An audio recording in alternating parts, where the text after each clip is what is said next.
You chose the temple god's blessing in your first awakening, while others feared missing out on physical talents. Yet you rejected all other options, knowing full well that the temple god's blessing was the key to your comeback. On the playground of Tianqing Martial Arts School in District 3 of Qingchuan City, Luo Xiu from Class 6 of the senior year frowned, struggling to process the memories flooding his mind. He had just transmigrated here. His original body, also named Luo Xiu and resembling him in appearance, was a high school senior. According to his memories, this was a high martial world invaded by monstrous beasts, yes, the kind where one could cultivate martial arts. Every high school senior who turned 18 could participate in the martial awakening ceremony 100 days before the college entrance exams to activate their life palace and mind sea, uncovering their attributes, physical potential, and spiritual potential. Today was the awakening day for their batch of students, but the absurd part was that the original owner of this body had inexplicably died right there in the class lineup moments ago, allowing Luo Xiu to transmigrate into it. Based on Luo Xiu's deduction, he was likely poisoned by his stepmother and stepbrother. After all, they were the only ones with a motive to kill. In his memory, he had never seen his biological mother since childhood and was raised single-handedly by his father, Luo Jianjun. But 6 years ago, Luo Jianjun suddenly brought home a woman and a child, his current stepmother and stepbrother. After the stepmother entered their household, she not only subjected him to constant scolding and beatings but also diverted all the cultivation resources that should have been his body-tempering elixir and chi blood pills to her own son, his stepbrother. She even denied him access to the family's fitness equipment. Yet, this very same selfish and domineering woman unexpectedly gave him a chi blood pill last night, claiming it was to prevent him from embarrassing the Luo family during today's awakening ceremony, allowing him to boost his chi blood value and slightly increase his chances of awakening higher physical potential. Isn't this pure nonsense? Luo Xiu didn't believe for a second that his malicious stepmother had suddenly grown a conscience. Her uncharacteristic behavior was definitely suspicious. Perhaps the chi blood pill was even poisoned. That was his conclusion. But at that moment, his classmates erupted into thunderous exclamations. Holy crap, Lu Qingci is insane. No wonder she's Tianqing Martial Academy's top goddess. Chi blood value 138, spirit value 98, innate lightning attribute,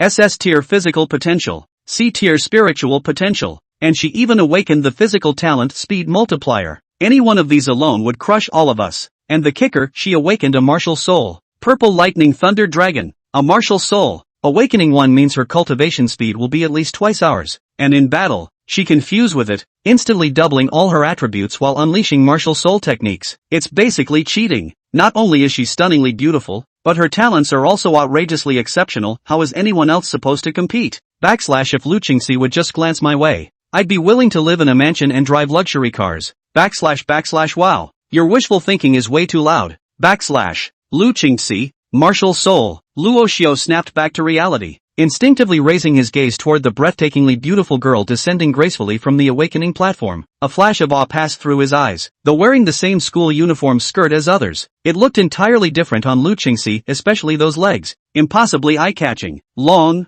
straight, smooth, and sculpted like ice-carved jade. They made one involuntarily swallow hard. Paired with her poised posture, high-tied dark purple ponytail, icy allure, and the faint flicker of lightning in her pupils, her beauty was almost intimidating. Truly both gorgeous and formidable. Moreover, awakening a martial soul is an extremely rare occurrence. Only 1 in 10,000 succeeds. This girl is practically heaven's chosen. If only I could awaken a martial soul too. Luo Xiu couldn't help but sigh. Just then, the awakening instructor's voice rang out from the stage. Next up, Luo Xiu from Class 6, Grade 12. Luo Xiu froze for a moment before noticing all his classmates turning their gazes toward him. It's my turn. Taking a deep breath, he quickly steadied his nerves, stepped out of the class line, exchanged a brief word with his homeroom teacher, and then made his way toward the awakening platform. As he passed by Lu Qingci, however, a cool, detached voice suddenly whispered in his ear, "Do your best, don't disappoint me." Luo Xiu instinctively turned to look at her, but she didn't even glance back, only leaving behind an ethereal silhouette, as if nothing had happened. Luo Xiu felt slightly puzzled. From what he remembered, he and Lu Qingci had practically no interactions. How strange. Shaking his head, he dismissed the thought, quickened his pace, and stepped onto the awakening platform. As he stepped forward, the awakening mentor immediately handed him a transparent crystal. Prick your finger with this. Luo Xiu took the crystal and had barely placed his index finger on its sharper edge when a trickle of blood seeped into it, instantly tinting the center with a streak of crimson. Give me the crystal, the mentor instructed. Luo Xiu hastily passed it over and watched as the mentor pressed the crystal into a groove on a protruding stone pillar nearby. With the mentor forming a hand seal, the entire awakening platform suddenly shimmered with a golden light. The awakening mentor's voice came from beside him. Relax your body and focus on the sensation. The next moment, a mysterious force surged up from beneath the awakening platform and flowed into Luo Xiu's body. This power was like a sharp sword, first piercing straight into his lower dantian, then exploding with a boom before transforming into countless sword-like energies that coursed through his meridians. Finally, it converged in his mind and detonated once more within his sea of consciousness. Luo Xiu felt an overwhelming warmth, as if soaking in a hot spring, his entire body enveloped in extreme comfort. Is this martial awakening? His spirit soared, and his interest in this world's martial cultivation grew immensely. He carefully savored the sensation, feeling his body growing stronger by the moment. But just at this moment, a bell toll suddenly rang in his mind. Dong. As the bell faded, a small bronze temple covered in unknown runes slowly emerged in his consciousness. The bronze temple's doors were tightly shut, exuding an ancient aura, with indistinct murmurs of scripture swirling around it. Madness, confusion, distortion, devotion, as if countless foolish devotees were devoutly prostrating and offering their souls. What is this? Just as Luo Xiu was puzzled, the awakening mentor's voice pulled him back to reality. Luo Xiu, physical strength value 83, mental strength value 62. Innate attributes, physical potential C grade, mental potential D grade, physical talent invisibility, mental talent X-ray vision. As the slightly surprised voice of the awakening mentor trailed off, the entire field erupted in an uproar. Invisibility plus X-ray vision? That's just too enviable. Won't he be able to see the girl's alluring figures anytime he wants? What's the big deal? At night, he could even sneak into the girl's dormitory. TCH, such small thinking. If it were me, I'd go straight to the women's bathhouse. Don't be silly. The invisibility skill might sound impressive, but it only hides the body, not the clothes. The same goes for X-ray vision. It can only see through one layer of clothing. The kind that sees through walls or jade like in novels is basically impossible. Isn't that too useless? Doesn't that mean you can't do anything except for some inappropriate behavior? So, Luo Xiu, he's just born with the innate physique of a lecherous demon. Luo Xiu had slowly returned to his senses, but he didn't even notice the lewd gazes of the boys underneath the awakening stage, and the girls' faces full of caution. All of his attention and mental energy was drawn to the small bronze temple in his sea of consciousness.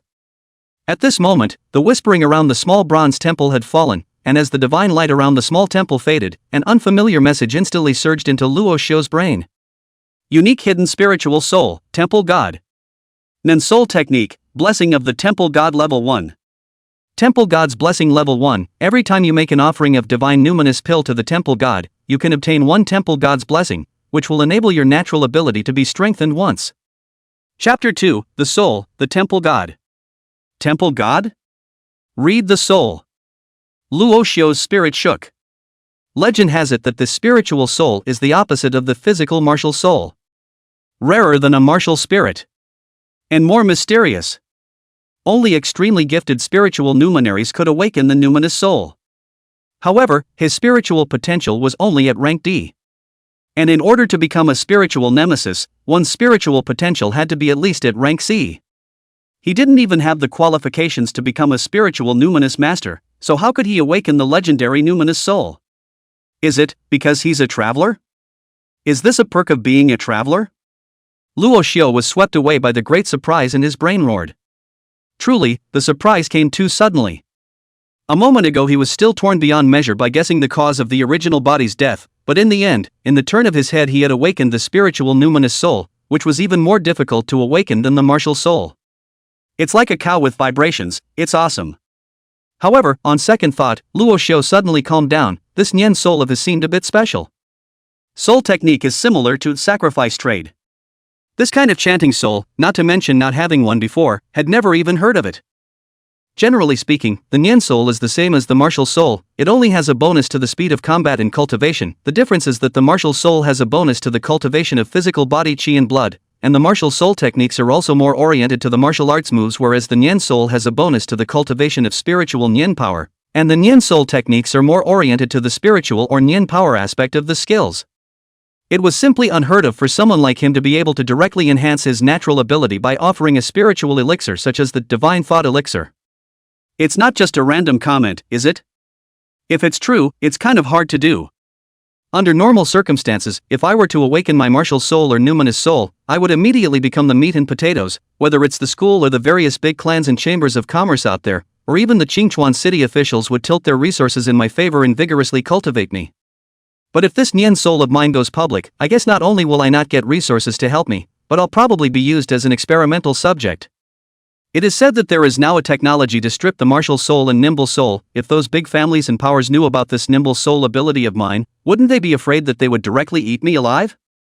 It's no wonder it's the uniqueness hidden nemesis soul. If this is publicized, it's like a direct death sentence for me. Looks like I'm going to have to keep a low profile.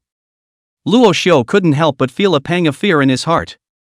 At the same time, he resolved to never let anyone know that he had awakened his Nian soul, including family. While thinking of his family, Luo Xiu couldn't help but smile to himself. Is trying to get his evil stepmother and hypocrite stepbrother killed family? Only the cheap old dad, Luo Jianjun, who was quiet but would secretly give him some cultivation resources, could barely be considered family. It's just that it's better not to tell him things like that.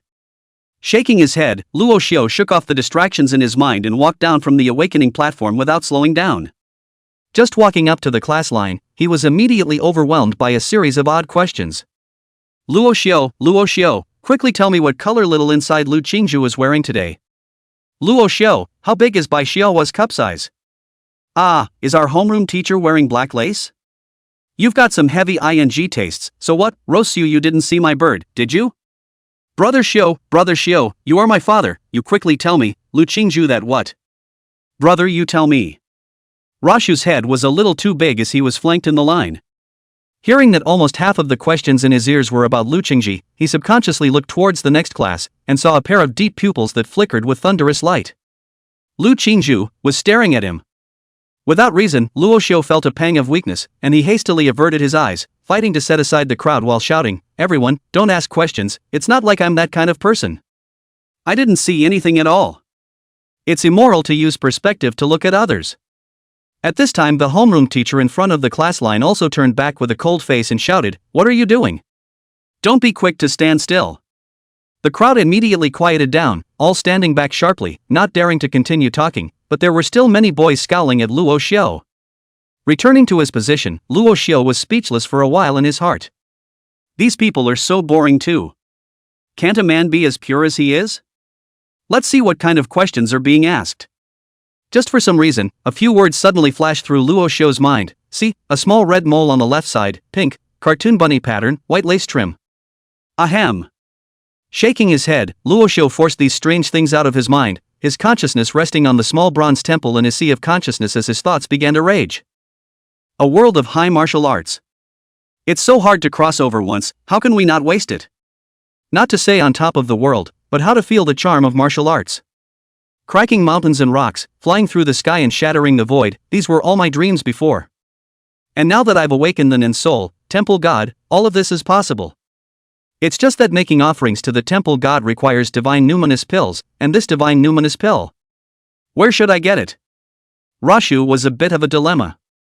The divine nerve pill was an elixir that specialized in strengthening mental power, and was expensive, costing $30,000 for a single one. In comparison, the qi and blood pill that could strengthen the flesh body only cost 3,000 pieces for a single one. But even for the qi and blood pills, he didn't have a single one of them, let alone the divine idea pills. And he is now a student without any financial resources. Even if you go out to work, you'll only earn 4,000 or 5,000 a month at best, so if you want to buy a $30,000 God's Mind pill, that's at least half a year? Obviously the opportunity to become stronger was right in front of him, and to make him wait for another half a year? He couldn't wait that long. Looks like we'll just have to go home and take our chances first. Luo Xiu muttered, with a temporary plan in his heart. As for that vicious stepmother and stepbrother, he's not the original Luo Xiu anymore, will he let them take it easily? Luo Xiu quietly waited up. The time flew by and the end of the school day was right around the corner. After the team disbanded, Luo Xiu flew all the way towards his home. His family lived in an urban village called Jixiang Xinsuan in the 3rd district of Qingchuan City, not far from the Tianqing Martial Arts School, and about 15 minutes later, Luo Xiu ran to the door of his house. Without any hesitation, he pushed right through the door. In the courtyard, a beautiful woman seemed to have been waiting for a long time. As soon as Luo Xiu came in, she said in a conspiratorial manner, "Yo, if it isn't our perverted devil returning." This gorgeous woman was Luo Xiu's stepmother, Humeli. As she said that, Humeli twisted her waist and walked over to Luo Xiu, with an appearance of an inquisitor. However, a flash of doubt and shock flashed through the depths of her pupils. Luo Xiu didn't notice any of this, he just raised his head and gave Humei a cold look before he missed her and walked towards the house. It was only this bland action that caused Humei to be stunned for a moment. Immediately after that, there was a violent rage. She angrily followed Luo Xiu into the house, looked at the middle-aged man who was sitting on the sofa smoking a cigarette, and then pointed at Luo Xiu, who was putting his school bag away, and cursed, "Luo Zhenjun. Look at the good son you raised. He simply turned against the heavens. He even dared to stare at me when I said a word to him.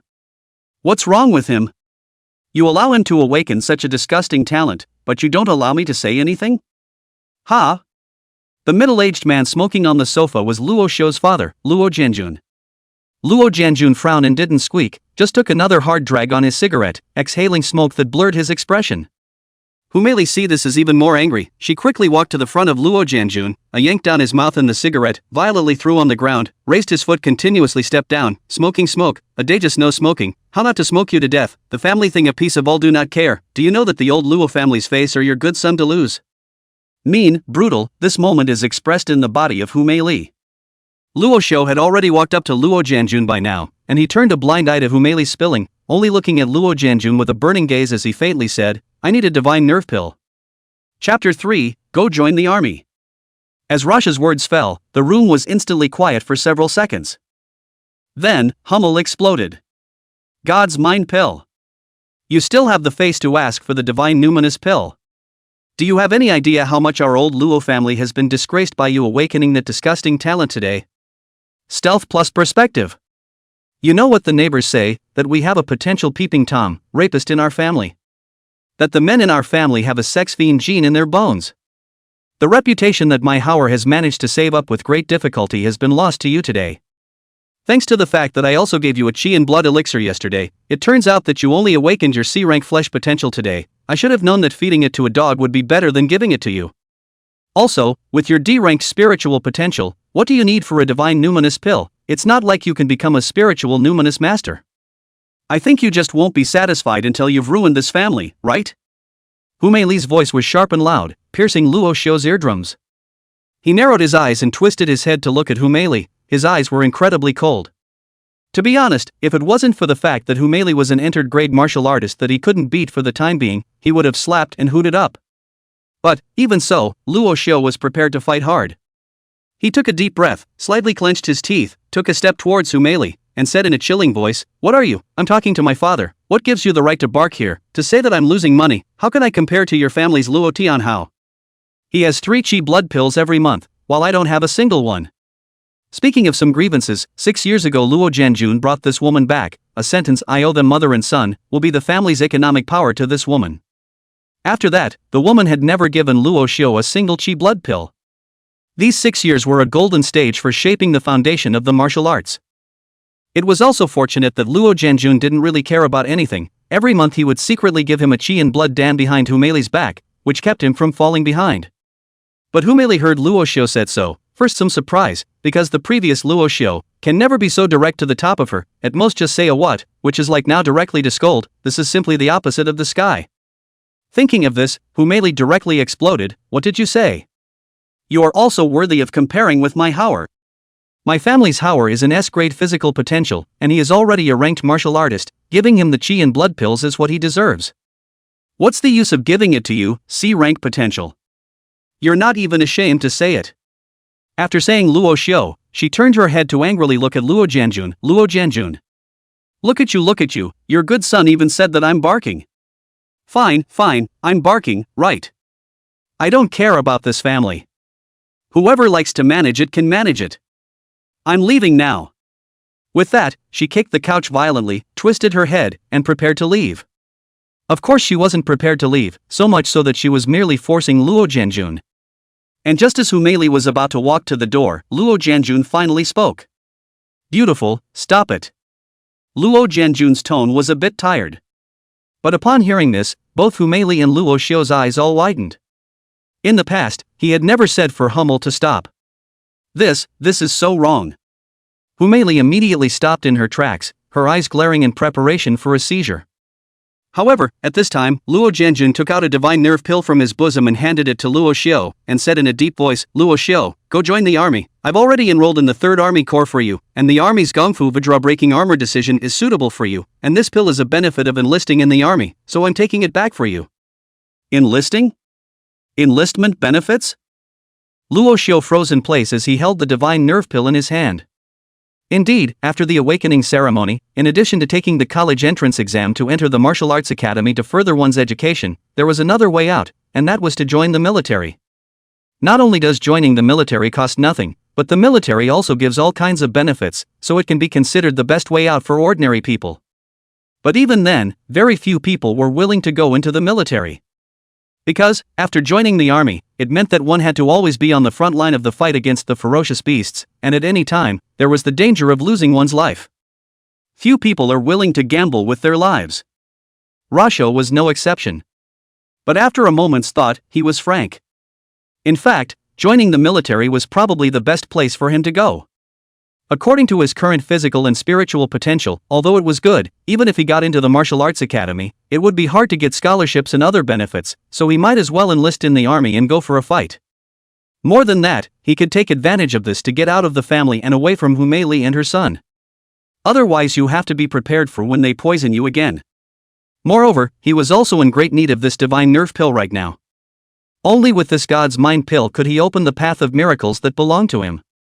In that case, it seemed like a 1-2 punch for him to join the military. Thinking of this, Luo Xiu gently let out a breath, then looked up at Luo Jianjun's face that seemed to carry a hint of pleading, nodded and said, "All right, I'll report tomorrow." After saying that, he took the divine numinous pill and returned to his room. What a waste!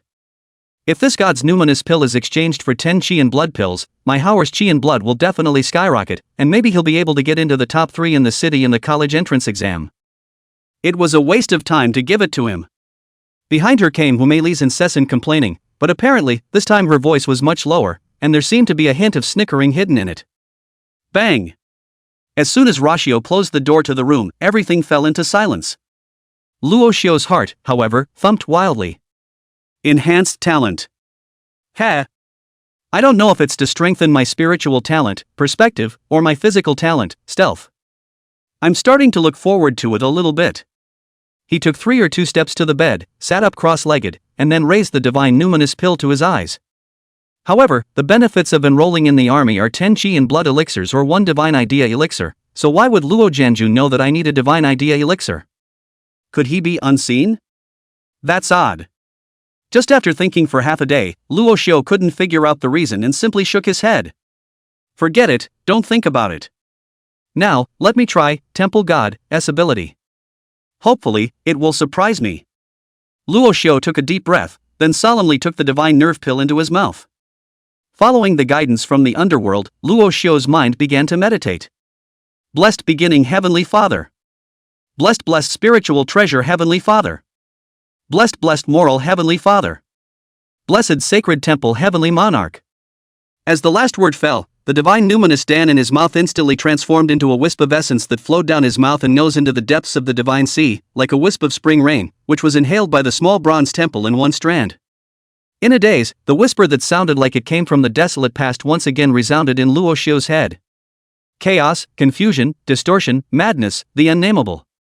Amidst the whispering, Luo Xiu only felt a warm current gushing out from the divine sea and flowing to all his limbs, a feeling of warmth and comfort as if he was being gently touched by the soft razor of thousands of young girls. He could feel that his physical state was slowly improving. Not only that, the area of his eyes also inexplicably produced a sense of coolness. He is, in fact, getting stronger. Time passed by, and Luo Xiu reveled in the feeling. He didn't know how long it had been, but after a moment of trance, Luo Xiu violently opened his eyes. In the darkness, his eyes were like an abyss, and his gaze instantly pierced through the walls of the bedroom as the moonlight poured into his eyes. In the middle of the courtyard, Humei Li and a tall and handsome young man stood quietly. The 2 men exchanged pleasantries and were intimate. Luo Xiu was shocked in his heart? Luo Jianjun was green? Chapter 4 Talent Upgrade. As soon as this thought flashed by, Luo Xiu got a good look at the tall youth. Luo Tianhao. The tall young man was Humei Li's son, Luo Tianhao. Looks like his cheap old man didn't get green. Luo breathed a sigh of relief as he scanned the electronic alarm clock on his nightstand. 22 hours 32 minutes and 56 seconds. What are they doing in the yard this late? Luo Xiu was first a bit puzzled, but immediately afterward, his pupils contracted violently. No, how could he see into the yard? Seeing through walls? No way. Thinking of this, Luo Xiu's heart instantly set off waves of shock. One should know that before he had made an offering of divine numinous pill to the temple god, he had merely been able to see through only one layer of clothing. But now, he could see through the half-meter thick wall. As far as he knew, there were many people who had awakened the gift of perspective before, and those people were just like him. They could only see through a layer of other people's clothes in the beginning, and only those who drank the talent potion had a 10% chance of having their talent strengthened to achieve the effect of seeing through 10 centimeters. But the talent potion price is expensive, to be tens of millions, but also priceless. Ordinary people if awakened perspective skills, basically the equivalent of chicken ribs, which is why the perspective talent is obviously huge potential but known as the rogue talent reason, is really not proportional to the input and gain. But at this moment, Luo Xiu was able to see through the half-meter thick wall after merely offering up a divine thought pill. Luo Xiu's heartbeat couldn't be stopped from speeding up. He knew that he was going to rise. It's a little off the wall. Wouldn't this be the equivalent of hanging out in a game of chicken? In the future, even if I go hunting ferocious beasts, I will be able to greatly reduce the danger of being sneak attacked by them. I can even spot ferocious beasts hiding in the shadows early, anticipate the enemy and kill them with a single blow. As Luo Xiu pondered the benefits brought about by the enhanced perspective, his gaze kept scanning everywhere. He swept over the sneaky mother and son of Humeli in the courtyard, saw the deep blue sky, the half-round bright moon, and he turned his head to see a few washed apples on the coffee table outside the door. The water stains on the apples had not yet dried. At this time, the world became incomparably marvelous in his eyes. After scanning for a moment, Luo Xiu finally confirmed that his perspective had indeed been strengthened, and it wasn't a temporary illusion. His gaze once again fell on Humeli and Luo Tianhao in the courtyard. A flash of fervor flashed in his eyes. Since perspective has been strengthened to such an extent, what about stealth? With a hint of anticipation and a hint of excitement, Luo Xiu took a deep breath and softly chanted, "Hidden." As his words fell, his body instantly became transparent. Not only that, even the clothes and pants on his body all became transparent, and soon, Luo Xiu's figure could no longer be seen in the entire room, as if Luo Xiu had already left the room. But in fact, Luo Xiu was still standing in the same place and hadn't moved a single bit at all. He rolled his throat and walked over to the half-mirror in the doorway, and when he saw the empty mirror, he could no longer suppress the excitement in his heart, and clenched his fists tightly, hissing madly in his mind.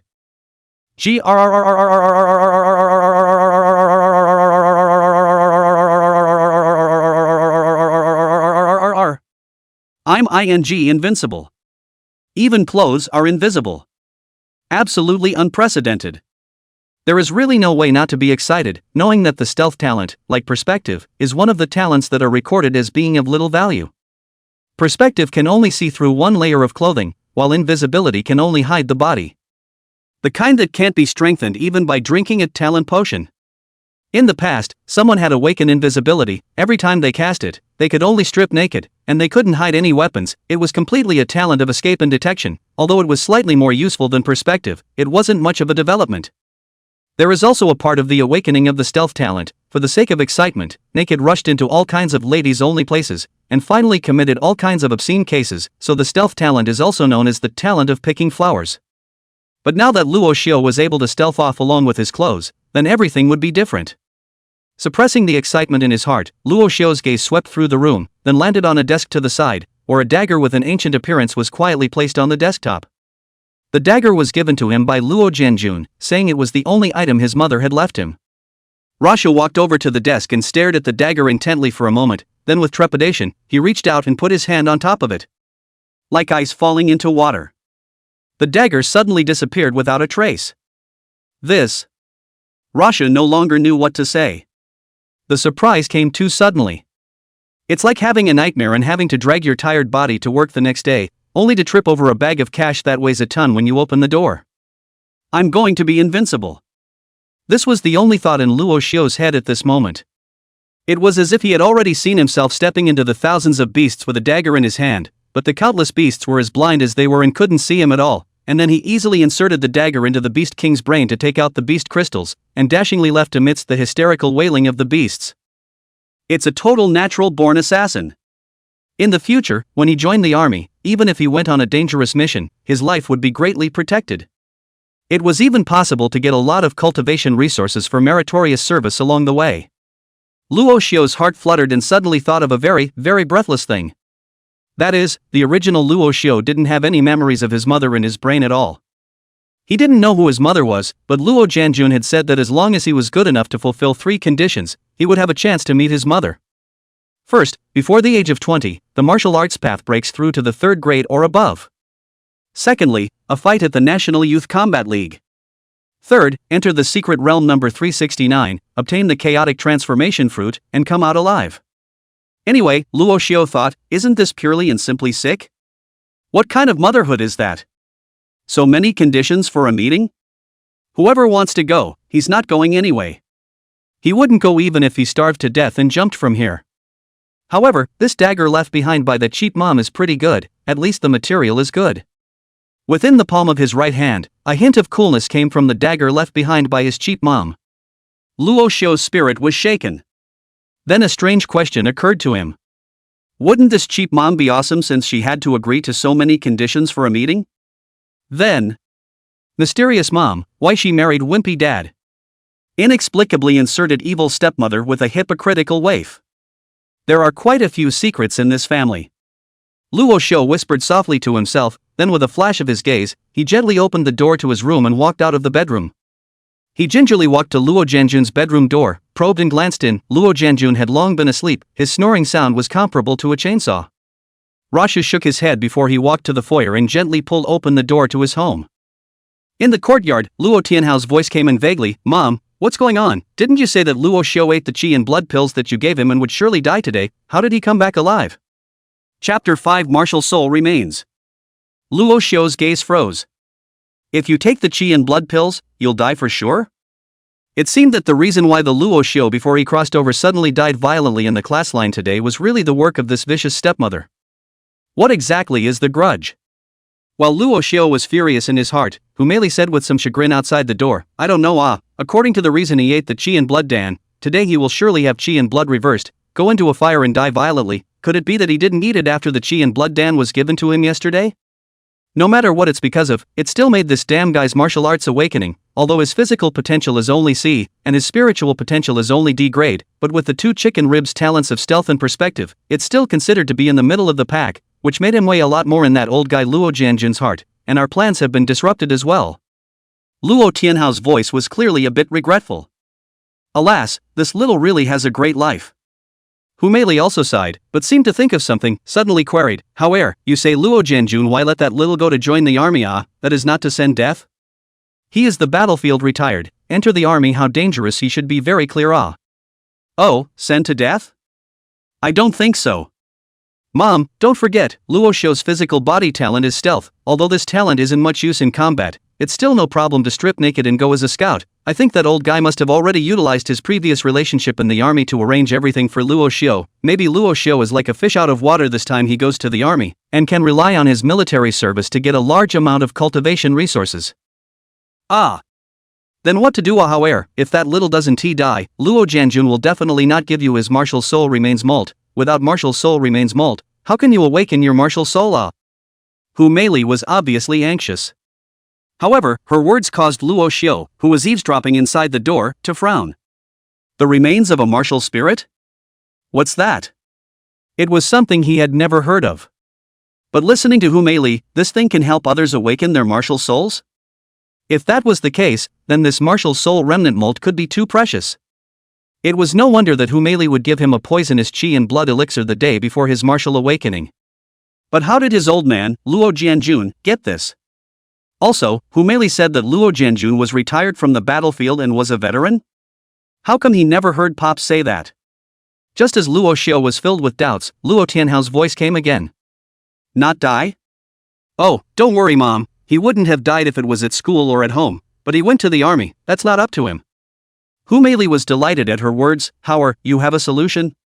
Luo Tianhao sneered, Mom, have you forgotten, isn't my sister-in-law in the Qingchuan 3rd Legion? I've already greeted her, she'll take good care of Luo Xiu. Humeli drifted off, yes, why didn't I think of that, but this won't get your sister-in-law into any trouble, right? She's a centurion in the 3rd Legion after a long time. It won't be, I've already asked my sister-in-law. She said that this time there is an arrangement from above to have her serve as an instructor for the new recruits. It's normal for an instructor to punish the new recruits or assign some dangerous tasks.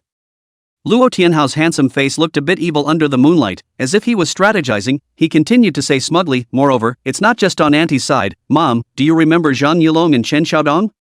Hu Meili's face revealed a flash of remembrance. Remember? How could I not remember? At that time, the son of that blood wolf mercenary regiment's leader had his eyes on Zhang Yulong's younger sister and Chen Xiaodong's older sister, or you stepped forward and recommended Lu Qingci, the schoolgirl of your heavenly green martial arts school, to divert their attention. Thus, that Zhang Yulong and Chen Xiaodong have always regarded you as a benefactor. Yes, that's them. I let them join the army. Luo Tianhao said indifferently. Hu Meili sniffed, surprise in her eyes. You mean they're going to the 3rd Legion as well?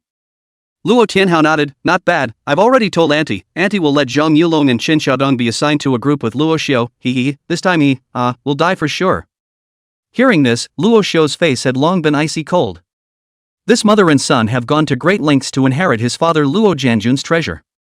If it had been a few hours ago, he could have been ed to death. But now, The only thing that was a bit of a shame, though, was that he couldn't just sneak up to them now and stab the mother of dogs to death. It couldn't be helped, he was too weak now. Hu Meili was strong enough to sense his presence as he approached. It's better to live a little and grow a little. Luo Xiu sneered and quietly retreated to his bedroom, closing the door behind him as he lay flat on his back, looking at the ceiling in the darkness, his eyes gradually deepening. Zhang Yulong, Chen Xiaodong. Luo Tianhao's sister-in-law, Hu Meili's sister, the recruit instructor? Unfortunately, I've long since ceased to be the original Luo Xiu, and my stealth and perspective are no longer the same cockamamie talents they were. I kind of can't wait to report to the army. It suddenly rained heavily outside, and Luo Xiu didn't know when he had fallen asleep. Early the next morning, he packed his things, and without saying hello to anyone, he quietly went to the conscription office. Only just as he stepped out of the courtyard door, Luo Jianjun walked out of the house. Looking at Luo Xiu's departing back, a rare hint of sinister intent appeared on his old face, which was dark and rough from the winds and frosts of the years, before it flickered away. At this time, Luo Xiu was already in the cab. About 15 minutes later, the cab pulled up in front of a heavily guarded military-controlled area. A huge boulder stood at the intersection, on which were carved several large red-colored characters, the 3rd Legion of the 3rd District of Qingchuan City. A black-clad soldier with a loaded gun stood looming under the modest little post next to the boulder. Luo Xiu felt a pugnaciousness come over him just by looking at it. Retracting his gaze, he got out of the cab, and by now there were quite a few people around the military area. But there was no clamor here, all lined up quietly. Luo Xiu scanned the line, so he walked over and prepared to be the last in line. Only just as he approached, his pupils contracted violently. Only to see the front of the team, a legs long and slender eye-catching upright silhouette just to the turn of the scrutiny, is entering the military area, leaving a beautiful back. Lu Qingci. Rashu froze. How did this first goddess of Tianqing martial arts school come to join the army? SS rank physical potential, C rank spiritual potential, multiplied speed talent, purple electricity thunder dragon martial soul, thunder system, and the chi and blood value had also reached 1.38 into the grade of entry of a martial artist. This damn above stacked proud daughter of heaven, instead of waiting at school to take the college entrance exam to enter the nation's top martial arts academy, and instead of entering the various big families and chambers of commerce to receive the top training, she came to the military district to join the army? She's crazy. Doesn't she know how dangerous it is to join the army? Luo Xiu was filled with disbelief. If he could have Lu Qingci's talent, he guaranteed that he would directly take the college entrance examination, and by the way, he would also cooperate with those big families and chambers of commerce to maximize the benefits and ensure that he had endless resources, cultivate properly and never take risks, break through smoothly, and steadily move towards the peak of the martial arts way, and meticulously rise up to become the strongest. Lu Qingci was really unwise. Simply do not understand how fragrant it is to meticulously up and secretly develop. And just as Luo Xiu was lamenting Lu Qingci's wrong choice, a group of black-clothed soldiers who happened to be returning from a patrol nearby suddenly stopped in front of him. The female officer in the lead had a delicate appearance, but there was a cold, ironic intent as she walked up to Luo Xiu and stared him up and down before coldly asking, "Are you Luo Jianjun's son, Luo Xiu?" Chapter 6 Another God's Nerve Pill? Hubris. Almost from the first moment he saw the female officer, this name flashed in Luo Xiu's mind. It was her, Hu Mei's sister, Luo Tianhao's sister-in-law, and the recruit instructor of this class. 6 years ago, when he was still in his first year, Luo Xiu had seen her once. She didn't look much different then than she does now, except that her skin was slightly tan and her temperament had become more ironic and cold. As Hu Banruo approached, the surging qi and blood in her body pressed straight into Luo Xiu's stagnant breathing. Greeting Hu Banruo's extremely aggressive gaze, Luo Xiu stiffly returned, "Yes, I'm Luo Xiu." As soon as he finished speaking, Luo Xiu felt the gaze that fell on him being withdrawn. Hu Banjur nodded, "Very well, someone already signed up for you yesterday, you don't need to register, go directly to the recruit office to report, be assigned a dormitory, and receive your recruit items." Saying that, Hu Banruo took the lead and walked towards the inside of the military area. The soldiers who were originally following her immediately trailed behind her, quiet and disciplined. Luo Xiu froze slightly, thinking of his old man Luo Jianjun's words yesterday. He no longer hesitated, took his luggage and followed the team into the military area. Once inside the door, though, he didn't follow on. Luo Xiu stood in the doorway and scanned around, just in time to see Lu Qingci coming out of the registration office. His eyes lit up and he hurriedly jogged to meet him. "Fellow Lu Qingci, do you know how to get to the recruitment office?"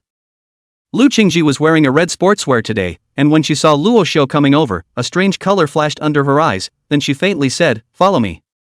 With that, he turned around and walked towards the military affairs building directly across the street. Luo Xiu's expression was delighted and he hurriedly followed.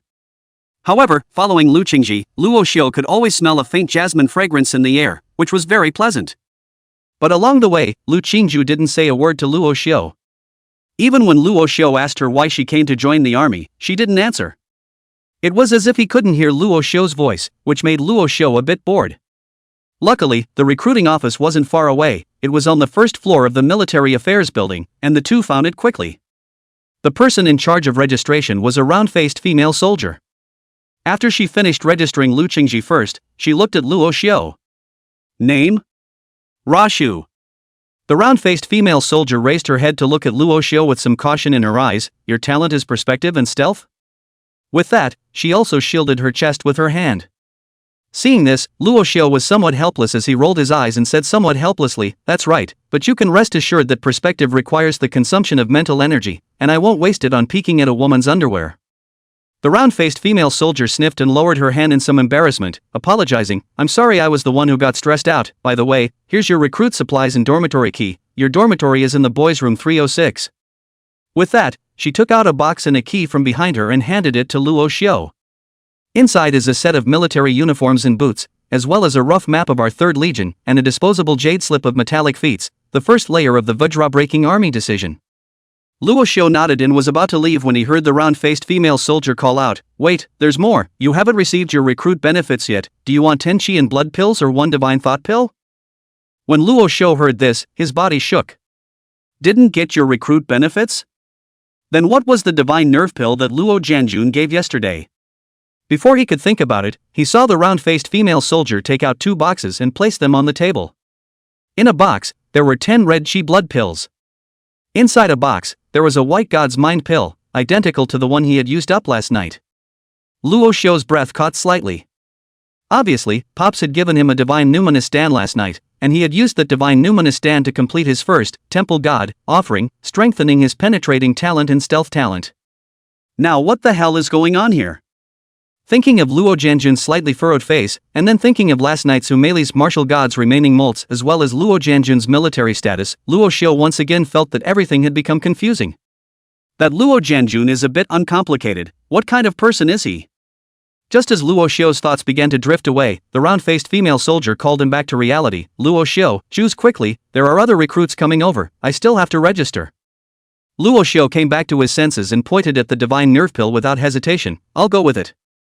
The round-faced female soldier muttered while handing the divine numinous pill to Luo Xiu. "You're at rank D in terms of spiritual potential and you can't become a spiritual numinous master, so why do you need the divine numinous pill?"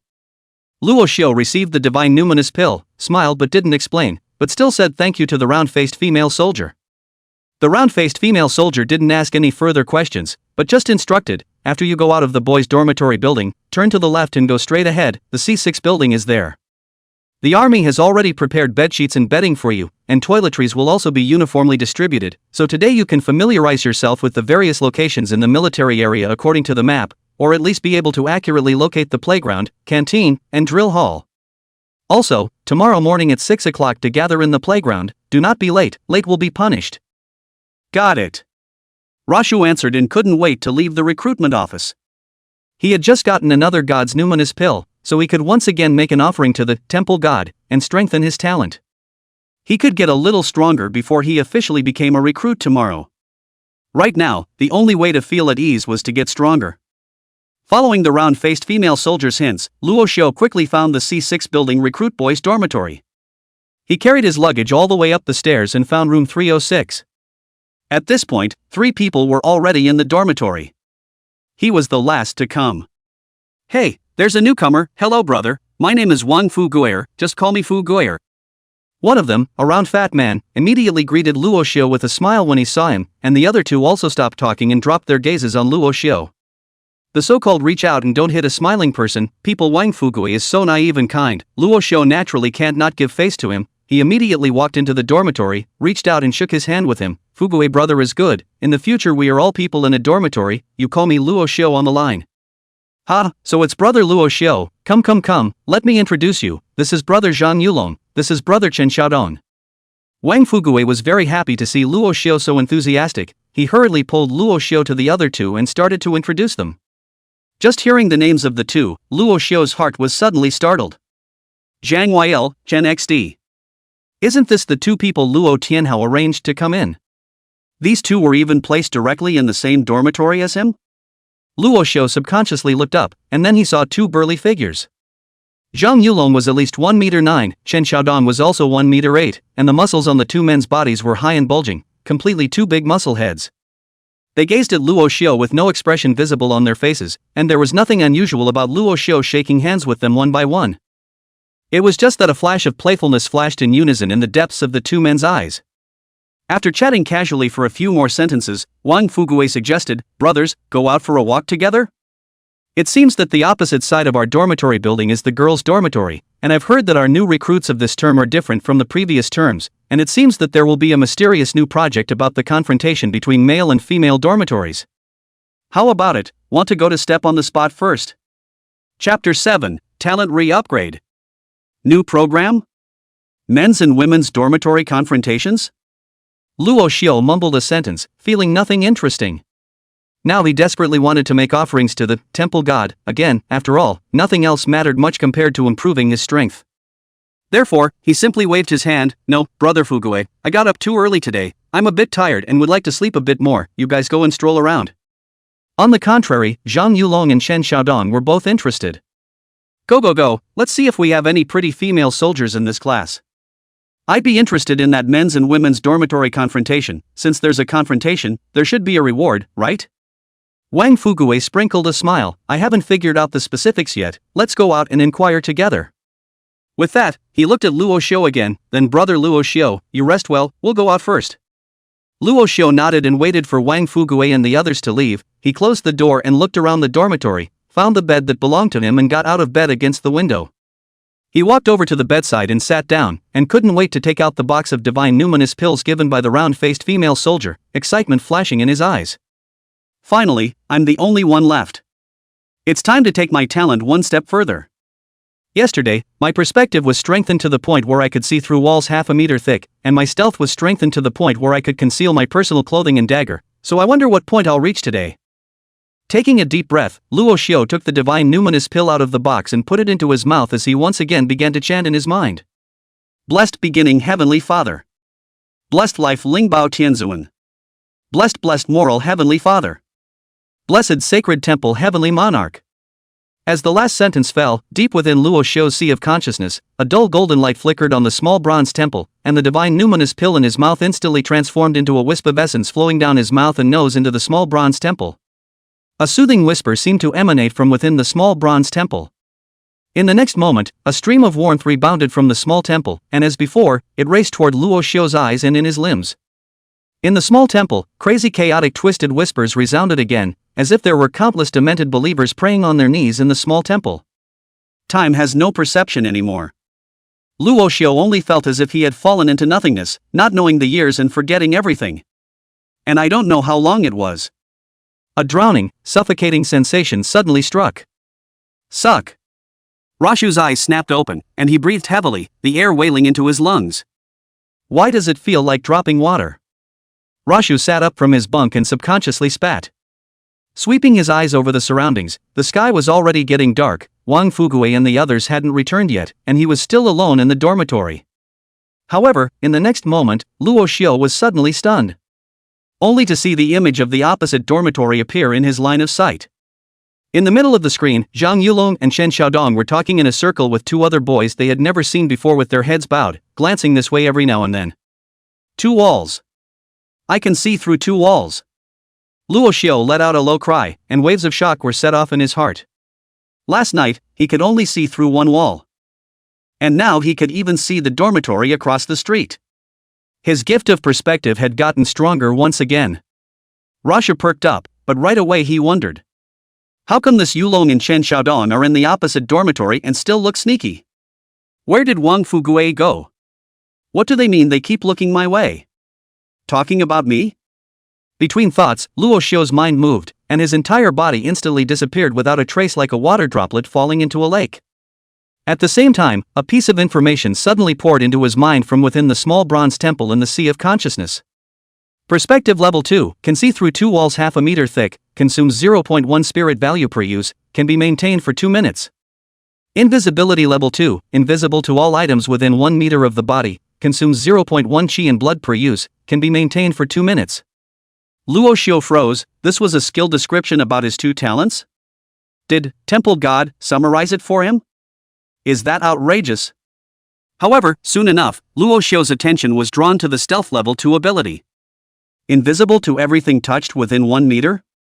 Ranged stealth? After associating it with the fact that after his first enhancement last night, stealth was able to cloak his clothes and dagger all over his body, Luo Xiu couldn't help but suck in a breath of cool air. In the future, if he continued to strengthen like this, he was afraid that the range in which he could be invisible would continue to expand. If he kept expanding like this, could he just invisible a mountain? Or even a city? A planet? That's unbelievable. Luo Xiu couldn't help but breathe heavily. My temple god is so powerful, I must not die halfway. With steady development, I'm invincible in the big late game.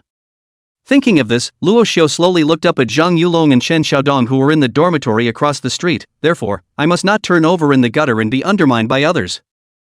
The stealthy Luo Xiu quietly went out, walked to the door of the opposite dormitory, and gently pressed his ear against it. That guy Luo Xiu doesn't know what he did last night. He's already slept since he entered the dormitory in the morning. He's just like a pig. Zhang Yulong, who was 1 meter 9, was obviously a bit depressed. It's true that it's a bit outrageous, but his behavior like this is just like what Hao said, he's weak and doesn't have much heart. Chen Xiaodong commented. He's like that, and I'm a little reluctant to hurt him. Don't say that, we're not bad people per se, we're just returning Brother Hao's favor, and as I see it, inside the military area, it's best for us to keep our hands off, because if something goes wrong we'll definitely be investigated, and we'll definitely be found out by then. The squinty-eyed skinny tall one of the two boys who hadn't seen it before said lightly. Zhang Yulong subconsciously asked, what then? The crowd all looked at Squint as well. Squinting eyes smiled bashfully, we are in the army, although we are new recruits, but after a month's training period, we will also go out to carry out the mission. The danger when carrying out the mission is unfathomable, even if we die that can only be blamed on bad luck. So we just need to move a little bit when we are on a mission, or when Luo Xiu is in danger, we slow down and go to support him. These are all solid methods. Saying this, he suddenly turned his tone and looked at Zhang Yulong and Shen Xiaodong, but before that, the two of you had better gain Luo Xiu's trust, and it would be best if you could become good brothers with him. In that case, when going out on a mission, Luo Xiu will be very relieved to hand over his back to the two of you, and it will be easier to backstab him. When Luo Xiu, who was stealthily outside the door, heard this, his eyes couldn't help but chill. That squint is vicious. And Zhang Yulong and Shen Xiaodong heard Squinting Eyes' words after a flush of color. The two looked at each other. Shen Xiaodong spoke. What you say is easy, Luo Xiu. This person is said to be but very withdrawn, in high school, are not much to get along with, not many friends. How can the two of us easily obtain his trust? Chapter 8, I've been walking on thin ice all my life. Shen Xiaodong was right, the original Luo Xiu really didn't like dealing with people much, and all of his time every day was spent studying and cultivating. But this is all can't be helped. Anyone who is still being bullied by Humeli the shrew every day can't be cheerful, not to mention Humeli also broke his forging liquid in chi and blood Dan, without spending all the time on cultivation, he simply can't catch up with the progress of others. Just squinting eyes heard Qin Xiaodong's question, but he waved his hand and said easily, "Oh, this is simple. Luo Xiu, this kind of withdrawn person, it's easiest to control, and it's also easiest to pour out his heart and lungs to the people he trusts. As long as Zhou Yunfei and I play the bad guy and find him a few more times, you and Zhang Yulong stand firmly by his side every time and help him out. We sing together in black face and red face like this, he'll soon will treat you guys as best friends." Hearing this, Zhang Yulong and Chen Xiaodong frowned and fell silent. Apparently there's nothing wrong with the squinty-eyed approach. As for the other boy who hadn't said anything, Zhou Yunfei in the squint's mouth, seeing that everyone had no objections, he said, "I think Jackal whose solution is very good. If there's no comment, let's settle on it. How about it?" "I agree. I agree. I agree." Upon hearing this, Luo Xiu quietly retreated to his dormitory. He lifted his invisibility, a chill in his eyes. Hu Jackal, Zhou Yunfei, Zhang Yulong, Chen Xiaodong. Compared to what Luo Tianhao said last night, there are two more people, this Hu Jackal.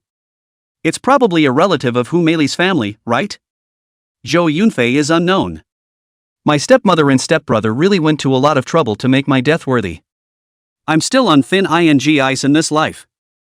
Luo Xiu's heart was angry beyond measure and at the same time, he was a bit thankful. Luckily, he had awakened the Nian soul, temple god, allowing the two talents of stealth and perspective to be strengthened twice, allowing him to be hidden in the darkness through the walls and pry out so much important information. If he doesn't know this, he'll die later. Now, however, these people were clear cards in his eyes, and he could deal with them with complete ease. However, this series of operations by Humeli and Luo Tianhao also made Luo Xiu more interested in the so-called martial soul remains. It also made him want to explore the past of his cheap old dad, Luo Jianjun. Why did Pop's Luo Jianjun possess the martial soul remnant? Could it be that Luo Jianjun used to possess a martial soul? That martial spirit remnant is his own? Thinking about Luo Jianjun's identity as a retired veteran, Luo Xiu vaguely felt in his heart that this cheap old man of his used to be afraid that he wasn't some kind of strongest soldier king, crooked-mouthed dragon king, heavenly god temple lord or something, right? It would be interesting to see if that's the case. The god of war returns, sees his son living in a doghouse, and in a fit of rage, 100,000 generals come running, and then live together in a doghouse, ha. Luo Xiu casually blurted out a sentence, returned to his own bed and sat down, began to query on his cell phone about the martial spirit remnant and Luo Jianjun information, but no matter how much he searched, he was able to find very little information. After a while, Wang Fugue came back. He carried a bag and shouted at Luo Xiu as soon as he entered the door, "Ha, Luo Xiu, you really can sleep, you just got up and haven't eaten yet, right? Come, brother brought you knife-shaved noodles and buns, eat them while they're hot." The words had just fallen, and Wang Fugue's chubby body had already arrived in front of Luo Xiu with a smell of rice. He passed the bag in front of Luo Xiu, "The cafeteria's braised beef noodles, good flavor, I just dazzled 2 bowls, and this bun, ground armor beef stuffed, spicy flavor, crunchy aroma." Luo Xiu looked at the bag in front of him and froze a bit, the scent hit his face, he looked up at Wang Fugue's big round naive face and had the intention to refuse, but after thinking about it, even if the Wang Fugue in front of him was also sent by Luo Tianhao to mess with him, it shouldn't be so bad as to poison him with food on the first day of his enlistment, right? That would be a bit illogical. He didn't believe that Luo Tianhao could promise huge benefits that would make others prefer to lose their heads and kill him. If Luo Tianhao was that rich, he would still need to find a chi blood elixir that was deducted from him along with his mom? Thinking of this, Luo Xiu took the bag and said, "Thank you, brother Fugue." Taking out the box containing the noodles from the bag, Rashu ate it with a huff and a puff on the bun. Honestly, the braised beef noodles were really good and the bun smelled great. How is it? Delicious, right? Brother, I dare not say anything else, but in the area of tasting food, it's definitely this. Wang Fugue looked at Luo Xiu's mouth full of oil and proudly gave himself a thumbs up as he spoke. But when he said that, he suddenly smiled mysteriously, then lowered his voice and said, "By the way, I finally found out what the new program for the men's and women's dormitory rivalry is after all the trouble I went through this afternoon." New program? Luo Xiu's expression moved. It was also at this time that Zhang Yulong and Chen Xiaodong suddenly pushed the door in. The two of them were obviously a bit surprised to see Wang Fugue and Luo Xiu, who was eating noodles. However, Zhang Yulong quickly went up to greet him with a smile on his face. "Yo, Luo Xiu is up. After sleeping all day, it seems like you didn't do anything good last night. Did you secretly practice your traditional craft?" Chen Xiaodong also squeezed his eyebrows and said, yes, yes, yes, all men, we won't laugh at you. When Luo Xiu heard this, he was instantly struck by a black line. Sure enough, no matter the world, adolescent boys like to practice traditional crafts and rub their weapons. But the upright, pure, kind, bright and magnificent Luo Xiu didn't do anything like that at all last night, so naturally he couldn't admit it. Don't talk nonsense, I'm just too tired. When Wang Fugui saw the two of them come in, he quickly waved, quick, you guys came just in time, I was about to tell Luo Xiu about the big secret I've poked my nose into. Zhang Yulong was curious, what secret? Chen Xiaodong also immediately came over. Wang Fugui saw that everyone's interest was hooked up, and grinned mysteriously, to tell you the truth, I've inquired that the chief instructor of our new recruits is the talented female officer of the 3rd Army Corps, Hubano, who has always believed that a woman is not weaker than a man, so she's prepared a small daily program for our new recruits, which is the male and female dormitory rivalry that I told you about this morning. A little daily program? Every day? How confrontational. Zhang Yulong and Chen Xiaodong came to be interested. Even Luo Xiu stopped eating his chopsticks of noodles.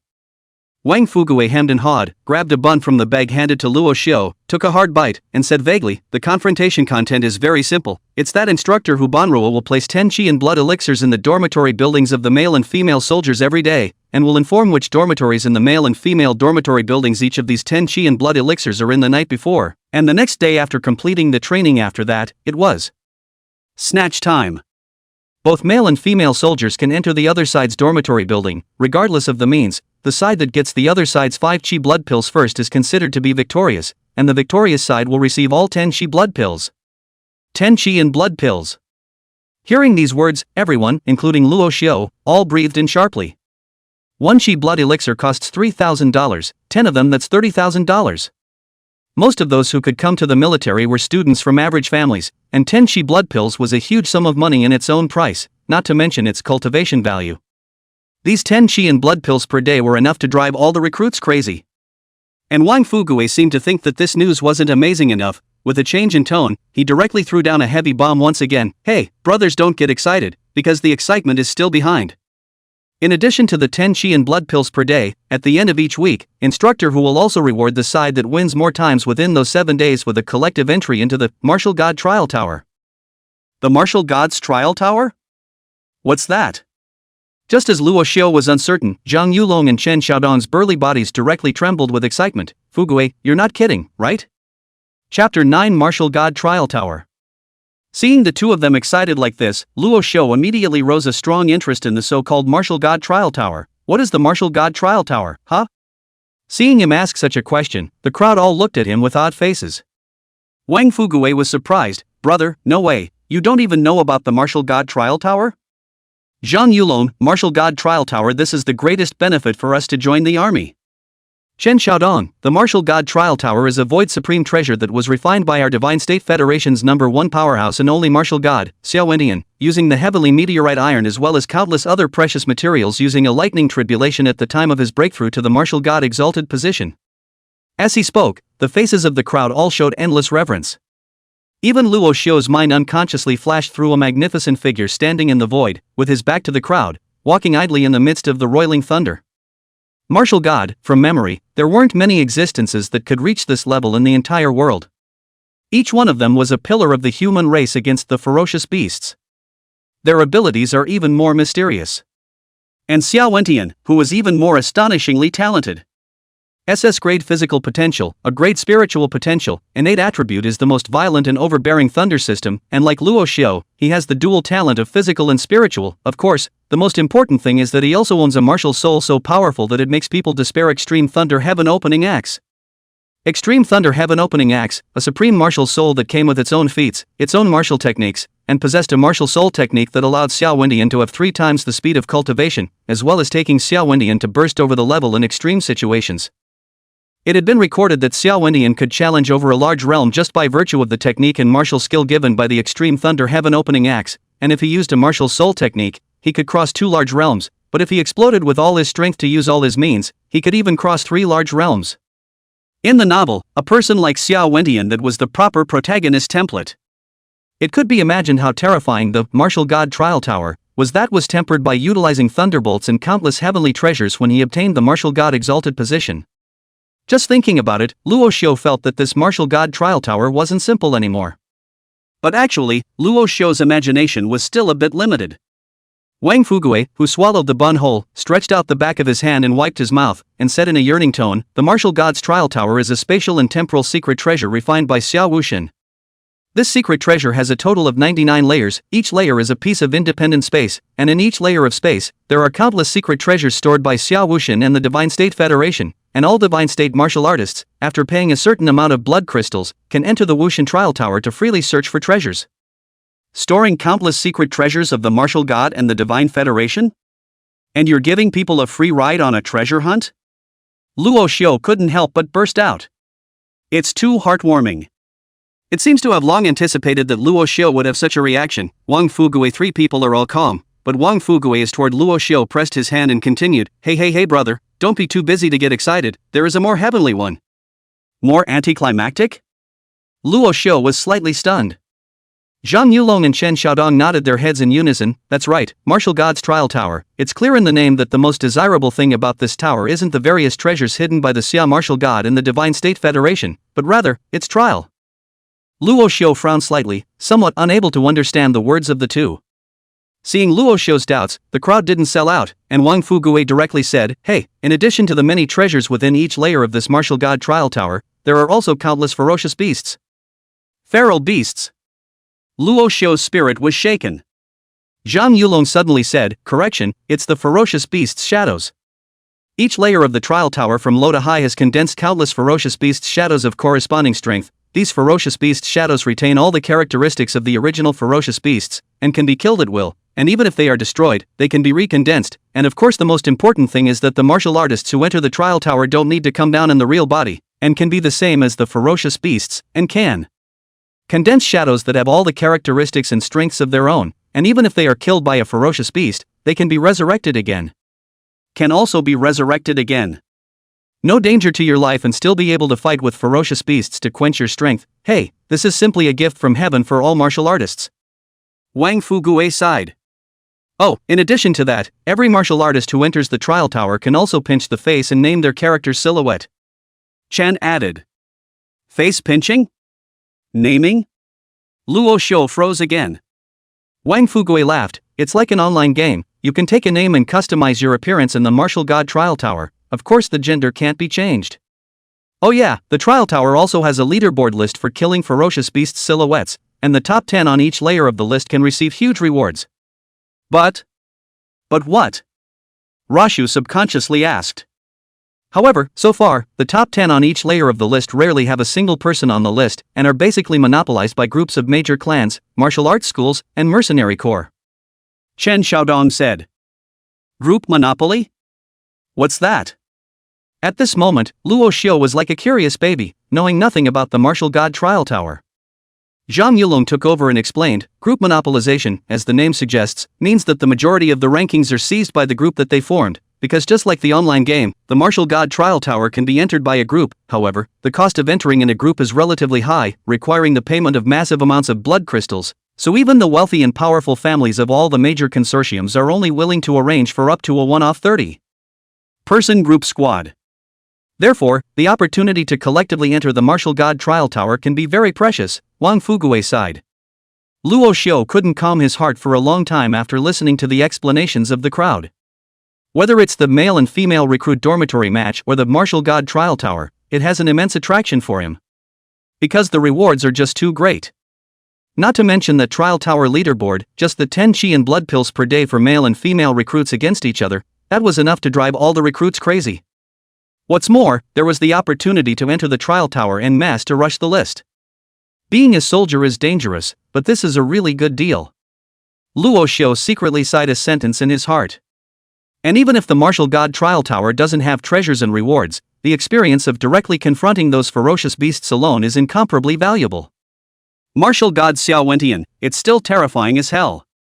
Just as Luo Xiu sighed, Zhang Yulong hemmed and hawed. By the way, didn't I say before that it's the Martial Spirit Trial Tower that is the biggest benefit for us to join the army, because all the soldiers who join the army have a chance to enter the Martial Spirit Trial Tower once a week free of charge, and there are 3 chances to resurrect themselves in the Martial Spirit Trial Tower, and this is if they were to be put on the outside. This kind of chance would require 10,000 blood Crystals at the very least.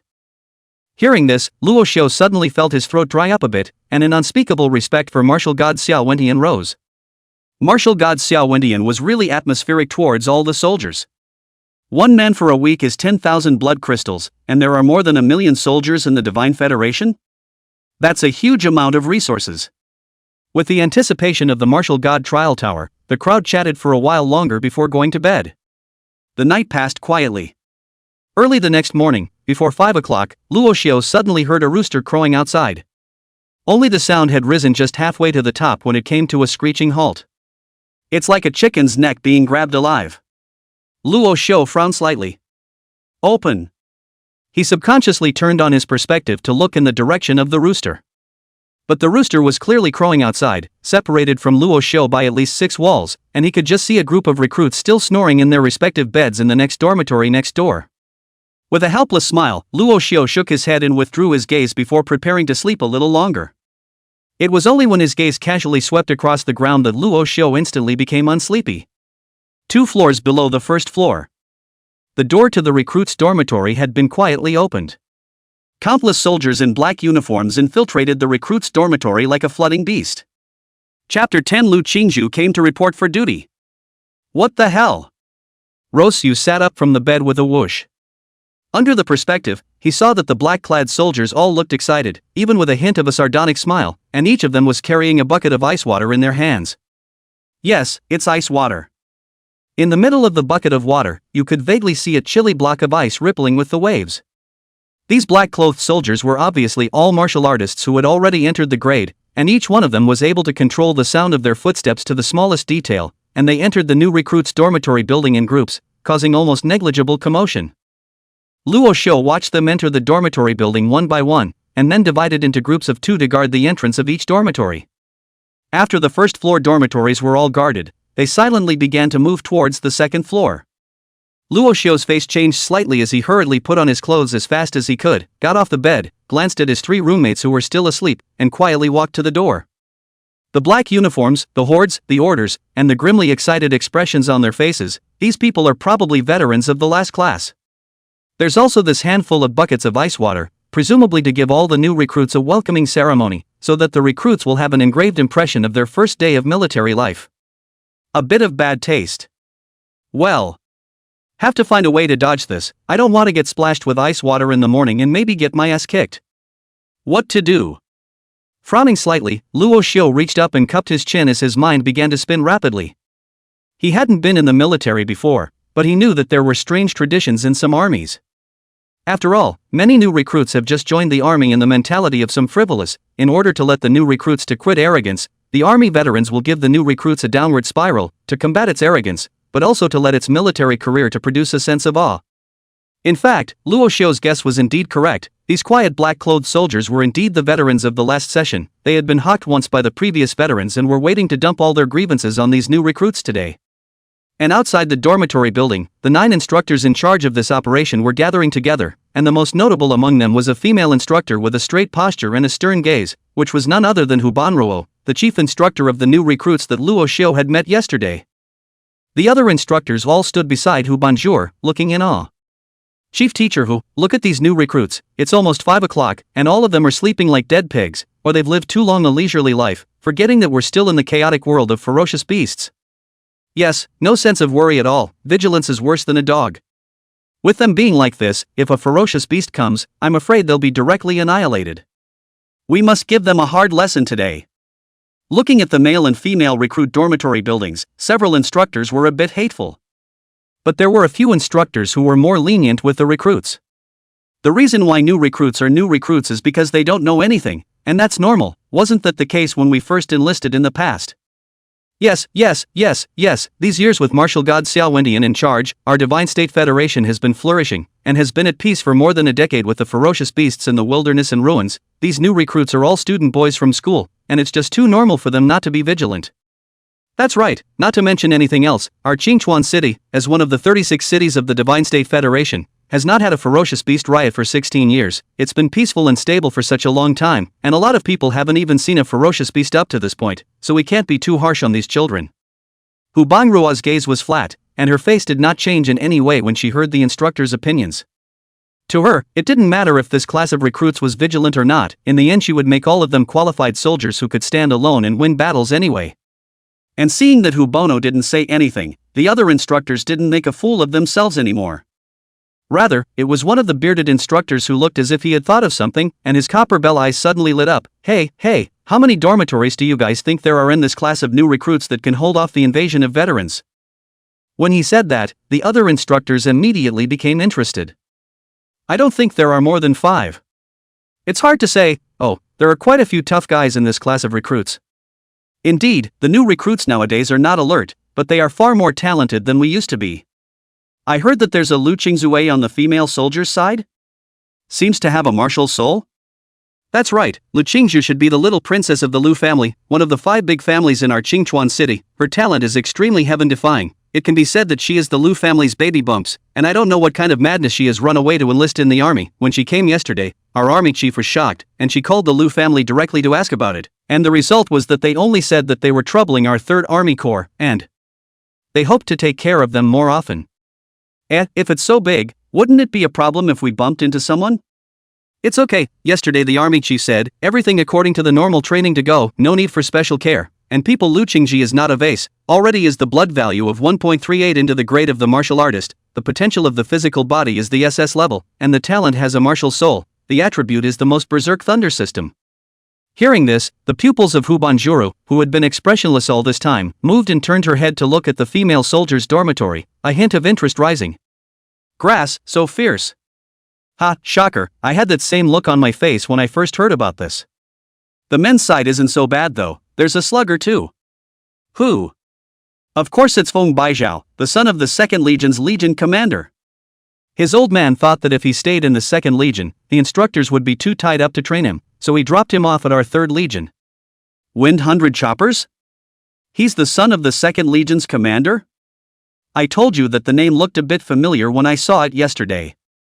B-rank physical potential with a chi and blood value of 1.22, S-rank mental potential with a mental value of 1.1, and a mental talent wind affinity, a proper mental reciter. That's right, that's him. This kid isn't a good fighter either, not to mention that there are a few talented seedlings in this class of recruits. I see. Halfway through this instructor's words, he suddenly saw that Hubanjur, who had been silent all this time, raised his hand and said, "It's almost time." The officers heard it and looked. 4:59. Then they all looked toward the male and female dormitory buildings. At this time all the black-clothed veterans have basically taken their positions, quietly guarding the various floors. The atmosphere was heavy, as if a storm was coming. As the seconds dialed by, the sardonic smiles on the faces of the black-clad veterans grew thicker and thicker, as if they could see the new recruits being ravaged by them until they were nose to nose. Even the instructors had impish smiles on their faces. But just as the second hand stopped at 4 hours 59 minutes and 45 seconds, a loud bang suddenly rang out on the 2nd floor of the women's dormitory. Boom! The door of the female soldiers' dormitory 204 slammed open, and Lu Qingci, who was dressed in a black military uniform, held a long spear, surrounded by a thunderous purple thunder dragon, her body's chi and blood steamed, and her entire body rushed out of the dormitory as if it was a humanoid ferocious beast. The clear sky booms with thunder, and the lower earth walks away from the chimera. With a sweep of her lance, lightning exploded, and the black-clothed veterans guarding both sides of her quarters instantly flew backwards, the icy water in their hands banging buckets on the ground. The veterans at the entrance of the other dormitories all looked over in unison. Lu Qingci kept his footsteps unceasingly, directly rushing towards the stairway, and wherever he passed, all the veterans all tumbled over, their bodies paralyzed by lightning. Behind Lu Qingci, her 3 roommates followed like shadows, and the group rushed down from the 2nd floor like the wind and lightning, and all the veterans were swept away frantically in front of Lu Qingci, all of them as if they were dirt chickens and dogs. Soon, Lu Qingci rushed to the 1st floor with his roommate, and the whole person rushed out of the dormitory building again like lightning. She stood at the gate of the dormitory building like a goddess descending. Seeing all the instructors not far away, Lu Qingci shook the lance in his hand and drank without being overbearing. Recruit Lu Qingci comes to report for duty. Chapter 11, Breaking Low and Drying Out the Veterans. Quiet.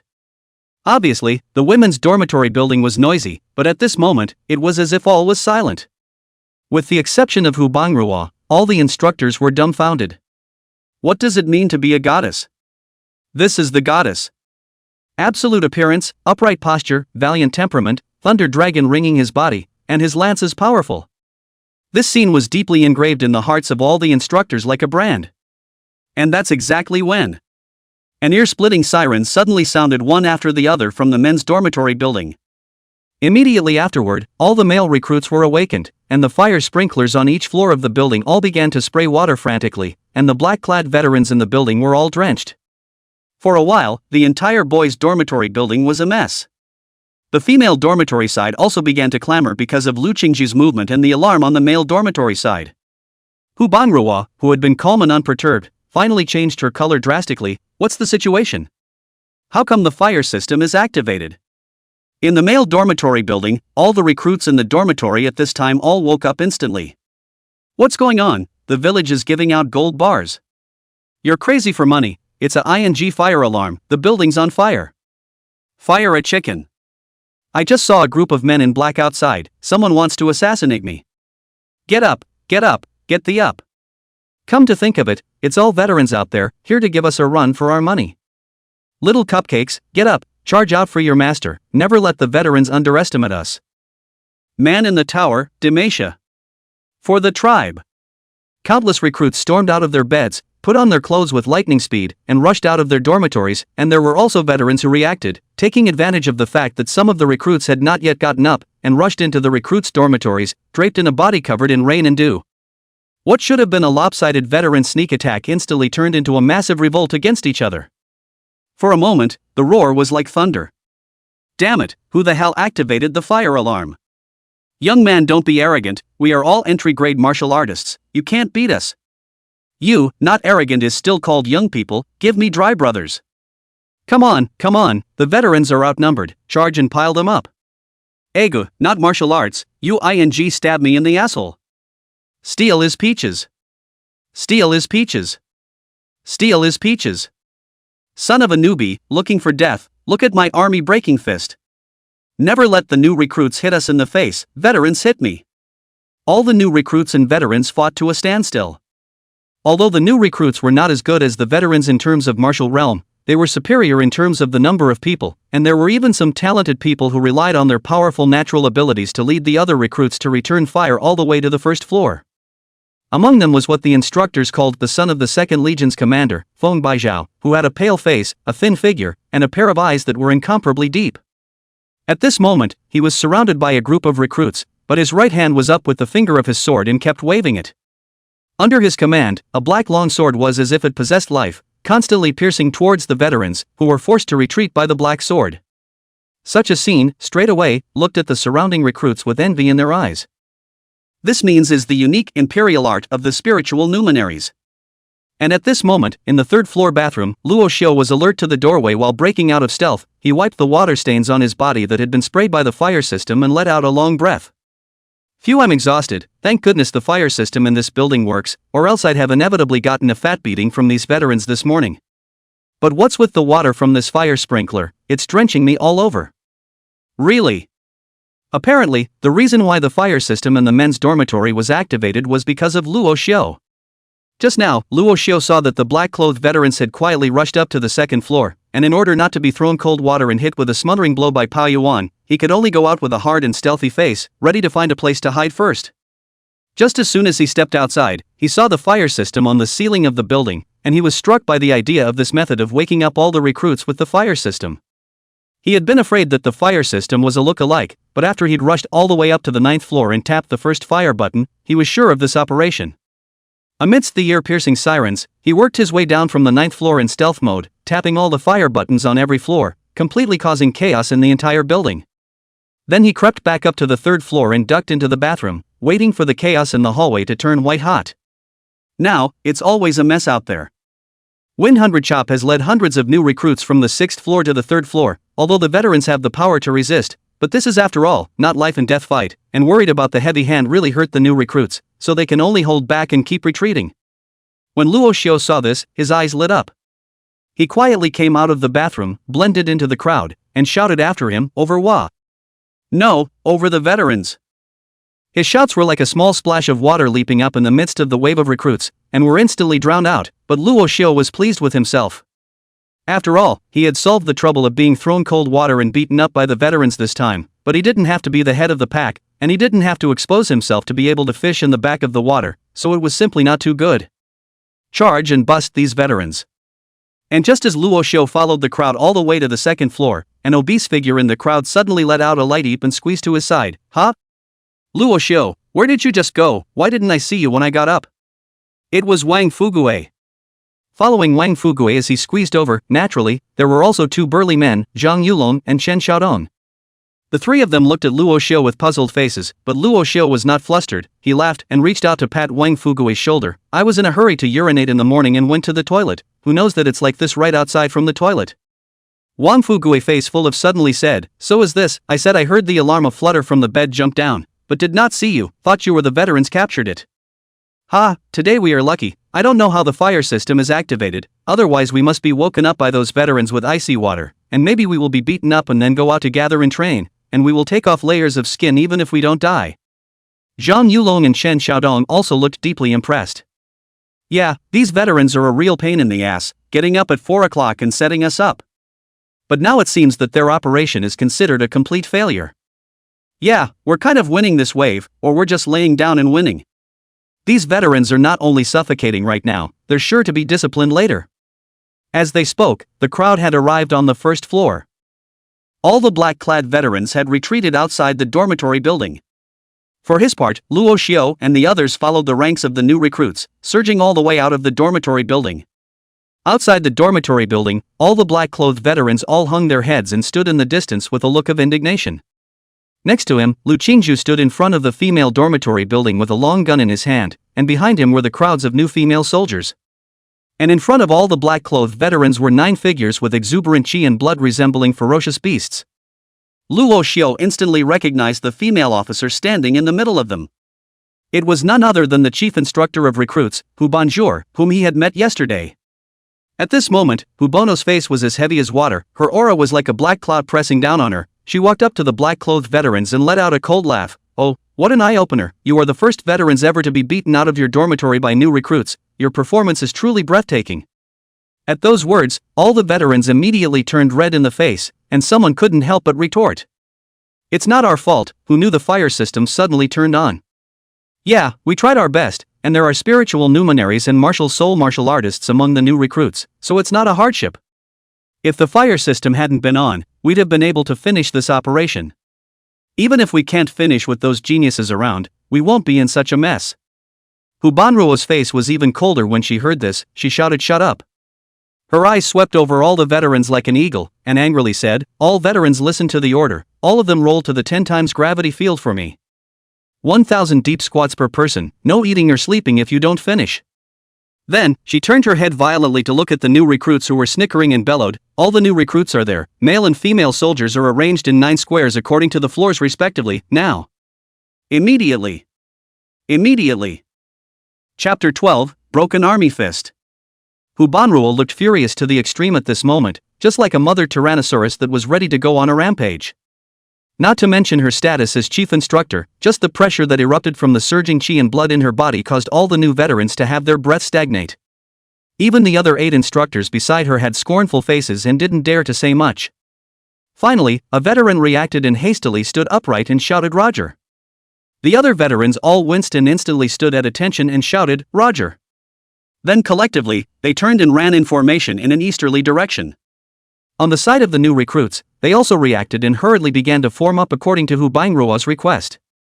It was just the first time they had lined up, and all of them were a bit frazzled.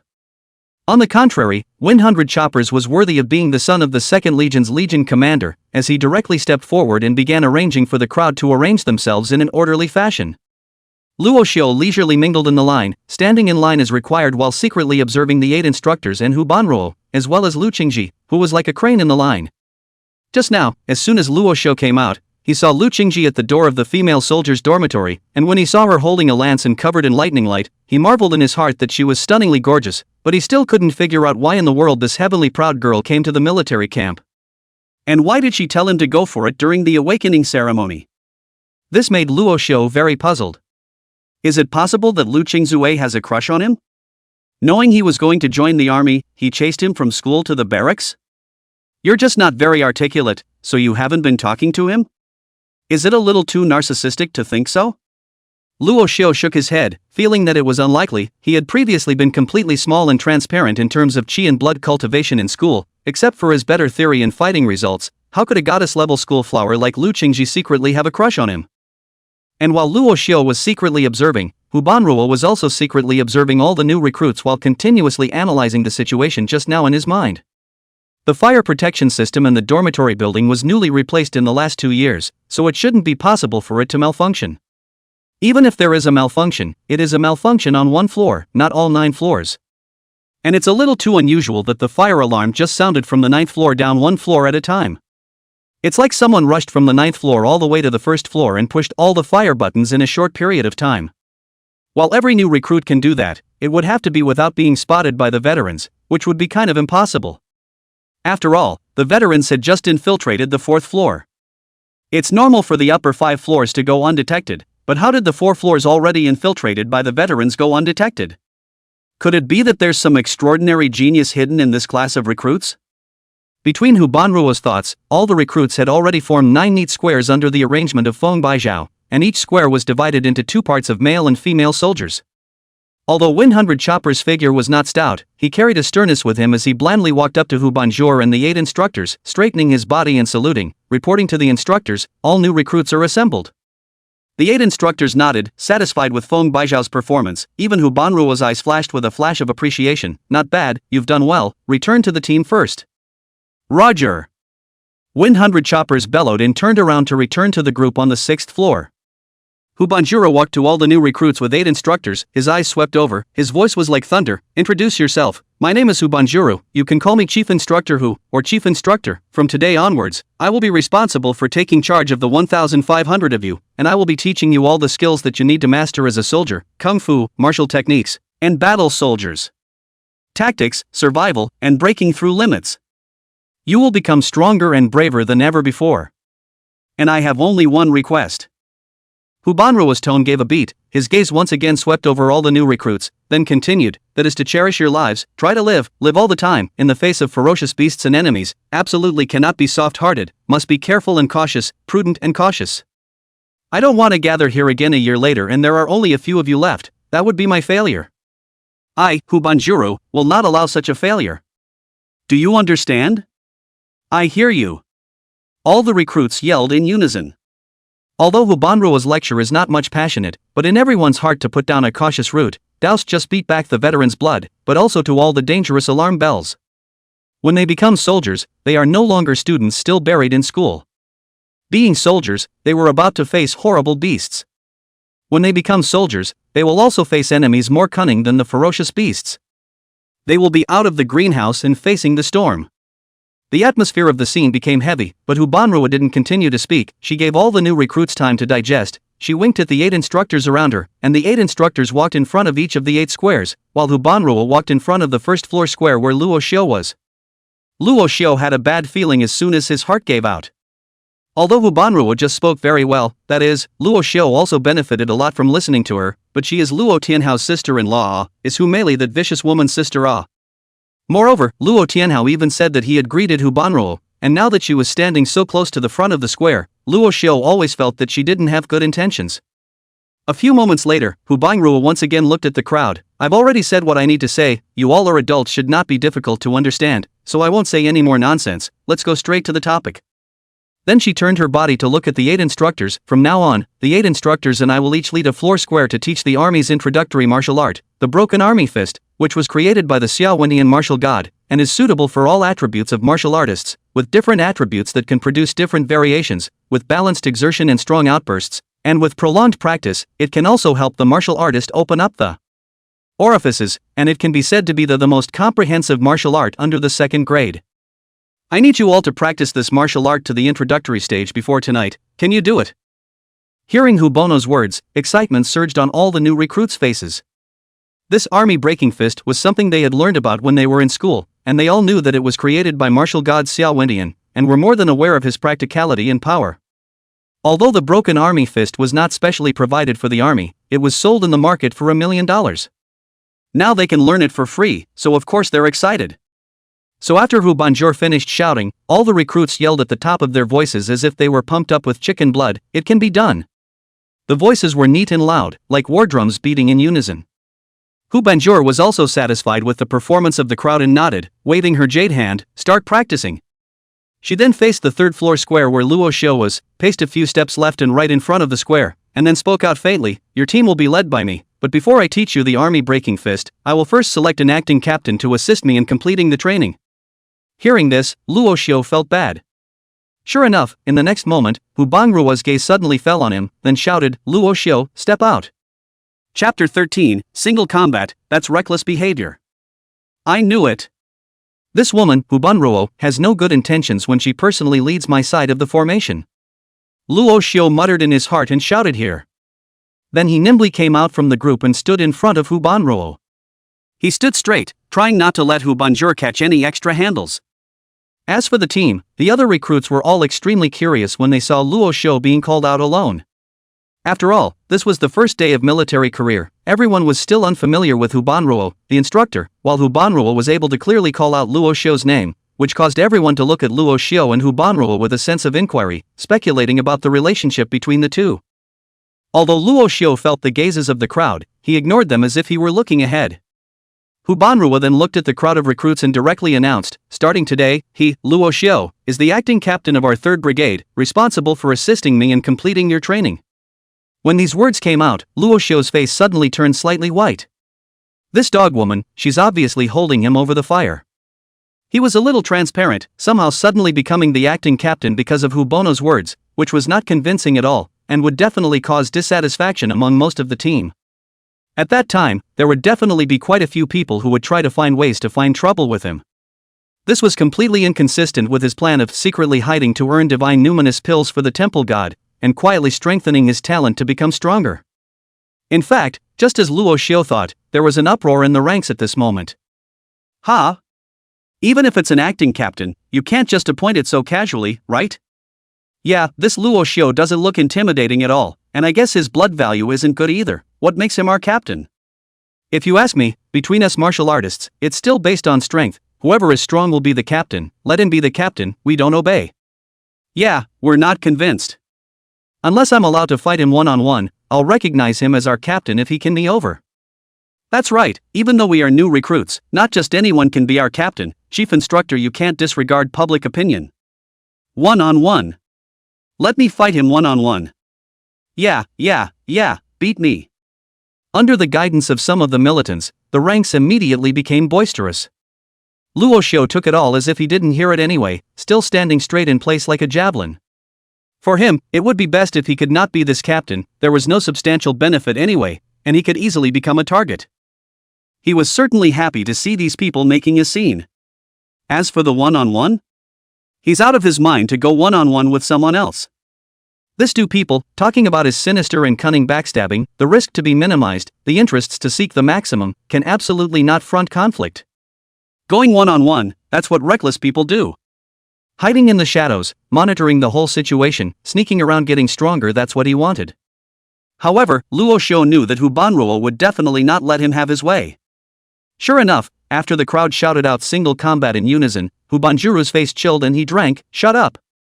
Then he raised his foot and stomped violently. Boom! The ground suddenly let out a loud sound. With Hu Banjur as the center, the ground within a radius of tens of meters suddenly trembled, and all the new recruits were shaken from side to side for a moment, falling to the west. I'm not consulting with you, I'm making an announcement. All you can do is follow orders. Hu Bangruo's voice was as cold as frost, causing a chill to run through all the recruits at his words. Even Luo Xiu secretly smacked his lips. Not to mention, this woman is really strong. Just one stomp of his foot shook the 100 or so of them. This was definitely a level that could only be reached by a martial artist of the 3rd grade or above. I can't imagine that Hu Banjur is so powerful at such a young age. Luo Xiu let out a sigh of admiration in his heart and hurriedly stabilized his stance, standing his body straight once again. Hu Bangruo gave Luo Xiu a somewhat appreciative glance, then swept his gaze across the crowd and said in a chilling voice, "I know that you guys aren't convinced, but do you know that Luo Xiu is a rare physical spiritual dual talent possessor, and amongst you guys, are there any dual talent possessors?" When these words came out, Luo Xiu's face burned a little. With his 2 talents, he wouldn't dare to blow it like that. What exactly is the meaning of this Hu Bangruo? If he didn't know that the temple god was a unique hidden numinous soul that couldn't be probed by others. He would have thought that Hu Bono knew him like the back of his hand and knew that he was a hidden supreme genius. However, the others were a bit surprised when they heard Hu Banju's words. A double talent. That's a bit impressive indeed. Awesome, there aren't many people in our class who have awakened one talent. Luo Xiu can actually awaken dual talents. If that's the case, he's indeed qualified to be our captain. Although it's not as good as goddess Lu Qingci's martial soul, and it's not as rare as the 100 battle spiritual luminaries, it's still much better than us. No wonder the chief instructor chose him. It seems that the chief instructor has already seen through everything. Both the spirit and the physical body can awaken talents, so the potential aspect must be very impressive as well, right? I see that Luo Xiu's physical body potential is at least A rank, and his spiritual potential is C rank at any rate, right? Otherwise it's impossible to awaken a spiritual talent. Indeed, I'm only a B ranked fleshly body potential, and someone else's A ranked fleshly body potential is indeed qualified to be a captain. The crowd nodded their heads, recognizing Luo Xiu a little more. But at this moment, a snort of laughter rang out from the crowd. Grade A? Oh, this Luo Xiu is from the same school as me, both from the Tianqing martial arts school, but he's a celebrity. He does have dual talents, but his talents are stealth and perspective. As for potential, physical potential grade C, spiritual potential grade D. He's loud and clear in our school. On the day of his awakening, he obtained the 2 supreme titles of innate succubus sacred body and ancient Greek god in charge of flower picking. But when these words came out, everyone's eyes widened in disbelief somewhat. The female soldiers, on the other hand, all looked at Luo Xiu with faces full of caution. Stealth. Perspective? Is it that wild? I originally thought that Lu Bu was already invincible, but I didn't realize that this man was even braver than him. This dude is simply a model for my generation, a moral example. The physical and spiritual potentials aren't high either. How did he awaken the 2 talents? Say he's unlucky to have awakened 2 talents, say he's lucky to have awakened 2 chicken rib talents that have no use other than shibari. It shouldn't be that bad, or else the chief instructor wouldn't think so highly of him. Maybe he has some other outstanding qualities. Could it be that the chi and blood values are heaven-defying, or the spirit values are heaven-defying? At this time, the voice that had just snickered came again. Fart. The blood value is 0.83, the spirit value is 0.62, where is it heaven-defying? What? That low, that's not even good enough for me. I thought it was already a 1.0 or higher entry-level martial artist. This is too much of a vegetable. Isn't it a mistake for him to be our captain? That's right, my chi and blood value is up to 0.91, much higher than him. He's the captain. I'm not convinced. No way, no how. Luo Xiu quietly listened to the crowd's clamor, his face devoid of any expression, but his gaze fell on the person who had just given him 2 bursts of information. Slim build, squinty eyes. It was none other than Jackal who had conspired with Zhang Yulong and Chen Xiaodong in the dormitory across the street yesterday evening. Seeing Luo Xiu look at him, the corner of Hu Jackal's mouth hooked up slightly, flashing a touch of disdain. Beside him was a broad-nosed youth and one of those involved in the conspiracy yesterday, Zhou Yunfei. Luo Xiu sneered in his heart, but he still didn't say a word. He turned back and continued to stand straight.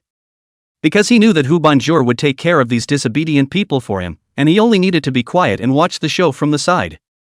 As expected, Hu Banjur saw the crowd clamoring again. Her pretty face became more and more gloomy. She slowly walked to the front of the line, reached out her hand to point at Hu Jackal, and drank in a cold voice, "You, out of the line. Chapter 14 Make an example of me and stomp my feet." In the middle of the group, Hu Jackal's sinister face instantly froze. He didn't expect Hu Banruo to suddenly point the finger at him. After all, he and Hu Banruo were both members of the Hu family, although they were not close, but if he counted, he still had to call Hu Banruo a little ant. Moreover, before he came to the 3rd Legion, Luo Tianhao had passed the word to him, telling him that Hu Banruo would also help to deal with Luo Xiu together. But now, what does this mean for Hu Bonanza? But soon, Hu Jackal reacted, while endless remorse rose in his heart. Hu Banruo was not only the instructor of their 3rd floor square, but also the chief instructor of this time, and just now Hu Banruo had also clearly said that he needed all the new recruits to obey orders, but he had repeatedly disobeyed Hu Banruo's orders, and kept pointing out Luo Xiu's information in the crowd, instigating the crowd, which was undoubtedly a provocation to Hu Banruo. He's breaking a major military taboo by being pushy. Hu Bono will definitely make an example of him. Thinking about all this, cold sweat instantly dampened Hu Jackal's entire body, and he hurriedly came out of the line with a pale face, standing alongside Luo Xiu, straightening his body and saluting, "Present." Hu Banruo narrowed her eyes at Hu Jackal and said coldly, "Report your name and basic information." Luo Xiu sniffed and perked up his ears with interest. Hu Jackal's body stood up, even more nervous, and hurriedly replied back in a loud voice, Hu Jackal. Blood value 0.82, spirit value 0.52, innate attribute Earth, physical potential grade D, spirit potential grade E, no talent. Hearing this, Luo Xiu immediately lost interest. Even he, who had his cultivation resources withheld for 6 years, was inferior to him. Wasn't this a pure and innocent rookie? That's all, and you dare to follow Luo Tianhao to secretly count on him? Hu Banruo, on the other hand, wasn't the least bit surprised, and after Hu Jackal finished speaking, she sneered, not only are you inferior to Luo Xiu in terms of qi and blood value and spirit value, but you're also inferior to Luo Xiu in terms of physical and spiritual potential, and you don't even have the talent to do it. You're not better than Luo Xiu in every aspect, so what qualifications do you have to sneer in the crowd? When these words came out, Hu Jackal's face immediately turned red. To be criticized in front of so many people, and to compare him to Luo Xiu, who he had just eaten and yawned, and to say that he couldn't compare, it was worse than killing him. He said that Luo Xiu didn't deserve to be the captain, that his awakened talent was useless, and that his potential and qi and blood values weren't high. Then wouldn't he, who was inferior to Luo Xiu in every way, be even worse than a waste? Although he knew before that he was inferior to Luo Xiu, now that he was being pointed out in public, it still gave him a feeling of shame and indignation. And the recruits in the team who were half a catty or worse than Hu Jackal also instantly felt their faces burning, and all of them lowered their heads somewhat ashamedly. As for the remaining ones whose flesh potential and qi and blood values were stronger than Luo Xiu's, they still held their heads high with defiance in their gazes. Hu Bangrua didn't care about them for the time being, but just reached out and pointed to the ground, saying to Hu Jackal, get down, push-ups at the ready. Hu Jackal didn't dare to disobey the order, and hurriedly got down on the ground and propped up his arms, while at the same time letting out a sigh of relief in his heart. After all, it's just doing push-ups, not a serious punishment. As a martial artist, although his qi and blood value was only 0.82, it was still in existence far beyond that of an ordinary person. For every 0.1 qi and blood, it is 30 kilograms of punching power. With his 0.82 chakra value, he could punch out 246 kilograms of power in a single punch. You know, on Earth, the average person a punch in 150 kilograms, Bruce Lee a punch is only 157 kilograms, and the boxing champion Tyson a punch 244 kilograms, has been considered the limit of human beings. And Hu Jackal was merely a martial artist who had yet to enter the grade. With his strength, doing push-ups, he could casually do hundreds of them without taking a breath. Hu Bangrua was indeed still toward him, and although he had made him lose face in front of the crowd, the punishment was as light as a feather.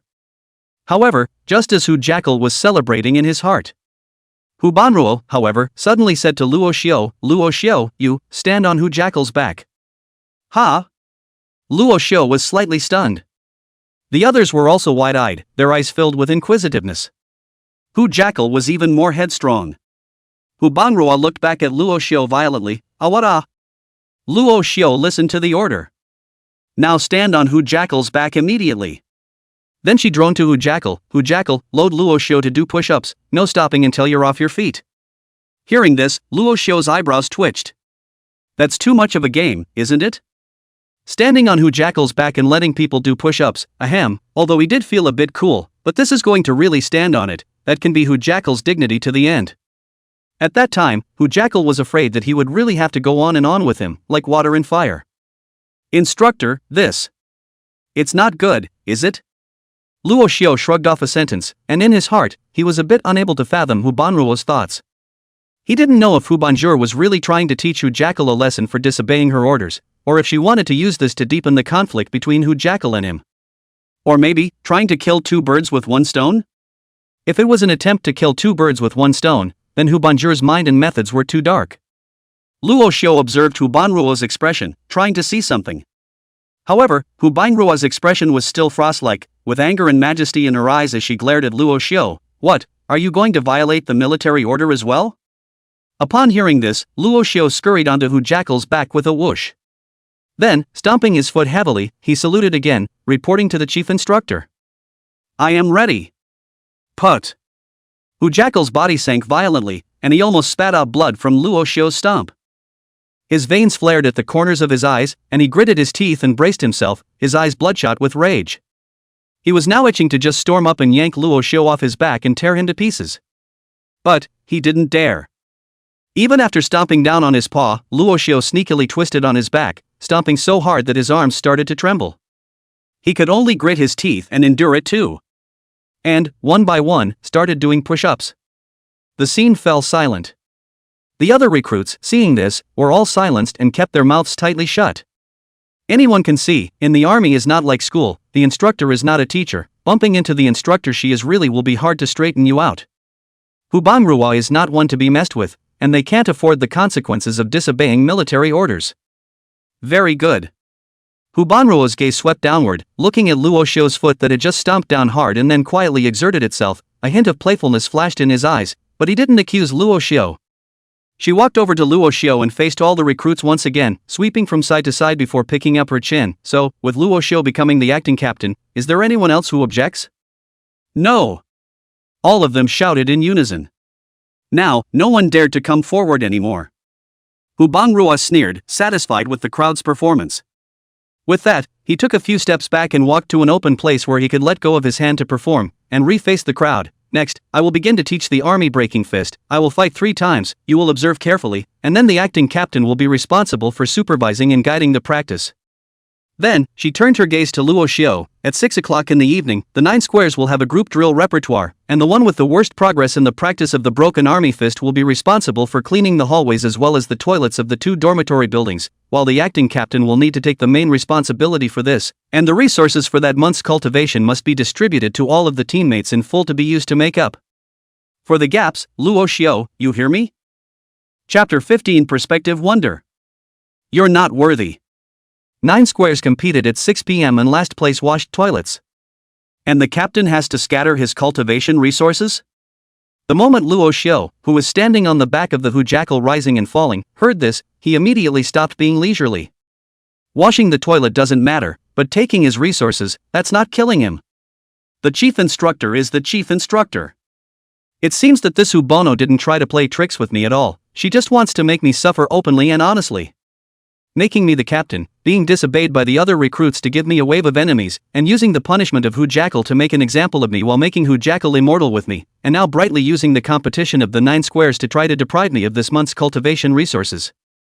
If I hadn't overheard Hu Mei Li and Hujackal and the rest of them 2 nights ago, I really wouldn't have thought in those terms.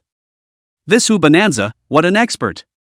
Luo Xiu's mind instantly flashed through 1,000 thoughts. Seeing Hubanruo's eyebrows raised, he hurriedly straightened up, stomped his feet in salute, and shouted, I hear you, instructor. This stomping caused the Hujackal at his feet to show his teeth and tremble again. Great! Hubangrua narrowed his eyes, nodded, and turned back. Down there, all look closely. As her words fell, her entire body instantly stood straight. A sharp aura like a spear and sword erupted from her body with a boom. Vaguely, the crowd seemed to hear the sound of thousands of soldiers and horses impacting.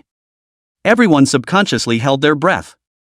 Even Luo Xiu was no exception, his fists unconsciously clenched as he stared dead at Hubangrua's not so fit but explosive body. At the same time, in Luo Xiu's sea of consciousness, the small bronze temple suddenly shifted slightly, and Luo Xiu couldn't help but turn on his spiritual talent perspective. In the next moment, Hu Bonanza moved. The first style, pointing troops in the sand. Words fell, Hubanrua whole person instantly like thunder, body constantly wandering change, before and after the left and right, orientation transfer, every to a direction as the boom boom boom several punches fell, like a general about to go on a war, in the sandfield beat the drums to order troops, solemn and majestic.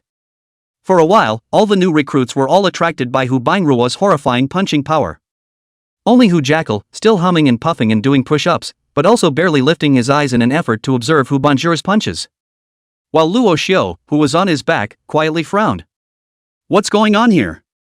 At this time in Luo Xiu's eyes, under the talent of perspective, Hubanru in his eyes, steamy blood, all exudes a light red shimmer, but the most puzzling thing for Luo Xiu is that, as Hubanrua's moves change, there is a light golden thread in her body that flickers, but the lightness and darkness of these light golden threads seem to complement Hubanrua's moves, and there is a sense of integration. It was as if, only with the flickering of these fine threads, Hubanrua's moves had a soul. These fine lines dominate the operation and variation of the stance. Could it be that this is the meridian running route of the army breaking fist? Perspective has this kind of use? This is too counterintuitive. While Luo Xiu was excited in his heart, Hubanruo had already finished the first style, but she didn't stop punching and kicking and directly articulated the next style. Second stance, the war drums roar. Hubanruo once again gave a dainty shout, her voice exploding like spring thunder. Immediately after that, her two fists swung rapidly, faster and faster and faster, just like beating a drum, and every time she blasted out, there was a muffled sound just like a military drum. Boom boom boom boom. Boom boom boom boom. The frequency of Hu Bangruo's swing seemed to merge with the heartbeats of the crowd, and under the swing, everyone present felt as if their hearts were moving with the punch.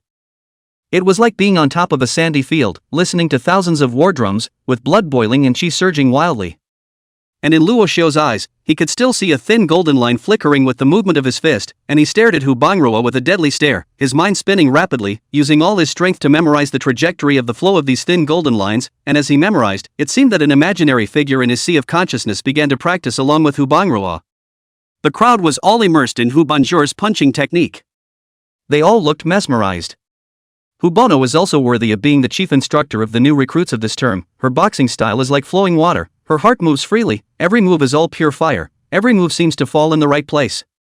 The third style, the strongest man on the march. The fourth style, soldier speed. Fifth stance, black clouds. Sixth style, one ride. Seventh style, thunder strike. Eighth stance, great breaking of strong enemies. Ninth style, sweeping the 1,000 armies.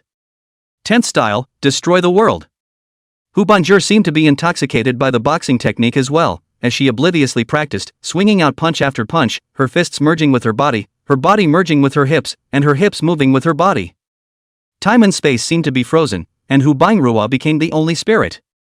Luo Xiu hungrily observed Hu Bangruo's every stillness and movement, and the virtual shadow in his sea of consciousness continued to move in a body like thunder along with Hu Bangruo's movements. A thin golden line flowed continuously within the shadow. As the silhouette's movements became more and more fluid, the understanding of the broken army fist in Luo Xiu's mind became clearer and clearer, as if someone was practicing instead of him to increase his proficiency. There was no telling how long it had been before Hu Bono finally stopped her body. She had already practiced the army breaking fist 3 times and began to slowly regulate her breathing. The crowd was all immersed in the shock of what they had just seen, and did not return to their senses for a long time. The only sound in the air was the sound of Hu Jackal doing push-ups and grunting. The virtual shadow in Luo Xiu's sea of consciousness still didn't stop, practicing the army breaking fist over and over again. A few moments later, Hu Banjuo finished regulating his breathing, and all the recruits also came back to their senses. Hu Bangruo faced the crowd and said aloud, "Alright, the breaking army fist is like this, not too difficult but most practical for you guys right now. Familiarize yourselves with it as soon as possible, and don't forget about tonight's drill rendezvous." Then he turned his head to look at Luo Xiu again. "Luo Xiu, you arrange for them to start drilling, I have to leave for a bit beforehand." After saying that, he didn't wait for Luo Xiu to reply and hurriedly left.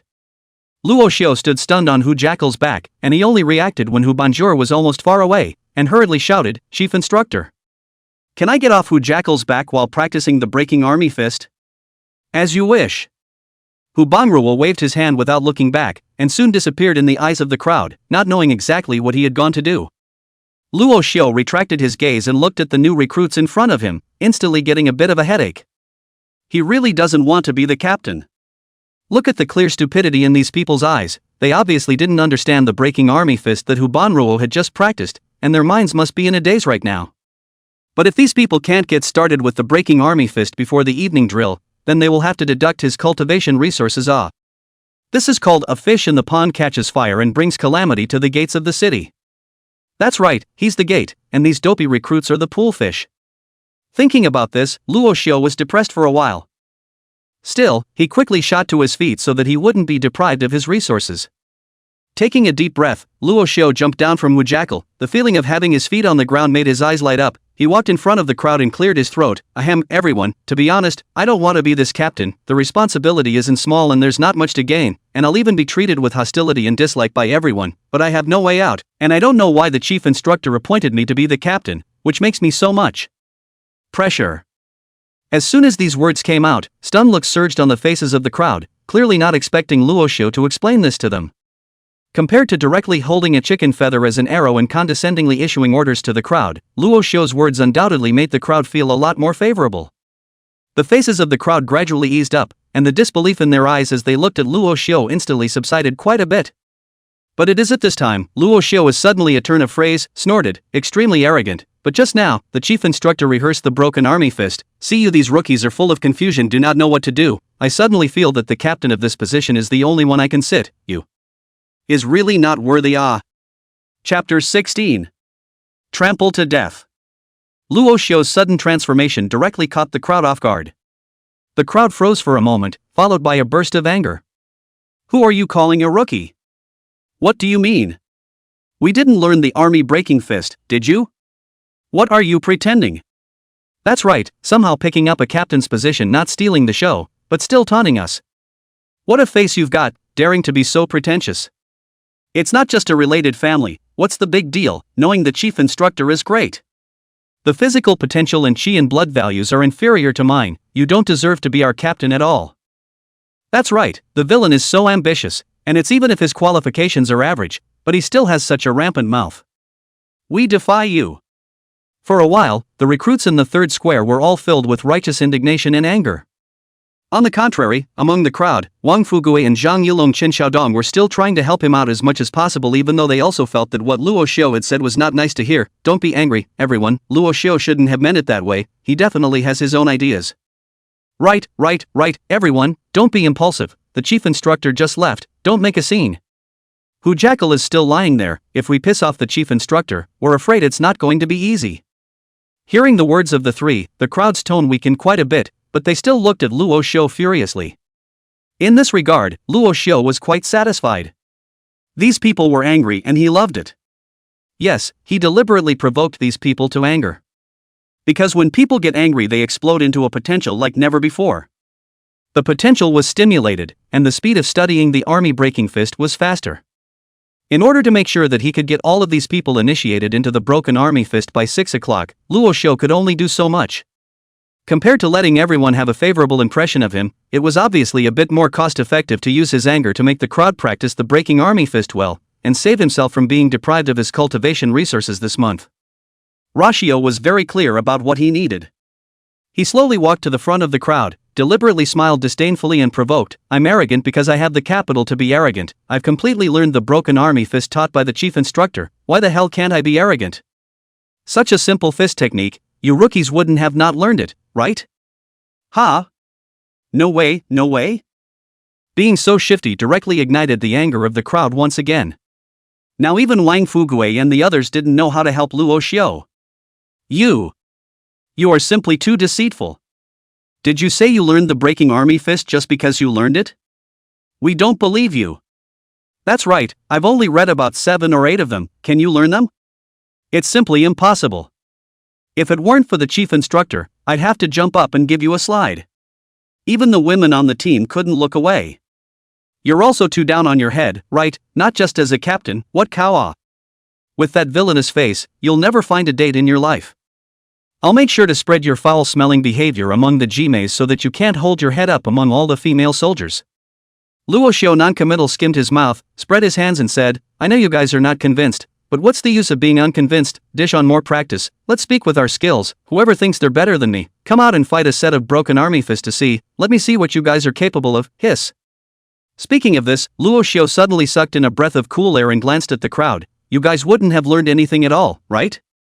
Or don't dare to come out and make a fool of yourselves? That questioning tone directly triggered all the recruits in the third square. The anger on the faces of the crowd was almost like a volcano on the verge of erupting.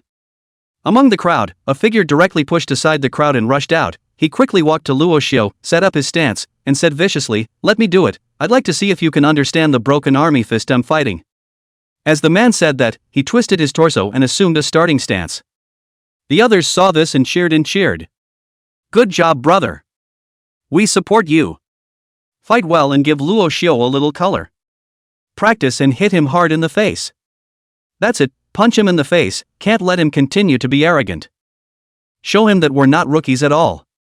Hearing the words of the crowd, Luo Xiu still had that disdainful look on his face, but he smiled as his gaze fell on this new recruit who stood out. Isn't this Zhou Yunfei, the fourth person who was in the same dormitory as Hu Jackal and discussed with Zhang Yulong Qin Xiaodong how to screw him over? Can't wait to jump in so soon? This city can't work. Since Hu Jackal had already been stepped on by him, he didn't mind stepping on another one. Luo Xiu walked to Zhou Yunfei's side and snorted, "Yo, young man, you're quite brave, so many people on your head, do you know what it means to hit the head of the bird with a gun?" Zhou Yunfei's eyes were sinister, but the words that came out were righteous. "Luo Xiu, you've gone too far, even though I, Zhou Yunfei, have only learned half of the army breaking fist, I can't stand to see you pointing your finger at all of the recruits in our third square, you don't have the qualifications." Then he changed his tone. "Didn't you say that you have learned everything? Then let's make a bet. I will start practicing the breaking army fist. As the captain, you should have the ability to point out my deficiencies. I don't ask you to make my breaking army fist more powerful, at least you should have the ability to make my breaking army fist not to be practiced incorrectly. If you can do that, I will admit that you have the ability to be our captain. If you can't do that, you don't just have to voluntarily resign from your position as captain to the chief instructor, you also have to kneel down and apologize to us. How about it, do you dare?" After saying this, Zhou Yunfei was instantly smug. He looked at Luo Xiu sorrowfully, obviously very satisfied with his performance just now. Hu Jackal, who was lying on the ground doing push-ups, also showed a hint of approval on his face that was a little red from the exertion. As for the recruits, they were even more excited. But there were some who felt that the punishment was a bit severe, so they frowned slightly. Wang Fugue was the first one to come out and solve the problem for Luo Xiu. From now on, we are all brothers in arms, why do we have to make it so stiff? Brother, you calm down, don't make it difficult for Luo Xiu, let's work together to train the broken army fist well." With that, he reached out and grabbed towards Zhou Yunfei's arm, wanting to pull Zhou Yunfei back into the group. Nevertheless, Zhou Yunfei threw his arm, directly throwing Wang Fugue away, sneered and looked at Luo Xiu. "Luo Xiu, do you dare? If you're a man, say something." The crowd's gazes landed on Luo Xiu's face, and the atmosphere was suddenly tense with swords. Wang Fugue wanted to come up again to dissuade him, but he saw Luo Xiu waving his hand at him and laughing. "Of course I dare, but don't you think your punishment is a bit light? I have to apologize to you for resigning as captain if I can't see it, and you recognize my ability if I can see it? It's like you didn't give anything, right? Let's do it this way, I won't bully you, if I can see your deficiencies and help you correct them, just as you said, you kneel down and submit to me. In the future, if I tell you to go east, you're not allowed to go west, if I tell you to go north, you're not allowed to go south, and you can properly serve as one of my dogs, how's that? Do you dare?" Luo Xiu wasn't at all prepared to resolve the conflict with Zhou Yunfei and live in peace. He only wanted to use this opportunity to stomp Zhou Yunfei to death, so that if Zhou Yunfei tried to deal with him in the future, his hands would be tied and his power would be greatly reduced. Would have saved him a lot of trouble. Zhou Yunfei obviously didn't expect Luo Xiu to turn around and turn him around, and after slightly froze for a moment, he knew that he was riding a tiger at this time, and then he could only harden his head and gritted his teeth. "Good. It's settled, I promise you." With that, he stepped back. Watch this, breaking army fist, first stance, pointing soldiers in the sand. Chapter 17 Failure. Failure. Failure. Zhou Yunfei bellowed, directly pulling back his stance, his fists moving with his body. He summoned all his strength, his body's chi and blood soared wildly, and according to his memories, he began to execute the army breaking fist. The body surged wildly, the feet ran, and the fist was swung out like a fierce tiger descending a mountain. Boom boom boom. As was the case when Professor Hu Bonjour, every time Zhou Yunfei landed a punch, the air seemed to be pierced through with an audible explosion. Such a momentum, straight to see the surrounding crowd eyes colorful. Good. Good. Yes. Beautiful. That's a cool move in the sand. Godly at the very least 30% of the chief instructor's level. Not bad, too competitive. I'm afraid this time Luo Xiu is going to have bad luck. I can't imagine that this brother is so powerful. Amidst the cheers, some of the female soldiers had already brought a hint of admiration into their gazes towards Zhou Yunfei. Apparently, Zhou Yunfei's series of performances had won them over. Only, when the crowd gloated and looked at Luo Xiu, wanting to see an expression of panic or despair on his face, they realized that apart from a hint of shock on Luo Xiu's face, more of it was actually excitement. That's right, it's exciting. Luo Xiu's gaze toward Zhou Yunfei was like seeing a warm beauty in the kitchen with no clothes and only an apron on, and his breath caught slightly. It wasn't that Rasha had any strange fetishes. Rather, at this moment, in Luo Xiu's perspective eyes, the same as when he watched Hu Banruo practicing boxing at that time, he could clearly see that when Zhou Yunfei was practicing boxing, there was also a thin golden line constantly flickering within his body. It was just that these golden threads were much thinner and more chaotic than the ones in Hu Banruo's body, and the trajectories often changed under the same moves. Under careful observation, Luo Xiu sort of understood that Zhou Yunfei practiced boxing, it was completely only its form without its god, and sometimes even the form was not there. When there was form without God, the trajectory of the thin golden threads in his body would be deflected. When he was formless and godless, the thin golden threads inside him wouldn't flicker at all. Whoever gives the master another word that perspective is useless. It's ing open. Luo Xiu exclaimed furiously in his heart. Originally, he thought that perspective was just able to play a huge role in detection, but at this moment, he realized that the biggest role of this perspective was actually in martial arts cultivation. Thinking of the imaginary shadow in his sea of consciousness that was still practicing the breaking army fist to help him increase his proficiency, and then thinking of the flickering golden thin line, Luo Xiu's heart surged. With the ability to see through, he would not only be able to anticipate the enemy and see through crises in the future, but in his martial arts cultivation, he would also be able to make great strides in a single day. At the very least, in terms of martial arts cultivation, he was too much better than others. Luo Xiu licked his lips, his throat slightly dry. And at this time, Zhou Yunfei had already finished the first style of the breaking army fist. He shifted his stance and directly yelled second style, war drums sounding together. With that, he was ready to change his fist shape and perform the second style. It's just that Luo Xiu suddenly snapped. After determining the special ability of perspective, Luo Xiu wasn't going to continue waiting. He waved his hand and said directly, all right, stop practicing, I can't help but laugh out loud if I keep practicing. At this level you have the nerve to clamor in front of me? What did you say? Zhou Yunfei stopped and let out a roar. The other recruits cried out in indignation. What do you mean, don't people practice quite well? Stuff and nonsense. It's obviously nonsense. Don't beep if you don't understand. People practicing tiger, you say people are not practicing well, are their eyes not working well? Eyes don't want can donate to the needy. That's right, it's not like they're afraid of losing soon and are purposely looking for a fight. For the words of the crowd, Luo Xiu didn't care. There were simply too many people who didn't understand his inner workings. People were always so shallow in this world. Interesting souls are something you need to spend deep time with to be cognizant of. Taking a deep breath, Luo Xiu walked over to Zhou Yunfei and shook his head disdainfully before pointing at his left arm. Left boo punches too far up, fail. Another finger to his right arm, right swinging sweeping punch exhales too sharply, fail. Then with a single finger to his arms, forward stabbing combo hold your breath and lean back, fail. Then the tone of voice does not stop, a point to his legs, the speed of speech is getting faster and faster, straddle front kick back foot did not follow, failure. The left front stomp doesn't change air, failure. The angle of the dragon's tail swing is too narrow, failure of failures. In the end, Luo Xiu pointed a finger at Zhou Yunfei's nose. From start to finish, your first style of this broken army fist sandfield pointing is a ridiculous street dance show. It's completely bull. The fist of failure. Boom. Zhou Yunfei looked as if he had been shocked by the lion's roar, his face paled and his body staggered, unable to resist thumping back a few steps, and he almost sat on the ground in an unsteady manner. Luo Xiu's aura skyrocketed to the extreme, just like a black cloud pressing down on a city, pressuring Zhou Yunfei to not dare to look directly at him, his breathing stagnant. The others were also intimidated by Luo Xiu's aura, and they were all dumbstruck as if they were struck by lightning. The air was instantly still.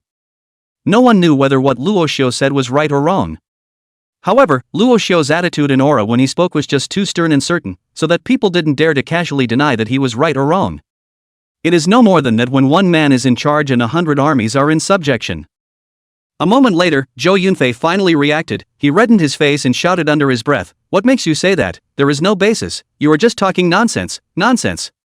What breathing, leaning up and down, delayed early, all are just your words, without any evidence, without any reason. I don't recognize it, I'm not convinced." When he said that, the crowd also came back to their senses, but they were no longer egged on by Zhou Yunfei. Luo Xiu just said it like he had a nose for it. It doesn't seem like he's talking nonsense. Yeah, at least I didn't see anything just now. Maybe people really know what they're talking about. But it's also possible that he's talking nonsense. How can you verify this stuff? Indeed, but it's easy to verify. Wouldn't it be easier to have the dude follow Rashu's instructions and practice again? Yes, practice again as Luo Xiu said. Practice again. The crowd got excited and asked Zhou Yunfei to listen to Luo Xiu's and play the first style of sandfield pointing again just now. Zhou Yunfei's face changed continuously, wanting to retort but looking at the crowd's enthusiasm as appearance, he finally gritted his teeth and said stiffly, "Good. I'll follow what you said and practice again. I'll practice while you talk, I'd like to see if I'm failing everywhere as you said." With that, Zhou Yunfei took up his stance once more and began to execute the first stance of the army breaking fist. Sandlot point. Zhou Yunfei clenched his fist and struck out, his fist shadows overlapping. Shoulders to the right, exhale, and jab forward. Luo Xiu shouted expressionlessly. When Zhou Yunfei heard this, his body moved, and the fist he originally swung out hardened, lifting his shoulders forward as per Luo Xiu's instructions. Boom! When the fist light arrived, the air instantly looked like it had been blown through, and the power was terrifying to the extreme. When the surrounding crowd saw this, they all sucked in a breath of cool air. Then subconsciously, he looked toward the flat-faced Luo Xiu. Even Zhou Yunfei was so stunned by the power of the punch that he forgot to continue. But in the next moment, Luo Xiu's voice came again. What are you waiting for? Retreat and punch, slow down your breathing, left swing hook on. Zhou Yunfei, under the intention to follow Luo Xiu's instructions, body continuous rotation, fist continuous swing, each swing, are like a veteran general, back to the sand, the fist falls is like pointing down an aim, fist momentum is constantly superimposed. Right step forward, cross elbow forward. Exhale right stomp, pull back and inhale. Turn and swing and change your orientation. Punch, punch, swing the arm, lift the waist, lift the knee, step back, move left, inhale, change the breath, walk the horse, black tiger pulls out the heart. As Luo Xiu's sentence fell, Zhou Yunfei's fist was like a landslide, and every time he swung it was a thunderous explosion, and the crowd stared blankly at the Zhou Yunfei who was very different from the previous one, and set off shocking waves in their hearts. A few moments later, under Luo Xiu's guidance, Zhou Yunfei finally finished the first style of the army breaking fist, and the whole person was like a battlefield killing god, his body's chi and blood surged to the extreme, and just standing there made the crowd feel a sense of sharpness. Luo Xiu turned to face the crowd, his gaze like a sword, his voice like a bronze bell. Speak, who else is not convinced? Chapter 18 Kneeling. Silence. Anyone could see that under Luo Xiu's instruction, Zhou Yunfei's breaking army fist's first style was stronger by a completely different level. It was obvious that Luo Xiu really had something. He really wasn't bragging or being arrogant before, he had really learned the breaking army fist and had most likely integrated it. Otherwise, it was simply impossible to make someone's breaking army fist soar with just a little bit of instruction. The crowd's eyes blazed up. No matter how much Luo Xiu had taunted them before, the facts were in front of them at this moment. Luo Xiu had the ability to instruct them in the broken army fist. And it would allow them to utilize their breaking fist with greater power.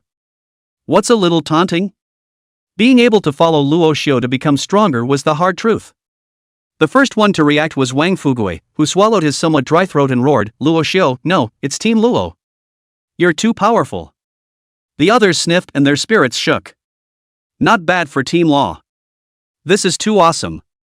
Yes, no wonder the chief instructor chose him as the captain. It turns out that the chief instructor had already seen through everything. I told you, the chief instructor is the genius of the 3rd Legion. How could he pick just anyone to be our captain? So it turns out that Team Luo is so powerful. Just now I said, people Luo team must have superiority in order to be chosen as the captain. You guys don't listen, you have to doubt Luo team. I see you guys, you were just jealous. That's right, that's what I think too. The human Luo team didn't say anything before, so it's obvious that they have a broad mind and don't want to bother with you guys at all. But you guys have been aggressive time and time again, so now it's good, you've kicked the iron plate. Aya, aren't we all being led astray by Hu Jackal and Zhou Yunfei? It's all their fault. At first Hu Jackal was deliberately being shady back there, and then Zhou Yunfei came out to take the lead. I think they just can't see that Team Luo is doing well, and they're purposely going against him. That's right, they are simply petty and jealous that Team Luo can be favored by the chief instructor. For a time, the crowd was furious, and all of them began to accuse Hu Jackal and Zhou Yunfei of being wrong. Crying that he had been taken in by the two men and misunderstood Rasho. Hu Jackal, who was still doing push-ups, and Zhou Yunfei, who was digesting Luo Xiu's instruction on the army breaking fist, were so depressed that they almost vomited blood when they heard the crowd's words. Hu Jackal was so angry that he couldn't bring up a breath, his arm detached straight away, and he plopped down on the ground with a plop. Zhou Yunfei's face was also flushed red, itching to burrow into the middle of the ground. It was at this time, amongst the team, I don't know who it was that suddenly said, hey? Didn't they just say that if Team Luo was able to instruct Zhou Yunfei in the army breaking fist, he would kneel down and apologize, submitting to Team Luo? Why isn't Zhou Yunfei squeaking?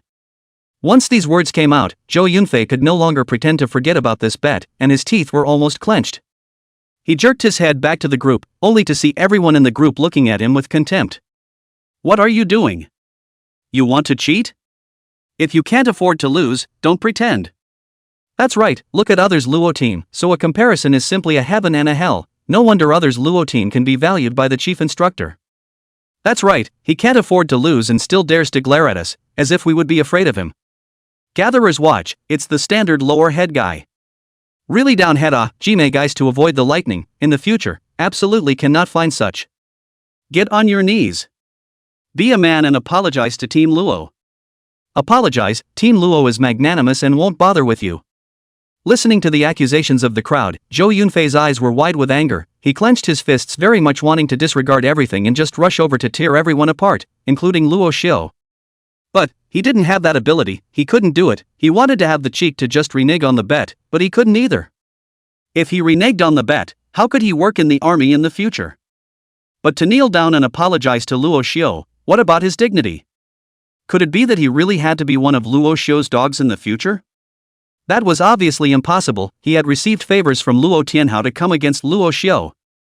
Just as Zhou Yunfei was torn in a million directions, Hu Jackal, who was lying on the ground, sighed and said softly, "Kneel down, there will be a long time to come." Hearing this, Zhou Yunfei's body shook as he clenched his fists, gritted his teeth, and took a few deep breaths before facing Luo Xiu. Luo Xiu swept his face up and down expressionlessly and said with interest, "What, have you thought about it?" The corners of Zhou Yunfei's eyes twitched viciously for a few moments, wanting to immediately storm out and whack Luo Xiu's punchy, handsome face, but he held back. Taking a few deep breaths once again, he walked over to Luo Xiu and said in a deep voice, "Willing to bet?" With that, he directly bent both knees and flung himself down in front of Luo Xiu before exclaiming, "I'm sorry, Team Luo, I was wrong." Luo Xiu quietly looked at Zhou Yunfei, seeing his body trembling slightly from shame and anger, seeing the blood gradually surging in his eyes, and seeing the nails of his clenched fists sinking into his flesh. Luo Xiu skimmed his lips and waved his hand. "All right, return to the team, don't come out and venture out again, especially don't pretend to be a big head in front of me. If there's a next time, it's time for you to get the hell out of the barracks." Zhou Yunfei's forehead veins jumped once again as he gritted his teeth and said, "Got it." When he had finished, he rose and sulked his way back to the group, sinking into silence. After collecting one, Luo Xiu looked at the sprawled out Hu Jackal again. "Get up, don't play dead, go back to the team and start practicing your fists along with it, don't slow down our third square formation." The corners of Hu Jackal's mouth twitched viciously, gritting his teeth as he climbed up from the ground, but he didn't say anything and went straight back to the team to stand with Zhou Yunfei, lowering his head to keep himself as low as possible. Seeing that the big picture was settled, Luo Xiu then turned to face the crowd. At this time, the questioning and disbelief on the faces of all the new recruits had long since disappeared, and was replaced by a full blaze of enthusiasm. "Team Luo, you say what to do, the brothers listen to you." "Yes, yes, yes, you say it, Team Luo, and the sisters listen to you." Luo Xiu nodded with satisfaction and waved his hand. "Come on, set up a formation for me and start practicing." As the words fell, the crowd had already dispersed, emptying the space for their respective activities and standing neatly in front of Luo Xiu. "Good, the first stance of the breaking army fist, Sandfield pointing." Luo Xiu swept his gaze toward the crowd and directly issued a command. "Drink!"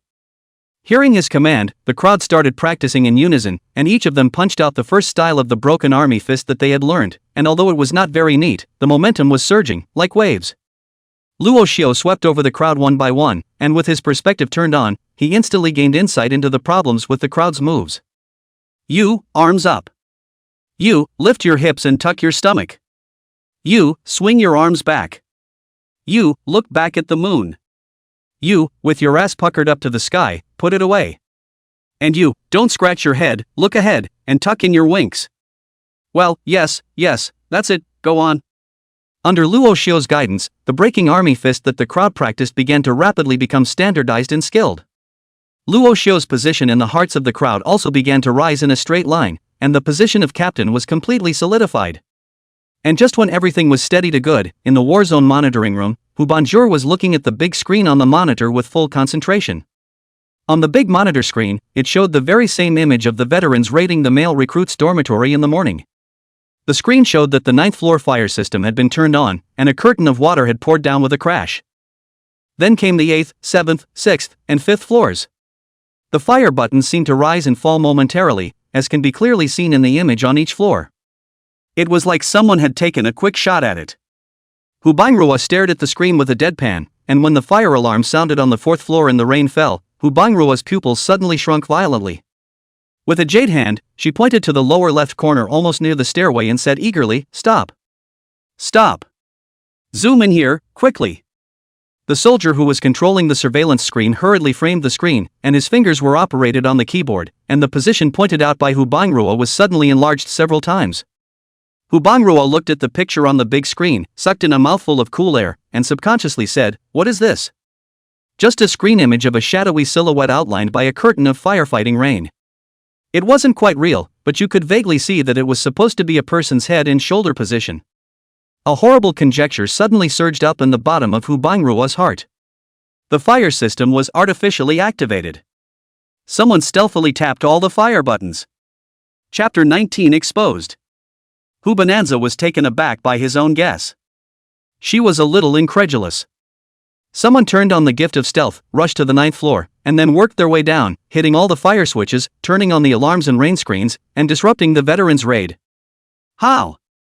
All the recruits will have woken up by the time the alarm goes off throughout the dorm building. Wouldn't that stealthy return to the dormitory mean their roommates would see their bare asses? Or, just not go back to the dorm at all? Hu Bangrua speculated on the situation step by step, and seemed to have some disbelief that someone could accomplish such a thing. But immediately afterward, she suddenly froze for a moment. For this class of recruits, isn't Luo Xiu the only one with a stealth talent? Luo Xiu. Hu Bangrua repeated, signaling the soldier operating the surveillance to restore the image, then said, "Look at the 3rd floor, from after the alarm went off." The soldier operating the surveillance sniffed and hurriedly switched the big screen to the 3rd floor screen.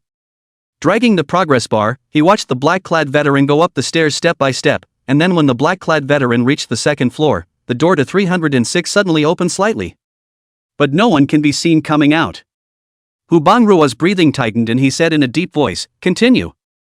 The screen started dragging again, the alarm sounded on the 9th floor, the rain curtain fell, then one layer after another. When all the alarms on all the floors had finished sounding, the firefighting rain curtain filled the whole building, the veterans were full of confusion, the new recruits started rushing out of their dormitories one after another, and the door to the bathroom on the 3rd floor was slightly open for a moment. After a few more moments, the door to dormitory 306 was opened again. Wang Fugui and Zhang Yulong Chen Xiaodong came out of the inside in a fury and stood with the veterans at the door, but after waiting for half a day, they didn't see Luo Xiu appear. Hu Bangrua's eyes immediately lit up. She pointed at the screen and said eagerly, "Go on." The soldier operating the surveillance continued to drag the screen, and when Feng Baijiao led the crowd down from the upper floors, Luo Xiu's figure finally appeared. He probed his way out of the 3rd floor bathroom and blended into the crowd with a grimace. Just seeing this, Hu Banrua's pupils shrunk violently again. Why is he wearing clothes? Shouldn't stealth only work when you're not wearing clothes? How did he come out with his clothes on when he clearly just turned on stealth, then pushed all the fire buttons and then just snuck into the bathroom? Did he put his clothes in the bathroom a long time ago? Before the veterans came, or last night? Hu Banrua's brows knitted deeply, always feeling that it was unlikely. How could Luo Xiu, a new recruit, have predicted that the veterans would raid this morning? Go on, rewind time. Keep rewinding back to the beginning of yesterday morning. Hu Bonanza pointed at the big screen to issue the command once again. She wanted to see if Luo Xiu was really so predictable that he hid his clothes in the bathroom early. The screen rewinds all the way back. Hu Banrua watches Luo Xiu enter the dormitory building for the first time, then finds dormitory 306 and enters the dormitory. After a while, Wang Fugui and Zhang Yulong Chen Xiaodong come out of the dormitory. Luo Xiu doesn't show up. Continuing to drag the progress bar, he waited until noon, and Luo Xiu didn't come out. In the afternoon, Luo Xiu still didn't come out, and until the evening, the door of the dormitory suddenly moved slightly, but he still didn't see Luo Xiu's figure. After another moment, the door of the dormitory moved slightly to close again, and then it wasn't long before Wang Fugui returned, and Luo Xiu still didn't appear. Hu Bangrua's eyes became more and more gloomy. After a while, Zhang Yulong and Chen Xiaodong also returned to the dormitory. All through the night, and into the next day, when the veterans started invading the new recruits' dormitories, Luo Xiu didn't even come out. He didn't even go to the bathroom to hide his clothes.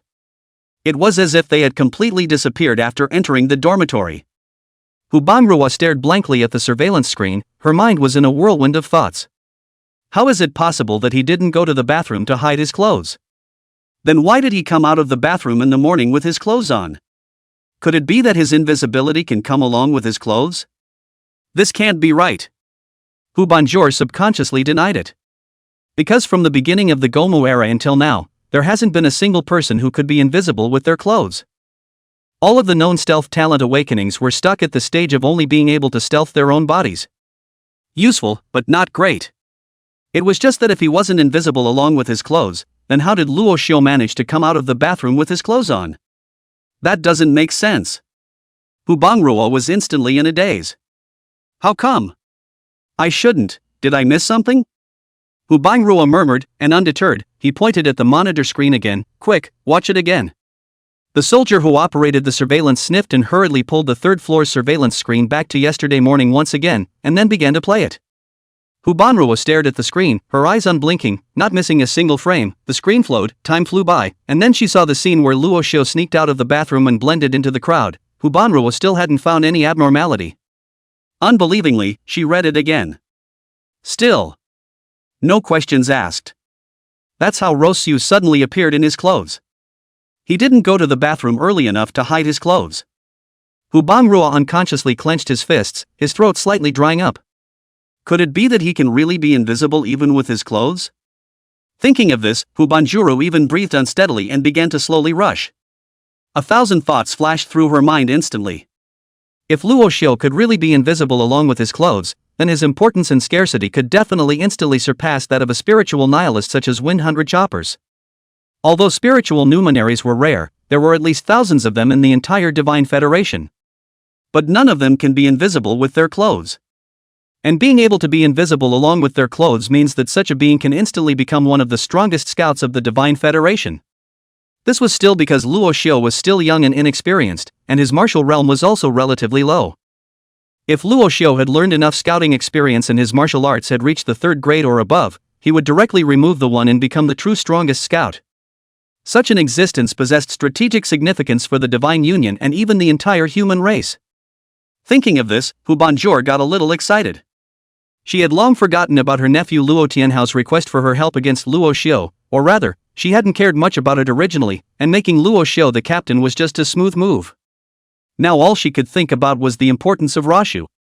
No, I have to tell the Legionnaire about this. She took a few deep breaths and tried to calm down a bit before taking out her cell phone and dialing the Legionnaire's line. Do do do.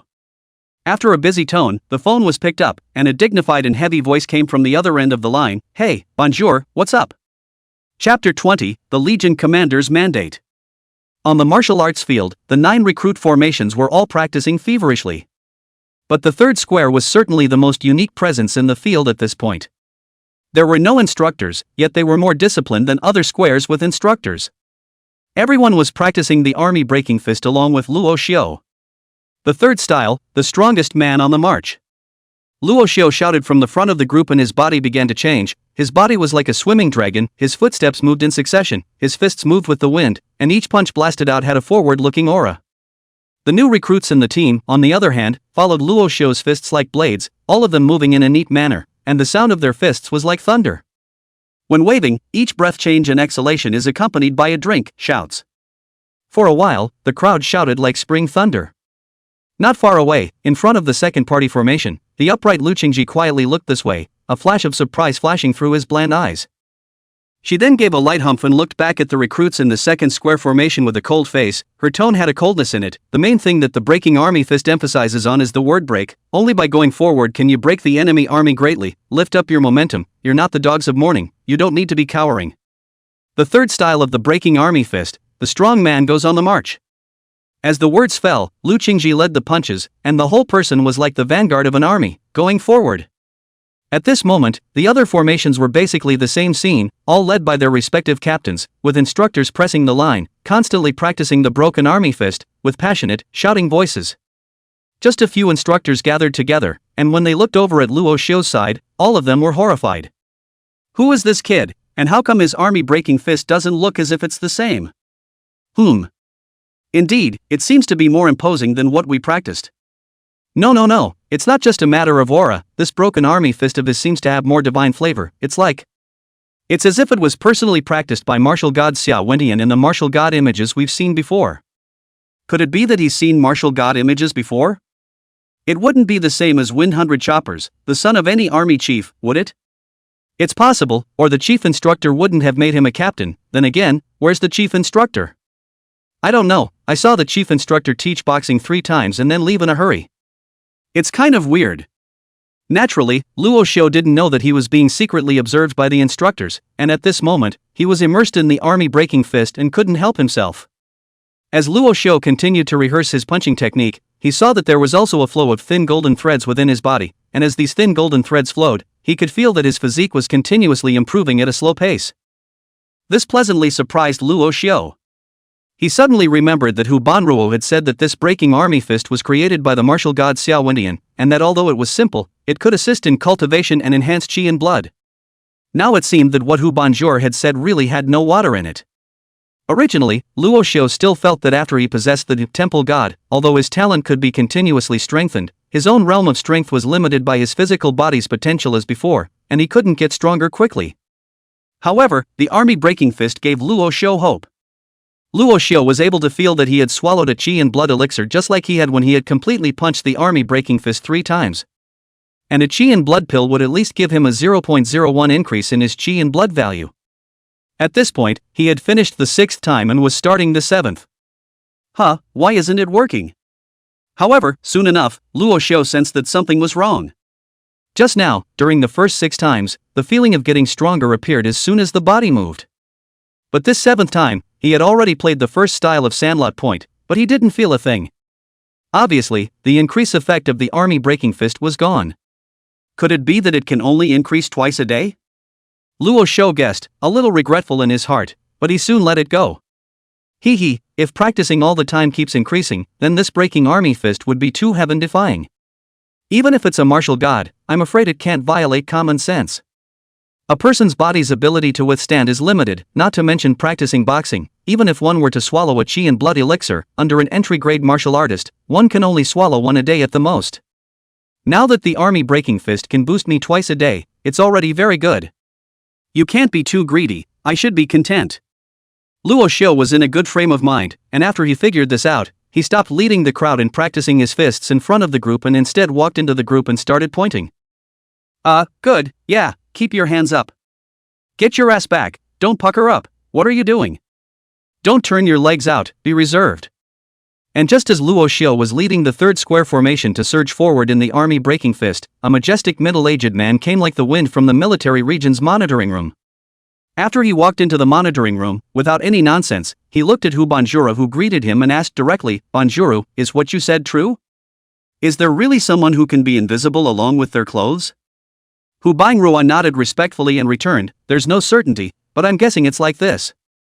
Then, he led the middle-aged man to the large surveillance screen and signaled the soldier operating it to pull up all the images about Luo Xiu and the 3rd floor of the recruit dormitory. Legionnaire, look. This new recruit is called Luo Xiu, with a physical talent of stealth and a mental talent of perspective. After entering the dormitory yesterday, he never left the house. But in the evening, their dormitory automatically opened a little and then closed quickly without anyone else, and then again a little while later. And at about 4:50 this morning, when, as is tradition, the veterans raided the new recruits, the door to their dormitory once again opened a little automatically then closed. After a while, starting from the 9th floor, the fire system was turned on layer by layer, and all the veterans were drenched by the fire rain screen, and the sneak attack plan was a complete failure. In the midst of the chaos, Luo Xiu sneaked out of the 3rd floor bathroom, blended into the crowd, and was wearing clothes. However, judging from the surveillance, from the time he entered the boys' dormitory, he hasn't gone out of the door, and hasn't gone to the bathroom to hide his clothes at all, so I'm judging that his gift of invisibility is likely to be able to be invisible along with his clothes.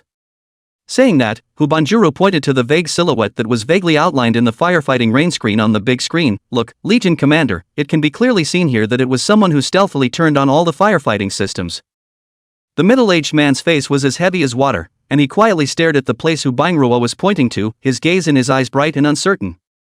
A moment later, he said in a deep voice, for the time being, don't look for him to confront him face to face, observe in secret first. Aren't you going to organize that male and female soldier dormitory confrontation? Start tonight, in a moment, you'll put the Qi and Blood Dan into the male and female dormitories. The middle-aged man pondered for a few seconds, then added, try to let him get a little more resources, let him experience the benefits of being in the army, make sure to tie him up in our 3rd Army Corps, absolutely cannot let him be scooped up by the various big family consortiums out there, or let him be snatched up by the other corps. The 369th Secret Realm is about to open up, and with him in it, our 3rd Army Corps will be invincible. Chapter 21, 369 Secret Realm, Crimson Church. Secret Realm 369 is opening? Hubono was visibly startled when she heard the middle-aged man's words. Obviously, the news came as a huge shock to her. The middle-aged man nodded, his voice sinking. That's right, the Secret Realm number 369, which possesses the chaotic transformation fruit and countless secret treasures, will soon be opened once again, and this time it will be opened. The conditions for entry will be even more demanding. Only martial artists of the second grade and below will be allowed to enter, and their bone age will need to be under 30 years old. Below second grade? Crazy, the 369th Secret Realm is so dangerous that a martial artist below the second grade can't even survive if they go in. Hubanjor exclaimed, somewhat unable to understand the rules of this secret realm opening. The middle-aged man sighed and said, alas, there's nothing that can be done. The last time the 369th Secret Realm was opened, the sacrificial summoning was turned on by the fanatics of the Crimson Church, and the entire secret realm was contaminated to the point of being so polluted that it's likely that this time will be the last time it's opened. Upon hearing this, Hubangrua directly frowned. The last time? Is it already this serious? That bunch of scum from the Crimson Church is really disgusting. The middle-aged man waved his hand. Let's not talk about this. Anyway, this time's opening of Secret Realm 369 is very important. If our third legion possesses someone who can be completely invisible, we will definitely be able to dominate the secret realm. No matter if it's other legions, schools, or consortiums, all of them will become our underdogs. Even if the people from the Crimson Church sneak in again, we will still be able to deal with it with ease. Speaking of this, the middle-aged man's face surged with a sense of vigor, as if he had already imagined the sight of Luo Xiu sweeping through all the secret treasures after he entered the number 369 secret realm with the people of the Third Legion. After all, people who can enter the secret realm, the strength gap is not big, then the detection and hidden. And total stealth, both in terms of concealment and detection, is superior. Only those who have the gift of clairvoyance can be slightly compared. This shows the importance of Luo Xiu. Hubanruo nodded and pondered for a moment, and as if he thought of something, he asked again, then, Legion Commander, do we need to apply for a talent potion for Luo Xiu? If he has a talent potion, his talent is likely to mutate again. First help him apply, but don't give it to him directly. Don't all recruits have a chance to enter the Martial God Trial Tower once every week? When that time comes, you will find me for permission and observe his performance throughout. If he excels, you will award him the talent potion as a reward. The middle-aged man thought about it and gave a decision. Hubangruo's eyes lit up after hearing this. That's good, only things that are earned through hard work will be cherished. The Legion Chief is really old-fashioned. The middle-aged man laughed. Of course the old ginger is old and spicy. It's not as clear-cut as you youngsters, right? How's his fleshly potential? Hubanjor returned, physical potential grade C, spiritual potential grade D. The middle-aged man frowned slightly, pondered for a few seconds, and said, the potential is ordinary, but there is no harm. There is news coming from the Research Institute side. A potion that can increase the potential of the physical body has been developed. Although it is still in the experimental stage, it is said to be effective, and it can raise a person's potential of the physical body to a level at one time. However, the production is even less than the talent potion. If this kid can make a few merits, I will apply for him. Alright then, I'll go back first. I have to discuss with a few old guys in the Legion to see how to cultivate this kid in the future. If he grows up, it's going to be something. After saying that, the middle-aged man walked towards the outside with a dragon's stride. Take care, Legionnaire. Hubanruo watched the middle-aged man leave, turned to look at the large surveillance screen, looked at Luo Xiu, who was blending into the crowd from the third-floor bathroom in the picture, squinted his eyes, and a trace of reminiscence flashed through his eyes. Luo Xiu, the son of the military legend Luo Jiangwo, the two of you are really worthy of being a father and son, and you both like to hide yourselves from the world. It seems that my hypocritical nephew is afraid to be disappointed this time. Thinking of her nephew Luo Tianhao's previous call to beg her to help deal with Luo Xiu, Hubanruo couldn't help but have a gimlet smile flash across her face. She had always looked down on this kind of shady villain, who would only hide in the back and play tricks, and couldn't get on the stage at all. She had previously had to promise Luo Tianhao that Luo Xiu would be the captain of the third-party formation because she didn't want to turn against her sister, Humeli, but now it seemed to be just the right amount of crookedness. Given Rashu's importance, the squad leader was merely the starting point. As the army chief had said, she still had to find a chance to make Luo Xiu a chief captain, or even a higher position later on. And her nephew Luo Tianhao, who had S-class flesh potential, was afraid that the gap between him and Luo Xiu would grow farther and farther. Unless... Humeli, you calculate half a day, don't end up not getting the martial soul remnant molts as well, and still being loathed by Luo Jianjun, and then your son is still no match for that woman's son, then you'll really be disgracing the Hu family. Letting out a sigh of emotion, Hubangrua shook his head and thought no more about it. She looked at the time, it was past 5 in the afternoon. It wasn't long until the 6 o'clock drill rendezvous for the 9 recruit squad's broken fist drills. It's time to go see how these newbie boys are practicing. With that, she was ready to leave the surveillance room. Just as she had just walked to the door, she suddenly remembered that she had directly let Luo Xiu lead the third party to practice boxing by himself because she was too busy coming over to check the surveillance, and now she was afraid that it was already a mess. Hu Banruo was instantly chagrined. Bad, the army chief is asking me to give him as many cultivation resources as possible. If he gets the last place with the third square formation tonight, all the cultivation resources for this month will be deducted. This can't be done, I have to hurry up and go and take a look. Hu Banruo rushed out of the monitoring room in a flurry of wind, his feet speeding up. The whole person was like a stray arrow. 3 minutes later, she finally made it to the drill hall. She walked to the front of the third-party formation with a stuffy head. Before the person arrived, her voice had already come. Luo Xiu, how are you practicing? Is there a lot of things you don't understand? You can. Just halfway through her words, Hu Banjur suddenly stared blankly. Only to see that the recruits in the third square formation weren't as chaotic as she thought they would be, but instead, they were arranged in a neat line, practicing the breaking army fist under Luo Xiu's call in a tidy manner. At this time, the crowd had already practiced the 9th style of the army breaking fist, sweeping thousands of troops, and all of them were like an undefeated division that had just won a few battles, exuding an aura of iron and bloodshed, as if they had just come out from a mountain of corpses and bloodshed and were preparing to follow up on their victory. Even Hu Banruo felt a sense of suffocation under the outburst of his fist. That feeling of terror of facing an invincible army instantly surged into her heart. Shocking. There are no words for it.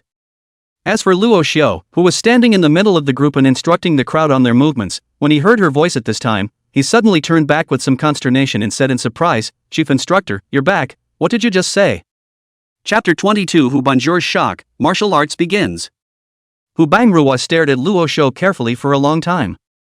It was finally established that the surprise on his face wasn't feigned, and that he really wasn't faking it.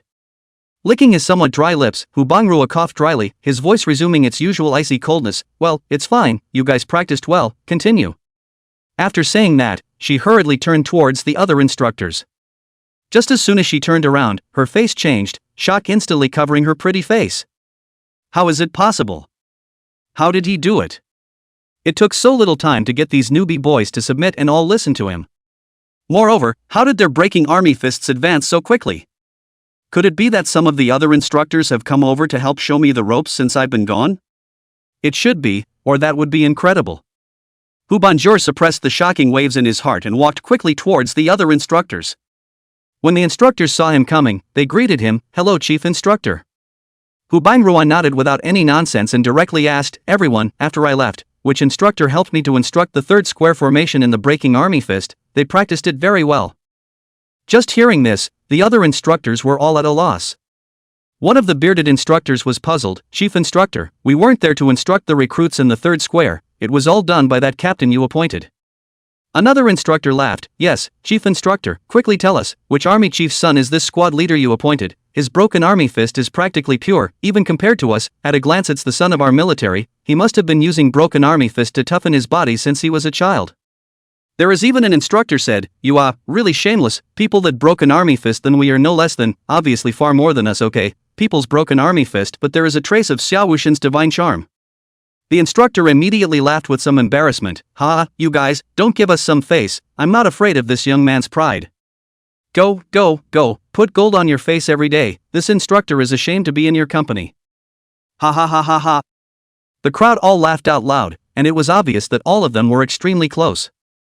Just hearing their words, Hu Banruo only felt her mind go blank and began to rotate heaven and earth. There was no one to point out the third square.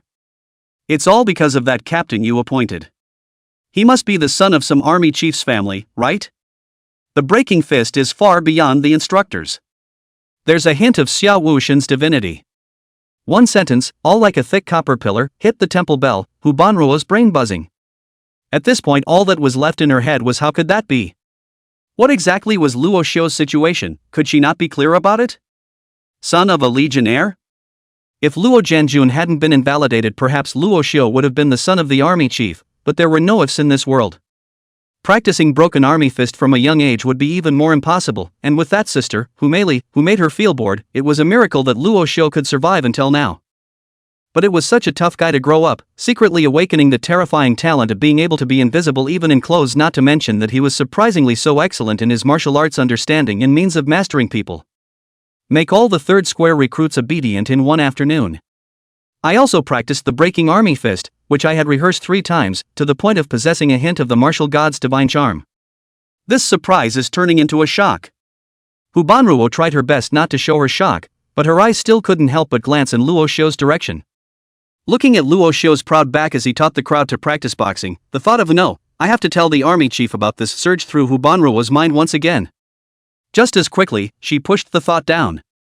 Right now, the Legion chief must be studying how to cultivate Luo Xiu with those old guys in the Legion, and she couldn't casually interrupt. Besides, she can't make a fuss about everything. She's a talented female soldier in the 3rd Army. Now it's even the leader of the 3rd Legion. She needs to be calmed. Hu Banruo breathed gently a few times to make sure she calmed down before looking at the other 8 instructors. Alright, it's getting late, basically we can start the drills, let the new recruits cubs get ready, it will officially start once 6 o'clock arrives. Roger that. Seeing Hu Banjor get serious, the 8 instructors looked solemn and quickly stood up to salute. Each then left to return to the square they were leading. It didn't take long for all the squares to assemble. Hu Banjur walked to the front of all the new recruits' squares, scanned left and right, and said in a cold voice, after a day of practicing, "I believe that you all already have a certain understanding of the breaking army fist. Then, now is the time to test your results." With that, she took the 8 instructors with her and leaped to the viewing podium behind her. Condescending, Hu Banruo lightly lifted his chin and said, "Alright, once again, the last place in this drill will be responsible for cleaning the hallways and bathrooms of the new recruits' dormitory during this week. And, the captain leading the team will distribute the cultivation resources to his teammates this month to make up for the gap. On top of that, I will pay out of my own pocket to reward the group that wins the final victory with all free canteen consumption tonight and tomorrow." At these words, a loud cheer erupted from the new recruits' square. The reward wasn't exactly generous, but it was out of Hu Banruo's own pocket, so it was pretty good. Hu Banjor nodded and reached down to press his hand, and the crowd immediately quieted down. Now, the 9 recruit squares, the broken army fist drill, officially begins. With that, she reached out and pointed to the first square out. As the words fell, the captain of the first square formation let out a loud shout, "First square formation, all of you, step out." This sound was like the sound of heaven, directly exploding in the martial arts arena. The crowd was a little surprised. Looking around, he realized that the captain of the first square was a small fat man who looked extremely solid. As his words fell, the entire first square instantly shouted in unison, first, I'm the first square, always strive for the first." With that, the first square came to the viewing podium. Formation. The little fat captain shouted again, his voice still loud and clear. All the recruits in the first square immediately spread out in place and arranged themselves into neat arrays wide enough to let go of their hands. Seeing this scene, the eyes of the instructors lit up. Not bad, this discipline already has a few veterans in it. Yeah, it's just slightly flustered when it spreads out, I think it's nerves. Hey, bearded man, good training, tell me, what's so special about this little fatty? Hearing the words of the crowd, the bearded one among the instructors hemmed and hawed. This little fatty is called White Tuan Tuan, ranked flesh potential, flesh talent, voice like a bell, born to be a captain's material. Kind of funny, no wonder the voice is so loud. It's just a bit of an odd name. Haha, not bad indeed, let your boy find a treasure. All the instructors were a bit envious when they heard that, and the bearded instructor was even more proud. With the White Tuan Tuan in place, my first square formation can always do what it is told to do, and it's much easier to train, so this time, you guys just get ready to lose. With that said, the first square below was ready. White Tuan Tuan stood at the front of the group, and once again his voice boomed, breaking army fist, first style, pointing soldiers in the sand. As his words fell, all of the recruits in the first square formation all began to execute the breaking army fist. From above, the action is really neat and tidy, tigerish, and quite a sight to behold. All the instructors kept nodding their heads in praise, and the bearded instructor was even happier. 20 minutes later, the first square maneuver was completed. The white regiment shouted, "First square, close ranks." The voice instantly spread throughout the martial arts field, and all the recruits in the first square immediately assembled and resumed their original ranks. On the observation podium, Hu Banjur's face remained unchanged, and then he reached out and raised the scoring card that had long been prepared on the stage, which showed Discipline, 38 points. Broken army fist technique, 32 points. Total, 70 points. The other instructors also picked up their prepared scoreboards, 75, 76, 78, 79, 74, 76, 77, and the bearded man's 86. Hu Banjur waved his hand to signal the first square to stand down, then said, "Second square, Lu Qingci prepare." Chapter 23, Final Score. In front of the second party formation, Lu Qingci, who had an upright posture and a cold temperament, heard Hu Banruo's command, and his entire body was instantly like a long sword out of its sheath. Her beautiful eyes lifted slightly as a slight dragon's roar resounded from within her. The second square. In the sound of a petulant cry, Lu Qingci's right arm slowly raised, and the recruits behind her began to slowly awaken as if they were the ultimate weapons that had been sealed for 100 years. Step out. As Lu Qingci's words fell, all the recruits in the entire second square shook violently. Wow! With a neat footstep, all the second square recruits straightened up in unison and then began to advance. Brush. Brush. Brush.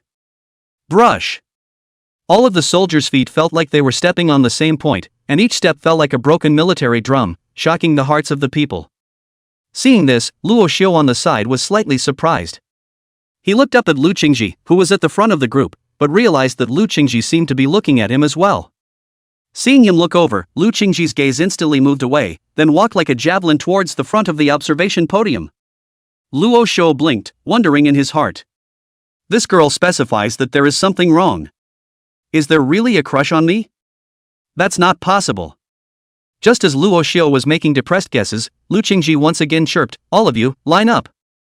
With a crash, the recruits in the second square instantly dispersed, more quickly and neatly than the soldiers in the first square. The bearded instructor on the viewing podium was instantly unsettled. Alas, this is not bullying, Lu family, this little girl, dang, martial soul awakened, SS class flesh potential, to the army to come together, what the fun. When the other instructors heard this, they burst out laughing. Ha ha ha, you're panicking now? Weren't you awesome just now? Where's your awesome energy? Hee hee hee, once this baby bump of the Lu family appears, I'm afraid there's no need for a competition back there. Both land and white. Among the instructors, a black-faced man showed a rare smug smile at this moment. Don't be envious, guys, Qingzue is from my second square, he's going to bring glory to my face.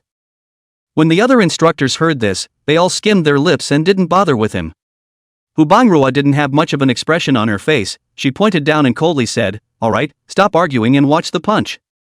The crowd was silenced. At this time, Lu Qingci had already set up a formation with his team. She stood at the front of the group, her beautiful eyes like frost, her voice like the winter sun, the first style of the broken army fist, pointing troops in the sand.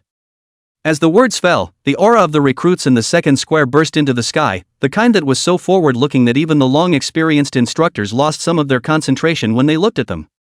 It was as if all the soldiers were ready to die, and there was only one word in their eyes, which was break.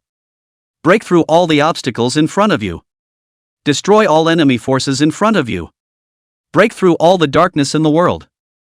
And Lu Qingci in front of the formation was like a spear that was sharp to the extreme to break the formation. Wherever it passed, it pierced through. As one style of breaking army fist struck down, the breaking momentum of the second square formation accumulated to the extreme, and the instructors on the viewing podium felt as if they were facing hundreds of man-thirsty ferocious beasts. The surging and raging intent was so shocking that it sent chills down their bodies. The bearded instructor rolled his somewhat dry throat and said with difficulty, "Is this breaking army fist poorly practiced? It always feels like these new recruits are going to break everything in front of them. This shouldn't be called breaking army fist, it should be called breaking destruction fist." The other instructors also wiped the fine sweat on their foreheads. It's a bit scary. How does this girl teach boxing? Practicing like this, the second square is afraid to become a killing machine. That black-faced instructor's face darkened. Humph. Isn't the army breaking fist meant to break everything? I see that this girl from the Lu family is practicing very well. At this time, Hu Banruo also nodded. Not bad, although Lu Qingci's understanding of the army breaking fist is a bit off. This aura is like a battle breaking lance, it is sharp and interesting. With that, she looked down and scribbled on the scoring board. Within moments, she held up her scoreboard and gave her score. Discipline, 45 points. Broken army fist technique, 45 points. Total, 90 points. Seeing this, the other instructors also raised their signs and flashed their scores. 93, 92, 98, 89, 90, 94, 91, 92. When the scores came out, there was an uproar. Apparently the score was so high that it was a bit desperate. And Lu Qingci seemed to have anticipated this, as she gently angled her chin, her gaze flicked in Luo Xiu's direction, her lips slightly moving before she commanded the recruits in the second square to return to the line. Luo Xiu looked at Lu Qingci from afar, as if he heard the words in his ears once again, "Go for it, don't let me down." Luo Xiu was slightly stunned. In the next moment, Hu Banruo could be heard shouting from the viewing podium, "Third square formation, Luo Xiu prepare."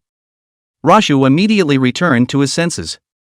His spirit was shaken, and when he thought that this drill was related to his cultivation resources for this month, he was like chicken blood, and his aura instantly skyrocketed. "The third square is at your service." Just as the words fell, the recruits in the third square all straightened up.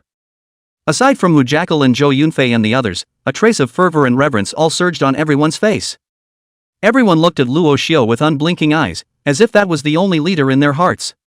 Sensing the gazes of the crowd, Luo Xiu took a deep breath and slightly raised his hand. "Step out." Brush. All the recruits in the third square formation were like arms extending out from Luo Xiu's body, driven like arms, moving without the slightest hesitation or pause. Even the two of them, Hu Jackal and Zhou Yunfei, seemed to have completely integrated into the collective at this moment, following everyone out of the square and walking to the viewing podium. No rousing slogans. Neither did it have a dragon's roar like Lu Qingci's heavy sky. The third square array is as quiet and mysterious as the waters of the abyss. On the viewing podium, Hu Banruo's eyes lit up slightly and said softly, "Luo Xiu, don't let me down."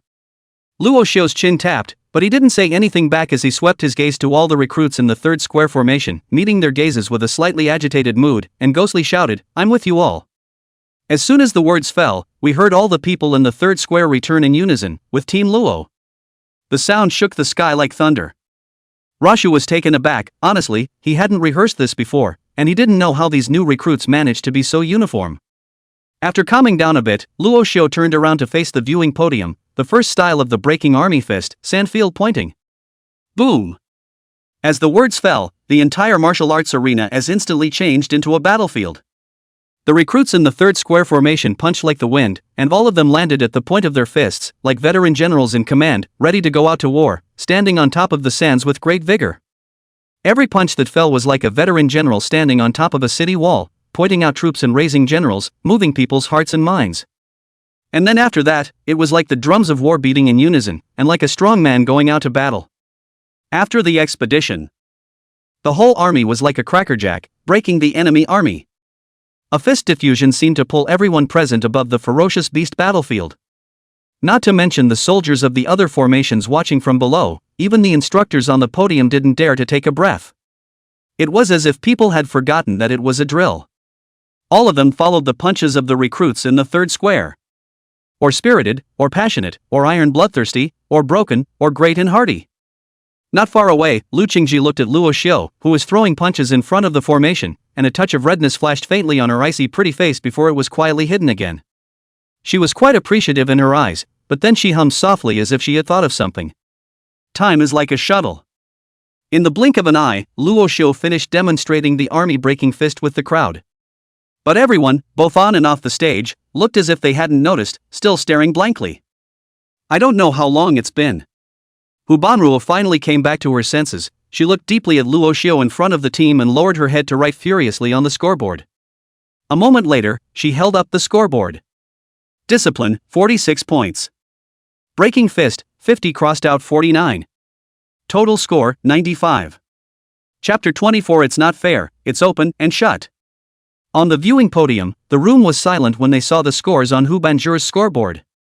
A few instructors glanced at each other, all each seeing the helplessness in the other's eyes, and then they too bowed their heads and scored. 99 cents, 98 cents, 100 cents, 98 cents, 98 cents, 97 cents, 99 cents, 98 cents. When all the instructors raised their scoreboards up, there was a gasp of surprise among the 9 squares. Just after the gasp of surprise, no one dismissed the score. It was really because Luo Xiu and the third square formation's performance just now was a bit too astonishing. The bearded instructor looked at the third square formation that had retreated back into the array and sighed, "Motherer, man for man, this kid is too strong, how the hell did he do that?" The black-faced instructor was also helpless and said, "It is indeed despairing. I originally thought that with Lu Qingci as the undercard under my command, I would definitely take first place in this competition with my eyes closed, but now I realize what it means to be outside of the crowd and outside of the sky." When we watched him before, we thought he was practicing well, but it turns out that he's also so good at leading soldiers. Not only does he make all the recruits of the third square formation drive like an arm, but he even practiced the breaking army fist so well. The other teams have just begun to break the army fist. The third square array of this break the army fist at least all have mastered the 3 degrees of fire. That Luo Xiu is even more pure fire, alas. What's the point of this? What's the point of comparing? Let's just admit defeat directly. The instructors were obviously a bit discouraged. They didn't want to give Luo Xiu a high score either, but his strength was there. It was impossible not to give him a high score. An eagle hook-nose instructor looked at Hu Banruo with a bitter smile on his face and said, "Chief instructor, you're open for business. Where did you find such a monster?" "Just asked, you haven't said it yet. This Luo Xiu in the end is the son of which army bigwig? Letting him out for the competition is purely abusing vegetables. It's not fair." All the other instructors' eyes lit up as they shouted. Yes, it's not fair. Luo Xiu grew up in the army and learned the broken army fist from a young age. The other talents only practiced for 1 day today. Yeah, it's not like the pros are challenging the amateurs. I think we should take Luo Xiu out of the equation before we compete. That's right, it really isn't fair for a military son like Luo Xiu to make an appearance.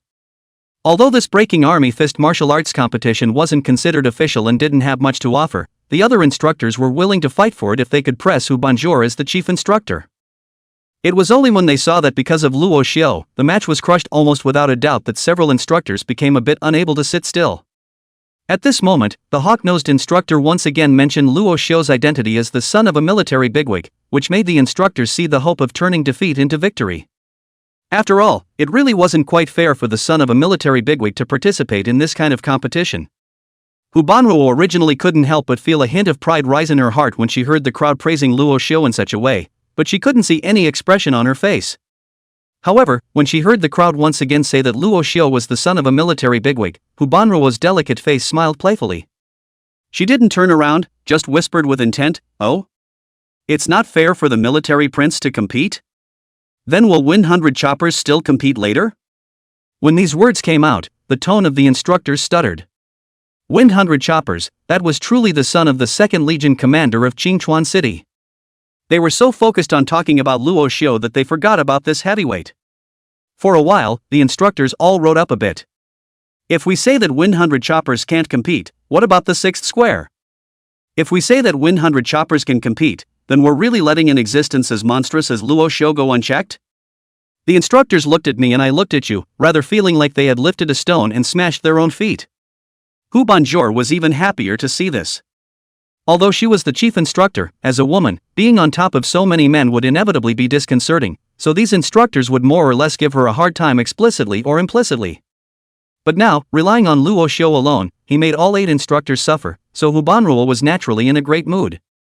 She glanced at Luo Xiu, who had already begun to close his eyes in front of the third square formation on the stage, and the corner of her mouth curved slightly. Luo Xiu, you are truly a blessing to me. Thank you this time, in the future, I will repay you.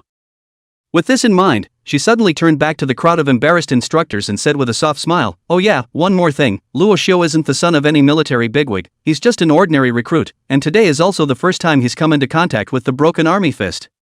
After saying that, she didn't care about the other instructors' dumbfounded looks, so she turned her head back and stopped speaking, leaving the other instructors behind her to keep sucking in cool breaths of shock and horror. How is this possible? Not the son of a military bigwig? No way, that's too scary. How is it possible for someone to be so talented in leading troops and learning martial arts? Monster, simply monster. Hearing the unbelievable exclamations of the instructors behind him, for some reason, Hu Banjor felt an inexplicable feeling of exhilaration. It was as if these people were complimenting her. She once again looked at Luo Xiu in front of the third square formation, the admiration in her eyes completely no longer hidden. If you guys knew that Luo Xiu could also be invisible even with his clothes, accomplishing complete invisibility, what kind of expression would you guys have? And while all the instructors were shocked, the 4th and 5th squares had already walked across the stage. These 2 squares performed mediocrely, and although the captains were all characters with certain skills and characteristics, the overall performance of the team and the rehearsal of the breaking army fist were just too far apart compared to Luo Xiu and the 3rd square to raise any interest. Hublet only gave it a rating of 81 and 83. Next, it was the turn of the 6th square formation led by 100 Choppers, the son of the 2nd Legion's Legion commander. Only 100 choppers was seen walking blandly at the front of the group while the 6th square recruits behind them followed closely, looking head-on as if all of them were on the same frequency. And in front of 100 choppers, a black long sword floated in midair, like a guiding spirit. Seeing this scene, in front of the third-party formation, Luo Xiu was filled with envy. Honestly, as a traveler, who hasn't thought about the legendary Imperial sword flight? But, in this high martial world, the only ones who could do so by flying with their swords were spiritual nihilists. However, his spiritual potential was only at rank D, one step away from the entry standard of a spiritual numinator, rank C. This made Luo Xiu very sorry. I also don't know if Temple God can be upgraded in the future. It would be great if it can strengthen its potential after upgrading, and if not, it would be fine if it can strengthen its blood value and spirit value.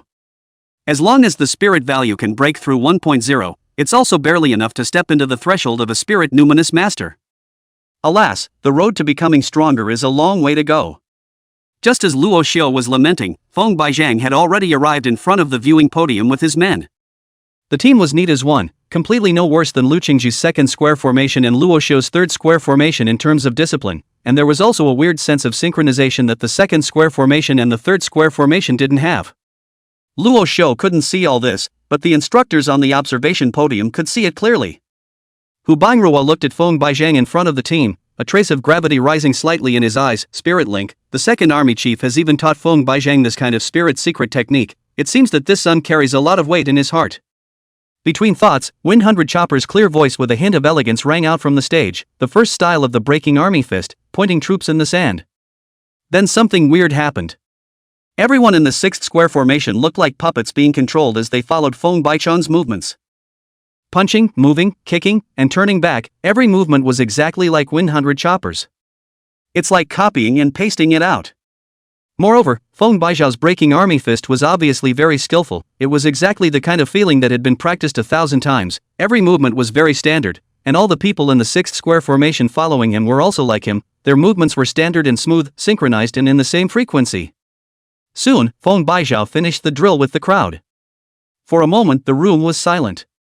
On the viewing podium, the various instructors all stared dumbfounded at the 100 Choppers and the 6th square below, and for a while, they were somewhat at a loss as to what to do. It's a no-brainer. 100 Choppers utilized the spiritual secret technique Spiritual Link to make all the recruits of the 6th square formation on the same frequency as him, so naturally, he did what the others did. How else is this going to be scored? After a few seconds of silence, all the instructors looked at Hu Bono, chief instructor. How should this be counted? Chapter 25, A Brown Man's Nightly Favor? At this point, even Hu Bangrua was feeling a bit tricky. Is this cheating or not? If not counting, the whole process from beginning to end was 100 Chopper controlling everyone in the 6th square formation, and the actions and maneuvers were all derivations of 100 Chopper's personal actions. But if we're counting, all of the others did participate in the maneuvers after all, and literally all of them had moves, and they were neatly organized. It's still really hard to do. Hu Bonanza sighed, contemplated for a moment, leaned over and began to write on the scoreboard. Discipline, 49. Broken Army Fist Technique, 46. Total score, 95. Compared to Luo Xiu and the 3rd square formation, 100 Choppers and the 6th square formation were indeed more disciplined. It could even be said to be ridiculously strong. After all, everyone was linked together with Feng Baizhao's spirit, manipulated by him, with one heart and one body. However, in terms of boxing, 100 Choppers was only skillful to the extreme, but in terms of divinity, it was much worse than Luo Xiu. That's why Hublet gave it this rating. The total score is the same as Rosso's 3rd square, but each has its own focus. Seeing this, the instructor of the 6th square burst out with a smile on his face. The chief instructor really does have a keen eye. This grading is quite fair. When the other instructors saw this, their faces all flashed with a thoughtful look before they lowered their heads and scored. 97, 98, 96, 95, 96, 97, 97, 97, and 100 points scored by the 6th square instructors themselves. On the viewing podium, when Feng Baizhang saw the ratings of all the instructors come out, a trace of regret flashed across his slightly pale face, but it remained cloudy.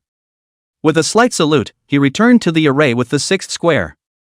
Just as he passed by the 3rd square formation, he slightly paused in front of Luo Xiu, smiled kindly, and said softly, "Your breaking army fist is very good. You can exchange ideas when you have time. My name is 100 Chopper. I live in dormitory 606, so you can come and find me at any time."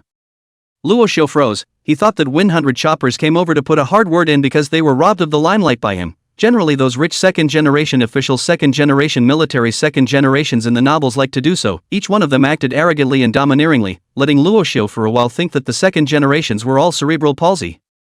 Now it seems as if that's not quite true. This 100 choppers, at least for now, looked quite amiable. As the saying goes, reach out and don't laugh. After Luo Xiu reacted, he directly replied, alright 100th brother, I'll come and find you to play. 100 chopper's face stiffened slightly as he said in a depressed manner, it's 100 chopper, not 100 chopper. Luo Xiu scratched his head, just kidding, it's all pretty much the same. With a skill like brother's and his jade-like appearance, sooner or later he'll be able to unlock the 100 Slayers achievement. When these words came out, Feng Baizhang then realized what Luo Xiu meant, and his pale face instantly turned red, even his neck became red. He looked at Luo Xiu and wanted to say something, but opened his mouth and still didn't say anything, and in the end, he even directly lowered his head and hurriedly returned to the 6th square formation. This made Luo Xiu a bit puzzled. 100 chopper is behaving like a little. You haven't even held a girl's hand, have you? A pure-hearted military brat? Could there be such a creature in the world?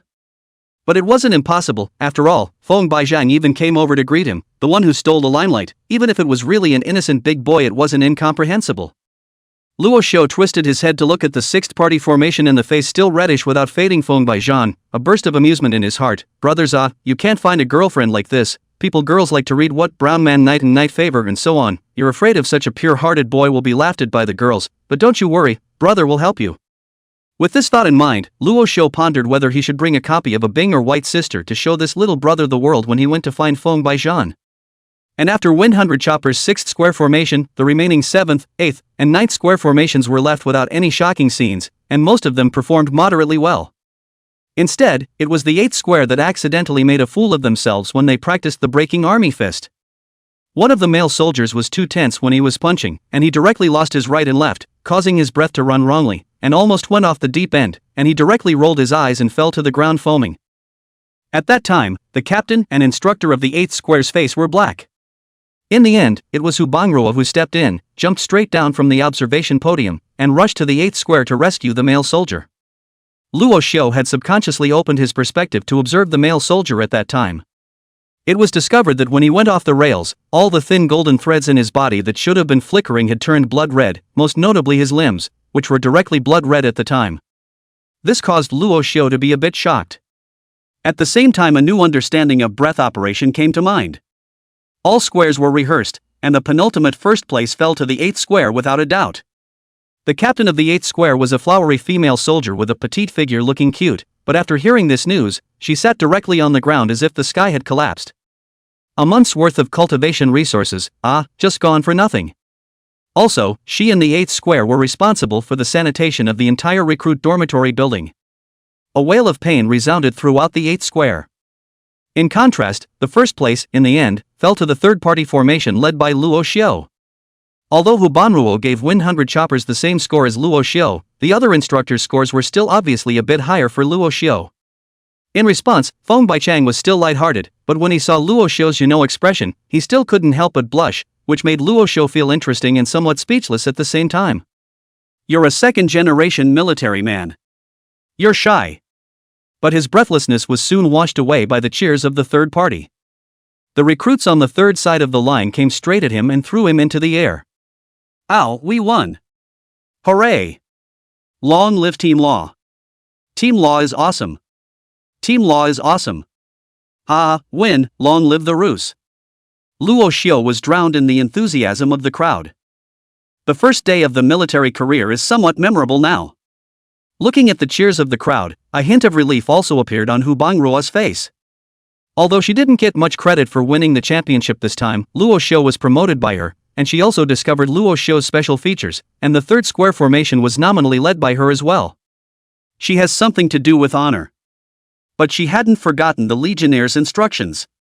When the crowd's enthusiasm had died down a bit, she cleared her throat and shouted, quiet now, newbie pups.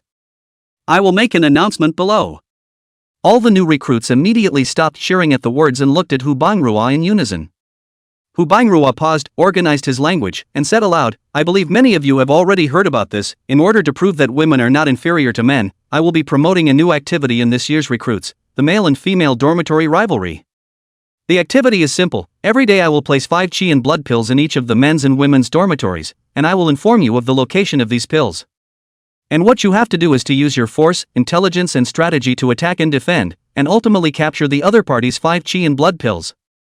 On top of that, the final distribution issue will be the biggest problem you will need to face. But the bottom line is that you must not violate the unity of the team and do something that displeases and disgusts everyone. Hearing Hu Bono's words, all the new recruits' eyes lit up. Don't you come to the military to get resources? This activity, but the extra resources given, do not want it for nothing. Seeing that the crowd's emotions were pulled up, Hu Bingruo shouted once again, I announce that the male and female soldier dormitory confrontation will begin today.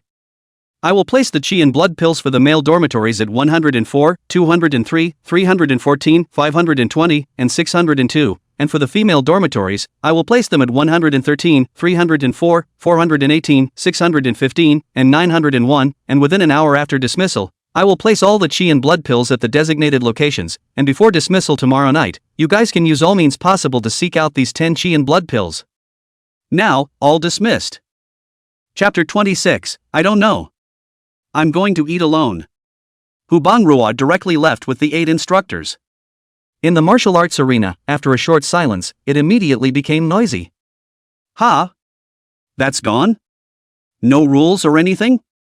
There's too much freedom, isn't there? So, what should we do now? The men's and women's dormitory match, does that mean that our current squares are useless and we just need to split into 2 teams of men and women? That's for sure, but the chief instructor didn't designate the captains of the men's and women's soldier camps, so who's really in charge, and how can they set it up? The 9 square brigades that had coalesced in one day were instantly turned into a scattered mess by the advent of the men's and women's dormitory matchups. All of them were a bit confused, and they all looked at each other, trying to find a backbone. Luo Xiu, on the other hand, didn't have this trouble at all. He waved his hand, brothers and sisters of the 3rd square, dry rice, after practicing all day, aren't you hungry? Don't forget, today's cafeteria consumption, all paid for by the chief instructor, I'm going to go and kill her hard, if you're going to go, hurry up and keep up. With that, Luo Xiu left the dumbfounded crowd behind and headed straight in the direction of the cafeteria. The first one to react was Wang Fuguwei. He heatedly laughed and pulled Zhang Yilong and Chen Xiaodong beside him. Go. People are iron and food is steel. The sky is the biggest and the stomach is the biggest. Let's follow Luo Xiu to eat first, and we'll talk about other things later. With that, the 3 of them chased towards Luo Xiu. Seeing this, the other people from the third-party formation hesitated for a moment before they all followed suit. Even the female soldiers of the 3rd square followed along. Lu Qingci looked at Luo Xiu's distant back and unconsciously skimmed his mouth, as if he was dissatisfied with Luo Xiu's behavior like this.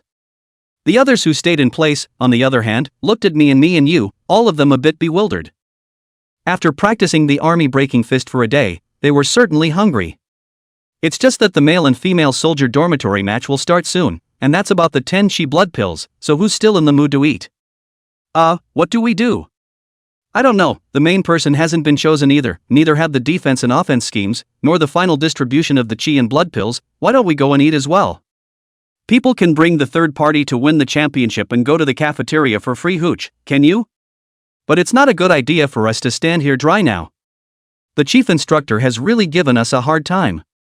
At this time, among the female soldiers, a sister suddenly said, why don't we vote first? Let's vote for the one in charge first. On the female soldier side, I'll vote for Lu Qingci Lu team. The crowd's eyes lit up at these words. Other first not to mention, at least the main thing to have first, the dragon without a head that is a scattered sand, so, this dragon head must first set down. When someone took the lead, someone responded, and the crowd immediately began to shout.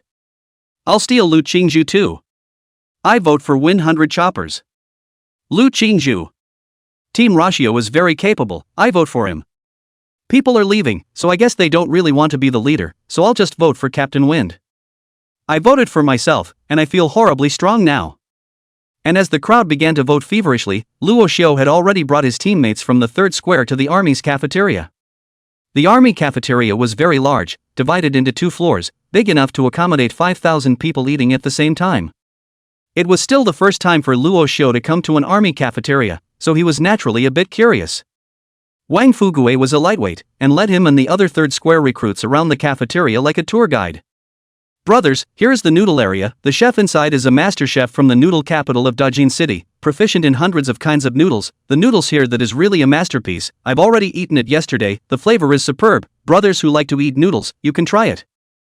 Here, it's a paradise for our meat eaters. There's all kinds of meat in there, even ferocious beast meat. I ate a serving of one-eyed wolf meat yesterday. My body was warm after eating it, but the meat was a bit faggy. It's not very recommended. This is a small bowl of food, the main a delicate, all kinds of dishes. Yesterday I ordered a hot and sour shredded potatoes, more delicious than my mom's cooking, wall-to-wall recommendation. And this is... Under Wang Fugue's leadership, the crowd immediately turned around the cafeteria and had a general understanding of the cafeteria's cuisine divisions. Afterward, Luo Xiu waved his hand, eat, choose whatever you want, all of them give me a full stomach, only then will you have the strength to grab the chi blood pills in a while. Brothers, let's do it. Ooh-hoo.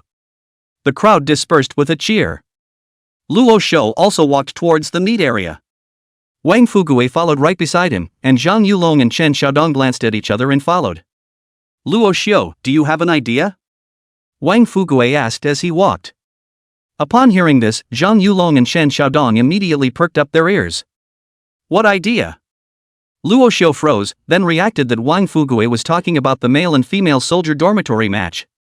He shook his head and said, what do I have in mind? I'm just hungry and want to eat quickly. It's been a whole day since I've eaten. Iron Man can't be messed up like this. Luo Xiu was telling the truth, only that he had played a sloppy game on the matter of the male and female soldier dormitory confrontation. Because he wasn't prepared to participate in group actions at all. That was 10 chi blood pills. Able to trade for a divine mind pill. If he followed the group, should he contribute? And if he did contribute and grabbed the chi and blood pills, how should he share them?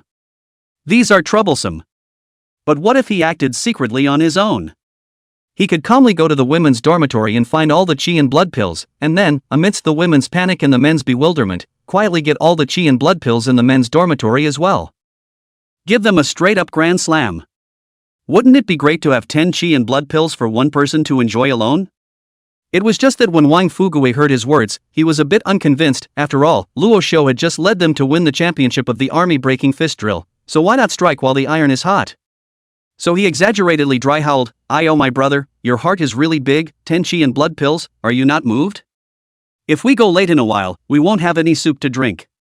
Seeing him like this, Luo Xiu was also happy. While taking the grilled devil horn steak from the meat rack in the meat area, he said lightly, it's not that I'm not moved. It's just that I feel that this is rather troublesome. It's not possible for all of the male soldiers to listen to me on this side, and it's not easy to deal with the female soldiers on this side, and it's not easy to distribute the chi and blood pills in the end. These are all things that require brain cells, so it'd be better to just eat some more meat really. When he finished, he carried a plate full of roasted meat and headed towards the dining area. Wang Fugue looked at Luo Xiu's departing back in a daze, his eyes brightening up. Zhang Yulong and Chen Xiaodong immediately leaned up. Zhang Yulong said, Fugue, if Luo Xiu doesn't participate in this activity, what should we do? Chen Xiaodong also said, yes, that's 10 chi blood pills. Wang Fugue sniffed aside and shook his head, I don't know anymore, why don't we go back and check the situation first, and then we'll talk to Luo Xiu about it and discuss it then. Okay, well, let's go back and check it out first. The two of them were thinking about the 10 chi and blood pills, so they nodded their heads in agreement without even thinking about it, and then the three of them hurriedly left. And Luo Xiu was finally relieved to see them leave. Phew, why does it feel like I'm stealing behind my husband's back? I'm not just trying to eat alone behind everyone's back. It seems that the mental quality is still lacking, and you should get used to eating alone a few more times in the future. Shaking his head, Luo Xiu began to lower his head and eat furiously. Half an hour later, he finally eliminated all the meat steaks in front of him, his body filled with chi and blood, full of strength. It's time to get to work. 10 chi and blood pills, it's still a little exciting to think about. Wiping his mouth, Luo Xiu left the restaurant in a spirited manner, and with a flash of his figure, he was hidden into the night. But he didn't realize that a fly was quietly trailing behind him. Meanwhile, in the military district surveillance room, a soldier with a special alloy helmet on his head suddenly shook his body, then reached out and pressed his hand to the right side of his helmet. An image was instantly projected from the helmet and reflected on a large screen to the side. Chief teacher Hu, I linked a fly with my mental gift. The mental helmet has projected the image of what the fly saw, and as you can see, the target has left from the cafeteria. Chapter 27, Bravely Breaking into the Female Soldier's Dormitory. Good. Keep tracking. Be careful, don't let him notice, this operation must be covert. The one who spoke was naturally Hu Bangruo. She is the only one who can be called the chief teacher of Hu at the moment. Hu Bangruo looked at the projected large screen with some excitement, slightly amused. This solution came to her in a flash of inspiration just now. And the one wearing the alloy mental helmet was one of the mental readers in the 3rd Legion. His spiritual talent is animal marking. When the talent is turned on, he can use his spiritual thoughts to mark an animal and build a spiritual connection with it. After building a spiritual connection, he could control the animal's movements for a short period of time and share the animal's 5 senses. 5 senses: sight, smell, taste, hearing, touch. The amount of time spent controlling and sharing the 5 senses is determined by the size of the animal and the strength of its qi and blood. With flies, sharing the 5 senses for a day is no problem. Theoretically, this talent is very useful in scouting. However, in reality, it was only useful in detecting low-level martial artists and ordinary people. Because the senses of high-level martial artists and ferocious beasts were extremely sharp, a fly that followed them for a long period of time would easily be detected. Normally, the spiritual numinous master spent his energy on honing his spiritual numinous power and would rarely use this talent, but at this time, being pulled over by Hu Banruo to spy on Luo Xiu was more than appropriate. Hu Banruo, obviously very satisfied with their own this approach, ice-cold pretty face at this time even slightly showed a trace of little girl should have a leap. She looked at Luo Xiu on the big screen and a hint of anticipation appeared in her eyes. Luo Xiu, let your talent be extraordinary, you wouldn't have imagined that someone would have found you and is watching you, right? Hee, quickly stealth up, let me confirm my guess that you can be completely invisible. Under the watchful eye of Hu Bangruo, Roxy wandered over to the recruits' quarters. According to his estimation, by now the 2 sides of the male and female soldiers should have chosen their principals. If the guess was right, the main person on the female soldier's side should be Lu Qingci. On the male soldier's side, in his absence, Wind Hayakusho had a better chance of being selected. Then the next step was to line up the troops and set up a plan to grab the Qi blood elixir. By now, the 2 parties must have gathered to discuss their plans. And the location, with more than a 60% chance, was at the entrance to both dormitories. Because this place is close to the battlefield, but also can prevent the other side sneak attack. The truth was also the same as what Luo Xiu had guessed. As he rushed to the vicinity of the new recruits' dormitory, he happened to see both male and female soldiers standing in front of the dormitory building on their own, looking like swords were drawn in an extraordinary formation. The 2 people at the center of their respective teams were also Lu Qingci and Feng Baizhao. All around the dormitory building, they also sent their own patrols. Apparently, both parties prevented someone from climbing the wall and infiltrating the dormitory during the deliberation. Well, none of them seemed stupid. Luo Xiu commented from afar, looked at Lu Qingci and Feng Baizhao who were pointing and waving in the crowd, and then suddenly smiled thievishly, but it's all useless, the qi and blood pills are all mine. With that, his gaze began to sweep around. After making sure that there were no other people or any surveillance around, Luo Xiu's mind moved and he whispered, hidden. As the words fell, Luo Xiu's entire body instantly disappeared in place. It's like rain falling into a lake, never to be traced again. Seeing this scene, in the monitoring room, Hu Bangruo immediately clenched his fist fiercely, his face full of excitement. All of them are really invisible. I was right. Quickly. Remember his flavor, follow him quickly, don't lose him. Roger that. The spiritual nemesis wearing an alloy helmet replied with a sentence, and then he focused his attention, relying on the sense of smell of a fly, and went all the way after Luo Xiu's trail. Hu Bangruo couldn't wait to shout to the sky at this moment. It was just too much excitement. Perfectly invisible. Never had the talent. But then she ran into her, and it was a new recruit she had taken. At this moment, she couldn't wait to report this good news to the army chief right away, but after thinking about it she still held back. She wanted to see what other surprises Luo Xiu could bring her. Rashu, don't let me down. After stealthing, Luo Xiu didn't waste any time and rushed to the bottom of the male and female soldiers' dormitory building as fast as he could, but after he got close, he slowed down. This place could be full of martial artists, and he risked being discovered if he moved too much. After some observation, Luo Xiu decided to go to the women's dormitory first. After getting all the qi and blood pills from the female dormitory, then he would go back to the male dormitory and get the qi and blood pills from the male dormitory. Under Luo Xiu's observation, the outer wall of the female soldiers' dormitory didn't seem to be too easy to climb up, so he gave up the idea of climbing the wall from the side and prepared to break out head-on. Luo Xiu quietly approached the female soldiers' dormitory, only the closer he got, the slower his footsteps became. There were simply too many people and very little room to squeeze them together. If he didn't slow down, he'd run into the other female soldiers any minute. Stealthily in between the many female soldiers, various scents mixed with the slight odor of sweat, smoked Luo Xiu's eyes a little too much. Can't stand it, and it's a good thing this talent was given to me. If you give it to the old color Grant, it wouldn't be enough to eat the 6 flavored pills as a meal or drink Nutri-Fast as water.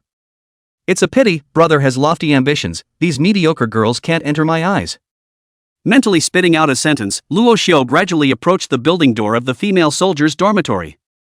At the same time, he gradually saw Lu Qingci in the middle of the female soldiers, and gradually heard the female soldiers' comments. Lu team, if I say, let's just leave 100 people to guard the door, then the rest of us will charge straight through, and those male soldiers will definitely be too embarrassed to stop us in their first reaction. Yeah, the sisters at the front of the line would definitely be more effective if they wore something sexy. I think this is not good, our female soldiers can hold up half the sky, we can't rely on this kind of means to win, it's a bit too vulgar. Indeed, we women have to be honorable too. I think with Team Lu's strength, we can just charge the formation, once Team Lu's martial spirit is on, God stops God and Buddha stops Buddha. We'll just follow behind and help her sweep her hands and feet. No, although Team Lu is powerful, she is at the front of the line, what if she is backstabbed by the other side? When we are leaderless, it will be even more difficult. Yeah, well, the way I see it, it might as well be. The female soldiers were divided in their opinions, and Lu Qingci's willow brows were lightly knitted, her cold and pretty face filled with gravity. To be honest, she didn't know what to do right now. This activity that Hu Bono had come up with was so free-flowing that it left everyone at a loss as to how it should unfold. After thinking about it and synthesizing the thoughts of the crowd, Lu Qingci raised his hand and pressed down, waiting for the crowd to quiet down a little, and spoke, "Today is the first confrontation match, the male soldiers' side won't be much better than ours, so don't be anxious, just take it with a grain of salt, and now, let me say what I think. First of all, while the difficulty of getting the Qi Blood Dan in the men's dormitory is undoubtedly hellish, keeping our own Qi Blood Dan is quite a bit simpler, and as long as we deploy enough additional manpower near the dormitory and the dormitory where the Qi Blood Dan is stashed, we're guaranteed to be undefeated. And how to get the Qi and Blood elixir from the men's dormitory? I think we can wait for a while, wait for the night to fall, wait for all the music to be silent, wait for the men's soldiers to be unable to stay up, that's the time for us to make a surprise attack. Surprise is the way to win."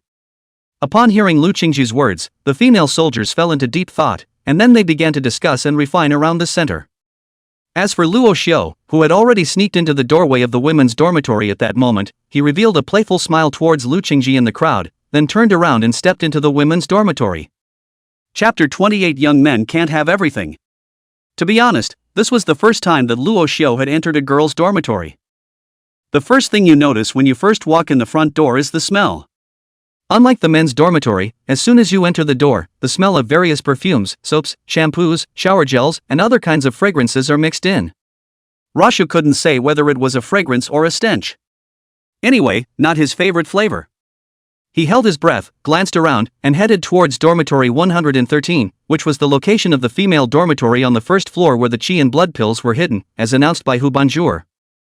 Dormitory 113 should be the third to the last room on the right at the far end. Luo Xiu didn't dare to walk too fast for fear that his footsteps would be too loud in the empty hallway. At the same time, he was considering whether he should buy a pair of soft-soled shoes online after this outing, and soft-soled shoes make less footsteps when committing crimes. The discussion outside the women's dormitory building was still in full swing. However, Lu Qingci felt a pang of uneasiness in his heart for some reason. And at this time, Luo Xiu had already touched the door of dormitory 113. The door to the dormitory was half open, and the voices of female soldiers came from inside. "Ugh, I don't know how the discussion is going on out there right now. Are we just going to keep guarding the dormitory all the time?" "Yes, it's not a big deal to guard the dormitory, it's just that in the end, if we keep this Qi and Blood pill, how should we distribute it?"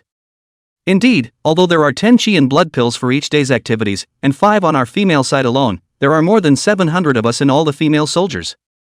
There are too many monks and not enough gruel. Chief instructor, this activity, the design is a bit problematic. Well, maybe the chief instructor just did it on purpose? Besides, Qi and Blood pills are expensive, and it's already considered good to have an extra 10 a day to distribute to our recruits. Luo Xiu followed the gap between the dormitory doors opening and quietly entered inside dorm 113.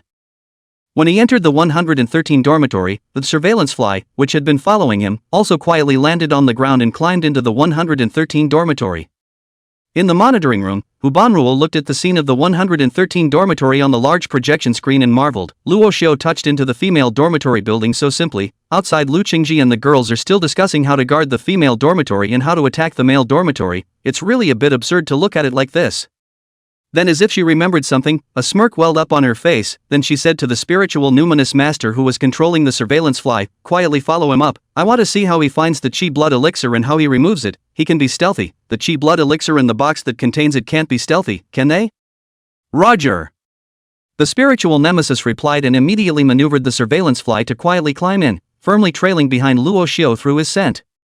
After Luo Xiu entered the dormitory, he saw 4 petite female soldiers chatting in a bored manner. Sweeping around the dormitory, probably because it had just been moved here for 2 days, there wasn't anything lying around in the dormitory that a man couldn't just look at, and it looked relatively tidy. It's just that a couple of the girls are sitting a little less elegantly and casually. The girl wearing glasses in the innermost part of the dormitory was lying on all fours on her bunk and suddenly sighed, "Ugh, it's so boring to guard the dormitory, I want to go to the male dormitory and hang out." When she said that, the other girls instantly teased. "It's been so long since spring. Why haven't you ninny slowed down? Hava, come on, did you steal the forbidden fruit a long time ago? What's the feeling, share it." The girl wearing glasses immediately shamed a big red face, ranting, "Aya, don't talk nonsense, I just haven't seen the male dormitory, wanna go and take a look?"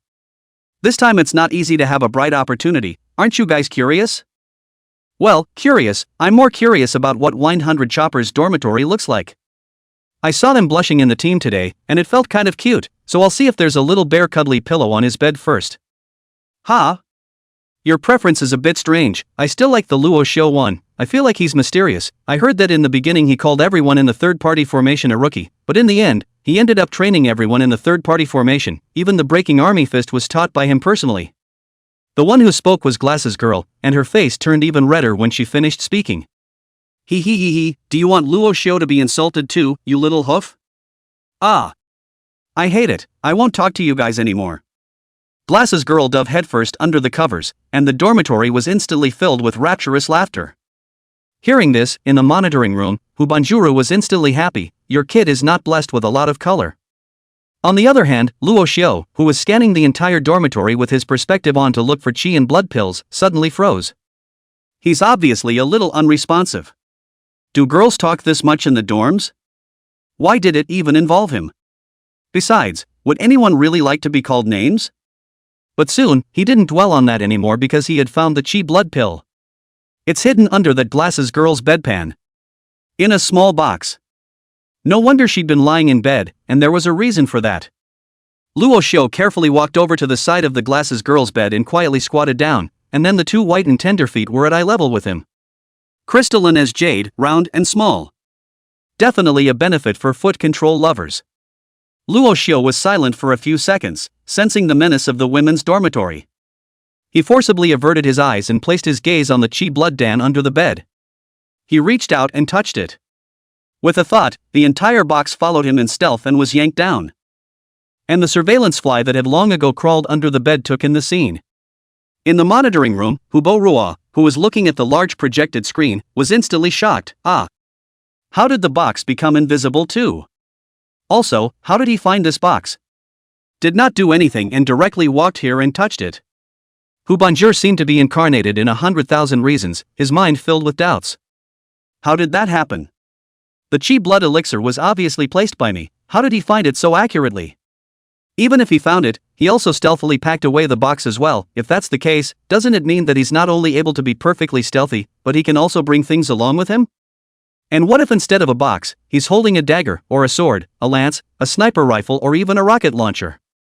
Hu Bangruo was a little afraid to continue thinking about it. She was afraid that she wouldn't be able to stop herself from screaming. And while she was shocked and speculating, Luo Xiu had already accomplished his task and quietly exited dormitory 113. Luo Xiu walked up the stairs and quietly let out a sigh of relief. This female dormitory is really menacing. What time is it? How can I just take off my shoes? This time I saw a jade foot. What about the next time I see something else that's white? This is totally testing the cadres. After a few seconds of slowing down, Luo Xiu finally managed to calm down his chaotic mind. He was now 18 years old and bloodthirsty, he couldn't do it yet. It's better to quickly take all the qi and blood pills to quickly leave the women's dormitory. Which dormitory is the next one to come? 204? Luo Xiu was a bit confused, and while thinking about it, he went up the stairs and walked to the door of 204, but he realized that there was no one in the dormitory. He looked around and quietly walked in, then examined the dormitory with his perspective. Just after half a day of scanning, he couldn't find where the qi and blood pills were placed. Could it be that I remembered wrongly? It's not 204, it's 304? Luo Xiu scratched his head and was ready to go out. Just as he was about to turn his head, out of the corner of his eye, he suddenly saw a delicate cowhide book revealing a corner of the bed next to him under the pillow. On this corner, a name is written. Lu Qingci. This is Lu Qingci's dormitory? Luo Xiu was a bit surprised. He casually picked up the cowl under his pillow, ready to confirm, only to freeze just as he turned the first page of the cowl. Because, surprisingly, he saw his name on the first page. It says, Grandpa said that person's name is Luo Xiu, and he also attends the Tianqing martial arts school. It's a mediocre name, I've never heard of it and I don't like it. Chapter 29, I'll take this revenge. For a moment, Rasho thought he had misread the situation. How could Lu Qingci write his name in the book? He didn't know Lu Qingci at all. Moreover, the first few times she ran into Lu Qingci, she acted strangely. Also, what's the deal with this grandfather of hers? Why did her grandfather give her my name? Did he know me? Originally, Luo Xiu had felt that it was more or less inappropriate to look at someone else's book, but now that he saw his own name, he couldn't help himself a bit. Rashu turned to the second page. No matter what, Rashu is the one who has a marriage contract with me, so I decided to get to know him first. Seeing this, Luo Xiu's eyes directly widened. Marriage contract? When was this? How I don't know. Luo Xiu felt that his spirit had received a huge shock. There was absolutely nothing about the marriage contract in his memory, and cheap old dad Luo Zhenjun hadn't mentioned it to him. He was a mediocre son of an ordinary family. Lu Qingci's family was the first daughter of the Lu family who was gifted and talented. There was absolutely no comparison in terms of status and position. How did the two intersect? There must be something fishy about this. Rashu continued to read. After inquiring at the school today, I was a bit disappointed that Luo Xiu was completely ordinary to the point of not being able to be ordinary anymore, and could even be said to be a bit miserable. His father is half ruined, his mother is missing, his stepmother is vicious and doesn't give him cultivation resources, and his stepbrother is even that hypocrite Luo Tianhao. He must be having a hard time at home, which is a bit pitiful. You've been asking around quite a bit. Who the hell leaked me such a miserable piece of information? Luo Xiu was a bit speechless and smiled to himself before seeing a small line at the bottom of the page. P.S. The poor guy has a hateful side, and his hateful side is that he's engaged to me. Can I get out of the marriage? Grass. 30 years east of the river, 30 years west of the river, don't kid yourself. If you dare to come and withdraw from the marriage, I'll dare to make you a 3-year contract. Luo Xiu roared in his heart. But he didn't know what he was angry about. Slowly, it went on and on and on and on and on and on and on and on and on and on and on and on and on and on and on. Page 3, asked Grandpa, can't back out of the marriage, alas, is this a woman's fate? The book was right, how do I fight my fate? I had another quiet look at Rasho today and got the impression that he was a bit of a gloomy person, not talkative, not around people, possibly autistic. I feel like I've seen my gloomy tomorrow. Luo Xiu was speechless again. But Lu Qingci was right, before he crossed over, that Luo Xiu really wasn't very good, and after so many years of repression, it was already very good that he didn't jump straight off the building. Rashu continued to read. Page 4, I don't want to pay attention to him, try hard, I have to practice well. Today I finally broke through and became a martial artist of the entry grade. The emperor is not responsible for the people who have the heart, happy. Page 5, it's been over a month. I've stabilized at the first grade martial artist realm, my chi and blood values are all up to 1.36, I feel terribly strong. Page 6, the awakening ceremony will take place tomorrow, a bit nervous but more excited, by all rights, my potential shouldn't be too low, right? Let's hope I can awaken a decent talent then. I seem to have forgotten something? Well, come to think of it, I still have an engagement. Ah, so annoying. Let's hope he awakens a better potential and talent tomorrow too. End of the page. PS, it said that a girl's cheering helps with awakening? Well, I'll cheer him on. Amount. So it is. Luo Xiu remembered the day of his awakening, when Lu Qingci brushed past him and told him, "Go for it, don't let me down." He thought it was strange at the time, and thought he was hallucinating. This Lu Qingci was quite interesting. Luo proceeded to turn the page. Page 7, I really am the best, ha ha ha ha, SS ranked flesh potential. Thunder system. I've also awakened my martial soul. I'm so awesome. It's just that my spiritual potential is slightly weak, only rank C. Even though I've reached the standard to become a spiritual nemesis, it might be a bit tiring if I double cultivate. Luo Xiu really became lucky because of my refueling. It's a bit outrageous that C-grade physical potential and D-grade spiritual potential can both awaken talents. But his two talents. Stealth. Perspective. It's a bit humiliating, it's humiliating for me, I'll take this revenge. Page 8, overnight added, because Grandpa said Luo Xiu is going to the army, why he did not take the college entrance exam to take the martial arts academy, What if he dies in the army? It seems like dying would be good. Wouldn't that free me? But is that really good? I can't let him die like this. I have to watch over him. Damn it, I was going to take the Divine Martial Arts Academy, but you messed up my plans, I'll take that revenge. Luo Xiu. And that's on him? However, this Lu Qingci seems to be quite nice. Luo Xiu's mind suddenly surfaced Lu Qingci's cold and stunningly beautiful face like a fairy in the 9 heavens, and the upright posture, and the straight and slender, round and jade-like long legs, and the pink color of the bunny pattern. No, where do I want to go? Luo Xiu shook his head, hastily shaking off his wild thoughts and continuing to read on. Page 9, I saw him at registration today, and it felt like he was a different person, like he was a lot more cheerful. Is it because he's out of the home that broke his heart? Maybe. He called me Lu Qingci classmate, looking for me to ask for directions, so stupid, don't even know this, seeing as he was respectful enough, took him there, but surprisingly he didn't say thank you. Good, I'll take this revenge. Holding a grudge again.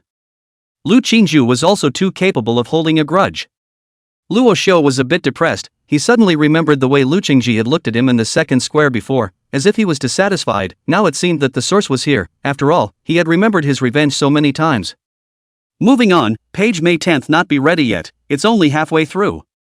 Page 10, how could the chief instructor make him the captain of the third square, so strange. But he surprisingly did a good job, not only did he convince the third square formation, but he also taught them the breaking army fist, and even won the crown, so he kind of gave me a good face. However, he dared to win me, angry. I'll take this revenge. I have something to do tonight, I'll write more later, hopefully I'll be able to storm the male soldier's dormitory in the middle of the night and stab him in the loins with my Xianlei gun. Luo Xiu. Well.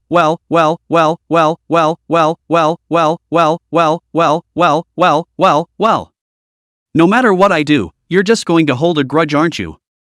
On the surface, he looked cold and colorful, unapproachable, but it turned out that he was actually like this behind his back.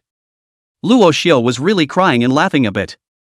And while Luo Xiu was peeking at Lu Qingci's diary, he could have made Hu Banruo, who had been spying on him with a fly, anxious. After the surveillance fly followed Luo Xiu to the second floor, it realized that Luo Xiu had been stuck in dormitory 204 and hadn't come out for several minutes. This made Hu Bono a little annoyed. What the hell is this guy doing? Why hasn't he come out yet? Does he not want the other qi and blood pills? Wait, I remember that 204 is Lu Qingci's dormitory, right? Could it be? Does he like Lu Qingci? Hiss. It seems like I've discovered something extraordinary. Just as Hu Banruo's gossiping heart was surging wildly, Luo Xiu put Lu Qingci's diary back in its original place and came out of dormitory 204, realizing that he was running out of stealth time. Got to hurry up. And he also remembered that he did go to the wrong dormitory, and the second qi and blood elixir in the female soldier dormitory should be in 304, not 204. Therefore, after Luo Xiu came out, he directly ran wildly to the 304 dormitory. Chapter 30, Go, follow me to the men's dormitory. Dormitory 304 was occupied, but with his previous experience, Luo Xiu was able to find the qi and blood pills very smoothly. This time, he didn't waste any time. Even if he saw something he shouldn't have seen, he didn't stop at all, and after picking up the qi blood dan, he went straight to the next qi blood dan depository 418. It took a bit of effort in 418, because the chiropractor's blood elixir for this dormitory was hidden inside the air conditioner. That's a bit much. So high up, and Luo Xiu couldn't startle anyone. He could only tiptoe up to the female soldier's upper bunk. Then when the female soldiers were about to notice the abnormality, he grabbed a handful of qi and blood pills to make them invisible, then jumped off the bed and darted out of the dormitory. Even this alarmed the female soldiers in dormitory 418. The female soldiers in dormitory 418 immediately checked to see if the qi and blood pills were missing, and then a burst of screams resounded throughout the dormitory building. Ah! The qi and blood pills are gone. Where's the qi and blood Dan? Qi and blood Dan? Quickly look for it, the qi and blood pills have been stolen. The qi and blood pills have been stolen. Alert the land team. For a while the entire female dormitory was no longer quiet, and instantly the chickens flew. And when he learned that the qi and blood elixir in dormitory 418 had been stolen, Lu Qingci immediately had his men surround the entire female dormitory building, and then led his own men to rush into the building. But as soon as they entered the building, several female soldiers rushed up to them head-on. Lu team, it's bad, 113's qi and blood pills are gone too. Lu team, we can't find our 304 qi and blood pills either.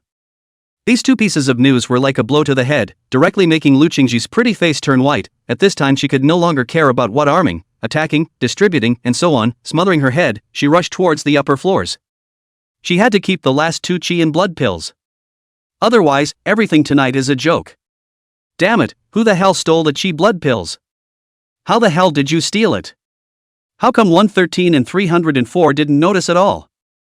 It's hard to believe that someone can pick up things through the air. While going upstairs, various thoughts flashed through Lu Qingci's mind, but even as she rushed upstairs as fast as she could, Luo Xiu had already managed to get the qi and blood pills out from 615. The 615 qi and blood pills are hidden above the doorhead. When he came over, the female soldiers of the 615 were coming out of the dormitory to watch. They heard someone shouting downstairs, but they couldn't quite hear what was being shouted, so they came out to watch the fun. This shocked and surprised Luo Xiu. Therefore, he happily rushed into dormitory 615 and easily obtained the qi blood pill. And at this moment, Lu Qingci had already rushed to the 5th floor. Luo Xiu didn't stay more in 615, he ran directly toward the stairway, and just as he ran to the stairway, he happened to run into Lu Qingci, who had rushed up in a windy manner. Hiss, coming so fast. Lu Qingci's face was filled with frost, and his body's qi and blood surged wildly to the extreme. The entire person was like a humanoid Tyrannosaurus Rex, carrying thousands of fires of anger, as if it would explode at any time. She frowned as she turned the corner to the 6th floor, just in time to see the crowd of female soldiers from dormitory 615 who were still watching from outside. What are you doing? Lu Qingci subconsciously asked. The female soldiers of 615 apparently also discovered Lu Qingci and the others, and immediately greeted them. Team Lu, what brings you here? Lu Qingci frowned slightly once again as she went straight to 615 while asking, how's the qi and blood pills, is anyone coming up? A tall female soldier from dormitory 615 immediately replied, the qi and blood pills are still there, no one has come up, we have been guarding the dormitory, we just heard the noise and came out to take a look. Lu Qingci breathed a sigh of relief at her words, only inexplicably she felt a pang of discomfort. Because, all the female soldiers in each dormitory downstairs, all of them were in their dormitories, and they didn't find anyone coming over, but the qi and blood pills were still gone. Only dormitory 418 seemed to hear strange footsteps.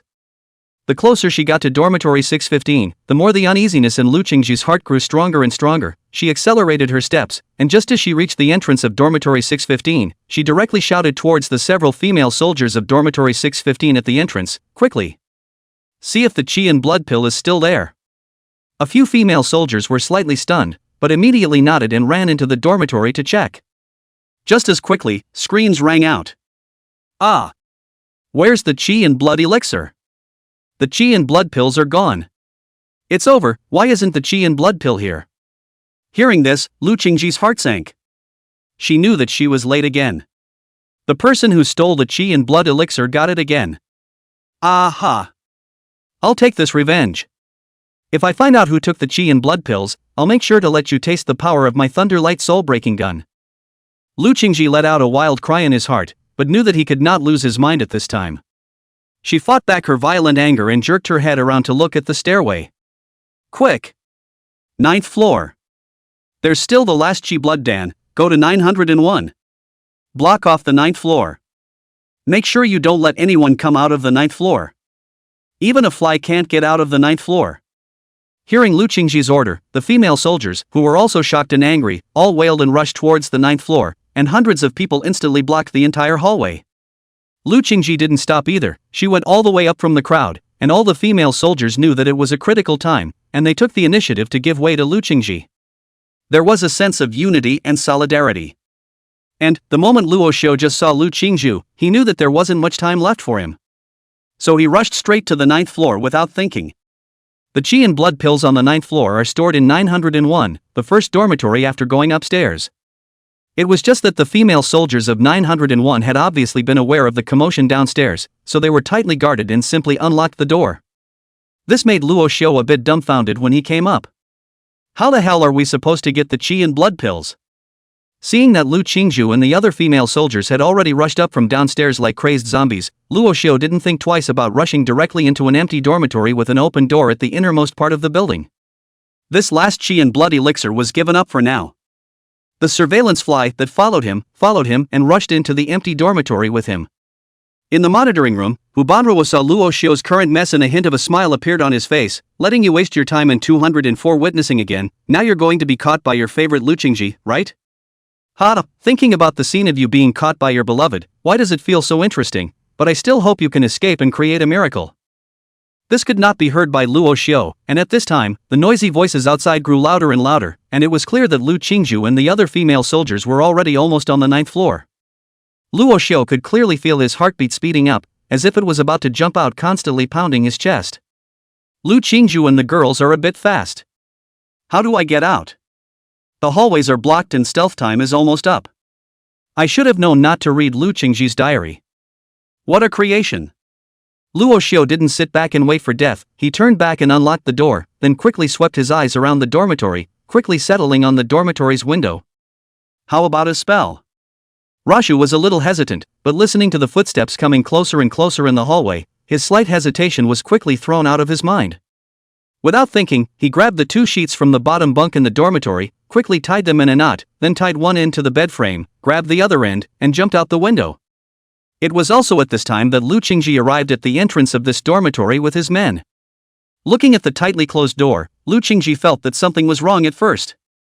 She reached out and pushed, and the dormitory door didn't budge. Lu Qingci instantly became excited. Here it is.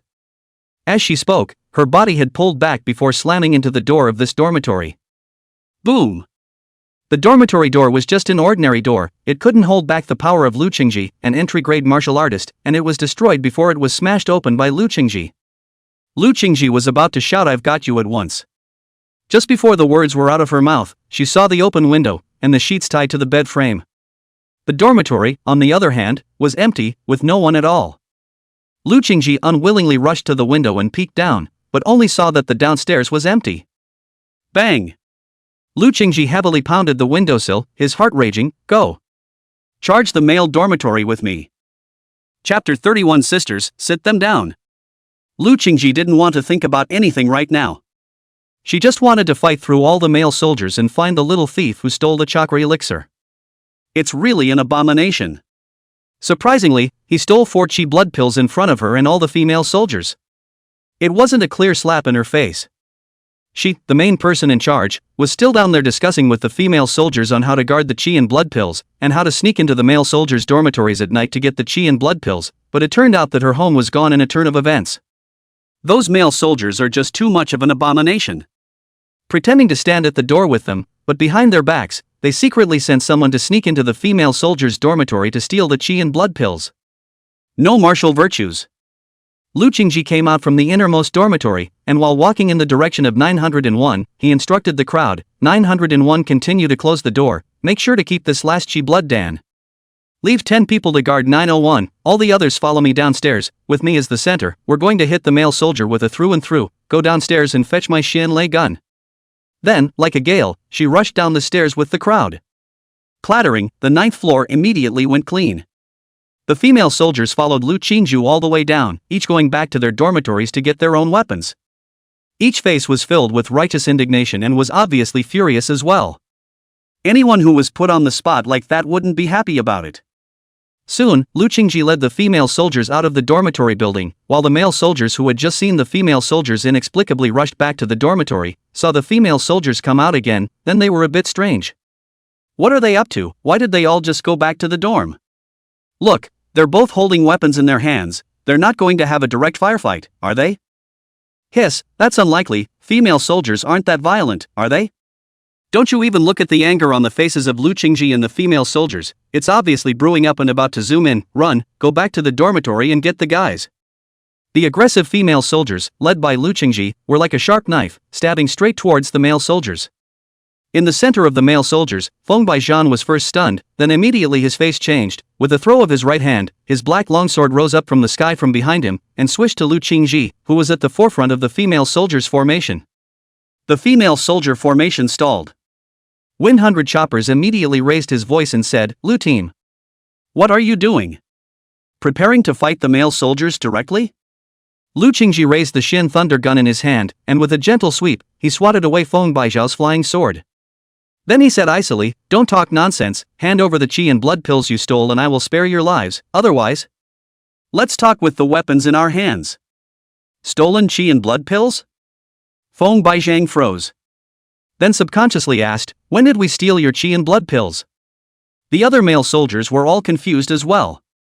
Except for the male soldiers guarding the qi and blood pills, all the other male soldiers can be here. Except for Luo Xiu and those in the third square who went to the cafeteria to eat. However, many of the third square people came back to return to the line after eating the women's side as well. Lu Qingci was even angrier when she heard Feng Baijiang's words, and she pointed the Xianlei gun in her hand towards Feng Baijiang. Humph. I had expected you guys to say this, after all, who would admit to stealing something? It's fine if you don't admit it, as long as you give us 4 qi blood pills, we'll return it. The men's camp quickly boiled over at this statement. What? Give you 4 of them? Are you crazy? We male soldiers are all here, we didn't even steal your qi and blood pills. That's right, it's obvious that you're the ones who want to find an excuse to start a war, and you're talking about stealing. If you want to fight, then fight. We'll just take it. Wanting 4 qi and blood pills is just a dream. Come on. Fight. The male soldiers' defiance and clamor instantly enraged the outraged female soldiers. A thief who steals qi and blood pills and still dares to be so arrogant. Charge sisters, sit them down. The big knife in my hand has been hungry and thirsty for a long time. Dare to do it, these male soldiers are cowards. Land team, do it. Smash 'em. 100 Choppers listened to the male and female soldiers on both sides cursing at each other, and his frown grew deeper and deeper. He walked from the crowd to the front of the formation and explained to Lu Qingci quite seriously, Lu team, we really didn't go to steal your qi and blood pills, just now we were still discussing how we should attack and sneak into your female soldiers' dormitory to get the qi and blood pills, we simply didn't have the time to act yet, so how could we get the qi and blood pills in such a short period of time? I hope that Lu team can go back to have a good look to see if the qi blood dan was left behind somewhere. 100 Chopper's tone was helpless but still calm, although he didn't want to go to war with the female soldiers so inexplicably, he wasn't afraid of them either. Lu Qingci, on the other hand, did not believe in what he said, talking is better than singing, so who actually took our qi and blood pills? Did it fly away by itself? Don't talk nonsense. If you didn't steal it, then give us the road and let us go in to search for it. If we can't find it, all of us female soldiers will apologize to you and give you tomorrow's qi and blood pills on our own initiative, but if we can find it, then you will give us both today's and tomorrow's qi and blood pills, how dare you? When these words came out, before 100 Choppers could speak, all the male soldiers directly exploded. Let you guys go into the men's dorm and search? You might as well let us strip naked and let you watch. And asking us to hand over today's and tomorrow's qi and blood pills, this calculation is too loud. That's right, let you guys go in and search, do we still want the dignity of our male soldiers? If you didn't steal it, you didn't steal it, and you have to make a fuss about it, it's unbelievable. Stop it, fight, win team, fight. I can't stand it anymore. That's Team Wind, they are too bullying, Team Wind let's fight. Feng Baijiang raised his hand and pressed down, signaling the male soldiers to be quiet, then he looked at Lu Qingci with a solemn expression, Team Lu, I'm speaking to you in a nice voice because I don't want there to be any misunderstanding between us, but if you guys insist on playing the rogue, I can't afford to stop the brothers anymore. Lu Qingci sneered, oh, then don't say anything, let's see what each one can do. With that, she then held out the Xianlei spear in her hand, and with a chirpy cry, she charged towards the male soldier formation in the lead. Behind her, the female soldiers were also each holding a weapon and immediately followed, and the entire female camp was like a shot arrow, stabbing straight into the male camp. The male soldiers were not to be outdone, and although they hadn't had a chance to take their weapons yet, they were also screaming and charging at the female soldiers. Windhunted Choppers, on the other hand, retreated behind the crowd, maneuvering his flying sword to help the male soldiers block the weapons of the female soldiers from time to time. For a while, a fight broke out in front of the recruits' dormitory building. The confusion is immense. At this moment, Luo Xiu, on the other hand, quietly appeared from the 7th floor of the female soldiers' dormitory. He had just jumped from the 9th floor, and instead of going straight down at all, he climbed down the sheet to the 7th floor and went in through the window to hide.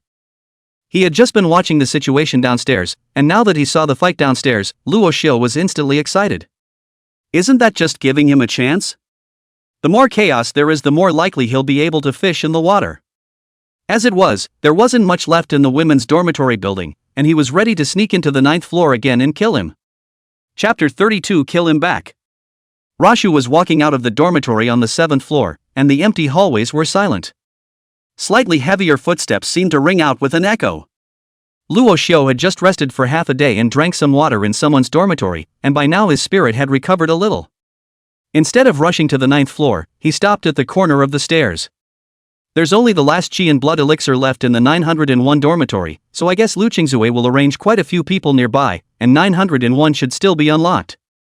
So if I want to go in and get the qi and blood pills, I definitely can't come from the front. And I can't walk through walls now, so going in through the window is the only way. Luo Xiu analyzed it once in his mind and had an idea. Then he tiptoed towards the 9th floor. As soon as he went upstairs, he spotted the dozen or so female soldiers left behind by Lu Qingci to guard dormitory 901. These female soldiers gathered together and blocked the doorway to dormitory 901, chatting away. Did you guys just see that Lu Qingci's face went white with anger? Not to mention Teen Lu, I'm also furious. I don't know where the little thieves came from, we haven't even reacted yet, and 4 qi and blood pills have been stolen. You guys, how in the world did this little thief steal it? How come those 4 dormitories didn't notice it at all? Who knows, not to mention them, we haven't seen any male soldiers come in even though we've been guarding outside. You guys, it's not possible that one of our female soldiers is stealing from the others, right? Hiss, when you put it that way, it seems like a real possibility. Stealing your own before you've even grabbed the 5 qi blood pills from the male soldier's side, if you're caught, I'm afraid you'll be stabbed to death with a bullet from the Lu team. Indeed, then we have to be careful. In addition to not letting the male soldiers go in, we can't let any female soldiers go in either, and we can't afford to lose this last qi and blood elixir for any reason. All the female soldiers all nodded with stony faces, and seemed to feel that it was a little more likely that a female soldier would be supervising the burglary than a male soldier would be sneaking in. And at this moment, Luo Xiu was right beside them. He held his breath, wanting to laugh but not daring to do so, just quietly moving his feet in case he ran into these female soldiers. These female soldiers stood a little too close to each other, though, and several times he almost brushed up against them. It took more than 10 seconds for him to narrowly pass through these female soldiers. Then he made his way forward and found a half-open dormitory and slipped in. Quietly breathing a sigh of relief, Luo Xiu didn't waste any time in this dormitory and went straight to the window's position, then flipped out with a deft hand. But after tumbling out, he didn't go down, but crept along the edge of the window below, toward 901. Now I must look a lot like Spider-Man. Luo Xiu smiled to himself, but his hands were gripping tightly. It's the 9th floor, and it's not even windy out there. A little carelessness, and that would be the first male soldier ever to fall to his death from the women's dormitory building. Slowly, Luo Xiu approached dormitory 901. Like the other dorms, the windows in dorm 901 were open. It's still hot after all, and you simply can't live in the dorms without opening the windows and ventilating the room. Rashu quietly climbed next to 901's window and peeked inside. Inside, 4 female soldiers were sitting on beds and chairs, talking excitedly as they kept swiping their cell phone screens. Wow, look, Team Lu is so awesome, she's leading the other female soldiers to fight with the male soldiers, they're already almost at the door of the male dormitory. An instructor just came over and said that this men's and women's dormitory confrontation must stick to the bottom line, there can be no deaths or injuries, you can fight, but you can't fight too hard. Haha, are you afraid that Team Lu will take our female soldiers and blow away those soft male soldiers? That's not true. After all, it's just a confrontation match. It's not like we're facing an enemy or a ferocious beast. It's not good to injure either side. There are quite a few formidable existences on the male side as well. Captain 100 Choppers is as fierce as a tiger right now, and he's controlling that flying sword that's kinda a deterrent to our female soldiers. Spirit Nemesis is quite perverse. It's a pity that we can't get down, otherwise we would really like to see whether Team Lu's martial spirit is powerful or Team Win's royal sword is powerful. Hey, I'm more curious about Team Luo, who looks mediocre, but it always feels like he's a bit secretive.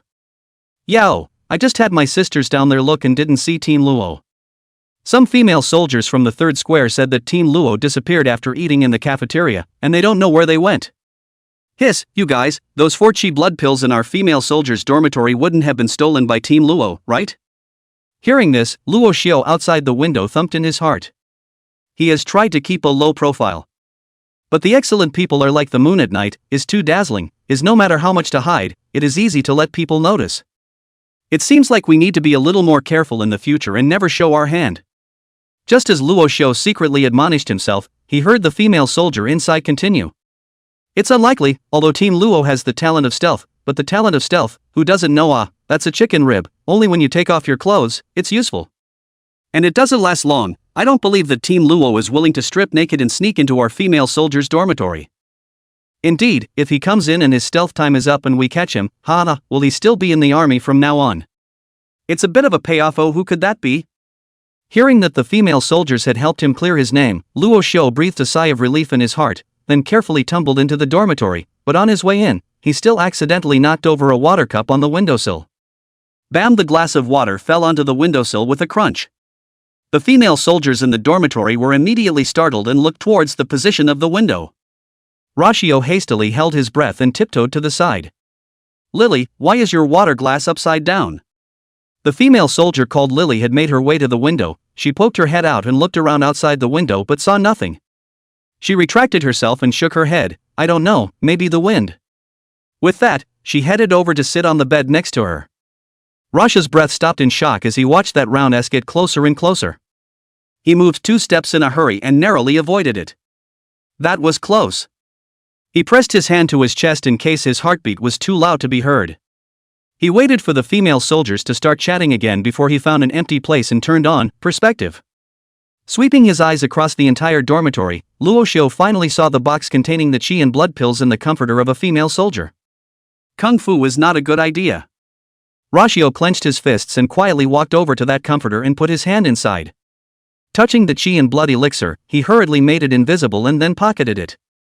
Without a moment's pause, he hurried carefully to the window and tumbled out. The female soldiers of 901, without noticing any abnormality, were still watching the live video of the confrontation between male and female soldiers in the dormitory shot by someone on their cell phones and discussing it with great interest. Luo Xiu returned to the dormitory he had just returned to, and after coming out of the half-open door of his room, he went straight to the last dormitory where he had just escaped Lu Qingci. Once inside, he rolled out the window again and followed the tide sheets to the 7th floor once more. And then all the way down. Soon, he came out of the women's dormitory. In front of the men's and women's dormitory buildings, there was already chaos. The female soldiers, because of the anger in their body, were like the god of war possessed. With Lu Qingci as the leader, there were dozens of people who had already rushed into the first floor of the men's dormitory. It's hitting the ground running. Good chance. It seems like I don't need to wait until the night or tomorrow. I can now get all the chi and blood pills from the men's dormitory as well. Luo Xiu pressed down the ecstasy in his heart and ran like crazy towards the inside of the male soldier's dormitory. While Hu Bonjour, who saw the picture from behind him monitoring the flies, stared speechlessly. This guy is also too greedy, right? He turned around and stole the chi and blood pills from people's female dormitories, and now he's gone to the male dormitories. This is going in the direction of public enemy of the recruits. Then she looked at the spiritual numinous master who was manipulating the fly next to her and urged, hurry up and follow. I want to see how he's going to steal the chi blood elixir from the male soldier's dormitory, and how long his invisibility lasts.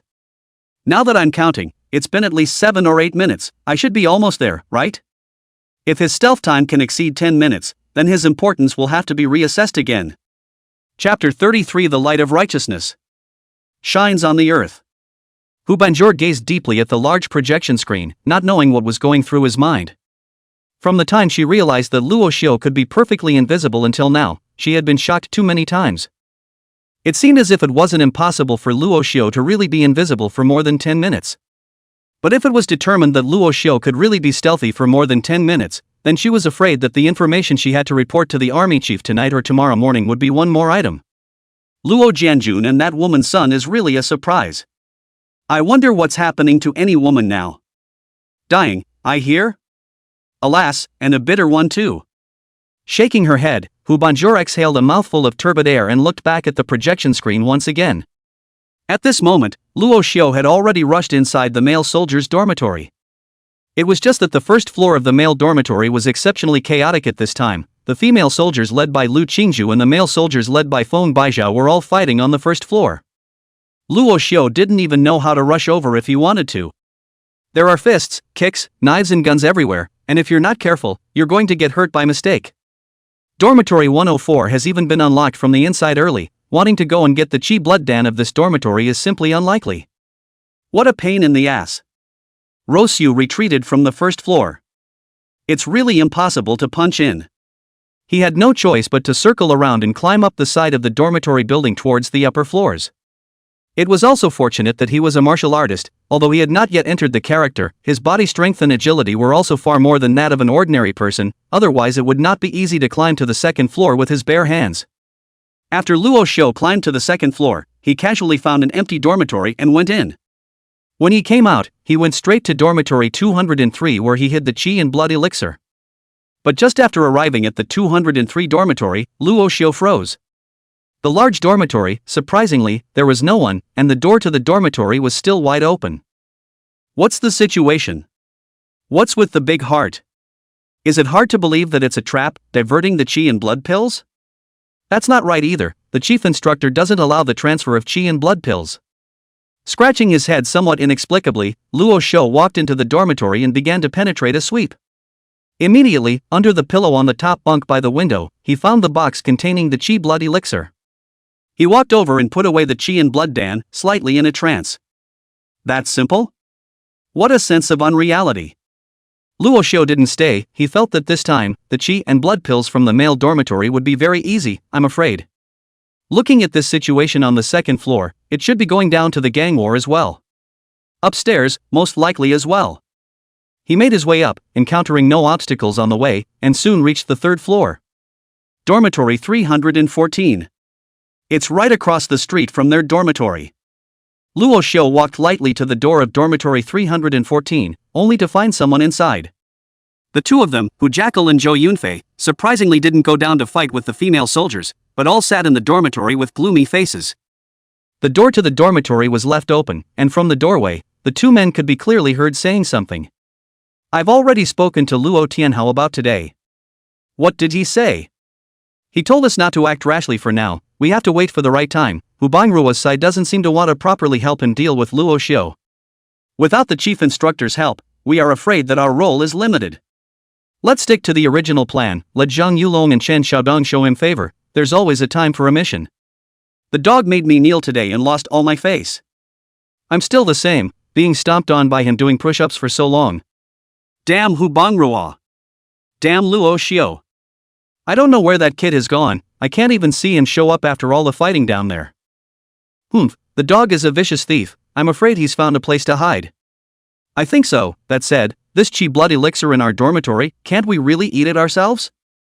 When the time comes, we'll just say that it was stolen. Anyway, the Qi blood pills in the women's dormitory have all disappeared somehow, so it's not a big deal for our dormitory to have another one disappear, right?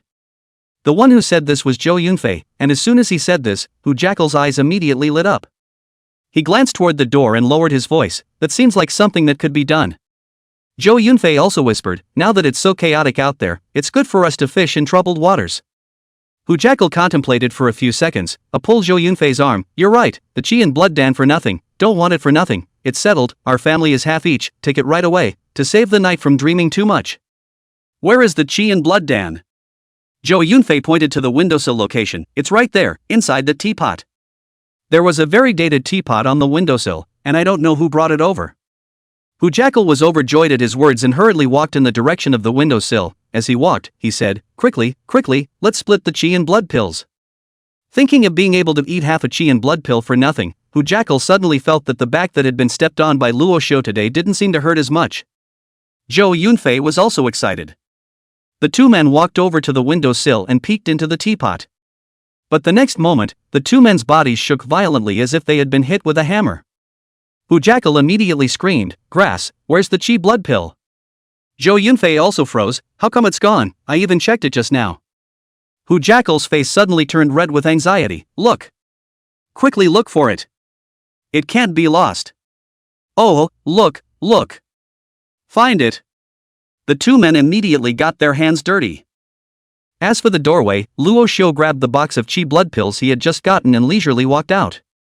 The two of them still wanted to steal the chi and blood elixir. Was that not taking food from a tiger's mouth? He would never allow that to happen. Therefore, when the two men had just become thieves, he quietly went in and removed the chi blood elixir. Getting the chi and blood pill, Luo Xiu left the third floor without any lingering and headed straight to the fifth floor. The fifth floor 520 dormitory was also empty inside, not a single person. Luo Xiu easily fetched the hidden chi and blood pills before he went back upstairs to the 602 dormitory. In the 602 dormitory, there was someone, but only one person. As soon as Luo Xiu got close, he heard the strange sounds of oh yeah coming from the dormitory, and with a strong curiosity, he walked in.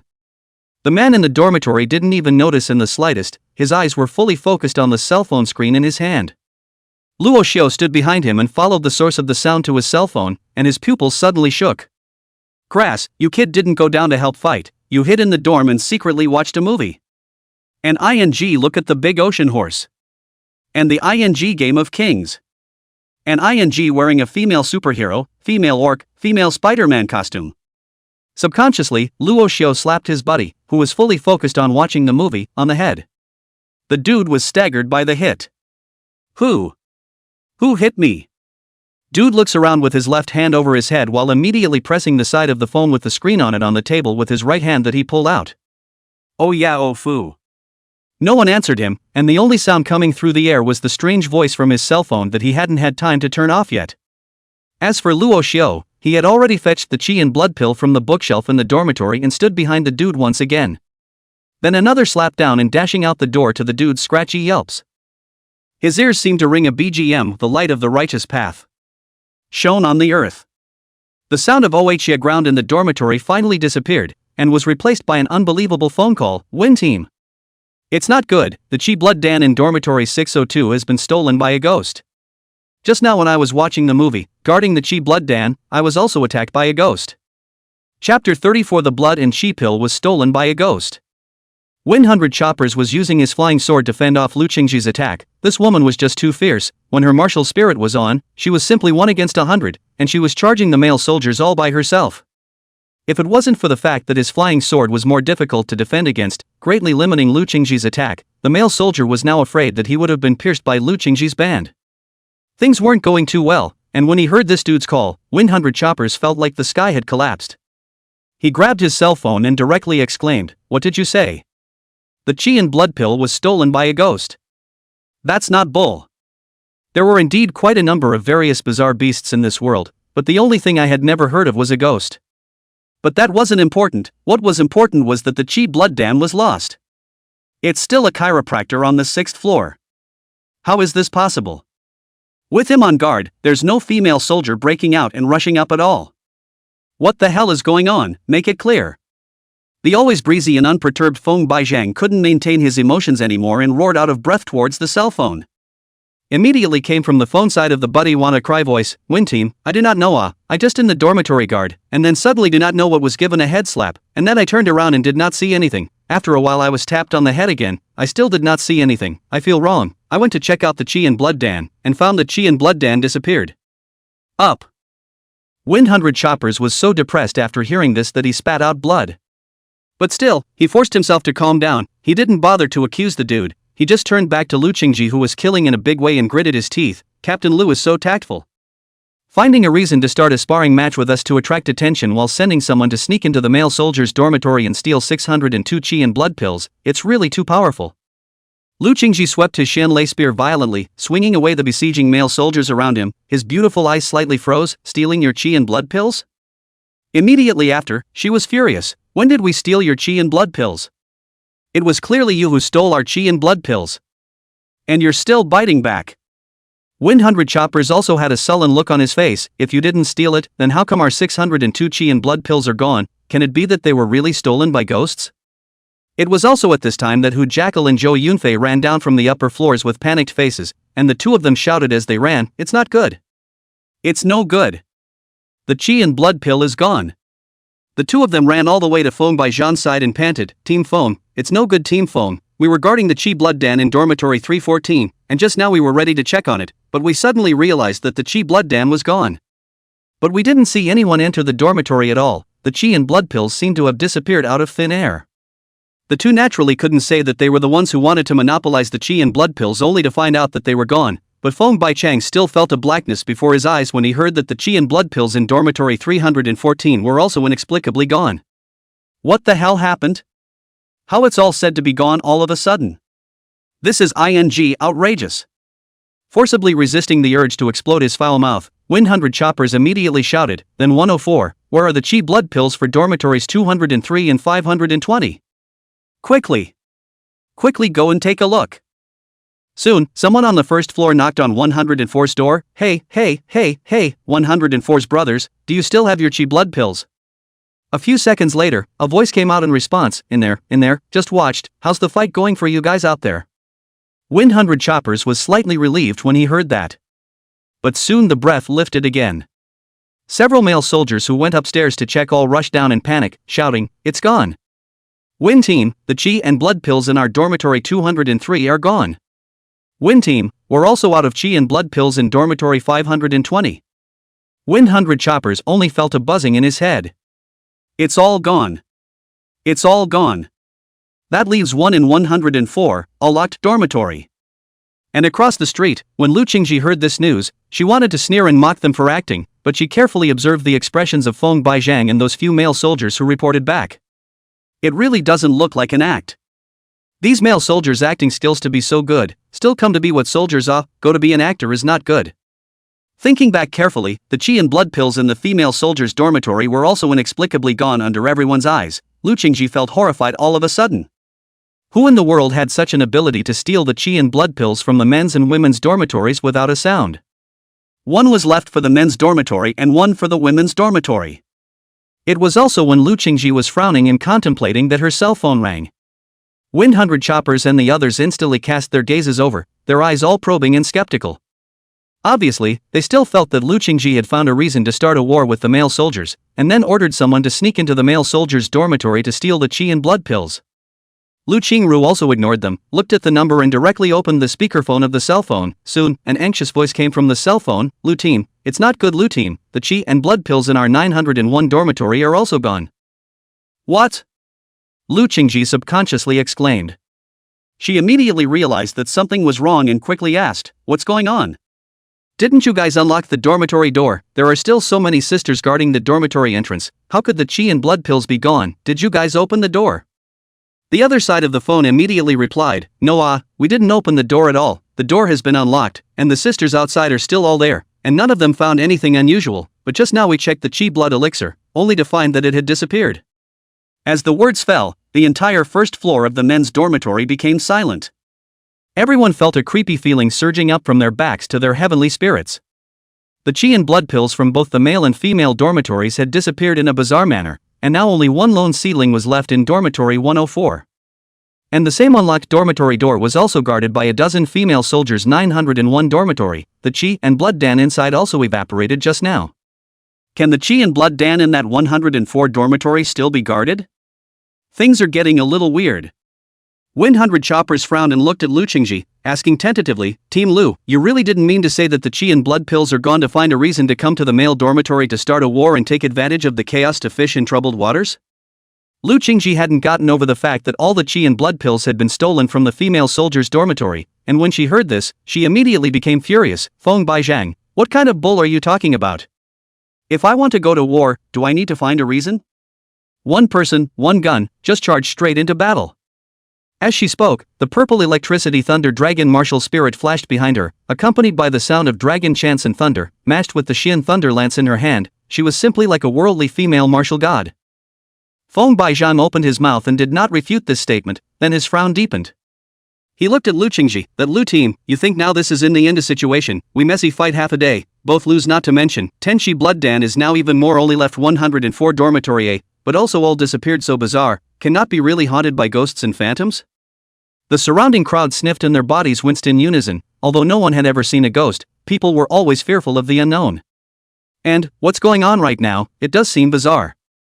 When Lu Qingci heard this, she also frowned slightly with her willow eyebrows. The word ghostly is a bit ridiculous, it should be a person or ferocious beast that possesses special abilities. Before I almost caught him on the 9th floor of the women's dormitory, and he escaped through the window, and even though I didn't see his figure, I saw the bedsheet that he had tied up beside the window.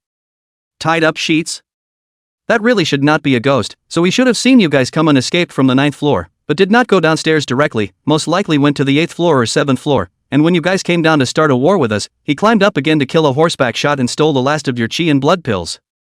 Then, he came to the male dormitory, took advantage of the chaos, and stole 4 chi and blood pills from the male dormitory as well, only 104 because the door was unlocked and there were really too many people around. He was not good enough to go in, so we saved it for the time being. Based on the information given by Lu Qingci, Feng Baijian quickly surmised what had happened. But as soon as his words fell, he heard the door to dormitory 104 open with a crash. Immediately afterward, 4 male soldiers were seen rushing out from inside with pale faces, crying, "Win team! The chi and blood pills are gone! Our dormitory's chi and blood pill is gone! In the blink of an eye it's gone!" 100 Chopper's body swayed, almost unsteady, he supported a male soldier beside him and spoke with great difficulty, "It's really gone? You guys didn't see it wrong?" The male soldier from dormitory 104 said in a depressed voice, "It's really gone, we've checked it several times, and it suddenly disappeared. Win team, what can we do about this? What to do?" 100 Choppers suppressed the urge to spit out blood, turned his head to Lu Qingci who was also dumbfounded, and said, "Team Lu, as I see it, this is no longer something that we can solve. I think that there must be a veteran or some special ferocious beasts invading, so it's better to report it to the chief instructor." When Lu Qingci heard it, she also felt that there was some truth in it. She and Feng Baijiao were both geniuses in the new recruits, even they had been tricked by this mysterious existence, and had yet to find any traces of it. It was obvious that there was a much stronger existence that had taken part in this male and female dormitory confrontation and had stolen the 10 chi and blood pills, and it was unlikely that there were any other existences within the new recruits who were stronger than they were. Therefore, Lu Qingci nodded, "Okay, talk to the chief instructor." The two of them agreed, and in the end, 100 Chopper was the one to make the call. After 2 busy sounds, the phone was quickly connected, and Hu Bangruo's cold voice came from the other side of the phone, "Hello? 100 Chopper, Chief Instructor, this is 100 Chopper, it's like this." He then went into detail about the situation on the men's and women's side of the dormitory. Finally, the suspicion was voiced out, "Chief Instructor, we feel that there are veterans or special ferocious beasts involved in this confrontation." But the next moment, Hu Bangruo's voice resounded throughout the first floor of the male soldier dormitory, "I know everything you said, but I can clearly tell you that the one who got the 10 chi and blood pills is you new recruits. You new recruits of this class, you're very interesting." Chapter 35, Strange Special Fetish? Recruits. Hu Bangruo's words were like a merciless hand, tearing the pride in the hearts of Feng Baijiao and Lu Qingci to shreds. They thought that they were already good enough to be amongst the new recruits, but Hu Bangruo said that the one who stole 10 chi and blood pills right under their noses was a new recruit just like them, which was a bit too much for them to accept. 100 Choppers immediately asked incredulously, "Chief Instructor, are you sure it's really a new recruit?" Hu Bangruo's side snorted coldly, "Indeed they are new recruits, no more words, settle your matters yourselves, don't bother me." With that, Hu Bono hung up the phone. In the monitoring room, Hu Bangruo bristled, seemingly upset by Feng Baijiao's questioning, as she looked to the projection screen transmitted back from the monitoring fly on the side. On the projection screen, Luo Xiu had already appeared. He was standing under a large tree with no nearby surveillance and pretended to walk out. Seeing him like this, Hu Bangruo couldn't help but to laugh. This laugh directly let the monitoring room like spring flowers bloom, become bright. This guy, also too good at pretending, just put the other men in women's dormitory 10 chi blood dan or stolen, and now it is such a harmless appearance. If not for me, I have been watching him. I'm afraid that I wouldn't have even thought that he was the instigator behind the scenes. The spiritual numinous master who had been silently manipulating the flies couldn't help but interject when he heard Hu Bangruo's words, "Chief Instructor, this new recruit's ability is a bit too heaven-defying. He's likely to have a strategic impact on our future, and I feel that this matter should be reported back to the Legion commander." Hu Bangrua nodded slightly. Before I asked you to come and help, I had already reported it to the Legion commander, who said to keep it quiet and observe him in secret for a while first. The spiritual numinous master sniffed and immediately stopped talking, focusing his mind once again and maneuvering the fly to follow Luo Xiu. Luo Xiu's footsteps were incredibly light at this point. It was as if a candidate who had just read the list and realized that he was the top student in high school. Gee, people are happy when they're happy. 10 qi and blood pills just arrived so easily. He had just come down from upstairs while Feng Baizhao and Lu Qingci were confronting each other. After watching from the shadows for a while, he repeated the same trick, went out and slipped into dormitory 104 through the outside window, then shunned the qi and blood elixir under the noses of the male soldiers. However, this qi and blood Dan is always a hot potato. We have to hurry up and get rid of it. It would be good if we could exchange it for a divine idea, Dan. As he walked, Luo Xiu pondered, suddenly becoming a bit embarrassed.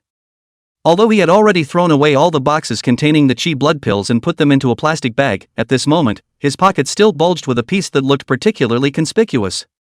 Back in the men's dormitory in a while, if they were seen, it would definitely be hard to explain. Moreover, there was no guarantee that the frantic Feng Baizhang and Lu Qingci wouldn't order a search for the qi and blood elixir, and he would be in trouble if he were to be searched at that time. What to do? Rashu covered his bulging pockets and muttered something.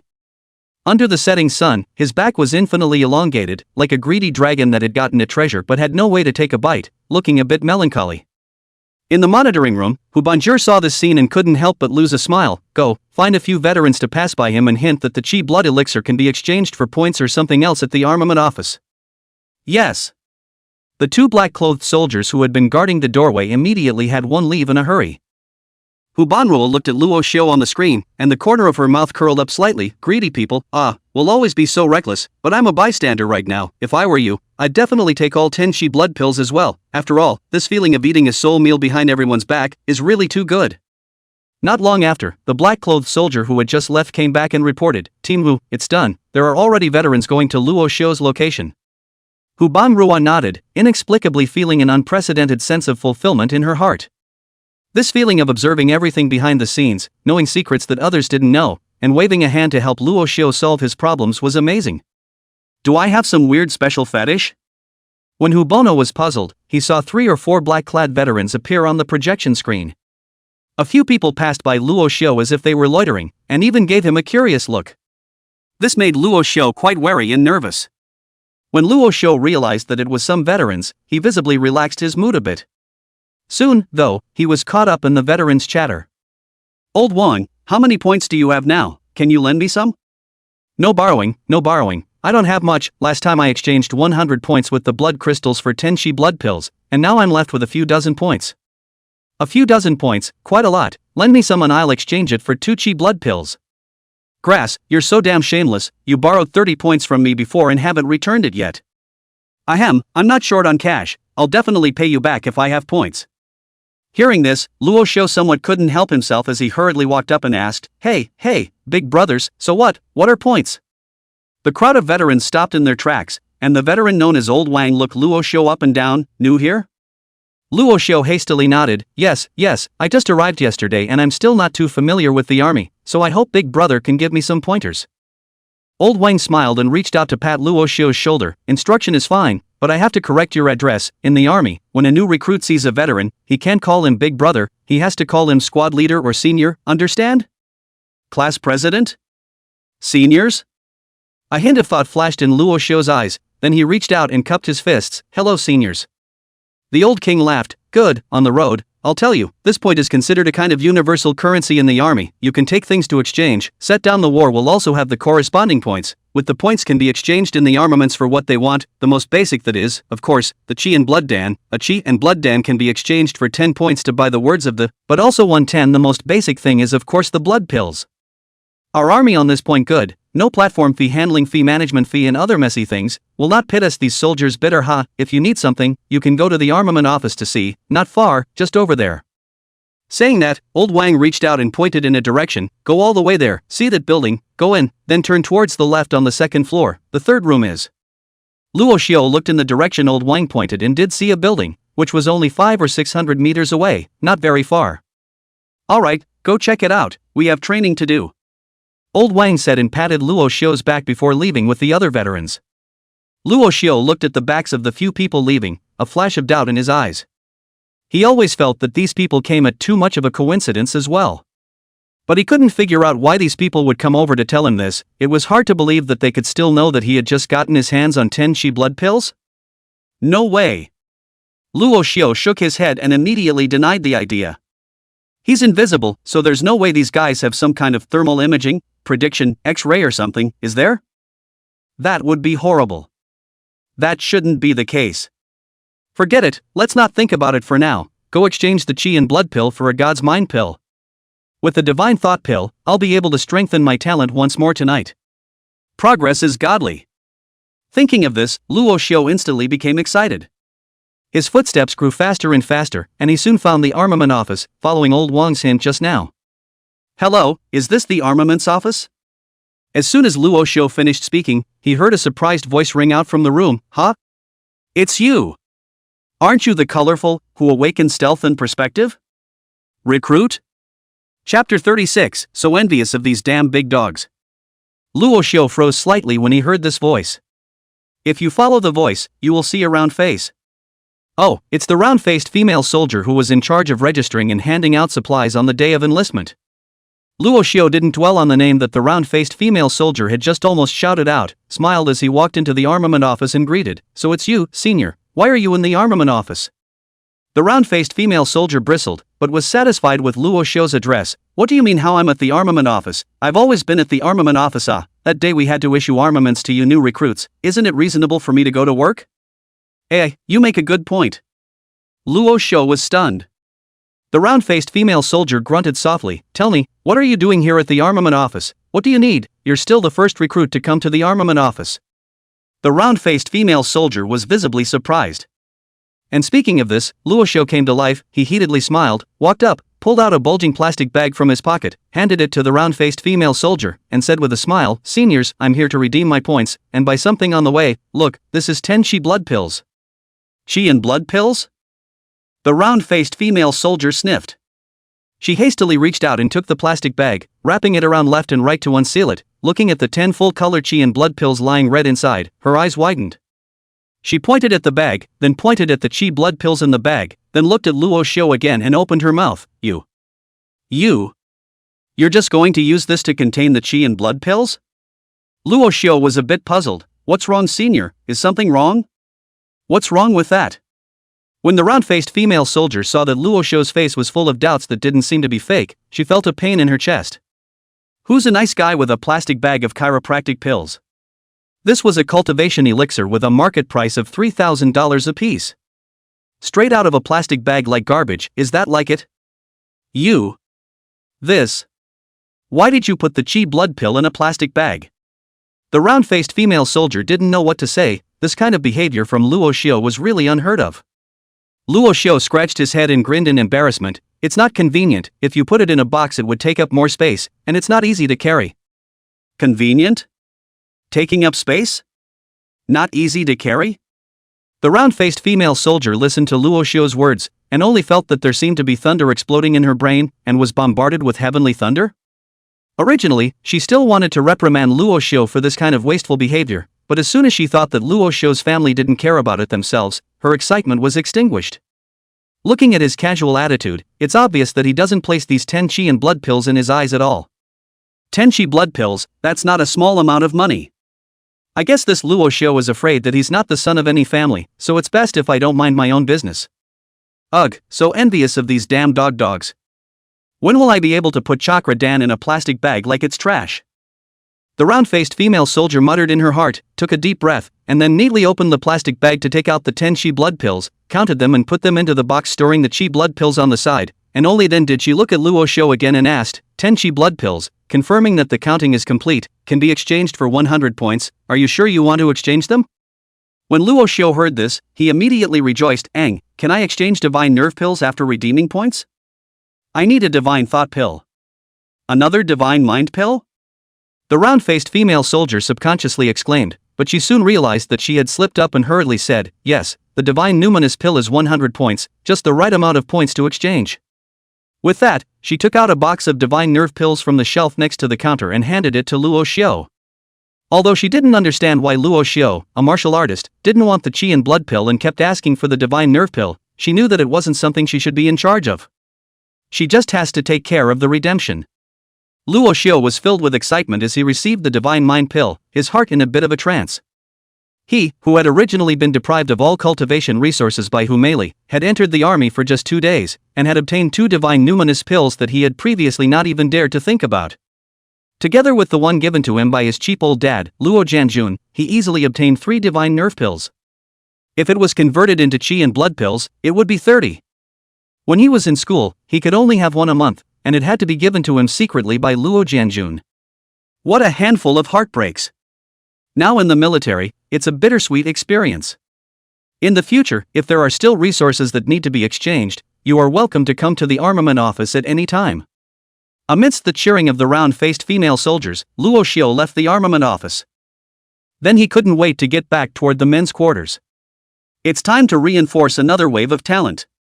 It was only when he walked up to the dormitory building that he realized that the men and women in front of the dormitory building had not dispersed. Instead, after seeing him, they all flocked up in unison. The ones walking at the front were naturally Lu Qingci and Feng Baizhao. Luo Xiu secretly said, "Trouble is coming," and blandly greeted him. After all, right now, he didn't have a single Qi and blood pill on him, and he was already dead. They couldn't say that there was something wrong with the divine nerve pill in his body, could they? Seeing Luo Xiu come over, Lu Qingci's face filled with a bit of doubt and probing. 100 Choppers, on the other hand, was still pale and calm, and he extended his hand slightly toward Luo Xiu, saying mildly, "Team Luo, please stay." Luo Xiu's footsteps lurched as he slowly came to a stop, thinking that the time to test his acting skills had arrived again. He pretended to be a bit puzzled and said, If it isn't the 100 People Chopper brothers. What's the matter, brother?" As he said that, he swept his gaze over the crowd of recruits behind Feng Baichang and Lu Qingci, with an inquiring look on his face. Hearing the name 100 Chopper brothers, Feng Baichopper's face suddenly turned red, and he said somewhat breathlessly, "Luo team, don't talk nonsense, I'm not called 100 Chopper, it's 100 Chopper." However, very quickly, Feng Baijian realized that he was being led astray. He immediately said with a straight face, "Luo team, it's like this, just now the results of the male and female dormitory match have come out, the 10 Qi blood pills are all nowhere to be found, both our male and female soldiers lost. I have asked the chief instructor for confirmation. The chief instructor said that the Qi blood pills were indeed obtained by one of our recruits, but we know nothing about this recruit. We don't know anything about this new recruit." There was depression and helplessness in 100 Chopper's tone, as well as a hint of admiration for that mysterious new recruit. And without waiting for him to continue, Luo Xiu pretended to be surprised and said, "All 10 Qi and blood pills are gone? The men's and women's dormitory match is all over? I came back late?" Immediately afterward, as if he was an afterthought, he frowned and looked at Feng Baijiang, saying in surprise, "So, brothers Baijiang, you suspect that it was me who took away the 10 Qi blood pills?" 100 Choppers also seemed to feel that such suspicion was a bit inappropriate, and his face, which was already a bit reddened by Luo Xiu's use of the title 100 Choppers brothers, turned even redder, as he nodded his head in embarrassment and said, "It's like this, Team Luo, at that time, only you and some of the people from the third-party formation weren't present and..." He hesitated, but did not say that the reason they had such suspicions was because of Hu Jackal and Zhou Yunfei. It was these two who told him that Luo Xiu had the gift of stealth. Feng Baijiang felt that it was wrong to suspect Luo Xiu, but it was also wrong to betray Hu Jackal and Zhou Yunfei who had provided the clues. However, at this time, Lu Qingci took a step forward and walked in front of Luo Xiu and said coldly, "Your third square formation's Hu Jackal and Zhou Yunfei said that you have the talent of invisibility, so we have reason to suspect you, so if you have a clear conscience, then let us search you. If you have a Qi and blood elixir on you, then we'll admit that you've played us with unparalleled tactics in this round, but we'll keep a good eye on you in future confrontation matches. If you don't have a Qi and blood elixir on you, then it is us who have slandered you, and we will apologize, and I will personally take action to teach the Hu Jackal and Zhou Yunfei who guided us a lesson. Luo Xiu, being a man, you'll voluntarily give up your resistance and let us search. Do you dare?" Chapter 37, Lu Qingci is so cute. Lu Qingci's words were loud and resounded throughout the front of the new recruits' dormitory building. But as soon as she said this, the faces of Hu Jackal and Zhou Yunfei, who were hiding in the crowd, instantly turned white. Isn't this ing sold? This Lu Qingci is doing it on purpose, right? The two of them slightly raised their heads to look ahead, but they happened to see the eyes Luo Xiu cast over, and immediately their hearts jumped and cold sweat broke out on their foreheads. At night, he also said that he wouldn't mess with Luo Xiu for the time being because he couldn't mess with him, but as a result, he was now directly exposed to the public's attention again. If they didn't retrieve the qi and blood pills from Luo Xiu later on, how would they still be able to mix in the third-party formation in the future? Definitely going to be eaten alive by the other teammates. Luo Xiu glanced at the two with a smirk before turning back to Lu Qingci. Skin like snow, eyebrows like ice, body if any jasmine flavor is to provoke Luo Xiu mind slightly drunk. If he hadn't known before that Lu Qingci was his fiancée with a marriage contract, Luo Xiu would have really felt that Lu Qingci was strong and domineering, cold and heartless. But at this moment, he knew very well that Lu Qingci was not believing that he was the one who stole the qi and blood pills, so he purposely told him that the informers were Hu Jackal and Zhou Yunfei, and said that if he didn't search them out, he would personally take action to teach those two a lesson. What should be said or not said, Lu Qingci is really good to him. When he thought of the various "I'll take this revenge" in Lu Qingci's diary, Luo Xiu felt that Lu Qingci was even more adorable. It's so nice, if only it were a little bigger. Can't you have both long legs and good looks? Luo Xiu muttered in his heart, and his gaze subconsciously swept Lu Qingci's chest. Then he let out a long breath of turbid air and raised his head in a righteous manner. Good. Since Team Lu said so, how can I not agree? I must prove to you that I am a real man. With that, he snapped open his shirt, revealing his muscular upper body, then snapped his chest twice and droned, "Come. Search." Lu Qingci was stunned by his bold behavior. She subconsciously looked toward the 6 well-defined abs under Luo Xiu's chest, and her icy, pretty face burned up slightly. Thinking about Luo Xiu's casual look just now, Lu Qingci always felt that he was up to no good. With a cold snort, Lu Qingci proudly twisted her head and retreated to the side, softly saying, "Just let the wind team come, I'm afraid your ribs are choking my hand. Cough cough or let me do it." Next to him, Wind Hundred Cuts gave a dry cough, always feeling that this pair of dogs were flirting, but he had no proof. He walked over to Luo Xiu and signaled him to simply take off his top. Then he patted on the pockets of Rashu's pants and searched down like a security check, all empty. Then he picked up the clothes that Rashu had taken off, reached down and shook them out, then began to feel around in various pockets. A few moments later, he touched a box. Feng Baijiang looked stunned, then took the box out of his pocket. He raised the box to Luo Xiu, and some gravity rose in his gaze. "Team Luo, this is..." Before Luo Xiu could answer, the recruits who were watching from the back suddenly became agitated. "That's obviously a box for pills." Dig, Luo Xiu wouldn't really have taken today's qi blood pills, would he? That's too powerful. No, that's too sinister. Use your brain, 10 qi and blood pills, can a box be filled? Maybe he was afraid of being seen, so he threw away all the other boxes and put all the qi and blood pills into 1 or 2 boxes. That's a possibility. Search him, maybe there are other boxes on him.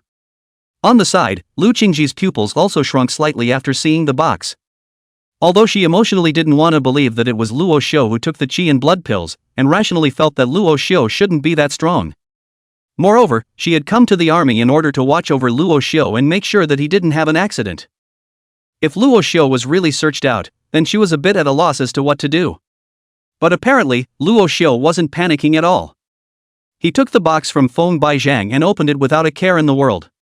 Then he stretched the box to Wind Hundred Chopper's eyes. Come, brother Hundred Chopper, as a spiritual numinous master, you should be very familiar with this elixir. Tell everyone, what is this?" "God's mind pill." Without even having to look at it, Wind Hundred Choppers gave the answer. He was really too familiar with this kind of elixir. As a spiritual numinous master, he would take at least 1 divine numinous elixir every month to improve his spiritual power. So just now, as soon as Luo Xiu opened the box, he smelled a familiar odor. And hearing Feng Baichang's reply, Lu Qingci let out a sigh of relief. The surrounding crowd, on the other hand, was a bit puzzled. Divine numinous elixir, this thing is expensive. It's a necessary elixir for spiritual numinous masters. So, isn't Luo Xiu a martial artist? Why does he need this divine nerve pill? And where did he get this divine nerve pill? Yeah, it's kind of weird. 10 qi and blood pills are worth just about the same as 1 divine idea pill. Villainous, aren't you? Why can't people Team Luo have divine numinous pills? Anyone has the right to have what they like. That's right, and there's no reason for Team Luo to tell us the source of their personal assets. That's right, who was questioning Team Luo just now? I think you're just like Hu Jackal and Zhou Yunfei, you're just jealous that Team Luo is better than you guys, and you can't see that people's families are better. There was a lot of talk among the crowd. And Luo Xiu smiled faintly. He had expected this to happen, so he said quite frankly, the divine numinous Dan is the enlistment benefit I asked for yesterday, which everyone has. I asked for the divine numinous Dan, I didn't ask for the chi and blood Dan only. As for the reason, I think that since I can awaken my spiritual talent and my spiritual potential has reached level D, I might be able to become a spiritual numinous master, so I want to use the divine numinous pill to take a shot at it, and if it doesn't work out, it's just a waste of a divine numinous pill, and if it does work out, then won't I be skyrocketing to the heavens? As he spoke, he had already covered the box containing the divine numinous pill and put it back into his pocket. On the side, Feng Baizhang didn't search anything from the other pockets, so he handed the clothes back to Luo Xiu and said aloud, Team Luo doesn't have anything in the other pockets. Afterwards, he bowed slightly towards Luo Xiu and apologized, Sorry Team Luo, it's us who misunderstood you, now I sincerely apologize to you and hope you can forgive. Lu Qingci had been a little glad that he hadn't searched anything out of Luo Xiu. It was only when she saw Feng Baizhang apologizing to Luo Xiu that her pretty face stiffened. Only then did she remember that she had just said that if she didn't search anything from Luo Xiu, she would apologize and teach the two, Hu Jackal and Zhou Yunfei, a lesson with her own hands. She looked up towards Luo Xiu, and saw Luo Xiu looking at her with a smirk. Lu Qingci always felt as if Luo Xiu knew something. But again, it seems unlikely. After thinking about it, she felt that it must be Luo Xiu's nature to possess a bad taste. Yes, it must be. Humph. I'll take this revenge. Humming softly, she still tensed her pretty face and reluctantly walked to Luo Xiu, saying in a low voice, I'm sorry, it's me who misunderstood you, please forgive me. Huh? What? Rasha probed, seemingly not hearing clearly. Seeing this, Lu Qingci gritted his teeth in hatred, once again holding a grudge against Luo Xiu in his heart, and said in a loud voice, I'm sorry. It's me who misunderstood you. Please forgive me. Oh, it's like this, it's okay, you can't wrong me as a good person in the future. Luo Xiu dejectedly laughed. Lu Qingci gritted his teeth to the point of cackling, no, no, no. She then turned her head violently, pointing her lance in her hand at the two men in the group, Hu Jackal and Zhou Yunfei, who were ashen-faced as death, and droned, rats. Take your life. Then, she rushed out like a bolt of lightning. It was just that when she left, she didn't know whether it was on purpose or unintentionally, her foot stepped hard on Luo Xiu's foot, hurting Luo Xiu for a while and showing his teeth. Then, there was a loud cry of wailing and screaming. Hu Jackal and Zhou Yunfei were pressed to the ground by Lu Qingci and beaten furiously, but none of them came to stop and help. Luo Xiu looked at the two people who were screaming miserably, snorted, and went back to the male soldiers' dormitory. Returning to 304, after he greeted Wang Fugue, he lay down on the bed and took the divine numinous pill that had just arrived, then he closed his eyes and began to meditate in his mind, making offerings to the temple god, Fuxing Yuancher Heavenly Monarch. Blessed Sheng Sacred Temple Heavenly Monarch. Chapter 38 Epic Enhancement. In the midst of the chaotic and crazy whispers, Luo Xiu once again felt the thrill of having his entire body washed away, as if the impurities of his body were being drained from his body in response to the vibrations of the sound. The tingly feeling at both eyes is also like a refreshing spa for your eyes, soothing and relaxing. Luo Xiu was immersed in this pleasure. Until late at night, at midnight. Rashu woke up in a daze. He stared blankly at the ceiling of his dormitory, feeling his whole being sublimate. In the sea of consciousness, the small bronze temple suddenly flickered slightly, and a message instantly appeared in Luo Xiu's mind. Perspective level 3, can see through 3 walls half a meter thick, consumes 0.1 spirit value per use, can be maintained for 5 minutes. Invisibility level 3, invisible to all items within 3 meters of the body, consumes 0.1 chi and blood per use, can be maintained for 5 minutes. A talent that has evolved 3 times will unlock an additional talent ability. Perspective extra ability, 1, super perspective. 2, illusion. 3, seductive eye. Stealth extras, 1, super stealth. 2, shadow divergence. 3, hidden madman. Rashu sat on the bed in a daze, feeling a little less real. Strengthen it 3 times to unlock an additional natural ability. What the is this? Whose martial or chanting souls could have such outrageous abilities? Even the martial god Xiao Wentian. His martial soul is only with its own techniques and martial arts and so on. As for whether there is any other special ability, this has not really heard of. And in the canonical records, it had never been heard of anyone's martial or chanting souls being able to allow people to strengthen their talents, not to mention giving additional abilities on top of the strengthening. It's just against the proverbial grain. Luo Xiu once again doubted the origin of the small bronze temple god. Truly, this thing is too anticlimactic. Why on earth would something so counterintuitive be in his sea of consciousness? Was it just because he was a traveler? After thinking about it, that seemed to be the only explanation. With a hint of apprehension in his heart, Luo Xiu's consciousness sank into the sea of consciousness, looking toward the small bronze temple that emanated an ethereal divine light, and asked in his heart, "Temple God Big Brother, can you explain these special abilities, or else, it's not a good choice for me." To be honest, he felt that it was already outrageous enough for Temple God to be able to give him information about the materialization of his talent every time he upgraded it, and he didn't believe that Temple God could really understand what he was saying. But the next moment, Luo Xiu was confused. Only a flash of ghostly light from the small bronze temple made a message appear in Luo Xiu's sea of consciousness once again. Perspective Advanced Capability Information. Super perspective, enhanced perspective, see through the wall, under the clothes, within the mountain stone and internal meridian operation can only be regarded as the basis, and see to the subtle, see through the operation of the rationale, to see through the improvement of the method, to see the cause of all changes is the beginning of the advancement of the phantasmagoria. When you are staring into the abyss is staring into you, and it doesn't seem to be a bad thing to fall into the abyss that you see with your eyes. Charmed, walking hormones, a pair of spring water moving eyes, plucked thousands of women's hearts. When she saw you this pair of eyes, she is lost. Information on stealth advancement capabilities.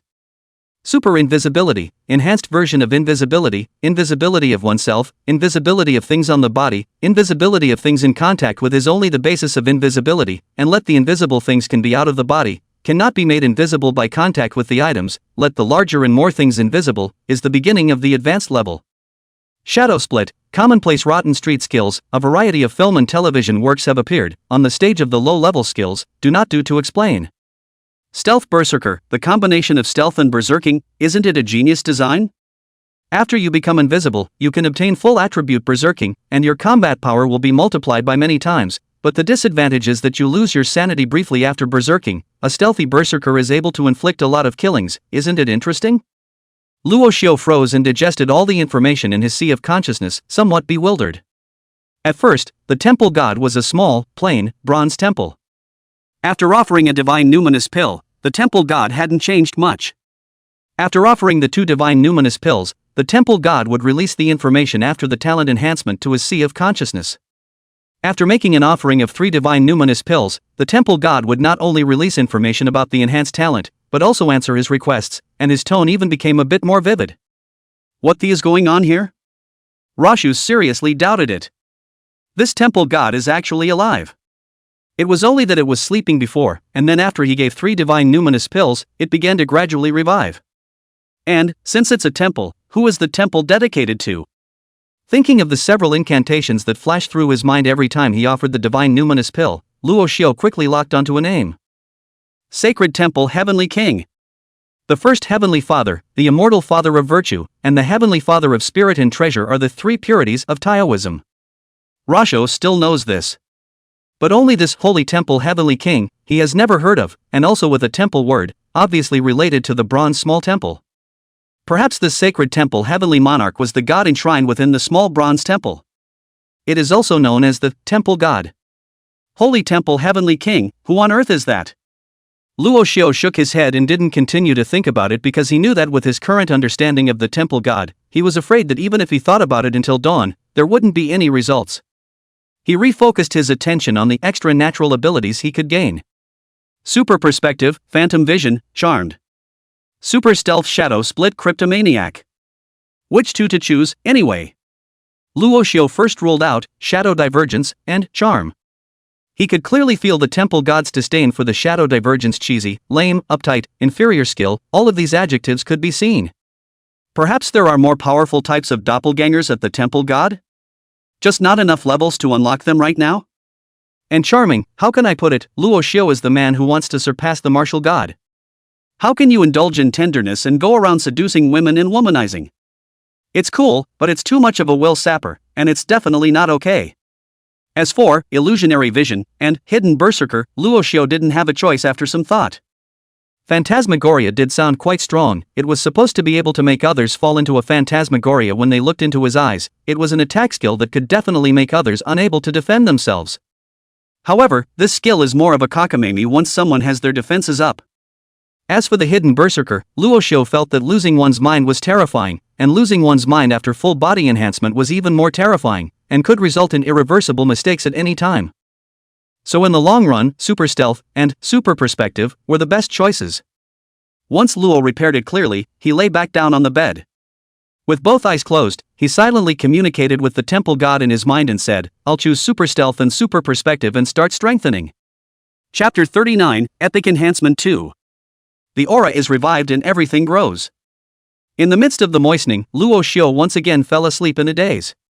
He only felt that his body had once again started a new round of evolution, and that feeling was countless times more comfortable than 100 girls with long legs and fragrant bodies giving him massages.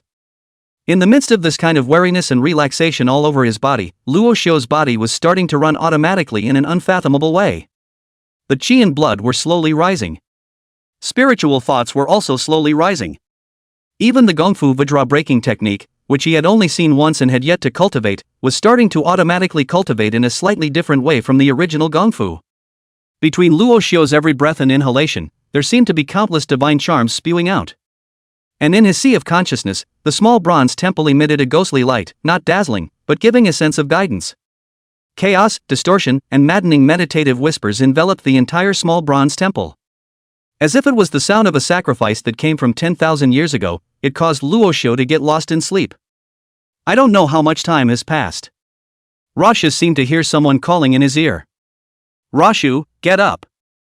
The chief instructor has called for an assembly." "A collection?" With a jolt, Luo Xiu came to his senses. When he sat up violently from his bed, he saw that Wang Fugui, Zhang Yulong, and Chen Xiaodong were already fully dressed, and were now gathered in front of his bed, smilingly looking at him. Seeing him wake up, Wang Fugui immediately said, "Get dressed, it's already 5:25, the chief instructor told to finish assembling downstairs at the martial arts field by 5:30. Zhang Yulong and Chen Xiaodong also nodded their heads in succession. Luo Xiu was originally ready to put on his clothes, only to be suddenly stunned when his eyes swept over the two of them, Wang Fugui and Zhang Chen. Under the early morning light, Wang Fugui and Zhang Chen, three people in the body, a strand of golden threads around the flow, and between the flow, there are some places turned into red threads, like a blockage, while the red threads next to the green threads tend to have a hidden.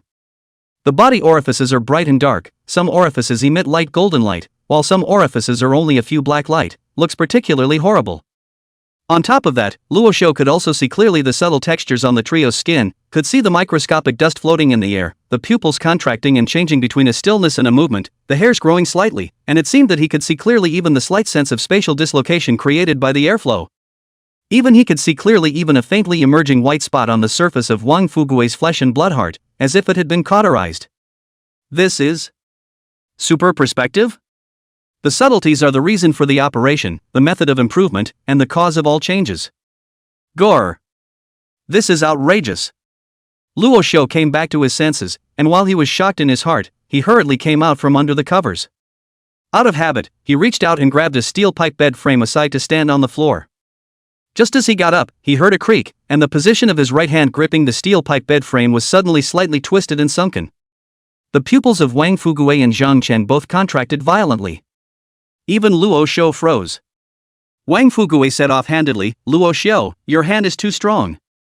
What's your qi and blood value?" Zhang Yulong asked. Luo Xiu let go of the steel pipe bed frame, lifted up his pants, and scratched his head. "I don't know the previous awakening day measurement was 0.83 0.83?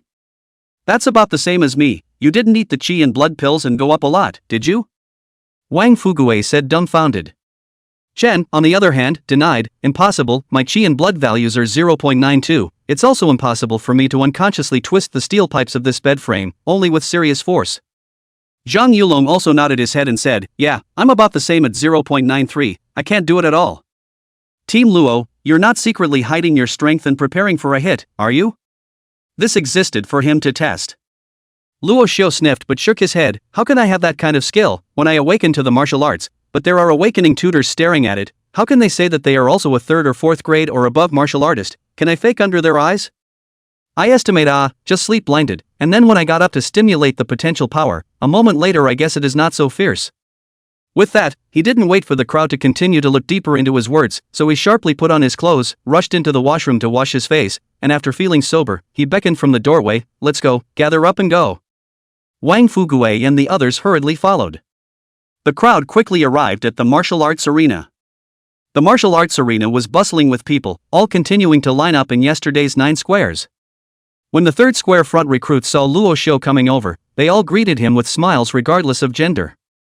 "Good morning, Team Law." "Good morning, Team Law."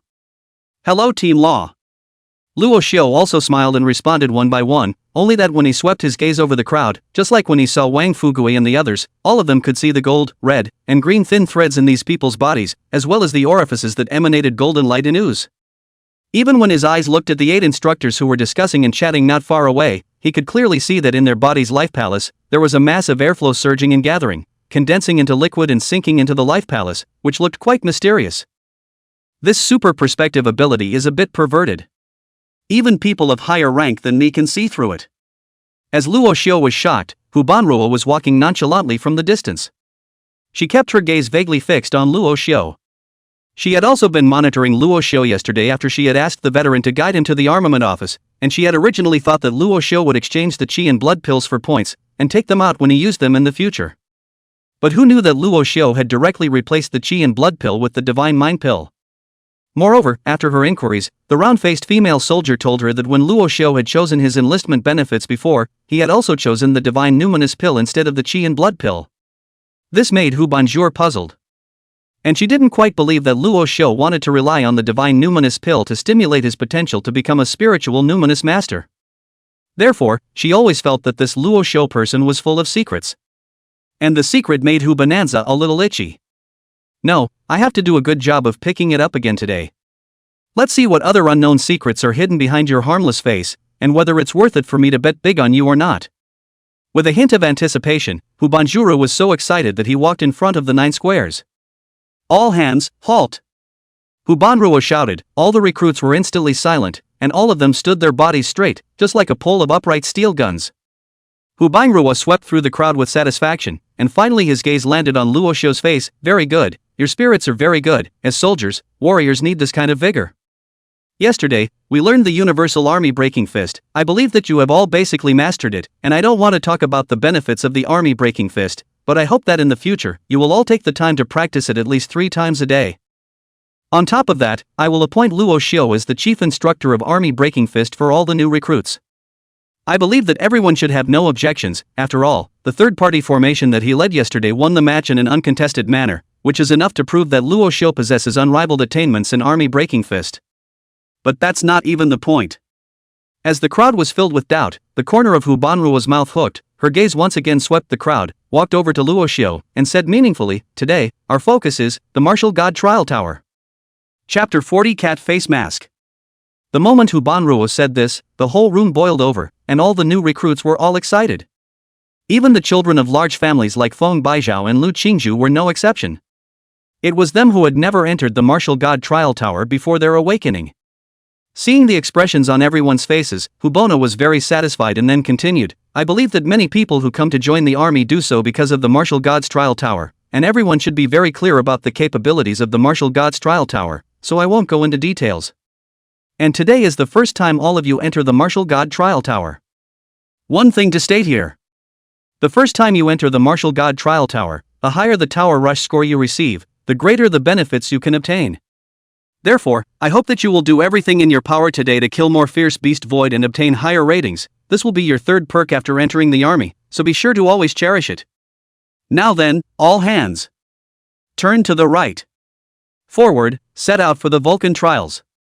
Today we charge the tower." As Hu Banjur's words fell, all the recruits all turned around in excitement, and then led by their respective instructors and captains, they headed towards the Army's Martial God Trial Institute. Luo Xiu walked outside the third square formation, and his heart was also vaguely excited. Truly, there were too damn many good things in the Martial God Trial Tower. Not only were there countless heavenly secret treasures buried inside that the Xia Martial God and the Divine State Federation had invested in, but there were also ranking rewards for each layer, plus the special rewards for the sprint into the trial tower for the first time that Hu Banjuro had just mentioned, which made it a trio of benefits already. This wasn't to mention that killing the ferocious beast's shadows inside would allow one to hone their combat skills. I just don't know, can others see the scene in the Martial God Trial Tower? I won't be arrested and sliced up if I reveal too much, will I? While Luo Xiu was somewhat torn, the crowd had already arrived in front of a peculiar building. The building was about 100 meters tall or so, and its shape looked like a horizontal giant axe, sharp and dominating. As soon as they got close, the crowd felt a savage and ferocious intent come over them, as if the giant axe was alive, causing people to choke. Hubanruo explained at the right time, "Here, this is our 3rd Legion's martial god trial facility, styled after the martial soul of my divine state's #1 powerhouse, martial god Xiao Wendian, the extreme thunder heaven opening axe. There are a total of 3,000 trial pods in this building. After entering the trial pods, you can log into the martial god trial tower. After entering the trial tower, you are free to edit your nicknames, fine-tune your image, and everything is absolutely confidential. Everything you do in the Tower of Trials will not be seen, only the nicknames will show your rankings, and the number of ferocious beasts you've slain, as well as the points you've accumulated. All the treasures you explore inside, you don't have to worry about being known, they will all become your own chance. This is a gift from the Xiao Martial God and the Divine State Federation to all the martial artists of the Divine State." Hearing this, the crowd once again became excited. It was just that Luo Xiu always felt that there seemed to be something wrong somewhere, and he couldn't tell. He had just been thinking about how private it was and whether or not it would be discovered, but it turned out that Hubanruo turned around and told everyone to keep it absolutely secret in the Martial God Trial Tower. How could it be such a coincidence? But not coincidentally, it was impossible for Hu Bonanza to know what was going on in his mind. Exactly where there was a problem, Luo Xiu couldn't figure it out. Ugh, never mind, don't think about it. Anyway, it's important to try to take as many resources as possible to become stronger first, and put the rest aside. Besides, it's not like the military is going to go to all that trouble for a little minion like me, is it? Thinking of this, Luo Xiu lowered his heart and looked at Hubanruo once again, but felt as if Hubanruo's line of sight had moved right away from him. Not waiting for Luo Xiu to be puzzled, Hubanruo pointed to the door of the giant axe building and said, "Next, don't mess up, enter the trial house according to the square formation. The first square formation goes to the first floor, the second square formation goes to the second floor, the third square formation goes to the third floor, and so on. Your instructor will bring you into the place where the trial pods are stored. The trial pods are 1 per person, don't loot them, assign them 1 by 1 in accordance with the line formation and lie down in the trial pods. Later, at the right-hand position of the trial pod, there is a button, press it to close the trial pod, then follow the voice guidance in the trial pod to enter the Martial God Trial Tower. Now, first square formation, depart." When Hu Banjir's words fell, the instructor of the first party led the first party toward the giant axe building, followed by the second party, the third party. Soon, Luo Xiu followed the third party to the third floor. Hubanruo led the crowd to a large double opening door, reached out and pushed it, and a huge hibernation room with a great sense of technology appeared in front of the crowd's eyes. Inside, hundreds of trial pods were quietly placed on the floor, emitting a ghostly blue light. Next to each of the trial pods, there was a monitor on which the user's heart rate as well as vital status inside the pod could be seen. Hubanruo clapped her hands. "Good, Luo Xiu, you arrange for them to enter the trial cabin. Before entering the trial cabin, you can eat a nutritional capsule next to the display. Eating one can ensure that you won't be hungry for a whole day today. I still have some things to do, so I'll leave first." With that, Hu Bonanza turned around and left. Luo Xiu stared blankly at Hubanruo's departing back, somewhat speechless. Being a shirker again? It's too easy to be an instructor, isn't it? He had no choice but to assign the people to each find a trial pod. After assigning them, Luo Xiu instructed everyone to eat the nutritional capsules and lay down in the trial pod. The trial pod was pretty comfortable to lie in, not too hard, not too soft, and the lumbar area didn't let go, it was a good fit. Closing the hatch, Luo Xiu immediately felt a wave of drowsiness come over him, and his eyes subconsciously then gently closed. A ray of light scanned through. Trialist's vital signs are normal. Trial chamber scanning information is empty, validation in progress. Verification successful. Welcome to this first-time martial artist logging into the Martial God's Trial Tower, who is entering the preparation space. This was followed by a whirlwind of heaven and earth. I don't know how long it took, as if it was a long time and as if it was an instant, a pleasant voice suddenly rang in Luo Xiu's ears. "Welcome to the Martial God Trial Tower." Luo Xiu's spirit shook as he slowly opened his eyes, and he saw a beautiful woman with a graceful figure floating not far in front of him. This beauty was wearing a light green ancient-style long dress with fluttering sleeves, floating in mid-air, looking somewhat delicate and cute. Rashu froze. "Hello, how are you? I'm your guiding elf, you can call me Umbrella." Afterward, Luo Xiu saw the green-clothed beauty change into a green umbrella out of thin air, and as soon as the umbrella opened, she floated down from mid-air. She floated in front of Luo Xiu, came up and looked up and down, then floated to the back and turned around, and when she came back to Luo Xiu again, she blinked and asked, "So, do you need to change your image?" Rashu marveled at the realism and dexterity of this guiding elf, but nodded. "Needed, body type is the same for now, can you add a mask I can't take off?" "No problem." Umbrella snapped her fingers, and a cat face mask appeared on Luo Xiu's face, while a mirror appeared in front of Luo Xiu's eyes. Luo Xiu touched his face and didn't feel any discomfort, nor was his vision affected in any way. He looked in the mirror and nodded in satisfaction. "Should I say no, this cat face mask is quite nice, with a sense of eeriness, the face of a black cat, and it looks like you can still see the turquoise pupils of the black cat's eyes. So, now you can take a name you like, what are you going to call it?" Parasol asked curiously as she floated in front of Luo Xiu again. Chapter 41, Grass. No way. Favorite name? Rashu's mind suddenly went blank. He had played quite a few games in the past, but every time he played a game, he didn't come up with quite the same name. Lewd, middle-aged, hunted, random, he had come up with quite a few of them. What about 8 wins, Morong Bai, stomping on girls' mushrooms, sexy bibs? Godlike man, forget about love, etc., etc., etc. However, the most used is Shura 001. Because his name was Luo Xiu, and Xiu Luo 001, which was both forced and related to him, he was satisfied. Why not just name it Shura? Simply because you can't grab it every time. Whenever he registers for Shura in any game, the system will tell him that the nickname is already taken. Yes, it's that add up. And this time, Luo Xiu didn't take any chances. He didn't think that the name Shura could stay until now. So, he said directly, then let's call it Shura 001. The green-clothed girl, Umbrella Air, shook the green umbrella in her hand and her eyes blinked, as if she was helping Luo Xiu enter it, but soon after, she said with a smile, "I'm sorry, oh, that name is already taken." Already occupied? Luo Xiu was instantly speechless and blurted out, "Grass." It's not? Just as soon as the words left his mouth, he saw Umbrella's eyes blink before replying, "Your name, Grass. No way, has been entered. Is it time to enter the first floor of the Martial God Trial Tower?" Xiu. Good, good, very good. Luo Xiu carefully surveyed Umbrella's large, flawless eyes and the innocent expression on her face, seeing that although she was agile and polished, she still revealed a hint of dullness, which confirmed that she wasn't a real person, but just an intelligent shadow with a beautiful appearance.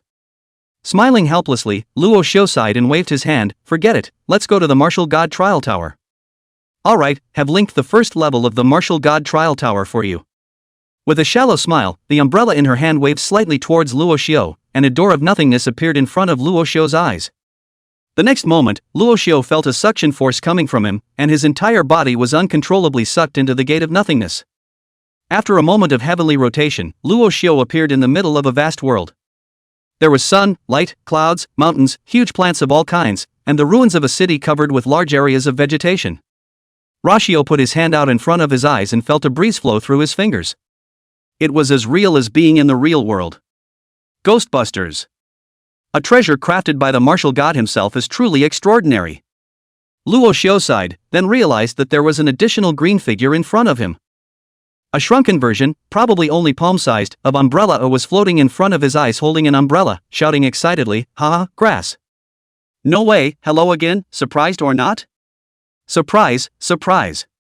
It would have been better without the previous line, grass. No way, would have been better. Luo Xiu was so depressed that he vomited blood. At the same time it felt like the world went dark. If this name were to accompany him for the rest of his life, if it were to be known in the future, he was afraid that it would be 10,000 times more humiliating than the famous, favored beast's milk. Ignoring Luo Xiu's speechlessness, little umbrella child rotated her umbrella and floated in front of Luo Xiu. "From now on, I'll act as your accompanying tour guide, explaining the various landscapes as well as the ferocious beast species on the first floor of the Martial God Trial Tower. Listen and learn well, come on, keep up." With that, the little umbrella child flew in the direction of the somewhat depressing-looking ruins in front of her, explaining as she flew. Ahead is the iconic area of the first level, Linhai Ruins, taken from the city of Linhai, which was a city before the High Martial Era. Originally the city was extremely prosperous, one of the few first-tier big cities in the Divine Federation, with a year-round population of around 65 million. However, when the ferocious beasts descended, this city, as one of the cities that relied on the sea, was quickly overrun by countless ferocious beasts that crawled out of the sea. According to incomplete statistics, more than 20 million people were killed or injured at that time. Such a large number of casualties made this city a pain in the heart of the Divine Federation that could never be forgotten, so the Xia martial god reproduced the ruins of this city on the first floor of the martial god's trial tower to serve as a warning with future generations. Don't forget the country's difficulties, and get rid of the beasts to finish them off. Don't forget the national tragedy and get rid of the beasts. As Luo Xiu savored the words, looking at the gradually approaching Linhai ruins, feeling the menace and sadness that came to his face, he seemed to see a tall figure that stood in front of hundreds of millions of ferocious beasts, protecting the humans, and a touch of respect couldn't help but appear in Luo Xiu's eyes. Xiao Wendian, the god of martial arts, he deserved this title. While Luo Xiu was feeling emotionally, he heard Little Umbrella continue, in the Linhai ruins, there are 136,472 types of uninitiated ferocious beasts, and 30 types of primary ferocious beasts of the first order, of which 40% are land and amphibious ferocious beasts, 30% are ocean ferocious beasts, and 30% are flying ferocious beasts. The number of each kind of beast is unknown, more or less, randomly distributed, and some beasts like to live alone, some like to live in groups.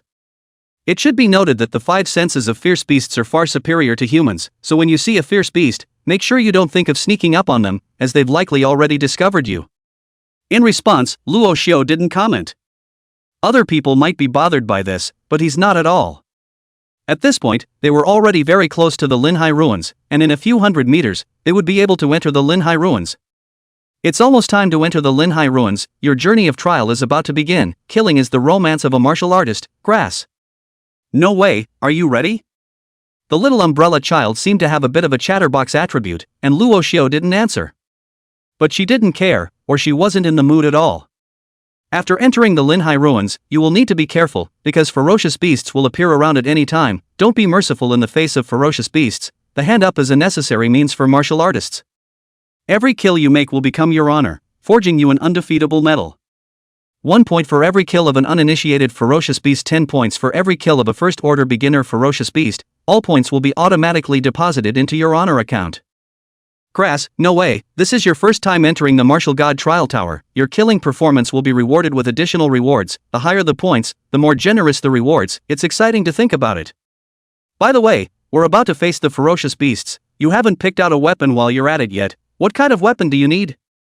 Hearing this, Luo Xiu's face finally changed. As he thought about it, one word inexplicably flashed through his mind: gun. I don't know if it was because Lu Qingci used a gun and he thought it was cool. But he always felt like he needed a really cool lance. Therefore, Luo Xiu directly said, give me a long spear, preferably sharp. Okay. As soon as the words fell, he saw a wave of the umbrella in little umbrella child's hand, and a 2-meter-long silver lance was added to Luo Xiu's hand. Luo Xiu held it in his hand and waited, unexpectedly taking advantage of it. Great gun. Just as he was sighing, little umbrella child's voice came again, huh? Your luck is good. Just after arriving at the Linhai ruins, a ferocious beast came out to greet you. The one that is coming towards you head-on is an uninitiated rank ferocious beast, a one-horned boar, with thick skin, strong impact power, and extremely fast frontal speed. Look, it's charging over. What are you waiting for? Go. Grass, no way. Chapter 42, Instant Kill. Luo Xiu was playing with his silver spear, thinking about whether he would be called the Little King of Silver Guns in the future. When he heard Little Umbrella say so, he immediately cast his eyes in the direction of the Linhai ruins. Only to see a huge pig-shaped creature with a brownish-black body and harsh hair, just like a train with a broken tail, rapidly rushing towards him. A one-horned boar? Luo Xiu wasn't in a hurry, and he was a little excited as he carefully surveyed the ferocious beast with a thick unicorn horn on its head and 2 sharp fangs in its mouth. This was the first time he had faced the ferocious beasts of this world head-on. Unlike ordinary beasts, he seemed to be able to feel the fierce intent emanating from this ferocious beast, as if it wanted to destroy the hostility of everything in front of it. Even the hissing roar that came out of its mouth carried a skyrocketing intent of madness. Immortality. Could it be that all these ferocious beasts are mad and irrational? Or maybe it's only the lowly ferocious beasts that are like this?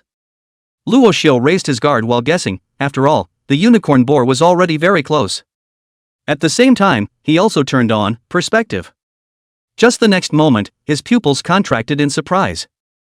Under the effect of super perspective, at this moment, the running boar seemed to have slowed down slightly in Luo Xiu's line of sight, and he was able to meticulously see the hair on the boar's body, as well as the dirt that was hidden inside the hair, and he was even able to see clearly even the tiny saliva that was splattered out from the boar's mouth as it was running. But what shocked Luo Xiu the most wasn't this ultra-macro-like dynamic vision. Rather, he could actually see that within this bore, there was also a thin line of either golden, red, or green meridians, as well as an orifice that was either pale gold or surrounded by a dark aura. In addition, he could also see clearly all the flesh, internal organs, blood vessels, sinews, and bones of the boar inside and out. It was as if, at that moment, his eyes had turned into a high-definition to the extreme X-ray machine. This experience caused Luo Xiu to be a bit dumbfounded for a moment. It was only Little Umbrella's reminder that brought Luo Xiu back to his senses. The unicorn boar has already rushed up. This will be your first battle. Take it on, Junior, kill it beautifully, and you'll be honored as a warrior. Luo Xiu's gaze immediately condensed as he looked at the boar that had almost rushed to his eyes. He took a deep breath, gripped the silver spear in his hand tightly, and mouthed a silent, hidden. In the next moment, his body instantly disappeared in place. It was as if it had never existed. There was a gasp in the air from the little umbrella child. Wow! Invisibility. The surging one-horned boar had already unleashed its only skill, Horn Rush, and its speed was utilized to the extreme, just like a sharp arrow. But at this moment, when Luo Xiu suddenly disappeared, it lost its target, and its entire body was shaken and staggered. Cokes. The one-horned boar's eyes were scarlet as it roared in anger. But before it could get angry, a silver light flashed behind its empty body. A silver spear was seen appearing out of nothingness, violently pouring into the one-horned boar's chrysanthemum with an unrivaled momentum. Put! In the next moment, the sharp head of the gun ran out from the chest cavity of the unicorn boar, blood splattered everywhere, and the unicorn boar only had time to let out a painful hiss before collapsing to the ground with a loud thud. At the same time, the silver lance was quickly withdrawn from its body, and Luo Xiu's figure slowly emerged behind it. Wow, beautiful! This shot has a real-time force of 342 kilograms. Combined with the sharp nature of the silver gun and the angle and timing that you can't defend against, the destructive force reaches 500 kilograms or more at the very least. Congratulations, killing the unicorn boar, a ferocious beast of the incomplete order. Excellent battle record, plus 1 point. You have broken the record for the fastest speed to kill a ferocious beast on the first level of the trial tower, and an all-tower announcement will be made. As Little Umbrella's voice fell, the entire first floor of the Martial God Trial Tower, everyone's ears resounded with a broadcast. Congratulations to Grass, no way for breaking the record for the fastest killing speed of the ferocious beasts on the first floor of the Martial God Trial Tower, with a killing speed of 0.43 seconds, rewarded with plus 100 points. Rasha froze as he listened to the broadcast in his ears, his spirit in a bit of a trance. Killing a ferocious beast was only 1 point, and breaking a record actually rewarded 100 points. It's a lot of money. While Luo Xiu was rejoicing, at this time, in the first layer of the Martial God Trial Tower, whether it was the major armies that came in for free trials, or the major mercenary corps, major consortiums, major clans, or individuals who paid money to come in for training, all of them were physically shaken when they heard this broadcast. No. 0.43 seconds. What a pervert. It can't be a martial artist of the first grade or above entering the first floor, right? Impossible. The rules of the Martial Gods Trial Tower are strict. There is absolutely no way for a martial artist of grade 1 or above to enter within the first level of space. Then this is too terrifying. I remember the previous record holder was one called Departed Soul. His kill speed was 0.88 seconds. This man's name is Grass. No way? No, what the hell kind of name is that? At the same time, on the highest level of the 3rd Legion's Martial God Trial Institute, Hubanruo looked at the large screen in front of him and also let out a burst of unbelievable exclamation. Grass. No way. Inside the screen was the very image of Luo Xiu stabbing through the one-horned boar and slowly emerging. As the military that cooperated with Martial God Xiao Wentian, how could it not have backdoor access to the Martial Gods Trial Tower? Without backdoor access, how can officials discover geniuses within the Divine Kingdom? After Hubanruo left from the 3rd level, he directly went all the way to the highest level, and after reporting to the Legion commander, he got the monitoring authority of the Martial God Trial Tower, and the first thing he did was to start observing Luo Xiu. Originally, she was still laughing over the fact that Luo Xiu had come up with such an odd name, but just now after she blurted it out, she was slightly frozen. Then he spat out with a slightly reddened face, "This guy, what a name." Then her gaze gazed up again, a silver spear that long can be invisible along with it. Where exactly is the limit of this invisibility talent of his? Moreover, his strength, a strike of more than 300 kilograms, had obviously entered the grade, a first-grade martial artist. This guy was hiding really deep. Instantaneously securing the unicorn boar in one hit, breaking the record for killing speed on the first floor of the Martial God Trial Tower, this has just given me such a big surprise after just entering the tower. Hu Banruo's eyes narrowed slightly, then as if she thought of something, she smiled disdainfully. My stupid sister still thinks how powerful she is, thinks that she has already forced this child to be completely wasted, also thinks that her son who borrowed the seed is more excellent, and also wants to use this to seek to seize Luo Jianjin's martial soul relics. Now it seems that she's afraid that the basket will be empty. Luo Tianhao compared to Luo Xiu, completely as a firefly and white moon compete for glory, not a great at all, simply like a clown, ridiculous to the extreme. She didn't shy away from judging her sister, Hu Meili, and her nephew, Luo Tianhao, as she had originally disliked both of them. And in the next moment, she suddenly stared wide-eyed, staring dead on the big screen, and once again exclaimed out of her mouth, "Grass! It's not!" In the middle of the big screen, a large group of unicorn boars appeared in front of Luo Xiu, and little umbrella child was explaining to Luo Xiu about unicorn boars being herd animals. Luo Xiu, on the other hand, didn't have any nonsense to directly stealth, but in the next instant, something weird happened. 100 meters away from Luo Xiu, among the dozens of running one-horned boars, suddenly one of them didn't have the time to make any noise before its running body suddenly stopped. It didn't stop on its own. Rather, it was nailed to the ground dead center by a rod of something transparent, not even visible, that fell from the sky and poured through its head. At the same time, the whole tower broadcast once again sounded, "Congratulations to Grass, no way for breaking the record of the fastest killing speed of the ferocious beasts on the first floor of the Martial Gods Trial Tower once again, with a killing speed of 0.31 seconds, and rewarded with plus 100 points. Chapter 43, Brand New Achievement Reached. How is this possible? With Hu Banruo's 4th grade Golden Bell Realm vision, he was of course able to tell that what pierced through that one-horned boar was none other than the illusory silver spear in Luo Xiu's hand. But Luo Xiu had just stealthed, so how could he instantly rush across 100 meters to the unicorn boar group and run that running unicorn boar through from top to bottom? Even she, a 4th grade Golden Bell Realm martial artist, couldn't do it if she relied on her flesh's original speed alone. Unless you use his stance martial art, it's possible. And Luo Xiu, no matter how much he hid his strength, couldn't possibly be a 4th grade Golden Bell Realm martial artist who also knew identity martial arts, right? So then there was only one possibility: Luo Xiu could make the silver gun that was invisible with him continue to be invisible after it was out of contact with his body. And just as this thought of Hu Banruo's had risen, above the large screen, the one-horned boar that had been nailed to the ground was suddenly flung away, and the transparent pointed gun that had been inserted into it was jerked away. Then, a killing feast that was bizarre to the extreme began. The herd of one-horned boars that had stopped because the one-horned boar had been nailed to death suddenly began to fall head over heels without warning. They couldn't see anything, they could just feel a horrible ghost that seemed to be wandering around them, reaping their lives as if they were the Grim Reaper. Put! Put! Put! A sound of metal piercing through flesh and blood continuously resounded in the clearing. A one-horned boar was either impaled through the asshole, through the eyeball, or directly through the heart from the side, and then fell to the ground again with a scream. The wail of the one-horned boar seemed to play a symphony of killing. Z! Z! Z! Squeak! Squeak! Squeak!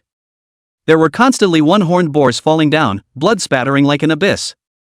And it was at such a weird time that little umbrella child's voice kept ringing out in the middle of space.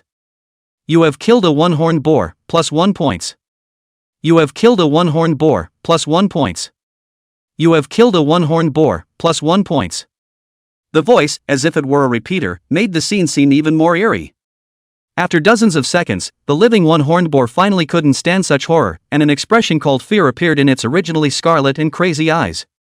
Then while wailing, while ting and pissing all flopping fell to the ground, liver and gallbladder rupture, spitting blood, epileptic convulsions all over the body. Little Umbrella's repeater voice finally stopped and turned into excitement. You scared 8 unicorn boars to death, plus 8 points. Such a way is unprecedented, when the battle is truly glorious and terrifying.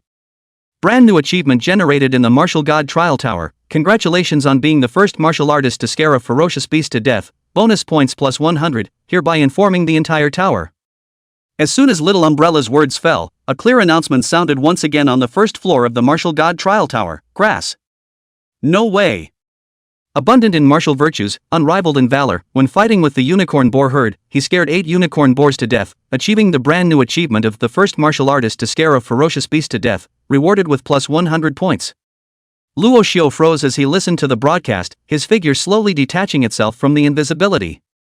He glanced at the little umbrella child of the guiding elf that was flying around in front of him, and then at the 8-headed one-horned boar that was lying on the ground and gradually ceasing to convulse, and said in astonishment, "This will work?" And he thought these one-horned boars had absolutely no sense at all. So there's fear, too? However, for some reason, he had killed so many ferocious beasts in this short period of time without a trace of nausea or discomfort, but instead, the blood in his body seemed to boil, leaving his entire body in a state of exuberance. Could it be that I was born a warlike man? When Luo Xiu didn't think of an answer, little umbrella child flew to him and said with a smile, "Grass." "No way, your accumulated points have reached 327 points, that's quite a good opening. Currently, your ranking on the first level of the Martial God Trial Tower is 26,874th, you still need to work hard. In this tower entry collective, in the 3rd Legion of Qingchuan City, you are temporarily ranked first, in second place, the Green Resignation Wushuang, with 38 points, and in third place, the Not 100 People's Chopper, with 32 points. In this entry tower collective, of the 3 major legions in Qingchuan City, you are temporarily ranked first, in second place is the 1st Legion, Kill points 40. In third place is the 3rd Legion, Green Resignation Without Peer, points 38. You're already way ahead of the 3 major corps in Qingchuan City, please keep it up. In addition, in today's Divine Alliance 36 cities, 108 legions, all the new recruits, your results are temporarily ranked second, the first place for the 1st Legion of Longzhou City, Xiaofulin, points 331, you are not too big a gap between him. The third place for the 1st Legion of the City of the New Sea, manhwa Fight, points 288. You're already very good, but need to make steady progress and stay ahead of the game, come on Ali give. Luo Xiu. After a moment of silence, Luo Xiu had a general understanding of the geniuses of this world. He was all turned on and only barely ranked second within the 108 legions in all of God's country. Isn't that Xiaofulin's name a bit too heaven-defying? Xia. You're still in the 1st Legion in Longzhou City? It couldn't have anything to do with the god of martial arts, Xiao Wentian, could it? Luo Xiu secretly memorized the name, while a sense of urgency came over him. Still have to get stronger quickly. The geniuses of this world are also too fierce. Today this is still the group that is not too well qualified or resourced to enter the military. Those geniuses from the big families with massive resources, the sons and daughters of the consortiums who were preparing to enter the Divine State Supreme Martial Dao Academy hadn't even begun to enter the tower yet. Luo Xiu sighed with emotion, while the desire for resources in his heart reached the extreme. Resources. Resources. I want resources. Just as he clenched his fist, the corner of his eye suddenly swept across the ground in front of the Linhai ruins, and his body suddenly lurched. Wait, what's that? In his penetrating vision, there seemed to be a treasure chest emanating a faint golden light about 20 meters above the ground in front of the Linhai ruins. And the treasure chest? Only then did Luo Xiu remember that in the Martial God Trial Tower, in addition to the ferocious beasts that he could encounter, it also hid various treasures randomly scattered by the Xia Martial God and the Divine State Federation. He was instantly excited. Only when he looked carefully, he realized that around that treasure chest, there was also a dense nest of serpentine beasts that were twisting and slithering. The thickest of them, at the very least, was as thick as a bucket. Luo Xiu's brain suddenly recalled the knowledge he had previously learned about identifying ferocious beasts, and information about this giant snake appeared, Earth Rock Python, a first-ranked primary ferocious beast that can hide from the ground, can rock its body, and has great mobility and defense, and is very hard to kill. And the production capacity is extremely strong. It can give birth to hundreds of small rock pythons at a time. Non-entry grade martial artists will die upon seeing it. Chapter 44, A Great Wind Rises, Fame Moves the Divine Realm. Just as Luo Xiu asked little umbrella child if he could give a Luoyang shovel and pouted his ass off in preparation for digging for treasures, the entire inside of the Martial God's Trial Tower had already set off a huge storm. Grass. No? Why him again? Within a short period of time, breaking 2 records and reaching a brand new achievement, this guy is open for business. In the middle of a desert, a delicate young girl covered in golden light, grasping a large axe in her hand, after chopping off the head of a giant scorpion beast, knitted her cute nose and said somewhat depressed. And next to her head, the same little miniature umbrella child was laughing. Miss Fukurin, you broke the record twice today as well. Xiaofulin pouted and hummed, that's different, I'm the granddaughter of the martial god, a martial artist who is already almost at the 2nd grade, I still have all sorts of treasures given by grandpa on my body, and I even have a golden sun martial soul that grandpa personally guarded for me. This person can't have a bigger background than me, right? Umbrella, help me check what this person's real name is, which family's genius, I'd like to see who's so powerful. The little umbrella child smiled cheekily and floated around Xiao Fulin before saying quietly, "No, oh Miss Fulin, your authority cannot directly inquire about the true identities of the other people within the martial god's trial tower. I can only tell you that he is also a member of the military." Xiao Fulin's eyes instantly widened in surprise. Someone from the military? Could it be that simpleton from the Xian Yuan family in Xinhai City? That's not right, isn't he called Masters to Fight? Can it be that it's someone from another local military? And while Xiao Fulin was guessing about Luo Xiu's identity, there were likewise countless people guessing about Luo Xiu's identity. After hearing Luo Xiu's tower-wide notification of his battle results 3 times in a row, the various big families, consortiums, mercenary groups, and some martial arts sect disciples who were trying out in the martial god trial tower sent people offline to start reporting this matter to their superiors or headquarters. For a time, the entire Divine State Federation's 36 cities, all the forces with famous names, were all discussing one name, Grass. Not it. The first ones to react were naturally the 108 legions, and the legion leaders of the major legions were the first to know that Luo Xiu was from the military. But when they used the legion chief's authority to try to investigate Luo Xiu's true identity, they all learned the result that someone had already reported this, Grass. No way, as privacy privileges had been reported and adjusted to the highest level, so even the army chief was not qualified to view it. This caused all the army chiefs to all jump out of their skin and blurt out, Grass. No way. As for the major consortia and families, after learning about this matter, they knew that there was no way to learn about Luo Xiu's true identity from the martial god trial tower as a channel. So one by one, they began to use their money power. The Twist Consortium directly dropped $10 million, offering a reward for Grass. Not its identity information clue. As long as there is a clue and it is verified to be valid, $10 million will be given. The 40 Thieves Consortium similarly smashed down $10 million, but the bounty became all information clues, meaning that whoever can know, Grass. Not exactly what realm, what talent, what martial arts, or whether there is a martial soul, use what weapons and other information, can also go to get the bounty.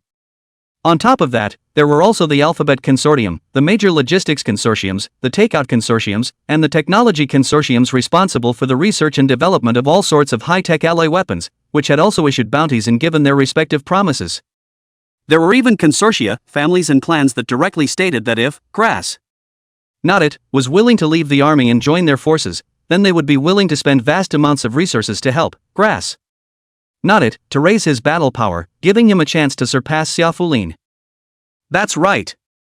The reason why the major powers were so crazy was that Luo Xiu kept breaking the odds in a short period of time and was infinitely close to Xiao Fulin in points. Who Xiao Fulin was, all the major powers were clear about it. That was the Vulcan's favorite little granddaughter. The talent is outstanding and the resources are unlimited. And this, Grass. No way, who didn't even know where he came from, was able to instantly approach Xiao Fulin, which caused all the forces to be shocked. What if the person did not come from a big power, but from a small family or simply from a humble family? That would be a real treasure for all the big powers. Whether it's fostering or deprivation of transference. The supreme bone can be scooped up in the Xian fantasy world, let alone the high martial world. Of course, there's another reason. That would be that Secret Area 369 is opening soon, and for the last time. And this time around, only martial artists below the 2nd grade could enter the 369th secret realm, so if there was such a martial artist who could continuously break the records of the martial god trial tower, it would definitely be able to greatly increase the earnings in the 369th secret realm. So, for multiple reasons, Grass.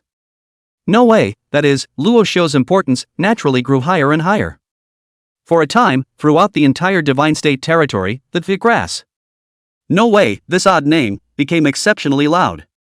On the highest level of the 3rd Legion's Martial God Trial Institute, the 3rd Legion chief who had always been a godly dragon was standing beside Hu Bangrua at this time, looking at Luo Xiu who had almost dug himself next to the earth rock python in the big screen, hissing and inhaling a mouthful of cigarette fiercely, exhaling it out slowly, and with the smoke making his face blurry, he then sighed, "This kid, he's really not a peaceful master.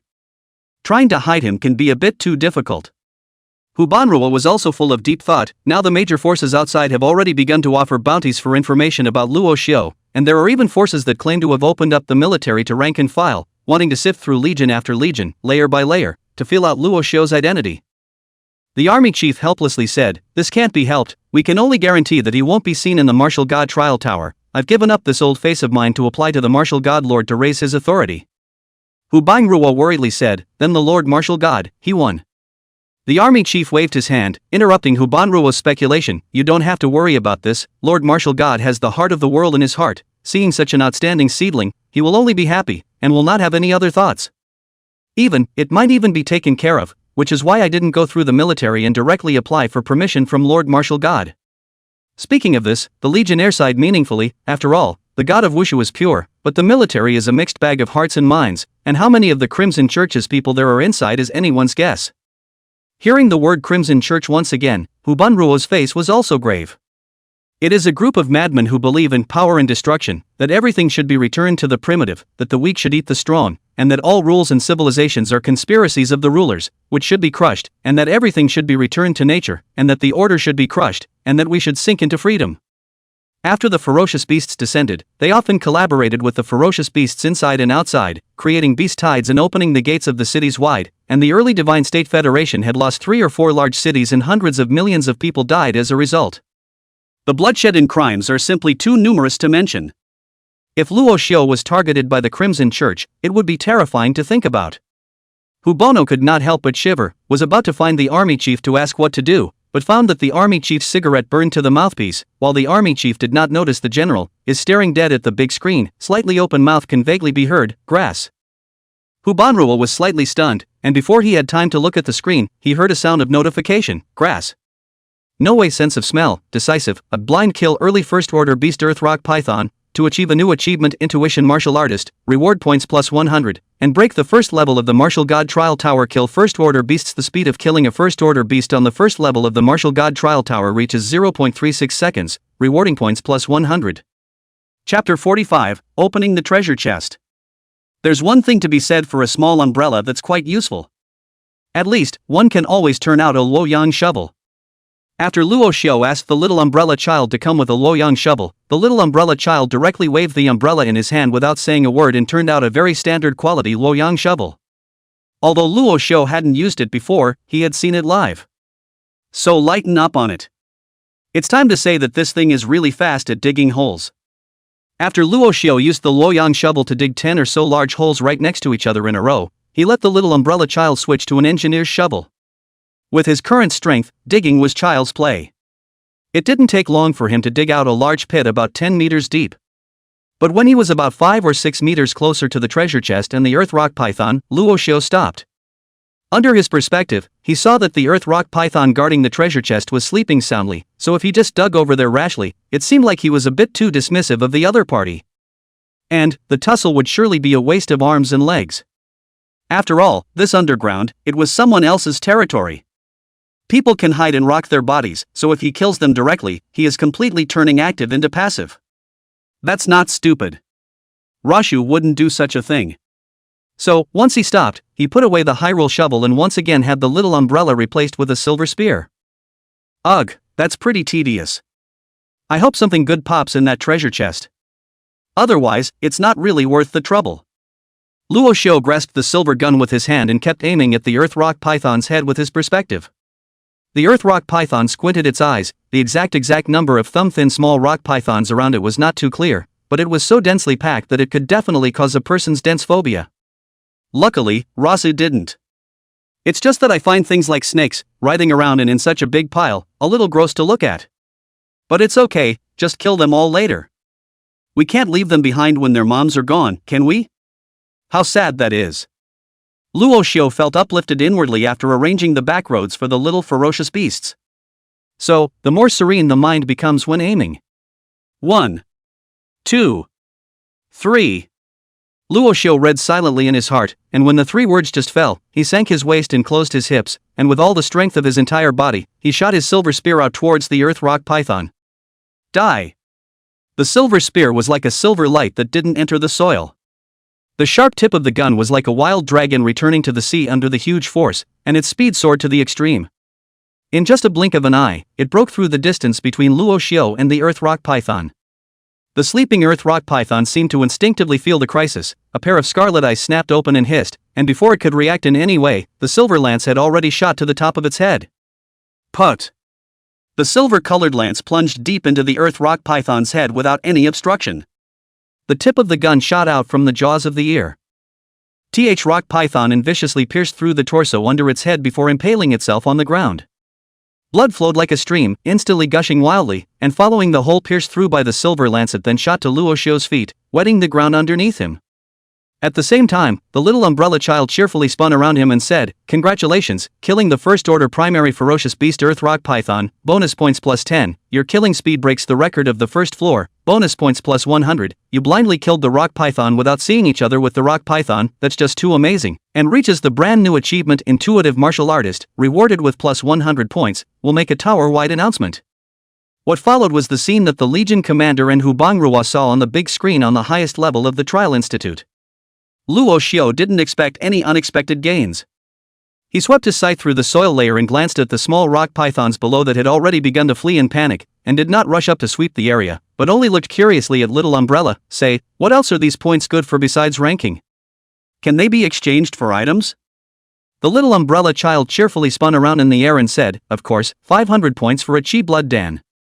Luo Xiu was surprised, so expensive. Little umbrella child immediately skimmed her mouth, "It's good to have some redemption, come to the Martial God Trial Tower and try out, dig for treasures, and redeem supplies. If we go to the public area, we can still expand our network and fulfill our socialization needs, we also need to operate and maintain the costs." Hearing this, Luo Xiu was even more surprised. "You also know about operation and maintenance costs, and what's this public area?" Little umbrella child proudly reached out and wiped her little nose, explaining, "The public area is actually equivalent to the game's online suit. The one you're in right now is the single-player suit, and you're the only one in the entire first level you've explored. But when you go to the public area, you are equivalent to entering the online suit, you can see all the other martial artists who have entered the public area, you can team up together to fight monsters and explore, you can also have friendly exchanges with other people, and you can even compete in martial arts and sparring. It can still be like this." Luo Xiu instantly became interested. "Then how do I enter this online suit?" "No, it's a public area." The little umbrella child flew around Luo Xiu for a while, then smiled wistfully and said, "It has to add money." "Xiu. Very good, next time for sure. If you want my money, what's the difference between that and taking my life?" Luo Xiu dismissed the idea of going to the public area to have some fun and prepared to go down to clean up the little rock pythons and open treasure chests in the process. However, the little umbrella child still circled around him and explained, "By consuming 1,000 points, you can enter the public area. Oh, it's actually quite cost-effective." Xiu ignored her and just waved and asked for an engineer's shovel and continued digging. 1,000 points. He was only 500 or so now, and at the price of 2 Chi blood pills, it wasn't a pig slaughter. "I'm just going to starve to death and jump off of here instead of going to the common area." Xiu spat in his heart and had already swung his engineer's shovel to open up the distance between him and the earth rock python. Although the earth rock python was dead, he did not hold his head high in the face of thousands of small rock pythons. At the first opportunity, stealth was turned on. The entire person entered this not-so-small cave dug out by the earth rock python like air. As soon as he came in and saw the small rock python scurrying about, he waved at the little umbrella child. "The small snake doesn't seem to be efficient to kill with a lance, is there a long knife for me?" The little umbrella child immediately handed over a long knife. As soon as Luo Xiu touched the long blade, it merged into his stealth like water and disappeared. Subsequently, the bizarre scene that was previously seen in the one-horned boar group once again began to play out amongst the small rock pythons, as a single small rock python was inexplicably and suddenly hacked into several pieces, blood splattered everywhere but no traces of the attack could be seen. The small rock pythons weren't scared to death like the one-horned boar, but they were all fleeing in all directions, and fortunately, Luo Xiu killed them quickly. It's true that killing this little snake is much better than killing a big boar. It just gives a little less points. His ears kept flashing with the little umbrella child's points plus 0.2 points plus 0.1 points plus 0.5 points plus 0.3 and other dense sounds. When it accumulated to 124 points, there were finally no more long striped objects scurrying around in Xiu's line of sight. Few along, cloudy breath was exhaled. Luo Xiu threw down his long sword and slowly walked to the treasure chest that emitted a faint golden light, looking back at the small umbrella child floating in the air. "How do I open this?" "Do you open it directly? Do you use a key or open sesame or something?" The little umbrella child flew to Luo Xiu's side and stood on the treasure chest, tilting her head and looking at Luo Xiu. "No need to be so troublesome, there's no key, you can just reach out and lift the lid directly." After cutting down so many small snakes, Luo Xiu was also a bit tired. "That's good." Luo Xiu nodded and directly sat down towards the corpse of the earth rock python, then reached out and pressed his hand on the treasure chest and lifted it with force. Between the crevices of the treasure chest, golden light suddenly shone. The lid opened and a ball of light floated out of it. When it floated in front of Luo Xiu's eyes, Luo Xiu's gaze instantly condensed and he lost his voice and exclaimed, "The cloud-chasing shadow probing steps." Chapter 46 Cloud-chasing shadow detecting steps. In the midst of Luo Xiu's shocked cry, the light ball shot directly into Luo Xiu's seal. In the next moment, a wave of unfamiliar and arcane information instantly exploded in Luo Xiu's brain. Cloud-chasing shadow probing steps, Earth-grade body technique, first-grade martial artist can learn it. Stance effect, chasing clouds and moon, detecting shadows, and catching wind. After executing it, the body shape is like a leaf, misty and without a trace, moving like a swallow, swift as the wind. Entry level, can increase speed by 30% and leap height by 30%. Proficiency level, increases speed by 50% and height of leap by 50%. Cozy eye level, doubles the speed and doubles the height of the leap. Deshang level, increases speed by 2 times, and increases the height of the leap by 2 times. Perfection level, increases speed by 5 times, and increases leaping height by 5 times. However, it was not possible to reach the grand completion level without being in the second grade likeness of being realm. This stance is divided into 2 categories, shadow searching steps and cloud chasing indulgence. The shadow seeking step is responsible for increasing speed, and the cloud chasing vertical stance is responsible for ascending. A moment later, Luo Xiu rubbed his somewhat stuffy and painful head and gradually came back to his senses. This kind of Gongfu inheritance method is really special, directly forcing it into my brain. If I could have crammed all the knowledge into my head when I took the entrance exam on Earth, wouldn't Qingbei be like a bag of tricks? That's a pretty good stance, though. Moreover, at this time, in Luo Xiu's Sea of Consciousness, in front of the small bronze temple, as when he had practiced the breaking army fist, a silhouette like him appeared once again, his body flickered, the golden threads in his body flowed, and he was continuously performing the cloud-chasing shadow exploration steps. And Luo Xiu's understanding of the cloud-chasing shadow prospecting steps was also rapidly improving. The first time the void shadow was cast, Luo Xiu was initiated. The third time the void shadow was cast, Luo Xiu was proficient. By the time he needed to perform it for the 10th time, Luo Xiu's understanding of the cloud-chasing shadow prospecting steps had reached a minor accomplishment. As for the time inside the martial god trial tower, only half an hour had passed. It seemed that, in Luo Xiu's Sea of Consciousness, when he was practicing a certain technique, the flow of time was far faster than the outside world, and Luo Xiu was a bit confused. He didn't even know why such a shadow had appeared. Think of it only as an extra ability for Temple God. Luo Xiu didn't think much about it, and the silhouette continued to circulate the cloud-chasing shadow prospecting steps in his Sea of Consciousness, but he had already climbed out from inside the big hole he had dug for himself. Breathing in the fresh air outside again, Luo Xiu squinted comfortably. The underground really isn't a place for people. Especially after killing the earth rock python, the smell of blood mixed with the smell of earth really isn't very pleasant. With a comment, Luo Xiu carried his silver spear and headed inside the Linhai ruins. The little umbrella flew around in front of his eyes and said cheerfully, "Your total points have now reached 751, and you are the deserved first place in this tower group. Even Xiaofulin is now more than 200 points behind you." Luo Xiu was slightly stunned. How come it's all 761? Shouldn't it be 661? Just now, Luo Xiu had done the math, and with just breaking the record once, a new achievement once, and 124 points for beheading the little snake, plus the 300 or so points from before, how could it get to 700? The little umbrella child was surprised. "You opened a treasure chest, finding a treasure chest will also add 100 points, did I forget to say that?" Luo Xiu drifted off, then said breathlessly, "You really didn't say."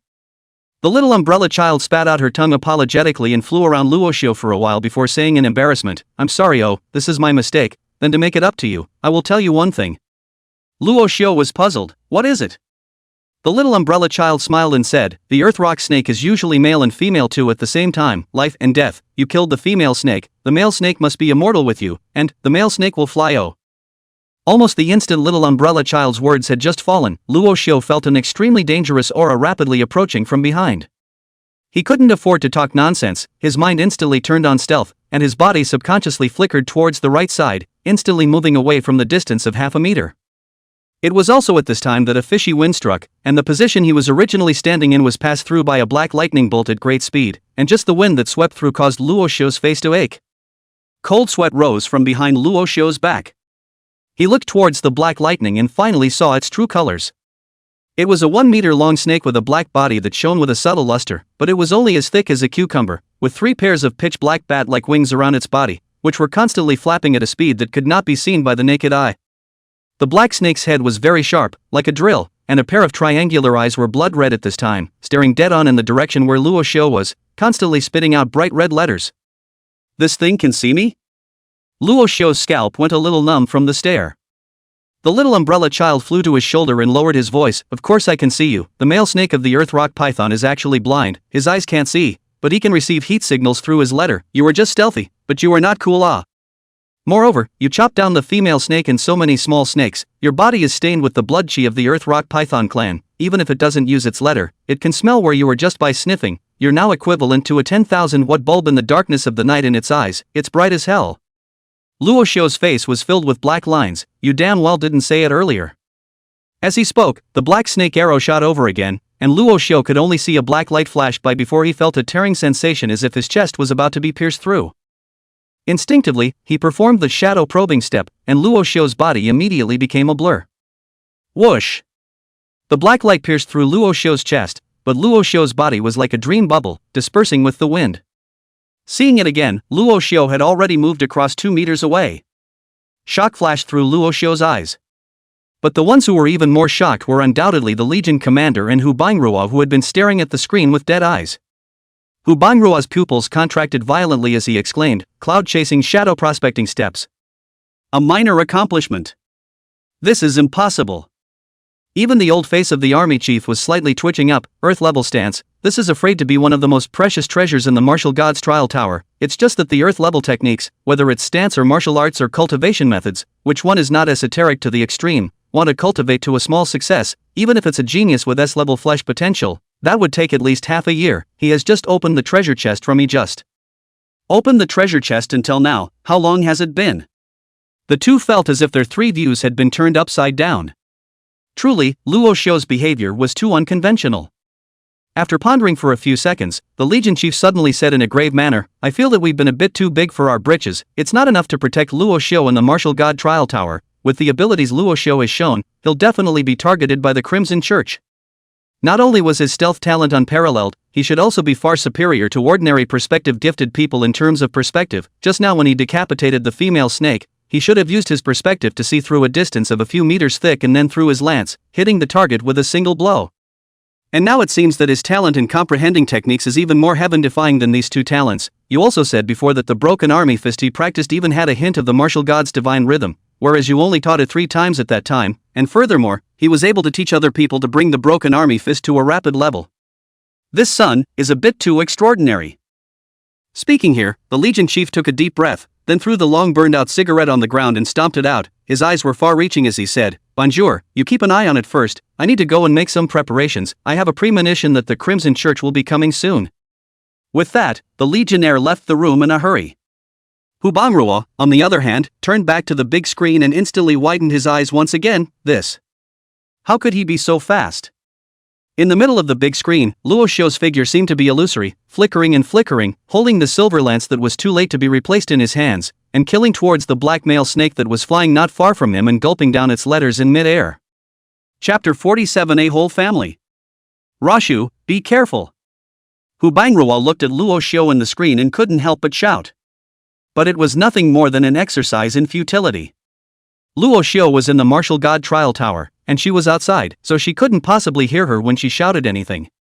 But there's no way. Hu Banjur is really worried now, and can't help it at all.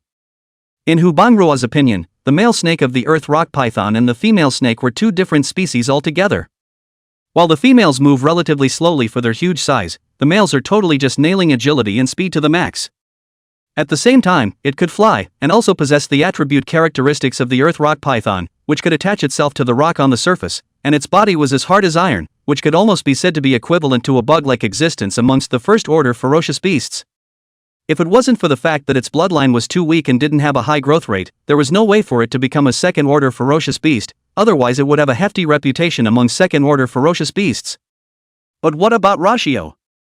His greatest reliance was stealth, and at this moment, stealth had completely lost its effect in front of the male snake, so he was no different from other martial artists.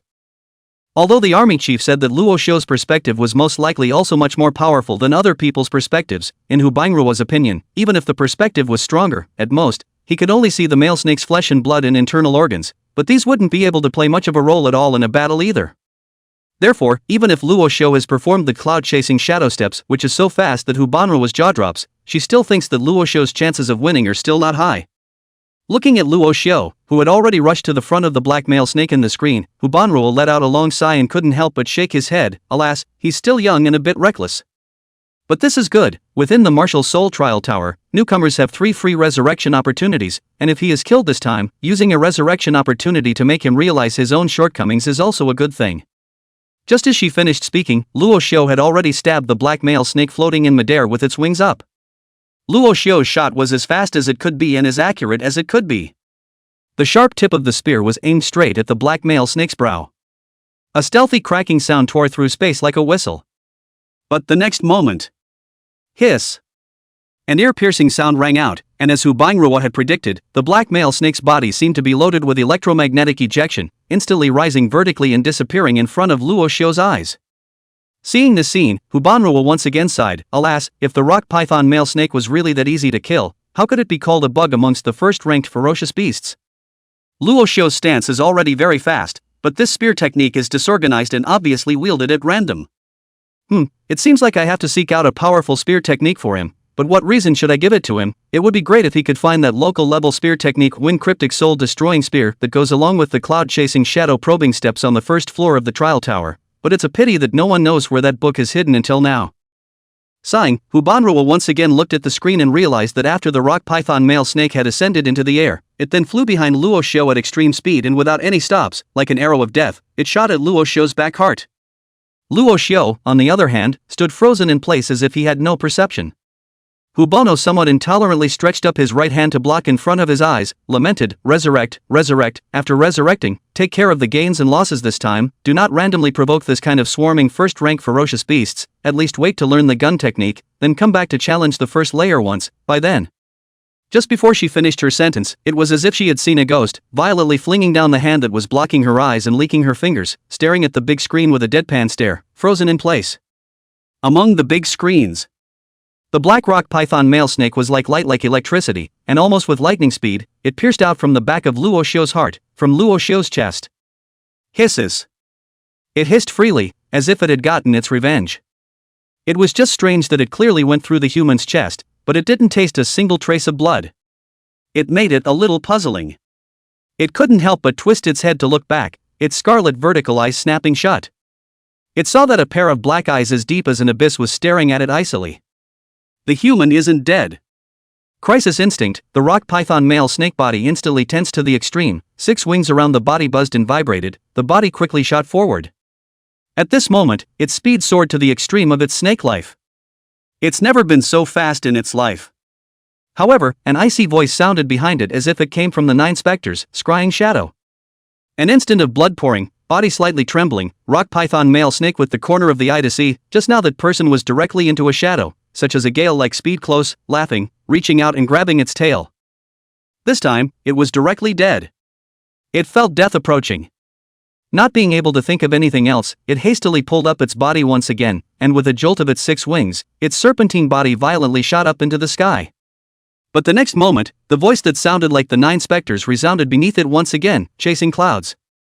Afterwards, it saw Luo Xiu as if he was on a rocket, his body rising up from the ground, scurrying up close to 10 meters, and catching up behind it in the blink of an eye. Then its tail was caught. Uing. After a standard nationalist sound, Luo Xiu's body violently crashed to the ground. Boom! Following the downward momentum, Luo Xiu grabbed the rock python male snake's tail and fiercely flung it, and the male snake's head was smashed on the ground. Fast ha! Boom! Another fling. Can see ni ha! Boom! Another fling. Can still fly, can't you? Boom! Another fling. And a sneak attack, right? Boom boom boom. Continuous fling. And 2 ing sneak attacks. Boom boom boom boom boom. Flung wildly. Remember, I'm the only one who sneaks up on people, no one sneaks up on me. Boom. Luo Xiu once again threw the rock python male snake onto the ground with one hand, then with 1 foot on its 7 inches, he raised the silver lance and then violently stabbed into its head. Put! The rock python male snake finally ended its humiliating life, and was neatly joined by the female and her family of baby snakes. The little umbrella child flew over at the right time, broadcasting the report in a well-behaved manner. You killed the early first stage ferocious beast, Earth rock python male python, points plus 10. You broke through the maximum speed limit of the first floor of the martial god trial tower, even surpassing many second stage martial artists, breaking the record yet again, rewarding you with points plus 100, and will be notified by the whole tower. Subsequently, the emotionless tower-wide briefing once again rang out over the first floor of the trial tower, and countless people were once again, grass. No way. Hu Luo Xiu wiped the fine sweat that slightly surfaced on his head and exhaled a mouthful of turbid breath, reaching out to lean on his silver lance with some fatigue. Almost guttered. Fortunately, the cloud-chasing shadow prospecting steps unexpectedly broke through to the grand completion realm ahead of schedule. I thought I'd be like everyone else and not be able to break through to great success until I'm a second-order martial artist. Temple God is really powerful. A flash of joy appeared on Luo Xiu's face, only he didn't know how much of a shock his just burst of extreme speed caused to Hu Banruo, who was paying attention to him, and all the consortiums, clans, and forces in the outside world. Hu Banruo breathed in sharply, pounded her thigh, and lost her voice. No, I have to quickly go and stop the Legion commander. I have to make him do some more preparations before he can do so. This record Luo Xiu is breaking right now is a bit too heaven-defying, and the Crimson Church is afraid that they can't wait for him to come out of the martial god trial tower, and might make a move in the tower in a while. With that, she headed outside without looking back. Chapter 48 Loophole in the Martial God Tower. Hu Banjur was able to maintain a steady pace while he was in the surveillance room, but when he came out, he couldn't help but run wildly. Truly, the more she thought about it, the more horrified she felt, and it made her unable to help but panic a little. Luo Xiu's performance was too dazzling, breaking 4 records in a short period of time, reaching 2 brand new achievements, and finding a treasure chest. The first 3 records are all kill speed records. Although it sounded powerful, there was still a chance to break it. Who among the children of the big families didn't have some powerful cards? As long as these cards were used, they could definitely instantly cause a lot of damage and reach a record for the speed of the kill. It was even said that the achievement of scaring ferocious beasts to death and blindly killing them could be achieved through various means. But the speed record that Luo Xiu just achieved is a bit heavyweight. This must be broken through by virtue of a strong self-strength. A mere first-grade martial artist whose speed exceeded that of many second-grade martial artists? What a horrible record. Even for a martial artist like Lu Qingci who possessed the gift of speed, it was basically impossible to reach it. If the first 3 records and 2 achievements could draw the attention of the Crimson Church, then this last record would definitely make those evil people of the Crimson Church pay high attention now. They would never allow such a human genius to grow up. They would definitely take action right away and come to the martial god trial tower to brainwash and invade Luo Xiu, or just round him up. When Hu Bangrua thought of this, his face became more and more grave, and his footsteps became swifter and swifter. Although the martial god's trial tower was a divine artifact created by the Xia martial god, it wasn't completely without loopholes. Although the trialists who entered the Tower of Trials were all simulated illusory bodies, even if they died, they could still be resurrected and there was no harm to the martial artist's physical body. However, these illusory bodies could all be simulated by the martial god trial tower after linking with the spirit of the trial martial artist. And there were some special methods that would be able to destroy the spiritual link between the trial martial artist and the martial god trial tower after killing the trial martial artist, causing great damage to the trial martial artist's original spiritual sea of consciousness. In the lesser case, they become dumb idiots. In the greater case, they lose their souls and become vegetative. The Crimson Church, on the other hand, has mastered precisely this method. Therefore, the current Luo Xiu was simply dangerous to the extreme. No, I will never allow that to happen. Hu Banruo lightly bit her silver teeth, unconsciously clenching her fists, a touch of determination rising on her face. And that's when she finally saw the Legionnaires back. Hu Bangrua's eyes lit up and rushed up. "Legion Commander, please stay." And just as Hu Bangrua stopped the army chief preparing to renegotiate the importance of Luo Xiu to raise the level of the arrangement. In Lanzhou City, in the middle of a cleaned-up small courtyard, the bald old man who was lying on a recliner in sunbathing suddenly opened his cloudy eyes. Those eyes were incomparably vicissitude and indifferent, like a supreme lord who had seen through everything in the world, and the aura of the moment caused the entire small courtyard to instantly become cold and frozen.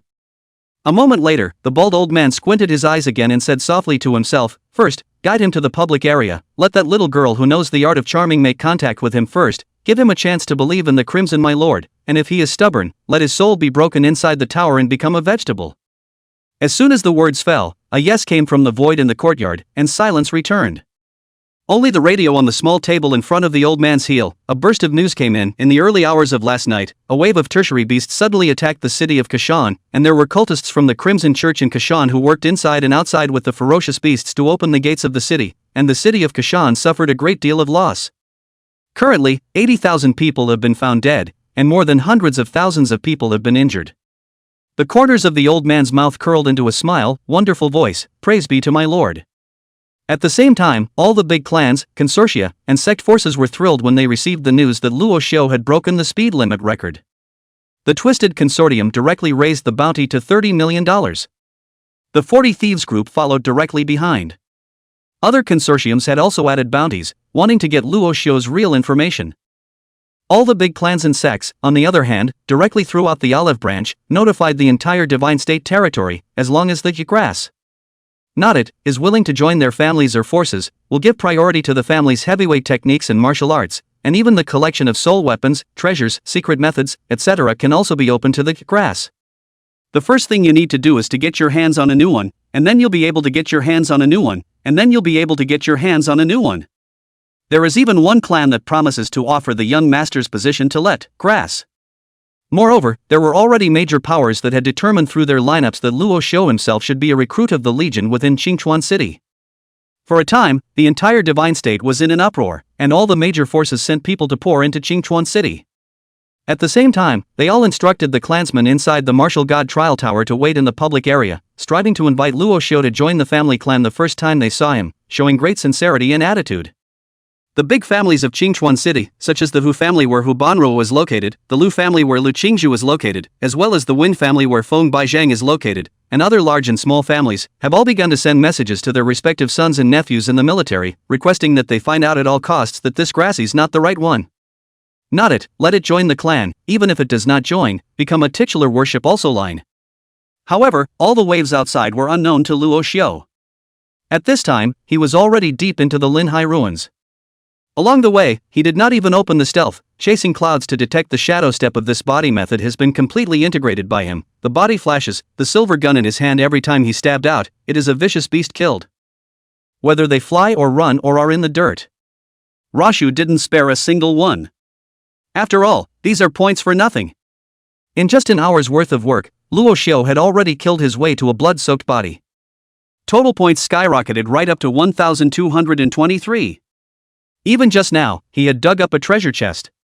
However, this treasure chest didn't explode with a feat martial skill, but a storage ring instead. This made Luo Xiu very happy. After all, I used to read novels, those who cultivate immortality everyone has a storage ring, casually can put a lot of things all loaded on the body, a ringing finger and can be taken out at any time, and there is also the effect of freshness, the feeling is convenient and pretentious. Luo Xiu had wanted one for a long time. But this world storage ring is very rare, according to the market price, half to 10 million A, but also have a price, no one sell. The little umbrella child said that the physical storage ring would be delivered within 3 days after he left the tower. Rashu was even happier. He stepped on the corpse of a fire-breathing giant ape and reached down to pull the silver lance out of the ape's head, a bit of fatigue in his eyes. Alas, isn't it said that there are treasures everywhere within the martial god trial tower? How come so half a day has only dug up 2 treasure chests, one hidden in the ground and one hidden underneath the lair of this first-order giant ape, both so hard to find and hard to get? The difficulty of killing this giant ape was on par with the male snake of the earth rock python, and Luo Xiu had put in a lot of effort. He had just come over stealthily just to be on the safe side. Who knew that accidentally stepping on a few dead grasses on the ground made a noise? Without saying a word, the giant ape that was squinting and snoozing directly sprayed at the location of the withered grass, and flames instantly swept through the entire space.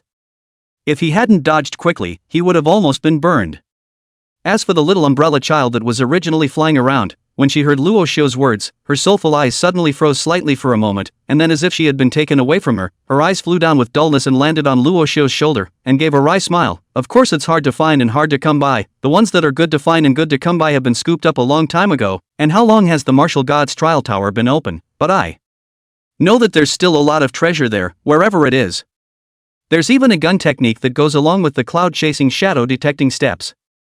Luo Xiu didn't notice the little umbrella child's abnormality and thought she was stuck. It was only when he heard about the gun technique that accompanied the cloud-chasing shadow detecting steps that he couldn't help but be a little moved, so he opened his mouth and asked, "Where is it?" The little umbrella child said quietly, "Public area." Chapter 49, Catching Big Fish with a Long Line. The common area? That online suit?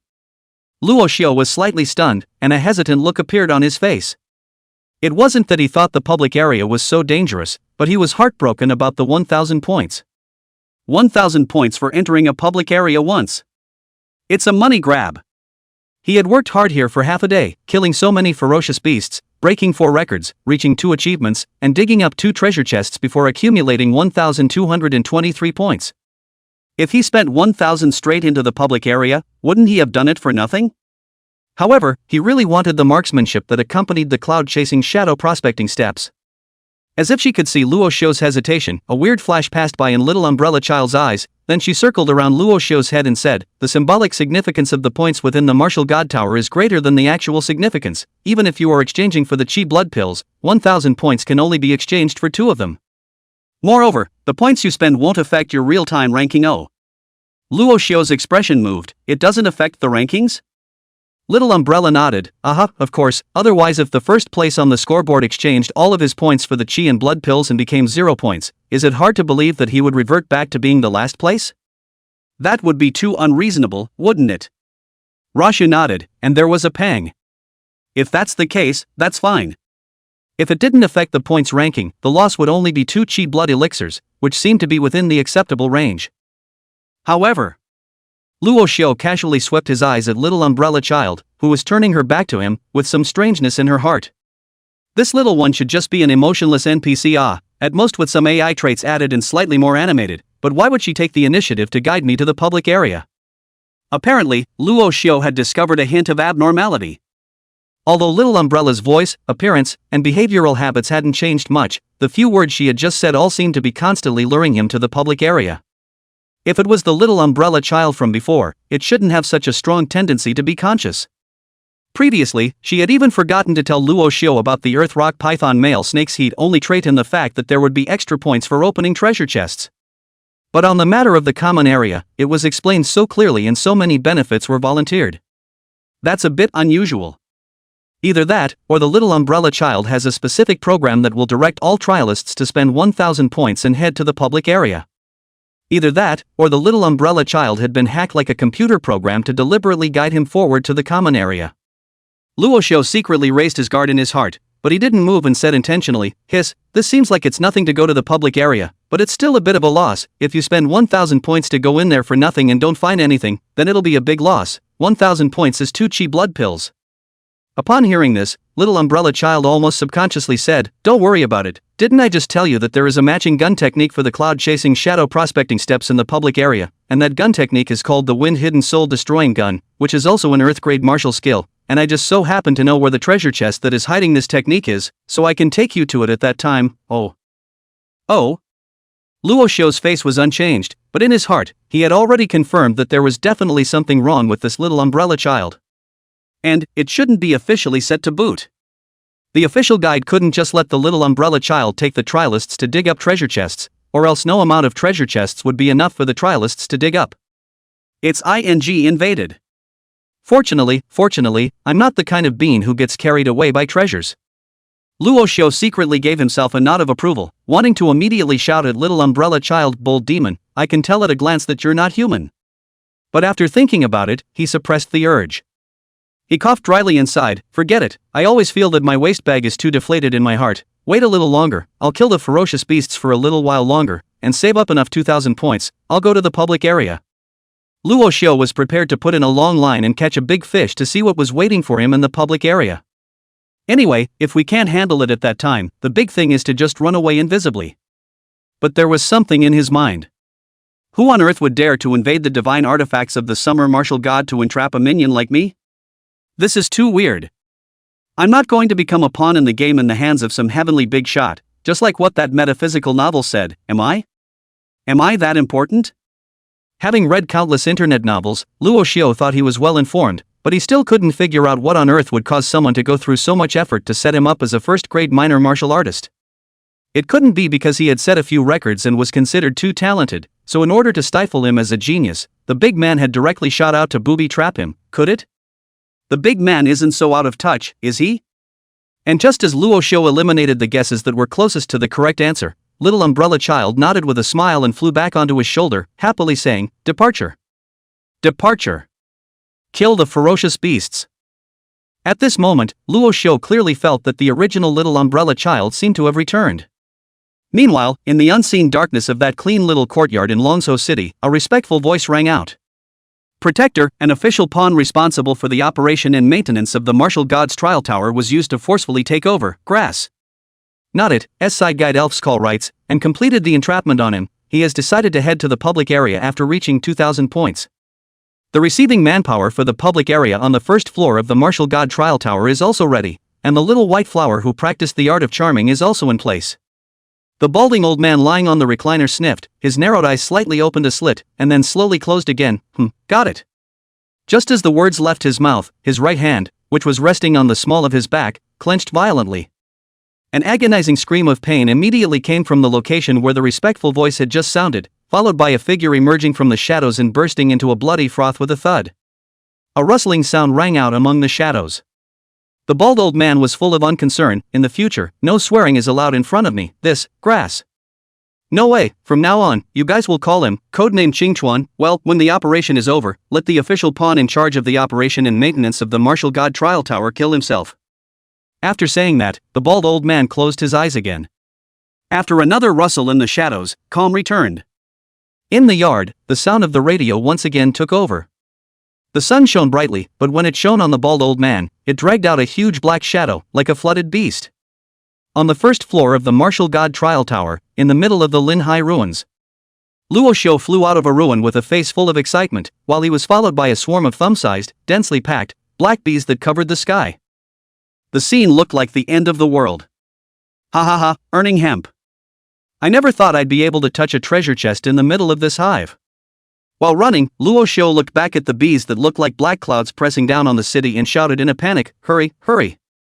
Little umbrella child, quickly teleport me to the public area, or I won't be able to run away." Chapter 50 Black Rain Bee, Public Area. At this moment, Luo Xiu's body was a bit sticky and coated with sticky honey. Just now, he had killed all the way, relying on stealthy perspective and cloud-chasing shadow-detecting steps, all kinds of sneak attacks to easily pierce through several hundred ferocious beasts, and his points had risen insanely all the way to finally reach the 2,000-point mark. Just about to head out to the common area to find out what's going on. Out of the corner of his eye, he saw what appeared to be a golden light flickering in an abandoned residential building next to him. Luo Xiu, who had already opened 2 treasure chests, was instantly excited. That's obviously a treasure chest flickering.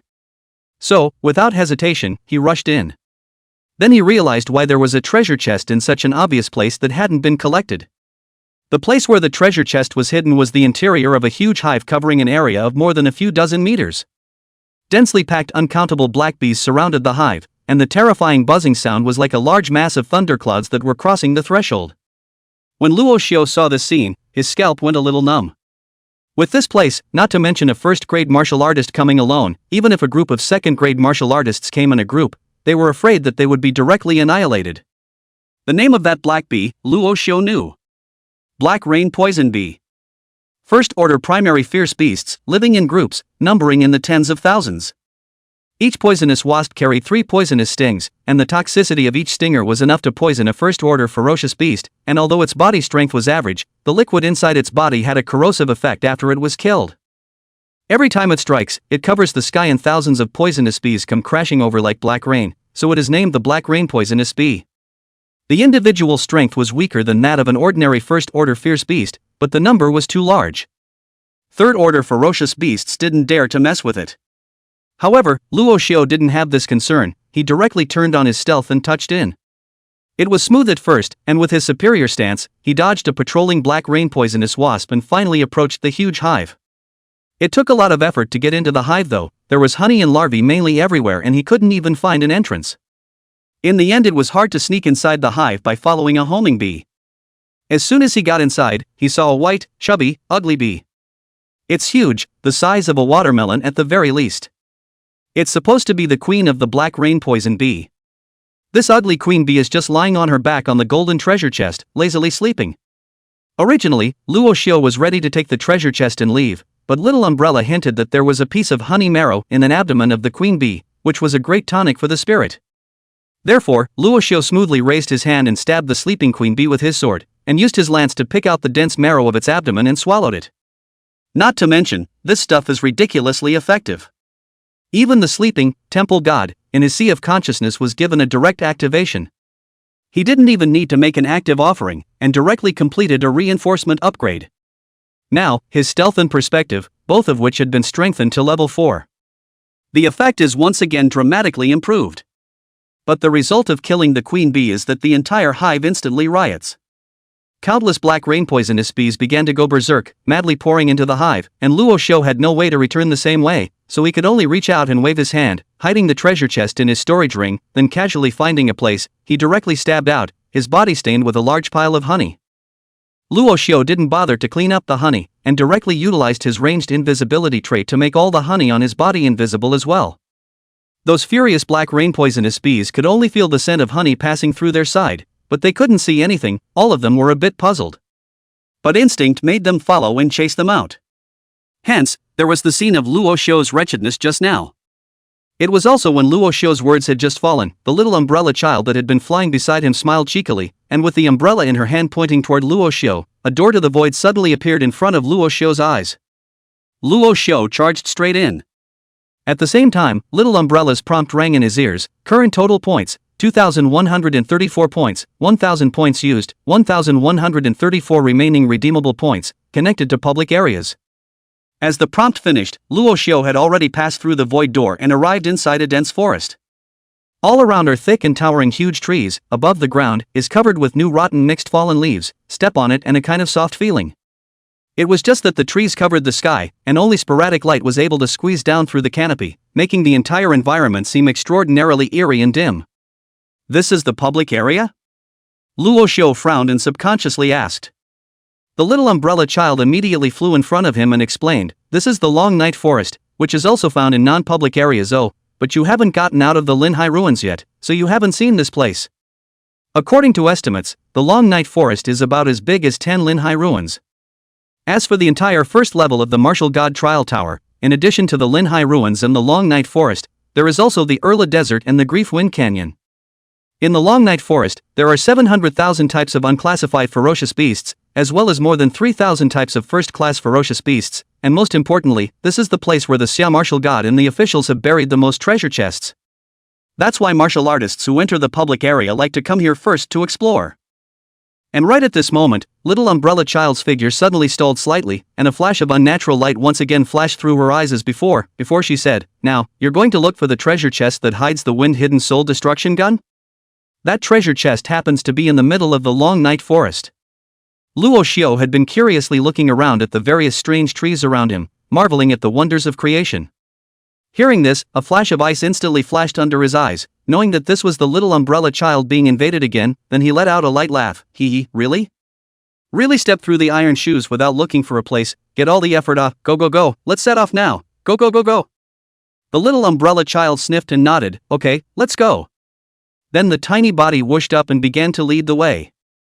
Luo Xiu steadily followed behind, neither following too far nor too close, watching the small umbrella child's flying back, the light under his eyes flickering. As soon as I got to the common area, the little umbrella child was taken over by another invasion. It seems that someone may have tagged her, and when they detected her and me as soon as we entered the common area, they activated the tag and then invaded again. The people behind this can't wait. The wind-hidden soul-destroying gun? A good bait indeed. I just don't know what's in store for me up front. I'm starting to look forward to it a bit. Between his thoughts, Luo Xiu followed the little umbrella child all the way forward. Wherever it passed, it startled many ferocious beasts that did not enter the rank. Luo Xiu didn't use stealth. He felt that this little umbrella child shouldn't have known that he could be stealthy yet, and seemed to have merely been mechanically controlled with speaking privileges. So he decided to keep that for now. He then waved his silver spear and relied on the extreme speed of the cloud-chasing shadow prospecting steps to easily cut down all the ferocious beasts. The little umbrella child flying in front of her was obviously a bit surprised when she saw the speed that Luo Xiu had exploded after performing the cloud-chasing shadow steps. This made Luo Xiu even more certain that at this point, little umbrella child basically knew nothing about him other than that he had learned the cloud-chasing shadow-detecting steps. Luo Xiu instantly relaxed. After about 15 minutes, others appeared in the sight of the two. A 3-member squad was broken up into formation by a blizzard giant tiger. With a single lunge, the blast giant tiger slapped one of the men away, and with a violent swing of its tail, it swiped the other woman and flung her into a large tree. Finally, at the last remaining woman, he opened his bloody mouth and bit down.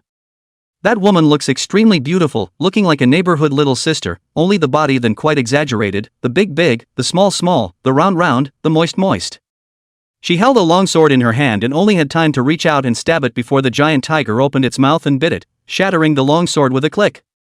Afterwards, the giant tiger slapped violently, and the beautiful woman was sent flying, her delicate body tumbling for a while. Amidst the tumbling, the expression on her face became more and more poignant and lovely. The hair was so disheveled that it made your heart ache.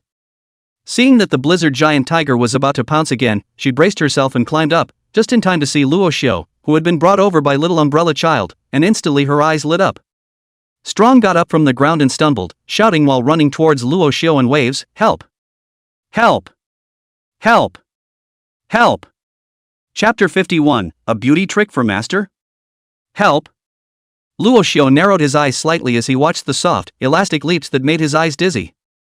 With that, without saying a word, he ran straight away. The shadow-seeking steps were played to the extreme by him, and before the beautiful woman could run in front of him, he had already detached himself from 100 meters away and hid behind a big, thick tree. The air froze instantly. Even the frenzied blast giant tiger froze slightly. The Xiaomei woman's eyes were even wider, and for a moment, she forgot that there was a blizzard giant tiger behind her. What's the situation? That's not what was expected. Whose man would be the first to choose to run away when he sees a beautiful woman being attacked? Not to mention such an explosive figure, beautiful and chubby-looking beauty. Do you have any sense of responsibility? Still not a real man? Roar! The blizzard giant tiger was the first to come back to its senses, and it roared. Its terrifying sound was like a giant wave that directly made the beautiful woman and the other two injured men and women dizzy. On the other hand, Luo Xiu was just out of the range of the roar in the distance, and was not affected in the slightest. The little umbrella child was at his side, her eyes having returned to normal. She pointed at the Jaeger blizzard giant tiger and introduced, "Blizzard giant tiger, a lone ferocious beast, first order intermediate, with a body like an elephant, speed like the wind, strength like an ape, and extremely strong fighting ability, with the natural skill blizzard pounce and the beast king's roar, a roar that can inflict a stun effect within a range of 30 meters. Luo Xiu nodded, but he didn't put the blizzard giant tiger in his eyes. If these three people weren't there, this blast wind giant tiger would have been killed by him in seconds. Not to mention stealthy sneak attacks, even if it was a frontal hard fight, with Luo Xiu's current speed and blood, he was completely unafraid. But well, he's still a little confused as to what these people are up to. So, it's best to hide and observe from a distance for now. These people are so weak and stupid.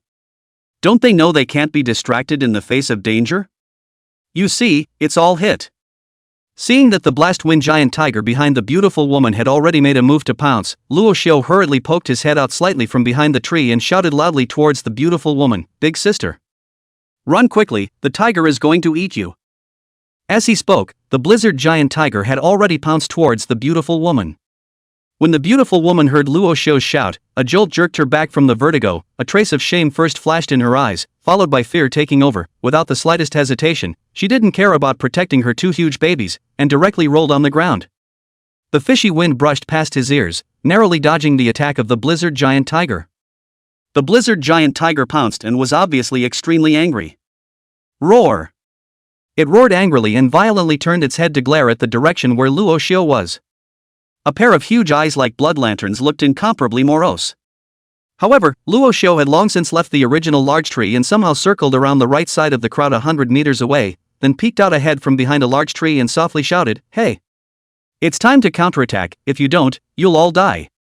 With that, he shrunk his head back again, and with a flash of his body, he went off again to who knows where. There's no way around it. It's fast, it's just so dashing. And upon hearing Luo Xiu's words, the two martial artists who had been slapped away all reacted and hurriedly endured the pain to get up from the ground. Then ran over to the showgirl and stood with her. The three reared their weapons and faced the blast giant tiger. Roar!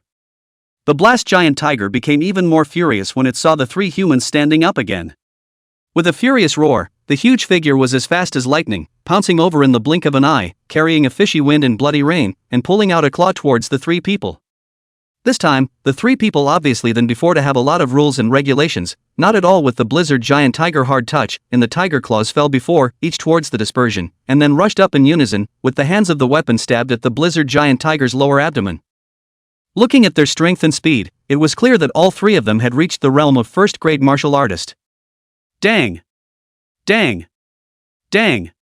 The crunching sound of gold and iron rang out, and the three weapons all solidly stabbed at the body of the blizzard giant tiger. Unfortunately, although their attacks were powerful, they failed to break through the blizzard giant tiger's physical defense. However, the blast giant tiger ate the pain, and immediately hissed, his huge body violently flung, and the three people were thrown out again. Ho ho ho! The blizzard giant tiger's eyes were scarlet red, obviously aroused with ferocity, directly casting the Beast King's roar again, and the three of them were instantly stunned in place once again, with a trance-like color appearing in their eyes. Seeing this from afar, Luo Xiu only felt that these people were weak to the core. A mere first-order mid-level ferocious beast had beaten them to such a state, and for that, they still wanted to count him out? Taking the head count? He had to go out again in order to put in a long run. With a flash of his body, he dashed over, first dragging the beautiful woman away, then the other two, and after gathering them together, he gave each of them 2 mouths. Hey, hey, wake up! The tiger is coming. After saying that, he then flashed his body again and ran to the distance, hiding behind a tree, quickly. Charge, if you don't charge you guys will really die. The three of them only felt their faces burning hot, and all of them also saw red slap marks on each other's faces. A strong sense of powerlessness welled up in his heart along with anger. Not far away the blizzard giant tiger had arched its back and pounced towards them. Having no choice, the three immediately dispersed and once again took up a stance to confront the blizzard giant tiger. Hey yeah, that's it. Go on, stab it in the balls. Don't look at me, get on with it. Not far away, Luo Xiu divinely revealed his head from behind a tree, still grasping a large pile of honey in his hand, and shouted towards the three while eating it. The corners of the three people's mouths twitched slightly, but they didn't dare to continue to be distracted. Roaring angrily, they all rushed towards the blizzard giant tiger. Not bad, that's the vibe. Stab him in the ass. Or eyes, tiger penis will do. Luo Xiu changed his position in a while, and each time he appeared, he chewed on honey while pointing at the vulnerable parts of the blizzard giant tiger and instructing the three of them. Every time the three were slapped away by the blast giant tiger, Luo Xiu would be the first to rush over and save them, and after slapping them awake, he would then push them into the battlefield to continue fighting with the blast giant tiger. Just like that, as the three were tortured to the point of near collapse, the blast wind giant tiger was also dying with bloody holes all over its body. Luo Xiu suddenly held a long spear, like a phantom, rushed to the front of the blizzard giant tiger, and poof stabbed through the head of the blizzard giant tiger. Hey, another 10 points arrived, can't waste it. Luo Xiu retracted the head of his gun and laughed out playfully. Hearing his words, the three were almost so angry that they spat out blood. Combined, they fought for half a day, were abused by the blizzard giant tiger, were slapped by Luo Xiu, had to endure the torture of Luo Xiu eating melons and watching from afar, and were finally exhausted to the point of being half dead, and the resultant harvest was still easily taken down by Luo Xiu. This is too inappropriate. As if he didn't see the shame and anger on the three people's faces, Luo Xiu smiled as he walked over to the beautiful woman and reached out to pull her up. Huh? This beautiful big sister, are you alright? The showgirl is speechless. Do I look like I'm okay to you? She secretly clenched her teeth, but her face was pathetic, aggrieved and sobbed. This brother don't want to laugh at me again. It's all my fault that I don't think I have the strength to come to break into the long night forest, and as a result, I encountered this ferocious blizzard giant tiger, and if it wasn't for my brother's presence, I'm afraid I would have perished here. Whoops. Saying that, she jumped headfirst into Luo Xiu's arms and cried into tears. It was so tantalizingly pearly for a while. It's like a little white flower draped in glitter and dew. At the same time, Hu Banjuru had already re-entered the monitoring room on the top floor of the Trial Institute.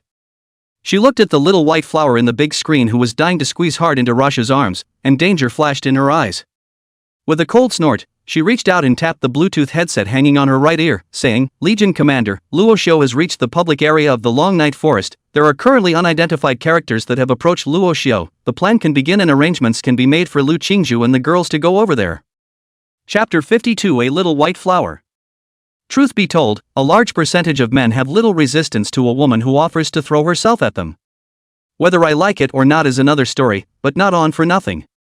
Unless, of course, it's ugly. But Luo is different, he is morally cleansed. What if there's a disease in this kind of woman who just jumps into people's arms? So, although Little White Flower desperately squeezed into his arms, he did feel his chest warm and soft and fragrant, like soft jade in his arms. However, he still frowned slightly and reached out to push Little White Flower away. Absolutely no half-assing it. Looking at the somewhat puzzled Little White Flower, Luo Xiu smiled faintly. "Big sister, you and I have never met before, you can't just call out your brother, is that something you can just call out?" Little White Flower was slightly stunned and was just about to say that she didn't mind, but then she heard Luo Xiu's words change and said, "But if you don't mind, you can call me Dad, this can be done casually, I don't mind anyway." Little White Flower's pathetic little face froze, and the corners of her mouth twitched up slightly. "What do you mean you don't mind?" I mind." But she could only roar angrily in her heart, but on the surface, she looked at Luo Xiu miserably with her beautiful eyes and said in shame, "Being beaten up by the blast wind giant tiger like this, we're already miserable enough, so why do you need to humiliate me? If this is how I can repay you for saving my life, then go ahead and humiliate me, I only beg you not to make things difficult for my two companions." After saying that, she raised her slender and white swan-like neck, closed her eyes, and handed that pretty face that I saw in front of Luo Xiu's eyes, looking pitiful. The two companions next to her saw this and spoke up to stop it. "Little White Flower. Don't do this, it's not worth it. If you were a normal person, you would be feeling guilty at this point. After all, such a soft little beauty putting on such a look of being at the mercy of humiliation was just too much for one's heart to bear." In fact, even Luo Xiu, in a split second, felt that he was not playing too much. The other little girl was so poor, and so pretty, and her body was so good, if he did not bully her, she would definitely be very happy, and he might be able to become friends with her, and then kiss her.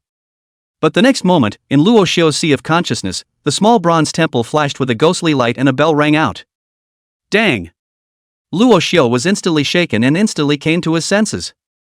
His gaze condensed, and super perspective opened, looking at Little White Flower once again, but he saw that she was covered in pink aura, which was penetrating into his body, if at all, especially between his mind and soul. Could it be that this is the legendary charm technique? Luo Xiu's heart flinched, and his eyes went slightly cold. "I was careless and didn't flash. If you're not careful, you'll fall in love. So this charm technique can still be used like this? Adapting to the environment, events, and tone of voice, rather than just scratching your head and seducing. I feel that I was biased by the novels before, and I thought that those who can charm are the kind of women who are Thai at first glance, but it turns out that there is also this kind of defenselessness. I have to be careful in the future. This is going to wake up and see the first love of the white moonlight is sitting in the front row of the seat wearing a school uniform, red-eyed and say, I don't want to wait any longer, I want to be with you now, let's elope. Is not it going to sink straight to the bottom of the barrel? Luo Xiu shook his head, shook off the distracting thoughts in his mind, took a deep breath, and had a plan in his heart. The corner of his mouth hooked up slightly, stretched out a hand, and gently flicked on Little White Flower's glossy forehead. Alright, don't cry, teasing, you guys sit down and meditate to recover from your injuries, and I'll help you guys keep an eye on the surrounding area. After saying that, he also ignored Little White Flower's dismayed gaze, so he turned his back and began to patrol around. Such a transformation made Little White Flower and her two companions all a bit puzzled. However, they still sat down and started to regulate their energy. After all, they did consume a lot just now when they were fighting against the blizzard giant tiger. When they finished regulating, Luo Xiu took the initiative to chat with them. Only then did he learn that this girl, who was just like Little White Flower, was called Little White Flower in the Martial God Trial Tower. As they chatted, the Little White Flower trio constantly sidestepped Luo Xiu's true information. But apparently, Luo Xiu didn't reveal half of it. He only said that he was the personal disciple of Xiao Wendian martial god, his family lived in Longzhou City, his physical body potential was SSS grade, his talent was that he could be big and small and vibrate, and he also had a wolf tooth stick martial soul. Anyway, it's just bull. Seeing that they really couldn't ask anything, the three of them stopped inquiring about these things. Turning to Luo Xiu, he began to chat with him, and in no time, the relationship between the four of them became much closer. Luo Xiu even suggested that it would be better to just take a blood oath and be righteous. Froze the trio. In the end, Luo Xiu also took the three of them on a killing spree in the long night forest, killing all the nearby ferocious beasts along the way. He didn't use stealth, and each time he performed the cloud-chasing shadow prospecting steps, increasing his speed to the extreme, but even so, most of the ferocious beasts were just seconds away from him.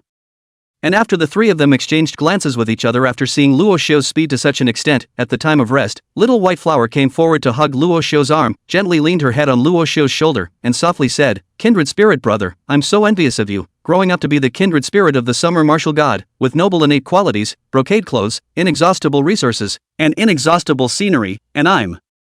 Then, she began to tell how miserable she was, growing up without a father and mother, being bullied in all kinds of ways, not having enough to eat and wear, and being forced by the sons of the big families in all kinds of ways when she went to school, and several times she was almost taken away from her chastity to become a walking corpse, and in any case, she was subjected to the world's coldness and warmth and injustice, and she had to be as miserable as she could be.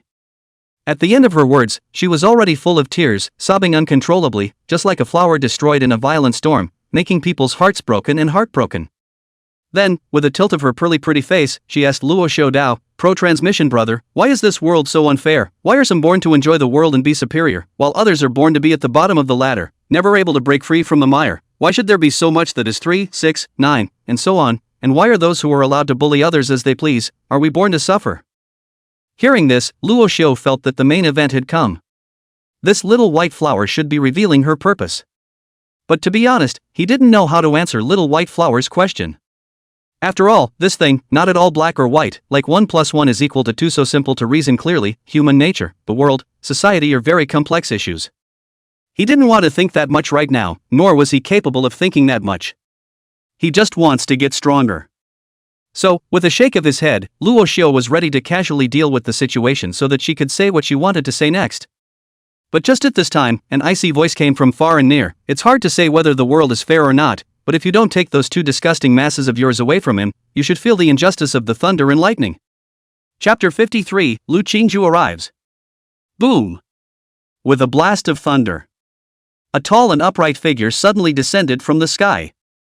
The first thing that caught her eyes was those straight, slender, perfectly long legs. Then, there was an angry face that could be felt through icy pupils even with a mask. Finally, there was a pitch-black spear with flashes of lightning. The tall figure did not say anything, the hands of the pitch-black lance violently picked, the tip of the gun pointed directly at the throat of the small white flower, above the body of the gun purple thunder winding, vaguely there is a dragon's roar of fury. "Get out!" With just one word, little white flower's face suddenly turned pale, and her body subconsciously let go of Luo Xiu's arm, unable to resist taking a step backward. Seeing this, a trace of disdain flashed through the tall figure's beautiful eyes, and without hesitation, the long spear in her hand was passed forward again, the icy cold tip of the spear carrying 10,000 points of coldness, stabbing towards little white flower's chest. Little white flower's eyes were horrified, and her figure was extremely wretched as she kept retreating. But no matter how much she stepped back, the tip of that life-threatening gun was always right in front of her eyes, as if it wouldn't step back until it pierced her chest. The two companions who were staring in disbelief finally came to their senses and shouted stop. They rushed up with their weapons. Just two people even the blizzard giant tiger cannot beat, and how can resist the thunder-entangled pitch-black lance? The tall figure simply do not even look at, cross-arm sweep, the two people will be swept out, paralyzed, lying on the ground spasm. When little white flower saw this, she was even more florid. She looked at Luo Xiu, who looked a bit stunned, and cried out in a sobbing voice, "Progenitor brother, save me." When Luo Xiu heard her say this, he came back to his senses. Just before he could make a move, he saw the tall figure's icy eyes glaring over, as if to say, "Try saving one for me." Luo Xiu smiled sarcastically, coughed dryly, and shrunk his body back, not feeling well, a little stomach ache, maybe I just ate too much honey. When he finished, he tilted his head and whistled as if nothing had happened. Upon hearing these words and seeing Luo Xiu's actions, little white flower's pretty face instantly turned white and she wanted to vomit blood. What about the promised blood oath and righteousness? What about the promise of sharing all the blessings and all the troubles? As promised, seeing her reminds me of an old friend, and I'm extremely fond of her. You. Little white flower cursed Luo Xiu in his heart, but his body movements didn't dare to slow down, as if he had exploded his body's potential. He dodged the pitch-black spears in succession and retreated to 10 meters away. But before she could catch her breath, the tall figure rushed up again. "No shame. Scratch your head. How dare you demonize the people? Watching the tall figure as if it was a thunderous judgment, he kept stabbing at Little White Flower with the lance in his hand. Little White Flower dodged one after another, but it was getting more and more strained, and her face grew paler and paler. Luo Xiu secretly swallowed his saliva when he saw this. Why is Lu Qingci here? Strange, why do I have the feeling that I've been caught in the act of adultery? Just now she looked at me like she wanted to hit me even. That's right, this tall figure was none other than Lu Qingci, who possessed the iconic long legs. Just now she was brushing the monsters, her points soaring wildly, reaching more than 900 points, when all of a sudden the little umbrella responsible for guiding her said to her, "The Third Legion, grass. No way, is being targeted by suspected Crimson Church cultists, the situation is dangerous, please save up 1000 points as soon as possible and enter the public area, Long Night Forest at the coordinates, to assist in the battle, reward for mission completion, 300 points. Lu Qingci of course knew about grass. No way, the bullish character who had been notified by the entire tower several times, and with her family background, she had also heard of the existence of the Crimson Church.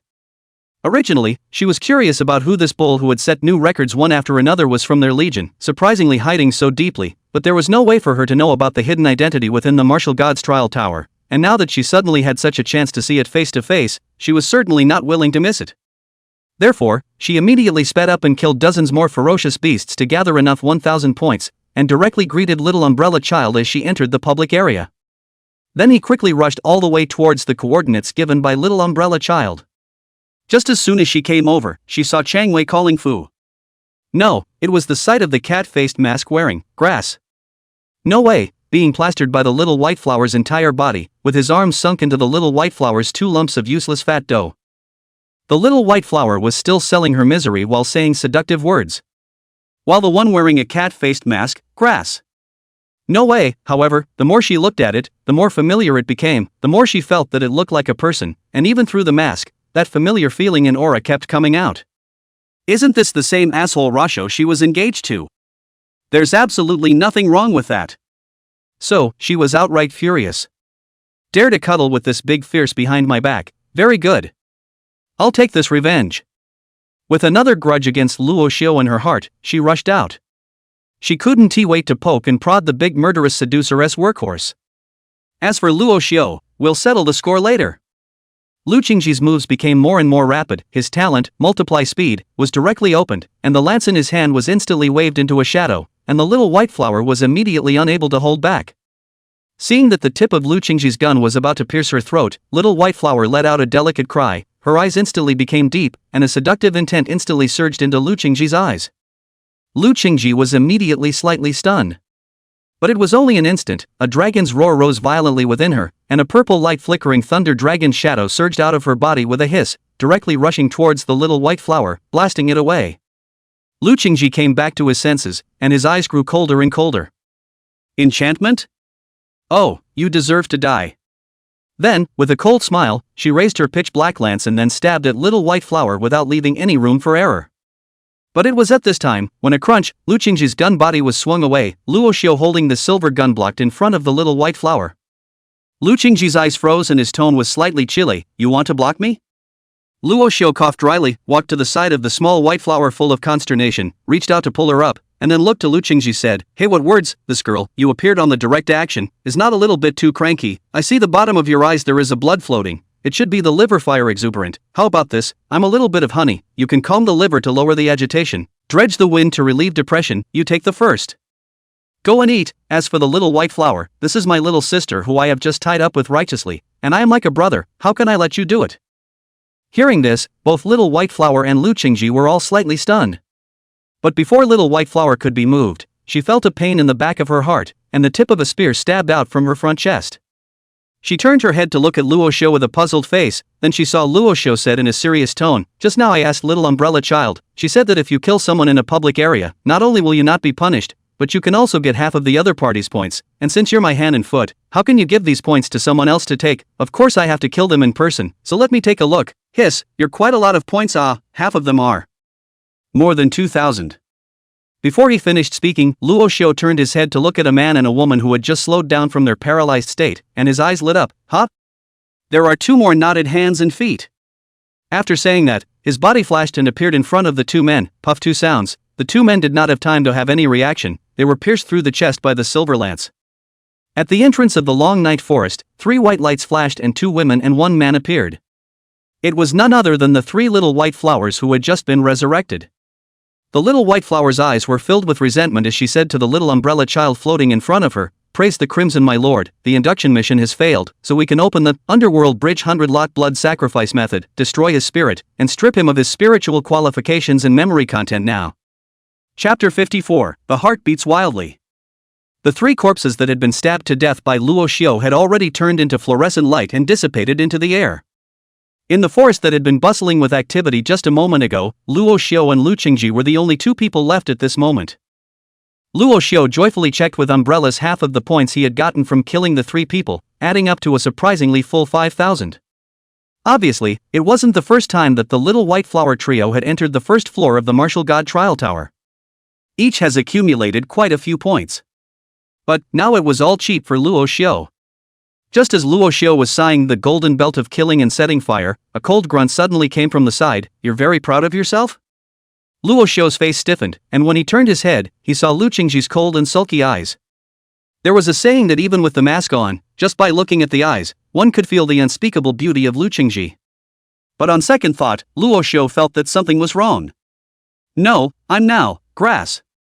No way, it's not like I'm Rashu. She can't tell I'm Rashu through the cat face mask, can she? Even if she can tell that I'm Luo Xiu, it's not as if she's any of my people, but there's a paper marriage contract, or without my knowledge, what do I deserve? If I'm going to be reasonable, won't she guess that I've peeked in her diary? No, never let her see that. And she's the one who's at fault for ruining my plan to put a long leash on it once she's out." Reacting to this, Luo Xiu immediately cleared his throat with a dry cough, angled his head toward Lu Qingci, and said in a deep voice, "This girl, I've never known you before, why are you shouting and fighting against my bonded Jinlan as soon as you show up? Isn't it a bit too overbearing?" When Lu Qingci heard this, her beautiful eyes narrowed slightly, flashing a hint of danger, but she didn't reply to Luo Xiu's words, only saying with a voice like frost, "You said I'm cranky?" When Luo Xiu froze, he saw Lu Qingci take a step closer to him and said in a chilling voice once again, "Still saying that my liver is on fire?" When Luo Xiu thought about the casual nonsense he had just spoken, he felt a bit headstrong. However, Lu Qingci took a step closer to him once again, "And you said you'd give me honey to calm the liver and lower the agitation, and to ease the wind and relieve depression?" Rashu opened his mouth, feeling a little stuck. Lu Qingci once again pressed a step closer and walked directly in front of Luo Xiu, only a fist's distance away from Luo Xiu, and Luo Xiu could even faintly feel the coldness coming from her body. "And steal my head and take my points?" Saying that, Lu Qingci once again stepped forward and stomped on Luo Xiu's foot. "Now you're still saying that I'm overbearing?" There was basically no longer any distance between the two of them, and Luo Xiu could clearly feel Lu Qingci's breath, which was gently spewing out onto his just raised chin. For some reason, he was so nervous that his heart was beating wildly. But what he didn't know was that Lu Qingci was equally so at this time. She did get angry just now, but why she was angry, she didn't figure out. Just seeing Luo Xiu next to that big mean little white flower, her nameless fire rubbed up. Moreover, after killing that little white flower, Luo Xiu even dared to say that she was cranky and overbearing, which made her even more infuriated and simply ungrateful. Little White Flower is a man-eating Crimson Church congregation. But as soon as she angrily got close to Luo Xiu, a feeling she had never felt before instantly attacked her entire body, her heart beating until it was about to pop out. But at this point she was riding a bit of a tiger. After all, she was the one who had taken the initiative to stick it to her. The 2 men were breathing rapidly. The tantalizing scents were constantly exchanged with each other, and it was more than enough to keep the 2 of them from calming down. The depressing atmosphere of the original Xingxin had long since shattered, becoming charming and eccentric. Lu Qingci had never been this close to a boy before. The pretty face hidden under the mask involuntarily blushed slightly. Damn it! Why doesn't he go on with his sophistry? Get crafty and push me away. Or back away yourself. Asshole. But Luo Xiu was also in a state of extraordinary torment at this time and didn't dare to move at all. Just when the 2 of them were at a loss for words, the 2 small umbrella children flying in front of them suddenly exclaimed in unison, "Yeah, there are beasts surging up. It's the dark demon wolf." The words had just fallen, when a rustling sound in the darkness of the forest became clear. Countless scarlet eyes spread around Luo Xiu and Lu Qingci like red fireflies.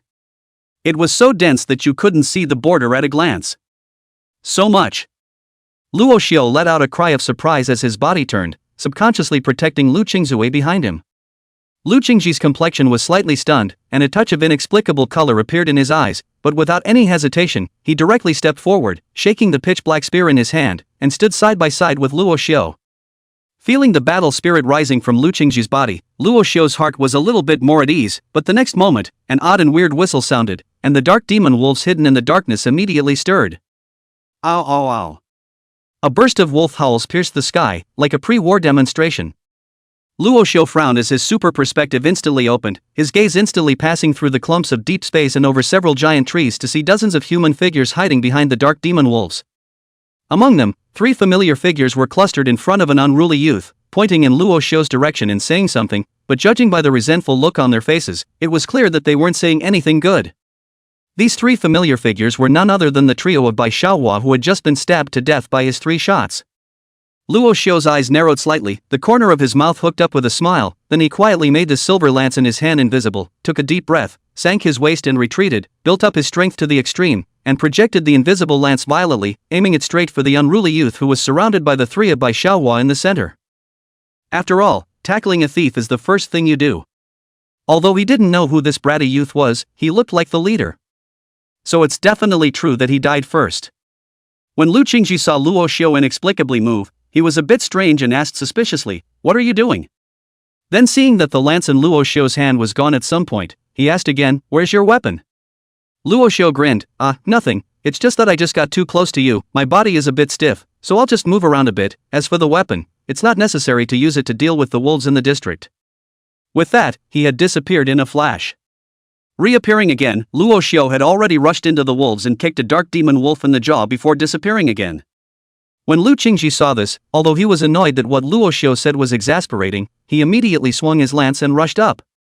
And just as the two were fighting the dark demon wolves, the stealth lance that Luo Xiu had thrown out had already cut through the sky like invisible lightning and shot in front of the 3 little white flower and the unruly youth. At this moment, that bratty youth was staring at Luo Xiu's direction with some impatience. 3 wastes, even a district martial artist who just stepped into the first grade realm can't deal with it, and still let others play tricks on him. Little white flower, I see that your charming technique is nothing more than that. This night, come to my room, let me enlighten and elevate you, and beg for a blessing for you from my lord. Little white flower sniffed, but her face turned pale and her eyes showed horror. But it was at this time that the unruly youth suddenly changed his color, feeling it dangerous to the extreme death crisis approaching, but not being able to see the source of the danger. He wanted to duck, but he didn't know where to duck. The thoughts are long, but the time is just a moment. In the next moment, the unruly youth seemed to be hit in the head by a heavy object, and with his head as the core of his body, he was thrown backward and flew out. A splash of blood sprayed out from his forehead. Lord Deacon! This all happened too fast for Little White Flower and the others to react, as they quickly rushed towards the unruly youth. However, after seeing the unruly youth fly out several meters, his head was viciously nailed to the ground, and a horrible round hole appeared on his forehead, his eyes round and dead. Chapter 55 The Great Crimson Lord. Beautiful. Luo Xiu clenched his fist violently in excitement as he saw the unruly youth being nailed to the ground with a single shot. At this moment, he was very satisfied with the accuracy of his projection, not in vain of the many times he had practiced when he had beheaded the ferocious beasts to earn points earlier. With a dead leader, these people should be in disarray for a while. But I guess that guy will be resurrected soon, just like the little white flowers and the others. Now if only I wasn't in the martial god trial tower.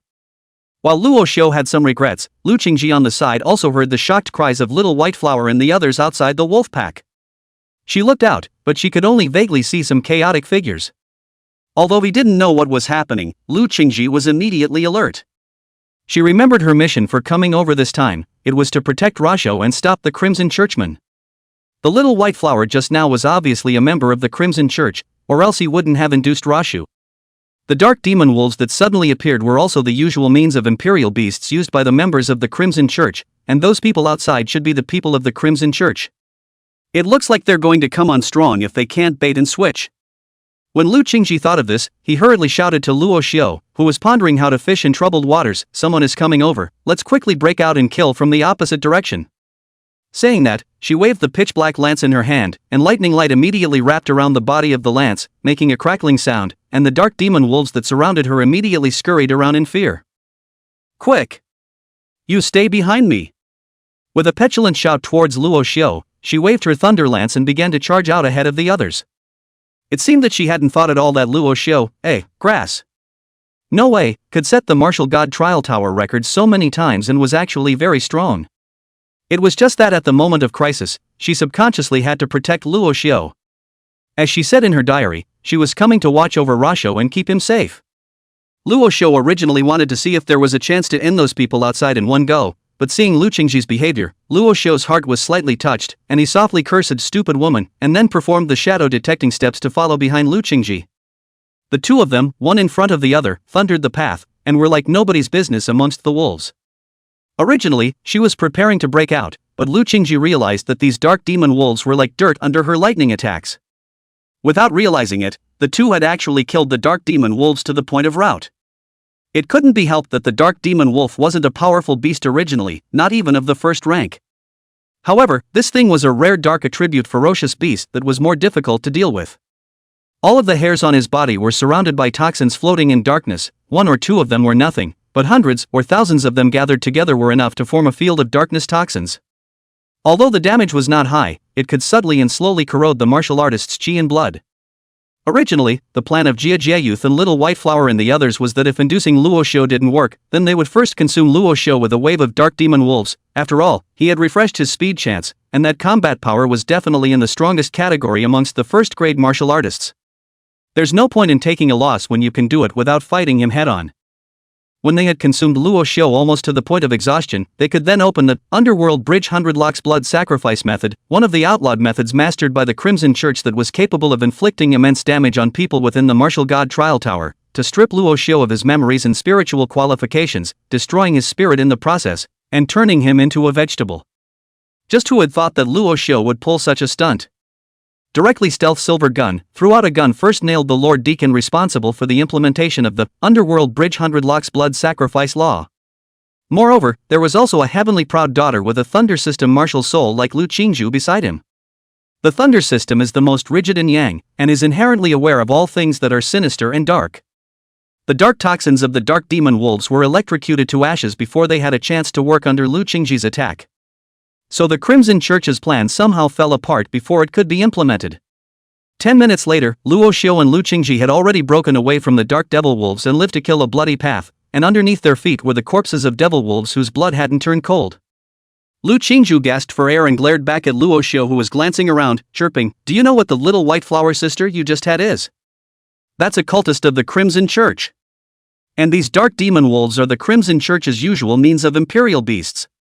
Just now, I also saw the shadows of people outside. They should also be people from the Crimson Church. They are all here to kill you." The Crimson Church? Luo Xiu's gaze stared, slightly puzzled. Although he had heard of this organization before, he only knew that it was an anti-human cult, but he couldn't figure out how he had crossed paths with them. Moreover, Lu Qingci said that the Crimson Church was here to kill him. How is this possible? What? You don't believe me? As if he could see the skepticism in Luo Xiu's eyes, Lu Qingci let out a cold laugh. The martial god trial tower isn't completely safe. There are still means that can directly destroy the spirit of a trialist within the martial god trial tower, turning the trialist directly into a vegetable. And the Crimson Church has many such means. Upon hearing this, Luo Xiu was startled and felt a wave of creepiness. He really didn't know about these things, otherwise he wouldn't have been leisurely trying to put a long line to catch a big fish. Just how could the Crimson Church be onto him? Lu Qingci was like a roundworm in his stomach. Not waiting for him to ask a question, he continued, "You broke the record so many times, especially the last speed record, which completely attracted the attention of the Crimson Church. The Crimson Church's attitude towards geniuses has always been that they cannot be absorbed and then directly destroy them, but you were so colorful that you didn't know what to do to be righteous with a woman from the Crimson Church." Hearing this, Luo Xiu finally rationalized the entire incident, and a layer of cold sweat immediately rose behind him. He's keeping such a low profile, and he's still being watched. People also killed directly into the martial god trial tower. It's insane. However, since they are cultists, how can their means be so little? And just as Luo Xiu was thinking this, a change suddenly occurred. The corpses of the dark demon wolves piled up on the ground began to turn into black blood, and the originally somewhat quiet forest suddenly resounded with a burst of eerie sounds like whispers. At the same time, an eerie and angry voice sounded not far away from the two. "Oh, good, very good, killing me in a second with a single strike, worthy of being a genius valued by the church, but if you're any more of a genius, you'll only have a way to die today." When he looked around, he saw that the unruly youth who had been crucified by Luo Xiu was standing not far away, staring at Luo Xiu with a sinister face. Apparently, he used a resurrection, too. The bratty youth reached out and pointed at Luo Xiu, set out a sealing spell, and quickly recited a string of unintelligible incantations under his breath, and in the next moment, hundreds of Crimson Church members including Little White Flower who were rapidly rushing over not far away instantly had their heads explode and fell to the ground, and blood and water flowed down from their necks as if they were bridge-locked, connecting them to the blood of the dark demon wolf corpses on the ground. And the whole ground was instantly as if it was boiling, with a gurgle of the whole ground was instantly like boiling blood, water gurgling and bubbling. Luo Xiu instinctively sensed an extreme danger and reached out to pull Lu Qingci away. The bratty youth, however, let out a direct bellow, "You can't run away." Underworld Bridge 100 Locks Blood Sacrifice Method. As the words fell, the blood water on the ground instantly exploded, turning into a roiling blood curtain that directly wrapped Luo Xiu and Lu Qingci inside, turning into a huge blood water cocoon. The weird bloodlight kept flickering, and the aura of evil chaotic madness began to continuously invade Luo Xiu's spirit. Praise be to the great Crimson Lord. Give life to thousands of cosmic orders in the end, the end. A burst of unknown whispers echoed in Luo Xiu's sea of consciousness, and crimson blood began to spread in Luo Xiu's sea of consciousness. Just when the crimson blood water spread to the front of the bronze small temple, the bronze small temple, suddenly a flash of ghostly light, a furry pitch black claw from the small temple outstretched violently to the crimson blood water, ruthlessly shot down. Chapter 56 Furry Black Claws. That one furry, pitch black claw looked like it had no momentum, like it was just a random slap, but when it fell, it directly caused the crimson blood water to set off monstrous waves. Pop! The crimson blood water violently exploded into a sky full of blood mist. Within these blood mists, there seemed to be countless distorted faces coalescing and seeping in all directions toward Luo Xiu's sea of consciousness like mad. For a moment, Luo Xiu, who was wrapped in the blood water, only felt a splitting headache, and his body seemed to be being pierced by thousands of millimeter needles. But just for a moment, the slapping cat's paw gently clenched again. The distorted faces in the roiling blood mist let out a mournful scream in unison, once again exploding into pieces, and then instantly coalescing again, like playthings being condensed into a huge crimson blood cell. Above the blood sphere, a face that could not be described in words was revealed. He seemed to be struggling in pain, he seemed to be gazing in anger, and he seemed to be trembling with excitement. It was impossible to tell what kind of creature this was, or if he was not a creature at all, and an ineffable sense of strangeness shrouded the entire small bronze temple. But the little bronze temple was suddenly withdrawing that furry, pitch black claw. Dang! The familiar sound of a bell rang out in the middle of the small bronze temple. A piercing scream instantly escaped from within the crimson blood cells. Damn it! It's you! Then it once again turned into a sea of blood in the sky, wanting to flee but uncontrollably being violently sucked into the small bronze temple, like a red cloth covering the sky, being pulled into the abyss. At the same time, Little White Flower and dozens of others who had just been revived for the second time suddenly blew up again. And a crimson seed in their sea of consciousness, after emitting a mournful hiss, all of them also exploded. A moment later, above the small bronze temple, a ghostly light flickered. Luo Xiu's sea of consciousness became tranquil once again. Outside, the giant cocoon of blood and water that wrapped around Luo Xiu and Lu Qingci, however, seemed to suddenly run out of support and sparsely fell down, landing on top of the ground. As for the unruly youth on the side, his head had blown up at some point, leaving only a dry corpse lying on the ground on its back. Next to the body of the unruly youth, there stood a slim youth wearing a scholar's mask, a long black sword surrounding his body. He muttered in some confusion, "I haven't even made a move yet, how come this person blew up? And, how come it hasn't turned into a fluorescent light to turn on resurrection? Offline?" Not only was he puzzled, even Hubanruo, who had been observing Luo Xiu's movements from the monitoring room on the top floor of the Trial Institute, was a bit puzzled at this point. What's the situation? The army chief gave Wind 100 Chopper the method to break it hasn't been used yet, how come the Underworld Bridge 100 Locks Blood Sacrifice method has broken it? This shouldn't be Could it be that the spell the Crimson Church just cast didn't work? It's not possible, the Crimson Blood Cocoon has coalesced, there's no way it could fail. Is it hard to believe that the Legionnaire has already begun to act? Just as Hubangrua was speculating, inside the Legion's command room, the Legion commander snuffed out the cigarette in his hand, a hint of coldness flashed in his eyes, and he solemnly said, "Start closing the net." Next moment. Lanzhou City, Martial God Trial Tower Operation and Maintenance Headquarters, a team of black-clothed legions that were heavily armed and covered with alloy battle armor all over their bodies instantly poured in like a tidal wave, then headed straight to the third-floor Operation and Maintenance Center. At the same time, outside the transportation and maintenance building, dozens of Black Dragon helicopters emitted a horrifying roar, and one by one, the same heavily armored black-clothed military personnel leaped down from the helicopters, violently crashing through the glass of the 5th, 6th, and 9th floors, and rushed in. In the Operation and Maintenance Center, before the two operation and maintenance personnel could have any reaction, they were pressed to the ground by the black-clothed soldiers who suddenly rushed in. The two OM personnel's faces flickered with panic, and then turned into fanaticism, shouting "Praise Crimson, return to Crimson" and other strange words, about to break all the meridians to kill themselves, but the black-clothed soldiers on the side of the quick came up with an electric shock, electrocuted the two people over. And the same thing was happening inside the offices of several leaders and executives on the 5th, 6th, and 9th floors, only more violently and dryly. Several bald leaders shouted under their breath, "What branch of the army are you from, and I'm going to sue your army chief. Show me your operational orders, I want to verify your identity." Such tough words. But the black-clad soldiers went up and got a mouthful. Then, like a wolf, he electrocuted several leaders and executives until they convulsed and then suppressed them. Not only the Operation and Maintenance Center of the Martial Gods Trial Tower, but among the hundreds of mediocre residential buildings in Luo City, they were also slammed in by countless black-clothed soldiers at the same time, forcefully suppressing hundreds of people. As for Qingci City, where Luo Xiu was located, it was even more voluminous, with the three legions, the official building, and anyone who had made a small move in the middle of the Martial God Trial Tower this time, and had contact with the Crimson Church or unknown forces, all suffered a huge blow at the same time. Anyone who resisted was forcefully suppressed by the black-clad soldiers.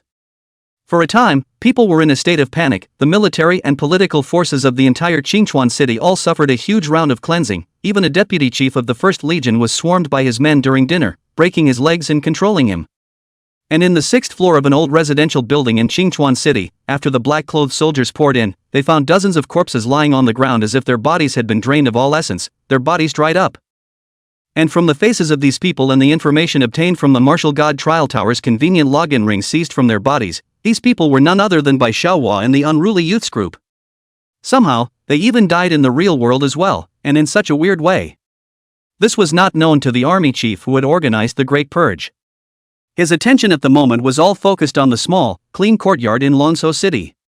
In the small courtyard, the bald old man is still squinting in his recliner, and the radio on the small table next to him is playing the drama Ding Longshan, a specialty of Luo City.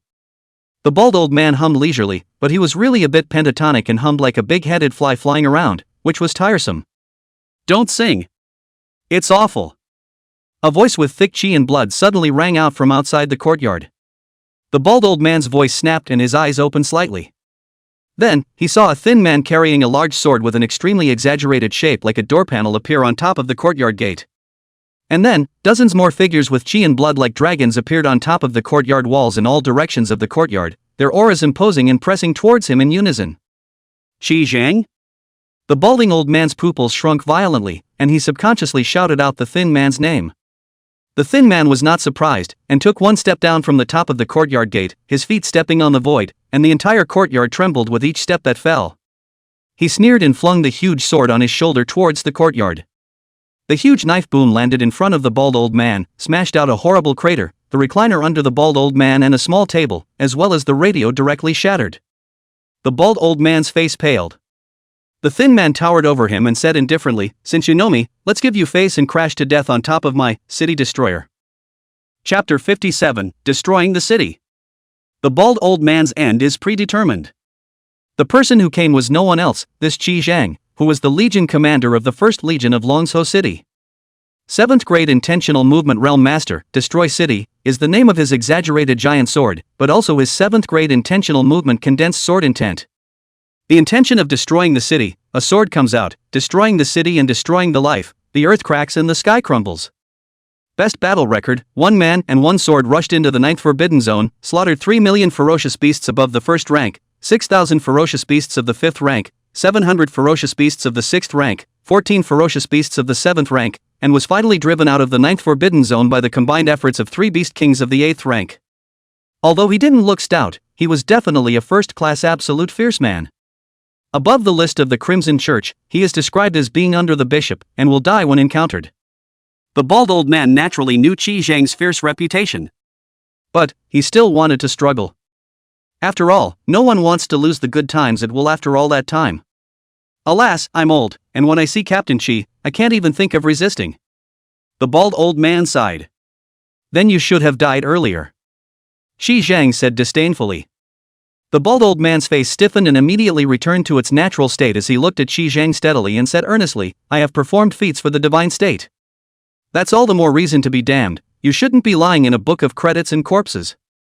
Xi Zhang spoke in a calm tone. The bald old man instantly broke his defense and his face grimaced, have you ever been robbed of your credit? The first version of the awakening potion was researched by me, but what did I get? Early retirement. What's the point of having a pension of just a few tens of thousands of dollars every month? I obviously could have gotten more. I'm just trying to have a better life, what's wrong with me? His face was flushed red and he was a little hysterical. A terrifying aura erupted from him like a trapped beast. The qi and blood in his body did not become depleted with age, as if it was as vast and raging as the sea, and apart from Xi Zhang, the faces of the others around him all changed slightly. Xi Zhang slightly raised his eyelids, the disdain in his eyes increased even more as he coldly hummed, you're right, it's me who's wrong, I'm wrong in that I shouldn't still hold a trace of respect for you and listen to half a day's worth of nonsense here, so, you're on your way. As the words fell, in the middle of the courtyard, the exaggeratedly huge sword suddenly shook violently. Buzz! A buzzing sound rang out, and an irresistible destructive intent suddenly rose above the blade. The balding old man's aura that had just risen instantly dissipated into thin air, and his originally angry old face immediately turned red with fear. His clothes, skin, and even his flesh and blood internal organs all began to crumble piece by piece as if they were under great pressure. Crimson descent! The bald old man bellowed as one of his arms exploded, and a sky of blood mist instantly sprayed all over his body, and then the aura on his body began to rise. The entire body began to expand with the coverage of the blood mist. In the blink of an eye it swelled to the size of 5 or 6 meters, covered in blood red, styled like a huge pustule, covered with densely packed eyes. Just by looking at it, it felt like a headache. There seemed to be countless voices pouring into the mind that kept reverberating, chaotic, crazy, and distorting one's will. The disintegration on its body was slowly stopped. Instead, all the space around it turned a deep red, and everyone could feel a malevolent intent seeping into their bodies, starting to corrode their qi, blood, and spirit, and a sense of decay struck them, and even the ground and walls quickly faded away their luster, becoming rotten and unhealthy. Disgusting filth! Xi Zhang cursed in disgust, and with a slight lift of his eyelids, the city destroyer on the ground instantly flew up and fell into his hands. He didn't see any action, just holding, destroy city, gently downward pressure, the deep red in the courtyard will quickly fade, invisible destructive intent once again surged to the bald old man transformed into a red monster, this time the destructive intent has no previous mild, completely only one word remains, destroying the world. The red monster's body was like a fragile dandelion, violently disintegrating in the raging storm formed by the intent to destroy. Destroying the city, falling, the wind and clouds are dispersed. The houses in the courtyard have disappeared without a trace, leaving only a bare courtyard as if it had suffered a nuclear bomb wash. The bald old man transformed into a red monster has disappeared without a trace, only the ground has turned into a deep red color in the proof that he once appeared. Xi Zhang spat on the ground, disgustedly slinging the city destroyer back over his shoulder, and with a little bit of his left hand on his ear, he picked up the phone. Hey, Inbi Chen, the big fish has been ambushed, you can call it a day. It's the old man who quenched the awakening potion with the martial spirit vein before. This old man is all mixed up in the Crimson Church to the position of protector. Just now he turned into a blood-red monster with eyes. It gave me a nausea. My spirit was shocked so much that I have a psychological shadow. I don't care, you have to compensate me, and it doesn't have to be anything else, just tell me that guy called Grass. No way, who was that kid? Damn, with such a crappy name, if he were to get in front of me, I'd blow his dog's head off with my city destroying. Hey, don't hang up. You haven't told me that. Do. There was a busy tone in the headset. In the 3rd Legion's command room, the Legion commander hung up the phone with a helpless face, then wiped the cold sweat from his forehead. He didn't dare to tell Qi Zhang about Luo Xiu's real identity, or else Qi Zhang could come to Qingchuan City tomorrow with Destroy City and snatch Luo Xiu away. And there wasn't much he could do about it. The main reason was that he couldn't beat Qi Zhang. However, Qi Zhang's last sentence still made him somewhat agreeable. Luo Xiu's name in the Martial God Trial Tower was indeed a broken name. Gotta find a way to change it for him. What should it be changed to? Just as the Legion commander was pondering, a female soldier suddenly came over. Legion commander, the clearance data has come out. The Legionnaire looked back with a solemn expression and said, speak. The female soldier immediately scratched on the tablet in her hand and reported, this, Operation Grassguard, a total of 3,424 people from the Crimson Church congregation and their families were captured. Among them were 8 people in the operation and maintenance department of the Martial Gods Trial Tower, 2 direct operators, 3 technicians, and 3 senior managers. Through these 8 people, 112 people were found to be implicated. In addition to this, under the deep digging of the official departments, the suppression of those who have been brainwashed and contaminated 64 people, and the implication of 223 people. The military captured 12 people, including the deputy chief of the Qingchuan 1st Legion, who was deeply involved in the infiltration of the Legion by the Crimson Church. And through the backstage technical lock of the Martial Gods Trial Tower, all the Crimson Church members who participated in or engineered the siege, grass. Not it, all the Crimson Church members have all been locked to real-world coordinates and have all been captured. However, the Legionnaire queried, but what? The female soldier froze and said, including Little Whiteflower and that deacon of the Crimson Church, all the people directly involved in the siege of grass. No way, all the dozens of people who were directly involved in the siege, all died, and died in a bizarre manner, as if they were directly sucked dry of all their body's nutrients, leaving only a shriveled shell. What?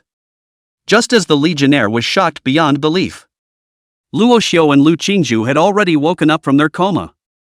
It was just that in Luo Xiu's head, it seemed like there were dozens of additional clusters of unfamiliar memories, which included Jie Youth, Little Whiteflower, and others, as if all of these memories were from those who had besieged him. And within the unruly youth's memories, Luo Xiu saw something that made him unexpected, and that was the hiding place of the wind-hidden soul-destroying gun. Could this really be happening? The little umbrella child that was invaded before wasn't nonsense? It seems like a bit of a tricky position, though. However, when he saw Wind-100 Choppers, who was walking towards them, Luo Xiu's eyes suddenly lit up. Chapter 58, I don't think it's Team Luo. It's a bit strange, why are there so many people all of a sudden? And all of them are looking for me, am I already so famous out there? At this moment, Luo Xiu brought Lu Qingci and Feng Baizhao to the location of the treasure chest where the wind-hidden soul-destroying gun was hidden within the memory of the unruly youth. It was only on the road that it became clear that there were more and more people in the long night forest. And after many people saw them, they even came up to greet them directly, asking if they had found grass. Not it. But looking at them, they didn't look like they had malicious intentions. It wouldn't be good for Luo Xiu to kill directly and grab the points. After all, he couldn't make enemies of everyone for no reason, could he? As the saying goes, those who have the right to be helped have the right to be helped, and those who have the wrong to be helped have the wrong to be helped. You have to be a bit of a pattern to be a man, and you can't narrow your path. Of course, the main reason is because you can be resurrected in the Martial God Trial Tower, and you can't just kill and kill to eliminate future problems. Therefore, Luo Xiu could only casually say to them, that wise, handsome, eyes blooming with light, and a dignified appearance of invincibility, grass. Not it, went towards the east side of the forest. Just now I just took a look from afar, I felt a bit ashamed of myself, I didn't dare to get closer, I didn't go up to talk to him, so I'm not too sure where he's going to go exactly. These words naturally caused Lu Qingci to be speechless to the extreme as he listened to them, and his blank stares continued. The Wind-100 Chopper who followed behind was a bit helpless. Because he had just been bombarded with the same words. Just now, after he saw Luo Xiu and Lu Qingci waking up, he went up and prepared to explain his intentions. Just before the words came out of his mouth, he was hooked by Luo Xiu's shoulder for a set of combination attacks. Brother, you are a bit familiar, will not be our 3rd Legion recruits inside the handsome, elegant temperament over the people, but also can kill the enemy sword, cool to the explosion of the spirit of the Niancher, Wind-100 chopping wind team it. Hiss. You appearing here, this is definitely a directive from the heavens, it is the heavens guiding you and I to meet, seeing as we are so destined as well as guided by the heavens, it's not too much to ask for you to do me a favor, is it? He grew up in the army, his father is the kind of iron blood and harsh, meticulous nature, to been very strict, every day in addition to cultivation and learning, basically even what entertainment is not, cell phone that is not allowed to play. Usually the only recreational activities are playing chess, drawing, writing brushstrokes and whatnot, and fighting with his old man's men, which can be said to be extremely boring and simple. Therefore, in the face of this kind of shameless praise from Luo Xiu, he was completely overwhelmed and still didn't know how to reject it. The result was that he was dragged in by Rashu as a laborer. And hearing Luo Xiu use this way to fool others, he actually felt a sense of empathy. The way he's talking, why is he kind of like Team Luo? Back then, Team Luo also had such fancy words. And called me 100 people. But even though Team Luo is mysterious, they are not yet an entry-grade martial artist. With this grass? Kofnot Bar's formidable battle record, he is not only an entry-grade martial artist, but also the toughest batch within the entry-grade martial artists. It shouldn't be Team Luo. Alas, this world really does have hidden tigers and dragons, and you can't underestimate anyone. Luo Xiu did not tell Feng Baizhang his real identity, so Feng Baizhang guessed in his heart, but did not guess correctly. After muddling through batch after batch of people who came looking for grass. No way, after the people who came looking for grass. Luo Xiu then led the two of them all the way across the long night forest before arriving in front of a canyon. This canyon was accompanied right next to the long night forest, and there was no telling how long it was, and you couldn't see the edge of it at a glance. And looking across, the view is of an empty valley with no shore in sight. Below the canyon, it was even deeper, with only a vast green mist. There were also odd grunts coming from down the canyon at irregular intervals, which sounded a little numbing. The trio's little umbrella child saw the canyon and immediately flew out to explain. Wow, this is the Grief Wind Canyon. One of the iconic areas on the first floor of the Martial God Trial Tower. The canyon almost runs through the entire first floor of the Martial God Trial Tower, dividing the entire first floor of the Martial God Trial Tower into two sides. The canyon below can be said to be a paradise for ferocious beasts, and even more so, there are incredible corrupted ferocious beasts, just the kind of ferocious beasts that are covered in rot, have no breath but can move around and bite people. It's not scary. Of course, the most iconic thing, that was the origin of the name of the Sad Wind Canyon, the Sad Wind. Above the cliffs of the canyon, a shrub called weeping tree grows. This shrub blooms all year round, and its pollen is so light that it will blow in the wind throughout the canyon. When humans smell this pollen, they can't help but shed tears and look sad. Isn't that interesting? Hearing Little Umbrella's explanation, all three of them were a bit surprised. Luo Xiu was even more direct in wanting to collect some. This stuff seems to work better than powdered lime. In the future, if he can't expose his stealth when he fights with someone, he can just sprinkle a handful of pollen over and make the other person cry, so he can sneak attack as much as he wants. However, when he thought that this was the Martial God Trial Tower, he dismissed the thought. What's here? Even though it looks 100% real, it's fake and he can't bring it back. Since there was no way to collect it, Luo Xiu wasn't going to waste time. He glanced toward the sun in the sky and walked along the edge of the canyon in a direction heading north. In the memory of the untamed youth, the treasure chest stash of the wind-hidden soul destruction gun was located under the cliffs of the Sad Wind Canyon, with the sunlight hitting the shadows at the direction of 5 o'clock. The sun of the Martial God's Trial Tower was eternal and would not change, so this location was kinda easy to judge. At this point, they were in a position that was basically near 4 o'clock and some distance away from 5 o'clock. It was just that when they saw him so consistently stifling his head and not speaking, Lu Qingci and Feng Baizhao were both a bit puzzled. This brother, where exactly are we going? Feng Baizhang was still a little uncomfortable with such a close address. On the side, Lu Qingci's beautiful eyes also revealed a scrutinizing color. Luo Xiu's footsteps lurched, then he remembered that he had only pulled people along and hadn't said anything yet, so he turned back and explained, of course it's treasure digging. I learned about a treasure chest's hiding spot from those Crimson Church trash just now, and because the location is a bit tricky, it hasn't been acquired, so let's go over there now and maybe we can pick up a big one. Feng Baizhang was surprised. There's still this? Lu Qingci, on the other hand, suddenly remembered Little White Flower who was leaning on Luo Xiu and said disdainfully, you believe what that demon girl said? Luo Xiu immediately smiled, hey, when it comes to treasures, it's better to believe it than not, there's nothing to lose by going to take a look anyway, isn't there? Feng Baizhang nodded at his words, and Lu Qingci skimmed his lips without saying anything else. However, when she thought of Luo Xiu even believing in the words of Little White Flower, that big ferocious demoness, she felt furious, and secretly wrote down this matter in her heart, preparing to write it all down in her diary later on. The three of them continued to rush. About 20 minutes later, Luo Xiu sensed the location. Just before they could start looking for the treasure chest, they were stopped by a group of people. You're not allowed to go forward. If you want to go, you can take a detour. This area has been taken over by our First Legion of Luo City for the time being. Chapter 59 Xiaofulin is coming? The First Legion of Luo City? Luo Xiu and the others subconsciously exclaimed. After all, Luo City was the capital city. The First Legion of the capital city. That was naturally extraordinary. However, when Luo Xiu looked at the tall youth who stopped them, he didn't seem to have any extraordinary, also 2 eyes and 3 legs, nothing peculiar.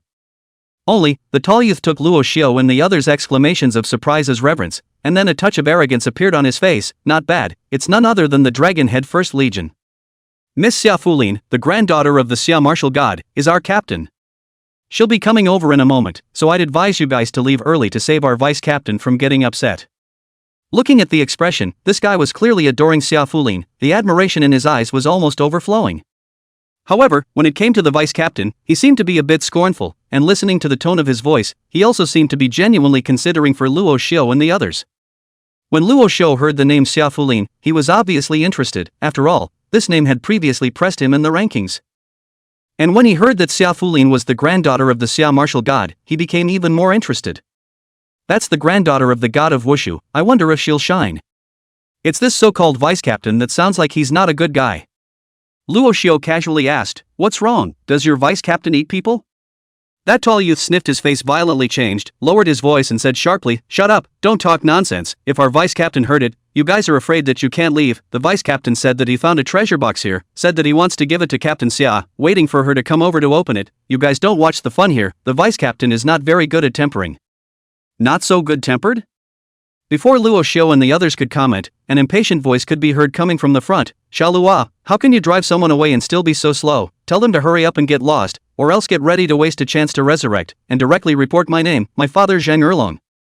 The voice was arrogant, and Lu Qingci's eyebrows jumped when she heard it, as if she couldn't help but rush in the next moment when heavenly thunder erupted, but she saw that Luo Xiu didn't have much of a reaction, so she still resisted the impulse. "You guys hurry up and leave, the vice captain is going to get really angry later." The tall youth was a bit anxious.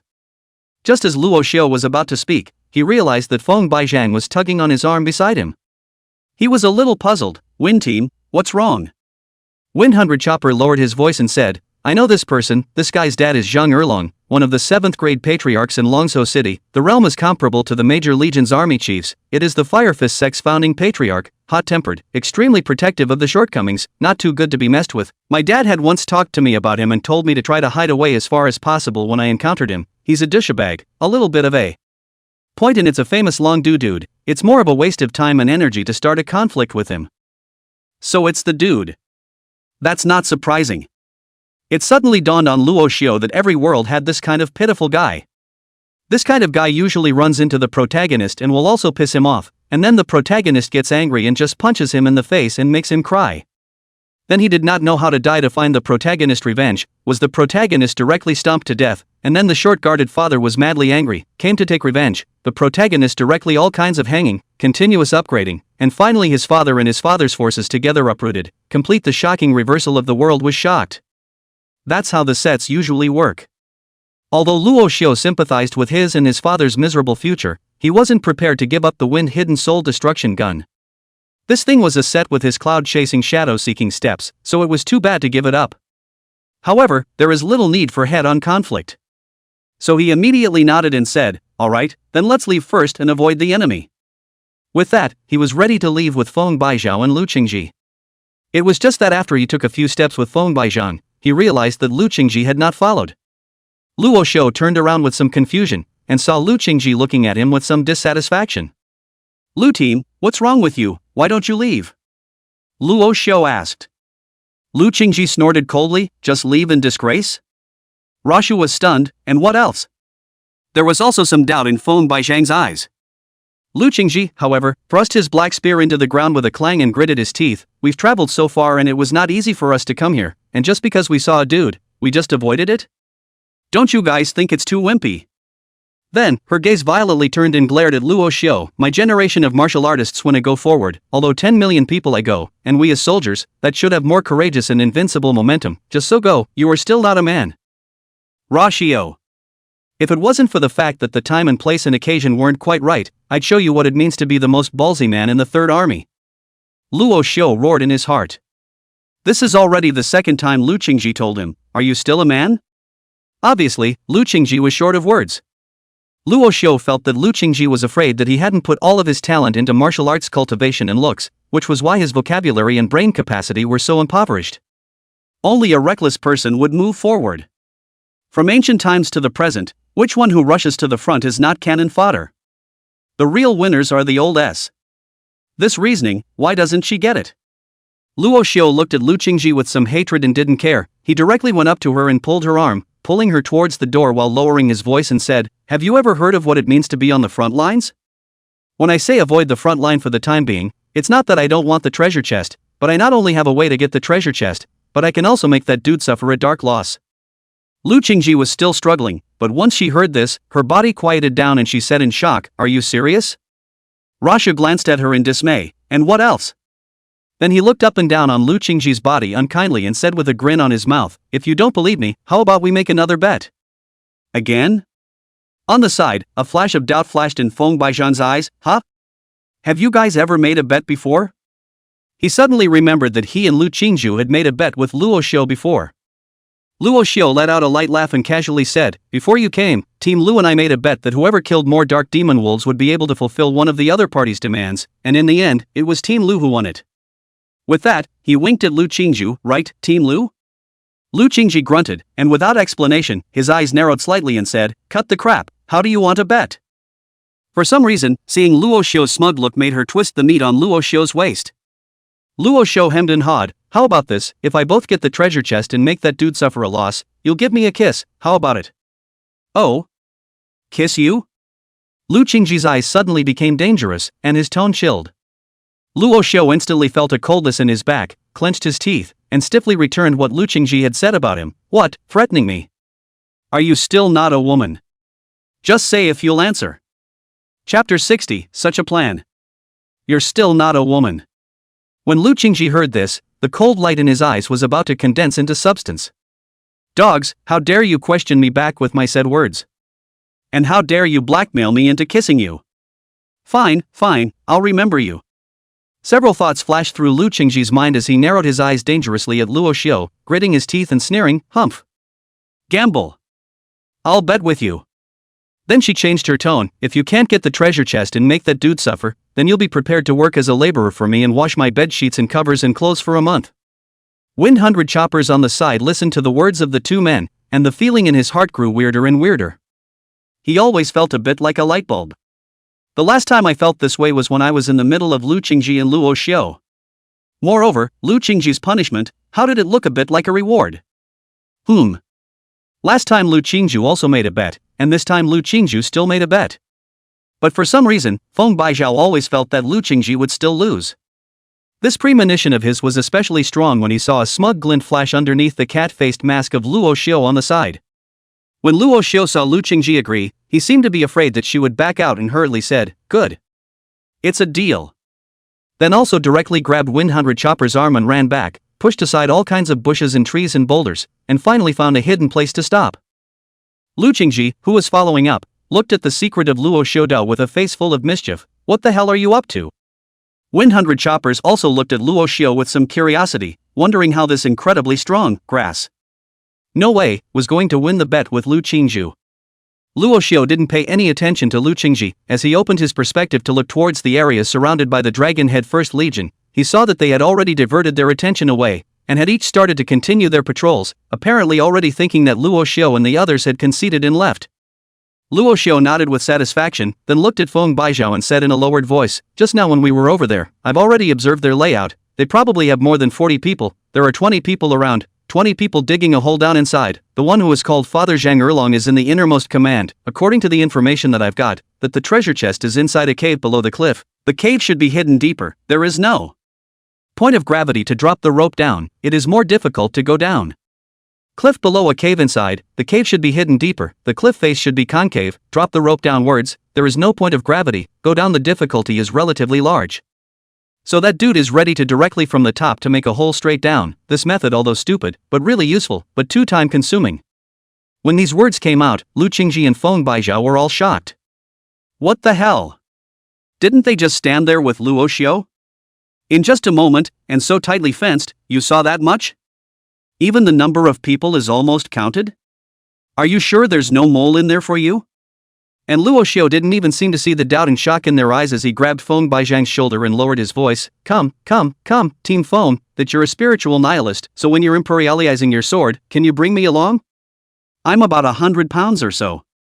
In the past, Luo Xiu had read about the introduction of spiritual masters, and as long as the spiritual value exceeded 1.0, and the entry-level spiritual masters had learned the corresponding imperial object technique, although they could only use their own weapons at first, the power of the imperial object technique didn't seem small. Although 100 Choppers was a bit puzzled as to why Luo Xiu was asking, he still nodded and said, "It's possible, by relying on the power of the Imperial Sword, I should be able to lift at least 100 kilograms at the moment."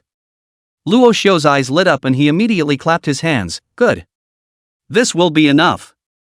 His complexion was obviously very excited, and he directly pointed to the cliff not far away and said, "In that case, in a moment, you'll crouch down here to imperialize the sword, and fly the sword down the cliff, and I'll grab the hilt of the sword and go down together." Saying that, he also greeted Lu Qingci, who was next to him, and said, "That Lu team, you help out and warn the surrounding, can you?" Lu Qingci did not refuse. As odious as this Luo Xiu guy had just been, she wasn't going to drag her feet on something like this. Seeing her promise, Luo Xiu looked delighted, then pulled the stunned 100 Choppers and continued, "By the way, Team Wind, I remember when you had your last army-breaking fist match, did you use a spiritual link or seal of some kind, where you could control and contact those recruits?" Feng Baizhang didn't know what Luo Xiu was up to, so he just nodded and said, "Yes, this is a secret spiritual method that my father gave me." Luo Xiu Dao, "In that case, you get a spiritual imprint on me as well, as long as the two of us can keep talking within a short distance, can this be done?" Feng Baizhang thought for a moment and nodded frostily, "Yes, this is simpler."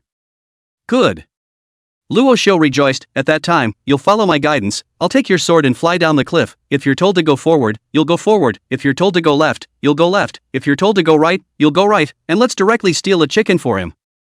When these words came out, the eyes of Feng Baizhang and Lu Qingci both lit up. This, it seems like it could work. Although the cliff is concave and it's harder to climb or hang down from it, but flying down, that's easy. It was just that this was the first floor of the martial god trial tower after all, and the highest martial artists that came in were only at the martial first grade Qi and blood realm, so they couldn't even do light body, let alone fly. And since spiritual luminaries were relatively rare, even if they came in, they basically wouldn't know the location of this treasure chest. This time, Luo Xiu also learned the exact location of the treasure chest purely just because he had absorbed the memory of that unruly youth. With the help of 100 Choppers, it can be said that the time, place, and people are all in the right place. The only unsatisfactory place is out of the father Zhang Erlong, such a roadblock, do not know where he got the information. However, the impact is not significant. After the three of them finalized their plan, Feng Baizhang gave Luo Xiu a spiritual imprint on his body. This spiritual imprint could only ensure that Luo Xiu could communicate with him within a kilometer range, a sort of portable walkie-talkie. Then, Luo Xiu grabbed the hilt of 100 Chopper's sword and jumped off the cliff. "Wind team, quick, quick, Imperial Sword." Feeling the wind constantly whistling in his ears, Luo Xiu shouted through his mental imprint.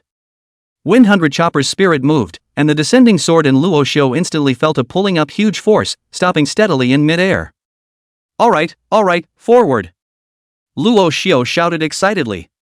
The precious sword swished towards the direction of my father, Zhang Erlong, and the others. It was just that below the cliff, amidst the green mist, they didn't even realize that someone was gradually approaching.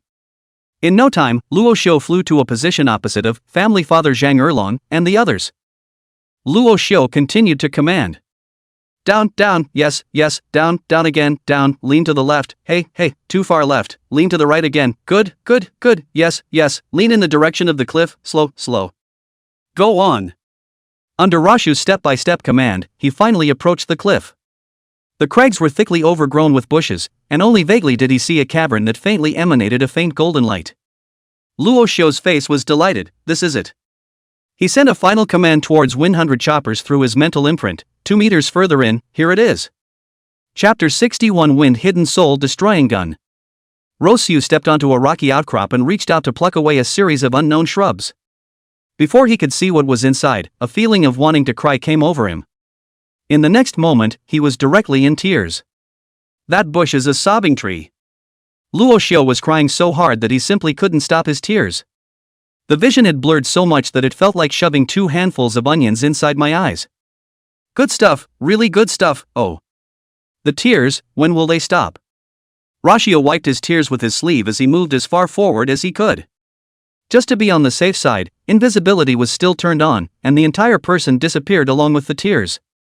In his ear, Feng Baizhang's voice rang out, "That, brother, what's wrong with you, why are you crying?" Luo Xiu pushed aside all the weeping trees at his hand while helplessly replying back, "Don't hyperventilate, there's a lot of weeping trees down here." 100 Choppers was speechless, and only after a moment of silence did he force a smile and say, "Cough, then you be careful, brother." Luo Xiu stopped replying. Now Luo Xiu had fallen into a vicious circle. Only by no longer moving the weeping tree in front of him could he slowly stop his tears, but by not moving the weeping tree in front of him, it was impossible for him to find the cave inside. So all he could do was cry and paw through the sobbing trees as he made his way inside. It's just that the number of weeping trees is a bit overwhelming. Roughly hundreds of plants were set aside before he could barely make out a dark, ghostly cavern. Finally, Luo Xiu was delighted in his heart, and not caring about the tears that filled his face, he hurriedly walked towards the front. Just as he reached the entrance to the cave, he stopped slightly. In the cave, it was pitch black, but the treasure chest could be seen emitting a faint golden light. And next to the treasure chest, it was densely packed, full of fine insect eggs. And vaguely, it was possible to see an 8-legged thing surging in these insect eggs. Obviously, these insect eggs were about to hatch. Luo Xiu only felt a rush of scalp numbness. He hurriedly held his breath, turned on his super perspective, and began to scan around. Soon, he saw a fist-sized dark green spider in the corner of the cave. Although this spider was not big, the corners of its mouth were densely packed with poisonous fangs, looking extremely oozing. Little Umbrella Child flew directly to Luo Xiu at this time to introduce it. You're going to hit the jackpot. This is the most toxic corpse corruption poison spider of the first-grade fierce beasts. A first-ranked martial artist, as long as they are dipped in its venom, they basically won't survive. And this corpse-rotten poisonous spider, each production will give birth to a nest, at least 300 to 400, all the small spiders after birth, will begin to devour each other, and so on the final only one left when the toxicity will reach the most intense time.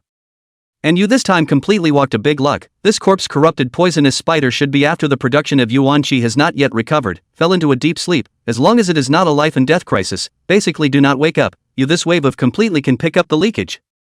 I'm so lucky?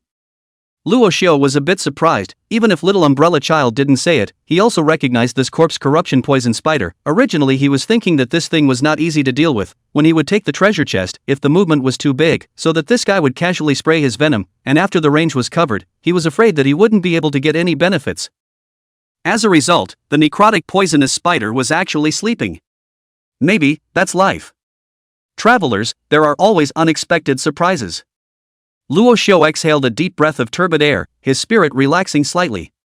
Just in case, he didn't get out of stealth, still lowered his footsteps, slowly walked to the treasure chest, and with a slightly excited mood, reached out and opened it. Ka-da! Golden light flashed in the treasure chest, and just like when he obtained the cloud-chasing shadow probing steps, a flash of golden light shot directly into Luo Xiu's brain. Countless arcane and complex unfamiliar knowledge instantly filled Luo Xiu's mind. It wasn't until a few moments later that the uncomfortable feeling of fullness dissipated. Luo Xiu gradually regained a divine light in his eyes and then became excited. It really is the wind-hidden soul-destroying gun. What had just been inserted into his mind was precisely the method of the wind-hidden soul-destroying gun. At this moment, in Luo Xiu's sea of consciousness, as before, a shadow had already begun to hold a shadow lance in front of the small bronze temple, practicing the wind-hidden soul-destroying lance. Luo Xiu gradually digested the wind-hidden mystic soul gun's gun moves with some shock in his heart. This wind cryptic soul-destroying gun was indeed, as the previously invaded Little Umbrella Child had said, an Earth-grade gun technique with an extremely high growth rate, and even if it was used up to the 5th grade realm, it would still be no problem at all. This gun technique, as the name says, focuses on the word fast. Such as hidden in the wind, misty suddenly appear, trace uncertainty, speed is extremely fast at the same time, stealth effect is extremely strong, with the cloud chasing and shadow detecting step, completely like the gods and ghosts descending, can be dashing to destroy the soul. Its shots are divided into 3 styles. The first style, the wind chasing style. When the gun method is performed, the human gun is united, the gun is like a gale, floating without a trace, and can come and go like the wind within the range of 100 meters, attacking any place at any time at will, such as chasing the wind and catching up with the moon, making it impossible for people to avoid. Second style, catch the wind. When this gun comes out, it breaks the surface with a point and sweeps thousands of troops, using the gun barrel as the main attack, sweeping and intercepting, catching the wind, blocking all attacks, and being a defensive move. Third style, hidden wind style. With the cloud of exploration shadow step together, to no shadow to go without a trace, as hidden in the wind, with a gun seem to suddenly appear, so that people cannot be defended, and in and out of the free, attack and defense as one, cannot be captured, cannot be attacked, the gun law, such as not the top masters, nearly invincible. Getting started can increase your battle power by at least 50%. Proficiency, which boosts combat power by 100%. For minor success, it increases the battle power by 2 times. If you become a great success, you can increase your battle power by 3 times. If it is perfected, the human gun will be united, and the battle power will be increased by 5 times. Earth-grade martial skills, terrifying as they were. Luo Xiu's excitement was just that. The virtual shadow in his sea of consciousness had already continued to raise his proficiency for him, and in just a short amount of time, he had already reached the point of initiation, and had basically become completely familiar with all of the wind-hidden soul-destroying gun's moves in his mind. And it continues to go up and up. Another wave of earning hemp. The wave was worth coming. Luo Xiu shook his fist happily, but when he was leaving, he suddenly remembered that he still had to make that Father Zhang Erlong suffer a secret loss, so that he could win the bet with Lu Qingci. Originally, he was prepared to find some kind of ferocious beast feces to put into the treasure chest, and then when Xia Fulin came and opened the treasure chest, he would definitely be disgusted to the point of shame, and he would beat up that family Father Zhang Erlong. But at this moment, he suddenly had a new idea when he saw the spider eggs all over the ground. This wave definitely made that dude lose a layer of skin. With a hefty smile, Luo Xiu began to crouch down and put the bug eggs one by one all into the treasure chest. When he had finished putting all the bug eggs, he had also thoughtfully put the corpse rot poison spider into the treasure chest as well. Then close the lid on the treasure chest and leave quietly. Commanding 100 choppers to bring him back to the edge of the cliff with his flying sword, Luo Xiu didn't even have time to show off the results of his battle with Lu Qingci when he heard a clamor from his family's father, Zhang Erlong's side. Team Xia is here. Team Xia is here. Vice Captain, quick! Team Xia is coming. Chapter 62, Xia Fulin is so fat. A cheer rang out from the area surrounded by the First Legion of the Dragon Head. Surrounded by the crowd in the center of the Father Zhang Erlong obviously also came to the spirit, and did not continue to direct the crowd to dig a hole, directly pushed away from the crowd to look outside. Where is it? Where is it? Where's Fulin? Fuk Lin. Fuk Lin. To be honest, this family father, Zhang Erlong, was not ugly to look at, but his demeanor gave off a piggish and lewd feeling, and of course, the most obvious thing was his temperament, which was a dog licker at first glance. When he heard that Xia Fulin had arrived, his eyes glowed and he was close to sticking his tongue out directly. Luo Xiu and the others' gazes were naturally drawn to the commotion over here. After all, this was the granddaughter of the god of Wushu. Live. Rashu still wanted to see her, whether she would glow or not. Lu Qingci, on the other hand, was just as curious as Luo Xiu about Xia Fulin, who possessed the identity of the granddaughter of the martial god. After all, her dream was to become the #1 female martial arts god in Divine Kingdom and even the world. As for Feng Baizhang's performance was relatively calm, after all, he had seen Xia Fulin before. As the son of the 2nd Legion's commander in Qingchuan City, he was one of the top 2 generations anyways. In the midst of everyone's expectations, a golden light suddenly shot out from above the sad wind canyon. In the blink of an eye, the golden light approached the edge of the cliff. Amidst the golden light, a delicate young girl with a double ponytail was carrying the killing intent of the sky, coming with the wind. The young girl was exquisitely cute and youthful and soft, only that she was carrying an extremely exaggerated giant axe on her shoulder. The axe shape has been specially modified to look not so rugged, and from the axe handle to the axe head, but also all pink, just with the young girl's petite figure looked still very out of place. But compared to this pink axe, what most concerned Luo Xiu the most was the young girl's bottom. A pair of gold glittering shoes worn under those green jade legs. A first-grade martial artist just flew straight through the grief wind canyon that you can't see the edge of at a glance.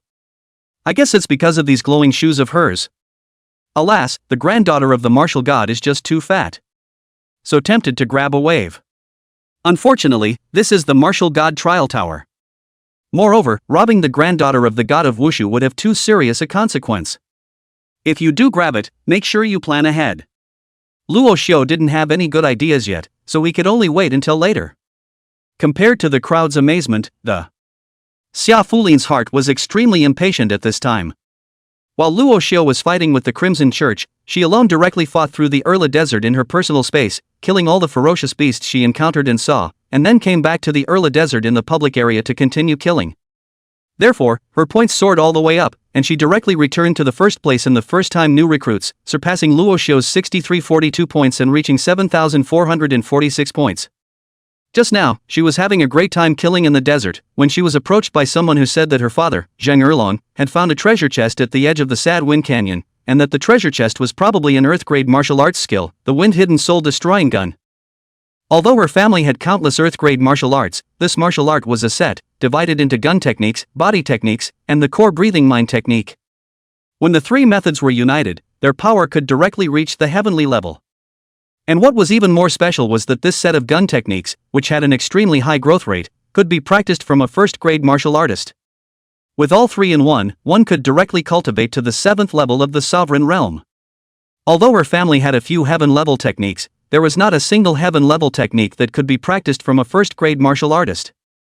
And most importantly, she had found the core heart of this technique. Now it's just a matter of marksmanship and stance. So when she heard that there was the whereabouts of the wind-hidden soul-destroying gun, she could only stop her killing and hurriedly come over this way. Just seeing the fawning face of her father, Zheng Erlong, below, she instinctively felt a wave of physical discomfort. She hated this kind of dude.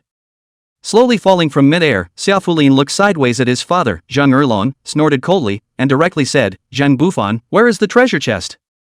Zhang Bufan is the real name of my father Zheng Erlong. When he heard Xiaofulin's question, Zhang Bufan smiled, licked his face and walked to Xiaofulin's front, asked in a warm voice, "Fulin, you rushed over here tired. Do you want to drink some water first? I have the wind lotus morning dew that was picked in the morning, the flavor is very fresh, you drink a little first. Come on morning dew, the flavor is very fresh, you drink some first, come." With that, he handed up one of the cups he had prepared long ago. Xiaofulin frowned and didn't even look at the cup as he straightly threw the huge axe on his shoulder to the ground. "Zheng Bufan, if you keep messing around with all these nonsense, don't blame me for chopping you up with my bright maiden's axe and making you woo woo woo woo woo woo woo woo woo woo woo woo woo." Zhang Bufan squinted at the giant pink-colored axe and couldn't help but break into a cold sweat. He coughed dryly, the flattery on his face tightened up quite a bit, and smiled stiffly. Don't, Fulin, I'm not concerned about you. If you want to see the treasure chest, just say so." With that, he reached out to clear the way for Xiaofulin while saying, "This way, right here, I've dug the pit, it feels like it's just a little bit closer to the cave where the treasure chest is hidden." Xiaofulin lifted her giant axe and followed Zhang Bufan over, and when she saw the huge pit dug out by the crowd, a hint of joy appeared on her pretty face. "The treasure chest is down here?" Zhang Bufan nodded his head vigorously and slapped his chest, "Right here. My news is true, the source is absolutely reliable, not to say 100%, at least 99% is true." Xiaofulin glanced at him disdainfully. "Alright, if there's really a treasure chest down there, this time it'll be counted as your credit, if not, you'll just wait for the wow factor." Saying that, Xiaofulin didn't wait for the crowd to continue digging, and directly waved the huge axe in his hand, jumped inside the huge pit, and ruthlessly chopped down towards the bottom of the huge pit below. In the distance, Lu Qingci retracted his gaze and looked at Luo Xiu, who was still excited, and hummed, "What's the matter? You can't take your eyes off of a beautiful woman. Didn't you say that you want to make that dude suffer a dark loss, and you can't do that just by taking away the things in the treasure chest? If you can't make him eat his words, you'll be ready to wash my sheets and clothes." Luo Xiu turned back and heatedly smiled, "Don't worry, just watch it and don't renege on your debt when the time comes." "Humph." Lu Qingci snorted coldly. It was also at this time that a loud boom suddenly came from the huge pit over there. The bottom of the giant pit was directly split open by Xiaofulin. The hidden dark cave was instantly exposed to view. There really are caves. Ha, the vice captain has the right information. This place is hidden too deep, there must be a treasure chest inside. Zhang Bufan had a smug look on his face, as if he had already seen the scene where Xiaofulin was impressed with him, and his eyes began to slightly long for it. And Xiaofulin also had a happy face, she was at the bottom and had seen the shining golden treasure chest. After she swept around and realized there was no danger, she walked straight over quickly and grabbed the handle of the treasure chest. "I hope it's really the wind-hidden soul-destroying gun." With a prayer in his heart, Xiaofulin reached out and opened the treasure chest. Just as soon as the treasure chest was opened, 2 strands of green liquid instantly shot to her face at a terrifying and incomparable speed, and at the same time, 2 dark green spiders pounced out of the treasure chest. Chapter 63: A gift from the god of martial arts? No good. The moment Xiaofulin opened the treasure chest, a sense of extreme crisis rose in his heart. She didn't have time to think about it and immediately turned on the protective treasures on her body. Admiralty. Xiaofulin let out a bellowing cry, and an undershirt in her body instantly shook slightly, and like a poor traveler who had been roaming in the desert for 3 days without a drop of water, it began to crazily suck the power of qi and blood from her body. It just sucked just a little bit, and then it was gone. Xiaofulin killed the ferocious beasts to kill to now, the body blood value again full, but also consumed most of the time, and then used the air shoes to catch up with the road, but also consumed a lot, at this time is simply not much left. Sucking in Lu Xiu's qi and blood power, the undershirt inside Xia Fulin's body seemed to let out a wail of desire, barely rising a golden bell shadow. It was just that this golden bell shadow's defense was completely low to the point of being speechless. Xia Fulin wailed in her heart, and then she saw the 2 sprays of venom spray onto her chest, followed by 2 large dark green spiders pouncing onto her neck and face. She didn't even have time to be horrified and disgusted before she felt a slight pain on her face and neck. Then, it was unconscious. The entire body turned a deep purple color, and in the next moment, it turned into pieces of fluorescent light and disappeared into the cave. And above the cave, after hearing Xia Fulin's alarming cry, Zheng Bufan and the others immediately jumped down one after another. Fu Korin. Fuklin, what's wrong with you? Blessing. Captain Xia. Captain Xia. Captain Xia, are you alright? Zhang Bufan and the many recruits of the Dragon Head First Legion shouted, each panicking. Especially Zhang Bufan, whose face had turned pale beyond recognition. Although he was Xia Fulin's licking dog, he was not fond of Xia Fulin. Although Xia Fulin is good-looking, he is purely a violent maniac who can't move without scaring people with an axe. He licked Xia Fulin solely because of Xia Fulin's martial god granddaughter background. Plus, Xia Fulin was really good-looking too, making him very possessive. I don't know if he can lick it, but if he does, it's a step to heaven, and he can go directly from son of a master to grandson-in-law of the god of Wushu. Zhang Bufan, who had enjoyed the benefits brought about by the son of a patriarch, was very clear about how much benefit the grandson-in-law of the god of Wushu could bring to him. That's why he didn't get tired of licking his chops as Xia Fulin's lapdog. Just after he heard Xia Fulin's screams, a bad feeling suddenly rose in his heart, as if the title of martial god's granddaughter-in-law was drifting away from him. That's what made him pale. But nothing can happen. It's just digging for a treasure, how can anything happen? Could it be that there are guardian ferocious beasts down there? But even if there are guardian ferocious beasts, it's impossible for them to do any harm to her, she's much more powerful than me. Bless, don't let anything happen to this ant. When Zhang Bufan jumped down, 1,000 thoughts flashed through his mind in a split second, but when he came down and took a glance at Xia Fulin, who had already begun to dissipate into fluorescent light, a cold sweat still swished and dampened his back. It's over. It was the only thought left in his head. Immediately afterward, he no longer knew what was going on around him, his mind went blank up, except that he could vaguely hear the other recruits shouting in his ears. Team Summer. Team Xia is cool. Team Xia has been killed by the corpse-corrupted poison spider. There are no Earth-grade martial skills in the treasure chest, there are 2 corpse-corrupted poison spiders. Lieutenant, what to do? Lieutenant, you speak up. Lieutenant, speak up, Lieutenant. It's over, Team Xia must have resurrected in the long night forest. She's going to kill us later. She's not going to cut us down first, is she? Zhang Bufan felt that someone was shaking him, but he didn't have any thoughts in his head, and froze as he looked around at the panicked crowd, and he felt that everything around him was so unfamiliar. It was as if it was the whole world that was rejecting him. That intense trance broke his heart. Xia Fulin is definitely going to cut me up. My dream of being the granddaughter of the god of Wushu is ruptured. It's going to be tough in the military from now on. Which cub seed dropped my gongfu? While the recruits of Longzhou City's First Legion were in a mess, Luo Xiu was slightly stunned as his little umbrella child suddenly broadcasted, "You killed Xia Fulin, and shared half of your opponent's points equally, with current points of 10,065. You have re-emerged as the number 1 in points for this year's recruits, at the same time you still remain the number 1 in the 3rd Legion of Qingchuan City and the number 1 in the 3 major legions of Qingchuan City, and you have rushed into the top 300 of the total points rankings on the first level of the Martial Gods Trial Tower, and you're far ahead of the pack in this tower entry activity, forming a crushing pattern. 3 hours later, the event will be settled for the off-the-tower ranking, so please stay ahead of the game. The higher the ranking, the more benefits you will receive." As little umbrella child's words fell, Luo Xiu saw Lu Qingci and Feng Baijiao beside him all looking towards him. 100 Choppers was filled with amazement. "Brother, you're too bold, daring to strike down Xia Fulin." Even Lu Qingci extended his thumbs up towards Luo Xiu. "Very good. I admit that I lost this round, you're a real man. But you have to keep it up. Xia Fulin is afraid that she'll be resurrected and killed right away. If you can't survive her hands, don't blame me for not honoring my bet." Sounds like some gloating. Luo Xiu's face turned a little ugly. He had forgotten that killing a martial artist in a public area would result in half of the opponent's points being shared. But wasn't Xia Fulin killed by that spider? Why should it be on his head? While Luo Xiu was shouting furiously in his heart, in the top-floor monitoring room of the 3rd Legion's Martial God Trial Institute in Qingchuan City, the Legion commander was looking at Luo Xiu on the big screen, and followed up with a phone call. Hu Bangruo, on the other hand, waited carefully on the sidelines. On the Legionnaire's phone was a middle-sounding voice.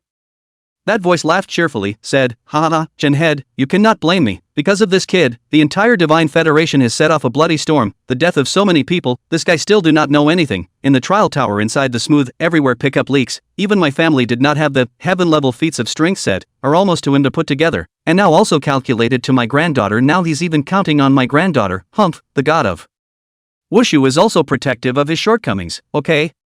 I'm going to give him strength now, you don't have a problem with that, do you?" The person on the other side of the phone was no other than the god of martial arts, Xiao Wendian. And the reason why the points were divided equally in half to Luo Xiu after Xia Fulin's death in the trial tower was clearly his doing. The army chief's forehead was in a cold sweat. He naturally knew that the martial god on the other side of the phone was joking. He quickly responded with a smile. "Haha, martial god, you're joking. You're simply giving him a great chance. The first reward for the new recruits can be too precious. You're even willing to let Ms. Fuck Lin cut her throat and give it to Luo Xiu. It's that kid's good fortune. How would I dare to have an opinion? Ha ha ha." Xiao Wendian smiled noncommittally. "That depends on whether or not that kid can keep his points in the remaining 2 hours. My granddaughter may be a little bit bratty, but her strength is nothing to write home about." And while the two of them were commenting, on the edge of the sad wind canyon on the first level of the Martial God's Trial Tower, a golden light flew over the long night forest as fast as a meteor. Amidst the golden light, Xia Fulin held a huge axe in his hand, killing intent boiling in his eyes. Seeing the approaching place where she had just been poisoned to death by the corpse corruption poison spider, Xia Fulin gritted her teeth and her voice was like muffled thunder, breaking through the air. "Zheng Bufan, you dog, give me death." Chapter 64 Damn Old 6. Amidst the explosions, the crowd only saw a golden light falling from the sky. Xia Fulin was steaming with qi and blood, just like a golden god of war, with a huge axe in his hand held high, from top to bottom, he ruthlessly chopped down. Below, Zheng Bufan had just climbed out from the hidden cave with all the people. Seeing this scene, his soul directly rose up, not waiting for him to have any reaction. Xia Fulin's huge axe had already brought the momentum of 10,000 pounds to split to the top of his head. My life is over. Just after this thought flashed through his mind, Zheng Bufan was split by Xia Fulin from the center of his head, swished into 2 halves, and lost his voice. The impact of this scene was so strong that it shook the surrounding crowd. But as if Xia Fulin was not yet relieved, the giant axe once again swept horizontally, and the 2 halves of Zheng Bufan's body that hadn't had time to fall were once again separated by him from the waist, turning into 4 neat pieces. Then, like a block without support, it crumbled to the ground. Damn dogs, cost me a whole half of my points. If it weren't for the fear of your father, that old denizen of yours, sending you away in vain, I'd want to split your real body outside the tower alive. Xia Fulin's not-so-large chest rose and fell, obviously furious. All the other recruits around them were in a cold sweat, their heads lowered and no one dared to say a word. Compared to, say, the foppish vice-captain Zheng Bufan, this granddaughter of the god of martial arts, Xia Fulin, still carried a little more weight in their eyes. Xia Fulin swept his gaze coldly over the crowd and said in a cold voice, "Where are those 2 corpse corruption poison spiders?" The crowd didn't dare to raise their heads to look at Xia Fulin's gaze. One of the more daring ones dry gulped a mouthful of saliva, and stammered, "Kill." "Killed, when we went down, we saw 2 corpse corruption poison spiders, so we rushed up together to slaughter them. 2 brothers were still accidentally stained by the venom, and have already resurrected to go."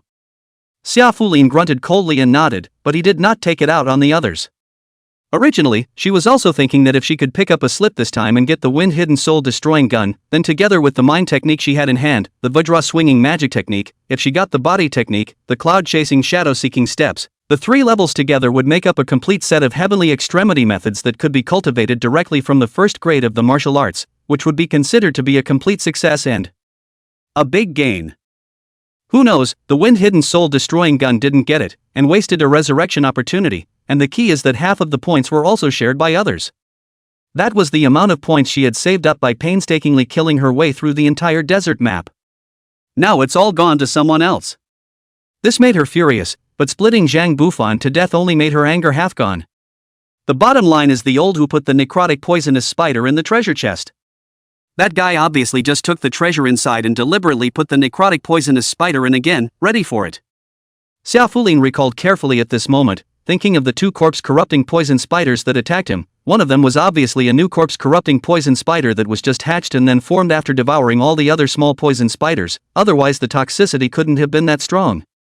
After all, at that time, although she had consumed much of her chi and blood, it wasn't as if a random mouthful of venom could break through the defensive shield held up by the undershirt inside her. Moreover, at that time, she also saw that there were many spider egg shells inside the treasure chest, which further confirmed her suspicions.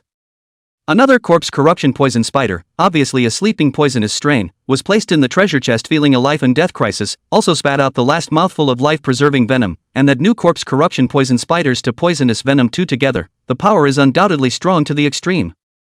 Thinking that someone had put all the spider eggs that were about to hatch in the treasure chest before she came and put the sleeping corpse corrupted poisonous spiders in the treasure chest as well to wait for someone to open it, while she just opened the treasure chest straight away like a fool, Xiao Fulin was furious to the point of madness. Damn old. Xiao Fulin secretly gritted his teeth, and then his battle intent suddenly began to climb crazily. The necrotic venomous spider was obviously just put in there not long ago, or it would have suffocated long ago. So that old must not have gotten far, maybe he's around to see me laugh. And this old six is obviously the one who pushed me down before, grass. No way. The points suddenly went up by 37-23, isn't that half of my points?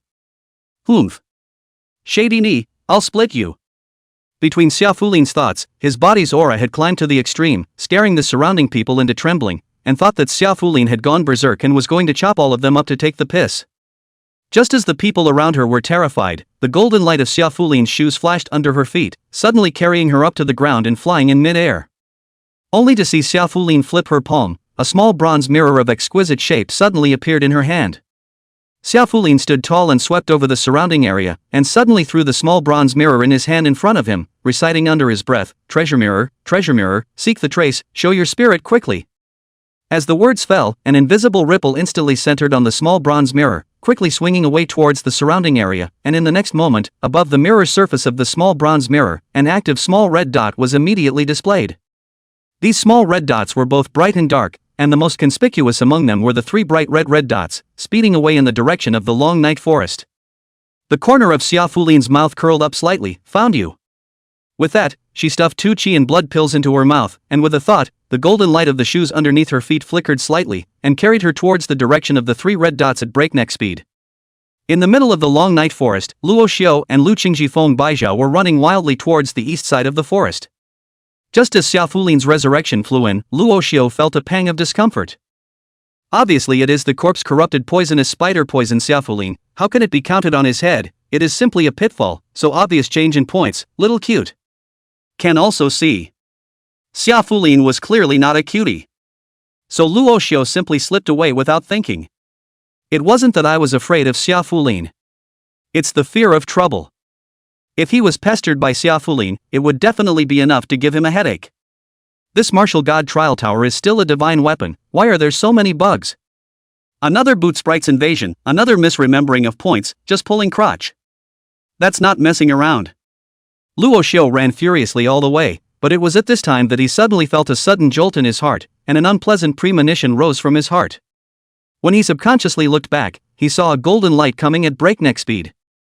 In the golden light, Xiao Fulin was holding a small bronze mirror in her left hand and holding the huge pink axe in her right hand. Her face was full of excitement, and the moment she saw them, she directly accelerated fiercely and shouted, "Damned old six, if you have the ability to release the spiders, don't run away if you have the ability to do so.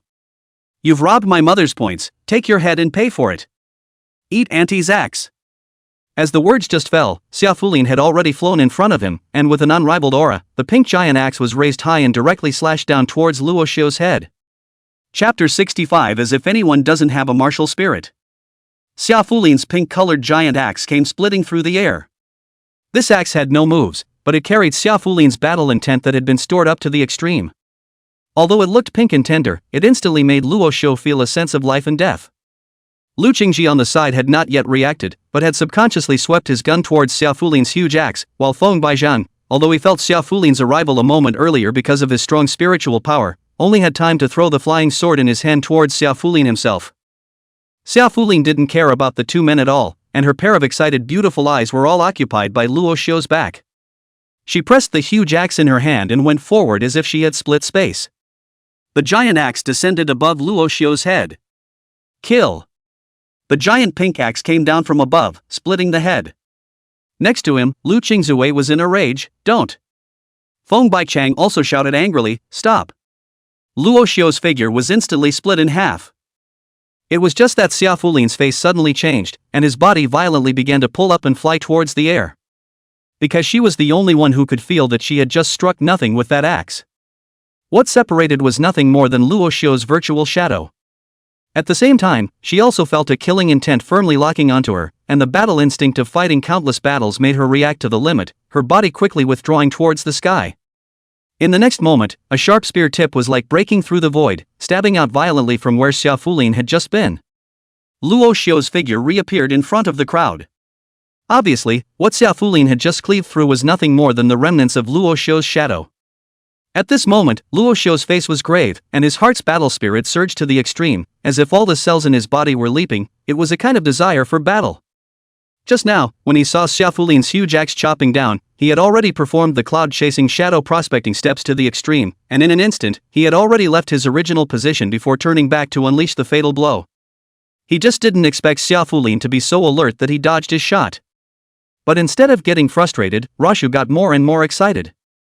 Although he strives to be able to never be hard, but as a man, when he encounters this kind of fierce to outrageous masters, he still cannot avoid his blood boiling. Therefore, the moment Xia Fulin withdrew into the air, he let out a low roar chase the clouds. Then his body directly rose up from the ground, also as if flying, holding his silver lance and fiercely stabbing at Xia Fulin's face. The shot was quick and sudden, so sudden that Xia Fulin didn't even think about it. Cloud-chasing shadow-detecting steps. Xia Fulin's pupils shrunk violently, and while he offhandedly said where Luo Xiu's stance came from, he instinctively raised his giant axe to block in front of his body. Ding! The tip of Luo Xiu's spear stabbed straight above the axe handle of Xia Fulin's pink-colored giant axe. In the midst of the huge shock, the two of them retreated backwards in unison. Luo Xiu re-falls to the ground, his lance picked in front of him, his valor flourishing, like Zilong in the world. Xia Fulin, on the other hand, once again rose higher and swung the huge axe in his hand, towering over the world like a descending god of war. On the side, Lu Qingci and Feng Baijiao finally reacted, and the two rushed to Luo Xiu's side. Lu Qingci looked Luo Xiu up and down once and realized that Luo Xiu was fine before he let out a sigh of relief. Then he turned around to face Xia Fulin in the air, his beautiful eyes raised. Xia Fulin, in vain, you're still the grandson of the god of Wushu, how can you sneak up on people behind their backs? In Lu Qingci's imagination, Xia Wushu god topped the heavens and the earth, and Xia Fulin, as the granddaughter of Xia Wushu god, how should she also be upright and bright? However, when she heard her words, Xia Fulin was happy as she snorted, who are you? This little thief's girlfriend? Humph. He can put corpse-rotting poison spiders in the treasure chest, but he won't allow me to sneak in? Where's the sense in that? Girlfriend? Hearing Xia Fulin's words, Lu Qingci's face burned for a while, but when he wanted to retort, he felt as if what he said made sense. Therefore, she could only twist her head and give Luo Xiu a fierce glare. The look in his eyes seemed to say, look, it's all your fault, I can't even stand up for myself when I try to help you. Speechless, Luo Xiu could only lift his head up and look at Xia Fulin. Lu Qingci grunted at him, but still flung the pitch-black lance in his hand, pointing it straight at Xia Fulin in the air. Even if he put spiders in the treasure chest, but you don't open it, not on the line. Anyway, no matter what, if you want to kill him, ask the lance in my hand first. As the words fell, Lu Qingci's entire body aura changed, a dragon's roar resounded from within her body, and in the next moment the shadow of a thunder and lightning dragon entwined with purple lightning appeared behind her back, its thunderous light flickering and roaring. Xia Fulin smiled disdainfully, what about being reasonable, how can you light up your martial soul without reason? Saying that, the giant axe in her hand shook violently, and a round of golden great sun silhouette suddenly appeared behind her, setting her off like a sun goddess. Martial souls, as if anyone doesn't have one. He's got the silver gun, you've got the black gun, couple guns, huh? I hate it when people show love in front of me.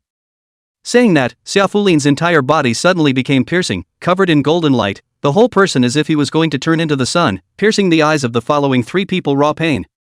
On the side, Wind Hundred Chopper hurriedly shouted, Miss Fulin. I am Wind Hundred Chopper. We've met before, it's just a misunderstanding between you guys, don't get excited, can you sit down and have a good chat? I don't think he meant for the spider to hurt you either.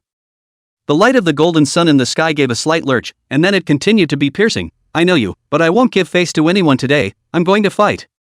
Under the light of the golden sun, Xia Fulin's face was filled with excitement that was almost overflowing.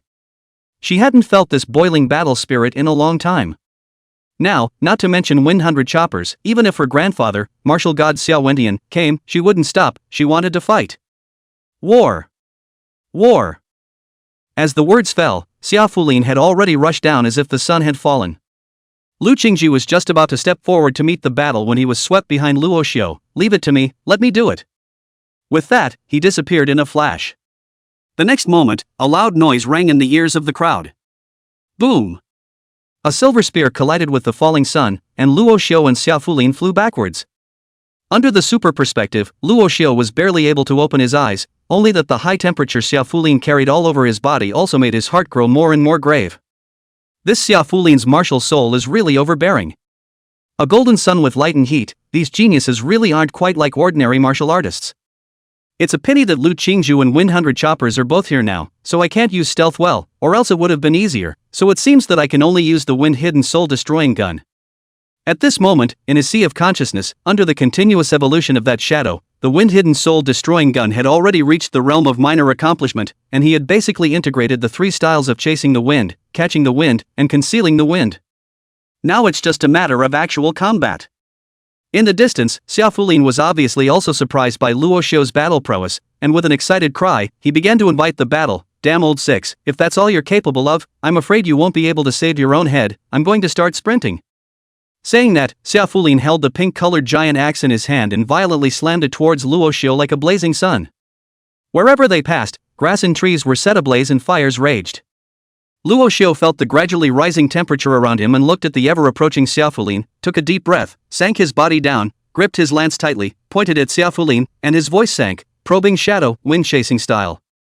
Chapter 66, You're kidding me? The moment Luo Xiu's words fell, his figure instantly disappeared from the spot as if it had vaporized. And the next moment, Xiao Fulin, who was in the middle of the golden great sun, felt a crisis coming from her right side, and before she could react, the weird and unpredictable tip of the gun appeared abruptly directly on her right side. Dang! A golden barrier rose around Xiao Fulin's body, blocking the tip of the gun. But in just an instant, the weird tip of the gun once again appeared on the left side, then once again stabbed on top of the golden light barrier. Dang! There was another crunching sound, and gold and iron clashed like iron. Although she was stabbed by these two spears and could not defend herself, but fortunately there were treasures in her body, Xiao Fulin did not receive any damage, but her qi and blood consumption was very large, but she did not have any annoyance in her eyes, but instead she was pleasantly surprised. You damned old six, even got all of the cloud-chasing shadow prospecting steps and the wind cryptic soul-destroying lance, so what luck? This way, let's discuss it. If I beat you to a while later, I don't want you to roll to resurrection, how about you give me both of these spells? Unfortunately, she didn't wait for Luo Xiu's answer. Instead, she was rewarded with the tip of a gun that looked like it was stabbing out of the void twice, once above her head and once behind her back. These two shots stabbed the golden light barrier held up around Xiao Fulin's body trembled, and dense cracks appeared. Xiao Fulin's face changed as she chortled, You still engage in sneak attacks when I discuss with you. Well, looks like I'll have to beat the wow out of you today before I can talk to you properly. As she spoke, Xiao Fulin swung the pink-colored giant axe in her hand, and the golden sun martial spirit behind her became more and more dazzling as she shouted, Golden light blazing sun axe. The pink axe was instantly danced densely by her, and the shadows of the axe in the sky seemed to form a pink circular barrier. Afterwards, her entire body directly merged into the golden sun, the blinding golden light shone on everything, the temperature around her instantly doubled again, even Lu Qingci and Feng Baizhao who were watching the battle from afar felt the heat waves surging on their faces and beads of sweat began to ooze out. As for Luo Xiu, who was circling around Xiao Fulin at extreme speed after executing the shadow probing steps, he felt even more parched and hot, and his qi and blood seemed to be evaporating. This martial soul is also too heaven-defying. She's only a first-grade martial artist. If this were of a higher rank, wouldn't she be able to directly burn a river and boil the sea? My previous vision was still too narrow, thinking that I was invincible with stealth, but now it seems that this world is much more powerful than imagined. It seems like I still need to hurry up and earn more divine numinous pills, make offerings to the temple god, and continue to strengthen my talent, so at the very least, it can't be weaker than the effects of this martial soul of someone else's. Between Luo Xiu's thoughts, his hand movements didn't stop. The silver spear in his hand kept stabbing out, and the wind-chasing style of the wind-hidden soul-destroying gun and the shadow probing of the cloud-chasing and shadow probing steps began to merge under his execution, becoming smoother and smoother. People are like shadows, guns are like the wind and shadow overlap each other, misty and untraceable. 1 shot, 2 shots, 3 shots. 10 shots, 30 shots, 100 shots. Luo Xiu's figure was getting faster and faster, and his shots were getting faster and faster, and he seemed to be sweating all over his body, but the essence in his eyes was getting brighter and brighter. Xiao Fulin was also fighting to the point of frenzy at this time. The golden light blazing sun axe was a martial art specially written by her grandfather, Xiao Wuxian, based on her martial soul and preferences. Although the rank was no more than Xian level, it fit her quite well. After executing it, the axe and the light and the body and the axe, formed a perfect closed loop, and if it struck all the way out, it could be like a bulldozer, bulldozing everything in front of it. If the defense on the ground, it is like a battlefield tank, offensive and defensive integration, both can hurt the enemy, but also invulnerable. Only at this moment, Xiao Fulin also felt a hint of pressure after Luo Xiu's hundreds of shots. The tip of Luo Xiu's spear stabbed from all sides, without regularity or pause, as if there were hundreds of people outside attacking her with long spears at the same time. Even with her unrivaled defense after casting the golden light blazing sun axe, the tip of Luo Xiu's gun could still occasionally pierce through the heavy shadow of the axe to the golden light barrier held up by the small undershirt inside her body.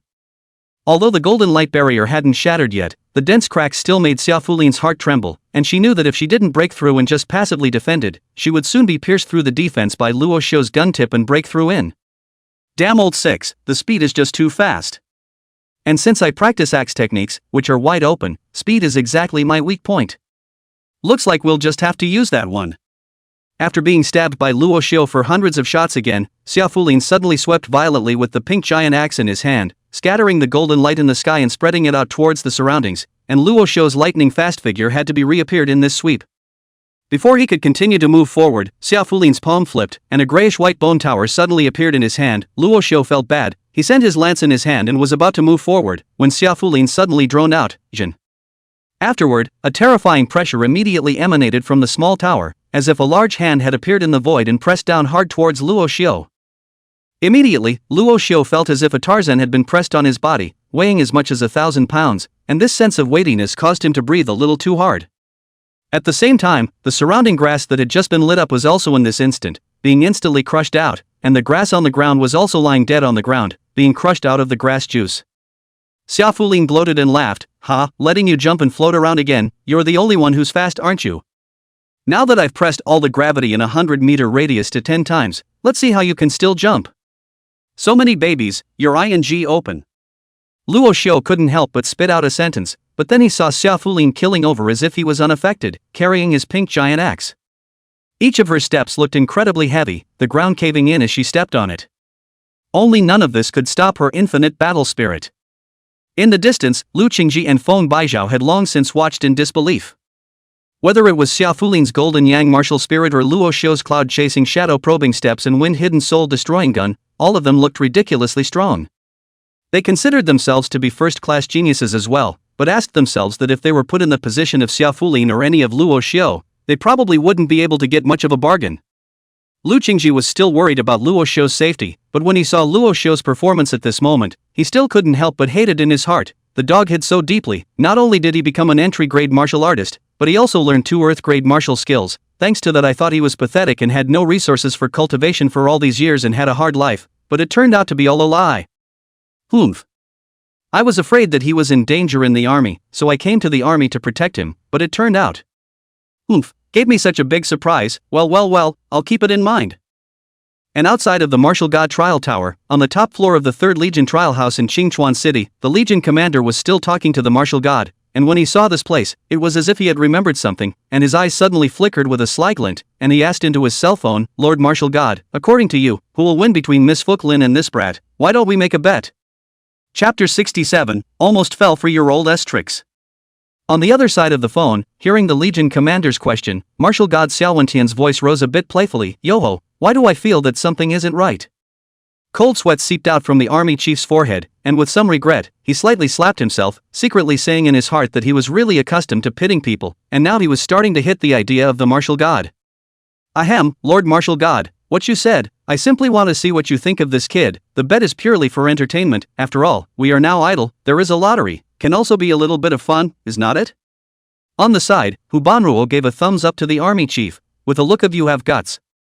From what she knew about the Legionnaire, this guy was truly capable of doing things that would pit a Vulcan against a Vulcan.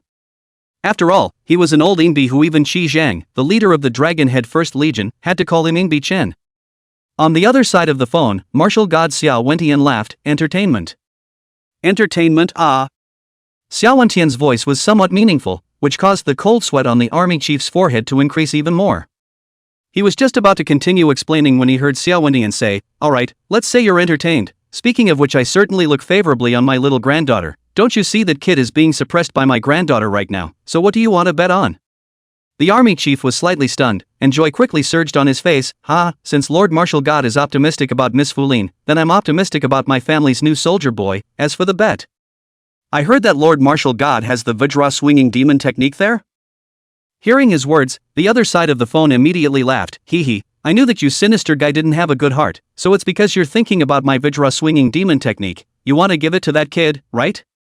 The army chief smiled embarrassedly. I just see that this kid is lucky, actually managed to get his hands on both the cloud-chasing shadow-probing steps and the wind-hidden soul-destroying lance. This is the first time he has entered the martial god's trial tower. It is obvious that he is destined to have a destiny with this portion of the Dharma. Then we, being the elders, how can we also have to be adult? Give him the diamond-swinging devil technique to make up the complete heavenly extreme feats of laws. It is also considered a great merit. It's also considered a great merit. I think that Lord Martial God is wise and far-sighted, with such a broad mind. He is definitely willing to accomplish this heavenly feat.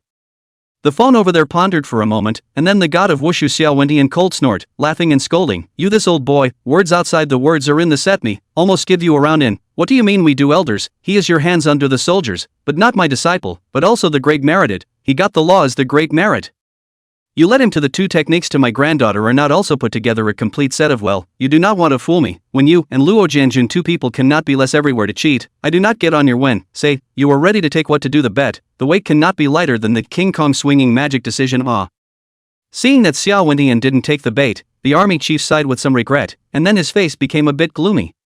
The Vajra swinging demon technique was not an ordinary earth-level technique. This was something that had been found in the number 1 secret realm back then, and it was by relying on this technique that martial god Xiao Wendian had modified and created the Vajra breaking technique that was suitable for all attribute martial artists to cultivate. It's the same one that Rasho and the others were issued after they enlisted. The army breaking fist was also realized from this gongfu. It could be said that this gong method was considered the originator of gong methods in the military. Powerful and esoteric, not to mention incredibly meaningful. This puts the legionnaire in a bit of a bind. After a moment of silence, the legionnaire said tentatively, then. You can actually be this kid's elder. Tomorrow I'll let him go to Longzhou City to kowtow and toast to you as your disciple. What do you think? The phone over there Xiao Wendian instantly was angry and laughed. You this old boy, have begun to even eat with the take. What benefits are letting you guys accounted for, although he is now not bad, but the district C level of physical potential, not enough to qualify to do my disciple, but also on the talent is a bit interesting, so if he cannot beat my granddaughter, you will be in your hands that the 369 secret realm of the detailed maps to give me a copy. A copy of it, this time when the secret realm opens, I want Fulin to go there as well.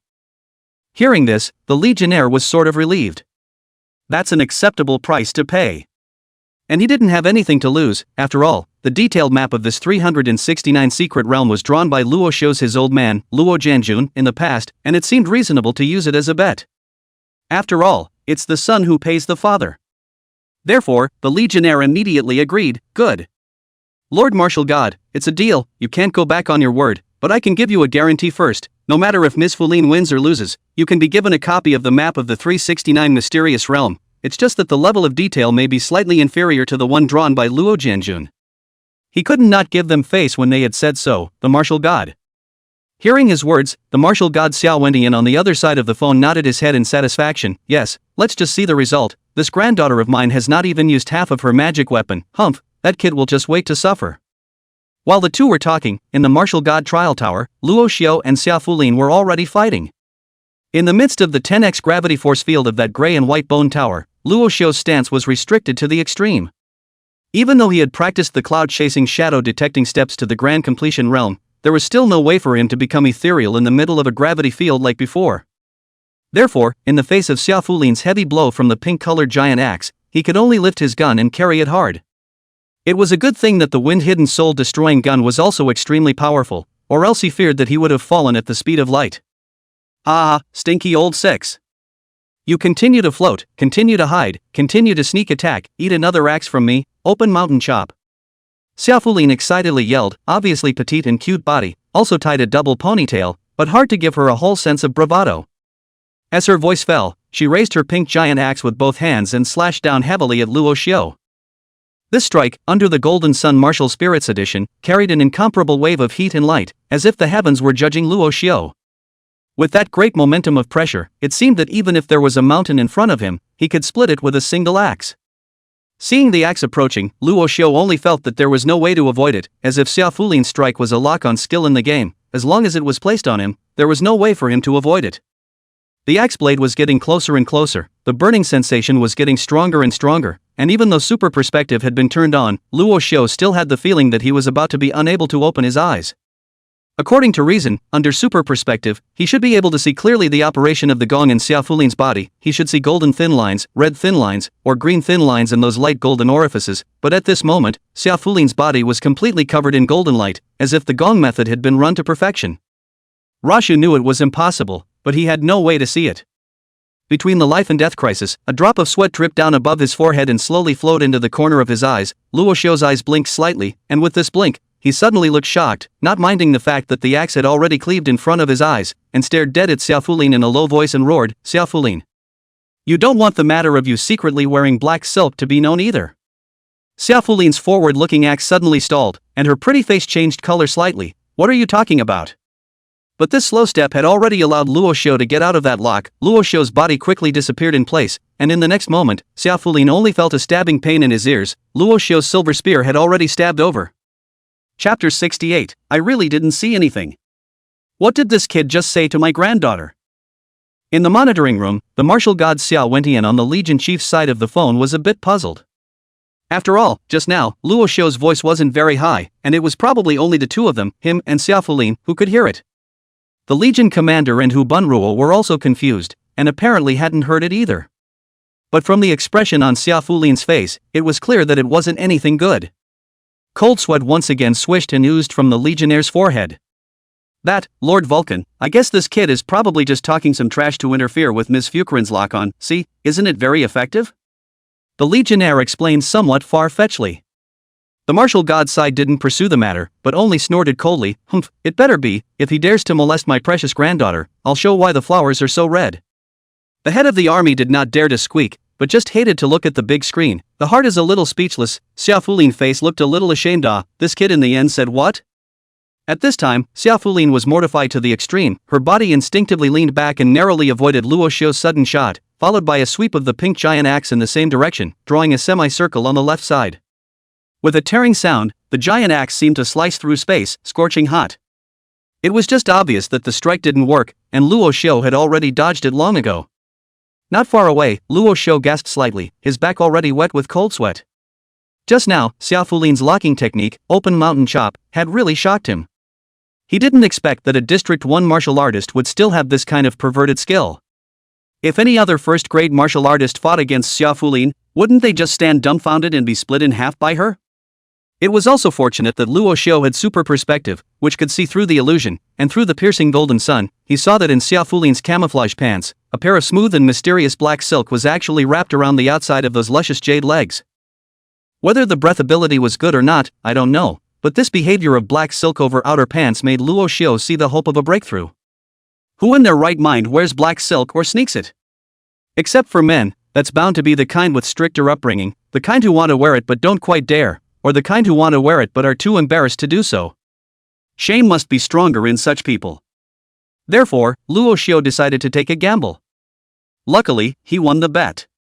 Xiaofulin was really annoyed. As soon as her mood changed, her forward-looking aura also changed, which found an opportunity for Luo Xiu to disengage from the lock. It was just that after Luo Xiu used this move, it would cause the opponent's anger value to rise to 100%, and the side effects were rather obvious.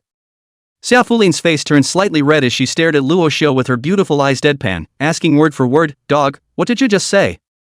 She didn't even call Luo Xiu Stinky Old Man 6 anymore, and changed her name to Dog Thing, so it was obvious that she was really a bit annoyed. Luo Xiu only felt a bad premonition in his heart. He let out a dry laugh, and before he could speak, he saw Xiaofulin pointing at the grayish-white ancient tower in midair, and chirped, 15 times gravity, give me the town. Boom! Luo Xiu, who had already been pressed to the point where his movements were hindered, once again felt a titanic force descend, and his entire body was pressed to the point where his legs were bent and his face shook. The surrounding ground also clambered down a few inches at this instant, and the grass on the ground was even pressed to burst directly, with juice splattering in all directions. Xia Fulin held a pink-colored giant axe and took a step towards Luo Xiu. Each step she took left a deep footprint on the ground, but she walked with unparalleled steadiness. Dog, you know quite a bit. Xia Fulin's tone was like a demon climbing out of the abyss. It seemed like Rashu could see the red light coming out of her eyes. Sister, don't be impulsive. I really don't know, I just rambled. I didn't see the black silk you're wearing underneath, or that it's ultra thin and polished, or the little suspenders on the black silk. I really didn't see anything. Don't you come any closer, or I'll scream. When Xia Fulin heard this, his eyes became even redder, his footsteps became faster and faster, his aura climbed up, his killing intent was about to condense into substance, and he gritted his teeth under his breath and said, "Shout, it's useless even if you shout your throat out, at the moment when your words are spoken, there is no place for you in this world anymore."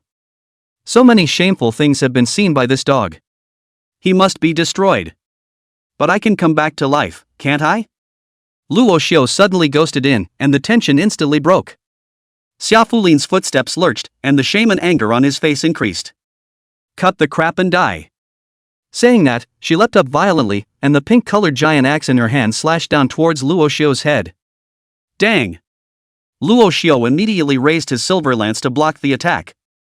It's just that this guy, Xia Fulin, was strangely strong, and this axe smashed on the silver spear, shocking Luo Xiu's arm for a while. Die!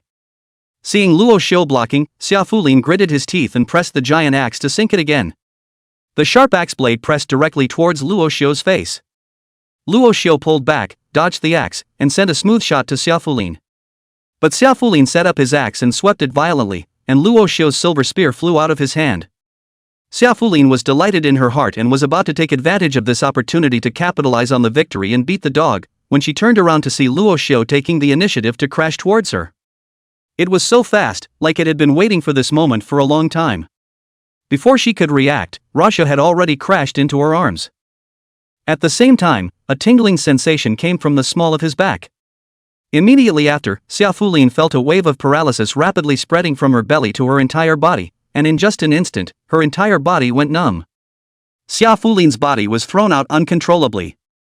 When she landed on the ground, she saw that she had been stabbed in the small of her back with a bloody hole that had already begun to blacken. In Luo Xiu's hand, on the other hand, he held a pure black dagger. The dagger was oddly shaped like a scorpion's tail, and a strange cold light flashed above the blade. Xia Fulin forcefully endured the paralysis and wanted to get up, but he felt that all his body began to stiffen, and he could not move at all. The pain was weakening, his breathing began to be rapid, and his heart felt like it was going to fly out like a frantic beating, as if it was going to burst in the next moment. She opened her mouth and spat out a mouthful of black blood, pointing at Luo Xiu, wanting to say something, but feeling breathless, she only spat out a sentence in a broken voice, "Shameless. Shameful old six. You damn. Use poison." Then, his eyes glazed over and his head fell to the ground without a sound. A few moments later, her body turned into a roiling fluorescent light, initiating a second resurrection. The grayish-white bone tower that maintained 15 times gravity not far away also dissipated into fluorescence after Xia Fulin disappeared, which made Luo Xiu, who had been watching with bated breath from below, quite regretful. Killing people only earns half the points, this mechanism is still a bit too humanized. If only I could explode the opponent's magic treasure. Thanks to that, I've exposed another card, alas. At this moment, the dagger Luo Xiu was holding in his hand was the good thing, black poison dagger, that he had opened from that treasure chest in the black rain poisonous bee's nest, which came with penetration, intense poison, and was able to instantly poison all martial artists below the 3rd grade, and could be said to be an assassination artifact, which Luo Xiu had been secretly hiding in his own storage ring, and had originally been prepared to keep it to deal with the big fish of Crimson Church, but it turned out to be unused at that time. Who knew it would be used here? Looking at the big screen, Xia Fulin disappeared without a trace of the body. The monitoring room and the army chief and Hubono were a bit froze, not waiting for them to react. The army chief phone side of the god of Wushu Xiaowentian's voice suddenly rang. "Vajra swinging demon skill, I will let my granddaughter to send it over. You let that boy ready, huh?" Chapter 69, The 9 Realms of Martial Artists. Have Xia Fulin send it over. Isn't the sky falling? The legionnaire was about to refuse immediately, but the caller had already hung up on the other side of the line. The god of wushu clearly didn't give the legionnaire a chance to refuse. The surveillance room became a little quiet for a moment. The legion commander and Hu Bangrua looked at each other in dismay, and after a moment, it was Hu Bangrua who spoke first. "Legion commander, you said the martial god shouldn't tell Xiaofulin about Luo Xiu's true identity, right?" There was some hesitation on the legionnaire's face. After a moment's silence, he said uncertainly, "It should. Not so much. There's no way. They didn't hear what Luo Xiu said before when he dodged Xiaofulin's lock, but just now when Luo Xiu said that he didn't see the black silk, polished, ultra-thin, suspenders, they really heard it. Are you anxious for your granddaughter to be seen so thoroughly?" Although the martial god was powerful, he was still a human being. The god of wushu isn't becoming a god, it's just a term of honor that people use for him. To put it bluntly, Xiao Wendian was just a 9th grade realm martial artist. And there are 9 grades of martial arts cultivation. 1st grade Qi and Blood realm, the main thing is still to boil the body's Qi and blood, so that the body's strength, speed, defense and recovery become more powerful. A peak 1st grade martial artist, the Qi and blood value will reach at least 3.0, that is to say, with a full force blow, it can be up to 900 kilograms. 2nd grade light body realm, then begin to nourish the Qi into the body into the small abdomen under the fate of the palace, continue to enhance the Qi and blood at the same time, you can begin to cultivate light body techniques, flying eaves and walking walls, fit as a fly, the peak of the 2nd grade of martial arts, the value of Qi and blood will reach at least the peak of the 1st grade of triple, a punch out of the mountain cracking stone, while the body is as light as swallows, in and out of the free. 3rd grade Huanjing realm, their own attributes began to appear role, can practice attribute-related martial arts, attribute power into the attack, what thunderfist, fire cloud palm, cold ice legs and so on, every move attack, can cause attribute damage to the other side, from the inside to the outside of the damage, the peak of the 3rd grade, the Qi and blood value to reach the peak of the 2nd grade of 5 times, to reach this realm can be considered a small master. The 4th product of the Golden Bell realm, as the name suggests, this realm, then repair defense, can be attached to the gas on the surface, forming an impenetrable barrier, hard against bullets, defense is comparable to a tank, walking in the rain of bullets like no one else's territory. Hu Banrua is currently in this realm, and she this year, but only 20 years old, enlisted in the army for 2 years. It is a deservedly talented young girl. 5th grade Junlin realm, in this realm, it can be released, hurt the enemy a few meters away, a fist swing, attribute power and Qi and blood power combination, forming a substantial pressure, like a king's presence, so that the heart of the people cannot be resisted, can be described as a horror. 6th grade Dragon realm, according to the Gong method, will be transformed into a specific real form of energy, and has a part of the characteristics of the transformed object and the pressure, such as the 18 palms of the descending dragon, the golden bell shroud and so on. In this realm, is basically a watershed between the cold family and the rich family, the children of the cold family's ordinary Gong method, the shape of the basic then with more advanced martial arts skills of the rich family martial artists is very far, even if the same 6 realms, the strength can be said to be almost heaven and earth. When you reach the 7th rank, you're in the sovereign realm. This realm, cultivate intention. Sword intent, fist intent, gun intent, palm intent, axe intent and so on, every move is performed, all the heart moves at will, the intent follows the move begins to not only just physical attack and destruction, begins to form damage in the spirit, the state of mind, and even a higher dimension of the conceptual aspects. For example, if someone's sword intent is withering, a sword stabs out, the other person's body like a flower begins to wither and age, from bright color to yellow, from freshness to corruption, the sword closes, the person perishes, and the soul withers. When one reaches the realm of the patriarch, they can open up a large sect and collect disciples, becoming the ancestor of a sect. All the army chiefs of the major armies are basically at this realm. Zhang Bufan of my father Zhang Erlong, his father Zhang Erlong, is also in this realm. At this realm, one had basically stood at the high level of this world. The 8th grade is the Grand Master realm. This realm, then, transforms the meaning into the realm. The idea of the self is transformed into a state of mind, which becomes a field from a point to a surface. When you perform the intention, you no longer need to use your hands, and when the enemy comes around, they will be moved and hurt by the intention. Reach the state where I am the intention is me, and the intention follows me. As long as the person stands there, he is the intention. As for the 9th grade, it was commonly known as the martial god realm, but in fact, the official term for this realm was the introspection realm. Because by this realm, one's own intention had reached the extreme, and the intention tended to be complete. If one could not control the intention completely, then it was very likely to be swallowed and assimilated by the intention, and become a part of the intention, and at that time, oneself would disintegrate, lose consciousness and life, and be turned into a taboo. At this realm, it was no longer possible to strike out casually, as the slightest mistake would likely be assimilated by the intent and become forbidden. Therefore, many people believe that this realm is actually a pseudo-realm, while the real 9th grade should be the perfect control of the realm of intent, reaching another stable and stronger realm.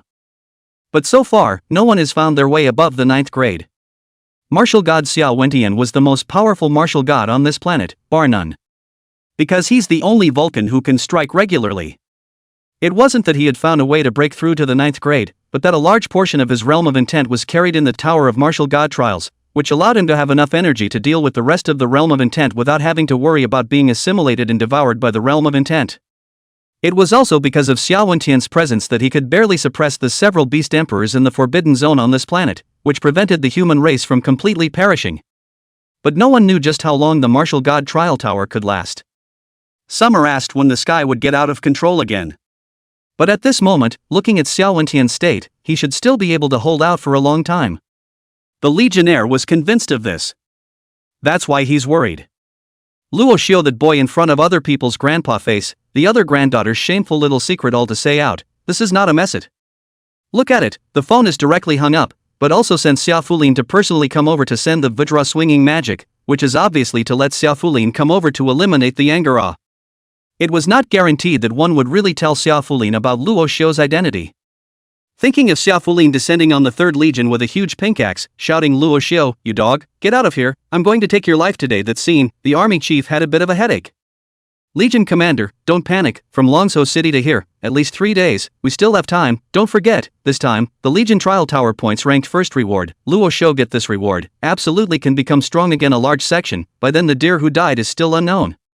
Moreover, don't forget that Luo Xiu didn't use stealth in his battle with Xia Fulin today. If he combined stealth with the wind-hidden soul-destroying gun and cloud-chasing shadow-probing steps, then the power. Hu Bangrua didn't finish his sentence, but the Legionnaire had already imagined it. Like, it's a little scary. Time flew by, and in the blink of an eye it was already time to leave the tower. Strangely enough, Xia Fulin never came to see Luo Xiu after his 2nd resurrection. This made Luo Xiu a bit strange. Does this sister know she's wrong? Or changed her sex? Amidst his doubts, a white light flashed, and Luo Xiu had been teleported back to the previous white login space, where the enlarged little umbrella child immediately greeted him, hello again. Welcome back, oh. Rasha gave her a nonchalant look, thanks for the welcome. Little Parasol smiled cheekily and walked over to Luo Xiu, congratulations, oh, grass. No way, you have won the 1st place in this Legion recruit trial, oh, you will receive a generous reward. The rewards have already been issued, please go offline to receive them. In addition, the storage ring and black poison dagger you obtained in this trial in kind will also be delivered within a day, oh, so, see you next time, oh. Chapter 70, did you take the chi and blood pills last night? After Rasha came out of the landing bay, the recruits from the 3rd square in the room had already come out. A feeling as if it was a lifetime ago instantly filled Luo Xiu's entire body. He swept around the room in a bit of a daze, seeing the excited faces of the crowd. The world in the Martial God Trial Tower is so real that it's a little hard to distinguish reality. As Luo Xiu mumbled, Wang Fugui and the others had already surged up. Luo Xiu, how's it going, how many points did you get? Team Luo, I got more than 1,600 points this time, I didn't disgrace our 3rd square, did I? I got 1,772 points, Team Law. I didn't get much, only 2,364 points. The crowd was all full of surprise as they reported their accomplishments. Only Luo Xiu looked like he had suddenly remembered something, and a look of remorse suddenly welled up on his face. 500 points will be exchanged for a chi blood elixir. I've scored over 10,000 points, that's over 20 chi blood pills. If this were to be replaced with a divine thought pill, I'd be able to strengthen it twice more. Lost count, forgot to redeem it. The crowd was surprised to see that Luo Xiu's face didn't look right. Team Law, what's wrong with you? Are you okay, Team Luo, not too many points? It's okay, Team Luo, if we can't do it this time, let's do it again next week. It looks to me like Team Luo is regretting it, did they find a treasure chest in there but didn't get it? It's possible, after all, it's unlikely that Team Law is worse than us by any stretch of the imagination. Hearing the crowd's concern and speculation, Luo Xiu came back to his senses, smiled at the crowd, and waved his hand. It's fine, I just forgot to exchange the points into chi blood pills, so there's no need to speculate too much. Well, let's go to the door and gather first. I guess the chief instructor will be coming over in a moment. Luo Xiu led the crowd out of the landing room, assembled into a small group, and waited not long before Hu Bangruo came over with a face full of relief. She first glanced meaningfully at Luo Xiu, then faced the crowd and said, "Very well, today's first trial for new recruits in the Martial God Trial Tower is considered to be a successful conclusion. Everyone's performance is very good. I'm very happy, so I'll stop talking nonsense, so we'll dismiss early today, and everyone will have an early rest. There are also items that you have exchanged for points in the Martial Arts Trial Tower that have arrived at the armament office, so you can pick them up after the dismissal. In addition, from today onwards, for future confrontation matches between male and female soldiers' dormitories, I will no longer announce the location where the chi blood pills are hidden to make it a little bit more difficult for everyone. I've already put all the chi blood pills away. After each of you goes back, you are not allowed to rummage through the boxes to look for your own dormitory's chi blood pills until you find those of the other's dormitory. Okay, all of you, dismissed." After saying that, Hu Bonanza turned around and left. It was only when she left that she glanced at Luo Xiu again, which made Luo Xiu a little strange, not understanding what exactly she was looking at. "Is it hard to believe that I have a pimple on my face?" Rasha reached out and touched his face, not exactly blowing up, I guess, but it certainly didn't have pimples. "Never mind, let's leave it for now and go to the armament office." Luo Xiu shook his head to stop thinking about it, and along with the crowd, went straight to the armament office. After arriving at the armament office, this side was already overcrowded. The recruits from the other squares all poured in as well. This time, the armament office no longer received the round-faced female soldier alone, and 4 more reception tables were set up, divided into 5 teams to distribute rewards. Rasha found his way to the line that the round-faced female soldier was hosting and didn't have to wait long before it was his turn. As soon as she saw Luo Xiu, the round-faced female soldier smiled and said, "Luo Xiu, right? Wait a moment, I'll help you look for it." That's the advantage of having an acquaintance. You don't even have to give your name again. Soon, the round-faced female soldier held a box and handed it to Luo Xiu. The box was the same as everyone else's, all in a uniform style, with a huge tower that was majestic to the extreme printed on the surface of the box, and the words Martial God Trial Tower written next to it, only with Luo Xiu's name written on it. "Nah, this one's yours." Holding it heavier than others, "It seems like you've gained a good harvest at the Martial God Trial Tower this time, oh." Filled with excitement, Luo Xiu received the box and smiled at the round-faced female soldier. No, it's just that I accidentally punched through the entire Martial God Trial Tower and became the number 1 recruit of the 108 regiments. It's nothing to write home about." The round-faced female soldier gave him a blank look without any good sense. "Che, you just blow it out of proportion." Okay, let's get out of the way when you're done collecting. I still have to collect something for the next person." Luo Xiu hemmed and hawed and didn't argue, so he hugged the box and left. Sometimes, telling the truth just isn't believed. But that was the effect he wanted. Coming out from the armament office, Luo Xiu was prepared to go straight back to the dormitory, only just as he walked to the entrance of the building, he saw Lu Qingci standing at the entrance with a cold face while similarly holding a black sun.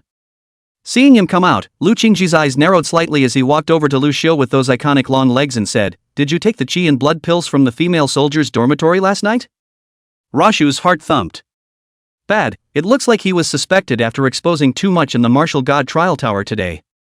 However, Luo Xiu quickly calmed down. "As long as there's no evidence, then just don't admit it. If I admit it in the future, won't I be stared at to death, and never have a chance to steal it again?" "No, it's 10 chi blood pills for 1 person?" Thinking of this, Luo Xiu looked up at Lu Qingci with a somewhat surprised expression. "Team Lu, what are you talking about? Yesterday, it was you and Team Foam who personally searched me and proved my innocence. How could it be that I was the one who took the chi blood elixir?" Not mentioning this is okay. Mentioning this, Lu Qingci immediately clenched his teeth and glared hatefully at Luo Xiu. His eyes swept over the position of Luo Xiu's waist. It was too eager to immediately rush over and twisted viciously with his hands. Yesterday, she had been tricked by Luo Xiu's harmless appearance, believed his bull, and gave him all sorts of revealing information, and finally apologized to him. As a result, when people were in the Martial God Trial Tower, as soon as their names were hidden, they directly began to kill the 4 directions, and in the end, they were far ahead and took the first place in the points, making it seem as if she had acted like a self-involved clown yesterday. This made Lu Qingci feel quite ashamed. At this point, she couldn't help but hook her jade toes in her shoes. Seeing the teardrops welling up in Lu Qingci's eyes, Luo Xiu couldn't bear it anymore. He hurriedly went up and comforted, "Lu, if you're fine, go back to the dormitory and rest early. Do you like that wind-hidden soul-destroying gun? I'll give you a topography tomorrow, okay?" Once Lu Qingci heard this, the aggression she had just felt suddenly dissipated. An inexplicable warmth rose in his heart for some reason. There was also a hint of a different emotion. She didn't know what this emotion was called. She just felt that the Luo Xiu in front of her seemed less annoying. Humming, she turned her body around and turned her back on Luo Xiu. "Humph, who wants your broken marksmanship? Practice on your own. I'll tell you what, you won't be able to get any more chi and blood elixirs from the women's dormitory today. I'll be personally guarding the first floor. Goodbye." When she finished speaking, she left with her long legs and light footsteps. It was just that Luo Xiu couldn't see that the corners of her mouth couldn't help but slightly hook up on her delicate and pretty face. Seeing Lu Qingci leave, Luo Xiu let out a slight sigh of relief. Honestly, this girl's senses are really sharp. Facing her is kinda stressful. But what did she mean when she said she was going to hold down the fort on the first floor herself? Was he being told that he could just go to the other floors and pick up the chi and blood pills? Luo reached up and rubbed his chin, then walked toward the men's dormitory with the box in his arms. Back in the dormitory, Wang Fugue and the others were not back yet. Luo Xiu returned to his bed and directly opened the box. When he saw what was inside, he was instantly a little dumbfounded. "This is the reward for the first place in this trial points? Grass. I sent it Chapter 71 Crazy Points Reward. At this moment, Luo Xiu suddenly felt that his killing Xia Fuling twice in a row was probably the best decision he had made so far. Truly, the reward for this first place in points is too generous. Inside the large box were 7 beautifully presented small boxes. The 7 boxes were of different sizes, but the workmanship looked extremely fine. The boxes were supposed to be wooden, and the surface of the boxes were all clear glass, so you could see what was put inside at a glance. In the first box, there was a ring with an ancient shape lying quietly. It was the storage ring that he had opened from the treasure chest before. The specific material was unknown, but it looked chic. In the second box, there was a pitch-black colored dagger flashing with a weird cold light lying. Although it was not as ancient and noble looking as the dagger his mother had left him, it was dangerous at first glance, and it was clearly the same, black poison dagger, that he had opened out of the treasure chest from the black rain poisonous bee's lair. And in the third box, there were 20 red chi blood pills neatly placed inside, looking a bit shocking to the eyeballs. He had never gotten so many chi and blood pills before, and the most chi and blood pills he had ever possessed were the 10 that he had eaten alone in the last male and female soldier dormitory confrontation. These 20 placed together, $3,000 apiece, that's a whole $60,000. It has been huge money for him, no doubt. In the fourth box, there was an azure blue potion in a test tube-like slender bottle that looked very technological. Next to it was a note that read, "Talent Potion Enhancement," which could raise the user's talent by 3 consecutive levels under normal circumstances. Luo Xiu's heartbeat quickened. Talent potion, this thing is sky high, and, moreover, there is still a price, cannot be bought, the effect is not even said, there are no side effects. The sons and daughters of the big families would basically have such resources after awakening. Ordinary people couldn't even envy it, but he didn't think that he could enjoy this kind of thing now, and it was still an enhanced version. Hiss, if I drink this, will that boost my stealth and perspective 3 times? Does that have any effect on the temple gods? Well, if I can raise it 3 times, will temple god still give me an extra natural ability?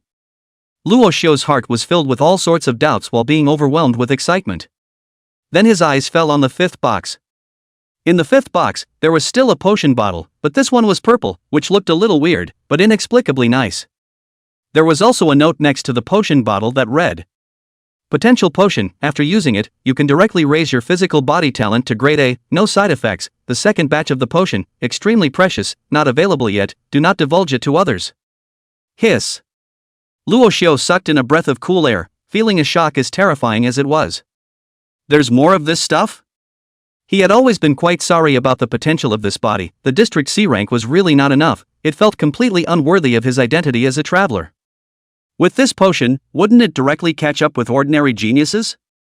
Although it still possessed a certain gap compared to S rank, SS rank, and SSS rank physical body potential geniuses, but at least the gap had been narrowed by countless times, there was hope. After all, a C rank's physical potential, the power of chi and blood that the body could be quenched to accommodate, had absolutely no way to be compared to someone with higher potential. For example, if he was the same rank 1 martial artist, when he reached the peak of rank 1, he might have a chi and blood value of 3.0 at most. Whereas a rank potential person would be able to reach 4.0 at the very least, and a rank potential would be able to reach 5.0, and above a rank that would be even more so. And in terms of cultivation speed, that was even more of a world of difference. If he reached a rank fleshly potential, and with the temple god in place, the speed of his cultivation would undoubtedly be comparable to that of an S-rank potential. Happiness came so suddenly that Luo wasn't prepared for it. No wonder the chief instructor said that we must try to gain as many points as possible. The higher the ranking, the more generous the rewards. This is simply a ing wave of fat. Luo Xiu was shocked beyond words. Even his hands involuntarily trembled slightly. Taking a deep breath, Luo Xiu's gaze shifted slightly and landed on the sixth box with some apprehension. The main thing was that these rewards, one after the other, came so fiercely that he was a little afraid that the things in the sixth box would be too expensive for his little heart to bear. However, it is clear that such a thing did not happen. The sixth box contained a mere scarlet card. Luo Xiu's eyes narrowed slightly, and he saw that the card read, Blood Crystal Equipment Card. You can hold this card and go to the equipment manufacturing department to create an exclusive blood crystal weapon, an exclusive blood crystal weapon that can cut through the flesh of a fourth-order beast, and break the defenses of a fourth-grade Golden Bell realm. It carries attribute bonuses and is recognized by the bloodline. It is an exclusive weapon and can only be used as a normal weapon by others. This. Luo Xiu reached out and covered his chest, breathing a little faster. Really, just straight up bird dogging? Even the weapons are ready for you. Nice guy. Luo Xiu only felt his throat dry and didn't know how to describe his feelings at this moment.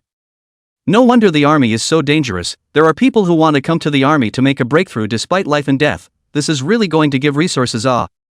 He had only captured the number 1 ranking in points of all the recruits of the 108 legions in the entire divine state, and had only crushed the granddaughter of the god of Wushu, and as a result, this benefit came crashing down on him from all over the place. It's better than money falling from the sky. After all, if money falls from the sky, others can pick it up, and only he can take the benefit. Luo Xiu forced down the excitement in his heart and didn't let himself yell out. There's no way not to get excited about the excitement of a poor buddy getting rich straight away. But thinking that there was another box, Luo Xiu calmed down a little. The 7th box was the grand finale. It was definitely more exciting than the rewards of the previous 6 boxes, and he couldn't just give in to the excitement too much. Fade. Calm down. Where is this going? The pattern has to be far-reaching. I'm a traveler. There must be stillness. I'm going to be on top of the world in the future. This little thing is just an appetizer. I'll get more later. Comforting himself with a few words, Luo Xiu's gaze fell on the last box. The color of this box was all different from the others. The other boxes were light-colored wooden boxes while this one was a dark-colored wooden box. Luo Xiu looked towards the glass on the surface of the box. Inside the box, the first thing that caught the eye was still a tube of potion. The tube of potion, however, was a chaotic grayish-white color. And next to the potion lay 3 white elixirs. Seeing these 3 pills, Luo Xiu's pupils violently shrunk. God's Mind Pill. 3. Immediately afterward, his eyes were drawn to the small note next to the Divine Numinous Pill. Spiritual Potion Special Edition is even rarer than Potential Potion, not more than 10 bottles in the entire divine state. The material is precious and incomparable. After using it, it can increase the spiritual potential and spiritual value. There is no exact data yet. Rough estimation is that after ordinary martial artists take this potion, it can make the spiritual value directly cross 1.0, become a spiritual master, and the spiritual potential can be raised to at least B-level degree. With no side effects. After reading it, Luo Xiu unconsciously opened his mouth wide and softly spat out a foul word under his breath. Chapter 72, Let Him Be the Captain. What does it mean to be overwhelmed by happiness? Luo Xiu didn't know it before, but now he kind of realized it. The storage ring and the black poison dagger, which he had gotten from opening the treasure chest himself, were not counted for now. The other 5, however, are undoubtedly rewards for ranking first in points. 20 Qi blood pills. It was likely that he had automatically redeemed them for over 10,000 points. Talent potion enhancement. You can directly strengthen your talent 3 times in a row. Potency potion. It can directly raise the potential of the physical body to a rank. Blood crystal equipment card. You can go to the equipment manufacturing department to build an exclusive bloodline equipment that can break the 4th rank of defense. Spiritual potion. It was more than enough to directly raise the spiritual potential to at least B rank, and it could also directly make the spiritual value break through 1.0 and become a spiritual nemesis. Moreover, it comes with 3 gods numinous pills, which is thoughtful to a fault. In addition to the 20 chi and blood elixirs and the 3 divine idea elixirs. The other 4 things, no matter who gets them, that can instantly become an all-around genius. Although it might not be comparable to a top genius with a martial soul, a genius with a divine martial dual cultivation that possessed a ranked physical body potential and B-ranked spiritual potential, no matter which power it was placed in, it would be a key cultivation and a weapon that could break the defense of a 4th-ranked ferocious beast and the defense of a 4th-ranked Golden Bell realm martial artist was something that was even more comparable to a divine artifact level for a 1st-ranked martial artist in the district. After all, for a 1st-grade martial artist, a divine artifact would definitely be unusable. But with this blood crystal weapon in hand, it was a deterrent to 2nd and 3rd or even 4th-grade martial artists. Casually brushing against it, it would be possible to be pierced.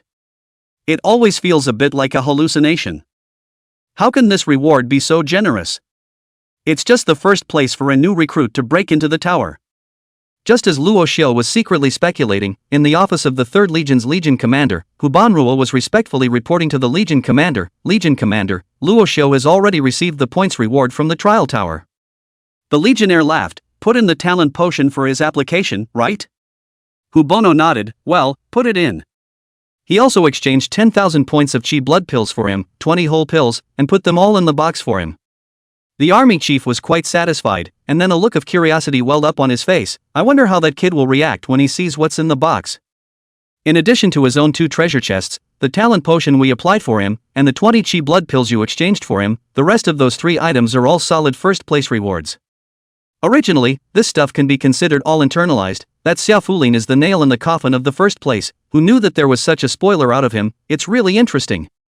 When Hu Banjuro heard this, a smirk also rose on his face. He must be dead happy, especially the potential potion and spirit potion, which are the most urgent and most wanted things for him right now. The army chief nodded. The potential potion should have been added temporarily by Lord Wuxian, presumably for fear that his physical potential would be too low, affecting his future development. However, that spiritual potion was something that Lord Martial God spent a large price to get from the western side, originally intended for Xia Fulin to boost his spiritual power. So many undercurrents, but it turned out to be all cheap for this kid. He's really lucky. Hu Bono also thought deeply, then she solemnly said, now, I'm afraid that his strength will skyrocket, class A physical potential, at least class B mental potential, a 1st-grade martial artist, a 1st-grade mental chanting master, a mutated stealth talent, a mutated perspective talent, Legion Commander. I feel that he is now fully capable of leading all the new recruits, and becoming the chief captain of the new recruits. Hearing this, the army chief raised his eyebrows, a glint flashed in his eyes, and said in surprise, oh? You're so optimistic about him? There are 2 monsters in this class of recruits, Lu Qingci and Feng Baijiao, a lay system SS-grade physical potential martial soul owner, an S-grade spiritual potential spiritual master, and also the son of that old stubborn seed of the 2nd Legion, who has been familiar with military books since childhood to read all the military formations. Luo Xiu is only a huge potential, personal force is more outstanding, and I see his past experience. His personality seems to be a bit withdrawn. This kind of character is not suitable for leading soldiers. The army chief's words clearly didn't mean to belittle Luo Xiu, like he was baiting Hu Bangrua to name a reason to convince him. Hu Bangrua sniffed, but said, Legion Commander, both of Luo Xiu's current talents have produced unimaginable mutations. His perspective, you can see, completely unlike the previous perspective. Awakened person can only see through a layer of clothing. He is completely can see through the wall and even the ground deep. I estimate that on the first day of the new recruits, he is to use the perspective to see through the floor downstairs, learned that there are veterans on the first floor to break in, only to predict the danger of quietly go ahead and open the whole building's fire protection system. Such ability in detection and battle control is simply horrible. And his stealth talent, that was even more unrivaled. Not only could he be stealthy along with the clothes on his body, but he could also be stealthy with his accompanying weapons. But what was even more terrifying was that the weapons that were stealthy after being stealthy by him, could even leave his body. The stealthy silver spear he threw directly nailed the sleeping earth rock python to the ground, not even being able to react in time. So what if, instead of a lance, what he was holding was a hot weapon configured with a special alloy warhead, or even a heavy weapon? Or maybe, what about someone else directly? With a gleam in his eye, the Legionnaire tapped his finger on the tabletop and said, continue. Excitement surged on Hu Bono's face. This time we gave him the enhanced talent potion that we applied for. If his stealth talent is strengthened 3 times again, if he can directly stealth other people, or even many people. Then with him around, we can completely create a legion of assassins with full stealth. A fully stealthy legion, even if they are all ordinary people, would be quite terrifying if they were wielding alloy slug weapons. The Legionnaire's eyes narrowed slightly. Then, how can we ensure that Luo will be able to command the crowd and not just be used as a tool that can be invisible? Hu Banjuro instantly became excited and said, first of all, that must be that Luo Xiu's force is capable of suppressing any of them, so commanding the new soldiers is most appropriate for Luo Xiu. There was one more thing, Legion Chief. Luo Xiu not only had a demonic speed in comprehending martial arts on his own, but also, he was incomparable to others in teaching others. In the beginning, I only taught the breaking army fist 3 times, and in one day's time, he made all of them in the third square formation basically reach the point of proficiency, and invariably, he also coalesced the hearts and minds of the third square formation, and the entire third square formation was quite impressed with him. Letting all the new recruits of this session accompany Luo Xiu as he grows up together, tempering them together in blood and fire, coupled with Luo Xiu's personal force, as well as his heaven-defying martial arts enlightenment and teaching talent, I believe that this legion of assassins will definitely be able to grow up quickly and be invincible on the battlefield. Become a godly nightmare in the eyes of ferocious beasts and enemies. The corners of the legion commander's mouth hooked up slightly, he took a deep breath, and his fingers once again knotted on the table. Good, this matter, you'll be the one to take care of it. While the army chief and Hu Banruo were agreeing to build the assassin army, Luo Xiu had already put the storage ring on, put the box into the storage ring, and then lay down on the bed and took the potential potion. Chapter 73 Potential for an Accident? A purple, potential potion, that doesn't taste like grape when you drink it. Instead, it has a pungent taste, like white wine, and a faint hint of meaty flavor. Rashu was just in bed only to feel as if he had swallowed a mouthful of red-hot iron, which then flowed down his esophagus and into his stomach. Just as soon as it reached the pit of his stomach, the burning sensation exploded toward his limbs. Hiss. Heat waves instantly swept over Luo Xiu's entire body.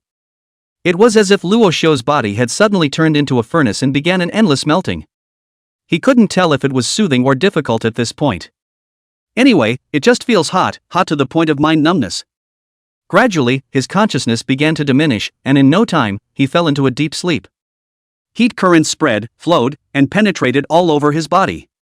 It penetrates the flesh, blood, bones, and marrow. Then it was vaporized and washed by the heat, constantly making his body more permeable, solid, and pure.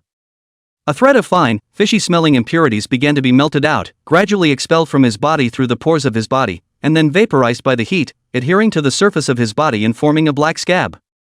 Only, when this heat flow was entering Luo Xiu's brain, the small bronze temple sitting in the sea of consciousness suddenly flickered slightly, and a trace of the heat flow was immediately sucked into the small temple. The small bronze temple began to shimmer. A few seconds later, a disdainful sound of cut seemed to come from the small bronze temple, and then the trace of heat flow that he had sucked in was thrown out again. However, this trace of heat flow was like a drop of water thrown into hot oil that suddenly began to boil in Luo Xiu's sea of consciousness. It was like hot water that had reached its boiling point, turning Luo Xiu's entire sea of consciousness upside down, while the little bronze temple was as immovable as a mountain in the midst of this sky-high heat wave. Clatter. When the sea of consciousness had tossed and turned, this boiling intent began to reflux again, exploding into Luo Xiu's limbs and bones in an even more rapid and exaggerated manner than before.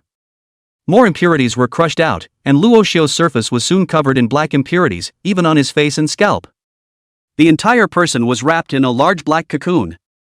The large black cocoon was becoming thicker. Time passed, and in the blink of an eye an hour passed. The black cocoon on Luo Xiu's surface seemed to have reached a critical point, like a chicken breaking its shell. It suddenly snapped and cracked, and then exploded, dissolving into pieces and dissipating into the air. The entire dormitory was instantly filled with an odd, fishy odor. And Luo Xiu still didn't wake up. But his skin, on the other hand, had become warm and moist, and his appearance seemed to have become much more handsome.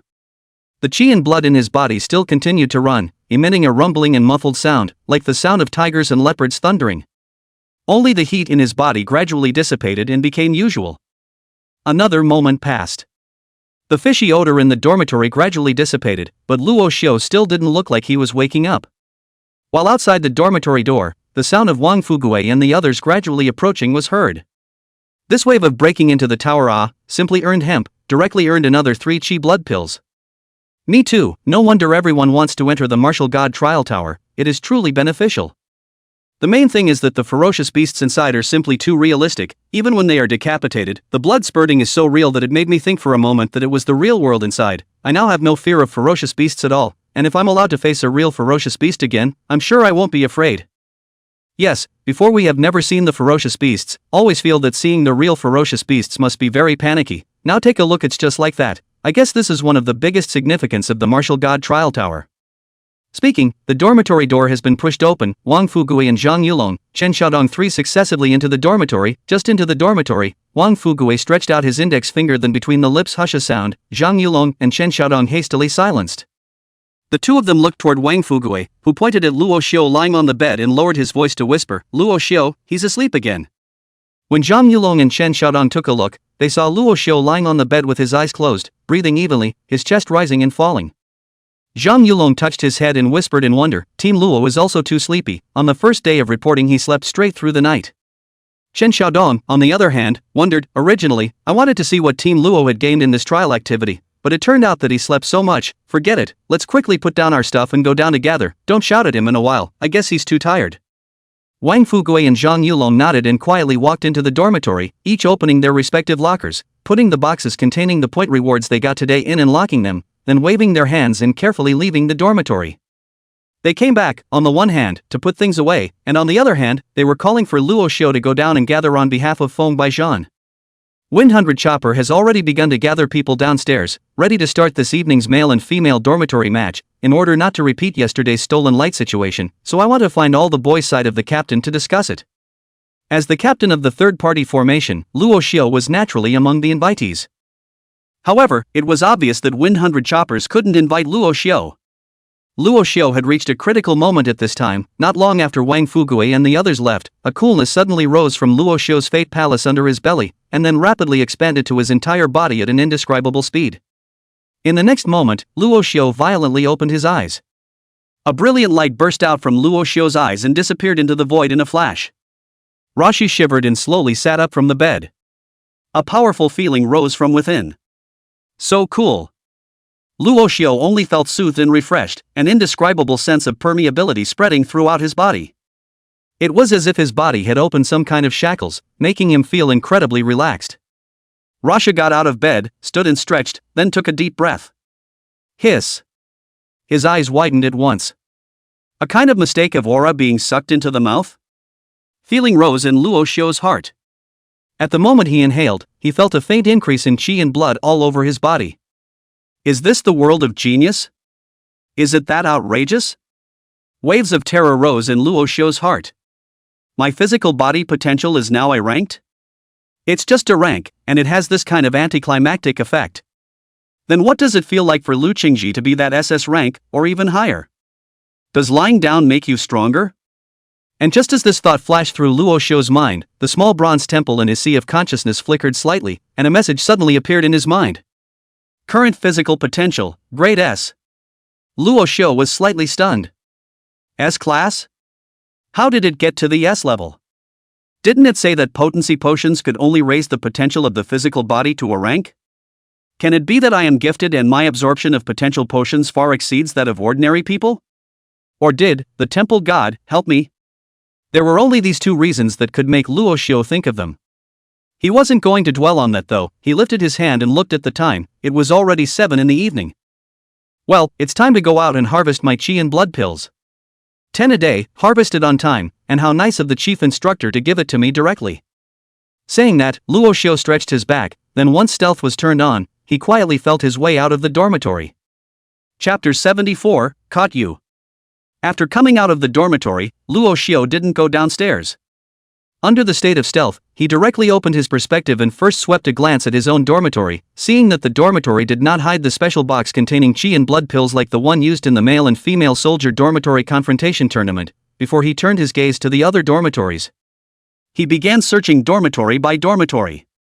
As for Hubanrua's words, you can't search for your own camp's qi and blood pills until you've obtained the qi and blood pills of the opposing camp, Luo Xiu wasn't prepared to listen to that at all.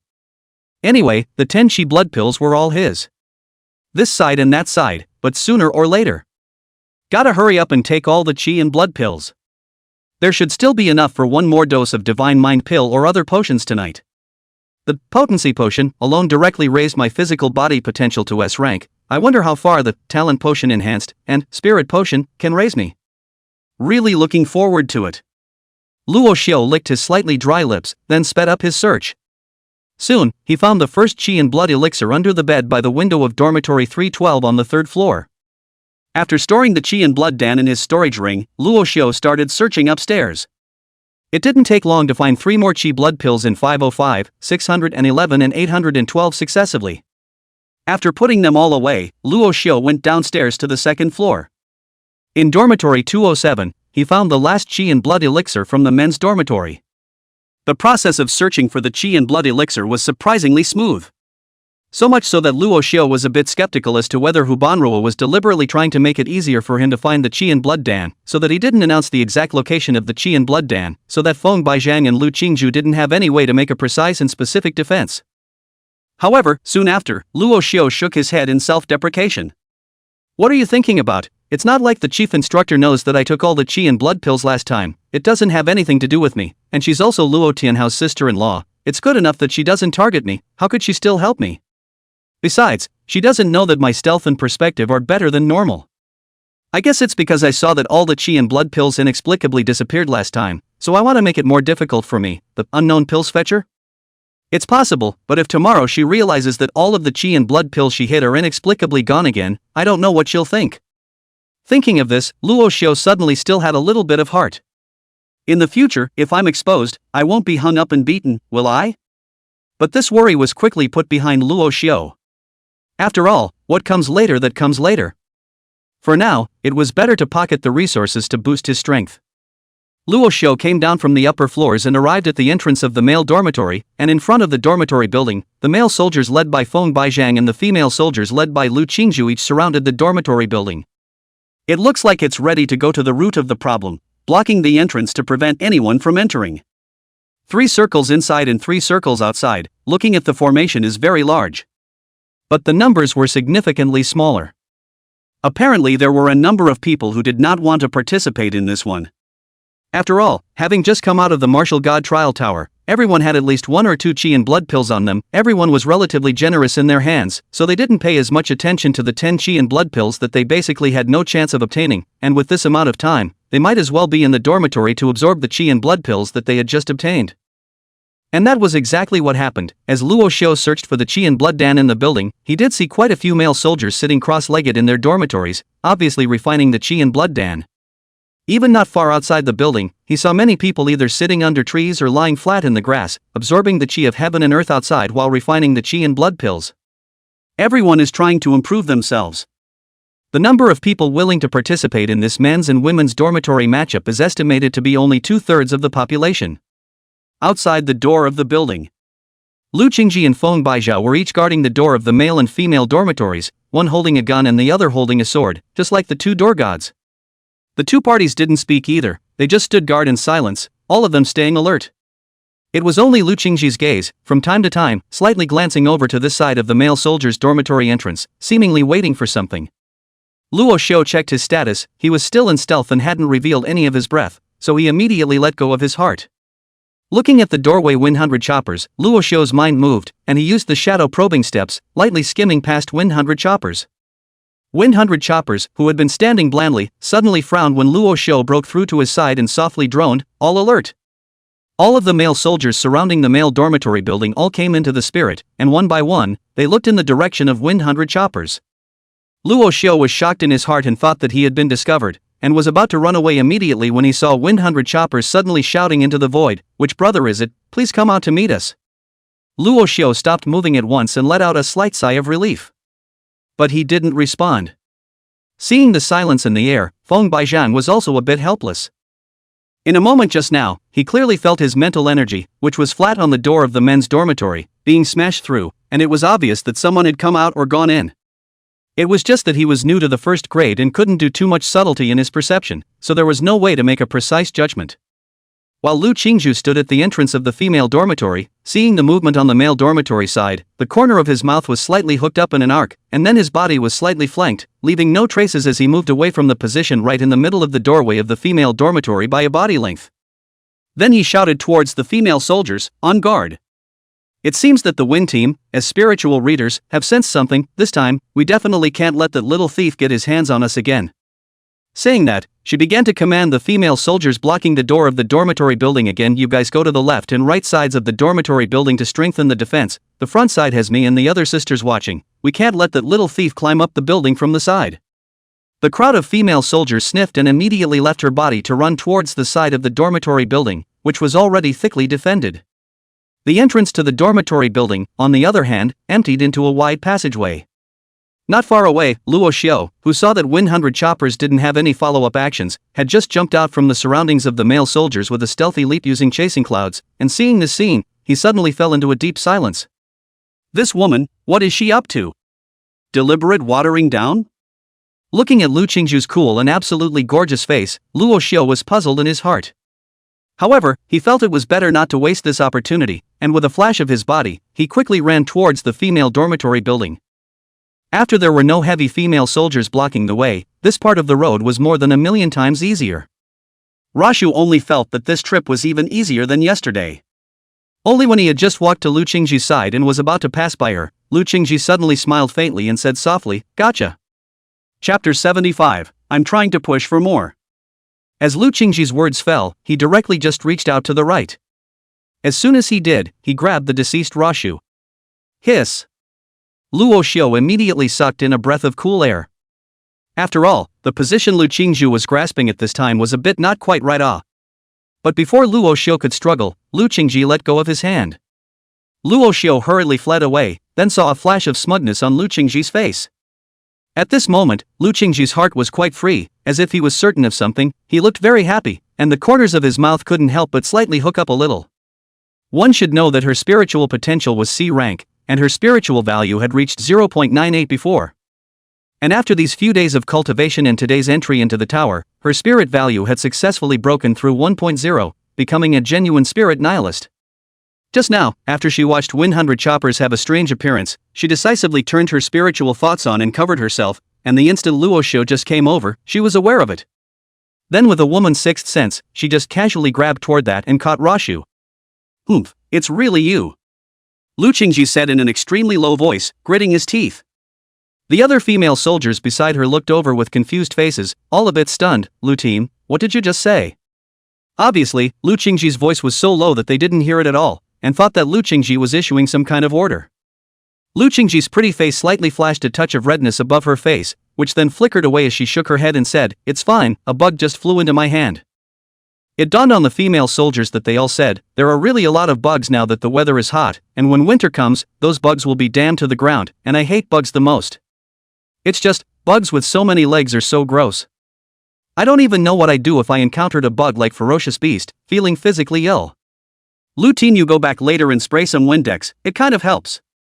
Lu Qingci nodded and felt the breath around her disappear before she stood back up in the middle of the female soldier's dormitory door and said, "Let's guard for another hour today. If we can't guard the little thief who stole the Qi and blood elixir, everyone will go back to swallow the Qi and blood elixir that they harvested from today's martial arts god trial tower, and cultivate well to improve a wave, striving for all of them to become a first-grade martial artist at an early date."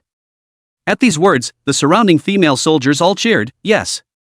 Amidst the calls, Lu Qingci glanced back towards the dormitory building, his eyes glaring slightly, as if to say, "Why don't you hurry up and go look for the Qi and blood pills, it's only an hour away." Luo Xiu, who had just entered the hallway of the female soldier's dormitory, saw this look in Lu Qingci's eyes and only felt a vague pain in the area that had just been grabbed by Lu Qingci. What the hell does this woman mean? Draining me to trick me into coming here, catching me, releasing me, and now implying that I only had an hour to commit the crime.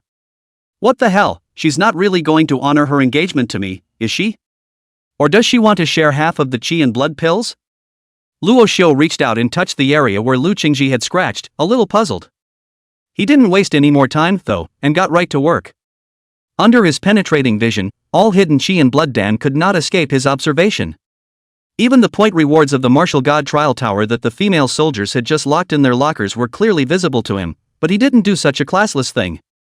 Take the chakra dan that the chief instructor has put in place, that's doing normal activities. And if you take someone else's Qi blood dan that someone else owns privately, that's stealing. He didn't want to be a street rat that everyone shouted at. After spending roughly half an hour, Luo Xiu had finally searched the entire female soldier's dormitory and managed to find the remaining 5 Qi blood pills. However, while he was on the second floor, he made a special trip to Lu Qingci's dormitory and found her diary from under her pillow, only to find that she hadn't updated it yet. This made Luo Xiu slightly disappointed. It's like reading novels when you're on Earth. Many dog authors only update 2 chapters a day, and also break chapters at key points every time. It made him want very much to find the dog author's home, catch him and imprison him in a small darkroom and lock him up, point an AK at his head and make him code 24 hours a day, no sleep until he finished 100,000 words, and a straight-up live rush. Unfortunately, Lu Qingci was not a dog author. He didn't dare to leave the word urging on Lu Qingci's diary. It's not nice to sneak a peek at someone's diary. Never let her know in person. So he put the diary back in its place and quietly went downstairs. It was only when he arrived at the entrance of the female dormitory building and passed by Lu Qingci, Luo Xiu could clearly see Lu Qingci's good-looking eyebrows slightly furrowed. Luo Xiu's footsteps slightly paused, approaching Lu Qingci to closely and carefully observe Lu Qingci's eyes and micro-expressions, and it was only when Lu Qingci's eyes revealed a sense of shyness that he quickly stepped away, and then found a gap from amongst the male soldiers to quietly return to the dormitory. Luo Xiu sat on his bunk, his face slightly grave.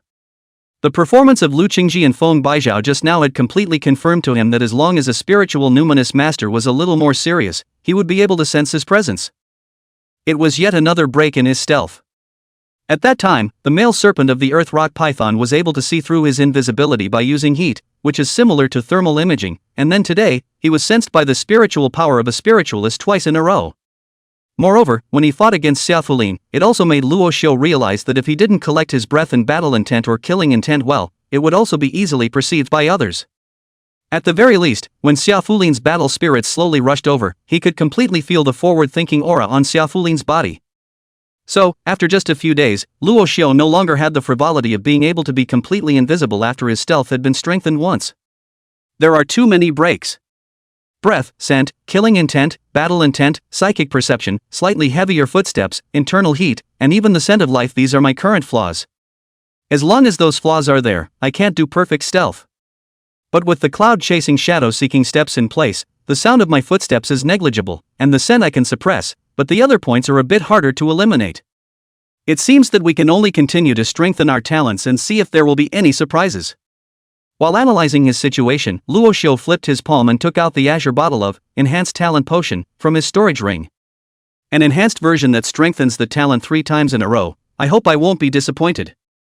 Rashu opened the lid of the azure potion and tilted his head back to pour a mouthful into his mouth. The rich flavor immediately flowed down his throat toward his body. Rashu smacked his lips. It has the flavor of a small orchid. Afterwards, Luo Xiu laid flat on his back, closed his eyes, and began to pray silently in his heart. Temple God, this thing is not a divine numinous pill, and I don't know if you like it or not, so I'll just make an offering to try it out first. Haha, blessed Sheng Yuancher Tianzuan. Blessed Sheng Holy Temple Heavenly Monarch. As soon as the words fell, in Luo Xiu's sea of consciousness, the small bronze temple suddenly flickered slightly, and the furry black claw that had once appeared before fiercely poked out from the small temple, and then grabbed downward, and the azure medicinal liquid that had just been swallowed by Luo Xiu immediately began to flow backwards, and in an instant, it was transformed into an azure blue ball of water, which was grasped by the black claw into the small bronze temple. Luo Xiu was slightly stunned, and before he could react, a continuous chime suddenly rang out from the small bronze temple. Dang! Dang! Dang! There was no telling how many knocks, and familiar murmured whispers began to fill Luo Xiu's sea of consciousness, chaotic, crazy, twisted, and unnameable. In just a moment, Luo Xiu felt a swelling pain in his head and then lost consciousness. Chapter 76, I will make you the king of assassins. Just as Luo Xiu took the enhanced talent potion and fell into a deep sleep. Downstairs in the dormitory, Feng Baijiao and Lu Qingci as well as the crowd of new recruits were also gradually running out of patience. After all, everyone didn't know exactly where those 10 qi and blood pills had been placed, and even if they were gone, no one knew. The only thing everyone does by keeping a dry watch downstairs is waste time. And Lu Qingci probably knew that Luo Xiu had basically gotten it, so after guarding the area for a while longer, he decisively ordered all the female soldiers to disband. Over there, once Feng Baijiang saw that the female soldiers had withdrawn, he couldn't afford to keep the male soldiers, so he also had the male soldiers all disbanded. As soon as they were dismissed, everyone rushed back to the dormitory with cheers. After Wang Fugui and the others returned to the dormitory, they saw that Luo Xiu was still lying motionless on the bed, and if they didn't see that he was breathing well, they almost thought that he was cold. In all their years of schooling, they had never seen anyone who could sleep so well. Wang Fugui climbed onto his bed and lowered his voice. Brothers, let's not talk, let's all take the qi and blood pills and start refining them, and step up the time to become stronger. Zhang Yulong and Chen Xiaodong nodded in agreement. The three of them each took out a qi and blood dan and swallowed it, so they plopped down on the beds and began to refine it. It was basically the same with the other dorms at this point. All the new recruits have begun their first round of collective upgrades since entering the military. And on the side of the recruits, everything was under Hu Bonanza's control. Hu Banruo stood in the middle of the monitoring room, looking at the recruits who had already returned to their dormitories. A hint of satisfaction appeared above her pretty face. Luo Xiu has probably gotten his hands on all 10 qi and blood pills. It seems that I made the right move in not announcing the location of the qi and blood pills. Before she had gotten the army chief's approval, she was already mentally calculating how to get Luo Xiu to create an assassin corps. And Luo Xiu formulated 3 steps.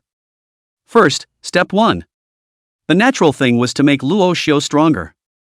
Being able to have absolute power over these 1,000 or so recruits.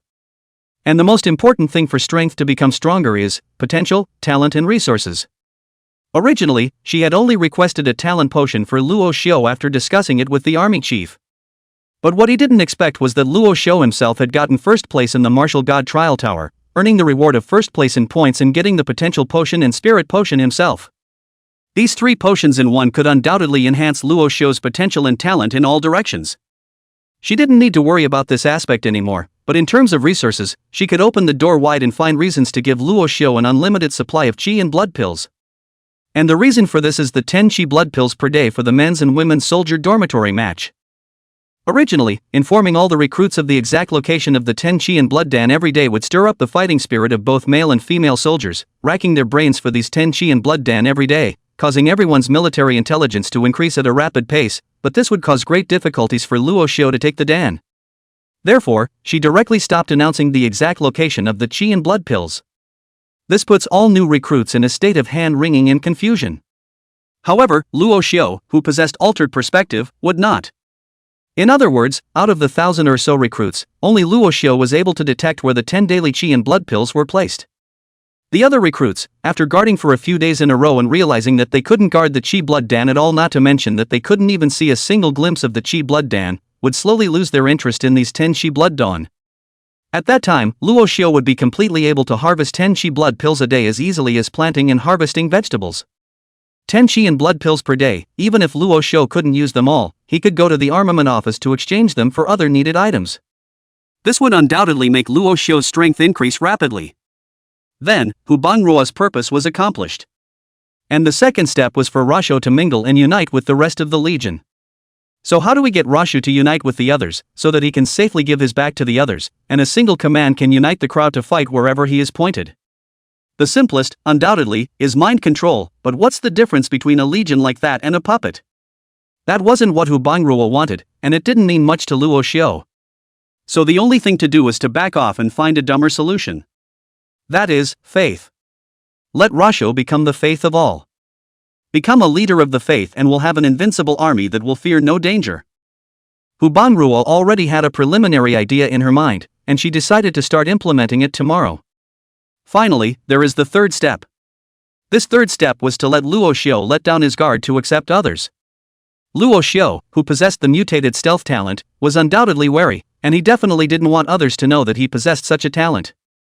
And Rashu's failure to admit anyone else meant that nothing came of the Legion of Assassins. Because he's the main one. And getting Rashu to accept others depends on how well the second step is taken. When the second step is accomplished, the third step is half accomplished. After all, who would not accept their devout followers? Seeming to have thought of the invincible scene of Luo Xiu sitting on a high platform, calling out and moving his mind to make all of them invisible, Hu Banruo was so excited that his body began to tremble. She touched her pretty face that was a bit burnt red and hot, and her showy fists were slightly clenched. Luo Xiu. Don't worry, you just get stronger, I'll help you with the rest, I'll definitely make you the king of assassins. Meanwhile, on the other side, in the women's dormitory, there was also one person who was staying up all night because of Rashu. 204 in the dormitory, as everyone swallowed the qi and blood pill and began to cultivate, Lu Qingci was crouching on his desk in the dormitory, burying his head in his writing under the faint light of the desk lamp. Miscalculated, I didn't expect him to be a hidden expert, and he was even more brilliant in the martial god trial tower, defeating the granddaughter of the martial god Xiao Qitin, Xiao Fulin, in front of me, and becoming the number one in the points of all the new recruits in this session. It turns out that Grandpa isn't an old fool, he should know something to give me this marriage contract. Well, I was short-sighted before, this guy still has some redeeming qualities. But it's amazing that he hid it so well that he fooled even me, angry.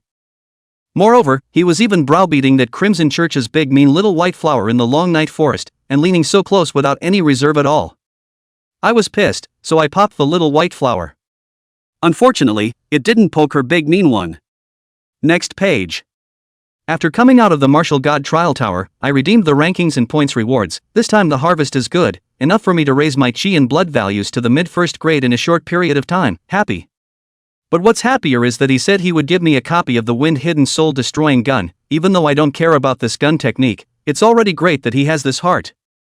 However, thinking that he turned out to be the little thief who stole the 10 chi blood pills from the male and female soldiers' dormitory last time, I felt a little depressed, so I gave him a small scare today. He must have been so scared when I grabbed him in front of the dormitory building, ha ha ha.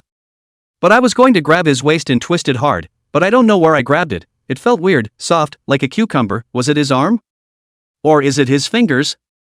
Fingers shouldn't be that thick, right? Well, never mind, whatever, I'll ask him tomorrow. Chapter 77 Changes in the Sea of Consciousness. As Lu Qingci finished writing this paragraph, he put down his pen again with some doubt and raised his right hand to scratch it in the air, as if recalling the feeling of his hand at that time. But after thinking about it for half a day, she still couldn't figure out which part of her body that odd feeling was. Could it be that Luo Xiu has a donut with him?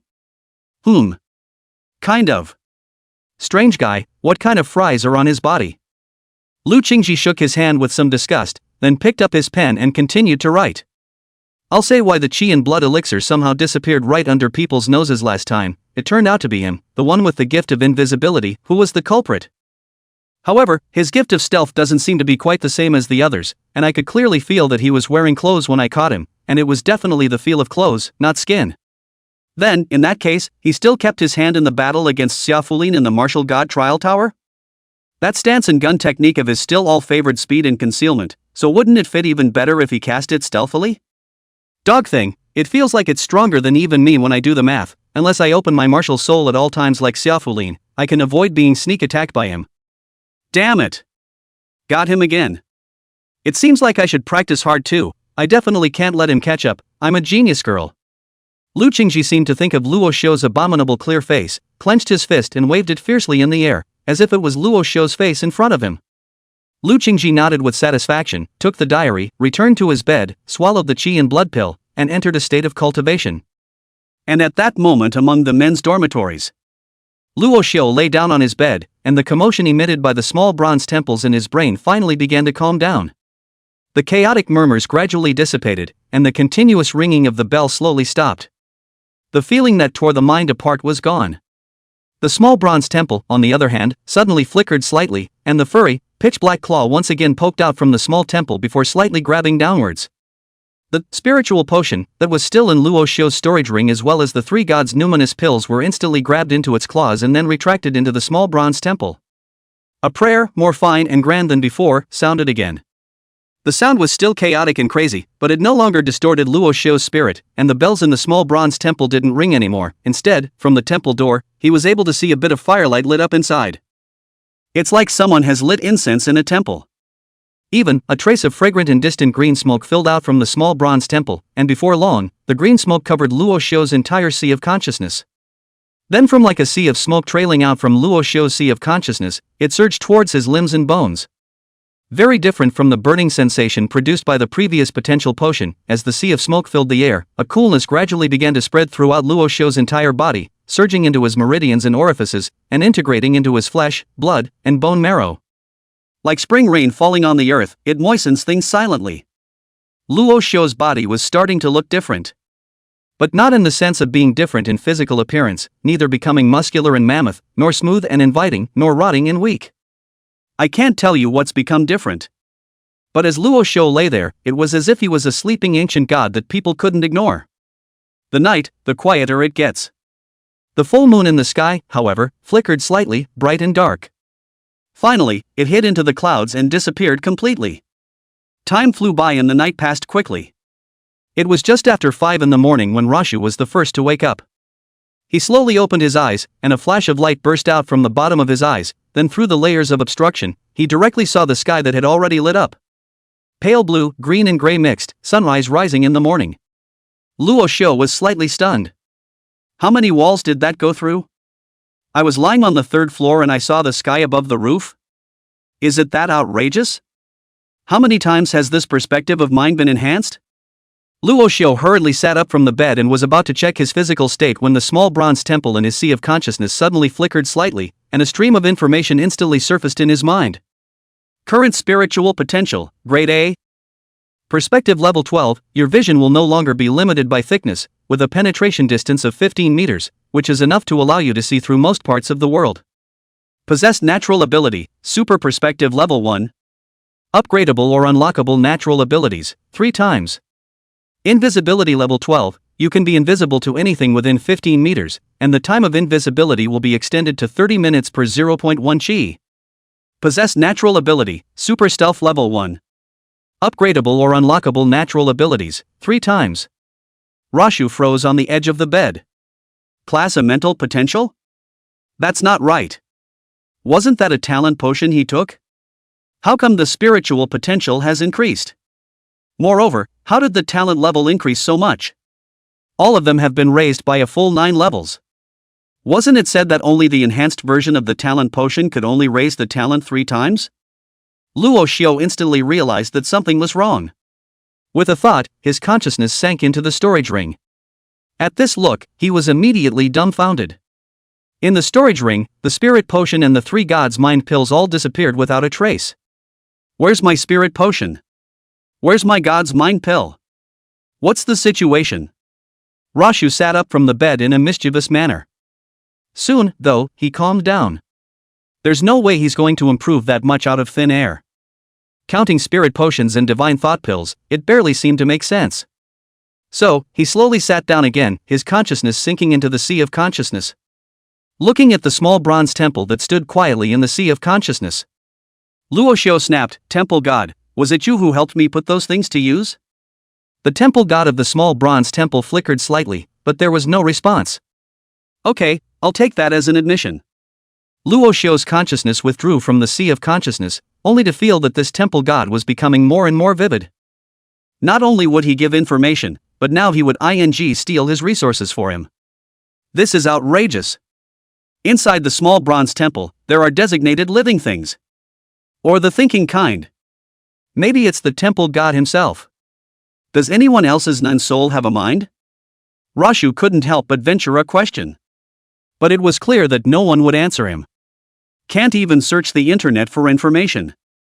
After all, there were some who had awakened their martial souls, but those who had awakened their numinous souls were frighteningly few. No awakened person would share these experiences with others. Never mind, don't think about that.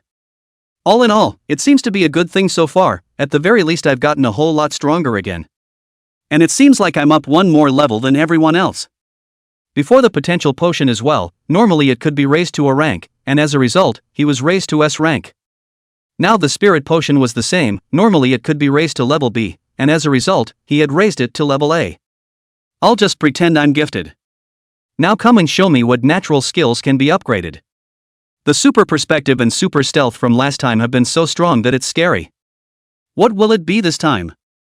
Luo Xiu took a deep breath and asked the temple god in his mind, first, let's look at the natural skill of perspective. Soon, the small bronze temple flickered slightly and a message was reflected into Luo Xiu's brain.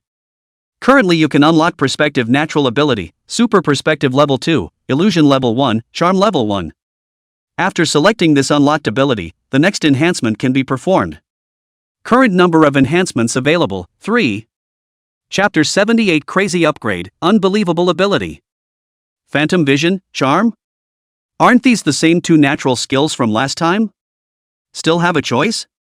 Luo Xiu was slightly puzzled, so he asked in the Sea of Consciousness, Temple God, no new skills? Why are they still these 2? Originally, Luo Xiu wanted to see if there would be any surprises this time, but it turned out to be the same 2 as last time, so what else was there to say?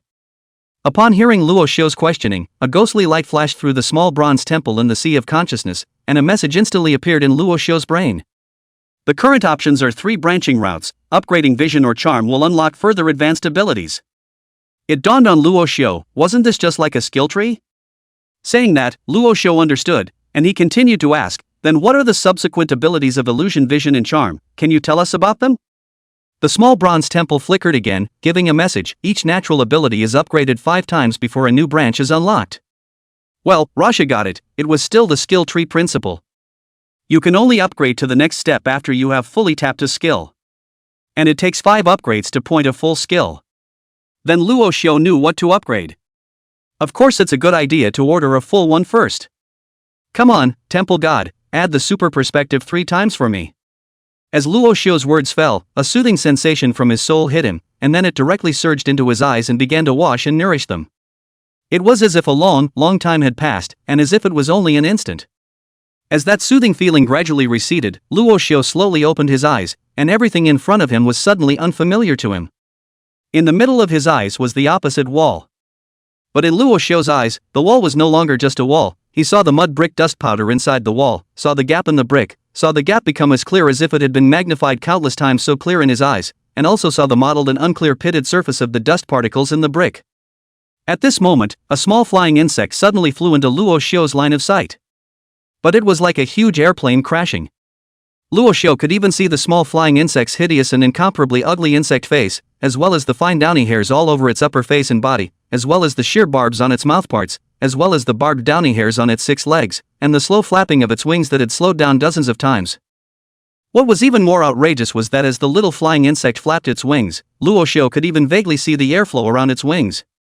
Also saw that the end of the lower part of the 3rd leg on the right side of the little flying insect was stained with a little bit of brownish yellow sticky stuff that looked a little nasty. The little flying insect didn't know what was going on and flapped its wings towards Luo Xiu. With a subconscious thought, Luo Xiu grabbed the black poison dagger from his storage ring and swung it towards the 3rd leg on the right side of the little flying insect. Put! The little flying insect let out a faint scream. The right 3rd leg that was stained with a brownish yellow unidentified object was directly cut away by Luo Xiu, and the little flying insect that was the size of an airplane was also thrown out to the side because of the uncontrolled airflow, and then it hit the glass on the side with a bang. And it was at this time that Luo Xiu reacted, and his face froze. I sliced off one of the little flying bug's legs with one precise cut? And, to my eyes, it's so slow and it's so big. This is the super perspective after the upgrade? Level 4? Rasha rolled his somewhat dry throat. It's a much stronger effect than before, isn't it? Eyes are turning into microscopes. Also, there is a variable speed effect.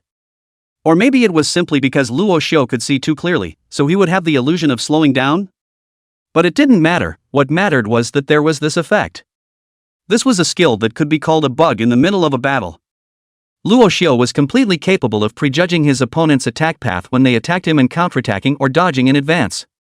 Moreover, this subtle level of visual acuity plays an unimaginable role in observation. If Luo Xiu were to return to Earth now and become a surgeon, he could definitely become the top one, bar none. His eyes could then completely see all the details within the flesh and blood, just short of seeing the cells directly. But maybe later? After taking a few deep breaths, Luo Xiu finally managed to slowly suppress the shock in his heart. He couldn't help but begin to look forward to what other, more heaven-defying branches would be available after super perspective was fully leveled. Or, he could also first see what kind of heaven-defying effects illusion and charm would have when fully leveled. All of this is predicated on, however, adequate resources. This made Luo Xiu's heart to become stronger firm once again. Perspective upgrade is done, so it's time for stealth. Temple God, the stealth talent skills are still super stealth, shadow divergence, and hidden madman too, right? In the sea of consciousness, the small bronze temple flickered slightly. That's right, you've gotten smarter. Rasha. It always felt like it wasn't a nice thing to say. But Luo Xiu didn't dwell on it. He thought about it and decided to adopt the same strategy as perspective first, to fill up one skill before considering upgrading the others. Therefore, Luo Xiu directly said, then help me upgrade super stealth 3 times first. As his words had just fallen, the small bronze temple flickered once again. A familiar sense of relief swept through his body. Lost in this sense of relief, Luo Xiu decided that in the future, he would resolutely not go to fireworks places to listen to music, and would use all the money and resources he earned to upgrade. After all, that shiver of exhilaration was nothing compared to the exhilaration of the present. Getting stronger really is the best thing in the world. Time passed by, and it was almost 6 o'clock when Luo Xiu gradually woke up.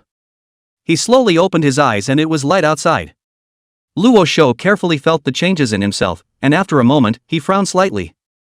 As if, there's no change, it just feels a little bit stronger again, is it still not finished upgrading? But at the next moment, Luo Xiu's sea of consciousness shook, and a piece of information was immediately thrown into his mind from the small bronze temple. Super stealth level 4, your stealth tends to be perfect, and you can hide your body's odor, body's temperature, the sound of your footsteps, and fade your spiritual perception, and you can stealthily turn away from other living things. All effects can be applied to both the object you are invisible to and living things. His Luo Xiu sucked in a breath of cool air. That solves the stealth bug so much? Hiding the temperature makes thermal imaging useless. Hiding the odor and the sense of smell is useless. Hidden footsteps and a good sense of hearing won't work. Downplaying mental perception, that strong sixth sense, is useless. And, stealthy to other living things? What does that mean? Let him steal someone? Stealing people invisibly? Or just go invisible together so your husband can't even notice when he comes home? The secret art of flower picking. While Luo Xiu's mind was racing, the wake-up call was already blowing downstairs. In the dormitory, Wang Fugui's trio opened their eyes in a daze and got down from their beds. Gathered. Luo team, quickly go downstairs. Yesterday I heard that the chief instructor seems to have something important to announce today. Chapter 79. Hearing the applause. Luo Xiu was immersed in the ecstasy of his talent upgrade. Hearing Wang Fugui's words, he subconsciously cast his gaze over. Only just seeing Wang Fugui, he froze. He still remembered that after the last talent upgrade, he saw a white spot on the heart inside Wang Fugui's body. But at that moment, he saw that the white dot seemed to have expanded quite a bit. Especially, under his penetrating vision that was comparable to a microscope, he saw that inside that white, it wasn't just any ordinary flesh and blood at all, but densely packed small black dots. These small black dots had distinct particles and rough surfaces, and there was a strange liquid seeping out from on top of the black dots, and through the surface of these black dots, Luo Xiu saw that inside was actually a tiny worm growing gradually. What is it? Worm eggs? How did there get so many eggs in the heart? Puzzled, Luo Xiu's gaze fell suspiciously on Wang Fugui's face and asked, "Fuguier, have you felt any heart discomfort lately?" Wang Fugui froze, surprised. "How do you know?" Then he continued, "Recently every night, I feel as if there is something crawling in my heart, and there is also a pain in the heart. I don't know what's wrong. I thought that the weather has gotten cooler in the past few days and I'm out of breath." "What's wrong, Luo team? You still no medicine? What do you see?"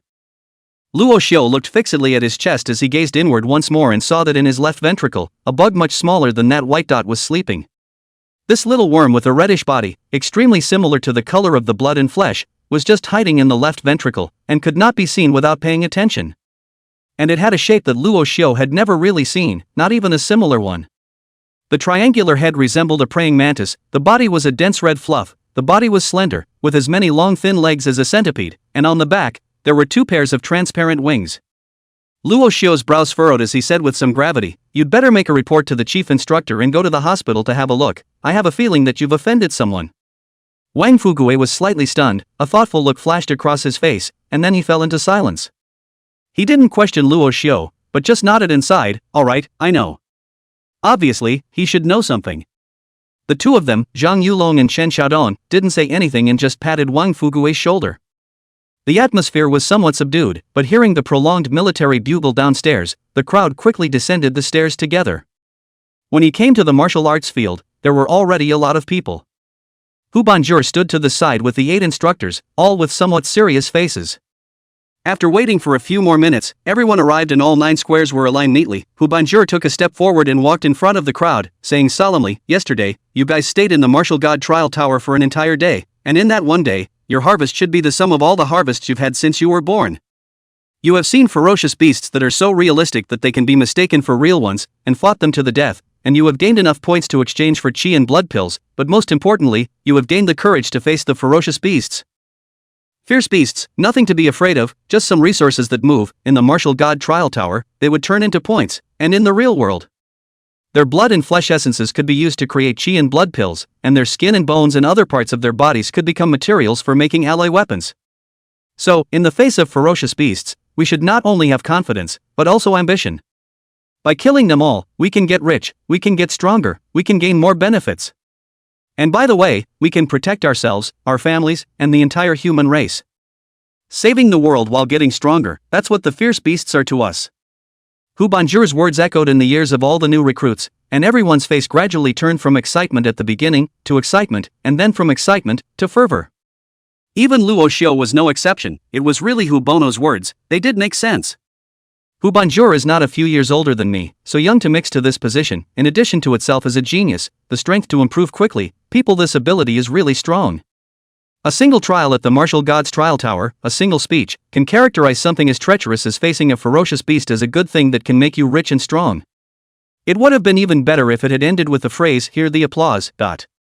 And Hu Banrua was obviously very satisfied when she saw the performance of the crowd. She nodded slightly, paced a few steps in front of the crowd, and continued, "Right now, there is a heavenly opportunity in front of you. The deserted, Autumn Leaf Town, which is 30 miles outside of Qingchuan City's barriers, is now occupied by a group of low-ranked ferocious beasts, and according to our investigation, the ferocious beasts that occupy Autumn Leaf Town are led by a third order according to our investigation, the beasts occupying the town of Autumn Leaf are led by a third order, two-headed, highly poisonous lizard dragon, with first order, second order, and no order beasts dominating the group, estimated to number around 50,000, which is a huge treasure. Not into the rank of the ferocious beast is not worth much, but its blood and flesh can be transported back to the city, sold at a high price to the city's hotels and restaurants. The price of a pound of meat is at least in the 30 yuan, and a ferocious beast's weight, the weight of an average of 100 pounds, then a not into the rank of the ferocious beast is 3,000 yuan. One could buy a Qi blood dan. And there are tens of thousands of beasts in Autumn Leaf Town, that's tens of thousands of Qi blood pills. Hearing this, everyone's breath caught in their throat. That's a Qi and blood elixir. And now it's all being counted in tens of thousands by Hu Banrua? As long as there were enough Qi and blood pills, they could quickly become stronger. Even Luo Xiu felt as if going out to hunt ferocious beasts was picking up money in a sack. But on second thought, he felt as if he had been snubbed. A beast that didn't enter the rank was nothing to be afraid of, anyone present could kill it, it just depended on the efficiency of the killing. But tens of thousands of ferocious beasts gathered together, people will not fight with you in single combat turn system, you kill ahead of it and then come out a single combat, absolutely will be swarmed like a beehive general wildly surging over, that's the horror of the beasts of the herd. Luo Xiu had experienced the power of the black rain poisonous wasps when he was in the martial god trial tower, and the poisonous wasps rushed over as if it was raining, so it probably wouldn't take more than an hour for them to be slaughtered. Hu Banjor obviously wouldn't give the crowd time to think. Seeing the crowd situation up, she raised her tone and further said, "As for the first order ferocious beasts, their flesh and blood can be directly made into Qi blood pills. The purchase price given by the Army's medicine refining workshop is 60 pounds, which is $10 higher than the market price. Then 100 pounds of first order beasts can be exchanged for 2 Qi blood pills. Moreover, the fur and claws of a first-rank beast could be used to make primary weapons. The purchase price given by the equipment manufacturing department in the army will basically be higher than the market price as well, so you can use it to exchange for money, or you can build weapons for yourselves and arm yourselves to the teeth. Second-ranked ferocious beasts, that would be worth even more, one could be exchanged for at least 5 Qi blood pills. As for the third-ranked two-headed poisonous lizard dragon, it's full of treasures, I'm afraid you guys are too young to grasp it. Speaking here, Hu Banrua suddenly changed her tone, her eyes intentionally or unintentionally swept over Luo Xiu, who was looking at the team, and said in a rather compelling voice, "Our goal this time is to form 9 beast hunting teams, based on the 9 squares to slaughter the entire Autumn Leaf Town and assassinate the third-order double-headed poisonous lizard dragons. Your harvest army will not take a penny, the 8 instructors will also be in the dark for you to support the bottom, and even, the ferocious beasts you killed will also get the points from the armament office, and the beast hunting squad that obtains the first total points will have a chance to collectively enter the Qi and blood pool, and the captain of this beast hunting squad will become the chief captain of the 9 squads, commanding all the recruits." Chapter 80 Departure to Akiba Town. Hu Bangrua's voice echoed throughout the martial arts arena. All the new recruits couldn't help but breathe heavily as they sniffed. Truly, the treatment is too good. All the proceeds from hunting beasts did not need to be turned in, but could also be exchanged for points in the armament department. It is important to realize that points from the armaments office can also be exchanged for resources. This is pure and simple handing out money. In the past, although they had heard that the army was well treated, they had not heard that the treatment was this good. And, more importantly, the squad that captured the first place in points would also be able to enter the Qi blood pool. So what's a Qi and blood pool? Luo Xiu was obviously a bit puzzled. He was truly unfamiliar with these things. Of course, besides him, there were many people in the group who didn't know what the qi and blood pools were, and there were puzzled looks on their faces. Hu Banruo patiently explained, maybe some people don't know what the qi and blood pool is. In fact, as the name suggests, the qi and blood pool is a cultivation place that is dozens of times better than the qi and blood dan. It is a pool of qi and blood power that is so dense that it is gathered into a pool of water, and 1 hour of cultivation in it is equivalent to the effect of absorbing 10 qi and blood dawn, and it doesn't have any side effects. And this time, the winning squad gets to soak in it for 10 hours. Hiss. The crowd sucked in a breath of cool air in unison. 10 hours, wouldn't that be the equivalent of absorbing 100 qi and blood pills in 1 day? Under normal circumstances, we can absorb 2 or 3 qi and blood pills a day is the limit, and with enough resources, if we want to absorb 100 qi and blood pills, it would take at least a month. Absorbing 1 qi and blood dan will basically raise the qi and blood value by 0.01-0.05 depending on the potential of the physical body, so 100 qi and blood dawn. TSK. This reward is just too generous. Originally, I thought that entering the martial god trial tower was already the pinnacle of our welfare in the military, but I didn't realize that there was something even fiercer. The crowd was all shocked by the benefits given by Hu Bonanza. Even Lu Qingci and Feng Baizhao, who came from large families, were no exception. It was just that Win Hundred Chopper's expression was obviously a bit puzzled. He was the son of the 2nd Legion's commander, and he couldn't be more clear about what treatment the Legion's new recruits received.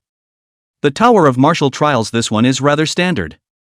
However, the 10 qi and blood pills per day for the male and female soldier dormitory match was no longer a recruit benefit for ordinary legions, and other legions definitely did not have it. The qi and blood pool, that was even more of a benefit that only those veterans and officers who were above the 3rd grade could enjoy, and it also required quite a few contributions and points. It was impossible for a recruit to access the chakra pool. Is it hard to believe that this mission is different? It will affect the situation in Qingchuan City or Shenzhou in the future? Or maybe there's something good hidden in the town of Akiba? Important people? But I didn't hear that from Pops. Just as Feng Baizhan was wondering, Hu Banruo waved his big hand and a big military truck suddenly drove over from the distance. Get in the car. Depart Akiba town. Half an hour later, dozens of military trucks drove out of the walled gates of Qingchuan City. The huge walls looked quite spectacular, and the height of 100 meters gave people a sense of insignificance. On the military trucks slowly pulling away from the barrier, all the recruits were looking back at the majestic, huge barrier, their hearts unable to calm down for a long time. Hu Bono stood on top of the front of a truck inside. Under the constant attacks and encroachment of the fierce beasts, we are left with only 36 large cities, each of which is surrounded by huge barriers, and the humans are like captive cattle and sheep. Although the barriers are high, they can only stop low-level fierce beasts. Once a high-level fierce beast of the 5th rank or higher breaks through the human expert's barrier, then the entire city, which is bloodied by the fierce beasts, will become a no-man's land. Upon hearing Hu Bangrua's statement, the atmosphere in the military vehicle suddenly became somewhat sad. Since the arrival of the ferocious beasts, the losses of the human race had been too heavy, and the population of the world had shrunk by at least 70%. It was also because a number of high-grade martial artists as well as 9th-grade martial gods had been produced over the years that they had barely managed to strike a not-so-balanced equilibrium with the ferocious beasts. In earlier years, there were not just 36 great cities in the Divine Kingdom, but a full 50. The 14 large cities that disappeared were all like the ruins of Linhai in the martial god's trial tower, perishing in the onslaught of the beast tide. Covering the sky, sea, land, air, and underground, the countless ferocious beasts that poured over the sky and impacted from all sides were like a locust plague, with not an inch of grass left to grow. These, all of them, are things that everyone knows. So think of these, the crowd inevitably pessimistic, just out of the spirit of all dissipated. However, Hu Banruo, who saw the scene, had the corners of her mouth slightly hooked up, a hint of a smile on her face as she continued, "We are small in the face of the beast tide, and if we want to detach ourselves from this smallness, then the only way is to continuously get stronger and become a higher grade of martial artist. If you are 1 point stronger, the ferocious beasts will be 1 point weaker in front of you. 1st grade martial artist, you can escape in the hands of 3 or 4 1st grade ferocious beasts. 2nd grade martial artist, you are as light as a bird's eye, you can maneuver with 3 or 4 2nd grade ferocious beasts, you can even attack. 3rd grade martial artist, you can easily kill the 3rd grade ferocious beasts, and in the 4th grade, you can fight with the ferocious beasts hard. If you want to live longer, you can only become stronger. This is the only way and the only way back. And you have the best chance now, because the beast tide hasn't come yet, and there are still enough low-level beasts for you to hunt and kill, making them your sustenance. There are still instructors to escort you, and you don't have to face the beasts alone. And you're still the ones taking the initiative to attack. You don't need to worry about the beasts suddenly attacking. You've taken advantage of the timing and the situation. This is the great power. Looking at the gazes of the people in the military vehicles, who resurfaced and began to ignite a hopeful spirit of war, Hu Bangrua suddenly bellowed out, "Then let's take Autumn Leaf Town and kill all the ferocious beasts in Autumn Leaf Town. Let these beasts become our sustenance. Let us become stronger. Kill." The crowd became excited, and the shouts rose like a tidal wave. Kill. Kill. Kill. Kill. Kill. Kill. Waves of terror shot up into the sky, and many people's eyes began to glow red. Even Luo Xiu, Lu Qingci, and the others were infected by this surging battle and killing intent, and their blood began to boil. The wheels of the military vehicle rolled, carrying the imposing crowd along, kicking up dust in the sky. An hour or so later, a military vehicle pulled up in the middle of a city ruin. There were soldiers dressed in black with a cold aura who greeted them with weapons in hand. Hu Banjur jumped down from the front of the car, and the black-clothed soldiers immediately saluted respectfully. "Good day, sir." Hu Banrua waved his hand and asked with a solemn face, "How is the situation now?" The black-clothed soldier straightened up and began to reporting sir, the current situation in Autumn Leaf Town is stable. While this ruin is 2 kilometers away from Autumn Leaf Town, the nearby ferocious beasts have already been cleared out, making it perfect for a temporary garrison, and all the veterans have already been evacuated, so they can be formally handed over to the new recruits. Hu Banjur nodded at his words. "Very well, your mission has been completed, you may leave. I will officially take over this place on behalf of all the new recruits, and this, Autumn Leaf Town beast hunting operation, will officially begin." Chapter 81 Rashio's Self-Reflection. Once the handover was complete, the veterans left in military vehicles. And after explaining some things to the instructors, Hu Bono also left. But the direction that Hu Banjur left was obviously not back to Qingchuan City. The 8 instructors didn't care about anything, they just each found a few high-point positions that were convenient for observing the whole situation, and they all began to close their eyes and rest their minds, with no intention of interfering with anything at all. Amidst the ruins, only thousands of bewildered recruits remained. The crowd looked at me and I looked at you, somewhat unsure of what to do. The chief instructor just left us here? What do we do next? I don't know. Going to Autumn Leaf Town to kill the ferocious beasts now? Should. It's not going to just go, is it? Shouldn't we make camp first? But we don't have any camping gear, we don't have any tents or anything like that. How many days will we be here? I don't know, I didn't bring any water, we're not going to starve and die of thirst, are we? The thousands of new recruits were like good little babies going out for the first time, all of them were a bit confused for a while. The 8 instructors didn't say anything, each standing at a high point, glancing at each other with a look of interest in their eyes, as if they were eager to see what kind of maneuvers these new recruits would actually make. Growth is something to be comprehended on your own, and these recruits had been school students before, experiencing relatively little, and basically relying on the internet and their teachers for their knowledge of the world.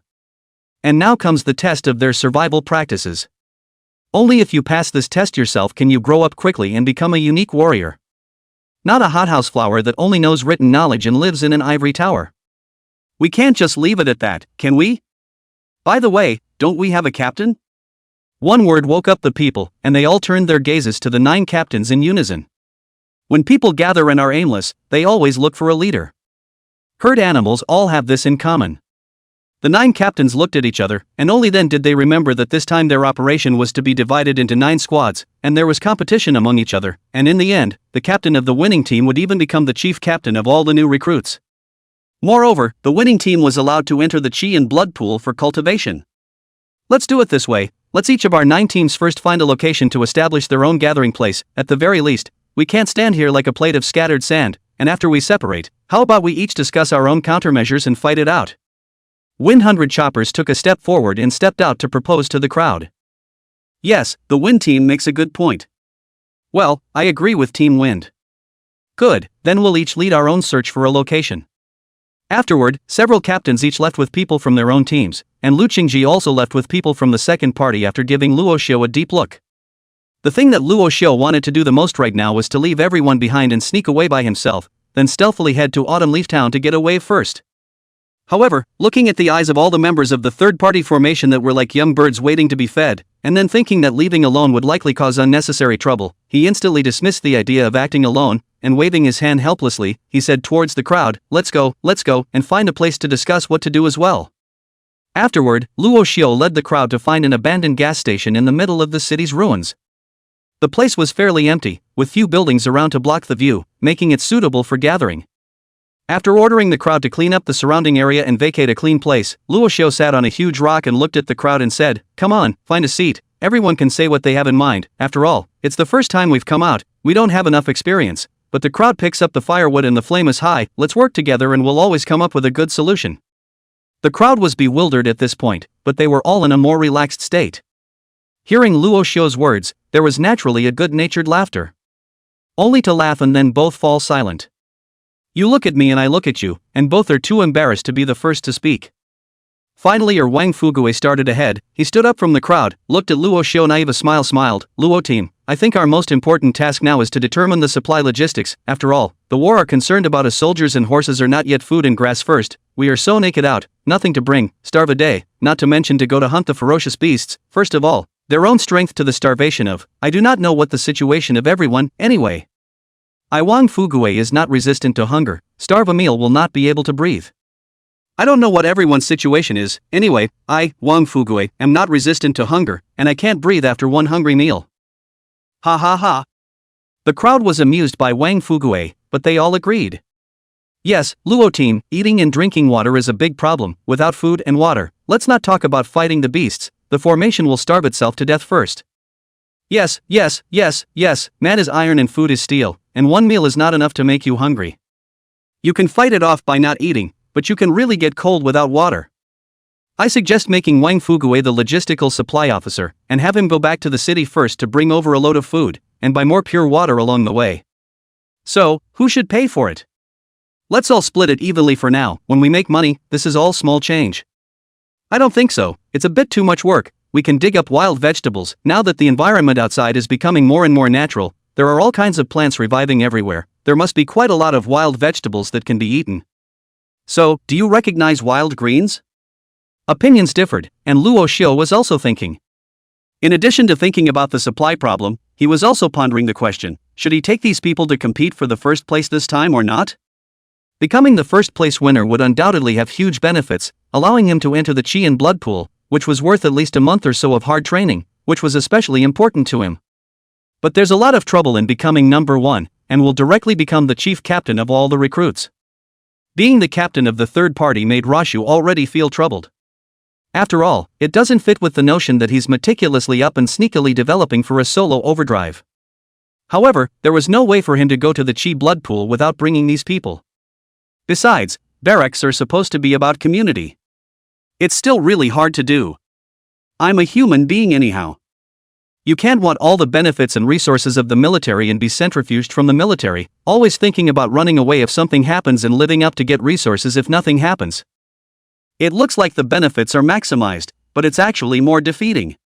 Luo Xiu frowned slightly, my concepts at the beginning should have been influenced by the internet novels on Earth, always thinking that I should be self-reliant in everything, take care of everything on my own, develop in secret, and then stay out of trouble and not get into any trouble, and then only after I have the strength to deal with everything can I live a dashing and comfortable life. But actually, in my current situation, it's a bit hard to go it alone, and to get more resources, it's better to go with the flow, to really integrate myself into the army, into my current identity, to do what I should do in my current identity, and to lead the team's comrades to survive this beast hunt, or even to get the first place. Figuring this out, Luo Xiu's brows gradually stretched out. Listening to the opinions of the crowd, he suddenly waved his hand to signal the crowd to be quiet, then said, the issue of supplies is actually very simple, synthesizing what everyone said, we can first send people back to the city to purchase some food and water, then check the internet for wild vegetables that can be eaten, wild fruits, and classify them for picking. Of course the most important thing is that we should now go scout Autumn Leaf Town first, and then start preparing for the attack, hunt and kill the ferocious beasts as blood food, while everyone eats and gets stronger, while continuing to make plans for the attack, so now we can come to choose the scouting manpower. Is there anyone who is capable of great skill, you can make a recommendation. Chapter 82 Laborer Hubano. Luo Xiu's original intention was to see if there were any gifted awakenings in the team. For example, what kind of clairvoyant and submissive ear, this kind of person goes to do the best detective work. But after waiting for half a day, the crowd looked at me and I looked at you, but no one froze and came forward. On the contrary, when they heard Luo Xiu's statement of killing ferocious beasts as blood food, their eyes all lit up in unison, obviously thinking that this was a good solution. However, Luo Xiu was asking who dared to go scouting at this point, and they didn't dare to come out and voice their opinions. So there was a moment of silence. After waiting for a few moments, Luo Xiu saw that the crowd didn't speak, and was somewhat speechless in his heart. But on second thought, he realized what the problem was. He's guilty of survivor bias. He felt that he himself had awakened 2 talents, and the others should all be skilled as well. But in fact, although talent is not as rare as a martial soul, not everyone can be awakened. Most martial artists are not talented. And those with 2 talents like him were even more rare. Besides, now that everyone had just entered the army not long ago and had not learned the relevant knowledge of scouting, no one dared to pat themselves on the back and say that they were capable of scouting. Looks like we can't count on anyone else for this one. Having stealth plus perspective is perfect for him. With a helpless smile, Luo Xiu waved his hand and said, "Forget it, leave this matter to me, let's all set up camp first. Male and female soldiers from dormitories 301, 302, and 303, you guys go and look for dry firewood. From dormitories 304, 305, and 306, you guys are responsible for identifying the wild greens and looking for some of them, and those from dormitories 307, 308, and 309 are responsible for searching for wild fruits that can be eaten. 310, 311, 312, 313, 314, 315, 316, 317. Dormitories, you are responsible for probing and monitoring the other 8 teams to see what movements and ideas they have. 318, 319 dormitories, you are responsible for patrolling the surrounding area, although the veterans said that they have already cleared out the nearby ferocious beasts, but it is inevitable that there won't be any omissions and new ferocious beasts coming over. And lastly, 320 dormitories, go and look for the nearby water source. Now, let's all get to work. As they watched Luo Xiu release one mission after another, the crowd of the 3rd squad was a bit confused at first, but they all quickly reacted and began to gradually disperse according to Luo Xiu's orders. Only when all the people were gone did Luo Xiu shake his head and sigh. It's not easy to lead a team. Then, alone, he rushed in the direction of Akiba town. Looking at the 3rd squad's side, they all dispersed after a while, and the 8 instructors standing on the high ground glanced at each other, all of them a bit puzzled, especially when they saw that Luo Xiu had gone over to Autumn Leaves town by himself. A few of the instructors were even more skeptical. After thinking about it, one of the instructors physically leapt and chased after Luo Xiu in his direction. And among the remaining instructors, one of the bearded instructors took out his cell phone and dialed Hubono's number. Do do do. After a busy tone, Hubanruo's cold voice came from the other side of the phone. Hello? The bearded instructor hurriedly said, "Chief instructor, there's a problem." The 3rd squad suddenly all dispersed, and then the captain, Luo Xiu, went in the direction of Autumn Leaf Town by himself, but don't worry, old Lu is already gone to follow them. On the other side of the phone, there was a silence. A moment later, Hubonanza said, "Well, I know, you guys watch the others." After saying that, Hubono hung up the phone. At this moment, she was in the middle of a jungle, and in front of her, a 10-meter-high earth-gray giant bear was standing opposite her, a pair of lantern-like blood-red eyes staring deathly at her, fishy breath spewing out of her mouth, and her body's breath surrounding her like an iron tower. Hubanruo pocketed the phone, her eyes fell on top of the gray giant bear, her eyes were cold and indifferent, they did not contain any emotion, her right hand slowly lifted up, an azure-colored long knife was held in her hand, pointing straight at the gray giant bear. I was expecting to stay in town for a long time as an instructor. But in order to gather enough resources for that fellow and his teammates to enter the Qi and blood pool, I can only come out early and ask you 4th-ranked ferocious beasts to die. The gray bear on the opposite side seemed to understand Hubanruo's words, and also seemed to be angered by her azure blade pointing at it, and fiercely roared roar. A huge rock spike instantly coalesced on his body, and then like a huge beast, he rushed towards Hubanruo. As it moved forward, the ground under its feet was like catalyzed ocean waves, dragging it up and down, and a huge protruding thorn peeled off from its body in the midst of its roar, stabbing at Hu like an attacking arrow, and even the ground under whose feet began to become muddy. Hubanruo face unchanged, while azure blue long knife slowly back to the chest, wrist to turn, azure blue light suddenly flashed up, a burst of icy cold meaning from Hubanruo body scattered instantly covered in the long knife above, and then only see Hubanruo's lips gently open, spit out 2 words, ice away. Fing. A crisp knife chime sounded. In the next moment, Hubanruo's figure instantly disappeared, and then only saw a blue light like lightning passing through the gray giant bear's chest and nailed in a position 5 meters away behind the gray giant bear. Hubono's figure then slowly emerged from the blue light. She flung the long azure blade in her hand and swung it at her side. A drop of blood was flung to the ground by her along the blade. The gray bear was still running wildly, but suddenly the body stalled. Bang exploded into hundreds of neat frozen meat, such as being pushed over the blocks generally scattered on the ground. The flying birds and ferocious beasts that were hidden in the dark and watching clattered and flapped their wings for a while, just like birds of prey, instantly flying without a trace. The entire forest was instantly quiet. Hubono snorted coldly and walked near the scattered frozen corpse pieces, and with a wave of her right hand, all of them were collected into an inconspicuous gray ring on her right hand. The third fourth-ranked ferocious beast, 26 more to go. Luo Xiu, Luo Xiu, I'm here working silently for you, you can't let me down.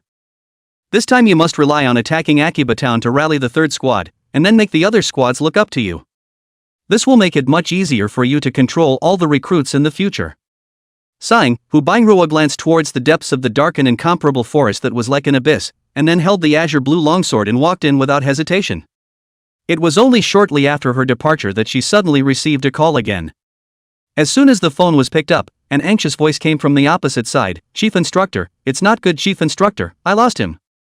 I just watched Luo Xiu one set off in the direction of Autumn Leaves Town. I was afraid that something had happened to him, so I quietly followed him, but in the blink of an eye, he disappeared. Now even a shadow can't be seen. What to do, Chief Instructor?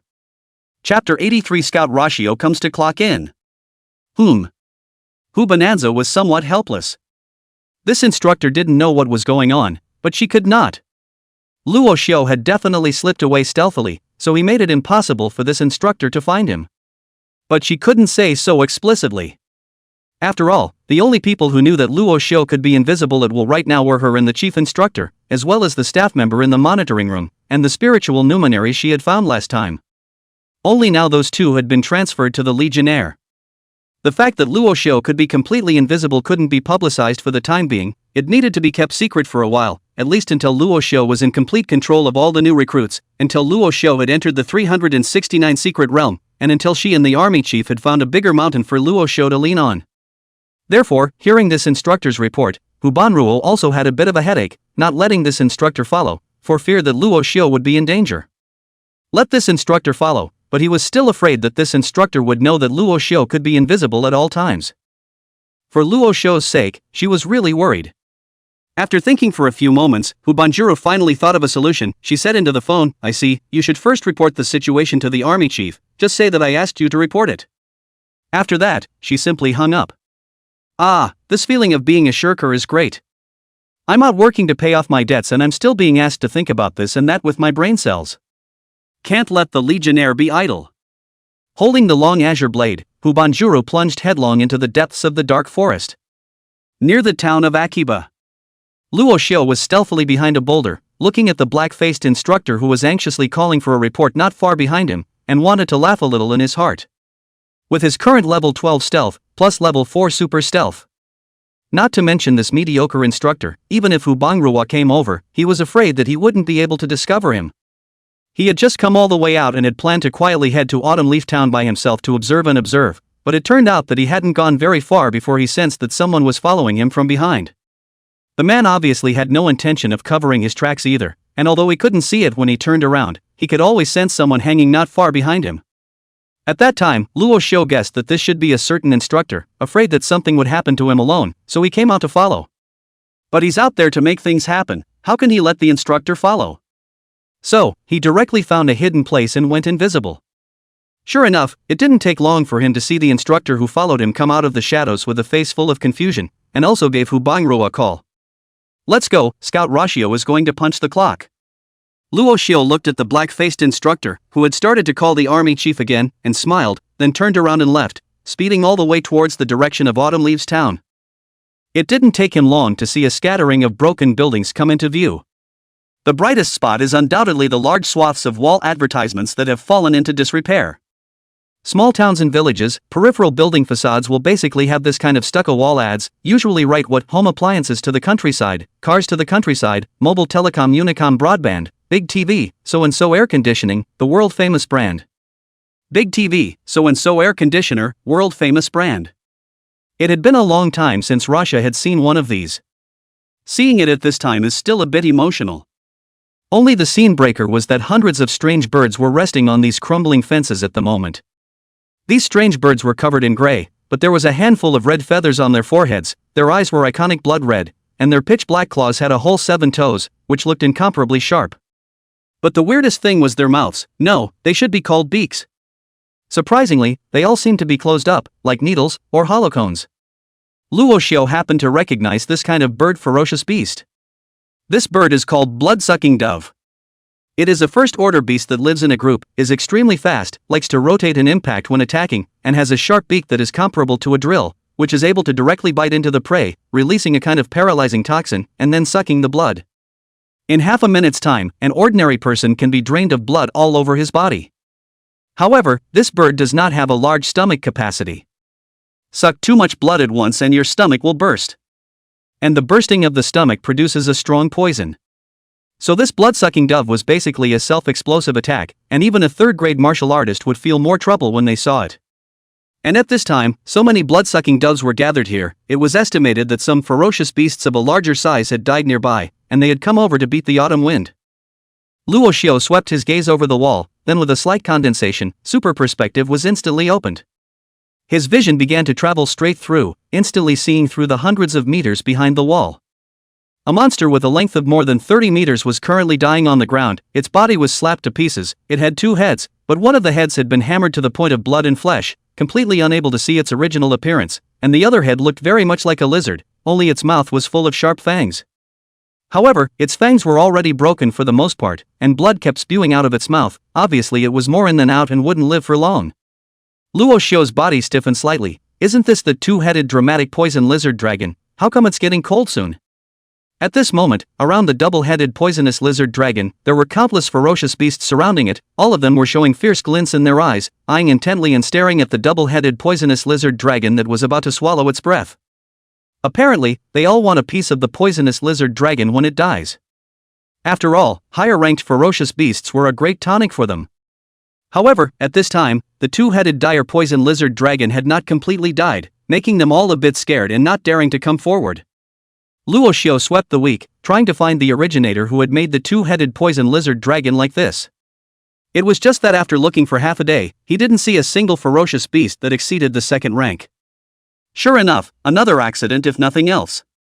Well, the boss of Operation Beast Hunt got cold first, and the murderer can't be found anywhere yet. And don't want the spoils of war, leaving these low-level ferocious beasts waiting to devour them.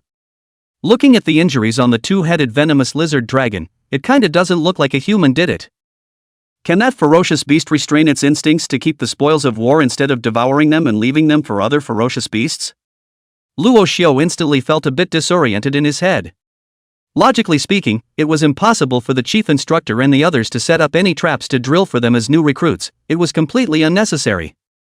Then the present bizarre situation happened only after the chief instructor and his men had selected the address, and even after they had cleared the accident. Either that or it was a real accident. Either that or someone from the outside is trying to get something out of them recruits. But either way, Luo Xiu didn't want to miss out on this dying 2-headed poison lizard dragon. That's a lot of points. Moreover, beheading it will also allow you to go to the qi and blood pool to cultivate. Since these ferocious beasts don't dare to come forward, let me give it one last ride. Therefore, after turning on super stealth to the extreme, Luo Xiu made his way to the town. But he wasn't careless and kept looking around with super perspective along the way. But no matter which corner he swept over, he could only see densely packed ferocious beasts. There was no sign of any living person to be seen at all. Just like this, he squeezed his way through the ferocious beasts, and after disturbing countless ferocious beasts, Luo Xiu finally stood next to the huge 2-headed poisonous lizard dragon. Roar! Seemingly sensing something, the 2-headed poisonous lizard dragon's pair of vertical eyes snapped open, hissed, and fiercely sprayed a mouthful of dark green juice forward, irrigating down towards Luo Xiu below as if it were raining. Chapter 84: A Simple Dagger. A terrifying bloodline pressure emanated from the 2-headed lizard dragon, causing Luo Xiu to feel a sense of suffocation. He stood under the lizard dragon, and was the size of someone's toe. Looking at the venom falling from the sky, Luo Xiu didn't have any panic in his heart, instead, he wanted to mock a sentence Lianpu is old, can he still eat? Under super perspective, the venom in the sky was like a full playback lens with special effects, one drop, one piece Luo Xiu could see it clearly. Even, under the sunlight, some of the venom refracted the colors of the rainbow, looking quite beautiful and splendid. Flash!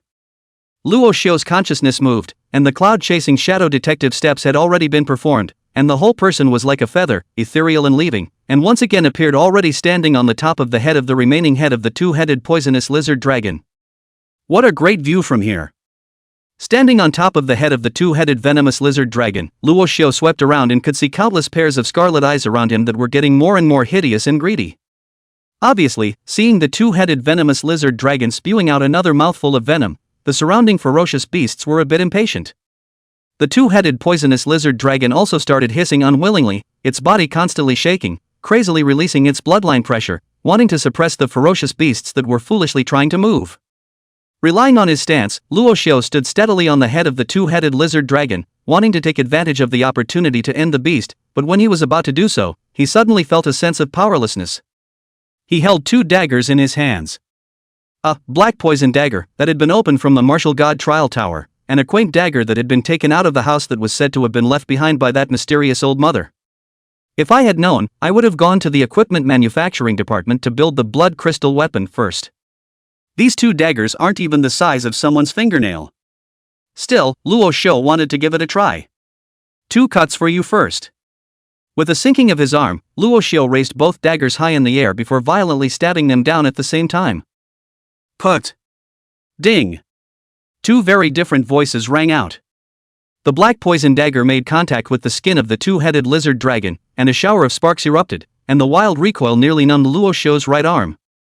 Instead, the plain ancient dagger on his left hand was like cutting tofu, piercing directly into the skin of the two-headed lizard dragon. Luo Xiu was a bit stunned. Somewhat incredulously, he pulled the ancient dagger out and tentatively looked for another place to stab it. Put! Still very smooth, the dagger's tip easily plunged into the flesh of the two-headed dragon lizard. Is this dagger so sharp? Luo Xiu had always thought that this was just an ordinary dagger, and hadn't put it in his eyes at all, and usually just put it in his dormitory as a souvenir. It was also a matter of having the storage ring afterward and carrying it on your body in passing. Who knew that it would bring him such a big surprise? Is it hard to believe that this thing is still some kind of treasure? Unbelievingly, Luo Xiu pulled the dagger out again and stabbed it down again and again, and every time the dagger pierced into the flesh of the two-headed lizard dragon with great ease. And at this moment, the two-headed lizard dragon seemed to be finally feeling the pain, hissing and shaking its head madly. Ho ho ho ho! The terrifying hissing sound was like a wave that swept out in all directions, and the ferocious beasts surrounding the vicinity retreated backward in fear. Ferocious beasts were ferocious beasts after all. They both coveted the twin-headed lizard dragon's flesh and blood and feared the might of the twin-headed lizard dragon in life, and this pained hissing of the twin-headed lizard dragon stirred up their fear of the twin-headed lizard dragon again. Luo Xiu was thrown off his feet and shaken by the frantic twisting of the two-headed lizard dragon. It's like a lonely boat in a tsunami, up and down. However, by relying on the cloud-chasing shadow prospecting steps, he still stood firmly on the head of the two-headed lizard dragon. Seeing the retreating surrounding beasts, Luo Xiu's eyes lit up. Good chance! Luo Xiu once again stabbed the dagger hard into the two-headed lizard dragon, gritted his teeth, and pulled the dagger in a long jump downward. The dagger, under Luo Xiu's grip, was like a butcher's knife, slashing down on top of the two-headed lizard dragon's neck, and black and red blood was like a fountain breathing out. The two-headed lizard dragon ate the pain and immediately flung its head frantically once again, but this flinging directly gave the wound cut out by the dagger a huge gaping hole. Taking advantage of this opening, Luo Xiu once again slammed the dagger into the middle of the wound, then quickly pulled it downward, and a large amount of blood spurted out. Luo Xiu's entire body rushed into the huge wound on the two-headed lizard dragon's neck. The rich smell of blood hit his face, making Luo Xiu almost want to vomit. Vomit! Rashu's face turned into a mask of pain. But for some reason, under such circumstances, he actually felt his blood boiling all over.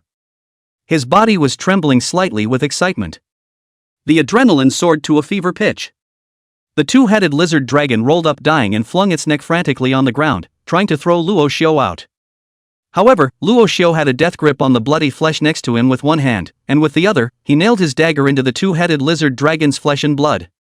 His entire body was like a nail, and the more the two-headed lizard dragon flung itself around, the bigger the wound on his neck became. Luo Xiu could even see its flesh and blood tearing apart in a fraction of a second. It's kind of gross. He swore he never wanted to see such a scene again in his life. The struggles of the two-headed lizard dragon were getting weaker and weaker. Luo Xiu, however, came to his senses. He took the ancient dagger, found the right position, and made another slash at the throat of the two-headed lizard dragon. The barrel-thick throat was directly slashed by Luo Xiu. The air that was still coming in began to rattle around his throat, blowing Luo Xiu's eyes almost open. This kind of fight with a small amount of money was on display in Luo Xiu's body at the moment. Facing a creature that was a dozen times larger, Luo Xiu was like a flea on it, relying hard on the ancient little dagger over there to stab it to the point of pain, struggling away what was left of its lifespan on his own. After a few huffs and puffs, the two-headed lizard dragon was finally overwhelmed and its body gradually began to stop moving. Finally dead. Luo Xiu breathed a sigh of relief. With that, he turned on his perspective to look around.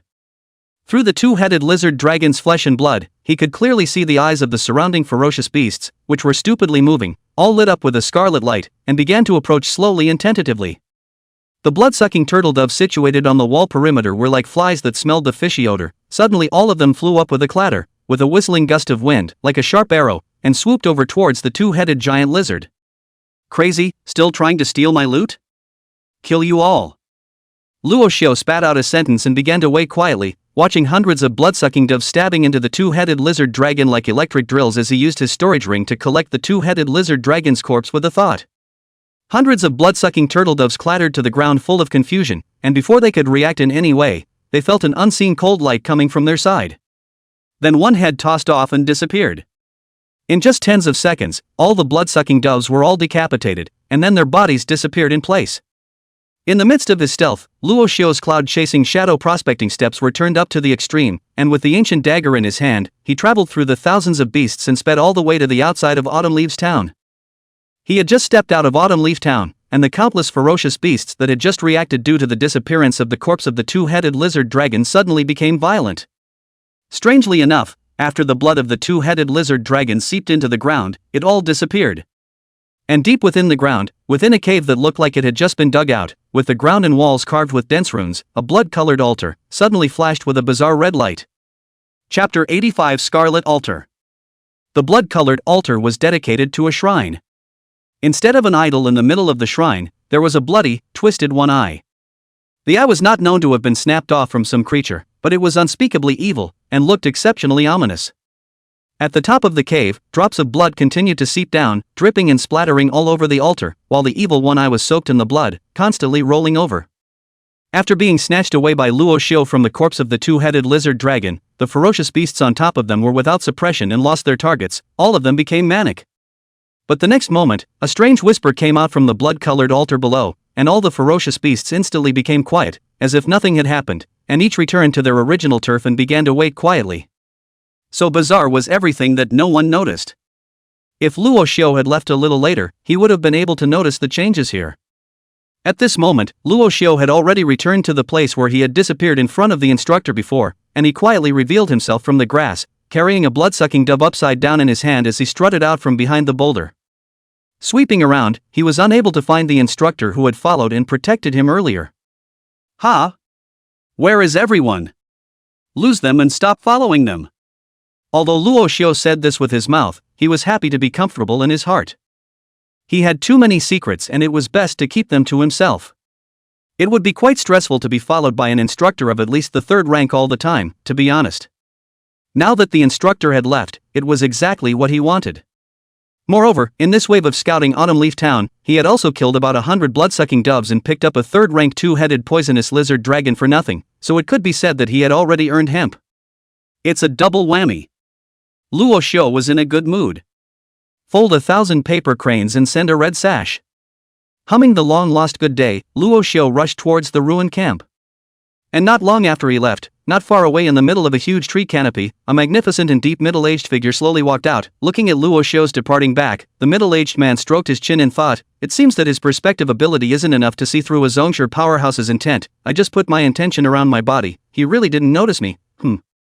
It seems there is still room for improvement. However, there seemed to be an unusual fluctuation in Autumn Leaf Town just now. What did this kid just do in there? The middle-aged man was none other than the legionnaire who had hurried over after receiving the black-faced instructor. He heard the black-faced instructor say that tracking Luo Xiu gave lost him almost the same idea as Hu Bingrua. Luo Xiu used stealth to shake off the black-faced instructor. But after hearing the black-faced instructor say that Hu Bonjour had asked him to take care of this side of things, he instantly blackened his face. Can he be a legionnaire and just run around because of a new recruit? There's no face. There's no point in class. He's not a babysitter. But for the future of the Legion, for the safety and health of the recruits, and for the development of a good super soldier, he came anyway. There's no way around it, it's just responsible. But when he rushed over, he just happened to see Luo Xiu emerge from behind the boulder. Because he knew that Luo Xiu possessed perspective, he instinctively wrapped his entire body with the meaning he had cultivated and realized. After all, when a patriarch powerhouse defended, it was customary to use intent to defend. Rashu's gaze didn't spot him though it swept through the canopy of the tree he was hiding in. The discovery surprised him. Looks like that kid's perspective isn't everything. At least in front of a 7th grade sect master, it wasn't enough to look at. In the middle of the Legion commander's outlook, he saw that Luo Xiu was already close to the ruin camp, and his heart was instantly relieved as he disappeared above the canopy with a flash of his body. When he reappeared, he was already standing on top of the walled enclosure of Akiba town. Glancing towards the inside of Autumn Leaf Town, the Legionnaire's brows furrowed slightly. It always feels a bit strange, even with the 3rd-ranked 2-headed lizard dragon around, these ferocious beasts aren't so quiet. The Legionnaire took another leap and flew towards the middle of the town.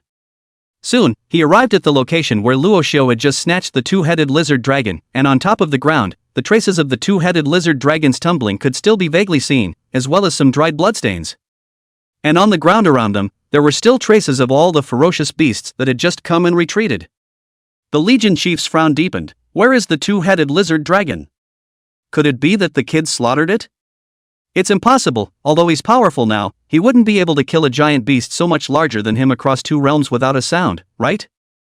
Moreover, if the 2-headed lizard dragon is dead, those low-ranked ferocious beasts without suppression, shouldn't they go berserk and rush away from Autumn Leaf Town? Why are they so quiet? It's really strange. The army chief felt that things were a bit abnormal, but he was a martial artist and did not practice spiritual thoughts. His ability to sense all relied on his body's instincts, even though he was already in the 7th grade Zhongshu realm and had mastered the at most he was just more sensitive to crises, his instincts were more keen. Still he could not do what spiritual thoughts masters did by spreading his spiritual power all around to sense the situation. Therefore, although he could sense that there were no more 3rd-ranked ferocious beasts in Autumn Leaves Town, and even felt that the situation was weird, he could not perceive the blood-colored altar deep underground. There's always the feeling that you're going to get shanked. As a regular old, he is exceptionally familiar with this feeling. It seems like I've come to the right place this time, or else I'm afraid something will happen to this beast hunt.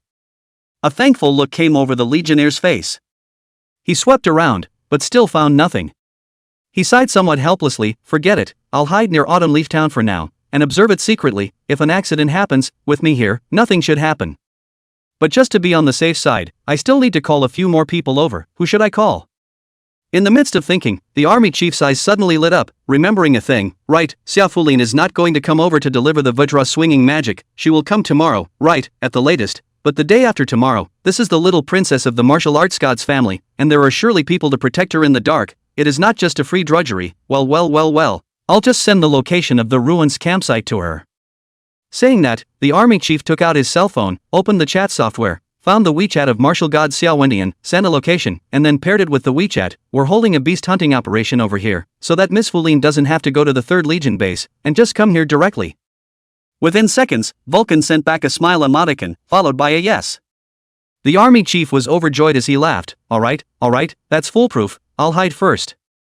Afterward, the Legionnaire's figure flickered and disappeared into thin air.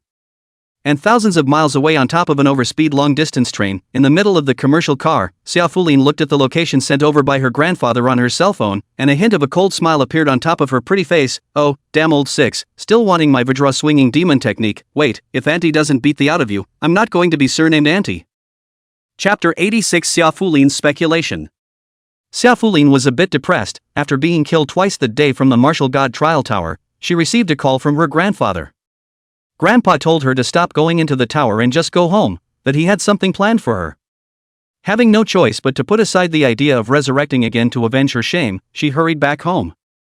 Who knew that as soon as she entered the house, her grandfather told her that he lost a bet with the head of the 3rd Legion in Qingchuan City, and the bet was the Vajra swinging demon technique, so he needed her to send this technique to Qingchuan City.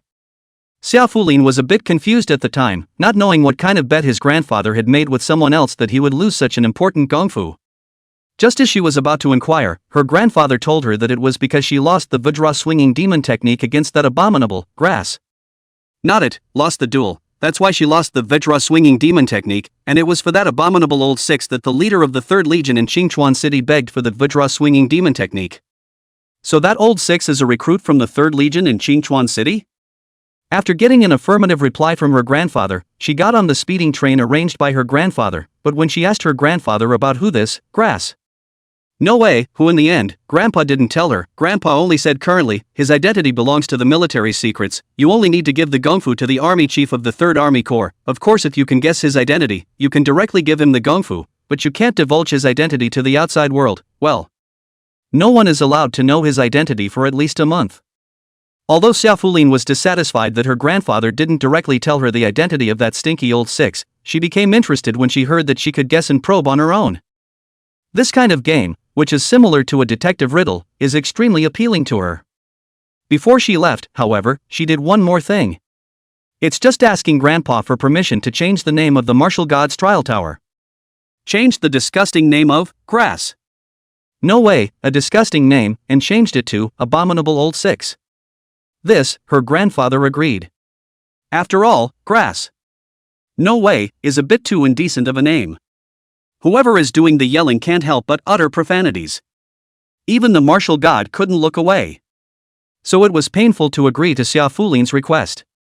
On the overspeed train, Xiao Fulin was holding a tablet in her hand, flipping through pages and pages of information on the recruits of the 3rd Legion in Qingchuan City, which were not public documents but were not confidential either, and with her status, accessing them was still relatively simple. Just halfway through the book, the more she looked at it, the more confused she became. This Qingchuan City 3rd Legion's recruits don't seem to have any bright spots. Lu Qingci, she should be the female in the martial god trial tower, who was eyeballing that old six and still using the couple's gun. She's not bad, she has strong talent and a martial soul. Feng Baizhao, the son of the 2nd Qingchuan Legion commander, is also following that old six, but judging by his behavior, it seems like he doesn't know that old six's true identity. But, in the 3rd Legion's new recruits, besides these two guys, although there are some others with decent talent, they all seem to be mediocre. There are not even a few great entry martial artists, none of them look like that old six-ah dog thing, really hiding deep, hiding identity in the martial god trial tower and striking hard, identity unknown in the real world, playing devious is it? I'm going to have to out you. Xiao Fulin waved her pink fist hatefully for a moment, two cute little tiger teeth showing at the corners of her mouth. She then began to continue burying her head in the 3rd Legion's recruit information. She was sure that if she dug hard and deep, and investigated carefully, there would be clues. Since that old six was an entry-grade martial artist, let's rule out all non-entry-grade martial artists first. Drawing inside those few first-grade martial artists was always a good way to see what was going on. It couldn't be that someone who wasn't a martial artist a few days ago during the awakening ceremony had made a direct breakthrough in just those few days, could it? That would require at least an S rank or higher physical body talent. Great. That would be to check from the entry-level martial artists and the non-entry-level martial artists with S-rank talent. I'm so smart. Xiao Fulin gave a nod to his own resourcefulness. Then he began to draw among the 10 or so who had been selected. Outside Qingchuan City, the ruined base of the 3rd Legion. Luo Xiu has returned without incident. When he returned to the 3rd Squad's gas station camp, he saw that a fire had been set up in the camp, with a lot of firewood sitting next to it, and next to the firewood, a clean-cut female soldier was guarding it. Seeing Luo Xiu coming over, the clean-cut female soldier rushed forward to greet him. Team Luo, you're back. Nodding, Luo Xiu asked, how is it, any movement from the other squads? The clean-cut female soldier hurriedly said, yes, the other squads have sent people to scout, no news has been sent back yet. As for the other setups, they should be similar to ours, the ones looking for firewood, the ones digging for wild vegetables and picking wild fruits, and the ones looking for water, and there are other squads near our camp that have been sent by the other squads to observe the movements. When Luo Xiu heard this, his perspective directly opened, and as he swept his gaze towards the surroundings, he immediately saw that all the hidden corners were hiding some of the other squad's recruits. Seeing his gaze sweeping in, all of them moved their quietly extended heads back, trying to hide themselves behind the barrier as much as possible, and then took out their cell phones and started tapping furiously on them, apparently reporting to their respective captains the news that he had returned. When Luo Xiu saw this, he was somewhat speechless. He'd started out with a random idea in his head to have someone observe the other squads, only to have everyone else engage in this. A beast hunt is made to look like it's against the enemy. It's so close to just starting to play infernal affairs. Moreover, how come all these recruits who came over to explore looked so middle-aged one by one? In their eyes, there was obvious excitement. Obviously, it was the first time he had done this kind of surveillance operation, and there was a different kind of excitement and sense of purpose. Shaking his head, Luo Xiu wasn't going to count on this, and thinking about the bizarre situation in Autumn Leaf Town, he felt the need to discuss it with the other squad leaders. So with a turn of his body, he faced the other squads of recruits who had come over to keep an eye on them and said, "Tell your captains that I've made a major discovery in the small town of Akiba, and tell them to come over for a meeting." Saying that, he also did not care about the stunned crowd, so he looked for a clean stone to sit down, then found a branch. The blood-sucking turtle dove grasped in his hand to the top, forced to endure the discomfort to pull the hair on the blood-sucking G, and then the blood-sucking G set up in the fire and roasted it. Zipping sounds immediately came from within the flames. An odor of burnt and meat mixed quickly filled the air. Blood-sucking dove thing, poisonous after it explodes, but before it doesn't explode it's a delicacy, tastier than a chicken leg. Luo Xiu had learned about it in a book before. Moreover, this thing is very easy to cook, as long as the plucked hair to the fire so a roast, 3 or 5 minutes can eat, but also do not need to put any seasoning, fresh and delicious. Luo Xiu had been craving for this for a long time from reading books before, and had never had the chance to eat it, but now he finally had the chance to grill it himself. And just as Rashu was leisurely roasting the bird, his words had already traveled back to the ears of the other 8 captains through the watching recruits.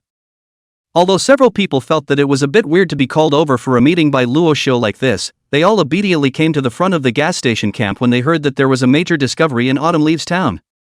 Lu Qingci was speechless when she saw Luo Xiu leisurely grilling. She walked directly to Luo Xiu's side and said, "You're in a good mood, you called us over in a hurry, but you're here grilling blood-sucking doves yourself. Tell me, what's going on? Also, the roasted meat cut me a piece first." Chapter 87, Roasted Chicken Wings. I like them. Facing Lu Qingci, Luo Xiu was also a bit helpless. This girl seems to really think of herself as his fiancée. The main thing is that people are really nice to him. The most crucial thing was that people also guessed his identity at a glance. This left Luo Xiu at a loss as to what to do. Giving Lu Qingci a helpless look, Luo Xiu tore off a thigh and handed it over.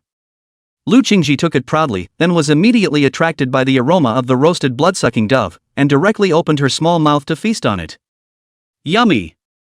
When the other squad leaders saw this, it was obvious that they also wanted it, but were too embarrassed to ask. On the contrary, it was 100 Choppers who suddenly had his pupils slightly shrunken as he stepped forward and said, "Team Luo, this is Vampire Heim, right?" When these words came out, the captains of the other squads immediately stared in disbelief. A blood-sucking dove? A first-order beast? Just roasted and eaten? Hiss, I remember that the blood-sucking doves are swarming ferocious beasts, very difficult to deal with, and the average second-ranked ferocious beasts that are targeted by them are also dead. Where did Team Luo catch this fallen vampire dove from? Is it possible that it is from the side of Autumn Leaf Town? The scout from our 4th team just came back and said that he didn't see any blood-sucking doves outside of Autumn Leaf Town, but there are some fallow birds on the outer wall. Could it be that the blood-sucking doves are inside the town? The crowd looked at Luo Xiu in unison, as if expecting Luo Xiu to give an answer. But Luo Xiu obviously wasn't prepared to answer that question, and just followed Lu Qingci's example and yanked off a turtle dove thigh to take a bite. With this bite, Luo Xiu's eyes instantly lit up. Yummy, so fresh. Fresher than seafood. With that, he also began to tear off a large mouthful, and in no time that one thigh was finished by him, and at that moment, Lu Qingci had already made a move to tear off a wing. Seeing this, Rashu also tore off the other wing and put it in his mouth. The meat of the wings was even more tender than that of the legs, and just one bite gave Luo Xiu the feeling that his brain was going to be freshly dropped, and the uniquely rich flavor was simply more unbelievable and unforgettable than any seasoning in the world.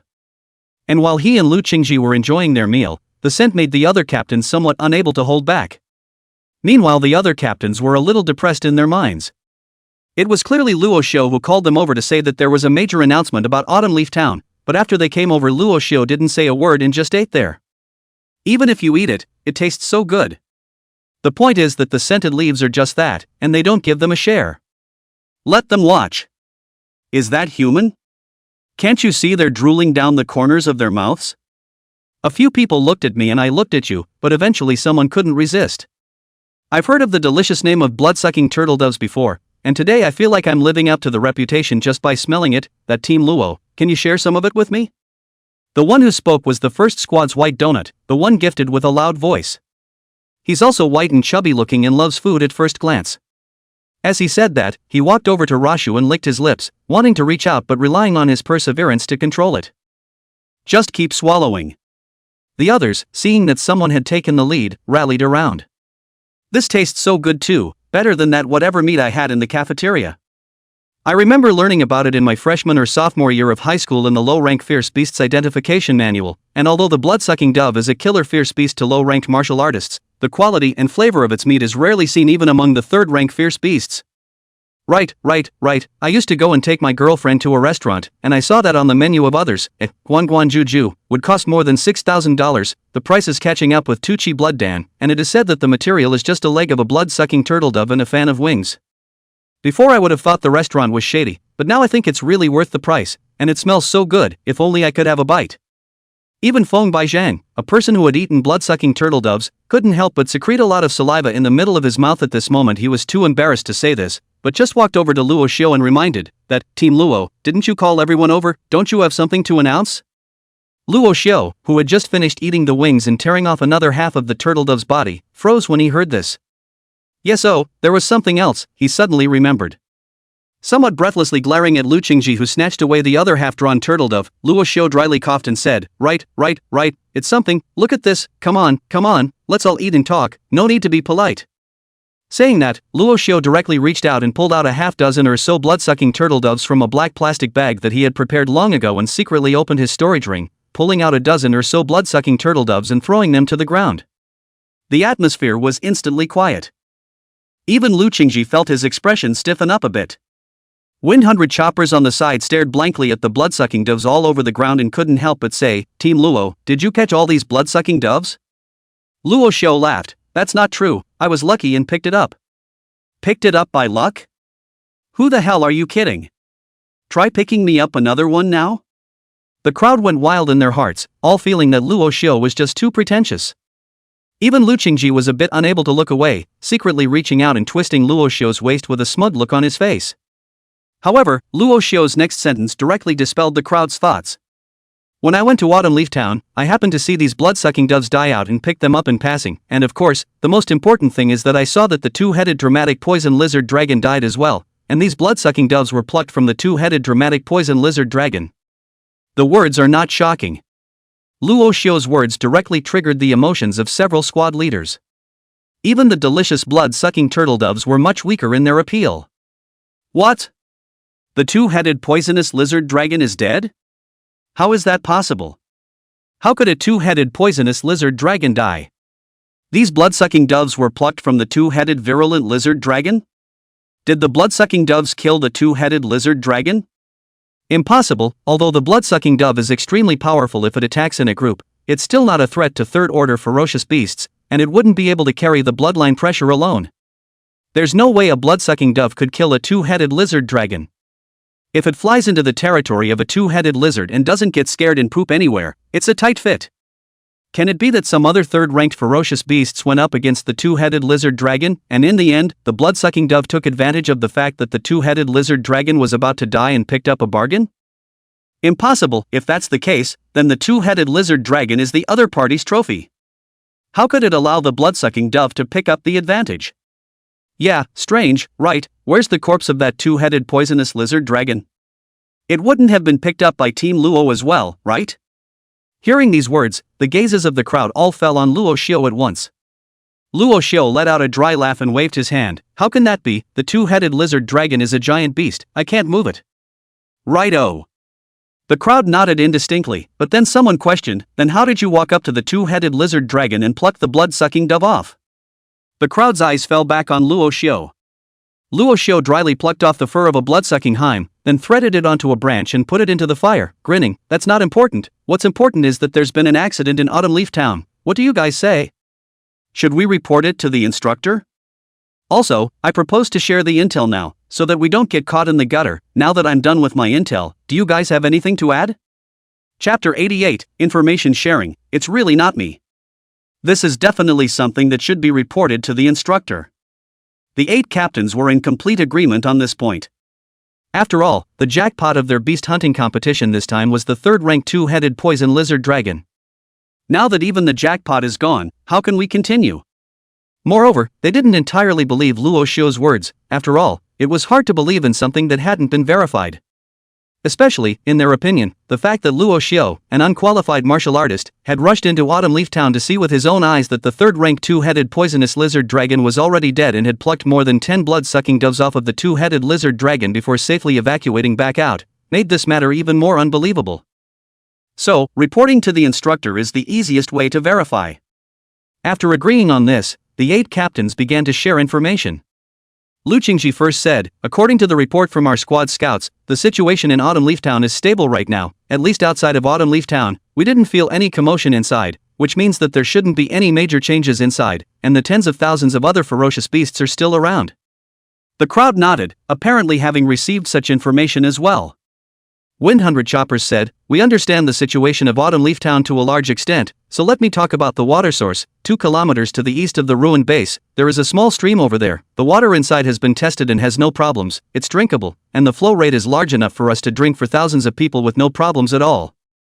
Hearing this, everyone's eyes lit up in unison, even Luo Xiu was no exception. Wild survival, water is the most important. Do not eat can carry 7 days, but do not drink water, 3 days cannot carry. And with Lu Qingci and Feng Baijiao to start with, the other squad captains began to speak freely. We found a patch of wasteland, and there are so many edible wild vegetables over there that you can't even dig them up, but there are quite a lot of weeds as well, so you'll need to identify them for yourselves. Over the years the outside has been overrun by ferocious beasts and there has been no industrialized development. The ecology is indeed recovering, and there are many wild fruits. We found a hillside to the north that is covered with fruit trees, and the fruits on the trees are very tasty, very sweet, and have a lot of water, enough to replenish the sugar and energy that we need.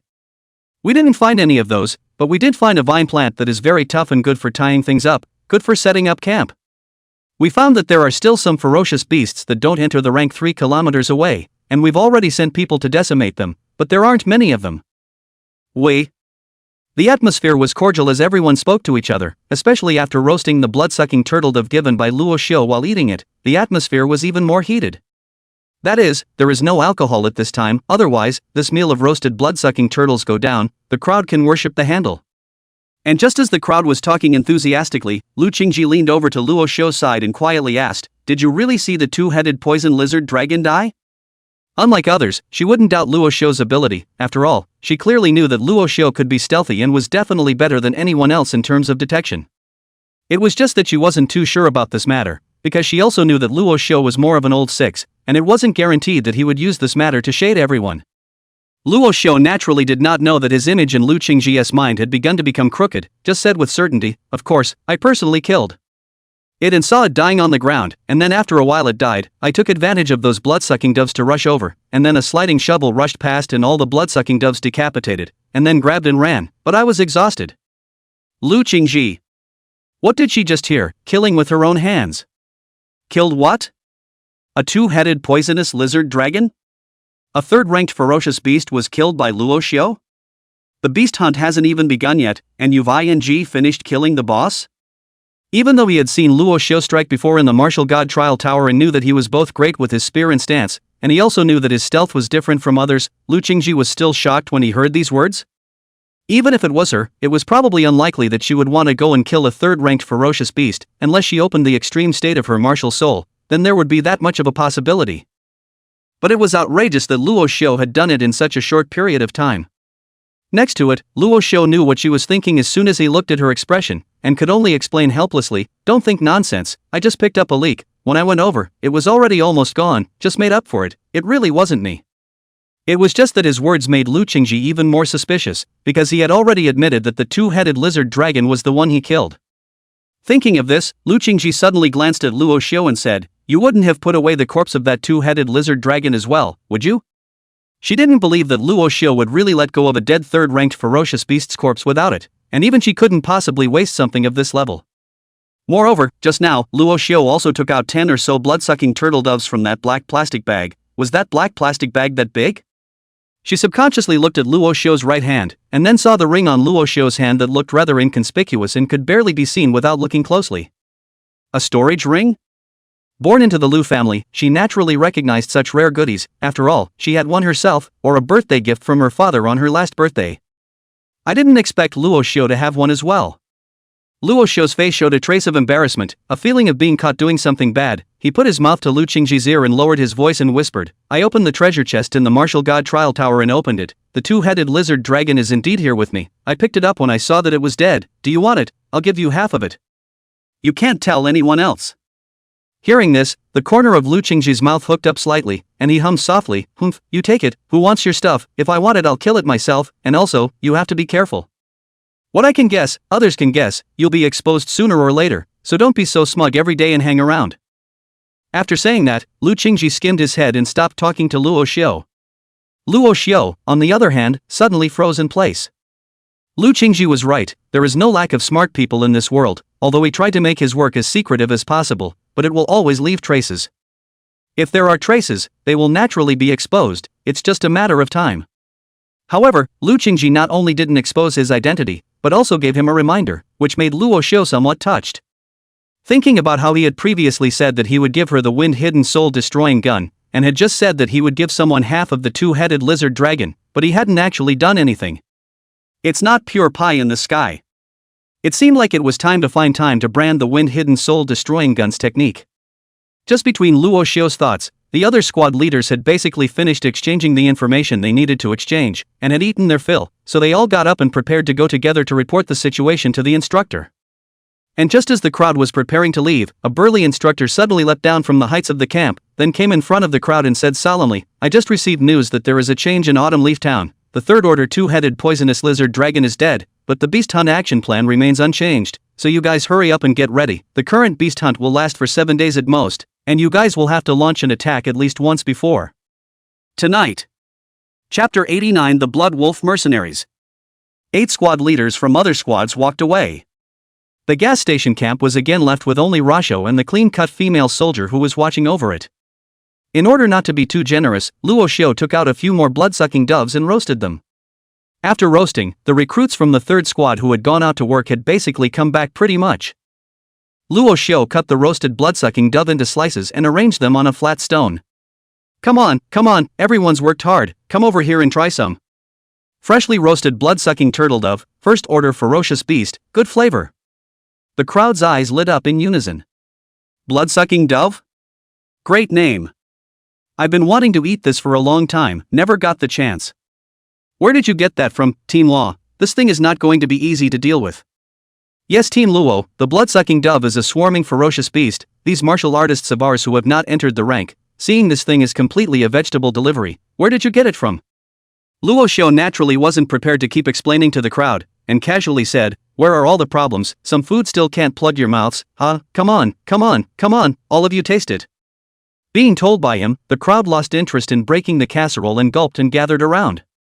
It didn't take long for those who tasted the roasted meat of the blood-sucking dove to cry out in excitement. "Hiss, that smells too good. Yummy, so yummy, I've never eaten meat this good in my life. I feel delicious even as a vegetarian. It melts in your mouth, I don't even feel it, it's in my throat. It's so delicious, the key is that just by taking this bite, I can feel my chi and blood seem to have grown a tiny bit. Really that's great stuff, Team Luo is awesome. Yes, thank you Team Luo is awesome. Team Luo is mighty." For a while, the atmosphere of the 3rd squad became more and more cordial. Collection of wild fruits of the squad will also wash the good wild fruits all served up. Digging wild vegetables will also be wild vegetables served up. There are people with a stone gouge out of a stone pot, the wild vegetables washed to blanch, although there is nothing to seasoning, but the mouth has a blood-sucking turtle dove residual aroma. Everyone ate is also very happy. The first potluck in the wilderness for the 3rd squad began so enthusiastically. On the occasion of eating, Luo Xiu took a few more blood-sucking doves and roasted them, which tickled everyone's cravings, and all of them ate with gusto. And among the crowd, Hu Jackal and Zhou Yunfei, who had both kept a low profile lately, gathered together, both of them eating wild fruits, their faces somewhat gloomy.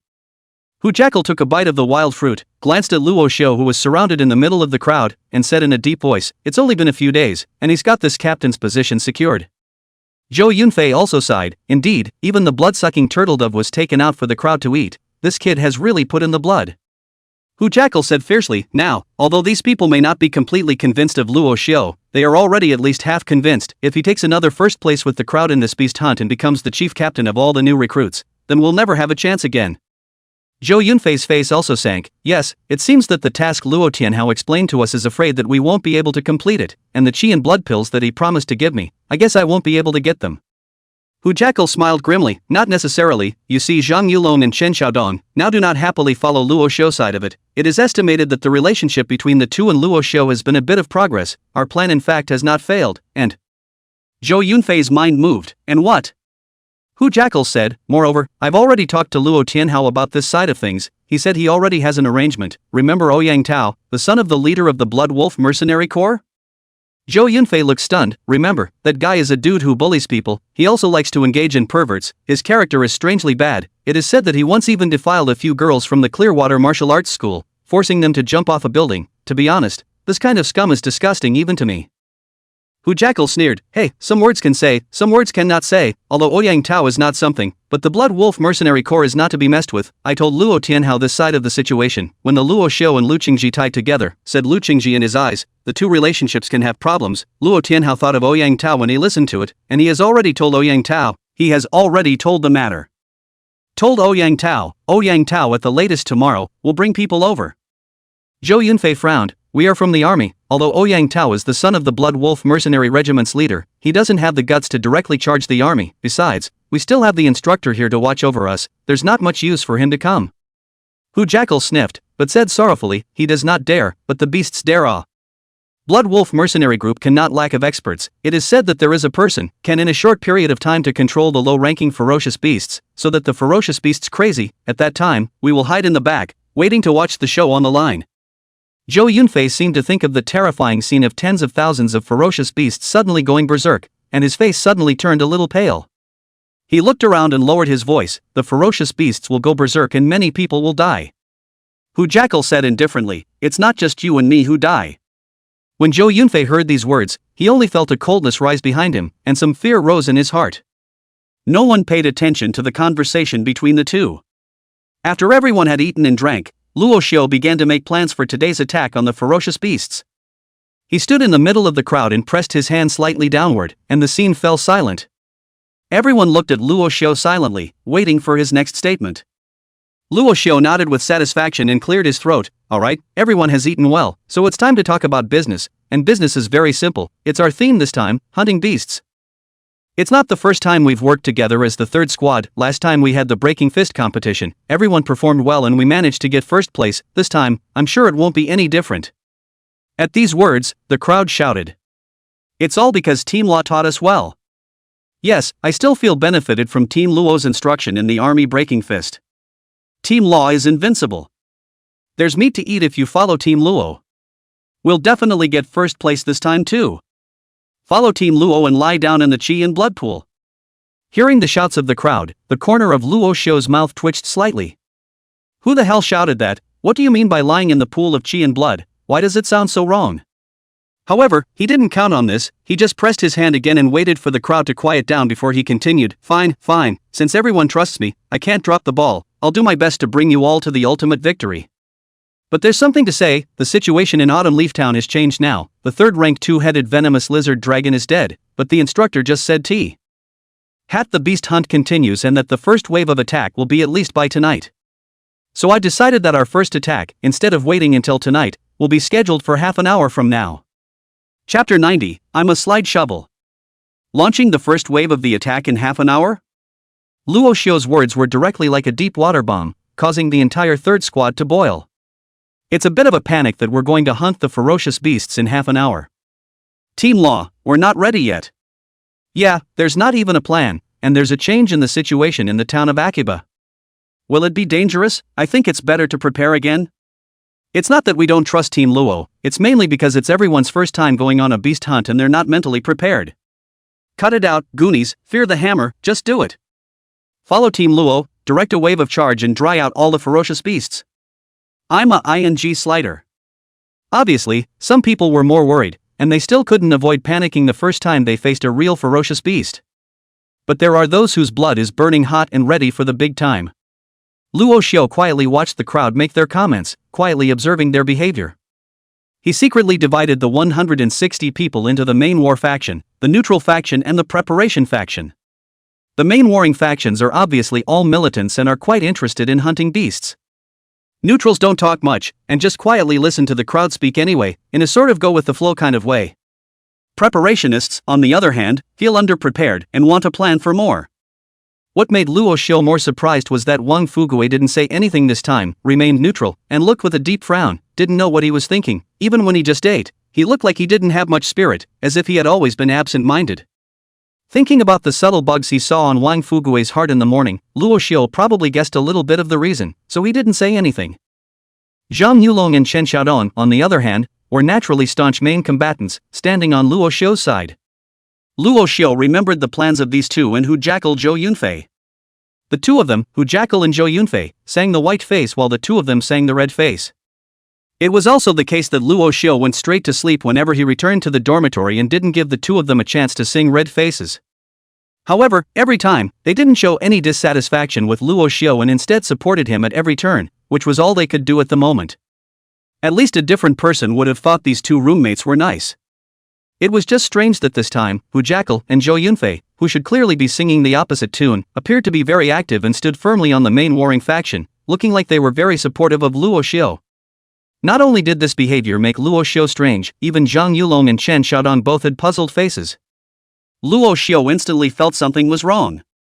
However, he didn't say anything, waiting for the crowd to almost all take a position. He then pressed his hand and said, "When I say that we will go to attack Autumn Leaf Town in half an hour, it doesn't mean that everyone will go. Our base doesn't still need someone to watch it, and the supplies don't still need someone to collect them, so let's divide it into 3 batches.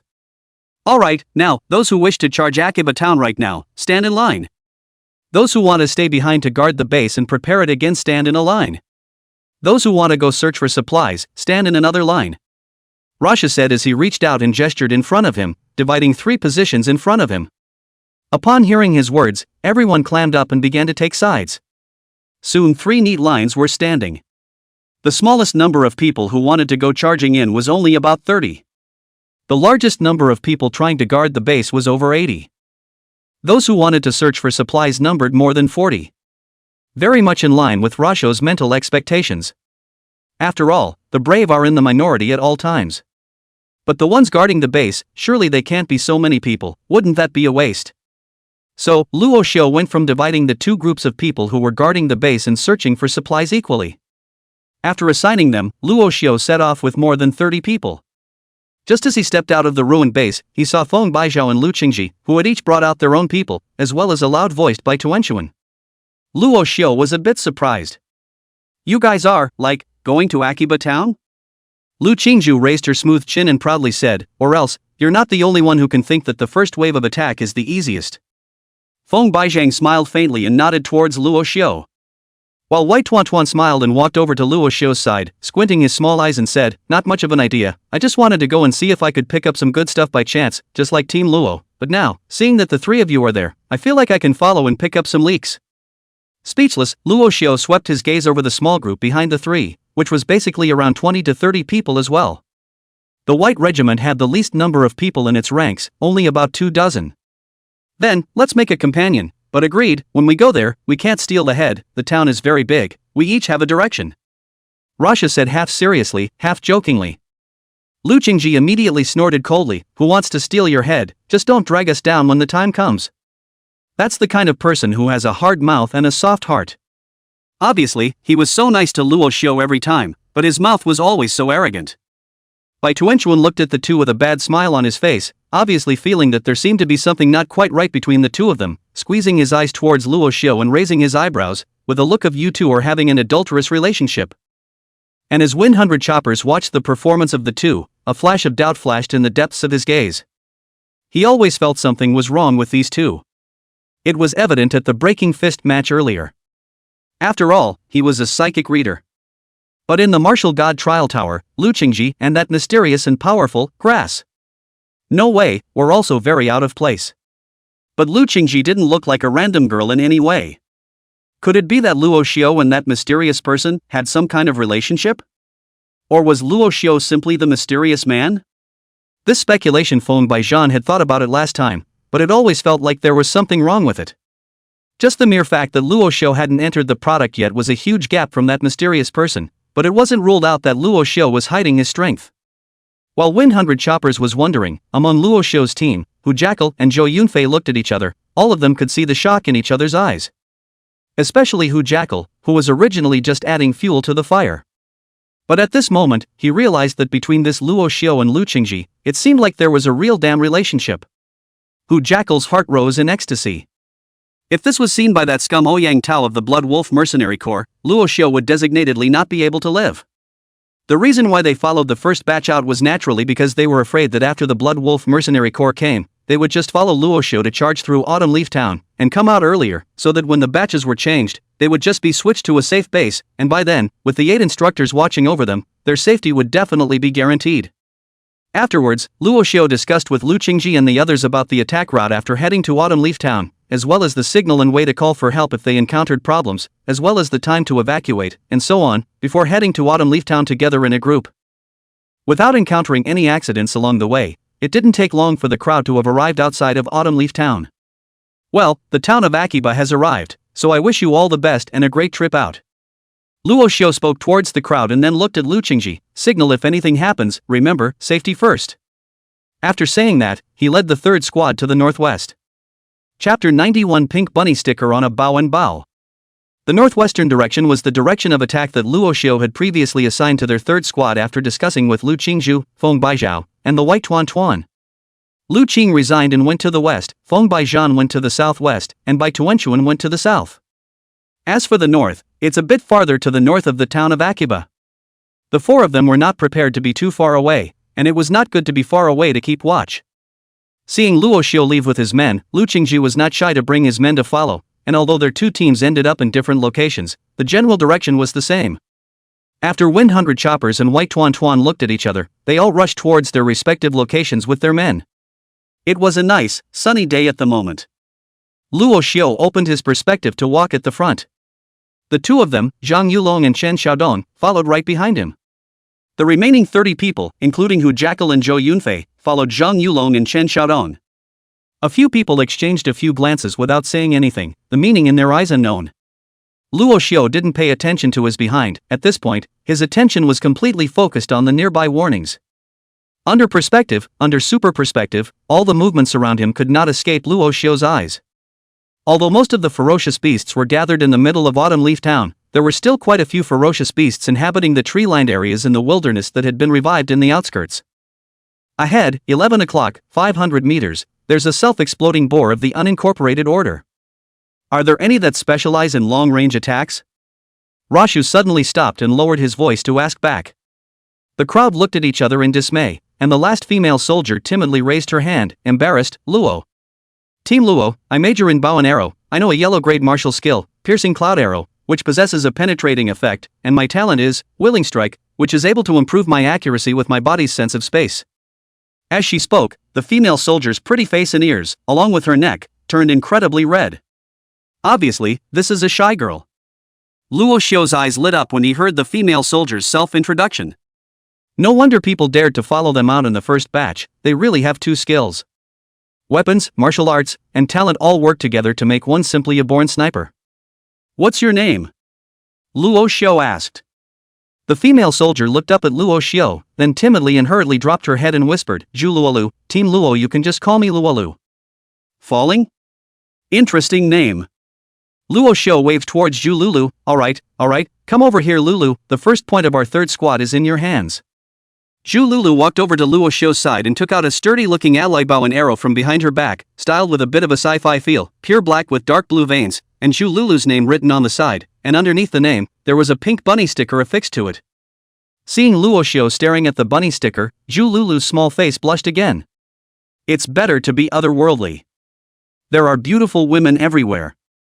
Unfortunately, for Luo Xiu, getting stronger was the first task right now. Therefore, he didn't pay too much attention to Zhuluolu, but faced the crowd. Self-exploding boar, we all know it well, it doesn't enter the rank but it is more lethal. After getting close to it, if it can't be killed in one blow, it will explode. This kind of ferocious beasts don't even want to mess with the first ranked ferocious beasts, there's no need for us to get close to it, and the sound is too loud after it explodes. It will expose us, so let Luo Lu, this long-range attack is the most suitable. The crowd nodded at the words, indicating that they were all aware of the danger of self-destructing boars. But in order to maintain their personas, Hu Jackal and Zhou Yunfei were still prepared to go up and question the wave. Zhou Yunfei looked Zhu Luolu up and down and said wistfully, Team Luo, although we all believe in your judgment, we don't believe in this female soldier. Although the self-destructing boar doesn't enter the rank, it's also a thick-skinned boar, an ordinary soldier and difficult to injure. Even if it's an ordinary bullet, it has an average attacking power against it. Zhu Lulu, a little girl, thin arms and legs, but also long-range attack, can it work? Hu Jackal also concurred, that's right, the distance is so far, we didn't see it, only you, Team Luo, saw it. We're not questioning your nonsense, Team Luo, but with such a long distance, it's too difficult to get the self-destructing boar killed. I think we'd better get closer. Zhou Yunfei's words only questioned Zhu Lulu's ability and Luo Xiu's ability to select people. Hu Jackal's words, on the other hand, were more ruthless, directly questioning Luo Xiu's vision ability, judgment, and decision-making ability. These two seemed to be talking about Zhu Lulu, but they were actually quietly dismantling the third squad's trust in Luo Xiu. When the others heard the two men's words, they all nodded their heads in agreement, even though they might not have heard the words. Yeah, Team Luo, it's too far away, I didn't see the self-destructing boar yet either. Team Luo's talent has perspective, so their vision may be better than ours, but can Zhu Lulu really shoot a self-destructing boar from such a long distance? The self-exploding boar does have thick skin and is difficult to kill. I used to go to the same school as Zhu Lulu, I've never heard of her, I don't feel very powerful. So, how did you know you went to the same school as her without hearing about it? What do you know? Source of information, get it? I don't think she can anyway. Indeed, looking at her, timidly, she doesn't feel very trustworthy. I'm actually a long-range attacker too, and I think I'm better than her. Then why don't you get on? In the face of the crowd's skepticism, Zhu Lulu, who was already a bit shy, even buried her head into her chest at this time. Seeing her like this, Hu Jackal and Zhou Yunfei were even more pleased. Hu Jackal said, Team Luo, it's really not us, look at Zhu Lulu, she's not confident herself, how can we trust her? Zhou Yunfei also concurred, that's right, Team Luo, I think we should go up together and reconfirm, or else we can't solve the self-destructive boar together. I don't believe that we can't deal with a self-destructive boar with so many people. The two men's words once again elicited a chorus of approval from the others. On the contrary, it was the two Zhang Yulong and Shen Xiaodong who had been helping Luo Xiu. What do you two mean? You haven't even tried. What makes you say that people can't fall? That's right, and the fact that obeying orders in the military is the first day of duty. You guys keep questioning Team Luo, that's totally disobeying military orders, I think you should be punished. Two people this, the other people did not dare to squeak, Hu Jackal is a face across the road, you do not buckle hat, what disobedience of military orders, this is not in the opinion of it, I believe that the Luo team will not be so petty, and you two say the same thing, want to engage in a one-word haul. Zhou Yunfei immediately said, that's right, you two are simply ill-intentioned, stirring up trouble, wanting to make Luo team stand against his comrades. Luo team won't disallow others to speak freely, blocking the mouths of others who speak freely, isn't that right, Luo team? With that, Zhou Yunfei and Hu Jackal all looked at Luo Xiu. The rest of the squad, their gazes also fell on Luo Xiu. Even Zhu Lulu pulled her head out of her chest to look at Luo Xiu. Feeling the gazes of the crowd in unison, Luo Xiu pondered for a moment, then suddenly laughed, looking at the complacent Hu Jackal, he said with interest, what exactly did I do to give you guys the illusion that I won't engage in one-liners? Chapter 92, You Don't Deserve to be a Captain. The moment Luo Xiu said this, the entire squad froze. Originally, the crowd still felt that Luo Xiu was good, not only did he give them blood-sucking doves to roast and eat, but he was also willing to listen to everyone's suggestions and respect everyone's wishes to let most of them stay inside the camp. Moreover, he was also the first to lead them all the way to the town of Akiba by going all the way to the front. Just now, he even explained to them that the reason why Zhu Lulu was chosen was because the self-destructing boar itself was too threatening, and getting close to it would easily cause it to self-destruct, and choosing Zhu Lulu, a long-range attack to directly kill the self-destructing boar from afar, was the best way to do it. Even just now, Luo Xiu had asked them to express their own opinions and voice their disapproving views of Zhu Lulu. Therefore, everyone thought that Luo Xiu was actually a democratic captain. Or rather, someone who was easygoing and nice to talk to. But at this moment, Luo Xiu's words had undoubtedly dashed their illusions. It seems that Rasha was not as good as he thought. Hu Jackal seemed to see a chance to completely dismantle Luo Xiu's prestige and instantly became excited, Team Luo. How can you be like this? Aren't you disrespecting everyone if you're not willing to listen to their opinions? If you don't respect everyone, why should everyone support you as captain? Zhou Yunfei saw the opportunity to come, also immediately echoed, yes, Luo team, you're not right, now is not a feudal society, you cannot engage in dictatorship, that said, and group efforts, we can make progress together, you are completely centrifugal in everyone.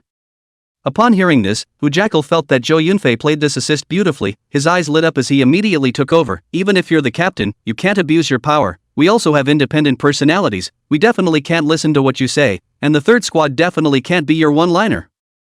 Saying that, he also looked back to the others who had followed him on this outing and raised his hands upwards. What do you say, everyone? The third squad mustn't let him have the last word alone. Hu Jackal's face was full of smugness. He didn't expect that Luo Xiu would be so stupid as to sing against him at this time. He's representing public opinion now. Going against public opinion, that's not being a little cute. What? Originally, he still felt that Luo Xiu was a bit hard to deal with anymore, which was why he added fuel to the fire and called out to Ouyang Tao, the son of the Blood Wolf Mercenary Corps, in preparation for a big wave. Who knew that Luo Xiu would hand him a handle so quickly? If he didn't make good use of this opportunity to minimize Luo Xiu's prestige and make Luo Xiu lose the hearts of the people in the third squad from now on, it would be too much of a shame for his clever head.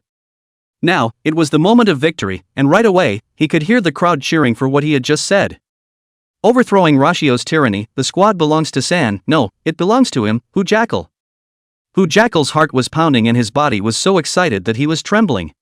This moment seemed to be the high point of his life. It was as if he had already seen Luo Xiu's face dim amidst the crowd's cheers for him, as if he had seen Luo Xiu bowing his head in front of him, his prestige gone. Then Rashio was removed from the captaincy to the displeasure of all. He, on the other hand, had become the captain of the third squad with infinite honor in the hearts of the people. What a beautiful scene. Hu Jackal couldn't help but narrow his eyes in enjoyment. Then, after waiting for half a day, Jackal who didn't hear any cheers from the squad's crowd. He opened his eyes in some confusion and was just about to look at the crowd when he suddenly felt a gust of wind at the back of his head. The next moment, a sharp pain hit. His entire body was thrown out uncontrollably as if he had been hit by a train. Especially the head, which slammed heavily directly on top of the ground. Between his eyes and his dizziness, Hu Jackal felt as if someone was stepping on his head, weighing as much as a mountain. A voice that seemed to be like a demon suddenly sounded above him, "With goods like you, how dare you dictate in front of me?" He could hear that the voice belonged to Luo Xiu. Luo Xiu actually dared to make a move on him. Anger began to surge wildly. Not far away, Zhou Yunfei finally reacted and immediately shouted, "Luo Xiu, what are you doing? Why are you hitting people?" But before he could finish his sentence, Hu Jackal felt a lightness on his head, and the foot that stepped on his head instantly disappeared, and immediately afterward, he heard a miserable scream ringing out. A sound of a heavy object hitting the ground came, and when he followed the sound, he saw Zhou Yunfei lying on the ground with his face full of blood, and Luo Xiu, who was unstoppably stomping on Zhou Yunfei's head, looking at him with an icy gaze, just like a demon king. "Damn it, how dare you sneak up on us?" Hu Jackal's mind was filled with anger, and with a hiss, he braced himself and stood up, reaching behind his back and pulling out his own battle sword. "Rashu! You don't deserve to be a captain at all. You're so bent on beating up your teammates at the drop of a hat, I don't give a damn about you. You can hit me, but you can't gag us. Can't crush our dignity. Can't stand in the way of our free personalities. I'll fight you." Even at this time, Hu Jackal did not forget to stand on the side of justice. He saw that Luo Xiu didn't have a weapon in his hand, so he charged up with his sword. He didn't hold back with this move, and with a single footstep, he executed the yellow-grade martial art he had privately learned, the Autumn Young splitting mountain chop. His battle sword in his hand was held up in front of him. The chi was tightly locked onto Luo Xiu, and his entire body's chi and blood were transported to the extreme. An intention to open the mountain gradually rose from his body, and the autumn sun was like fire, shining fiercely in the sky. The surrounding crowd all reacted at this time, and seeing him charging towards Luo Xiu like he didn't want to die, they were shocked by his move. Autumn Sun splitting mountain chop, I've seen this martial art before, I've seen the instructor perform it before in a martial arts school on the street, this move is very strong, it can lock the opponent's chi and integrate the whole body's chi and blood into this chop, the main fight is one of giving up one's body to death, when a knife comes out, the mountain splits and water is eliminated, it is so powerful that it is terrifying. This move of his, I'm afraid that he has 80% of his fire, if this strike goes down, even a first-grade martial artist won't be able to block it, Team Luo is in danger. Why did Team Luo suddenly make a move, and how did things get to this state? What the hell? It's not all Luo Xiu's fault, he doesn't even listen to everyone's opinions. Now it's good, making a mess, isn't it? He's totally running to slash Team Luo. It's over, what to do? When it was too late, it was too soon, and in an instant, Hu Jackal had already rushed in front of Luo Xiu. A hideous look filled his eyes. He had practiced this slash countless times before coming to the army. For a shot at the army. He didn't seek to kill Luo Xiu with this slash, but if he could seriously injure Luo Xiu, that would be enough to account for it on Luo Tianhao's side and give him a lot of benefits. Thinking of this, he was even more excited, and the battle sword in his hand firmly locked onto Luo Xiu. As he watched Luo Xiu's disdainfully handsome face get closer and closer, madness exploded in his eyes. Luo Xiu, you can't hide, Xiu Yang. Split Mountain Chop. Chapter 93, What's Your Class? The roar of the Hu Jackal was hysterical. With endless anger, with stolen excitement, with unbridled smugness. Not far away, although Zhu Lulu was scared, she still gathered the courage to build up her bow and arrow, carefully aiming at Hu Jackal's blade as she tried to stop him. The others, on the other hand, were already too late and could only watch as Hu Jackal, his battle sword slashed in front of Luo Xiu. It's over, Team Law is going to get hurt. Based on my understanding of the autumn sun splitting slash, this strike cannot be dodged at all. What to do? Where's the instructor? Don't we have an instructor with us? Instructor? That of course is to follow. The 3rd Legion's army chief felt this side of the situation is not right, directly after the 3rd Legion secretly transferred to a team of people lurking in the dark, while the 8 instructors of the new recruits are all tailing each squad's traveling team. At this moment, the instructors of the 1st, 2nd and 6th squads were hiding nearby. The instructor of the 3rd squad was Hu Bonanza, who had no way to come over and could only be helped by them to look after them. Originally, when they saw the two of them, Hu Jackal and Zhou Yunfei, provoking the crowd to confront Luo Xiu, they had found it quite interesting. After all, something similar had happened before when they were new recruits. All the new recruits are young and bloodthirsty, and basically all of them came out from school, and their families were more pampered since they were young, so it was inevitable that they would be frivolous and arrogant. It's hard to want to genuinely convince another person. Just now saw Luo Xiu was Hu Jackal and Zhou Yunfei with words forced to kidnap. They thought Luo Xiu will eat a dumb loss. After all, no matter how to say, Hu Jackal and Zhou Yunfei, two people speak, are on the side of the reason. Luo Xiu had just out of the school out of the young man. It is impossible to find the opportunity to defend, and even directly mute and speechless. Hu Jackal and Zhou Yunfei forced him to give up, letting Zhu Lulu take the first blood of the beast. But no one expected that Luo Xiu would go against the easygoing norm and make a direct move, coming up and stomping Hu Jackal and Zhou Yunfei's heads on the ground. Moreover, to be honest, just now, Luo Xiu's speed was so fast that even they couldn't see it very clearly, and that kind of speed was definitely not something that a mere uninitiated martial artist could achieve. But what was even more unexpected was that Hu Jackal would become annoyed and use this kind of killing move directly without any regard. They, on the other hand, were farther away from Luo Xiu's side, and it was simply too late for them to try to rescue him.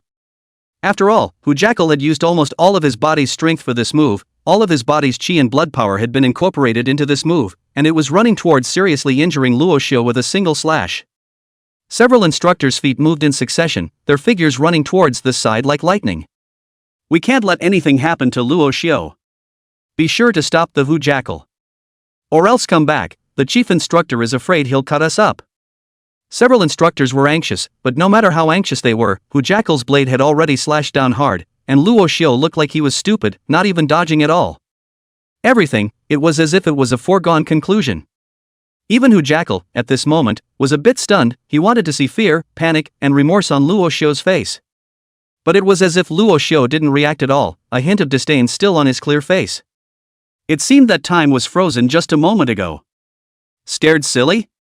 Could it be that I broke through too fast? Whatever, chop it first. Hu Jackal's heart flared up, and the battle knife in his hand slashed down hard against Luo Xiu's head. The corners of his mouth had begun to tickle, a smile gradually spreading across his face. Luo Xiu, you're dead.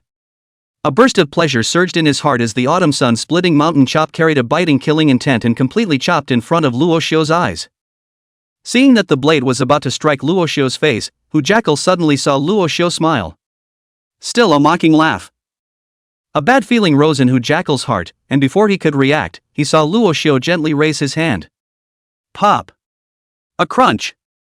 Hu Jackal only felt a burst of hotness on his face, and immediately afterward, he felt a huge force coming, and then his whole person was directly thrown out, spinning twice in the air, and landing heavily on the ground. Quiet. The air was dead silent. Once again, Hu Jackal felt that dizzy, starry-eyed feeling that he had just experienced, and his mind went blank. What happened? Without waiting for him to react, in the next moment, another huge force hit him, and Hu Jackal's head was once again stumped to the ground. Luo Xiu kicked away the knife in Hu Jackal's hand, and his other foot exerted force once again, stomping Hu Jackal's head into the dirt, and said disdainfully, "Sneak attack? What class are you? You deserve me to sneak attack." Saying that, Luo Xiu's foot stomped again with force, and Hu Jackal's head was completely stepped into the earth, his mouth and nose instantly stuffed with dirt and rotting leaves. Cough. Hu Jackal immediately choked and coughed. There wasn't a trace of pity on Luo Xiu's face as he twisted his head to look at Zhou Yunfei, who was preparing to get up from the ground, and his gaze turned cold as he icy coldly said, "Kneel down and don't move." Zhou Yunfei's body shook as he glanced at Hu Jackal, whose head had been completely trampled into the earth, the corners of his mouth twitching as his knees softened and he flopped to the ground. He lowered his head, mortified to the core. But he didn't dare stand up.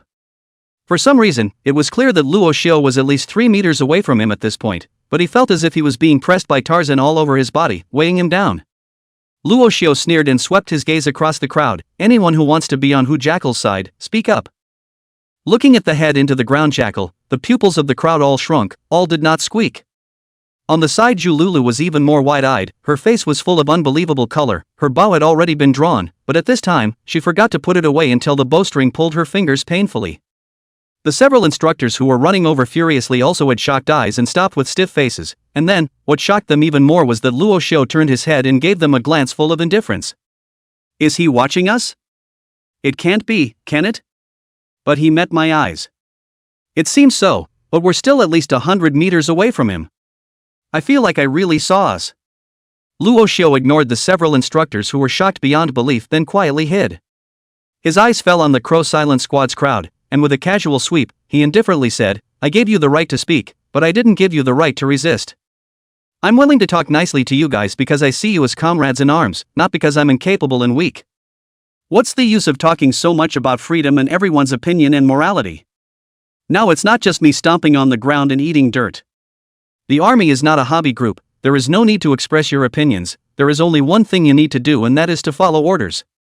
I don't advocate violence, but violence is the fastest way to solve problems. So, we are all adults, don't you understand the principle that a big fist is hard? So who needs to reason with me?" Chapter 94. This kid is a soldier's material. Luo Xiu's words fell.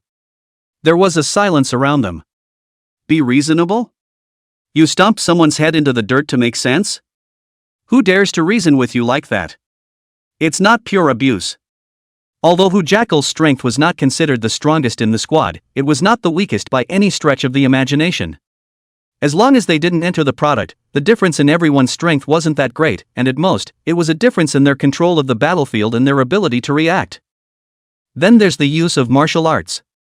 And Hu Jackal's use of the Autumn Sun splitting chop was not to say that it was perfect, but it was definitely already considered the best in general, and that move just now, most of the people present, in all fairness, did not have the certainty of dodging it, let alone countering it instantly before instantly knocking it out of the way and stomping it into the ground. Obviously, Luo Xiu's strength was far higher than Hu Jackal's. Otherwise, it was impossible to dodge a locking technique like the Autumn Sun splitting chop. Moreover, they didn't even see how exactly Luo Xiu dodged it, all they heard was a slap and the Hu Jackal was whipped away.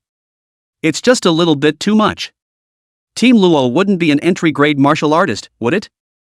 So fast, did he learn body martial arts?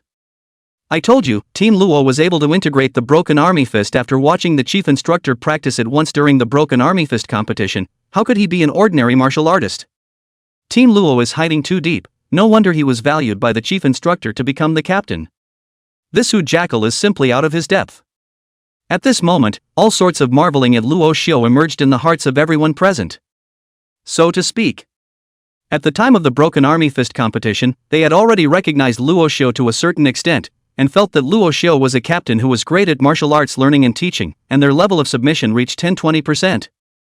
And when Luo Xiu asked for opinions and then made decisions, distributing tasks to the headless crowd, they felt that Luo Xiu was a qualified captain who had ideas and was willing to listen to opinions, could make commands and was willing to take the initiative to bear the heavy burden, and the degree of submissiveness might have reached 20-30%.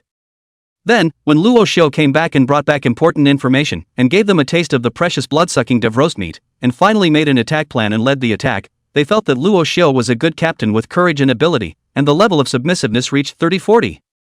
But just now, Luo Xiu forcefully suppressed Hu Jackal, who was compelling the crowd with his reasoning, and whose strength was similar to theirs, and stepped on him directly on the ground, and then told them the words of "a big fist is the hard way." They immediately felt that Luo Xiu was overly forceful and very reasonable, a majestic captain with superior strength and reasoning, and their submission level skyrocketed to 70-80%. The degree of submission skyrocketed to 70-80. Yes, being strong and handy often commands more respect than putting one's heart on the line and being pleasant. Fear the mighty but not the virtuous. It's common to living things. But if there is might as well as virtue, then it is benevolence. If you have virtue but not might, that's why. Why do good people always have no good reward? Heaven, open your eyes and see. It's useless to rely on heaven. Everything in this world is earned by strength. Luo Xiu had thought about these questions many times when he was on Earth, so at this point he understood very well how to earn these people's respect. Not far away, the instructors who had already hidden themselves again to secretly observe this side were surprised to see Luo Xiu so strong. This kid, he's really soldier material. Yes, it's only just a few days out of school, and you're so quick to realize the nature of our military, or this world, that the fist is the hard way. Well said. In the army, which captains don't use their strength to overwhelm the crowd, that little guy who just jumped out to push Lai Lai's buttons with him is really naive, and wants to kidnap others with his morals. If it was someone else it might have really been taken care of by him, but he was unlucky enough to meet this Luo Xiu kid, and that's why he was stomped on so much that he couldn't even move, right? I kind of like this kid Luo Xiu more and more. It meets all the qualities of our soldiers, especially that enlightenment of others. We can't even catch up with it. Who says it isn't, mother? Another treasure for the chief instructor to pick up. At these words, a regretful sigh rang out among the instructors. Naturally, Luo Xiu didn't know that his series of strong performances just now had mistakenly gained the approval and appreciation of all the instructors, and his gaze at this point was already completely off the squad's crowd. Just now, the commotion over here wasn't exactly small, and it had already attracted the attention of that self-destructing boar. Under super perspective, he saw that the self-destructing boar had already run wildly towards this side. Moreover, while running wildly, the self-destructing boar hissed and howled as if it was a horn directly summoning 4 more self-destructing boars from a place not very far away from him. Within Luo Xiu's line of sight, 5 self-destructive boars with scarlet eyes rushed horizontally towards their position. On the body of each self-exploding boar, the hard fluffy hairs had blown up, and one looked like a running prickly thunder, somewhat comical, but the berserk energy that was constantly being released from their bodies made people's hearts tremble with fear. Luo Xiu didn't have time to explain and didn't care about the Hu Jackal stepping under his feet. He suddenly bellowed, "Zhu Lulu, come here." Zhu Lulu, who was like a quail not far away, was so frightened by this sound that the hairs on the top of her head exploded. She shouted dully and saw that Luo Xiu had already disappeared in the same place. Immediately after that, she felt a fierce wind coming from her side, and then Luo Xiu's voice rang in her ears, "Open your bow and arrow." 11 o'clock, 470 meters, 1 meter and 5 meters in height, 2 points to the left, quick.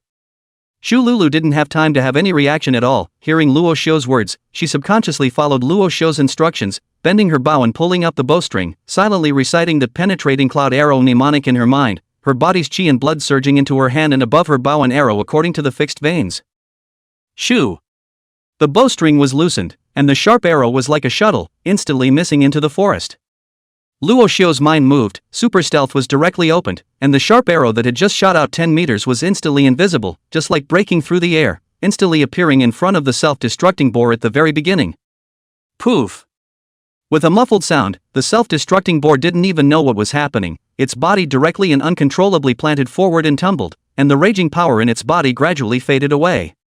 With a mind like ice and a gaze like water, Luo Xiu once again whispered in Zhu Lulu's ear, 12 o'clock, 613 meters, same height, half a point off. Zhu Lulu had the experience from just now, and without Luo Xiu having to say much, she once again drew a sharp arrow from her back and quickly hitched it to her bow, and on top of the longbow, azure-colored lines lit up, and the pink bunny decal lit up with a light pink shimmer. Shoo! The sharp arrow broke through the air again. 2 o'clock, 703 meters, height 1 meter 6. 2 points to the right. 4 o'clock, 609 meters, altitude 2 meters 1 point to the left. 6 o'clock, 530 meters, altitude 1 meter 7, 3 points down. Along with Luo Xiu's cold commands, Zhu Luolu no longer saw the shyness before. Her face was as calm as water, her movements were clean and sharp without any delay. Swoosh, swoosh, swoosh, swoosh, swoosh, swoosh, swoosh, swoosh, swoosh, swoosh, swoosh, swoosh, swoosh, swoosh, swoosh, swoosh, swoosh. 3 more arrows were shot out calmly by her. It all happened in the blink of an eye, and no one knew what was happening. After waiting for a few breaths, Luo Xiu swept a glance around before waving his hand to the crowd and blandly saying, "Go. Collect the loot." Chapter 95, convinced with a capital letter. Trophies? What loot? The crowd froze in unison, completely unaware of what Luo Xiu was talking about. It couldn't be that Luo Xiu had just commanded Zhu Lulu to shoot 5 ferocious beasts to death with a flurry of shots, could it? Come on, it's inside the woods. The field of vision is not open, not to mention, there are all sorts of obstacles. That arrow shot out not to shoot the tree is already considered very powerful, but also want to shoot to the beast? Although the crowd had recognized Luo Xiu's martial arts learning and lore ability, his ability to adopt opinions and make decisions, his ability to take the lead with courage and resourcefulness, and his powerful strength to hang Hu Jackal, it didn't mean that they felt that Luo Xiu was right in everything he did. Just casually directing a weak girl to shoot out a few arrows and wanting to harvest the loot? Isn't that pure bull? If you want to reach this level, it's not enough to have those abilities and strengths above. It also requires unparalleled detective skills. And the ability to judge with the utmost precision. And the ability to execute with dry determination. And the ability to absolutely dominate the battle. But how is that possible? Luo Xiu was a human, not a god. Everyone felt that Luo Xiu's performance just now might indeed be a bit too confident.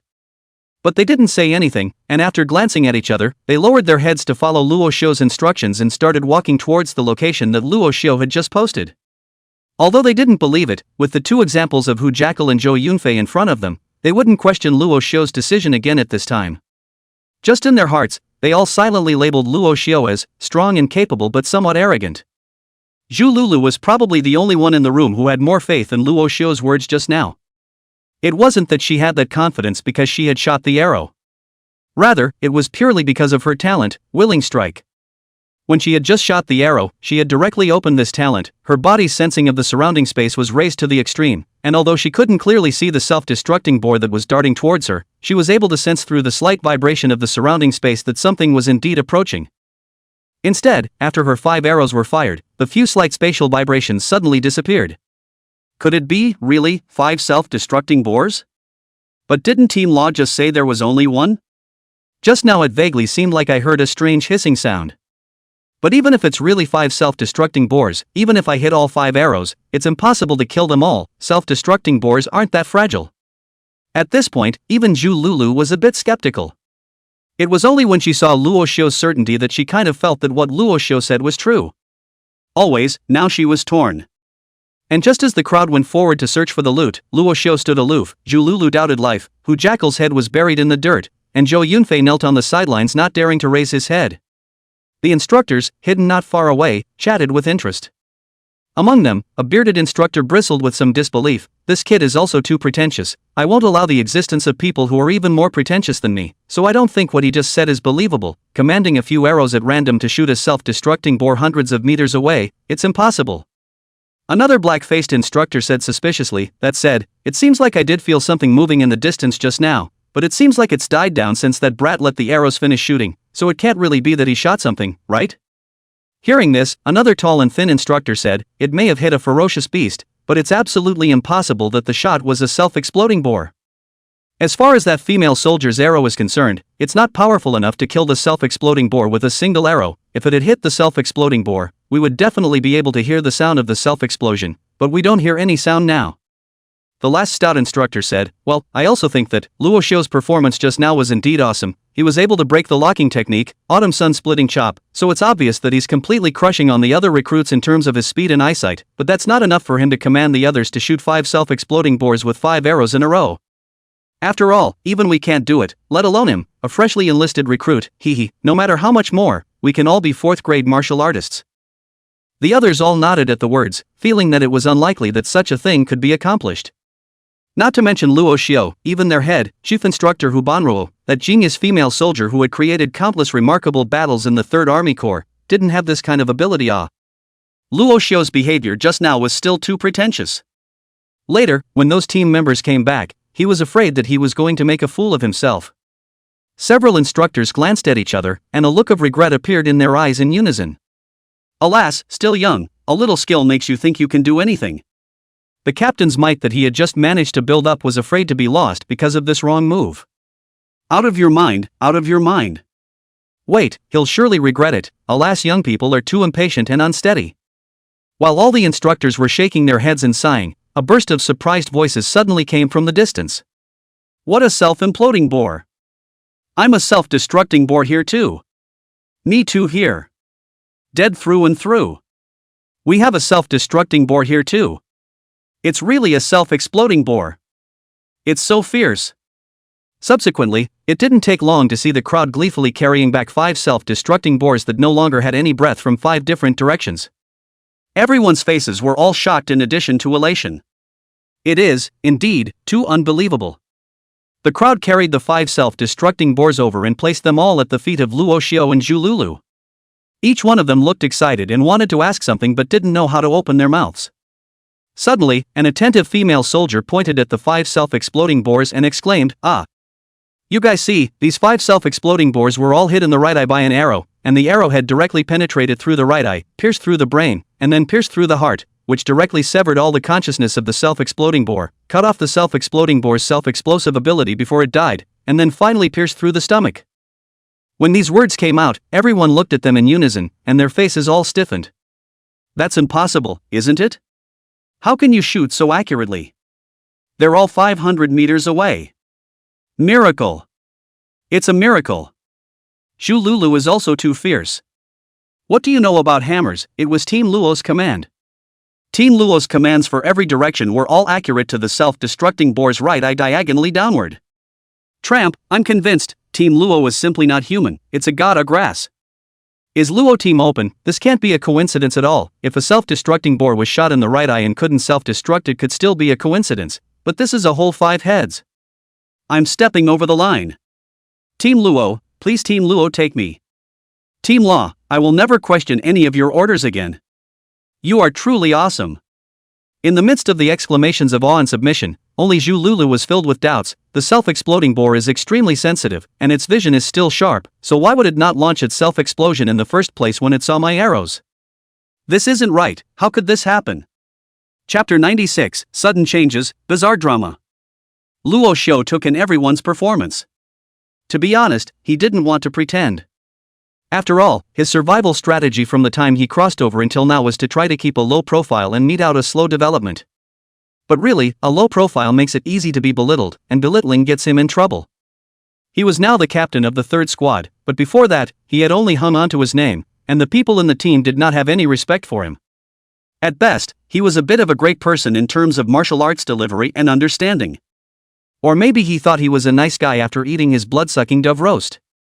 And it wasn't until he stepped on Hu Jackal that the crowd realized he was overpowered. A sense of awe begins to grow. But Luo Xiu didn't have time to let them slowly build up their awe until they were completely convinced. That's a waste of time. It's also too easy to still have subsequent trouble.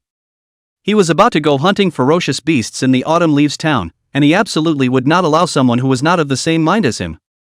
That would be dangerous. So, he chose to quickly pull up the awe of these people in such a way that was completely impossible for others, but easy for him. Slows down parsing and anticipating the path of the self-destructing bore's movements through super perspective. Through super stealth, the arrows shot by Zhu Lulu were directly invisible from tens of meters away, shielding the self-exploding bore's perception. The combination of the two directly accomplished the feat of each arrow hitting the right eye of 5 wildly running self-exploding bores. Moreover, the reason why he was able to slap away Hu Jackal, who had executed the locked technique Autumn Sun Splitting Chop before, was also due to the use of super perspective to slow down and parse Hu Jackal's movements. Coupled with the fact that originally his chi and blood strength was already far superior to Hu Jackal's, it was very easy for him to repeatedly crush Hu Jackal. At this moment, seeing the reverence in the eyes of the crowd, Luo Xiu knew that his wave was considered a success. Not far away, out of the corner of his eye, Zhou Yunfei, who was kneeling with his head bowed, looked at the corpses of the 5 self-destructing bores on the ground, and his heart had been horrified beyond words. This Luo Xiu is actually as terrifying as this. He's definitely not as useless as Luo Tianhao said. We've all been tricked by Luo Tianhao. If he's considered a loser, What does that make us? Wastes or worse? So much for casually hanging on to Hu Jackal and I. Just by pointing, a small female soldier was able to make 5 arrows hit 5 self-destructing boars 500 meters away, all in the right eye, directly piercing through the brain and heart. It's it's unbelievable. Zhou Yunfei suddenly became a bit scared. Luo Xiu's performance, in his opinion, not to mention ordinary martial artists, even if Lu Qingci's kind of heaven's proud daughter came, she couldn't even do it. It might be that only Wind 100 choppers, relying on the superb perception of a spiritual numinous master, had a slight chance of doing this, but that was only a possibility. As for Luo Tianhao, he was just a small genius with S-class flesh potential. If at this point, he was still thinking about pleasing Luo Tianhao or continuing to offend Luo Xiu for the condition of some qi and blood pills given by Luo Tianhao, he would definitely suffer. I absolutely can't work for Luo Tianhao anymore. It's not like I owe him anything, but I just want the few qi blood pills he promised. Luo Xiu is definitely not some easy guy to deal with. And I still have to gain a foothold in the army in the future. Right now, looking at other people's behavior, that's completely convinced of Luo Xiu already. If I continue to stand against everyone and try to plot against Luo Xiu, I'll definitely stir up the public's anger. No, I can't do that. I'm going rogue. At this moment, Zhou Yunfei's mind was spinning wildly with thoughts, feeling more awake than ever. He didn't know Luo Xiu at all and didn't have any deep grudges. With Luo Tianhao as also just a drinking friend, also just for the benefit of a few qi and blood pills, only agreed to help Luo Tianhao deal with Luo Xiu, completely guilty of desperation. Thinking of this, Zhou Yunfei suddenly body movement, also do not get up, directly hands move, climbed to the front of Luo Xiu, and then in Luo Xiu's surprise and all the doubts, he snapped to give himself a slap, and then snotty up. Team Luo. I'm sorry Team Luo. It's my fault, I shouldn't have gone against you. But this was all directed by your brother Luo Tianhao. I was also tricked by him. He said that as long as I can give you a hard time in the army, or even find a chance to seriously injure you or cause you to have an accident, he's willing to give me 20 qi blood pills. And that you're just a loser, good to deal with, my family is average, 20 qi blood pills is a huge amount of money for me, so I agreed. It's my stupidity, it's my greed, it's my bad heart, I shouldn't have listened to his words. I've been working against you and the team every step of the way. Team Luo, please forgive me, please forgive me. Saying that, he directly crawled to Luo Xiu's feet and hugged Luo Xiu's thighs.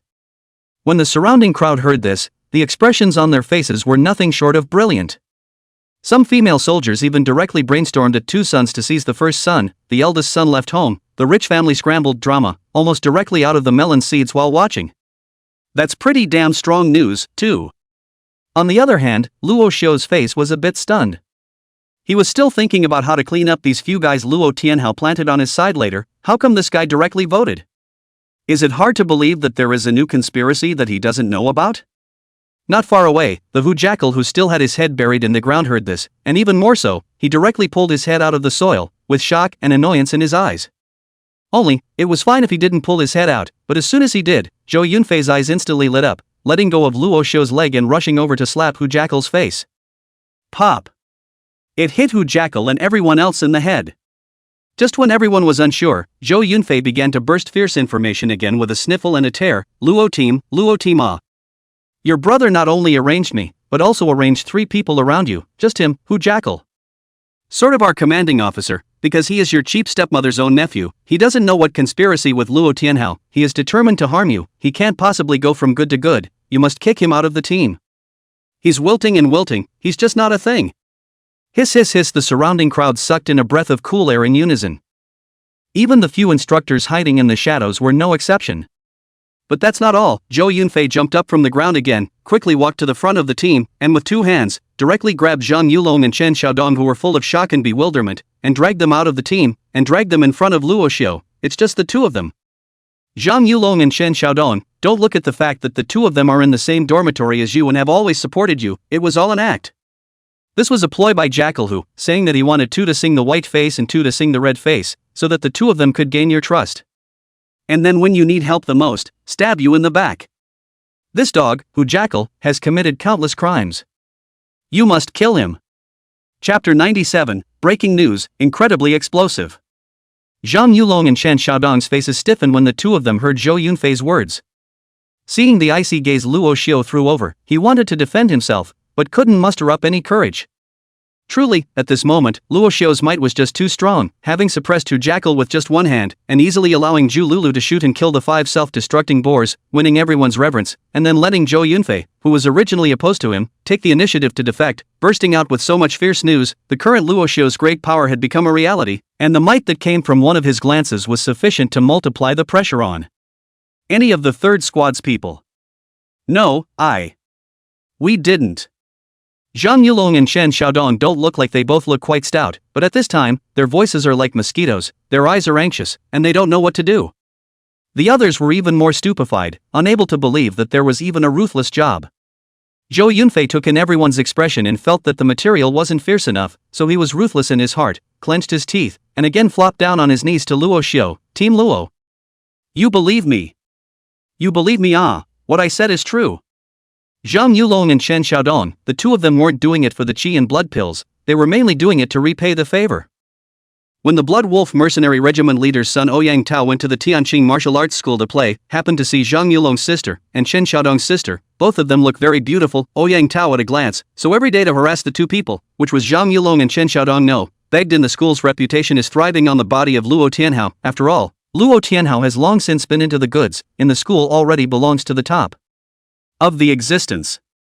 Luo Tianhao know this after, immediately promised to help, directly will Ouyang Tao about out of a drink, and then informed the school's most beautiful when it comes to Lu Qing rhetoric. Zhang Yulong and Shen Xiaodong's older sister and younger sister is just ordinary pretty, compared to Lu Qing rhetoric is completely incomparable. Ouyang Tao do not believe. Luo Tianhao then quietly with Ouyang Tao secretly observed once Lu Qing rhetoric big school flower, Ouyang Tao directly was charmed, so it gave up Zhang Yulong and Shen Xiaodong's sister, turned to pursue Lu Qingci. For this reason, Zhang Yulong and Shen Xiaodong were grateful to Luo Tianhao, so when they heard that Luo Tianhao needed help with something, they gave up their martial arts exams and came to the army to enlist in the army, preparing to go after you, Team Luo. On the first day we came here we privately negotiated a way to deal with you, it was what I just said, Hu Jackal and I went against you while the two of them helped you and then gained your trust. Hearing this, Zhang Yulong and Shen Xiaodong had both turned ashen while a look of shame appeared in their eyes. After all, they had no grievances or hatred with Luo Xiu, and being prepared to do something unfavorable to Luo Xiu just to return the favor was a bit too much. It was just that when Zhou Yunfei looked at Luo Xiu, he realized that Luo Xiu's face was as calm as water, his waves were unperturbed, and he looked very bland, as if he didn't care about these things at all. It couldn't be helped, who let Luo Xiu know it already. And Zhou Yunfei saw that he couldn't impress Luo Xiu, so he could only clench his teeth once again and be ruthless in his heart. Damn, I'll give it up. He once again ran to Hu Jackal and slapped him again, hitting him so dumbfounded that even Luo Xiu was a bit surprised. Zhou Yunfei's desire to perform went to his head, and this time, he didn't just play it for Luo Xiu alone, but also faced the others in the squad and cried out, but everyone, actually, Zhang Yulong and Shen Xiaodong are also victims. They were also hoodwinked. Their sister and younger sister were simply colluded by Hu Jackal and Luo Tianhao and the others to deliberately lure Ouyang Tao, the son of the Blood Wolf Mercenary Regiment's leader, over there. When these words came out, the whole room was shocked. Hu Jackal wasn't confused either, he got up from the ground and was about to stop Zhou Yunfei from continuing. Shut up, you're talking nonsense. Zhou Yunfei, do you know the consequences of what you're doing? Zhou Yunfei dodged Hu Jackal's tear and quickly ran behind Luo Xiu. Hu Jackal chased after him and wanted to continue stopping Zhou Yunfei, but a glance from Luo Xiu's gaze caused him to fall into an ice cellar and stiffen up. Hu Jackal stepped back, but Zhou Yunfei jumped out and pointed at Hu Jackal. You guys see, he's in a hurry. This matter is still I accidentally overheard. There were also people planted by Luo Tianhao and Hu Jackal around Ouyang Tao. They knew that Ouyang Tao was a lustful man, so they deliberately guided Ouyang Tao to the Tianqing martial arts school and let him see Zhang Yulong Shen Xiaodong's elder sister and younger sister in order to make the two of them willing to sell their lives.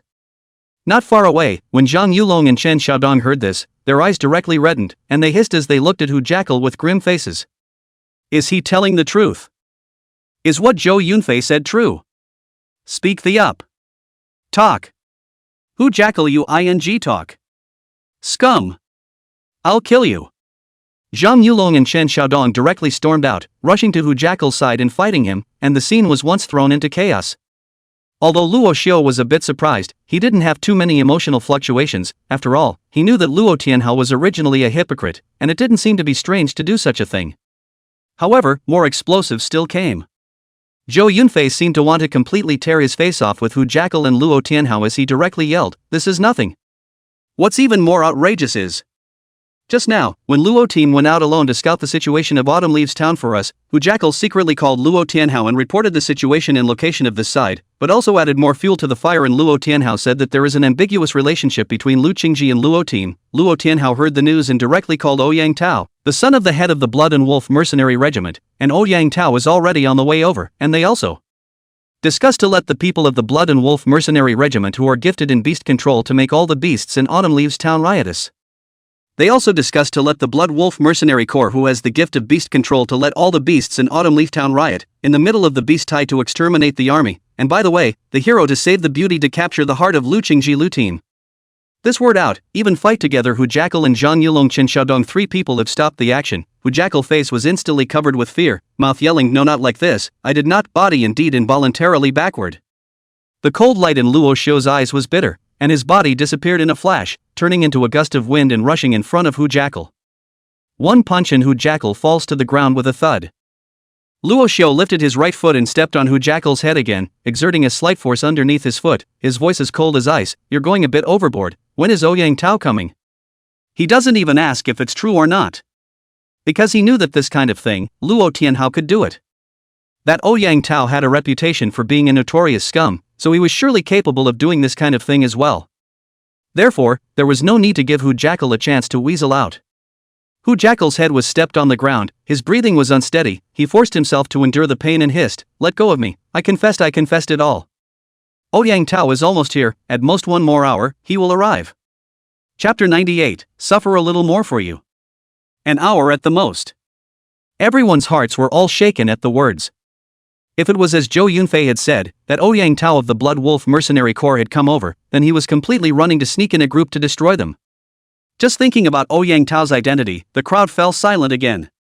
He was the son of the leader of the Blood Wolf Mercenary Corps, and the leader of the Blood Wolf Mercenary Corps, that was an expert of the 6th grade dragon transformation realm. Even the 3rd Legion had to give some respect when faced with such an expert organization. That's where strength comes in. What should we do? Should we report it to the instructor? What did you tell the instructor? That the son of the Blood Wolf Mercenary Regiment's leader is preparing to make the ferocious beasts riot and destroy us as a group in order to fight over their jealousy? It's a bit unbelievable. Yeah, neither Hu Jackal's nor Zhou Yunfei's words can be used as evidence, and as long as there's no evidence, it's not much use.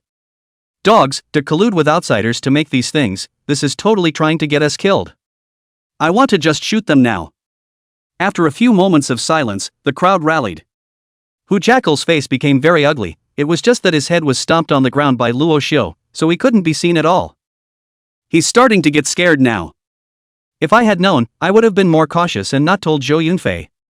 Yes, this was Hu Jackal's truest thought at this time. How can a villain repent? The villain will just feel like he didn't do it stealthily enough or ruthlessly enough. Crocodile tears have no credibility whatsoever. The several instructors hidden in the shadows were also very shocked at this time. They were merely here to secretly protect the beast hunting squad, who knew they could hear such powerful news. It was even more unexpected that Luo Xiu's family was so complicated. What kind of deep hatred could make his brother directly send 4 people to lurk around Luo Xiu, ready to deal him a fatal blow at any time? Returning from the shock, one of the instructors said with a sullen face, "What should we do? Why don't we report it to the chief instructor?" Another instructor said, "I think the chief instructor is rather busy right now, so I'd better report to the Legion commander." Yes, report to the Legion commander, and this is something that only the Legion commander can solve, the head of the Blood Wolf Mercenary Corps, that's a ruthless character. The crowd seemed to have thought of something, and a flash of gravity flashed across their eyes in unison. One of them then began to contact the Legionnaire. And at this point, Rashu was also obviously thinking about what to do next. It has always been only him, how can he let others shade him? He glanced in the direction of the crowd of instructors. The instructors should have heard it clearly just now, and will probably report it back to Hu Bonanza. But Hu Banjor is Hu Mei Li's sister. Although it looks as if they don't have much ill will towards me, there's no guarantee that they won't fall on their sword this time, so I can't put my hopes on them. That Ouyang Tao, at most, is a 1st-grade martial artist, he's not enough to worry about. What needs to be worried about is the mercenary group martial artists he brought with him, their strength is unknown, their abilities are unknown, it's not good to set them up. It seems that we can only suffer the Hu Jackal one more time. Thinking of this, Luo Xiu's foot was another hard pressure, Hu Jackal immediately cried out in pain, don't step on it, Luo team, I know it's wrong, please spare me. Luo Xiu's face turned cold. Spare you? You want all of us to die, so how can I spare you? In that case, it would be better to kill you first. Let you go wait for us on the Yellow Springs Road. When these words came out, Hu Jackal immediately coughed violently. Dirt was constantly being choked out of his mouth and nose, and his body was shaking like a sieve. Even the pain from Luo Xiu's stomping on him had lessened quite a bit. The surrounding members of the third squad also cursed with righteous indignation. Get him!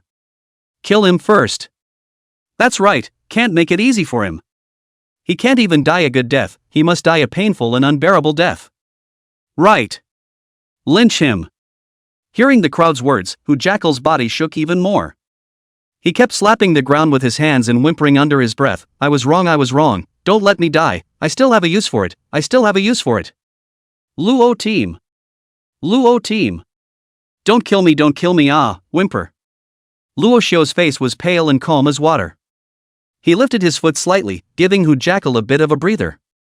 Huff puff huff. Hu Jackal pulled his head up from the ground and breathed in the air with a big mouthful, not caring about the dirt and filth all over his face, and an ecstasy of life after the robbery rose in his heart. But before he could thank Luo Xiu, he felt his head sink. His head was then stomped hard on the ground again. And this time it's even harder.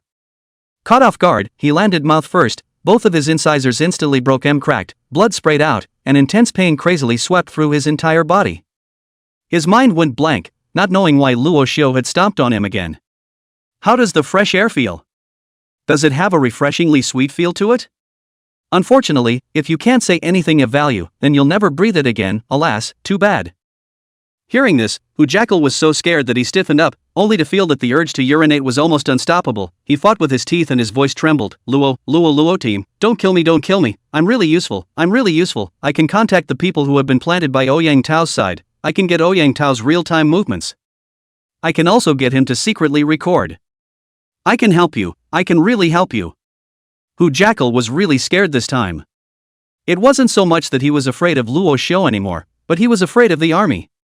He knew that colluding with outsiders to murder soldiers, and even wanting to annihilate the recruits is what kind of crime, definitely belongs to the kind of even the whole body cannot be left behind, or the 9 clans may be implicated. But thankfully, this hasn't happened yet. So, he still has a chance to remedy the situation. And the chance to remedy the situation was in Luo Xiu's hands. Whether he could survive or not depended on Luo Xiu. Hu Jackal was like a drowning man who grabbed the last straw, and disregarded any dignity in face, climbed up from the ground and directly knelt down in front of Luo Xiu and cried with a handful of snot and a handful of tears. How similar it was to Zhou Yunfei just now. As for Zhang Yulong and Chen Xiaodong, they were also filled with guilt and flopped, kneeling straight in front of Luo Xiu. I'm sorry Team Law, we're not human. Team Law, we're assholes. Go ahead and beat us, curse us. We're just pigs, we're being played for fools.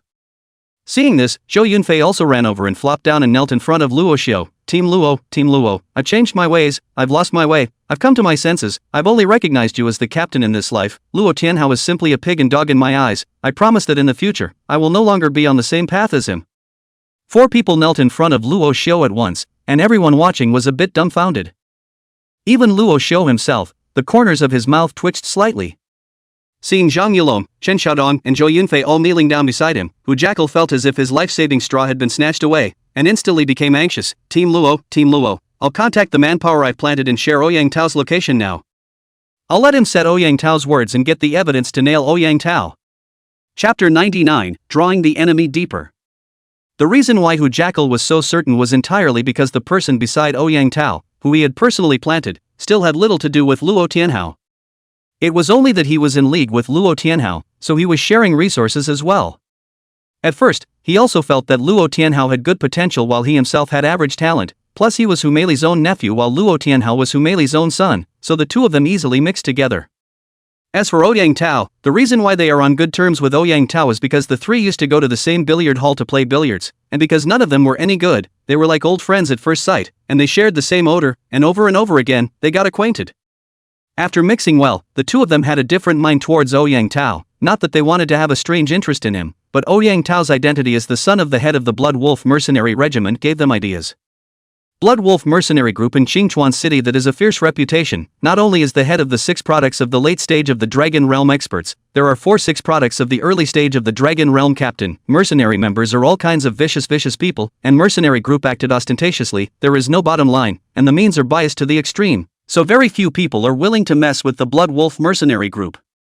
As for Ouyang Tao, as the young master of the Blood Wolf mercenary corps, although his strength was not good, his arrogance was number 1. Greedy and horny, bullying men and women, rampant and ruthless, and can even be described as heartless. Becoming friends with such a person would undoubtedly be like seeking skin with a tiger, but if one could always control his movements and intentions, then one could always guide him to become a knife in one's own hand. And this knife, it's sharp. And it is true, after Hu Jackal placed good people around Ouyang Tao brought him and Luo Tianhao all kinds of benefits, and eradicating dissenters is their most commonly used means. On top of that, stepping in and pleading for mercy, they've used it a couple of times with surprisingly good results. A number of people were quite grateful to them and became pawns in their hands. Among them were Zhang Yulong and Chen Xiaodong. Obviously, these two were also very useful, and if Zhou Yunfei hadn't suddenly turned against them, it might have really worked wonders in the future. Hu Jackal sighed in his heart with some regret, and in the midst of Luo Xiu's icy gaze, he hurriedly took out his cell phone from his pocket, and after some scratching, he found a cell phone number and pressed it. Do. After a busy signal, the call was finally answered. A lowered voice came from the other side of the phone. "You're crazy to call me so openly." The tone was clearly a bit flustered and disgruntled.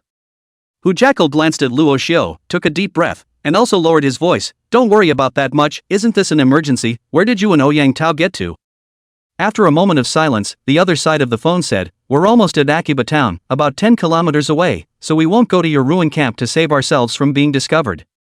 Hu Jackal's cell phone is on speakerphone, everyone present can hear it. Hu Jackal looked up at Luo Xiu, saw that Luo Xiu's face did not change much, and continued to say to the phone, "There is a change in the plan, you're ready to draw back, this time, we're going to get Ouyang Tao dead, his value is gone." When these words came out, the surrounding crowd immediately felt a chill. Obviously we are all about the same age, why Hu Jackal can make murder so easy to say, waves and waves. It was as if he had done this many times before. And on the other side of the phone, when he heard Hu Jackal's words, he was obviously shocked to the extreme, and his voice was barely suppressed. "What?" "Then don't be pressurized," voice said. "You crazy, how can he be useless? Blood Wolf mercenary regiment chief's son, even if it is an embroidered pillow can smash steel. This matter you told Luo Tianhao." Hu Jackal's face sank, some dissatisfaction. Luo Tianhao doesn't know, he doesn't have time to care about these things, he's in full preparation for the martial arts exam. Ouyang Tao's matter is my responsibility alone, this matter is not negotiable, Ouyang Tao must die, don't ask why, ask is that he has offended someone who cannot be offended. There was a silence on the other side of the phone. A few breaths passed before a low voice came out. "Okay, what should I do?" Hu Jackal's face was happy, and he looked towards Luo Xiu as if showing credit, then lowered his head to the phone and said, "Find a chance to set Ouyang Tao's words, and set out his intention of wanting to make a move on the 3rd Legion's recruits, record it, and preferably have a video of it, and do it to be covert. Keep me informed of your location. After arriving at Autumn Leaf Town, find a chance to get away and leave, come to the northwest of Autumn Leaf Town to find me, I'll introduce you to a big shot." As he said that, he also smiled curtly at Luo Xiu. Luo Xiu's face was unchanged, and his heart didn't fluctuate in any way. What a big shot, that's a poor attempt at ass kissing. He's just a guy from an ordinary family, what does he take to become a big shot? Moreover, saying the words big shot in Hu Jackal's mouth always felt a bit cheap. On the other side of the phone, there was another long silence. Then, the man only continued, "Okay, I will keep a good eye on Ouyang Tao and keep you posted on his movements. Is there anything else?" Ouyang Tao called out to me. Hu Jackal looked at Luo Xiu, who gently waved his hand. Hu Jackal instantly understood, and hurriedly said to his cell phone, "No more, you pay attention to your safety, and remember to delete the call records." As soon as the words were out of his mouth, the opposite party hung up. Hu Jackal once again looked at Luo Xiu pitifully, like a victim. When Luo Xiu snorted coldly, Hu Jackal straightened up.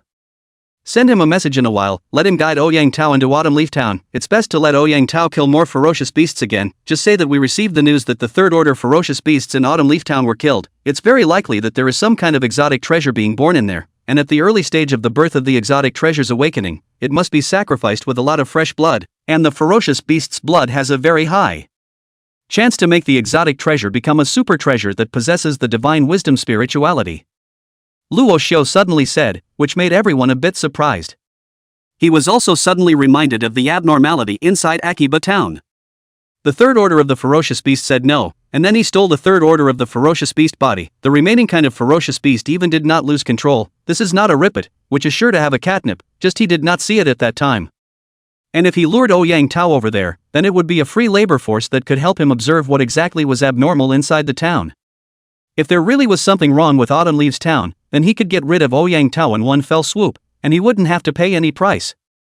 Luo Xiu had already sentenced Ouyang Tao to death. There was no way, who let him hit Lu Qingci. Okay, I've already sent everything you said, and he's already agreed. Now, Ouyang Tao is already very close to us, and will be arriving at Autumn Leaf Town soon. Although Hu Jackal didn't know Luo Xiu's purpose, he still obediently did as he was told. Luo Xiu nodded his head and instructed the four to stand up, saying, "Go, tell Lu Qingci, Feng Baizhao, and Bai Tuanduan that today's beast hunt is cancelled." Chapter 100 Rashu's Calculations. As the four Hu Jackals went forward to look for Lu Qingci and the other four captains, the few instructors hidden in the shadows were in a new state of confusion. That said, what now? This Luo Xiu is actually trying to lure Ouyang Tao over. What does he want? Also, what he said about that exotic treasure, sacrificing the blood of ferocious beasts and whatnot, is this true or not? I don't know, but the third-ranked ferocious beast of Autumn Leaf Town's two-headed poisonous lizard dragon is indeed dead, and this news was still brought back by him, and the Legion commander also confirmed it. It always feels like this kid wants to pit Ouyang Tao. Then what do we do? If Ouyang Tao dies here, that difficult old man of his is afraid that he will target our third legion, and we will be in trouble then. Alas, it is better to report to the legionnaire.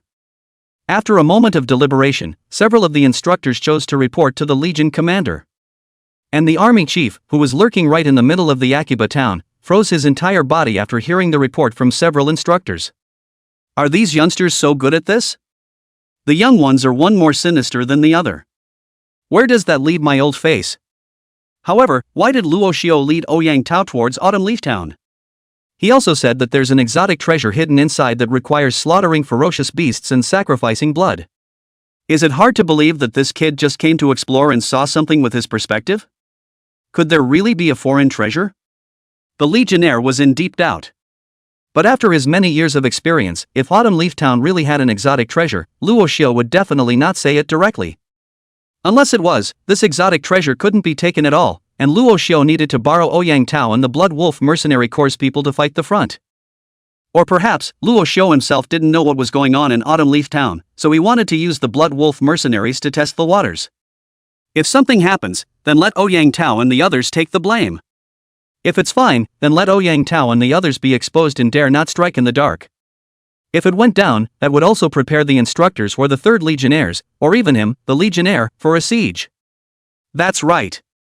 In the Legion commander's opinion, with Luo Xiu's perspective ability, he must have already seen the several instructors who were secretly following him, so he knew that what he said would be heard by the instructors. And the mere fact that Ouyang Tao had brought some people from the Blood Wolf Mercenary Corps over to wreak havoc was not enough to draw the attention of the instructors and the Third Legion. But if there is an exotic treasure, it's a different story.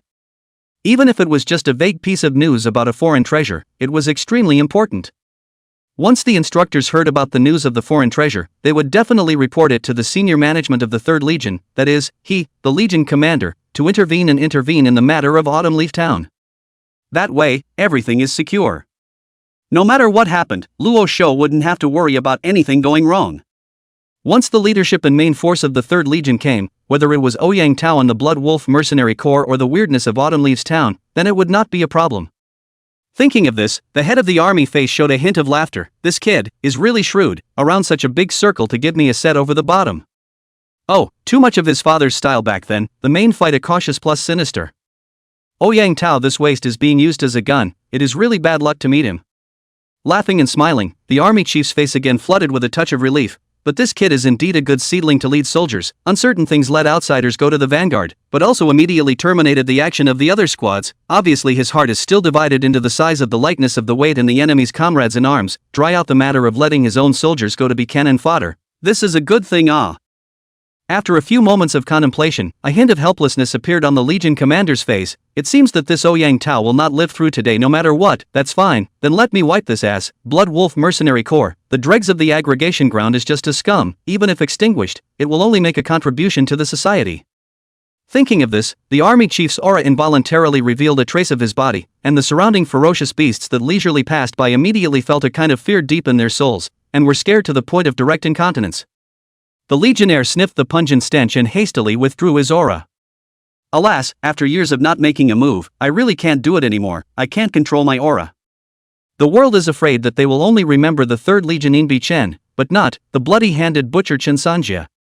This is all because of Luo Jianjun, that bad man, good for nothing, was mesmerized by a foreign woman, and in the end was invalidated, not to mention, but also by Humeli this poses away. Now he is good, a fling sleeve, left the army, raised 2 sons, but let me alone to guard the 3rd Legion, tired of my kidneys are weak, as a result, now have to give his son as a nanny. Alas, I was born to suffer the life ah. Shaking his head, the legionnaire's breath was restrained, and like a stone, he sank into the grass. And at this time, northwest of Autumn Leaf Town, Lu Qingci and the others hurried over with their squad. Seeing Luo Xiu sitting on a boulder in his old age, Lu Qingci grunted, then went up and asked, "Hey, it was agreed that one team would go one direction, and we were all ready to start attacking, but you called us back. What's the matter?" Although Feng Baichang and Bai Tuanchuan didn't say anything, they also looked at Luo Xiu curiously. Luo Xiu didn't say anything and beckoned towards Hu Jackal, giving him a wink, and with a scowl, Hu Jackal immediately told the news that Ouyang Tao was going to bring the Blood Wolf mercenary regiment over to cause trouble, as well as the grudge between Luo Xiu and a few others, and the final thing that Luo Xiu was going to do to entice Ouyang Tao to enter Autumn Leaf Town to fight the vanguard. After hearing this, Lu Qingci and the other 3 captains as well as the people they brought with them immediately stared in disbelief. Is that powerful? Luo team, your family, what conditions make so complicated luxury struggle this is? I told you that Team Luo is not an ordinary person, so there's really something fierce. It's just as well that brothers fight each other, but it's horrible that they can still lay their hands on each other. But, do we really want to lure Ouyang Tao over? It always feels insubstantial. The Blood Wolf mercenary corps, that's a behemoth. Team Luo, aren't we being a little too aggressive? And unlike the crowd of people who were eating, Lu Qingci swept a glance at the crowd with a grave expression on his face before lowering his voice and walking over to Luo Xiu's side and saying, "Luo Xiu, you're just going to make such a big deal out of telling us about these plans. Aren't you afraid that there's still someone planted by Luo Tianhao inside these people?" Luo Xiu waved his hand. No matter, it doesn't matter if there is or isn't. Anyway, he'd served his purpose. The instructors will surely report back to the Legion brass. Ouyang Tao, on the other hand, would not let go of him and the foreign treasure. Things like exotic treasures were better to be believed than not. First come, first served, Ouyang Tao would never miss it. So, their safety will be guaranteed. And Ouyang Tao would dutifully come over to help scout the way.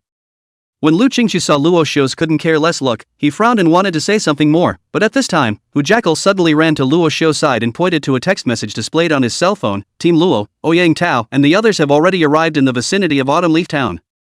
Chapter 101, A Different Treasure. Ouyang Tao is here. The Blood Wolf mercenaries are here."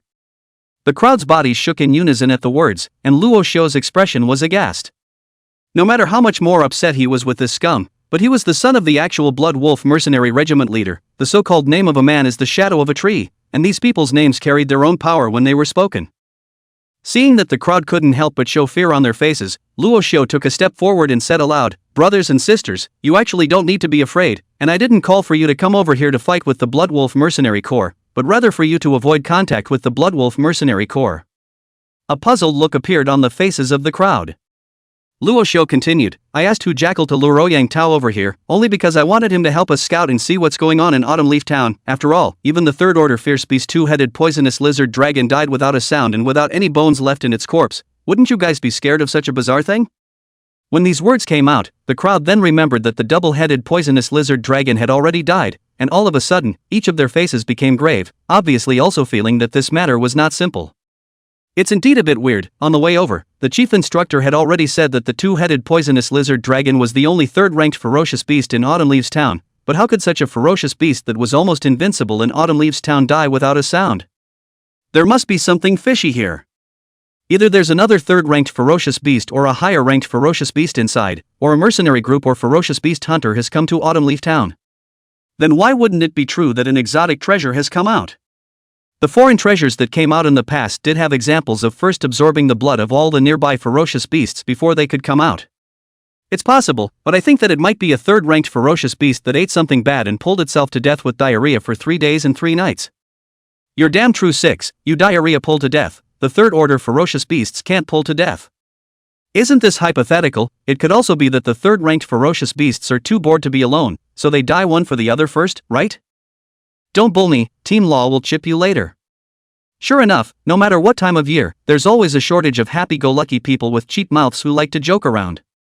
Hearing this person's words, the atmosphere that had been a bit heavy immediately relaxed. In particular, the crowd let out a long sigh of relief after realizing that Luo Xiu didn't need them to deal with the Blood Wolf mercenary corps. They're still just fresh out of school. The mind instinctively cringed at the infamy of the Blood Wolf mercenaries. This kind of fear could only be transformed into contempt for the Blood Wolf mercenary corps through the trials and tribulations of blood and fire. Soldiers, how can they be afraid of a third-party mercenary group in the district? Luo Xiu saw the atmosphere of the crowd easing down, a hint of a smile appeared on his face, and then he pressed his hand to signal the crowd to be quiet, and then continued, to be honest, the news of the death of the third order ferocious beasts in the town of Autumn Leaves, this news is something that I have scoped out and returned, and all of you instructors, after scoping it out, have determined the authenticity of the news, but in fact, when I reported the news, I hid something from them. And that is that I really did see the death of the two-headed poisonous lizard dragon with my own eyes. It wasn't killed by any other ferocious beasts, it wasn't killed by people, and it wasn't diarrhea that killed it, and it was devoured alive by the ground. Luo Xiu spoke without surprise. Hard to make up an outrageous lie. Obviously, that two-headed poisonous lizard dragon was the one that was slaughtered by him with a messy knife. The body was still lying in his storage ring. However, the reason why he said that was to make the news that there was an exotic treasure in Akiba town more credible. Of course, it was also to prevent the situation that Lu Qingci had described. Put a patch on the accident. Even if there were still Luo Tianhao's people in the group, there would be no more accidents. Obviously, the effect of Luo Xiu's words was obvious. The crowd was all stunned at the words. Swallowed by the ground? That's evil, isn't it? Only a foreign treasure would be so evil. Yes, I've heard of exotic treasures, as if they were treasures passed down from ancient times. Fart, it's the treasures of the foreign races. Besides the ferocious beasts in the major secret realms, there are often other races that possess intelligence, such as the angelic races, elves, giants, goblins, and the like, and most of these foreign races are races of the extraterrestrial planets. Some of them are the relics that have been left to breed in the secret realms, and some of them are the ones that sneak into the secret realms through the void passages in search of the treasures. Of the people from outside the domain. The major secret realms, on the other hand, are fragments of the ancient battlefields of the 10,000 races that were broken apart, and they contain countless treasures, of which the exotic treasures are the ones that carry the special abilities of the races of the major races. For example, the foreign treasures of my human race, there were once people who had found a few of them, and these treasures were able to explode with great power after swallowing chi and blood. Hiss, Kopko is awesome. It's true, I've heard that the Angel Clan's foreign treasure grants one the ability to fly. The Elf Clan's foreign treasure can give one the elements and nature proximity, the Giant Clan's foreign treasure can make one bigger, and the Orc Clan's foreign treasure can strengthen kidneys. Does old brother have any information on the whereabouts of the Beastman race's exotic treasures? Same request.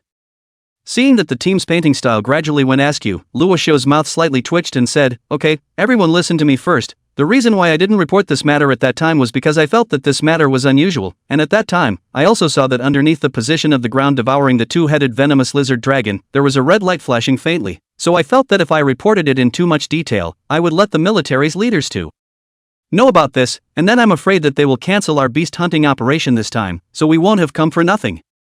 The key is that we won't get the reward in the end." Luo Xiu paused and added, "Of course, the main reason is that I still have a bit of selfishness, wanting to see if that thing is an exotic treasure or not, and if it's really an exotic treasure, wouldn't it be a great development if I could get it? But this is obviously wishful thinking, not having a clear self-awareness of my own strength.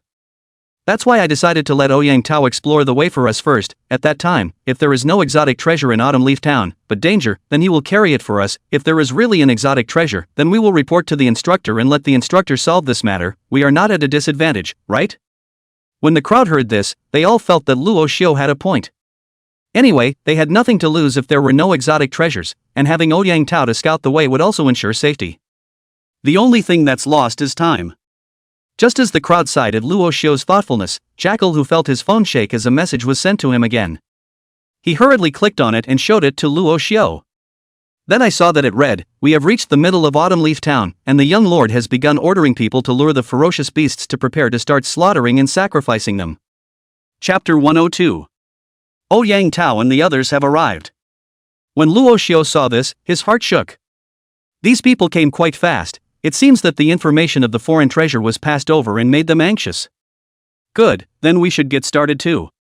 Muttering a sentence, Luo Xiu waved towards the three captains, Lu Qingci, Feng Baizhao, and the White Regiment. He waited for the three to get closer before he lowered his voice and said, "Three of you, Ouyang Tao has already arrived with the Blood Wolf Mercenary Corps, so it's time for my operation to begin."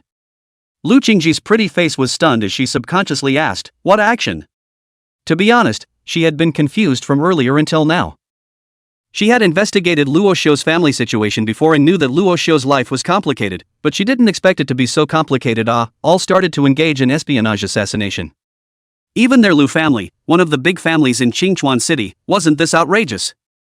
Of course, it's also possible that she's been exposed to less and doesn't know it yet. The point is, how did Luo Xiu's business even involve her? She also said that Ouyang Tao before how inexplicably suddenly pestered her every day to send her flowers to send love letters, but also threatened the other male students in their class, in short, just like a fly annoying. Unexpectedly, it was Luo Xiu's cheap stepbrother Luo Tianhao who set up the trap. And this time, in order to deal with Luo Xiu, Ouyang Tao was tricked into coming here by Luo Tianhao again. The point was, Luo Xiu had also in turn set up another trap for Ouyang Tao. Isn't it true that they're also fond of counting on each other in this family? What a family! That or she didn't know that Luo Xiu's cheap father Luo Zhenjun used to be like this. It's really kind of in the same vein. Luo Xiu naturally didn't know what Lu Qingci was thinking, he just thought it was cute when he saw her bewildered little face, so he patiently explained, "Ouyang Tao is here, and if he doesn't see us, he'll definitely feel that something's not right, so it's time for us to come out and perform." On the side, 100 Choppers was a bit puzzled. An appearance performance? Team Luo, what exactly does that mean? Luo Xiu laughed and said in a spirited manner, "Of course it's a beast hunt, this time we don't need to split up, we'll attack directly from the front and give Ouyang Tao a sense of confidence and urgency, letting him know that we're indeed heading inside of Autumn Leaves Town and that we'll be competing with him." Competition? The white cluster, who hadn't said anything, gave a startled cry. Luo Xiu nodded, "Right, although I don't know what kind of person Ouyang Tao is, but someone with a little bit of brains will definitely pay attention to our movements.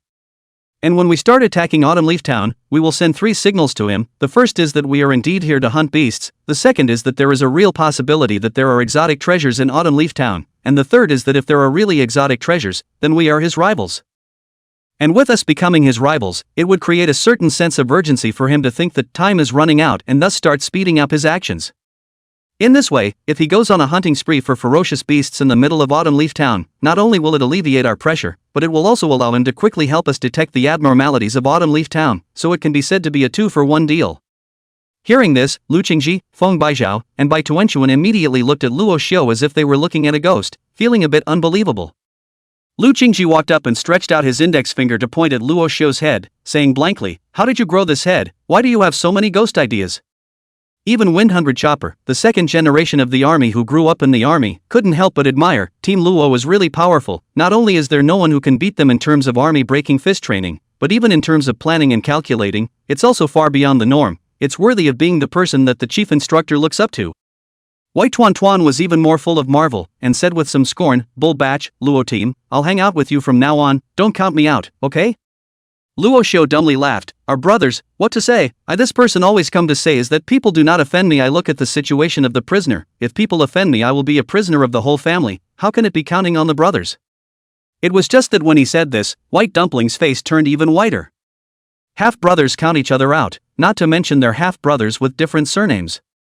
And see the White group, so look, Luo Xiu haha laugh, reach out a pat White group of soft shoulders, said, joking, go, quickly take you people together to hunt beasts, we will attack from the front of the town of Autumn Leaves, but do not be too much fanfare, a small range of on the line, I observed before, the front of the town of Autumn Leaves beasts are not too much, the most horrible blood-sucking dove has been the most terrifying blood-sucking doves are already dead, so let's all go at ease. With that, Luo Xiu walked ahead of the third squad's team and waved his hand, brothers, set off with me, let's go make a sample and hunt the beasts.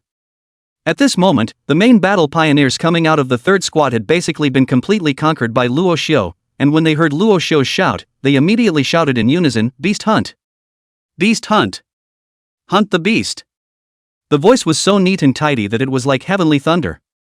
In such a scene, the three of them, Lu Qingci, Feng Baizhao and Bai Tuanchuan, looked enviously. Again, as captains, their teams simply couldn't do it with so much unity.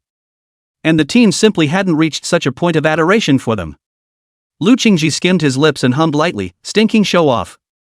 Then it was time to head towards her second squad as well. Just as her body turned, the corners of her mouth couldn't help but curl up slightly. It seemed that she felt honored that Luo Xiu was so good. 100 Choppers and White Dumpling exchanged glances and also hurriedly walked towards their own squad. The 4 squads were fully loaded and ready to go, and after Luo Xiu's go, they ran towards the front of Autumn Leaves Town. The few instructors hidden in the shadows had clearly watched the entire process, and their understanding of Luo Xiu had deepened by another layer. One of the bearded instructors took out his cell phone and crackled half a dozen words, then pressed send, then said to the crowd, "Well, Luo Xiu, this kid, I think it's very valuable to cultivate. He's much more mature than the other captains, especially because his brain is not just rushing, just dry, kill, reckless, very suitable to be a captain. So I just sent all the situation over here to the chief instructor, and proposed that Luo Xiu be the chief captain of all the new recruits. Of course, this is only on behalf of my personal opinion." As a result of these words, the other instructors also looked up and put down the cell phones in their hands. I thought I was the only one who thought that, and I just sent a suggestion to the chief instructor as well. Me too, this kid Luo Xiu is indeed suitable to be the captain. Having him as a captain feels like a good thing for the new recruits, since they can practice martial arts, there are fewer and fewer warriors willing to use their brains. It takes courage and resourcefulness to develop in the long run. Luo Xiu is indeed captain material. I also said it, I just don't know what the chief instructor thinks about it. After all, in this beast hunt, the top ranking at the end will be able to obtain the qualification of the chief recruit. 8 or 9, right, now the most belligerent batch inside the third squad, that is, the pricks, have basically been integrated by Luo Xiu, and the rest of those little sheep who are guarding their homes and gathering supplies in the base are definitely better controlled. And the ironclad third squad, led by Luo Xiu, the captain with a brain, just tell me how to lose? And while the instructors were unanimous in their opinions and unabashedly appreciating Luo Xiu had already led the crowd to the front of Autumn Leaf Town. The familiar enclosure came into view, only the enclosure was no longer filled with blood-sucking doves, and there were only a few scattered other birds and ferocious beasts. Seeing the crowd arrive, these bird-like ferocious beasts shrieked, flapped their wings and flew away. Luo Xiu perspective opened, scanning the nearby situation, to determine that there is no danger. A wave of the hand, 3 people, a group, horizontal line to advance, kill the ferocious beasts, do not be in a hurry to pick up corpses, the attack is completed, unified scavenging, now, kill. Chapter 103 Ouyang Tao. As Luo Xiu's words fell, the third squad behind him immediately began to group up. It soon became 11 3-man squads. The other teams of recruits, also under the orders of a few captains, somewhat chaotically began to form up, and it took about a minute or two for the teams to finally split up. As for Luo Xiu, he had already rushed to the vicinity of Autumn Leaf Town with his third squad. Luo Xiu swept his perspective and waved his right hand. Squad 1, push forward on the left, there's a sleeping tin monkey in the middle of the tattered tiled room, press your footsteps and get it killed. As the words fell, a 3-man squad behind him hurriedly stepped forward with their weapons gripped tightly, holding their breath as they lurked towards the left. Seconds later, Team 1 emerged from the midst of the tattered tiled room, each grasping a section of the tin monkey's corpse that had been hacked into 3 pieces. The trio's faces were filled with surprise, obviously not expecting that there were really sleeping tin monkeys in the middle of the tattered tiled room, which made them even more convinced of Luo Xiu's words. When the others in the third squad saw this, their faces instantly surged with excitement and admiration. When he looked at Luo Xiu, he couldn't help but bring a bit of fervor in his eyes. Squad 2, close in to the right, rotten supermarket, there's a nest of red-haired rabbits, watch their speed. Squad 3, forward and to the left, behind the wall, there's a tigress wolf, I think it's a female. Squad 4, forward left, side of the wall, it's the male of the tiger skin wolves. Squad 5, to the left. Number 6.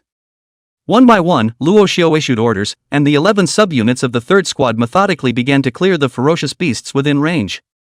There were mishaps, but with his check and balance, the advance was extremely fast. On the other squad side, apart from the White Tuan leading his own people to follow the others, Lu Qingci and Feng Baizhao, under their spiritual senses, were also sending out commands and leading the crowd to advance slowly. On top of that, Lu Qingci became a beautiful sight. She was covered in thunderous entanglements and dragon chants, and every time she stabbed out with her lance, she was able to kill the ferocious beast in front of her with a single blow, and the place of her wound exploded into blackness. The power was incomparably strong, and one person was almost worth the sum of the ferocious beasts killed by the others in her squad. 100 choppers, on the other hand, stood far behind, maneuvering the flying swords to constantly raid and help those in the group, and the hunting speed was not slow. And the white Tuan was relaxed, relying on his loud voice to keep ordering his teammates to swarm on a ferocious beast, fully utilizing the method of fighting the many against the few. Seeing one ferocious beast was also everyone charging together, and seeing 3 ferocious beasts was also everyone going together. The ferocious beasts on the front of Autumn Leaf Town began to fall piece by piece under the harvesting of Luo Xiu and the others, while the surrounding ferocious beasts were finally spurred on by the smell of blood that spread out in all directions, and they became active. The speed at which Luo Xiu and the others were advancing started to become slower. And in the 4th floor window of an abandoned building on the far side of the crowd, a long-haired man with a scarred face put down the binoculars in his hand and took out his cell phone to dial a number. The other side of the phone was quickly picked up. "Hello? Young Master, the 3rd Legion's recruits are indeed attacking Autumn Leaf Town, advancing at a fast pace. The news should be fine. Moreover, I also saw Miss Lu Qingci, who was also among the first batch of attackers." A whistling sound rang out on the other side of the phone, and then I heard, "Okay, you continue to watch. It doesn't matter about the others. Don't let my green rhetoric baby get hurt. I've already asked the hunting tiger to lurk near you. Once something happens to my green rhetoric baby, you'll let the hunting tiger make a move." The long-haired scarred man respectfully said, "Yes, young leader." Far away on the other side of the small town of Akiba, a young red-haired man wearing crystal studs hung up the phone and looked over at an inch-haired man who was kneeling in front of him fully bound. "Hee, following Hu Jackal in his defection and trying to bite me back. You guys are really good at this." Saying that, he suddenly pulled out a folding knife from his pocket and plunged it into the inch-haired man's shoulder, blood pouring out like a stream, soon staining half of the inch-haired man's body. The inch-haired man's eyes widened and he hissed, shaking with pain. Obviously, he was the person who Jackal had planted beside Ouyang Tao, and the red-haired youth was Ouyang Tao. When Ouyang Tao saw the painful appearance of the inch-haired man, a cruel smile appeared at the corner of his mouth as he pulled out his cell phone and shook it. "Alas, it's a pity that my brother Luo Tianhao has also secretly planted someone beside his punk of a brother, and told him all of your scandalous behavior, or else I would have really fallen today." With that, he stabbed another knife into the other shoulder of the inch-haired man. Then it was quickly pulled out, bringing out an arrow of blood. The inch-haired man wailed, his face turning pale. He gritted his teeth in a death grip. "It seems that Luo Xiu didn't lie to you guys on this matter. He still wants to use the exotic treasure to trick me over and help him drive the wolves and tigers to exterminate the ferocious beasts, and he also wants to report back to the instructor at the end to snatch the exotic treasure. How childish." Ouyang Tao's face showed a hint of madness. "What are instructors? If there really is an exotic treasure, none of these instructors will be able to return to the 3rd Legion alive." "Haha, the young leader is right. That Luo Xiu just thinks he's smart. The young master is still powerful. Sitting here, he knows everything like the back of his hand. It's simply like planning and strategizing, Zhuge reincarnated. That tiny Luo Xiu, he will definitely die in our hands today, and Miss Lu Qingci will be in the palm of your hand as well, young headmaster. Haha. There are also exotic treasures. Young headmaster is going to have a big harvest today. If you kill Luo Xiu, then Luo Tianhao will also thank you and offer his liver and brain for you." Beside Ouyang Tao, a dozen or so mercenaries from the Blood Wolf Mercenary Corps offered their flattery. And Ouyang Tao is also smiling. He waved his hand. "Luo Tianhao, this person, too much small-mindedness, can be handed over, but cannot be handed over deeply. Don't look at him this time to help us uncover a Hu Jackal's mole, but it is hard to guarantee that this mole is not he and Hu Jackal together to be planted in my side." A wise color surged on Ouyang Tao's face. He pointed at the inch-haired man who had fallen to the ground and whose consciousness had begun to blur, and raised his hand. "Go, use him to start luring the ferocious beasts. Let's get started. Let's try killing 2,000 ferocious beasts first." As soon as the words fell, a big man stepped out from behind him, picked up the inch-haired man and headed inside Autumn Leaves Town. As he walked, he drenched the blood of the inch-haired man on the ground, carving a bloody formation on the ground. Afterwards, he threw the inch-haired man in the middle of the formation, took a deep breath, and bellowed, "Beast prosperity," and then the inch-haired man directly exploded into a mass of blood mist, and the bloody light of the bloody formation rose up, and the formation was activated, and the ferocious beasts within a radius of thousands of meters looked this way at the same time, and then swarmed over furiously. Ouyang Tao, on the other hand, picked up the inchman's black cell phone, found Hu Jackal, and edited the text message. "Young leader and the others have started hunting the ferocious beasts. They opened the beast prosperity formation, attracting the ferocious beasts in a 1,000-meter radius." Then pressed send. Ouyang Tao grinned, madness flashing in his eyes. "You don't just want my information, I'll give it to you." Chapter 10 for the game begins. The instant Ouyang Tao pressed send, the cell phone on Hu Jackal's side vibrated. At this moment, Hu Jackal was hunting a wiping beast with other people. This is a first-order beast, covered in black, similar to a leopard, but covered with sharp barbs, between whistling, surrounded by black flames. He waved the long knife in his hand, forcing the wipe-away beast back with one slash, and hurriedly took out his cell phone from his pants pocket. The moment he saw the message, Hu Jackal's brow furrowed. Young chief? According to his agreement with the manpower that he had planted around Ouyang Tao, he would usually address Ouyang Tao as young master, not young leader as the others called him. But this message plainly had the words Major Chief written on it. This made Hu Jackal a little puzzled. He had a mind to reply to the message and ask about it, but thought better of it and stopped his hand. Not good, he should have been taken down by Ouyang Tao. Then I was forced by Ouyang Tao to text me and prepare for a will-o'-the-wisp. To remind me of this, the young lord was replaced with the young chief. In that case, Ouyang Tao most likely already knows all the arrangements on Luo Xiu's side. It seems Luo Tianhao has hidden others on Luo Xiu's side. This Luo Tianhao is really a dog, at the expense of me treating you as a brother, but it turns out that you even planted people behind my back. It's too much. Hu Jackal's face clouded up, feeling like he had been sold. But after thinking about it, he felt that Luo Tianhao had done a really beautiful job with this hand. This creates uncertainty in an otherwise predetermined outcome. Since Ouyang Tao knows about the situation over here, then Luo Xiu's arrangement is useless. In the end, then, the deer will be unknown. The Blood Wolf Mercenary Corps has a lot of ruthless people, and those people around Ouyang Tao are even more not good. The one who can stretch the Beast Prosperity Grand Formation should be the Formation Master in the Blood Wolf Mercenary Corps who has reached the 5th grade of the Junlin realm, and with him all here, our instructor alone can't block it. Just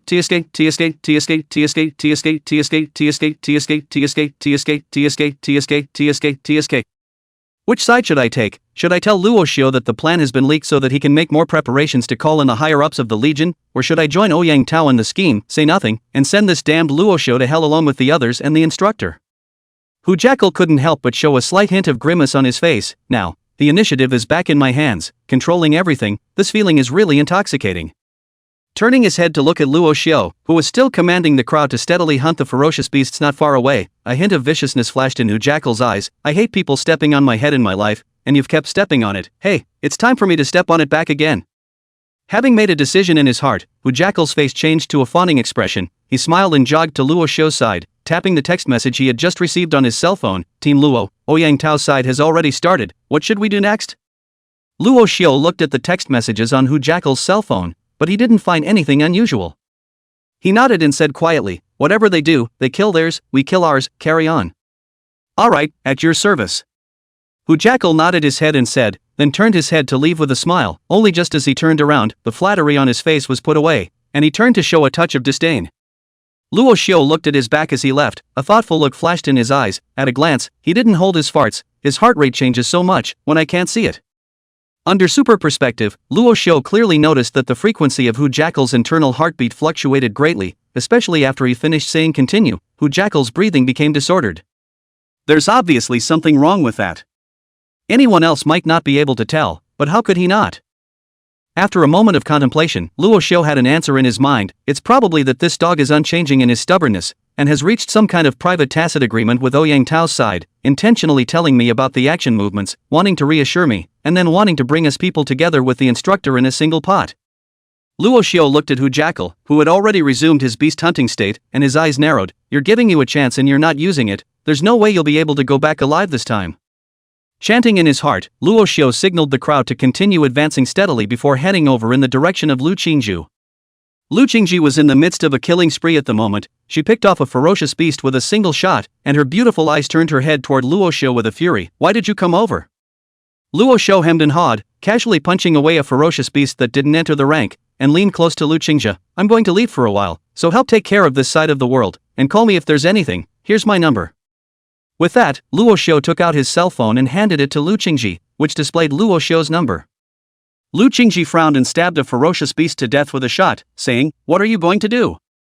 Luo Xiu lowered his voice and said, I'm going to sneak a look at the Blood Wolf Mercenary Corps side. It feels a bit off.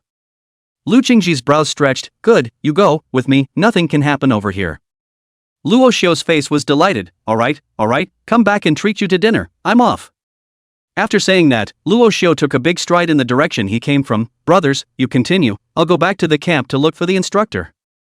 Afterward, Luo Xiu left Autumn Leaf Town.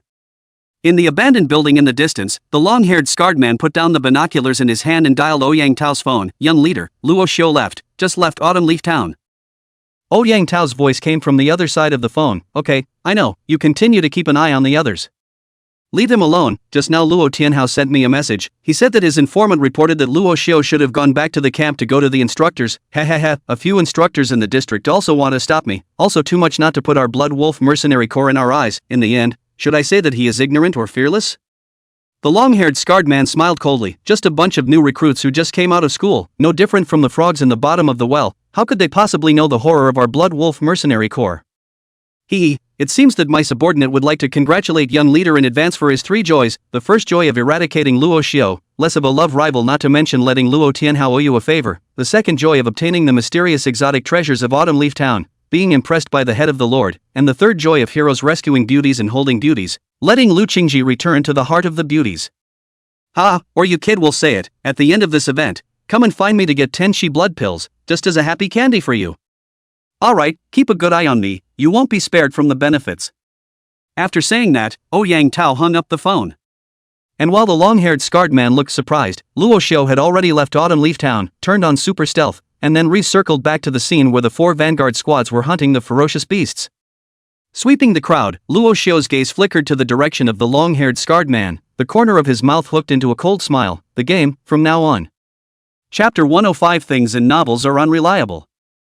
Actually, Luo Xiu had noticed the long-haired scarred man for a while. That abandoned building was so abrupt that it was impossible for Luo Xiu not to go and look at it. Under the super perspective, the long-haired scarred man was there with a telescope looking at it all the time. Luo Xiu saw it at a glance, and at the first moment, Luo Xiu guessed that this long-haired scarred man was a scout sent over by Ouyang Tao. After all, it's a little more likely to be a bad guy with such a dignified look. The Blood Wolf Mercenary Corps was known to have a lot of bad guys. Therefore, after Luo Xiu got away, the first thing he did was prepare to come and explore this scarred man. Under stealth, Luo Xiu sneaked all the way. The entire Autumn Leaf Town was filled with low-level ferocious beasts below the 3rd rank, and they simply couldn't see through Luo Xiu's super stealth that had been upgraded 4 times. Rasho very easily arrived near the abandoned building. Just as soon as he reached the neighborhood, he stopped in his tracks. Under the super perspective, he discovered that inside the 1st floor of the abandoned building, there was a pugnacious man like a tower sitting on a plate. The brawny man had a bald head, his eyes were slightly closed. Beside him, a long black-handled sword stood tall, and the fury was so thick that not a single ferocious beast approached within 30 meters around the abandoned building. This big man was the tiger hunt that Ouyang Tao had sent over to protect Lu Qingci. A 4th-grade Golden Bell realm martial artist, the long-handled sword at his side was his famous weapon, the tiger hunting sword. When he had just broken into the 4th-grade Golden Bell realm, he had just been surrounded by 3 4th-grade explosive flame tigers, and at that time, he relied on this long-handled greatsword to kill to the point of frenzy, battling with the 3 explosive flame tigers for several hours, and ultimately killing the 3 explosive flame tigers miserably. His entire body was drenched in tiger blood, his long-handled greatsword was broken into 3 pieces, the blade rolled up, and the ground was littered with tiger bones and severed limbs, and he was like an evil ghost that came out of the 9 specters, shocking the entire Blood Wolf Mercenary Corps. Since then, he had been brought by Ouyang Tao to protect his safety closely.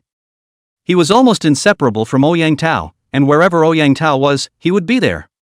Today, the reason why Ouyang Tao sent him over, mainly because there is that 5th-grade realm formation master by his side, safety is guaranteed, and also Lu Qingci is more attached to him, worrying that Lu Qingci had an accident without the opportunity for him to save the beauty of the hero. And just as Luo Xiu arrived, the pugilist's eyes slowly opened and glanced suspiciously in the direction where Luo Xiu was. Luo Xiu immediately sensed that the pugilist was not easy to deal with, so he stopped in his tracks. After a few seconds of contemplation, Luo Xiu turned around and left. He took out a piece of white paper from within his storage ring and wrote on it, "There are scouts from the Blood Wolf Mercenary Corps on the 4th floor of the abandoned building to the west of the beast-hunting vanguard squad, and there is a bald guardian on the 1st floor with a large body, unknown realm, powerful strength, and a weapon that is a long-handled greatsword." Luo Xiu then quietly returned to the vicinity of the beast-hunting squad, found the location where a few instructors were hiding, and utilized the timed invisibility feature of super stealth to invisibly hang the white paper on a tree trunk. After a few of the instructors realized that there was a fluctuation on his side, they immediately left quickly. A few seconds after he left, the white paper broke out of stealth just in time. And a couple of instructors arrived just in time. What just happened? It looks like something flashed nearby. It should be some kind of ferocious beast. I don't know, hey? Look guys, what's this? One of the instructors noticed the white paper on the trunk. He reached down and removed it and read it to the crowd, Beast Hunting Pioneer Squad. When he finished reading, several of the instructors were stunned. They began to scan around, putting their martial artists' enhanced senses to the max. But nothing out of the ordinary was found. Several instructors fell silent, and after a few moments, the calm was finally broken. This? Who hung this? I don't know, is this news really true? I guess it's not too far from 8 or 9, I guess it's likely that the others sent by the Legion commander are the ones who hung it, at the very least, they are stronger than us. Yes, oh, people hung this white paper in our neighborhood and we didn't even notice. It's possible, so what do we do? Old Lu, you go, you're better at scouting, you go and sneak a peek, if it's true, you keep an eye on them, I'll call the chief instructor first, Old Bai, you call the Legion commander, Old Zhou, you continue to keep an eye on the new recruits. Okay, that's it. Once the division of labor was clear, several instructors quickly began to move. And dozens of meters away from them, Luo Xiu, who was in stealth, nodded his head in satisfaction when he saw this, before turning around and leaving, running all the way towards the depths of Autumn Leaves Town. Under the level 4 super stealth, Luo Xiu didn't have to worry about being discovered by these low-level ferocious beasts at all, and he soared to his fastest speed, like a gust of wind, skimming through the entire Autumn Leaves Town at breakneck speed. Under the perspective, he could see all the situation around him all the way down, and the hiding beasts were nowhere to hide. What he could avoid, he directly avoided, and what he couldn't avoid, he chopped in passing. Along the way, dozens of ferocious beasts like bizarre deaths were separated from their bodies and heads by a single fatal slash of the ancient dagger he had left behind using his mysterious mother. About half an hour later, Luo Xiu finally saw a large swarm of raging and frenzied beasts. And it was Ouyang Tao's group that was surrounded in the middle of the beasts. Seeing the blood formation in the middle of a few people, Luo Xiu's pupils shrunk slightly. This is the formation? Hiss, it's a bit interesting, just drawing out a pattern like that can attract so many ferocious beasts over, I want to learn it so badly. Afterward, Luo Xiu's gaze fell on the Blood Wolf mercenary core crowd. The one who was surrounded in the middle and relaxing is obviously Ouyang Tao. This dude's flavor is too punchy and his expression is too arrogant to be beaten. These few people around him are so strong, first and second ranked ferocious beasts, killing them piece by piece. These are all at least third ranked or above martial artists, aren't they? That burly man next to the formation should be that 5th grade realm formation master, looking like he's not to be messed with. Looking around them, they've killed hundreds of ferocious beasts, and it doesn't feel like anything has changed. Could it be that I guessed wrong? There's nothing unusual in Autumn Leaf Town? Luo Xiu analyzed the Bloody Wolf mercenary corps comers with a slight doubt in his heart. Of course, when he saw the dying two-headed poisonous lizard dragon, the first thing he felt was that something was wrong, but he couldn't tell exactly where it was wrong, so he made up the words about some blood sacrifice appearing as a foreign treasure. After all, when I used to read novels, I would often see this kind of plot, and when it felt weird it was some kind of cult blood sacrifice array. It seems like the novels don't say much. This is a high martial world, there shouldn't be any of that weird stuff. Luo Xiu skimmed his lips and was about to get a little closer to observe when his pupils suddenly shrunk violently. Under super perspective, he discovered that the pool of blood that had converged under the mountain of corpses piled up by the Blood Wolf mercenary group's murderous beasts was flowing underground at an extremely slow speed. Chapter 106, Akiba Town is a setup. What's that? Luo Xiu was horrified in his heart. If he were an ordinary bystander, he would definitely not be able to discover that the blood of those ferocious beasts was quietly penetrating downwards. After all, he was also under the super perspective edition, able to observe the world in front of him like a low magnification microscope, and it was only under the slow playback effect that he saw the slow flow of blood underneath that ferocious beast's corpse. Is there really something down there? Or is it just plain osmosis? No, I have to take a good look.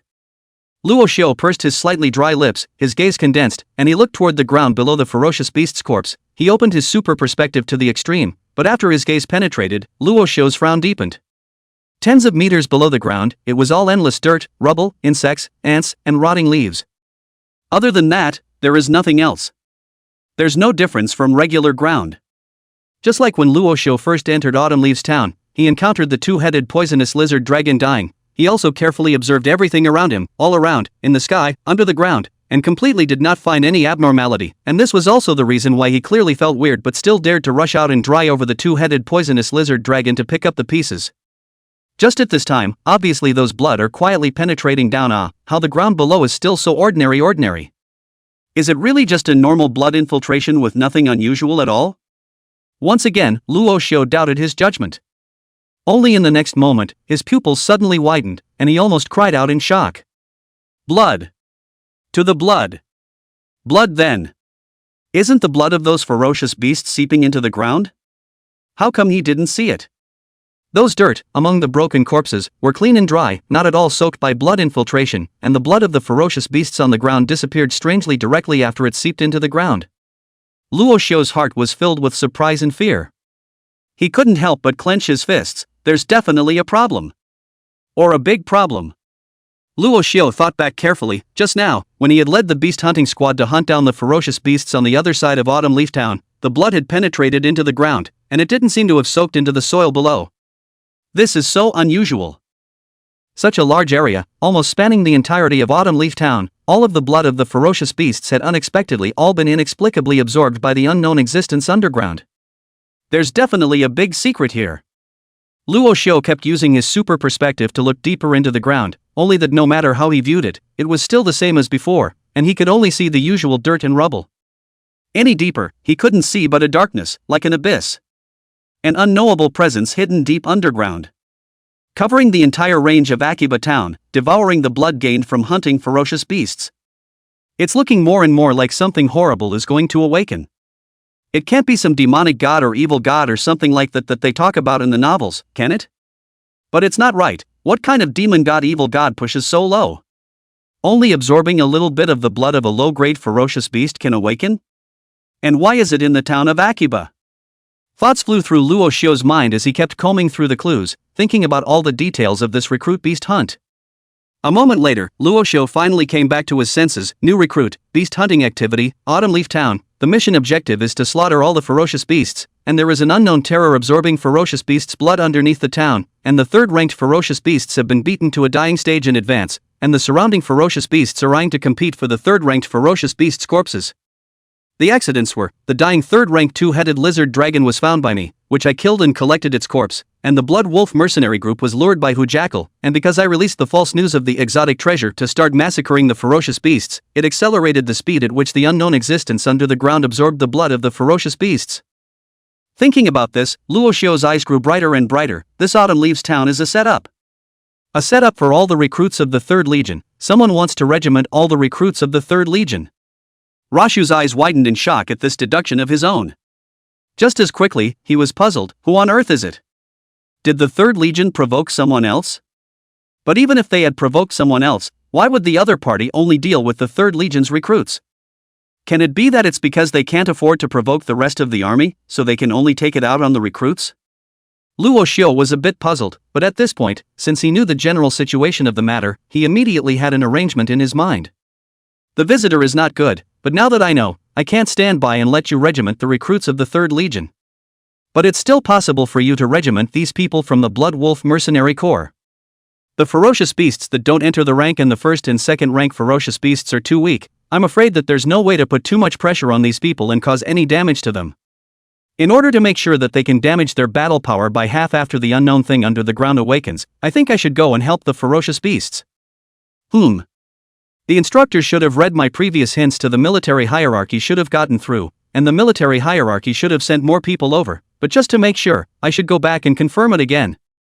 After Luo Xiu made up his mind, he stopped staying and directly got up and ran wildly towards the outside of Autumn Leaves Town. Half an hour later, he once again returned to the site of the beast hunting squad's hunt. At this time, the nearby ferocious beasts had basically been killed, and the ground was filled with ferocious beast corpses. Luo Xiu glanced toward the ground, and the blood that had seeped down from the ferocious beast's corpse had indeed all gone strangely missing. The members of the beast hunting squad, on the other hand, were resting in place. Lu Qingci stood blandly on top of a boulder, constantly gazing in the direction of the depths of Autumn Leaves Town, muttering in a low voice, "Why isn't he back yet?" Luo Xiu glanced in the direction of the abandoned building again. The long-haired scarred man was still on the 4th floor watching this side with binoculars, while downstairs there was no longer just the pugilist alone, but dozens of extra figures in black uniforms in the vicinity.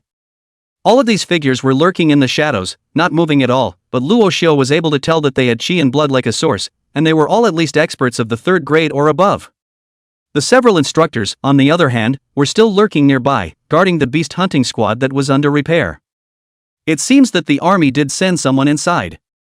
There are so many experts on this side alone, there should be even more people on the other side of the camp.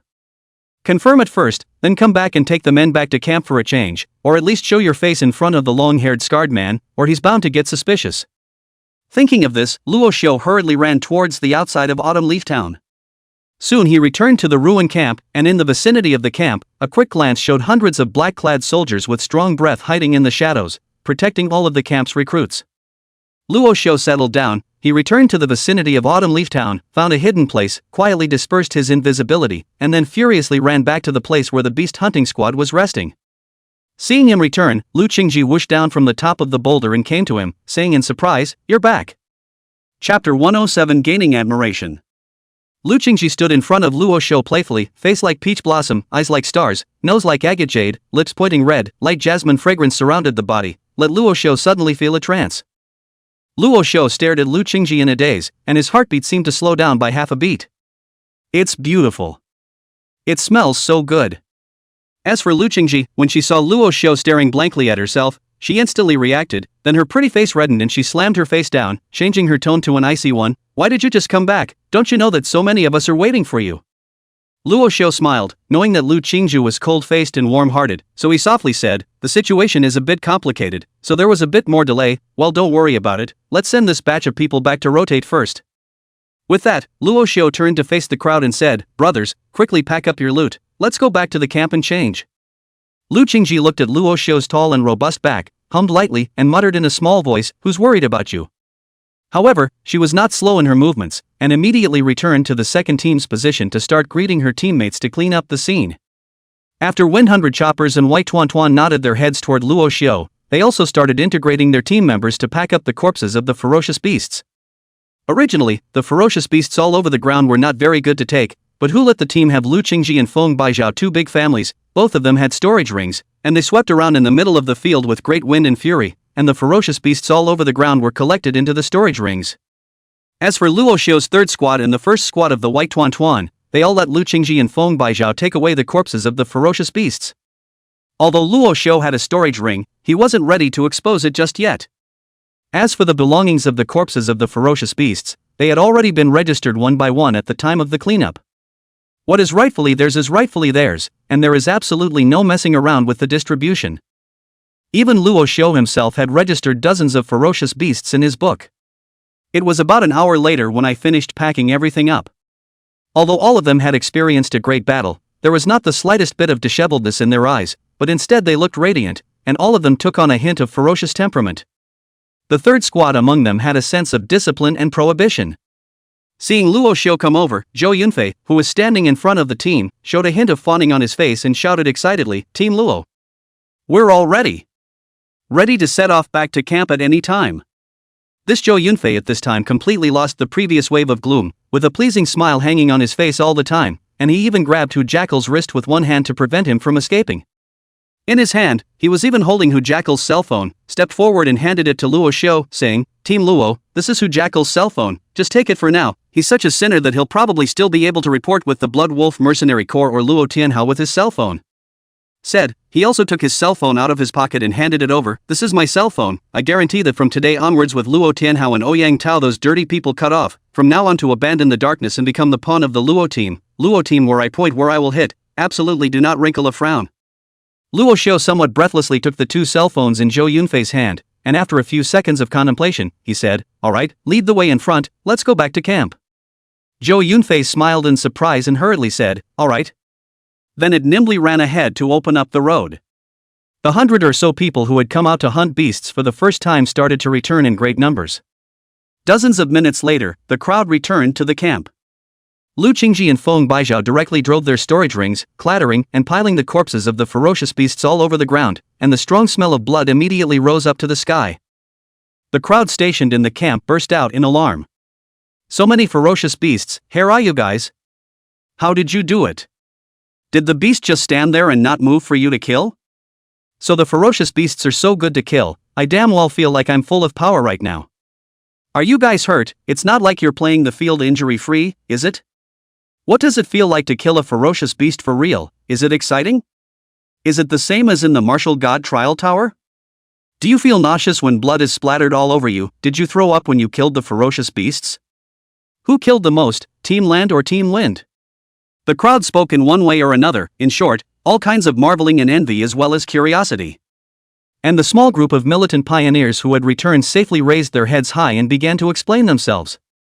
In fact, the real killing of ferocious beasts is almost the same as in the martial god trial tower. It's just like that. There's no feeling. When you kill it, you're already hot-blooded, and when you're holding a weapon, you're just doing it. Right, anyway, we have Team Luo, Team Lu, and Team Win with us, so if we listen to their arrangements we'll be able to know roughly where the ferocious beasts are, and basically we won't make any mistakes. Yes, and Team Luo has also configured us with a pretty solid formation, 3 people in a group, continuous advancement, all-around defense, as long as we don't run into dense swarms of ferocious beasts like bees or something like that. Basically there's nothing wrong with GAGA messy kills.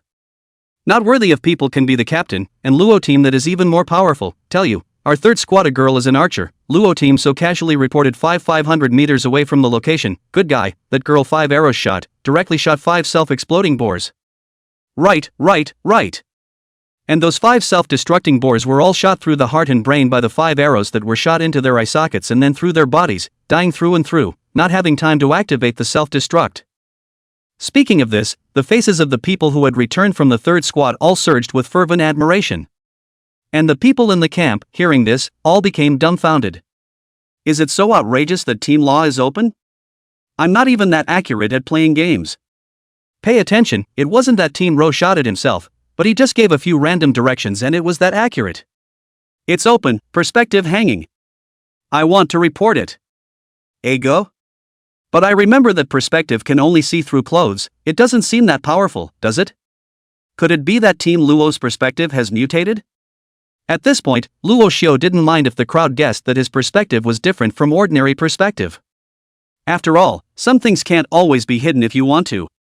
For example, he is handsome, dashing, handsome, humorous, funny, modest, elegant, upright, strong as an ox, huge, bull, a leaf of 7 thorns, 8-pack abs, people love, flowers see flowers, easygoing, affable and generous, elegant and noble.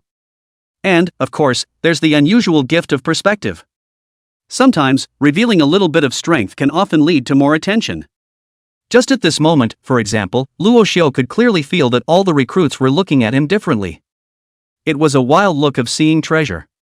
In the army, on the battlefield of the ferocious beasts, to be able to clearly see the enemy's position, that was such a heaven-defying ability, and teaming up with such a person, the chances of survival would definitely increase by tens of times. That's something anyone understands.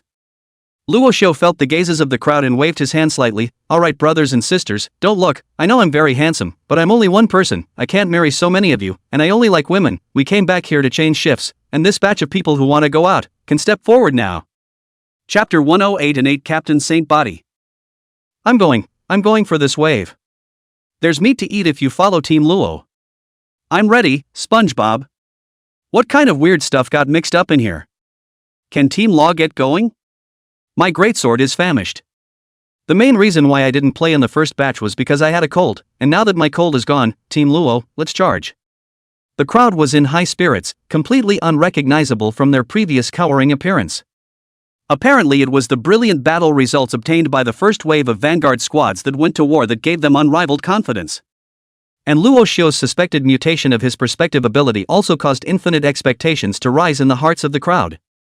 With such a captain, why worry about not being invincible and loaded? When Luo Xiu saw that the crowd was like this, his heart was also slightly excited. How to say he is only an 18-year-old teenager, even before crossing over, not too old, by so many people collective pursuit, although not fluttering but the mood swings are still there.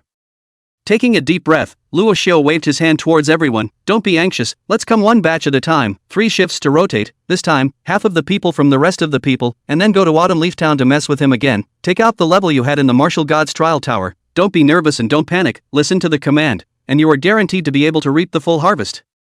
With that, he looked at the other squads that didn't set off in the previous wave, brothers from squads 4, 5, 7, 8, and 9, you can also follow along this time, let's have a care together, according to the previous distribution of a group of 3, and with the captains of the various squads pressing on them, there's absolutely no problem.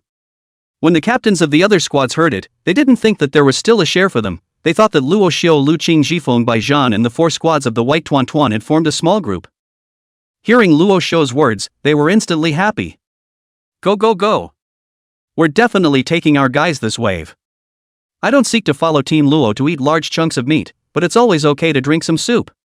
Haha, thanks Team Luo, let's get rich together. Team Luo is really righteous. I like teammates with commitment like Team Luo. You wait for Team Luo, I'll order all the men to set off with you. Several captains excitedly promised and hurriedly began to count troops in their respective squads. Originally everyone was quite resistant to the first batch going to hunt the beasts first, so they had been dragging their feet until now, but at this moment, the situation had changed drastically. Almost everyone grabbed the beast hunt. After all, first of all, regardless of whether the first batch of recruits that came back were telling the truth or not, and whether Luo Xiu had the ability of mutant perspective or not, but at least from the ferocious beast corpses that were brought back and the injuries that were on the people's bodies, it really wasn't much of a danger. At least the ones who came back had a few scrapes on them at most. Not even one serious injury, and even fewer deaths. Why should they fear it when it is such an easy and lucrative activity? So, things are warming up like never before. Captain! I'm going to up 100 ferocious beasts this wave. And my captain, I'm going too. It's time for me to step in. I was born to hunt ferocious beasts. To join the army is not to kill ferocious beasts, so please take me with you. I'm great at killing ferocious beasts. When I was in the martial gods trial tower, I was killing beasts like hemp, hacking my way from the Linhai ruins to the Grief Wind Canyon for 3 days and 3 nights, and no one even asked me if my eyes were dry. After a few voluntary sign-ups, the other squads had finally finalized the number of people for this wave of beast hunting. 9 teams, totaling 500 or 600 men, stood in great numbers at the exit of the camp.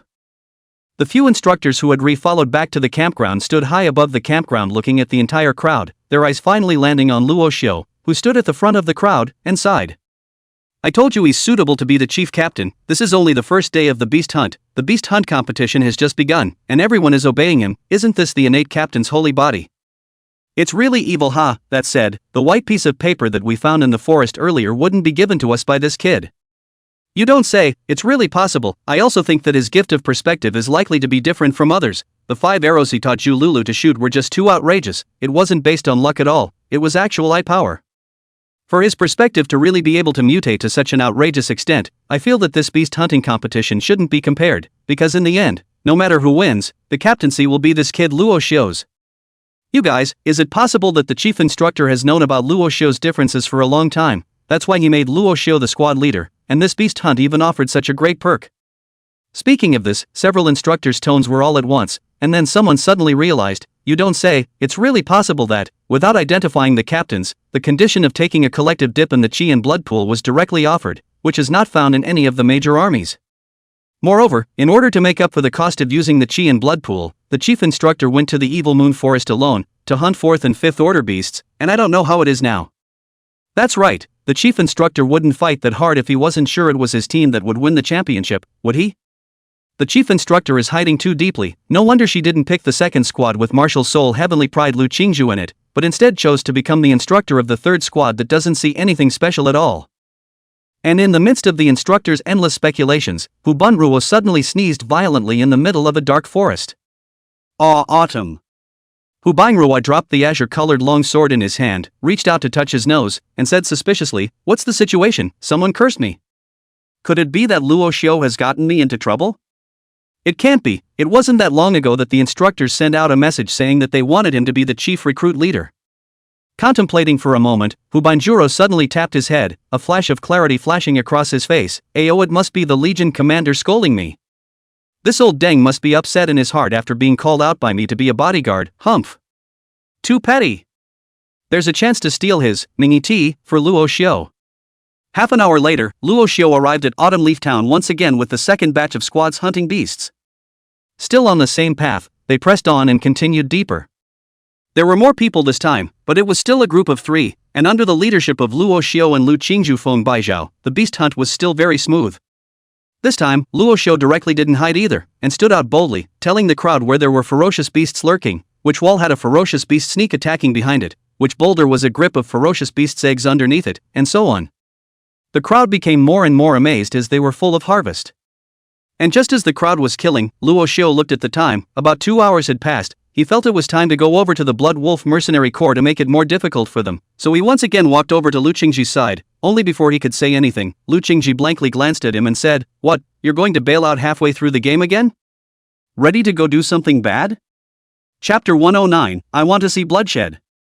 In fact, Lu Qingci was very eager for Luo Xiu to take her along. After her last experience in the martial soul trial tower, she always felt that following Luo Xiu out to have fun was more interesting than simply slaughtering ferocious beasts here like a machine. However, she knew that Luo Xiu was out for something. The Blood Wolf mercenary corps side still needed Luo Xiu to probe. And she, too, had to look after the team's comrades.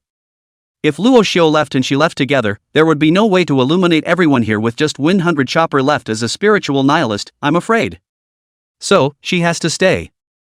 Luo Xiu was slightly stunned by her question, not realizing that she had already learned to snatch answers. One can only nod awkwardly and say, "Ahem, it's nothing, I'll just go over and take a look, otherwise my heart will always be uneasy, you help look after it."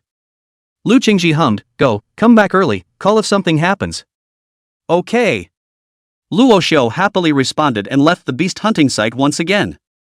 The crowd was a little puzzled when they saw him leave.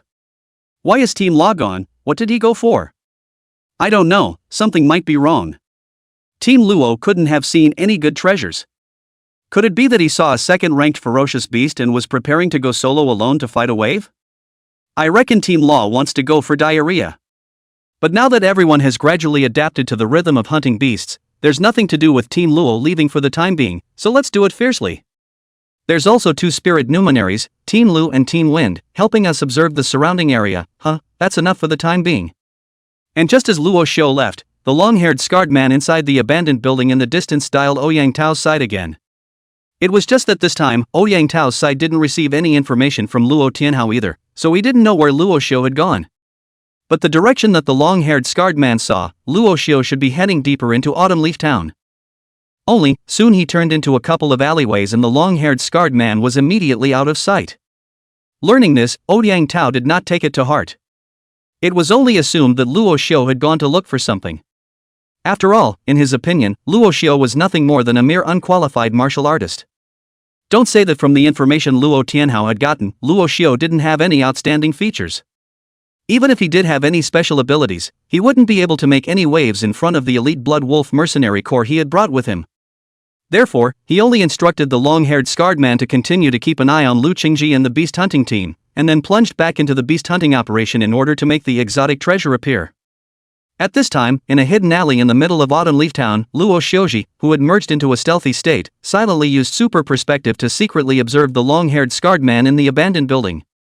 He watched the long-haired scarred man put down the phone, and glanced at the pugilist who was still meditating with his eyes closed under the abandoned building as well as the veteran elites of the 3rd Legion who were hiding in the vicinity. He let out a cold smile, leaped, and began to run furiously towards the location of the Blood Wolf mercenary corps.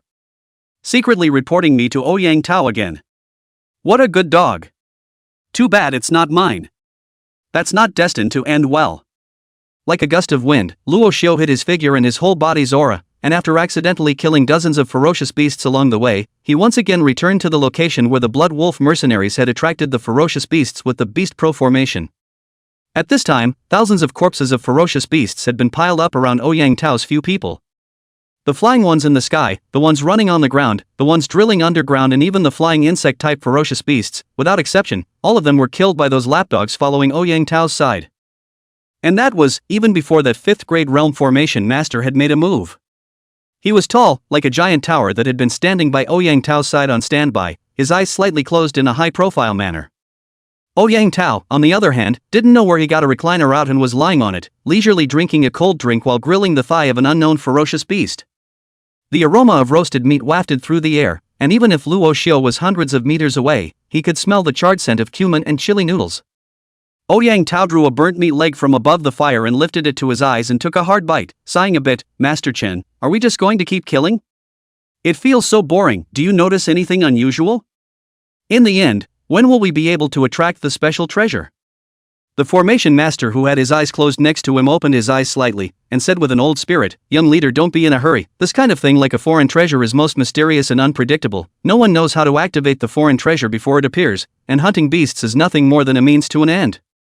But Ouyang Tao once again took a bite of the roasted meat, poured a mouthful of the ice-cold drink, and eagerly said, "But what?" Formation Master Chen, however, I have found a problem. According to my perception, the blood that flowed out of the corpses of these ferocious beasts surprisingly all disappeared after seeping into the ground. What? Is what you said true? Ouyang Tao immediately exclaimed. Formation Master Chen nodded, that's right, we slaughtered thousands of ferocious beasts, the blood of these beasts all disappeared without a trace after entering the underground, it's very strange. Ouyang Tao said in surprise, could it be that the foreign treasure is underground?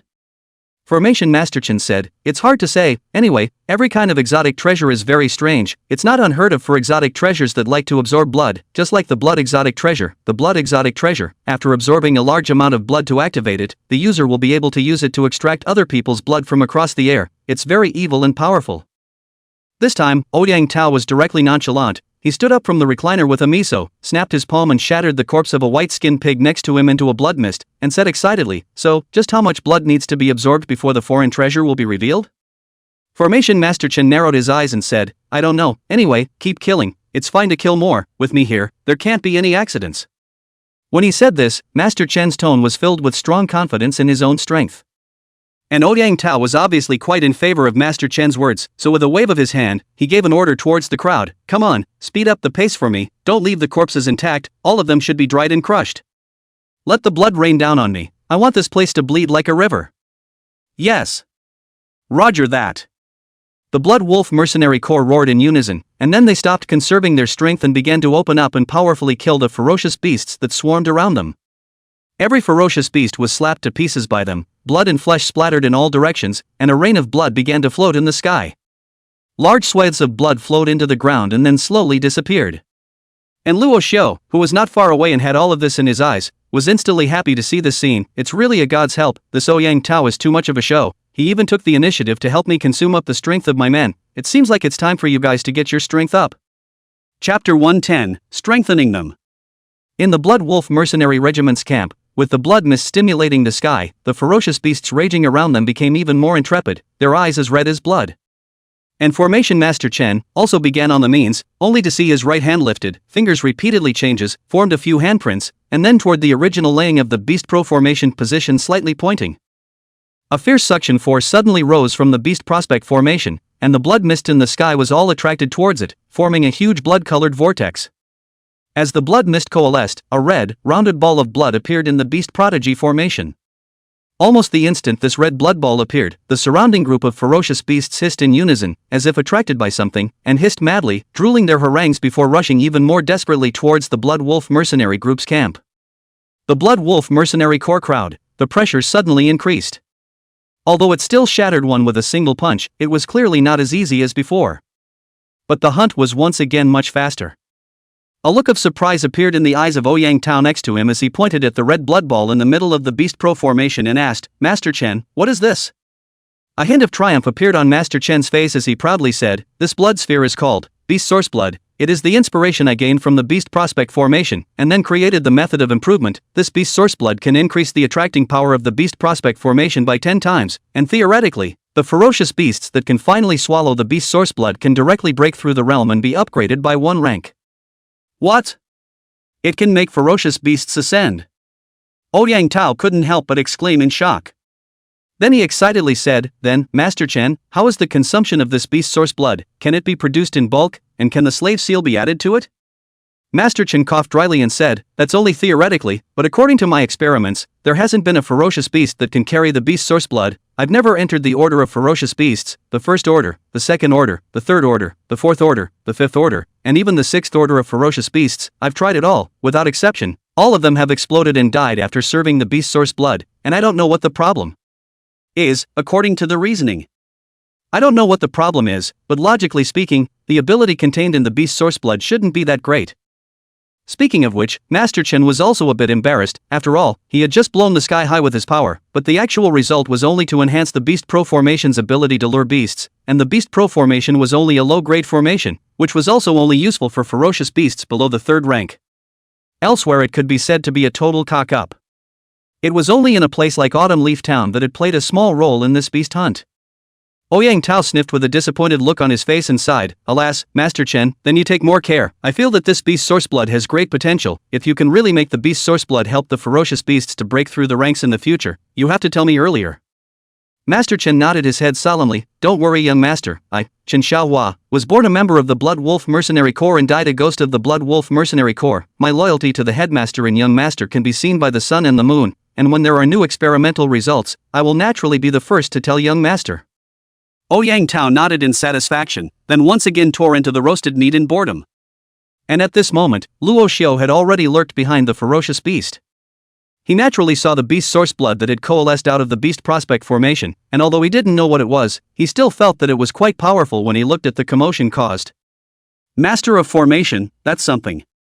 It's just that I don't know what other effect formations can be set up in addition to this kind of formation that attracts ferocious beasts. If there's that, spirit gathering formation, enlightenment formation, time flow rate formation, or something like that was said in the novels, then it would be awesome.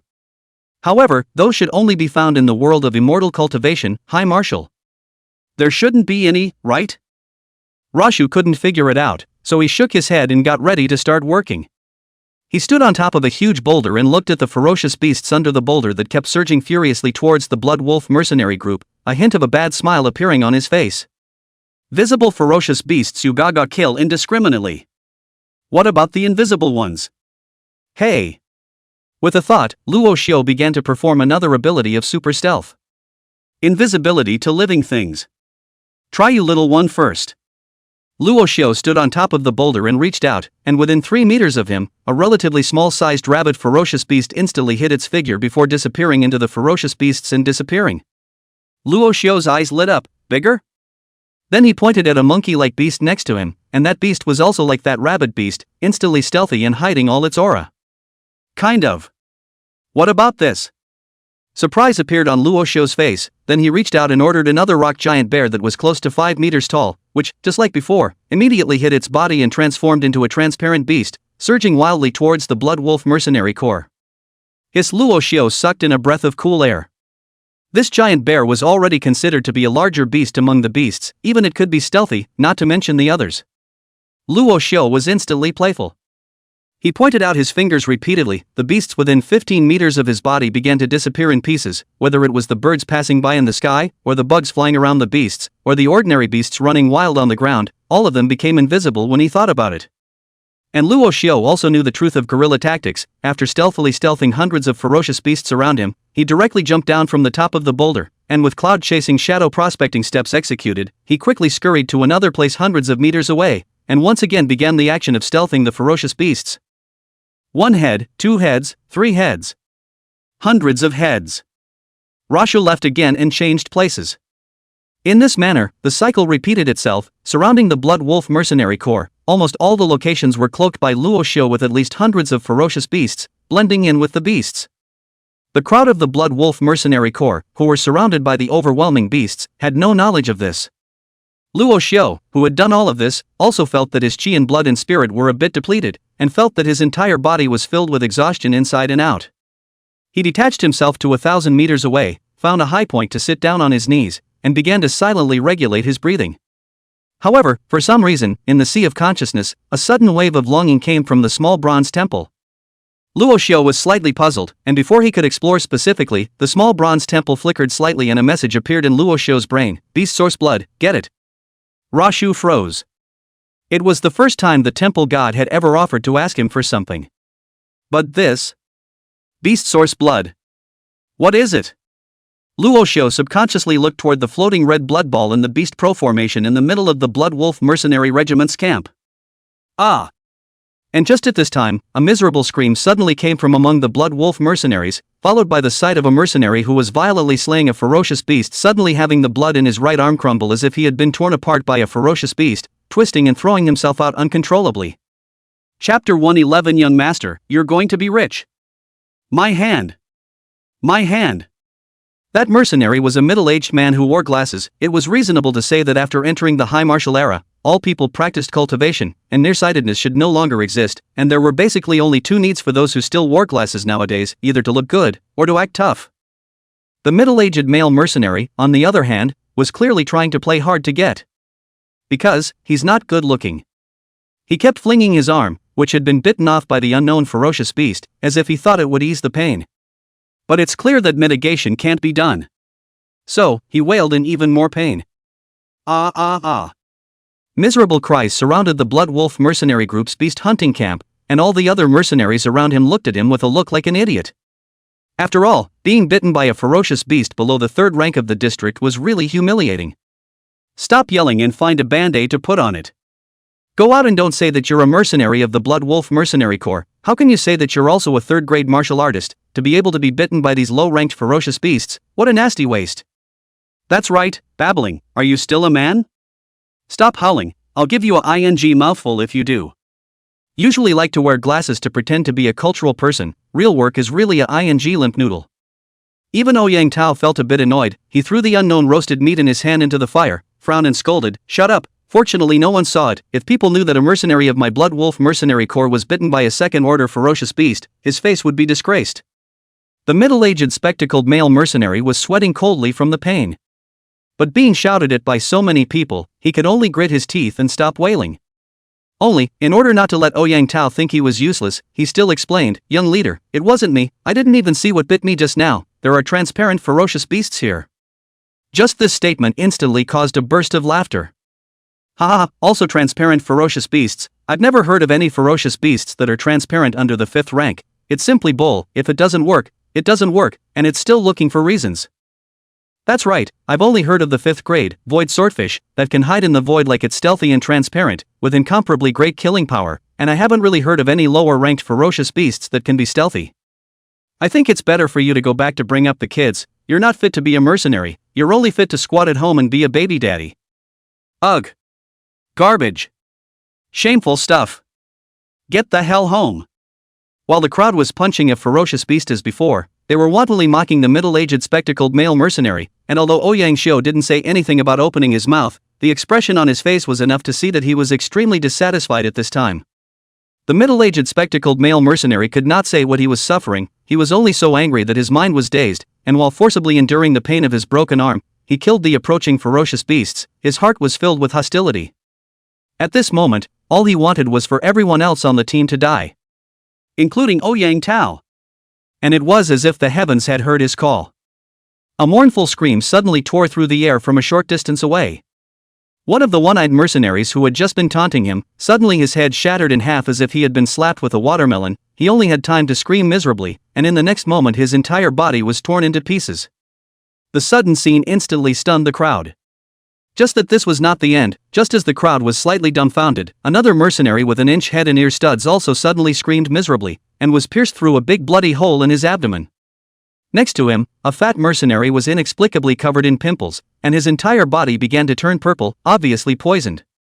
The rest of the other mercenaries were more or less the same, and all of them were attacked by the transparent ferocious beasts. At this, everyone panicked. Ouyang Tao sat up mischievously and flashed to Master Chen's side. "Master Chen, what's going on?" Master Chen's face was grave as he took a closer look at the wounds on the people's bodies, as well as the blood and flesh in the air that had been clattered out by the people casually wielding their weapons due to their pain and panic, and his eyes unexpectedly revealed a flash of surprise. Relying on the powerful sensing ability of a 5th-grade martial artist, he casually grabbed a stealthy first-order wind heat viper that had shot over and was caught in his hand. Feeling the silky cold temperature transmitted from the snake's body in his hand, Master Chen's heart became excited as he crushed the stealthy wind heat viper with one hand and excitedly said to Ouyang Tao, "Young headmaster. It's been sent. Sent ah. You're going to be rich this time. It's definitely an exotic treasure, an exotic treasure." Ouyang Tao was a bit confused and said blankly, "What do you mean, Master Chen?" Master Chen said excitedly, "Did you see that? The one I just crushed was a first-order ferocious beast, the wind heat viper, and the one that bit them wasn't some newly emerged stealthy ferocious beast at all, but an ordinary first or second-order ferocious beast. Look at him, his hand should have been bitten off by the blizzard giant wolf, and him, his head was slapped by the rock giant bear, and him, he was stung by purple poison mosquitoes all over his body, and him." Master Chen was incomparably excited as he pointed out one by one what kind of ferocious beasts were responsible for the injuries inflicted on all the mercenaries, and his entire exuberance reached a point of no return. And when Ouyang Tao and the other mercenaries heard this, they were even more stunned. They carefully observed the injuries on their bodies, and it was really just as Master Chen had said, all of them were indeed injured by different ordinary first and second rank ferocious beasts. If it was usual, these ferocious beasts wouldn't even be able to get close to them. It was only at this moment that all of these first and second rank ferocious beasts had all stealthed up, allowing them to be directly attacked without any perception or defense, which caused a large amount of damage to them in an instant. There were a dozen people in the group, and apart from Ouyang Tao and Grandmaster Chen, almost everyone else had hung up their colors. And the unluckiest one was the one whose head had been smashed by the rock giant bear and had died outright. But no one cared about him. When Ouyang Tao heard Grandmaster Chen's words, he was almost so excited that he jumped straight up, his voice slightly trembling as he said, "Chen. Master Chen. You. What you said. But it's true?" Master Chen heavily patted Ouyang Tao's shoulder, affirmed, "Young chief, you are ready to go back to directly take over your father's class. This way you are afraid to earn hemp. This foreign treasure is too extraordinary, simply unheard of. Now there are so many invisible ordinary beasts, obviously by the influence of that foreign treasure, can let so many beasts are invisible, no smell, sound, even breath, killing gas all hidden. Odor, sound, even breath, killing aura, all hidden. Such an effect is simply the level of artifacts. What a perfect group invisibility. Young master. With this exotic treasure, from now on, my Blood Wolf Mercenary Corps can completely become an invincible assassin corps, killing gods and Buddhas. Even the Divine State officials, the 108th Legion we will no longer be afraid of, we can completely be on par with them, no, above them." When Ouyang Tao heard Master Chen's words, he heaved a mouthful of saliva with some disbelief, and his voice trembled as he said dryly, "Really? That is it? Chapter 112 Shut up about your beautiful stepmother. Really, of course it's true." Master Chen was quite excited and exclaimed with excitement, and if it wasn't for the fear of tarnishing his image, he would have started dancing around. Although he had never seen an exotic treasure, it didn't affect his ability to casually judge whether or not an exotic treasure really existed. Anyway, all of those first and second ranked low-level ferocious beasts were all inexplicably invisible. And the invisibility was so brilliant, even the breath could be hidden. What was such an outrageous thing if not an exotic treasure? Ha ha ha ha ha. Old me really is the son of heaven's destiny. To even come across a group invisibility exotic treasure, and only inside a town filled with low-level ferocious beasts, isn't this a great gift package from the heavens? Ouyang Tao received confirmation from Grandmaster Chen, and the tension in his heart ceased. Instead he began to laugh openly. It was a moment he had waited too long for. Although his old man was in existence of the peak of the 6th grade, and owned such a prestigious mercenary corps as the Blood Wolf Mercenary Corps, he was born with supreme might, born to be a young leader. Countless people surrounded him to flatter him, and he enjoyed all sorts of wonderful resources, as well as all sorts of glory. But, it was all bestowed upon him by his old man who was the head of a mercenary group. He, on the other hand, has been called a dude since he was a teenager. His cultivation potential is average, he doesn't have any physical talent, and his spiritual potential is even more pitifully low. He has not inherited his father's strong genetic qualifications at all. Therefore, under such repression, he began to become degenerate, became crazy, and completely became the dude in other people's mouths, bullying men and women, forcing good people to become prostitutes, rampaging, and anyway, doing all the bad things, completely and utterly becoming a scum of the earth. But scum have dreams too. He also desires the praise of the crowd. This is a very common and normal and urgent spiritual need. But he had no talent for cultivation, no professional skills, no ability to run a mercenary group, no power and wisdom in his head. He was mediocre in every aspect, and under his father's powerful aura, he was a completely pathetic clown, with no chance of getting any praise from others. And this time, if he could obtain this group invisibility treasure, then he would definitely become the pride of the entire mercenary group, his father's pride, and even the pride of Qingchuan City, the pride of the Divine State, or the pride of the entire human race. At that time, his powerful dad would be able to say in front of everyone in all his splendor, "My son Tao Tao has the appearance of a great emperor." Hundreds of millions of rounds of applause ensued, and flower banners were everywhere, all filled with praise and glorification of him. Thinking of such a scene, Ouyang Tao was almost so excited that his body trembled. Goosebumps were raised all the way from his tailbone and covered his entire body. I will be the lord of the Stealth Legion. Perfectly stealthy, a born assassin, yes, I will be the king of assassins. I will be the king of assassins. In the midst of Ouyang Tao's shouting, a few more mercenaries around him died. But he didn't even hear it. He spread his arms wide, tilted his head back and spun around, even squinting in ecstasy. As for Master Chen, who was beside Ouyang Tao, he reached out and pulled out a formation disc from his pocket, blocking all the ferocious beasts that rushed over and killing them as much as he could, ensuring that Ouyang Tao would not be harmed while at the same time flashing a strange aura of astonishment in the bottom of his eyes. Looking at the mercenaries outside the array plate formation who were constantly being rushed and killed by the stealthy beasts, and then glancing at Ouyang Tao whose eyes were slightly closed to fantasize about the future, Grandmaster Chen laughed coldly in his heart. Even such a waste like you is worthy of having a stealthy exotic treasure? You don't even care about your men's lives and deaths, and you just care about pretending to fantasize when you have some good news. It's simply a piece of slime that can't hold the wall, pure garbage. You want to be the king of assassins? If you want to be the king of assassins, you should be the leader of all maggots. When we find the invisibility treasure and let the beasts kill these mercenaries, this master will secretly release a gap in the formation and let the beasts eat you to the bone, then go to the new recruit's side to kill your 2 remaining dogs and take the invisibility treasure and sneak away. How can you be worthy of such a divine artifact? Joke, only this master this kind of virtue, wisdom superb, dare to devour the master, but also master the formation avenue of super fierce man is worthy of having this kind of stealth artifact. At that time with this artifact, even that scum father of yours can't take me, and then find a chance to kill your father as well, and then in the love of your father's big bed hard to enjoy your beautiful stepmother. When he thought of this, Master Chen's mind immediately floated out of Ouyang Tao. His old man just married back a few months ago a beautiful young woman, big waves, hip skirt, black silk slingback heels, a pair of seductive eyes, seductive big red lips, thighs rounded and fleshy, looking at it makes one's mouth dry, and Master Chen has been thinking about it for a long time. When the time comes to kill your daddy, I'll be invisible and play with your stepmother. It's a little exciting to think about, stupid dog, keep giggling. Master Chen glanced somewhat disdainfully at Ouyang Tao, who still had his eyes closed, and then looked outside the array plate formation. The mercenaries of the Blood Wolf mercenaries had gradually stabilized the situation. Although because they were caught off guard by various stealthy beasts, all of them hung up, and even 4 or 5 of them died. But that didn't stop them from starting an all-out defense attack once they figured out the situation. The stealthy ferocious beasts were only first and second rank or even unranked ferocious beasts anymore, and the least of these mercenaries were third-ranked martial artists. After a defense attack, the threat was still there, but not much. The stealthy ferocious beasts that they had killed were also slowly lifted out of their stealthy state after a certain amount of time, surfacing as ordinary ferocious beast corpses, which made them even more surprised. Even Master Chen couldn't help but marvel in awe. In his heart, he was even more determined to finish off Ouyang Tao to monopolize the invisible exotic treasure and then steal his stepmother. What everyone didn't know was that after the blood of these third-grade realm mercenaries was spilled on the ground, deep underground, above that blood-colored altar, the constantly twisting one eye began to undergo a mutation. Dense threads of blood were born from above the one eye, forming a horrifying line of muscle that congealed into bloody gore. It didn't take long for a one-eyed rotting head to take shape.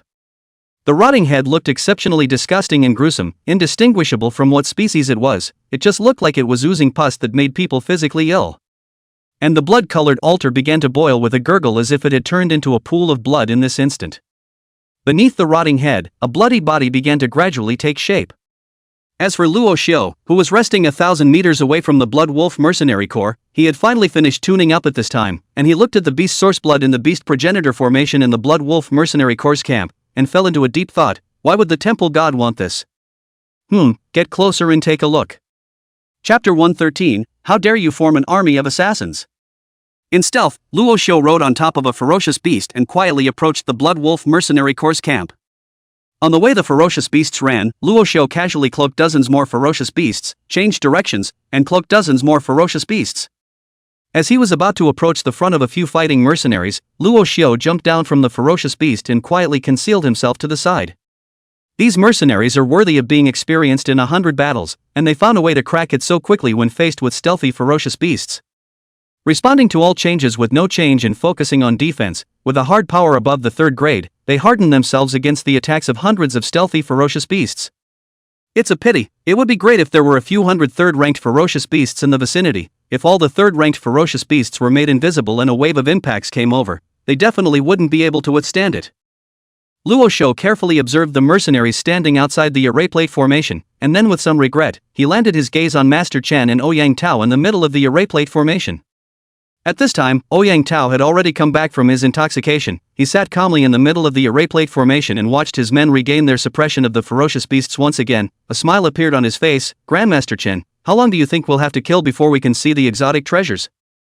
Master Chen squinted his eyes, looking at the densely packed ferocious beasts in front of him, and murmured, "It's not easy to say, this time, the exotic treasure is just too astonishing. Exactly how much ferocious beast blood is needed, I don't know, but it's obvious that as long as we continue to kill, this stealthy exotic treasure will gradually awaken, and the stealthy ferocious beasts that were just there is a sign of that." Ouyang Tao nodded his head and said somewhat helplessly, "Alas, although the exotic treasure is good, but our understanding of it is too little. It all depends on chance. If only I could grasp the location of all the exotic treasures in the world and the method of awakening, that would be good."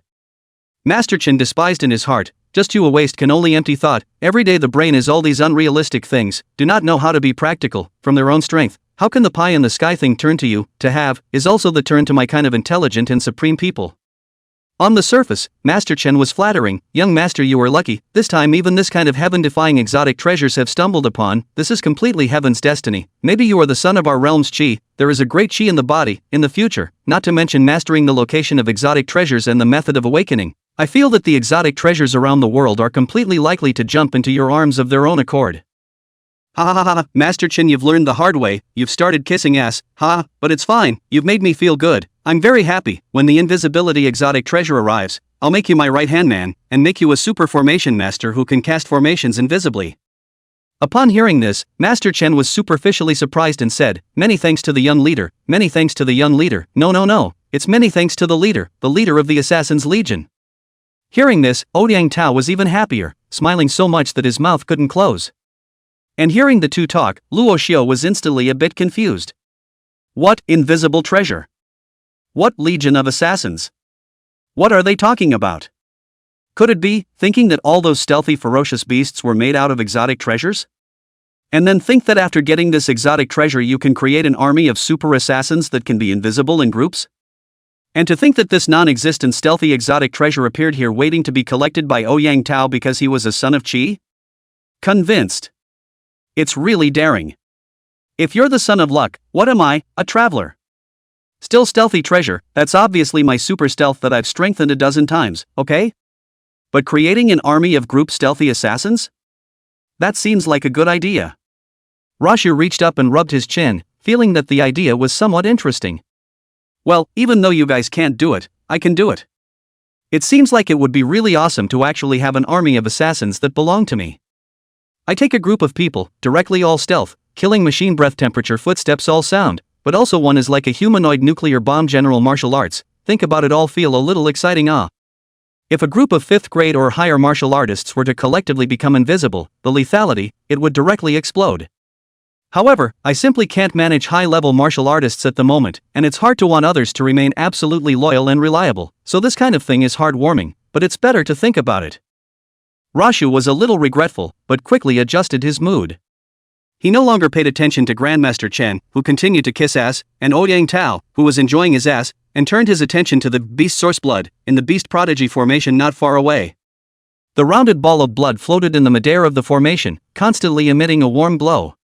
Even from a distance of more than 10 meters, Luo Xiu could still feel the raging energy contained in this drop of blood, but what was even more palpitating was that there was a weird fluctuation in it, and it was impossible to say what it felt like, but it was unsettling to the mind. And this fluctuation seemed to be the source of its crazy attraction to the surrounding ferocious beasts. How do you steal this thing? Straight from the hand? Rashu was somewhat guilty of a dilemma. And at that moment, in his sea of consciousness, the small bronze temple flickered slightly again, and a message appeared in his head at once. Come closer, just touch. Luo Xiu froze slightly. It's that simple? Besides, the temple god is really active this time. This is the second time it's been prompted. Seems this stuff is important to the temple gods. Maybe if the temple god absorbed this, he could upgrade another wave?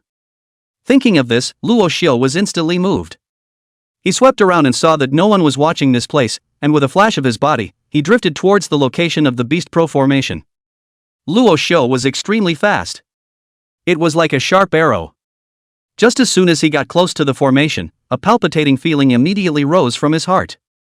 It was too late to think, and with a flash of his body, he flashed towards the side. In the next moment, the place where he had just rushed to was instantly shattered into pieces by a head of green like vines. Dust swept up from the sky, and Ouyang Tao's puzzled voice was heard from a short distance away. Grandmaster Chen, why did you suddenly strike out to attack the beast proselytizing formation? Master Chen was also puzzled. It's nothing, it's just that I felt something approaching the formation just now and subconsciously attacked. I reckon it should be a stealthy ferocious beast. Ouyang Tao drifted off. Oh, so that's how it is. Then he laughed. Master Chen doesn't need to be nervous. You have just said that even if the ferocious beast swallows the beast's source blood in the formation, it will just explode and die without any effect, so why bother to stop it? Moreover, while I am at it, I would like to take this opportunity to take a good look at how the ferocious beast will react after it swallows the beast's source blood. Will it be very exciting? Master Chen frowned slightly, then stretched it out and said sparingly, alright, since the young headmaster wants to see it, then I won't stop him, and I'll also show the young headmaster the power of this beast origin blood of mine. Almost as soon as his words had fallen, Luo Xiu, who had narrowly dodged a blow just now, had rushed into the beast pro formation like a gust of wind, and then stretched out his fingers and touched the round, blood-red, beast source blood. Chapter 114, Young Master, you're going to get rich again. The moment Luo Xiu's finger touched the beast's source blood, the round and bizarre ball of blood seeped directly into his body along with his finger. Luo Xiu only felt a violent energy like a stuffed corkscrew squeezing violently inside his muscles. The feeling of bloated pain and hotness rushed straight to Luo Xiu's heavenly spirit. Just when Luo Xiu thought that he was going to be burst, in the sea of consciousness, the small bronze temple suddenly flickered slightly, and a coolness swept through Luo Xiu's entire body, and then that round blood orb of beast source blood directly transformed into a stream of heat and surged into Luo Xiu's sea of consciousness. In the next moment, this heat flow directly surged into the small bronze temple. A burst of intense golden light erupted above the body of the small bronze temple, and that sound of twisted chaos and madness once again buzzed in Luo Xiu's head. However, this time, it clearly didn't affect Luo Xiu's spirit, and Luo Xiu only felt a sense of strangeness begin to permeate his body. It was as if some strange energy was transforming his body. It began to frantically enhance his qi and blood. Luo Xiu was unsure, but his foot movements were not slow. Directly opening the cloud-chasing shadow detection steps, like a fluttering butterfly, he drifted out of the range of the beast pro formation, and then swiftly dashed furiously towards the distance. In the Blood Wolf Mercenary Regiment's camp, Ouyang Tao and Grandmaster Chen were quietly waiting for the stealthy beast that had swallowed the beast's source blood to explode. Only after waiting for tens of seconds, there was still no movement in the beast pro formation. Ouyang Tao immediately frowned and turned his head to look at Grandmaster Chen, wondering, Grandmaster Chen, what's going on here?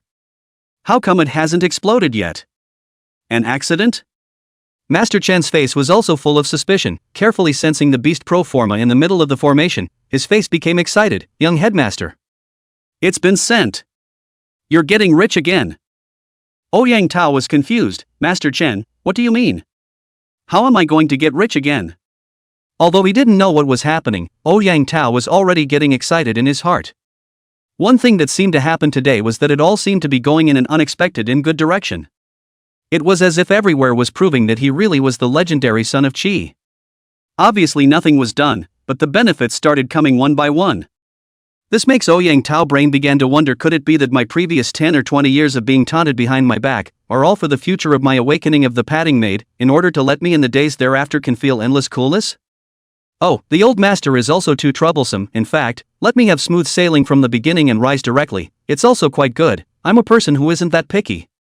And just as Ouyang Tao was imagining things, Master Chen pursed his somewhat dry lips and said, Young chief, it's done, it's done. It's done? What's done? I've made it? Ouyang Tao was still full of mush when he heard this. And Master Chen was excited. Young master, it's my beast source blood that has become a. Beast source blood became? Ouyang Tao was still puzzled. However, he saw Master Chen dancing with his hands. Young master, didn't he say before that as long as a ferocious beast is able to devour and digest the beast's source blood, it will be able to make it break the rank? But from the non-entry level beasts to the 6th level beasts, not a single beast was able to withstand the power of the beast's source blood, and every single one of them directly exploded and died. But this time, there isn't any energy frenzy in the beast pro formation. Instead it's a cloud of lightness and calmness. What does that mean? Ouyang Tao asked dully, what does it mean? Master Chen said excitedly, this means that the beast source blood that was just absorbed by the stealthy ferocious beasts was probably absorbed completely. These stealthy beasts can completely absorb the beast source blood.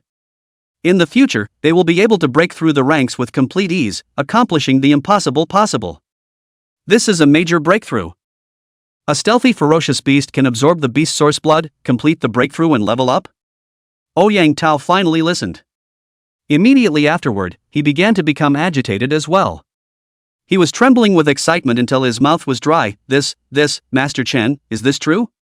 Now then, where is that stealthy ferocious beast? How come there's no movement at all?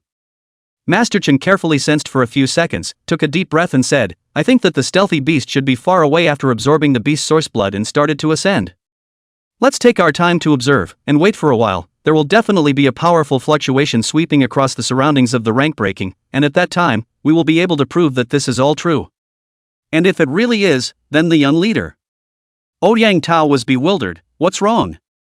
Master Chen let out a laugh and said meaningfully, as long as you can take in this exotic treasure that allows for group invisibility, that would mean that not only have you mastered an invincible legion of stealthy assassins, you've also mastered the technology that allows for the upgrading of fierce beasts, and not a single one of them will be able to resist the temptation of breaking the rank of a class.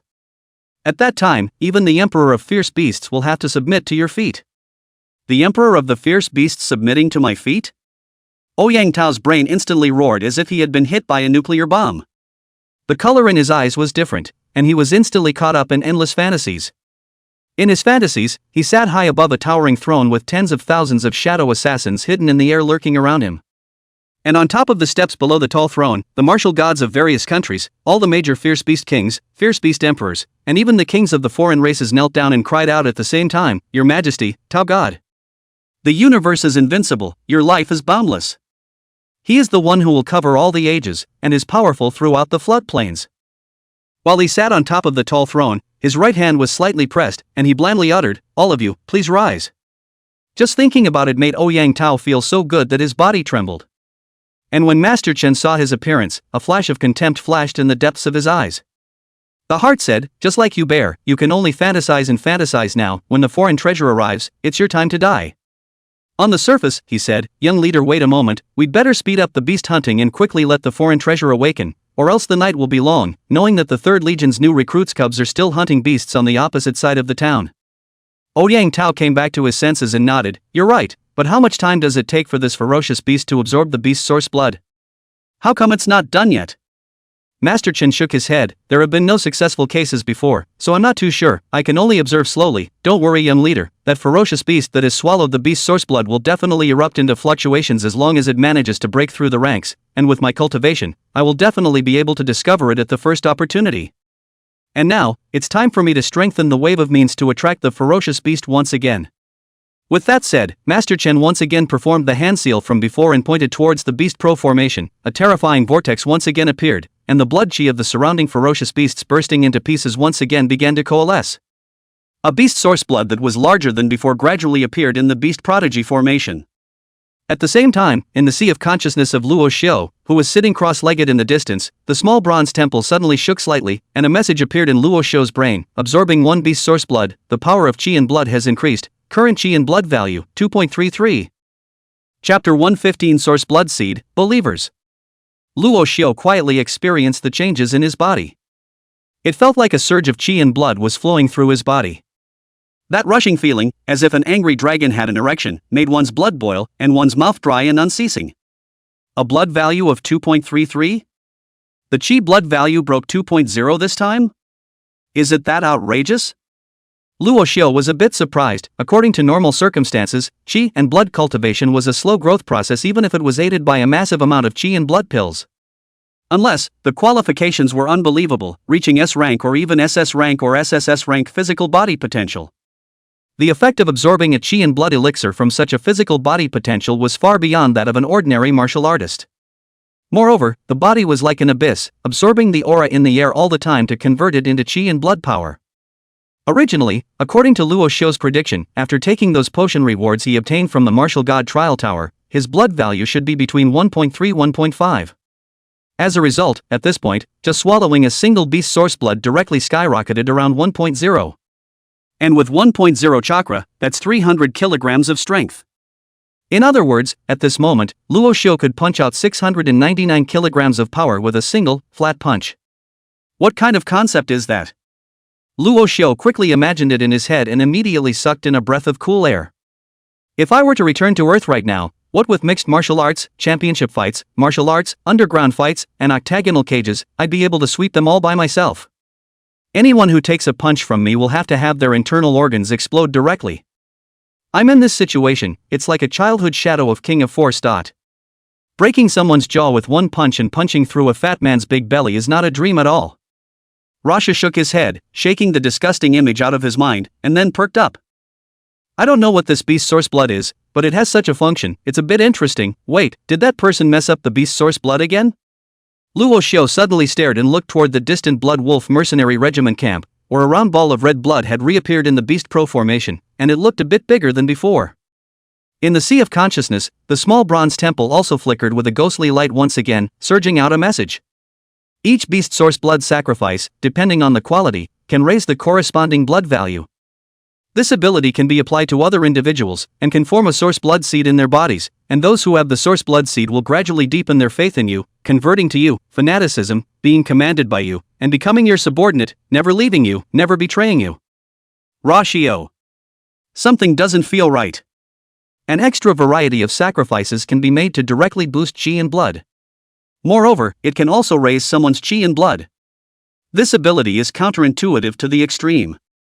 However, this source blood seed. Why doesn't it look like decent tactics? It has the feel of a demonic monk. But it works, isn't it rather like bringing a loyal group of men along for the upgrade? But after thinking about it carefully, Luo Xiu felt it was somewhat reasonable again. Temple gods, small bronze temples. There are temples and gods that need to be consecrated. It's not just faith and believers that people play with. It's not surprising to have such an ability. Luo Xiu was instantly relieved. At the same time, he silently pondered in his heart whether or not this source blood seed should be used, how it should be used, and when it should be used. As well as whether or not there was an absorption limit for beast source blood.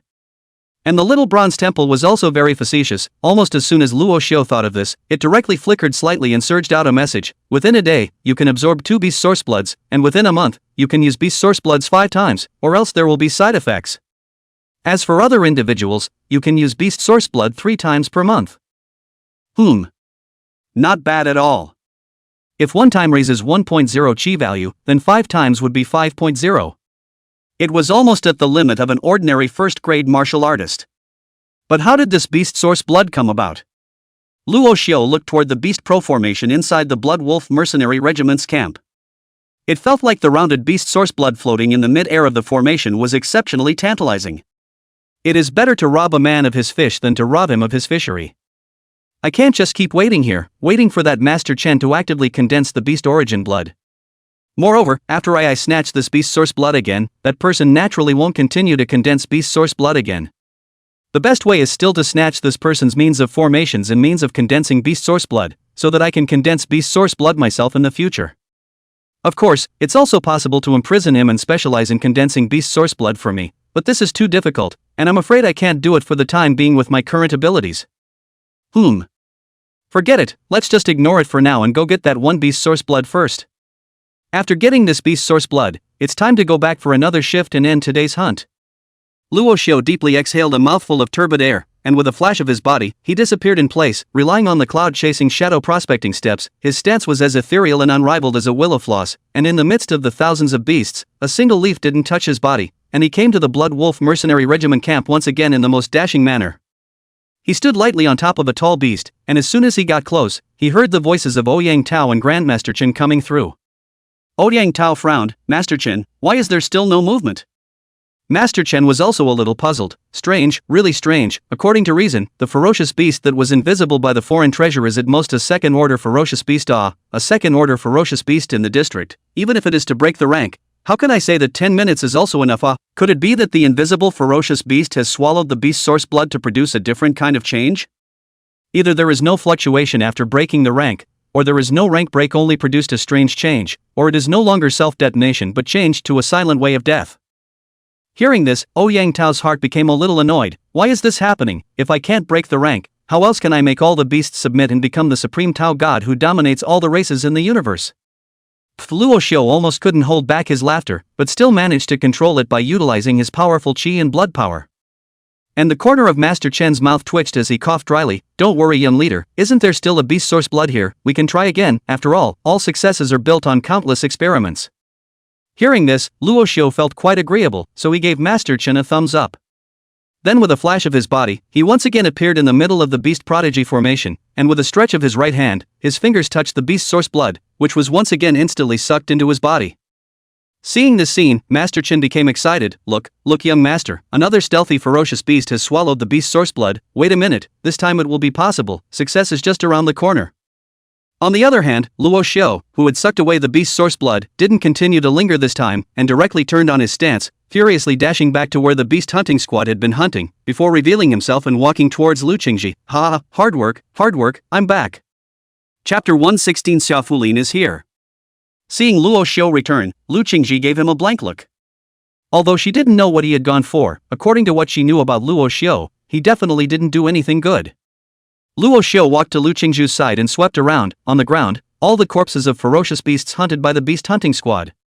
It was obviously a lot more than the last batch of hunts. How can you say that there are so many more people, and there is no exception to having a record like that? Any casualties? Luo Xiu asked casually. Lu Qingci grunted and said, no, just some first and second order ferocious beasts. First order ferocious beasts are good to deal with, but when facing second order ferocious beasts, there were some hands and feet, a few brothers were injured, but they were all minor injuries, nothing serious. Saying that, she leaned toward Luo Xiu's side and lowered her voice to ask, how's it going? What's the situation on your side? Luo Xiu nodded and said in a low voice, the Blood Wolf Mercenary Corps side hunts ferocious beasts quite a bit faster than ours, but the number of people is only a dozen or so, and the total number of people is about the same as us. After thinking about it, Luo Xiu added, after the replacement comes over to kill the ferocious beasts later, go back to the campsite and let everyone live together, so there's also a care, so don't split up too much. Lu Qingci was puzzled, what's wrong? Luo Xiu Dao, you sneakily observed the underground in a while no one is around. After we hunted the ferocious beasts, the blood that flowed out of the ferocious beasts seeped into the ground and disappeared afterward. I feel like there's something underneath Autumn Leaf Town that I'm afraid needs blood for sacrifice. It shouldn't be anything good, we need to be careful. When Lu Qingci heard this, he was shocked. Blood sacrifice? Her gaze subconsciously looked towards the ground, only to quickly turn back. She knew that this couldn't be vocalized or it would immediately cause a panic among the crowd. She grabbed Luo Xiu's arm and pulled him to the side, lowering her voice and saying urgently, this matter should be reported to the instructors quickly. We new recruits definitely can't handle it. Luo Xiu gave her a sly look and smiled wryly, how do you know we can't handle it? Lu Qingci raised a willow eyebrow, immediately twisted on Luo Xiu's arm, and said hatefully, why are you such an ungrateful person? There are only 3 or 4 reasons for blood sacrifice, but which one of them is an unpredictable and big deal? We're just some small martial artists of the first grade and the uninitiated. If something really jumps out from underneath, we won't even have enough to stuff our teeth with others. Luo Xiu, however, hooked the corner of his mouth, we're not enough, but the Blood Wolf Mercenary Corps is enough. Well, don't worry I've already hinted to the instructors. Now besides the 8 instructors, there's also a mysterious troop that secretly protects us. I've seen it, at least all of them are soldiers above the 3rd grade, and it feels like it's considered as rare elites in our 3rd legion. Hearing this, Lu Qingci was shocked again. At the same time, there was once again a perception of Luo Xiu's ability in his heart. She was a super heavenly pride with SS grade fleshly body talent and also possessed a martial soul, but she knew nothing about all of what Luo Xiu had said. Luo Xiu, on the other hand, had mapped out everything about the Blood Wolf Mercenary Corps without saying a word, and also hinted at the instructor, knowing the deployment of the Legion, and also investigated the abnormalities of Autumn Leaf Town. Not to mention anything else, Luo Xiu's ability in scouting was simply second to none. And he was merely a first-grade martial artist now. Lu Qingci's eyes changed slightly as he looked at Luo Xiu. Not far away, the people who were brought over to hunt the beasts saw Luo Xiu and Lu Qingci. 2 people have been exchanging pleasantries, then one after another revealed, oh so that's how it is, expression. This is how Team Law and Team Lu established a super friendship. Is it hard to believe that they knew each other before? Or, love at first sight, attracted to each other by the good qualities in the other? Can't it just be dry wood that ignites at the touch? Nasty. Showing love and abusing dogs in public is simply lawless. Which soldier's sister also wants a broad chest? Brother's chest hair is long, lying on brother's chest in winter, cotton fluffy, surely warm. Screw you, how buried, the sisters just want the smooth white fresh meat, shiny looking, preferably a little puppy that will wink at a slap. The louder he cries, the more excited the sisters get. Sister, look at me. The sound of the crowd's flirting gradually grew louder, and then it reached Lu Qingci and Luo Xiu's ears. Lu Qingci's pretty face flushed for a moment as she reached out and pushed Luo Xiu away, her lance in her hand shaking slightly as she drank toward the crowd. Formation. Prepared to return. The crowd's spirits were so shaken that they didn't dare to continue talking nonsense, and they hastily silenced themselves and began to line up. After waiting for the crowd to arrange themselves, Lu Qingci coldly stood in front of the crowd and said, "If you're too idle, you can go and kill a few more ferocious beasts instead of hiding in the back and engaging in unrealistic gossip. Each of you count the ferocious beasts that you've hunted, and after you've tallied them up, return and change them right away." After saying that, the crowd dispersed sardonically, looking at Lu Qingci with awe in their eyes. Compared to the different reverence for Luo Xiu, Lu Qingci kept his face cold and others looked scared, so he was relatively more dignified. The crowd hurriedly separated and began to look to gather the ferocious beasts they had hunted. Lu Qingju and Feng Baijiao, on the other hand, once again helped the crowd collect the ferocious beasts with their storage rings as before. Soon, after this side was packed up, Luo Xiu returned with the crowd. Upon returning to the ruin camp, this time without further ado, the rest of the group immediately lined up with gusto and waited to depart. Luo Xiu, Lu Qingju, and Feng Baijiao, after the three of them rested for a while, they followed the other captains and set off again with their men. This beast hunt, Luo Xiu didn't leave again. With his guidance, the third squad's beast hunting speed increased in a straight line, almost in a distant lead, killing the ferocious beasts. And Luo Xiu himself joined in the battle of beast hunting. He held the black poison dagger that he had taken out from the martial god's trial tower in his hand, and with every slash, a ferocious beast was poisoned and flipped over. The beast hunting was surprisingly efficient, both easy and dry. When it was almost dark, Luo Xiu brought the crowd to end the beast hunt. After the assembly and count, the crowd was full. Luo Xiu united the 8 captains and held a grand bonfire barbecue party. Various kinds of ferocious beasts grilled meat eat everyone's mouth full of oil, unable to stop being happy. The whole 3rd Corps recruits got a perfect bonding session with each other. The crowd became acquainted, and there was a hint of comradeship among them. Afterward, Luo Xiu and a few captains discussed and decided that it was good for the crowd to take turns resting and keeping watch, finally ending the first day of hunting. Early the next morning, the army chief lurking in the shadows of Autumn Leaf Town received a message from martial god Xiao Wendian. "My precious granddaughter has arrived in Qingchuan City." Chapter 117 Recognition. This is coming? The legionnaire fumed slightly. It doesn't feel like much time has passed. But no matter what, he couldn't afford to lose his manners when someone else's martial god's granddaughter was here, so he directly replied on his cell phone, "Alright martial god Sama, I know, I'll have someone go and greet Miss Fulin." After the reply, the legionnaire was lost in thought, who should be sent to greet Xia Fulin. After thinking for half a day, his eyes suddenly lit up. Why don't we let Luo Xiu greet it? It feels very comical, let Luo Xiu play a game of lights out for Xia Fulin. Just thinking about it, he shook his head again to dismiss the idea. No, Luo Xiu still has to lead people to explore Autumn Leaf Town right now, and he also has to watch over these dilettantes from the Blood Wolf Mercenary Corps. None of the new recruits can do it, and their chief instructor, Hu Bono, is out of town, so who should we let go? Forget it, no more messing around, just send a random team to pick it up. There'll be plenty of fun to be had when it comes anyway. With his mind made up, the legionnaire set about setting things up, picking up his cell phone and sending out one message after another. On the other hand, on this side of the ruin camp, the people had all woken up. After Luo Xiu went to sleep last night, the temple god in his sea of consciousness had already absorbed the second drop of beast source blood that he had sucked into his body, and at this time, Luo Xiu's chi and blood value had already reached 3.50. Arguably, has been unquestionably at the pinnacle of this recruiting class. Even if he didn't use the 2 major talents of stealth and perspective, he could still hang with one hand and beat everyone else except Lu Qingci 100 choppers. After all, one of these 2 had a martial soul, and the other was a deep-rooted spiritual nihilist. Who knows how strong their exact battle strength is? After barely adapting to the surge of chi and blood power, Luo Xiu greeted everyone and got up to eat some fruits and wild vegetable soup that he had picked in groups yesterday.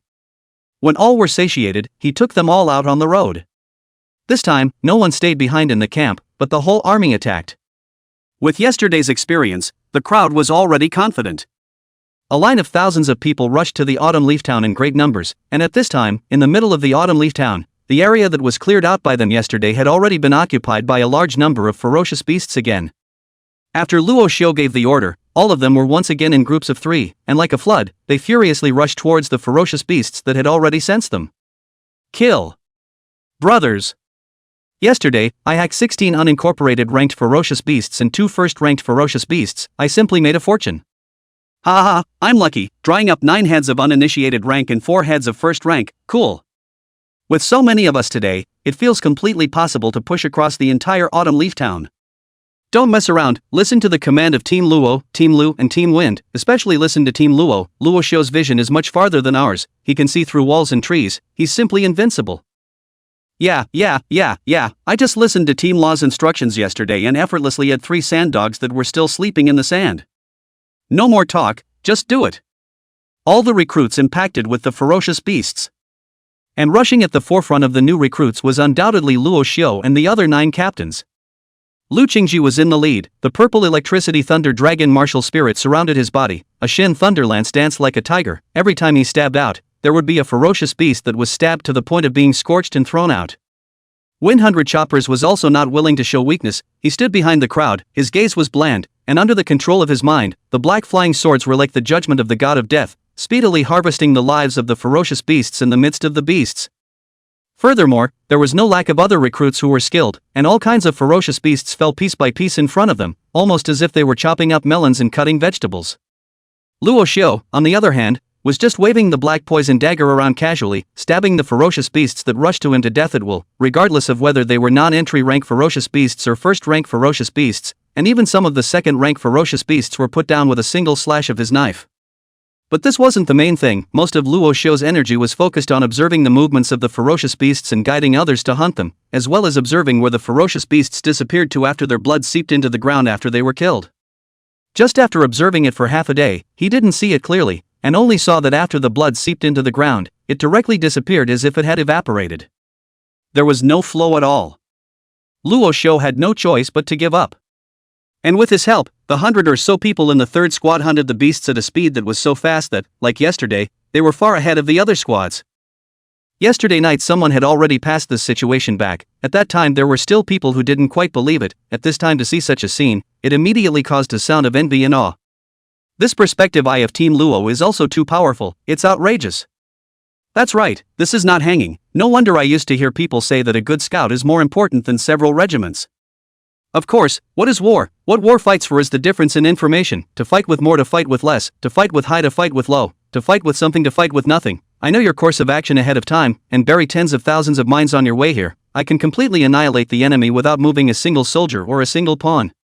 Or maybe I know your transportation route in advance and directly cut off your weapons and food. I can also trap the enemy without any effort. Yeah, that's why the 3rd squad, with Team Luo in it, can anticipate the ferocious beasts hidden hundreds of meters away in various undergrounds and behind walls or large trees right here, and then swarm them and eliminate them with ease. This is nothing, you see the Ju Lulu, a little girl, do not need to charge forward, just follow the side of Luo team casually say where she will shoot where, this a while have killed 30 to 40 beasts, efficiency is much faster than us. Crying with envy. I also want to be the woman next to Team Luo. I just want to be the man behind Team Law. I think you ought to die, not to mention letting Team Luo here and cut you off with a knife, even if it's heard by Team Lu, they'll blow up your bird. Ah, just kidding, I'm making this up, don't give it away haha. The facial expressions of the people over here were secretly filmed by the secretly hidden instructors and passed on to Chief Instructor Hubano. In the middle of the dark forest, Hubanjuro had just killed a 5th-ranked ferocious beast and was sitting on a huge rock to rest. When he received the video from the instructors, a look of satisfaction appeared on his face, that's the expression, worship, envy, and hatred. Luo Xiu, you really didn't let me down, you managed to make the 3rd squad the envy of all the new recruits, and you yourself have become the one that all the new recruits revere. I believe that when you become the chief captain of the new recruits, you will definitely be the one that all the people will want to see, and it's not in vain for me to come so far to hunt the 4th-ranked beasts to fight for resources for you guys. And it was at this time that the private Wuxian overspeed train from Lonzhou City to Qingchuan City arrived at the Qingchuan City overspeed train station. Xiao Fulin walked out of the train carrying her unique pink giant axe, looked in the direction of Autumn Leaves Town, and grinned, hee, damn old six, your auntie is here, this time I'm going to beat the out of you, and make you kneel down at your auntie's jade feet and say I'm wrong. Chapter 118 The Angry Blood Wolf Mercenary Corps. In the middle of Autumn Leaf Town, Luo Xiu, who was commanding the crowd to hunt beasts, sneezed for no reason. Achoo! The voice was as loud as a flood bell, startling Zhu Lulu, who was listening intently to his command by his side. Luo Xiu scratched his head. I'll still catch a cold with this physique now? It shouldn't be possible, can't it be allergies?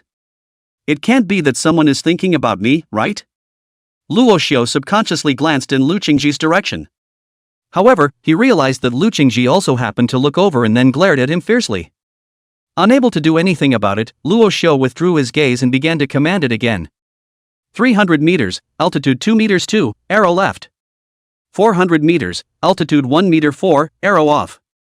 200 meters, height 1 meter 8, arrow centered. 500 meters, altitude 2 meters 1, arrow leaning down. Over there, that one, whoever you are, get down, the bear claw is tapping you on the head. And that one, you, back up, jab, stab that lion in the loins. With Luo Xiu's command, Zhu Lulu directly transformed into a divine archer, and with every arrow fired, a ferocious beast would inevitably fall to the ground in the distance.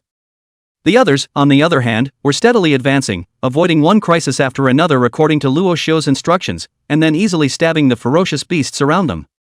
Not far away, when the others saw this, their envy grew deeper and deeper, and they practically wanted to directly defect from their team and join Luo Xiu's third squad. Even the second and sixth squads of Lu Qingci and Feng Baizhao were far less efficient at killing the beasts than Luo Xiu's side. Luo Xiu led the crowd to kill for 3 hours straight, killing with blood and fervor. Everyone is almost exhausted. But the joy on everyone's face was something they couldn't hide. Sitting paralyzed amidst the encircling piles of ferocious beasts' corpses, all of them were laughing openly. Ha ha, earn hemp.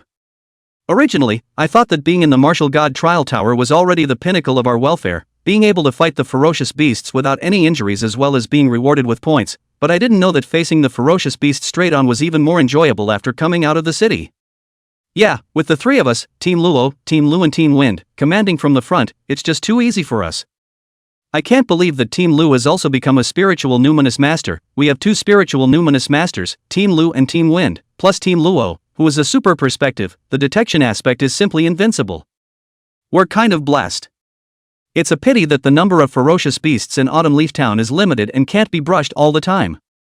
Your ing stealing joy, you still want to brush monsters infinitely, you think you're playing a game. Hee, thinking that I can exchange so many chi blood pills when I go back this time makes me want to smile. I feel like I have hope in my life. I feel like I'll definitely be able to rush into the first grade martial artist realm this time. Oh, I think we can go full One Piece. Luo Xiu listened to the crowd's discussion from a short distance away. A few days ago, he was still a senior who was worried because of a chi and blood dan. A few days later, he was already almost chi and blood dan free. Going into the military was really the right and unbeatable choice. Although the army is dangerous, but the resources that are really given up. It's time to take another look over at the Blood Wolf mercenaries. A night has gone by and I wonder how it's going over there? When Luo Xiu was thinking about the Blood Wolf mercenary corps, the long-haired scarred man inside the abandoned building in the distance was also reporting to Ouyang Tao with 2 black circles under his eyes. Young leader, the recruits of the 3rd Army Corps are taking a rest, and what's a little bit strange is that, obviously, most of these new recruits are martial artists who don't have any qualities, but in the beast hunt this time around, there were not many casualties and at most, they are only lightly injured. Instead, one by one, they were alive and well and killed the ferocious beasts, all of them earning a lot of money. It's really strange. On the other side of the phone, when Ouyang Tao heard this, he was also depressed. He still expected the ferocious beasts to give a little more strength to directly give the new recruits a heavy blow, or directly get that what Luo Xiu did, and in the end, he came to the rescue like a god of the heavens to save the day, and then gained Lu Qingci's favor, and from then on the two of them deepened their feelings, mutual affection, and became a pair of enviable divine couple. But now, as a result, there were no casualties on the side of the new recruits, but on his side, due to the appearance of the stealthy ferocious beasts, several of them died, and most of them were hung up. On his side, they were all mercenaries of the 3rd grade or higher. Not at all comparable to most of these new recruits who are not even a 1st class. Such a situation on both sides simply made Ouyang Tao depressed to the point of vomiting blood. In particular, he and Grandmaster Chen had been eagerly awaiting the disappearance of the 2nd drop of beast source blood, hoping to give some movement to confirm that beast source blood could allow ferocious beasts to break the rank, so that he could have one more harvest, but as a result, a night had passed, and there was nothing. What was even more outrageous was that since the 2nd drop of beast source blood, even the stealthy ferocious beasts were gone. Isn't this a joke? Where's the promised exotic treasure that allows group invisibility? What about the success of the promised experiment with the beast source blood that could make ferocious beasts break rank? What about the promised heroic rescue of Lu Qingci to make him fall in love at first sight? Not only did none of your mother heirs materialize, but you folded several of them. Killing a ing murderer all night long and getting sick from the smell of blood is fast. Ouyang Tao felt a lot of fire right now. Don't report this kind of good news to me in the future. When Luo Xiu dies or Lu Qingci is in danger, report it to me again. Also, one thing to ask you, as far as the 3rd Legion's recruits are concerned, haven't they encountered any ferocious beasts that can be stealthy? The long-haired scarred man heard that Ouyang Tao's tone was bad, so he didn't dare to speak out of turn, and carefully recalled half a day before he nodded his head with certainty and said, "No, young chief, but even if a stealthy ferocious beast had really appeared, I wouldn't be able to see it." Ouyang Tao scolded irritably, "Are you a pig? You can't see the stealthy beasts, can't you see how those recruits behaved? Did those recruits suddenly get bitten or scratched or anything out of the blue?" Although the long-haired scarred man was unconvinced in his heart, he still complained, reporting to the young leader, "I'm still quite far away from them. With binoculars I can only sweep and look at one place, I can't pay attention to the whole picture. I don't know if there's such a situation happening, but there's really no such sudden situation where I look myself." Upon hearing this, Ouyang Tao became even angrier. Straight away, he cursed, "Rubbish." Then he hung up the phone. Abandoned building in the middle of, long-hair scar man holding a cell phone faced some stagnation, followed by alongside, "Playing workers are not good to do the last second also called people small sweet, said to give me credit, this damn one night passed, I scolded me, leaders go to hell." And while he was on the phone with Ouyang Tao, Luo Xiu had already quietly left the 3rd Legion's beast hunting area, directly turning on his stealth and running towards the Blood Wolf Mercenary Regiment's camp. Chapter 119 The Crouching Dragon and the Phoenix Child, No Pussy, No Hard Actions.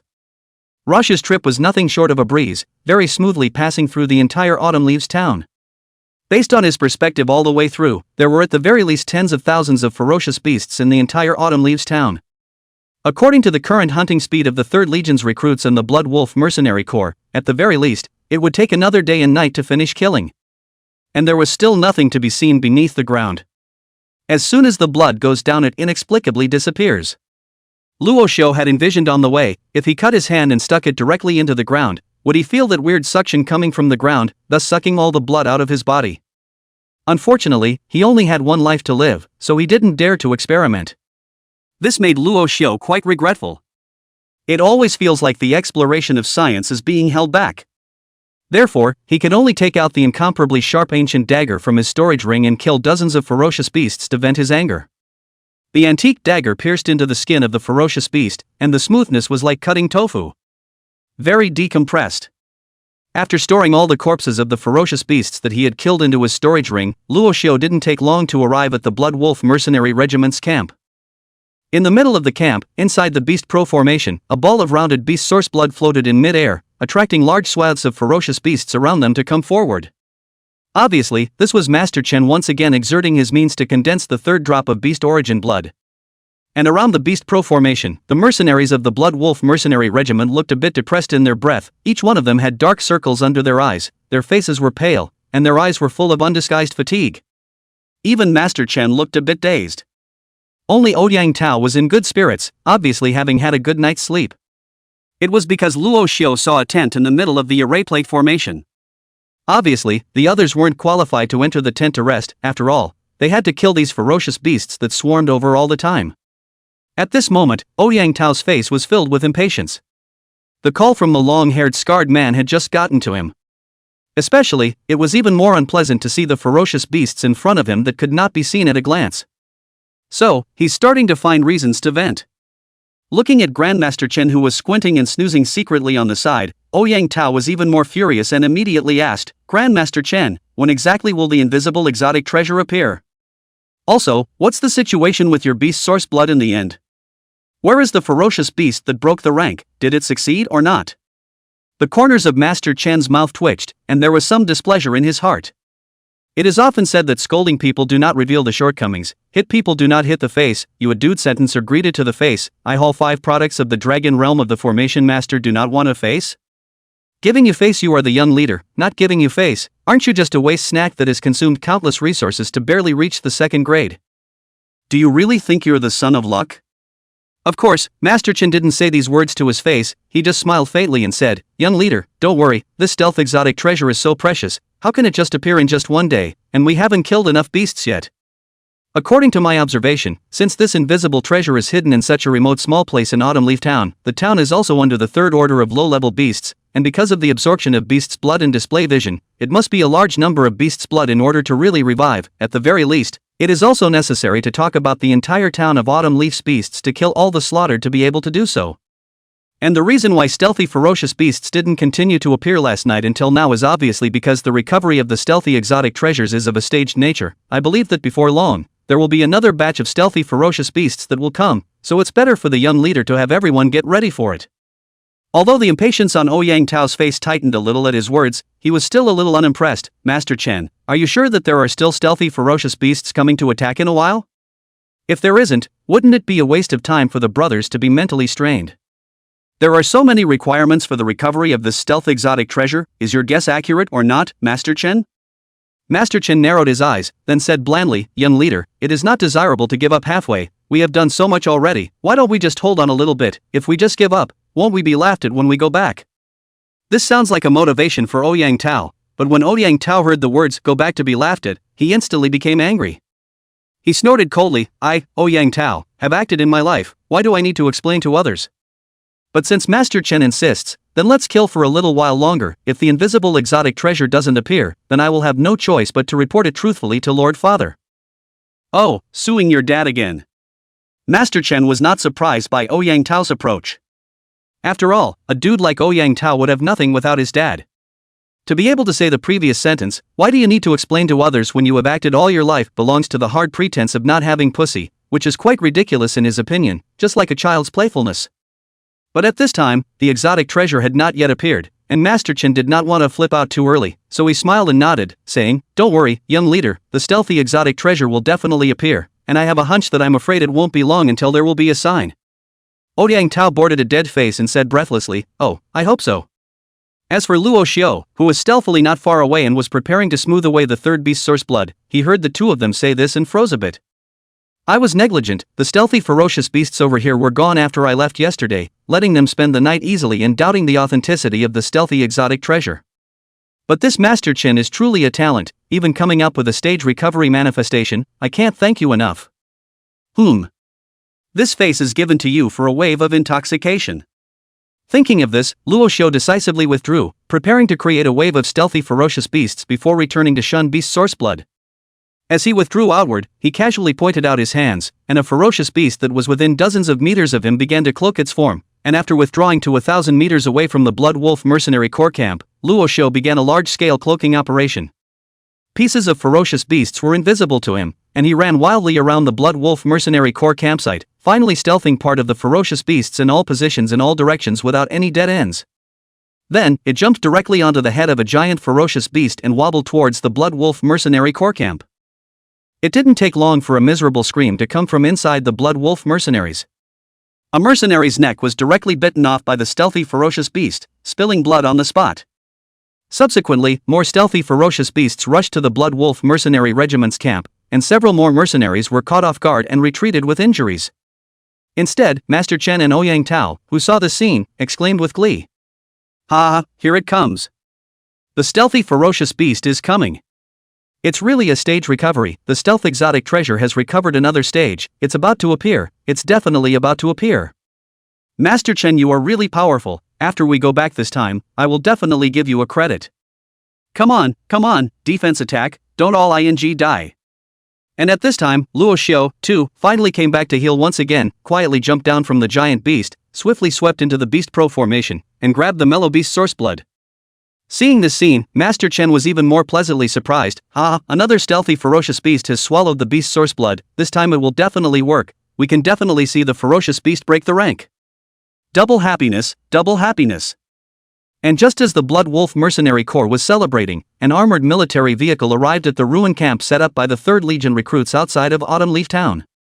Xiaofulin, who was carrying a giant pink axe, got down from the car, and as soon as she did, she bellowed, damnable old six. Your auntie, I'm coming.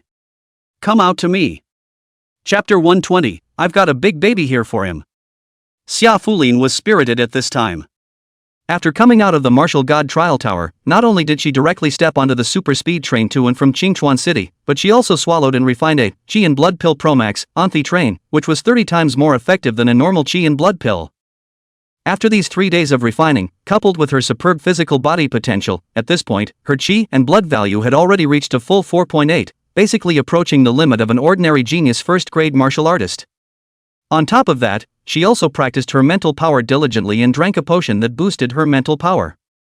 Although the effects of the potion were far inferior to the spiritual potion special edition that Luo Xiu had obtained in the martial god's trial tower, it had also allowed Xia Fulin to directly break through the limitations of his spiritual power, officially becoming a first-grade spiritual nihilist.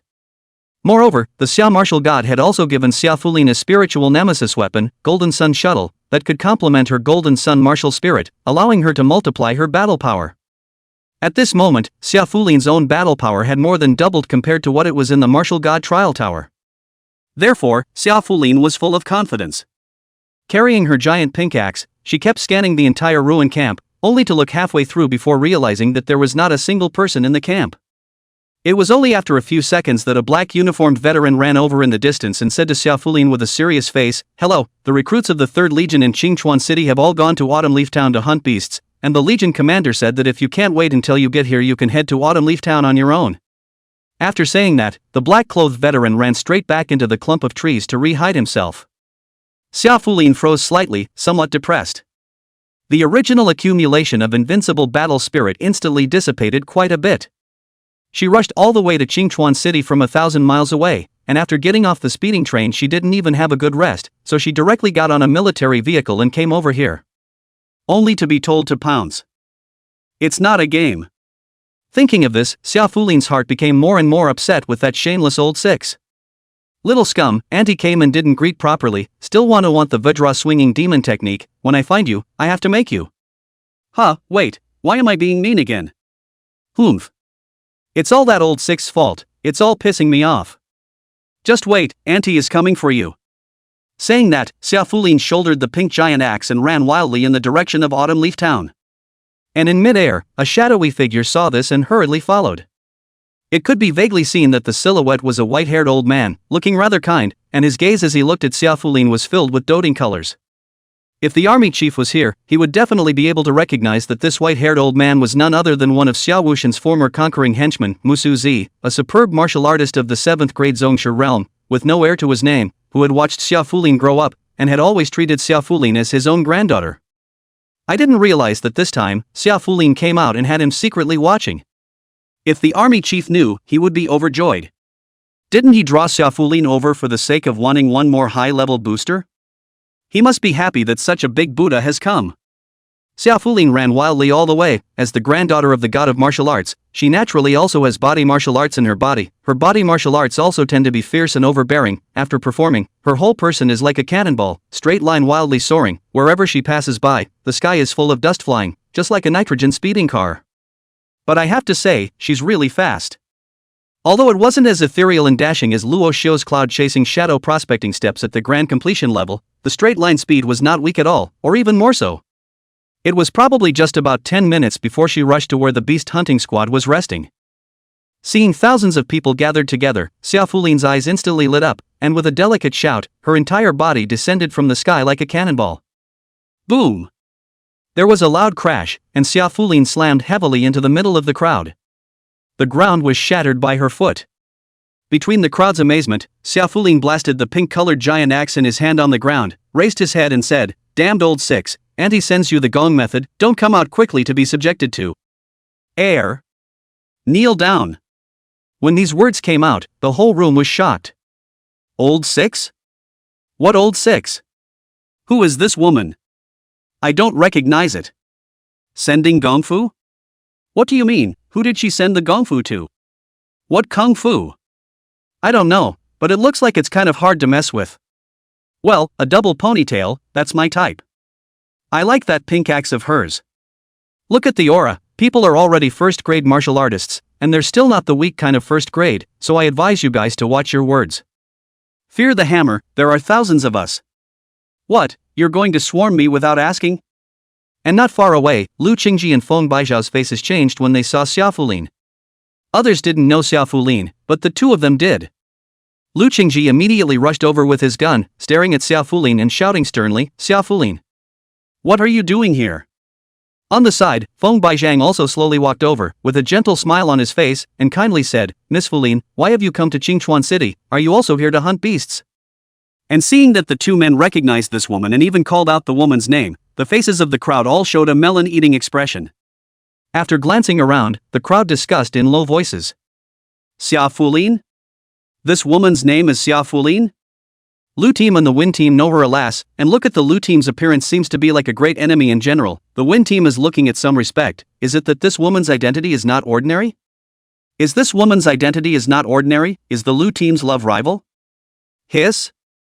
Could it be that Lu team is outside the junior? What are you babbling about? If the Lu team hears you, they'll electrocute you into a roast duck. Hush, don't talk nonsense, this name is a bit familiar, think carefully. Over there in Longzhou City, is there a very famous person, also surnamed Xia? Xia Fulin. Xia Fulin, I remember, isn't this the granddaughter of Xia Wuxin? What? Martial God's granddaughter Xia Fulin. The crowd was shocked, as if they were looking at giant pandas, and they all stared in unison at the double ponytailed girl in the middle of the field who was leaning on a giant pink axe. Luckily, Xia Fulin had long been accustomed to such gazes, so he didn't have stage fright. Her eyes lit up when she saw Lu Qingci and Feng Baizhao. So it's you two. It's good that you're there, you two were the ones with that old six that day. You guys must know who he is, right? Where's that darned old six? You guys get him out here, I've got a big baby for him here. If he doesn't come out, this big baby is gone. With that, her eyes glanced around the surrounding crowd, then she pulled her voice and chanted, "Insidious little thief, you quickly come out for auntie. You have the ability to do bad things, you have the ability to take responsibility. Come out quickly." Chapter 121, The Humming Woman. Lu Qingji's face changed when he heard Xia Fulin's words. At that moment, he droned, "What old six or not, we don't know what you're talking about. If you have something to do, then quickly say something. If you have nothing to do, then leave earlier. This is the beast hunting ground for our 3rd Legion recruits. You an outsider can't just come and say anything you want." While the surrounding crowd heard Xia Fulin's words, the melon-eating expressions on their faces became even more wonderful. Hissing and doing bad things? Doing what bad thing? And be responsible for it. Hiss, big news, big news. Could it be that the martial god's granddaughter was arched by someone in our legion and then ran away with her pants down? So the martial god's granddaughter chased her here? It shall not be, horrible as it is. In the end, which hero is a good man, quickly come out to let everyone see, this is too fierce, dare to do this kind of thing to the granddaughter of the god of Wushu. All I want to know right now is if Xia Fulin is pregnant, and if she is, will she give birth? Was it born with the name Summer or something else? That depends on whether or not it's a family member. A family member? Wimpy's son-in-law drink his mother-in-law's foot washing water every day, was green after a furious divorce with the female president, go out to get the inheritance of the god doctor, from then on a silver needle to live the dead, all parties big brother thousands of gold to find the diagnosis, to become the legendary invincible doctor, the president of the ex-wife to catch up with the repentance of too late. You should watch less of this stuff, it's bad for the brain. Just tell me if it's cool. And Xia Fulin obviously heard the gossiping voices of the crowd, and immediately blushed, then looked at the crowd angrily and droned, "What are you talking nonsense about?" With this blush of hers, the crowd was even more deeply impressed, and they all felt that they had guessed what was going on, and the color of gossip on their faces became even more intense. Some people even began to speculate whether Xia Fulin was awake or unconscious at that time, whether he was drugged or couldn't help himself, and how the two of them knew each other and how they were united. Listening to the crowd more and more outrageous, Xia Fulin finally could not help it, directly bellowed, one hand lifted up the pink giant axe on the ground, is violently swung, and then ruthlessly smashed on the ground. Boom! The smoke exploded. The ground was instantly split with a huge crack. Xia Fulin huffed and puffed, "Stop talking nonsense.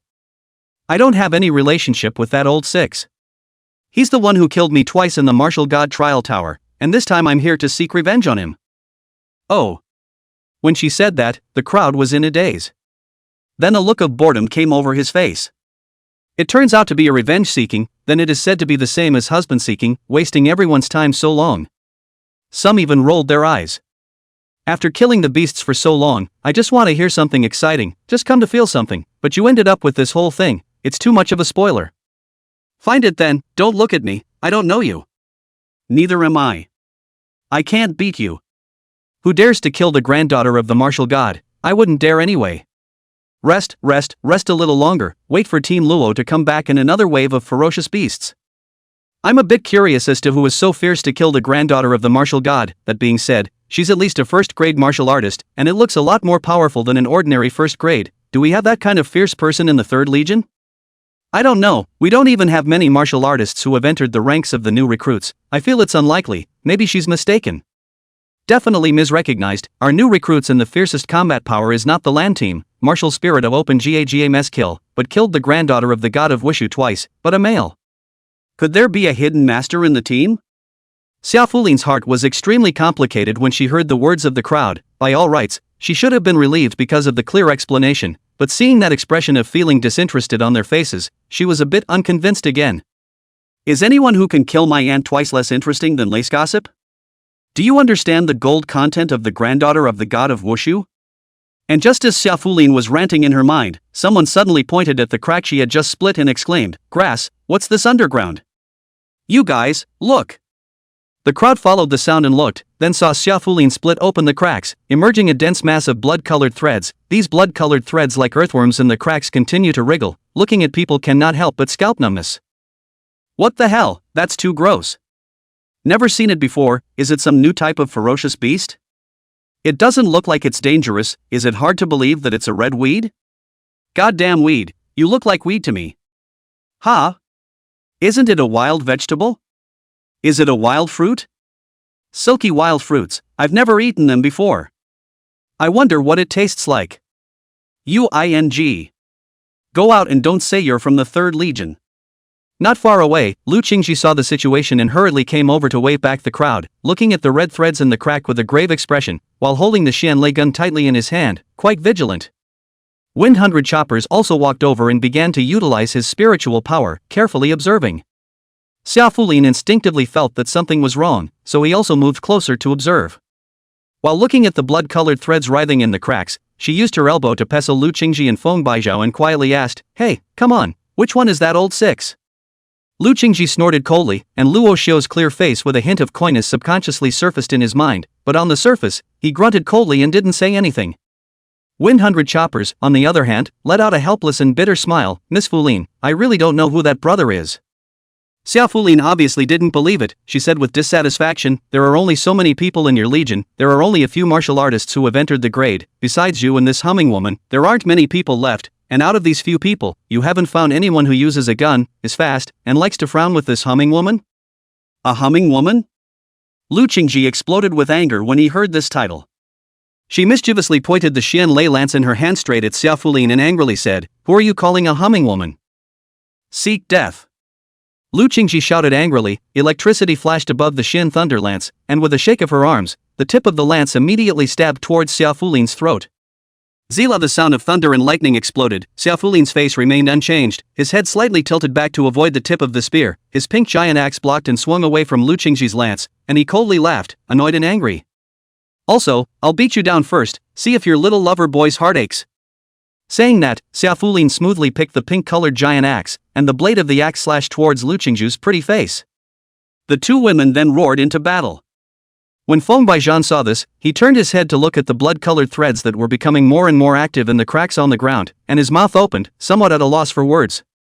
Seeing that the two were fighting more and more fiercely, and that there were more and more blood-colored threads in the cracks, he could only go forward and persuade them to fight. "Stop it, you guys, stop it, don't fight anymore. Don't fight anymore." Chapter 122, Stop Fighting.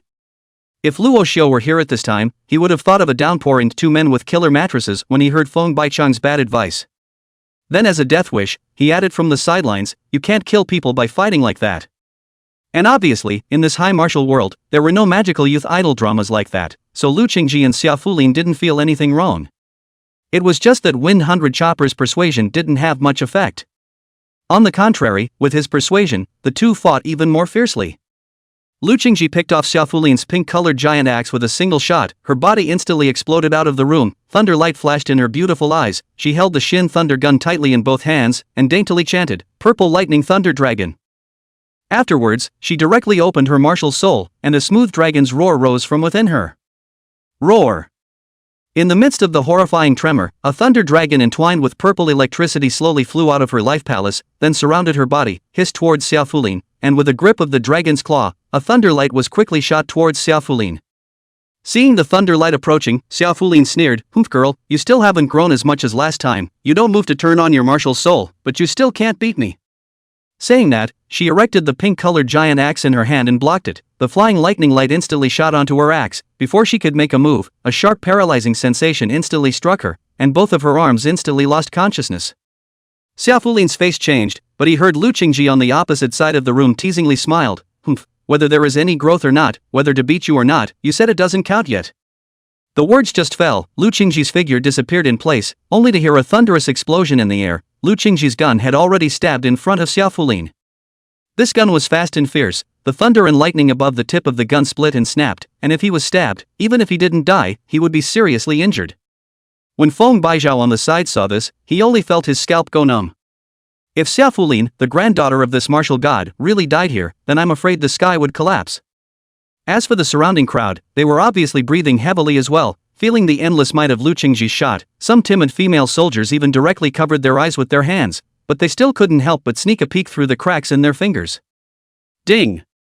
A loud sound shook out, and the crowd only felt a pain in their eardrums, and then they saw a golden light barrier suddenly appear outside Xiaofulin's body, firmly holding up Lu Qingci's shot.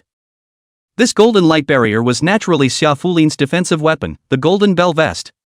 Xiaofulin kept flinging his arm on the golden light barrier, trying to ease the paralysis of his arm. The battle intent in his eyes gradually rose. Female, what was that move you just made? I remember you didn't have such a strong paralysis last time. To what extent is your martial soul opened up? Did it reach 10%? Lu Qingci laughed coldly, but she didn't answer Xiaofulin's question. A touch of mockery flashed through her beautiful eyes. Turtle girl, last time you hid in this turtle shell, this time it's still the same. What, is it cool to be a turtle? Who are you calling a turtle girl? Xiaofulin was instantly furious, his face instantly reddening. Lu Qingci was not willing to show weakness. Whoever is in a hurry, then that person is a turtle woman. With that, he delivered another thunderous shot, violently stabbing the golden light barrier outside Xiaofulin's body. Zip la la! Thunderbolts and the golden light barrier collided together, streams of light shooting out in all directions. Anger rose in Xiaofulin's eyes. She clenched her fists hard and felt the paralysis in her arms dissipate quite a bit. She clenched her silver teeth, and a golden light suddenly shone within her body. Oomph girl, you've completely angered me. As the words fell, a huge round of golden sun instantly rose from behind her, and in an instant, heaven and earth seemed to be illuminated, and the blood on the ground instantly steamed, and even the densely packed blood-colored filaments in the cracks not far away began to distort, and vaguely, it seemed as if one could hear a burst of miserable screams. If I don't beat the wow out of you today, my name isn't Xiaofulin. I'd like to see how long that old six who used a couple of guns with you is going to hide and bear to watch you being beaten and crying. Xiaofulin roared, and his entire body became like a round of sun, dispersing the golden barrier and crashing into Lu Qingci. The surrounding crowd felt the burning heat on their body surface and their faces changed slightly. Martial soul, again. The granddaughter of the martial god really isn't an ordinary person either. The martial soul is the sun. This is too outrageous. I feel like I'm going blind. Does anyone have some eye drops I can borrow? Me too, it's so damn shiny, hot, and flashing, I can't stand it. Mom doesn't have to worry about my nearsightedness anymore because I'm completely blind. This martial soul is also too buggy, others can't even open their eyes, how can they fight her? Team Lu's martial spirit is no slouch either, alright, with paralyzing and burning effects, and electricity while fighting. These ones with martial souls are truly terrifying. And at this time, Xiaofulin and Lu Qingci, the two of them had already battled to a white heat. Xiaofulin's blood value was obviously higher than Lu Qingci's, and he was using a heavy axe. Every strike Lu Qingci needed to use her dexterity to avoid its sharpness, and under the golden yang martial spirit's enhancement, not only was Lu Qingci's vision greatly impeded, but the horrific temperature of that momentary burning also made her mouth dry. As for Xiaofulin, she didn't feel good either. Although Lu Qingci's gun technique wasn't as swift as the wind as Luo Xiu's, there was a sense of continuity. The tip of the gun never detached from her heart, throat and head position, causing her to have to keep dodging and fending off. Most importantly, Lu Qingci's martial soul also didn't know when it became stronger. The lightning paralyzing effect on top of the gun body was exceptionally powerful. Every time Xiaofulin's axe came into contact with Lu Qingci's Xianlei gun, the electricity made her body numb and a burst of lightning flowed into her body. The two of them fought with great difficulty, golden suns and thunderbolts bursting out in all directions, and the visual effect could not be compared to even an ordinary third-grade martial artist when they came. The commotion over here had obviously caught the attention of the long-haired scarred man in the abandoned building in the distance. Under the binoculars, he saw Xiaofulin's delicate and lovely appearance as well as the bright and colorful posture of her golden yang martial soul opening, and his eyes lit up. After being scolded by Ouyang Tao in the morning, isn't this a chance to get credit now? He hurriedly dialed Ouyang Tao's number. Do do do. After 3 busy sounds, Ouyang Tao's impatient voice rang out on the other side of the phone. Hello? The long-haired scarred man immediately said excitedly, young leader, young leader. Good news ah. Lu Qingci is in danger. Yang Tao's voice on the other side of the phone burst with excitement. Really? What's the situation now? I'll go over right away to save the hero. The long-haired scarred man smiled mysteriously. Don't be in a hurry, young leader, you're afraid that you won't know which beauty to save if you come over now. Yang Tao was stunned. What do you mean? The long-haired scarred man smiled lewdly. You're blessed, young leader, it should be that the heavens sensed your guidance and specially prepared a benefit for you. On the side of the Third Legion suddenly came another super kawaii double ponytailed cute girl. It was no match for Lu Qingci. Now that the two of them have fought, both with their martial spirits turned on, they are simply stunning sisters. One cold and one cute, one with long legs and one with double ponytails, you have to grasp it, young leader. Chapter 123. All the cards are out. A two-ponytailed munchkin? Is there such a thing as a good thing? Yang Tao was not sleepy at once. He grabbed the cell phone and asked eagerly, is what you said true? Does it really look similar to Lu Qingci? The long-haired scarred man affirmed. Then there is still a lie. Absolutely, each has its own flavor, completely different. Moreover, the talent is estimated to be just as powerful as Lu Qingci. Both of them have opened their martial souls, and they are fighting here in the dark, and the people around them don't dare to go over to talk them out of it. The double ponytail girl also has a martial soul. Yang Tao exclaimed. Obviously, he didn't expect that a woman as talented and beautiful as Lu Qingci who also had a martial soul. Two of them appeared over here at once, and these two women even fought. This is just great. The long-haired scarred man nodded fiercely. Of course, young leader, your good day has come. Yang Tao heard is also surging. The brain has begun to imagine, as if he saw his own left embrace of the picture. He swallowed a mouthful of spittle, moisturized some dry throat, said to the phone, you first helped me to keep an eye on. When that side began to tear the clothes pulling the hair of the time, you call me right away. I will directly let Master Chen to take me rushed over to them. We'll be both. I'm still a bit busy over here. Stealthy ferocious beasts are starting to appear in large numbers, and I'm afraid it's time for stealthy exotic treasures to appear. Alright, young leader, you busy yourself, I'll keep an eye on this side for you. The long-haired scarred man slapped his chest together. After hanging up the phone, he continued to use his binoculars to start observing the battle between the two women. Just this moment's effort, Xiaofulin and Lu Qingci had already exchanged hundreds of moves. The two of them went back and forth, winning and losing to each other, but in general, Lu Qingci was still at a disadvantage. After all, her chakra value was too low. After coming out from the martial god's trial tower, in addition to her mental power breaking through to spiritual numinous master, her martial soul development had also exceeded 10% and she had gained new abilities, which was exactly why she was able to discharge paralyzed Xiaofulin with every strike. Moreover, her chi blood value had also made a considerable breakthrough and managed to reach 2.6.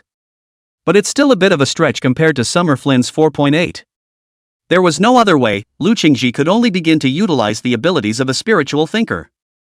She stabbed Xiaofulin with her Xin Thunder Lance while she did so, then with a delicate cry and a movement of her mind, a flying sword entwined with thunderlight was instantly thrown out by her, quickly transforming into a ray of thunderlight and shooting towards Xiaofulin. Such a drastic change directly stunned the crowd. Team Lu was still a spirit reader. Off the charts and out of the way. Ha!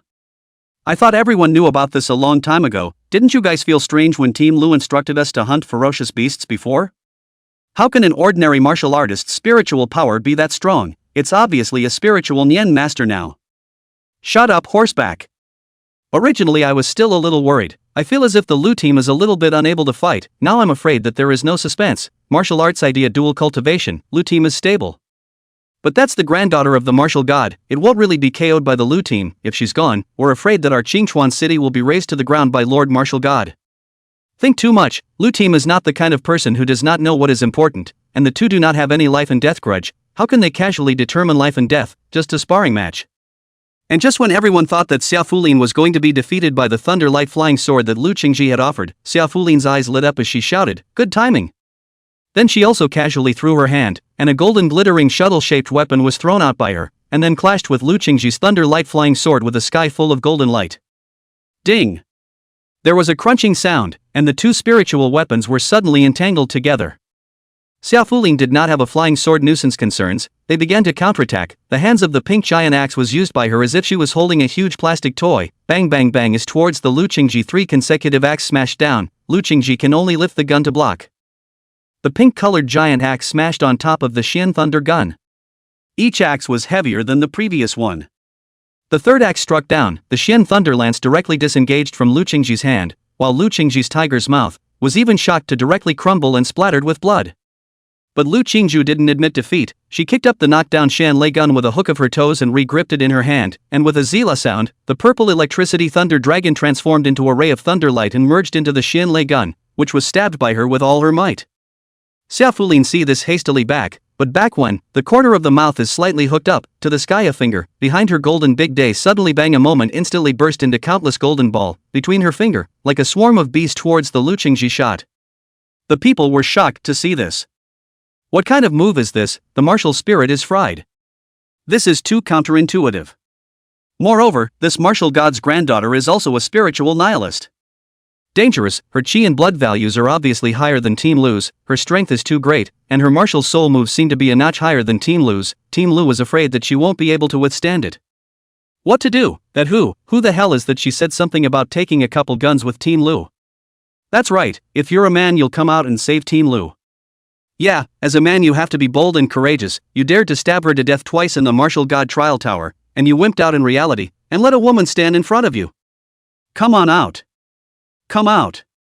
The surrounding crowd shouted, wanting the person Xiaofulin was looking for to come forward and help Lu Qingci. However, Luo Xiu wasn't here at this time.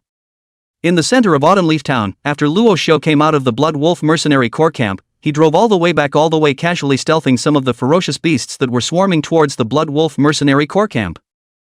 He had been getting high when he suddenly realized that under his super perspective, he saw countless more densely packed blood-colored threads under the ground. And at a glance, you can't even see the edge. This discovery directly caused Luo Xiu to be shocked. He had to stop and observe quietly. He didn't dare to attack the ground for fear of something unpredictable happening, so he just followed the pattern of the blood-colored threads to try to find a source, but after looking at it for half a day he found that there were more and more blood-colored threads underground, as if there was no source at all. He had no choice but to give up his intention of searching for the source, but he soon realized that these blood-colored threads were actually quietly drilling into the ferocious beast's body. However, the ferocious beasts invaded by the blood-colored threads didn't feel any difference at all. Whether it's a ferocious beast of the first or second order or not into the order. Feeling that things were a bit weird, Luo Xiu casually killed a few ferocious beasts and started dissecting them. With the help of super perspective, he managed to find the blood-colored threads in the ferocious beast's brain, but he found something that gave him the creeps. These blood-colored threads had become one with the ferocious beast's mind, and with the blood vessels and nerves, they were constantly spreading beyond the mind. It seemed that these blood-colored threads were going to take over every part of the ferocious beast's body. Chapter 124. Kudos for being hypocritical. These blood-colored thin lines are too weird. Rashu felt a bit annoyed in his head. It was a natural boredom that seemed to have arisen uncontrollably after he saw those blood-colored threads. Dang! In the sea of consciousness, a bell sound came out from the small bronze temple, and Luo Xiu's boredom was cleared away. He gazed at the increasing number of blood-colored threads underground, then looked at the still-growing blood-colored threads in the ferocious beast's corpse he dissected apart in front of him, and a word inexplicably rose in his heart: venom. Yes, that's right, these blood-colored threads are like a parasitic type of creature like Venom, a well-known character in Marvel movies. Could it be that this is what was messed up after absorbing the blood of ferocious beasts? What the hell? What would happen if we waited for the blood-colored threads to take over the entirety of the ferocious beast's body? Will it also be like Venom, controlling the minds of ferocious beasts and boosting their strength exponentially? Rasha guessed darkly, but he knew he should go now. Since there had been a change in Autumn Leaf Town, he shouldn't stay here for long. Therefore, he casually threw the dissected ferocious beast corpse to the ground and ran wildly in the direction of the beast hunting squad.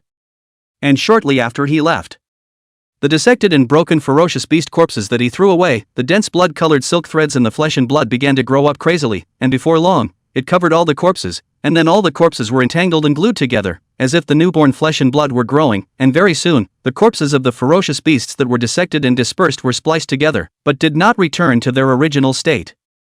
Instead, it turned into an extremely weird and twisted creature with an extremely weird and twisted shape, its head split into two halves, half of which grew on the forehead and half on the buttocks, while some of the limbs were facing upwards and some were facing downwards, with the torso twisted into a twisted shape, and with blood-colored silk threads writhing around on its body, which, with a single glance, would give rise to a person's intense physiological discomfort. Cough Shell, the bizarre spliced creature, let out a strange hissing sound, and then it lumbered towards the Blood Wolf mercenaries' location as it had done in life. Its movements were extremely clumsy, just like a newborn learning to walk. Each step taken, it took a lot of effort. Just out of dozens of steps, it got used to the rhythm, walking more and more smoothly, and its speed became faster and faster. The ferocious beasts around it all looked as if they hadn't seen it in general, and were still furiously surging towards the position of the Blood Wolf mercenary corps. Just running, the flesh and blood of all the ferocious beasts seemed to be quietly writhing, as if there was something growing and scurrying underneath their skin and flesh. A bizarre stench slowly began to emanate from all the ferocious beasts. The stench wasn't strong, but it was strange. It was a light blood red color. This blood red flavor was like a mist that gradually began to diffuse towards the entire autumn leaf town, and even the trees and the land seemed to become distorted, as if they possessed life. Everything is creeping up. And with a wild run all the way, at this point, Luo Xiu had already approached the 3rd Legion recruits' beast hunting area. From afar, he heard a crisp clash of gold and iron. On top of that, there was a thunderous zip and roar. Luo Xiu stopped and hid behind a huge tree, gazing at it, then he sucked in a breath of cool air. His Xia Fulin. Why is she here? And fought with Lu Qingci. Looking at this situation, it seems like Lu Qingci can't fight. How did Xia Fulin get so much stronger? Luo Xiu was clearly able to sense that this time around, Xia Fulin was much stronger than the Xia Fulin he had previously encountered in the Martial God Trial Tower. With that surging qi and blood, a single axe went down as if it was going to split the mountain. There is also that Golden Sun martial spirit, can be spread out and bombard people like a bomb, looking strange and scary. Lu Qingci was bombarded with a black face, but also fortunately she also has a defensive weapon, although not as good as Xia Fulin's golden bell vest, but it can also withstand most of the damage. Moreover, Xia Fulin had unexpectedly become a spiritual numinous master as well, and that golden spiritual weapon, the Golden Sun Shuttle, was not an ordinary item at a glance, so it was probably another good thing given by the martial god. It's real nice to have your back against the wall. I work my ass off to earn some resources, and someone else's grandfather just gives them out of hand. People are more angry than people. Luo Xiu wailed a word in his heart, but his gaze was tightly focused on the battle between Lu Qingci and Xia Fulin, and at the same time, he heard the reason for their fight. Xia Fulin chopped down with an axe. Humph, woman, don't fight it hard, you can't carry it. Look at you have been beaten by me like this. That old six doesn't even come out to help you. He doesn't seem to like you that much. You won't run into a scum guy, right? Lu Qingci swung his long spear away from the axe and stabbed it. Shut up. Turtle woman. Xia Fulin blocked the head of the gun, a cheeky smile. Don't be annoyed, it's useless to be annoyed. Who let you run into a scummy guy? Come on, say it out who that guy is. There's no need to give face to such a scummy guy. Tell me, I'll go teach him a lesson for you. Lu Qingci clenched her silver teeth and swept her lance with a thunderous light. Full of nonsense, I think you're not a turtle woman, but a crazy. Xia Fulin looked stern, the golden sun behind her violently trembled, the light suddenly shone 10,000 feet, shaking Lu Qingci's eyes more than tears. She swung away Lu Qingci's lance with her axe, her body flashed, such as a brute bull generally slammed into Lu Qingci, and then punched on top of Lu Qingci's shoulder. Lu Qingci suddenly flew out backwards, ruthlessly smashed on top of a huge tree. The surrounding crowd gasped in shock, wanting to go forward, but not knowing how to help. You're the first one who dared to give me a nickname. And together is two. I'm telling you, if it weren't for the fact that you're a fellow female soldier, I would have hit you hard. Moreover, this girl has come to find that old six, but she has come to give him a chance. With that, Xia Fulin looked around and shouted loudly, Stinky old six. You quickly come out. I know you're hiding in the shadows and secretly observing. You can't bear to watch your little love interest get beaten up like this. Can you still bear to not want the Vajra swinging demon technique? Vajra swinging technique? Luo Xiu was slightly stunned, and the introduction of this technique suddenly appeared in his mind, when the cloud-chasing shadow exploration steps and wind-hidden soul-destroying gun seemed to have mentioned that, in addition to this identity martial skill and gun technique, there was also a cultivation technique, which was the Vajra swinging demon technique. It was this Vajra demon swinging technique, and it was also said that when these three techniques were combined, it could become a heaven-grade technique. True or false, Luo Xiu didn't know. But no matter what, this was an earth-level cultivation technique, or one that was paired with the other two martial arts, which was enough to make Luo Xiu's heart flutter. Well, no matter what, Lu Qingci is also someone who has a marriage contract with me, so I can't let Xia Fulin bully her like this. I have to help her out, and it's definitely not for the Vajra swinging demon technique. Luo Xiu's face flushed slightly, nodding at his own hypocrisy before his figure flashed and quietly walked towards Lu Qingci's side.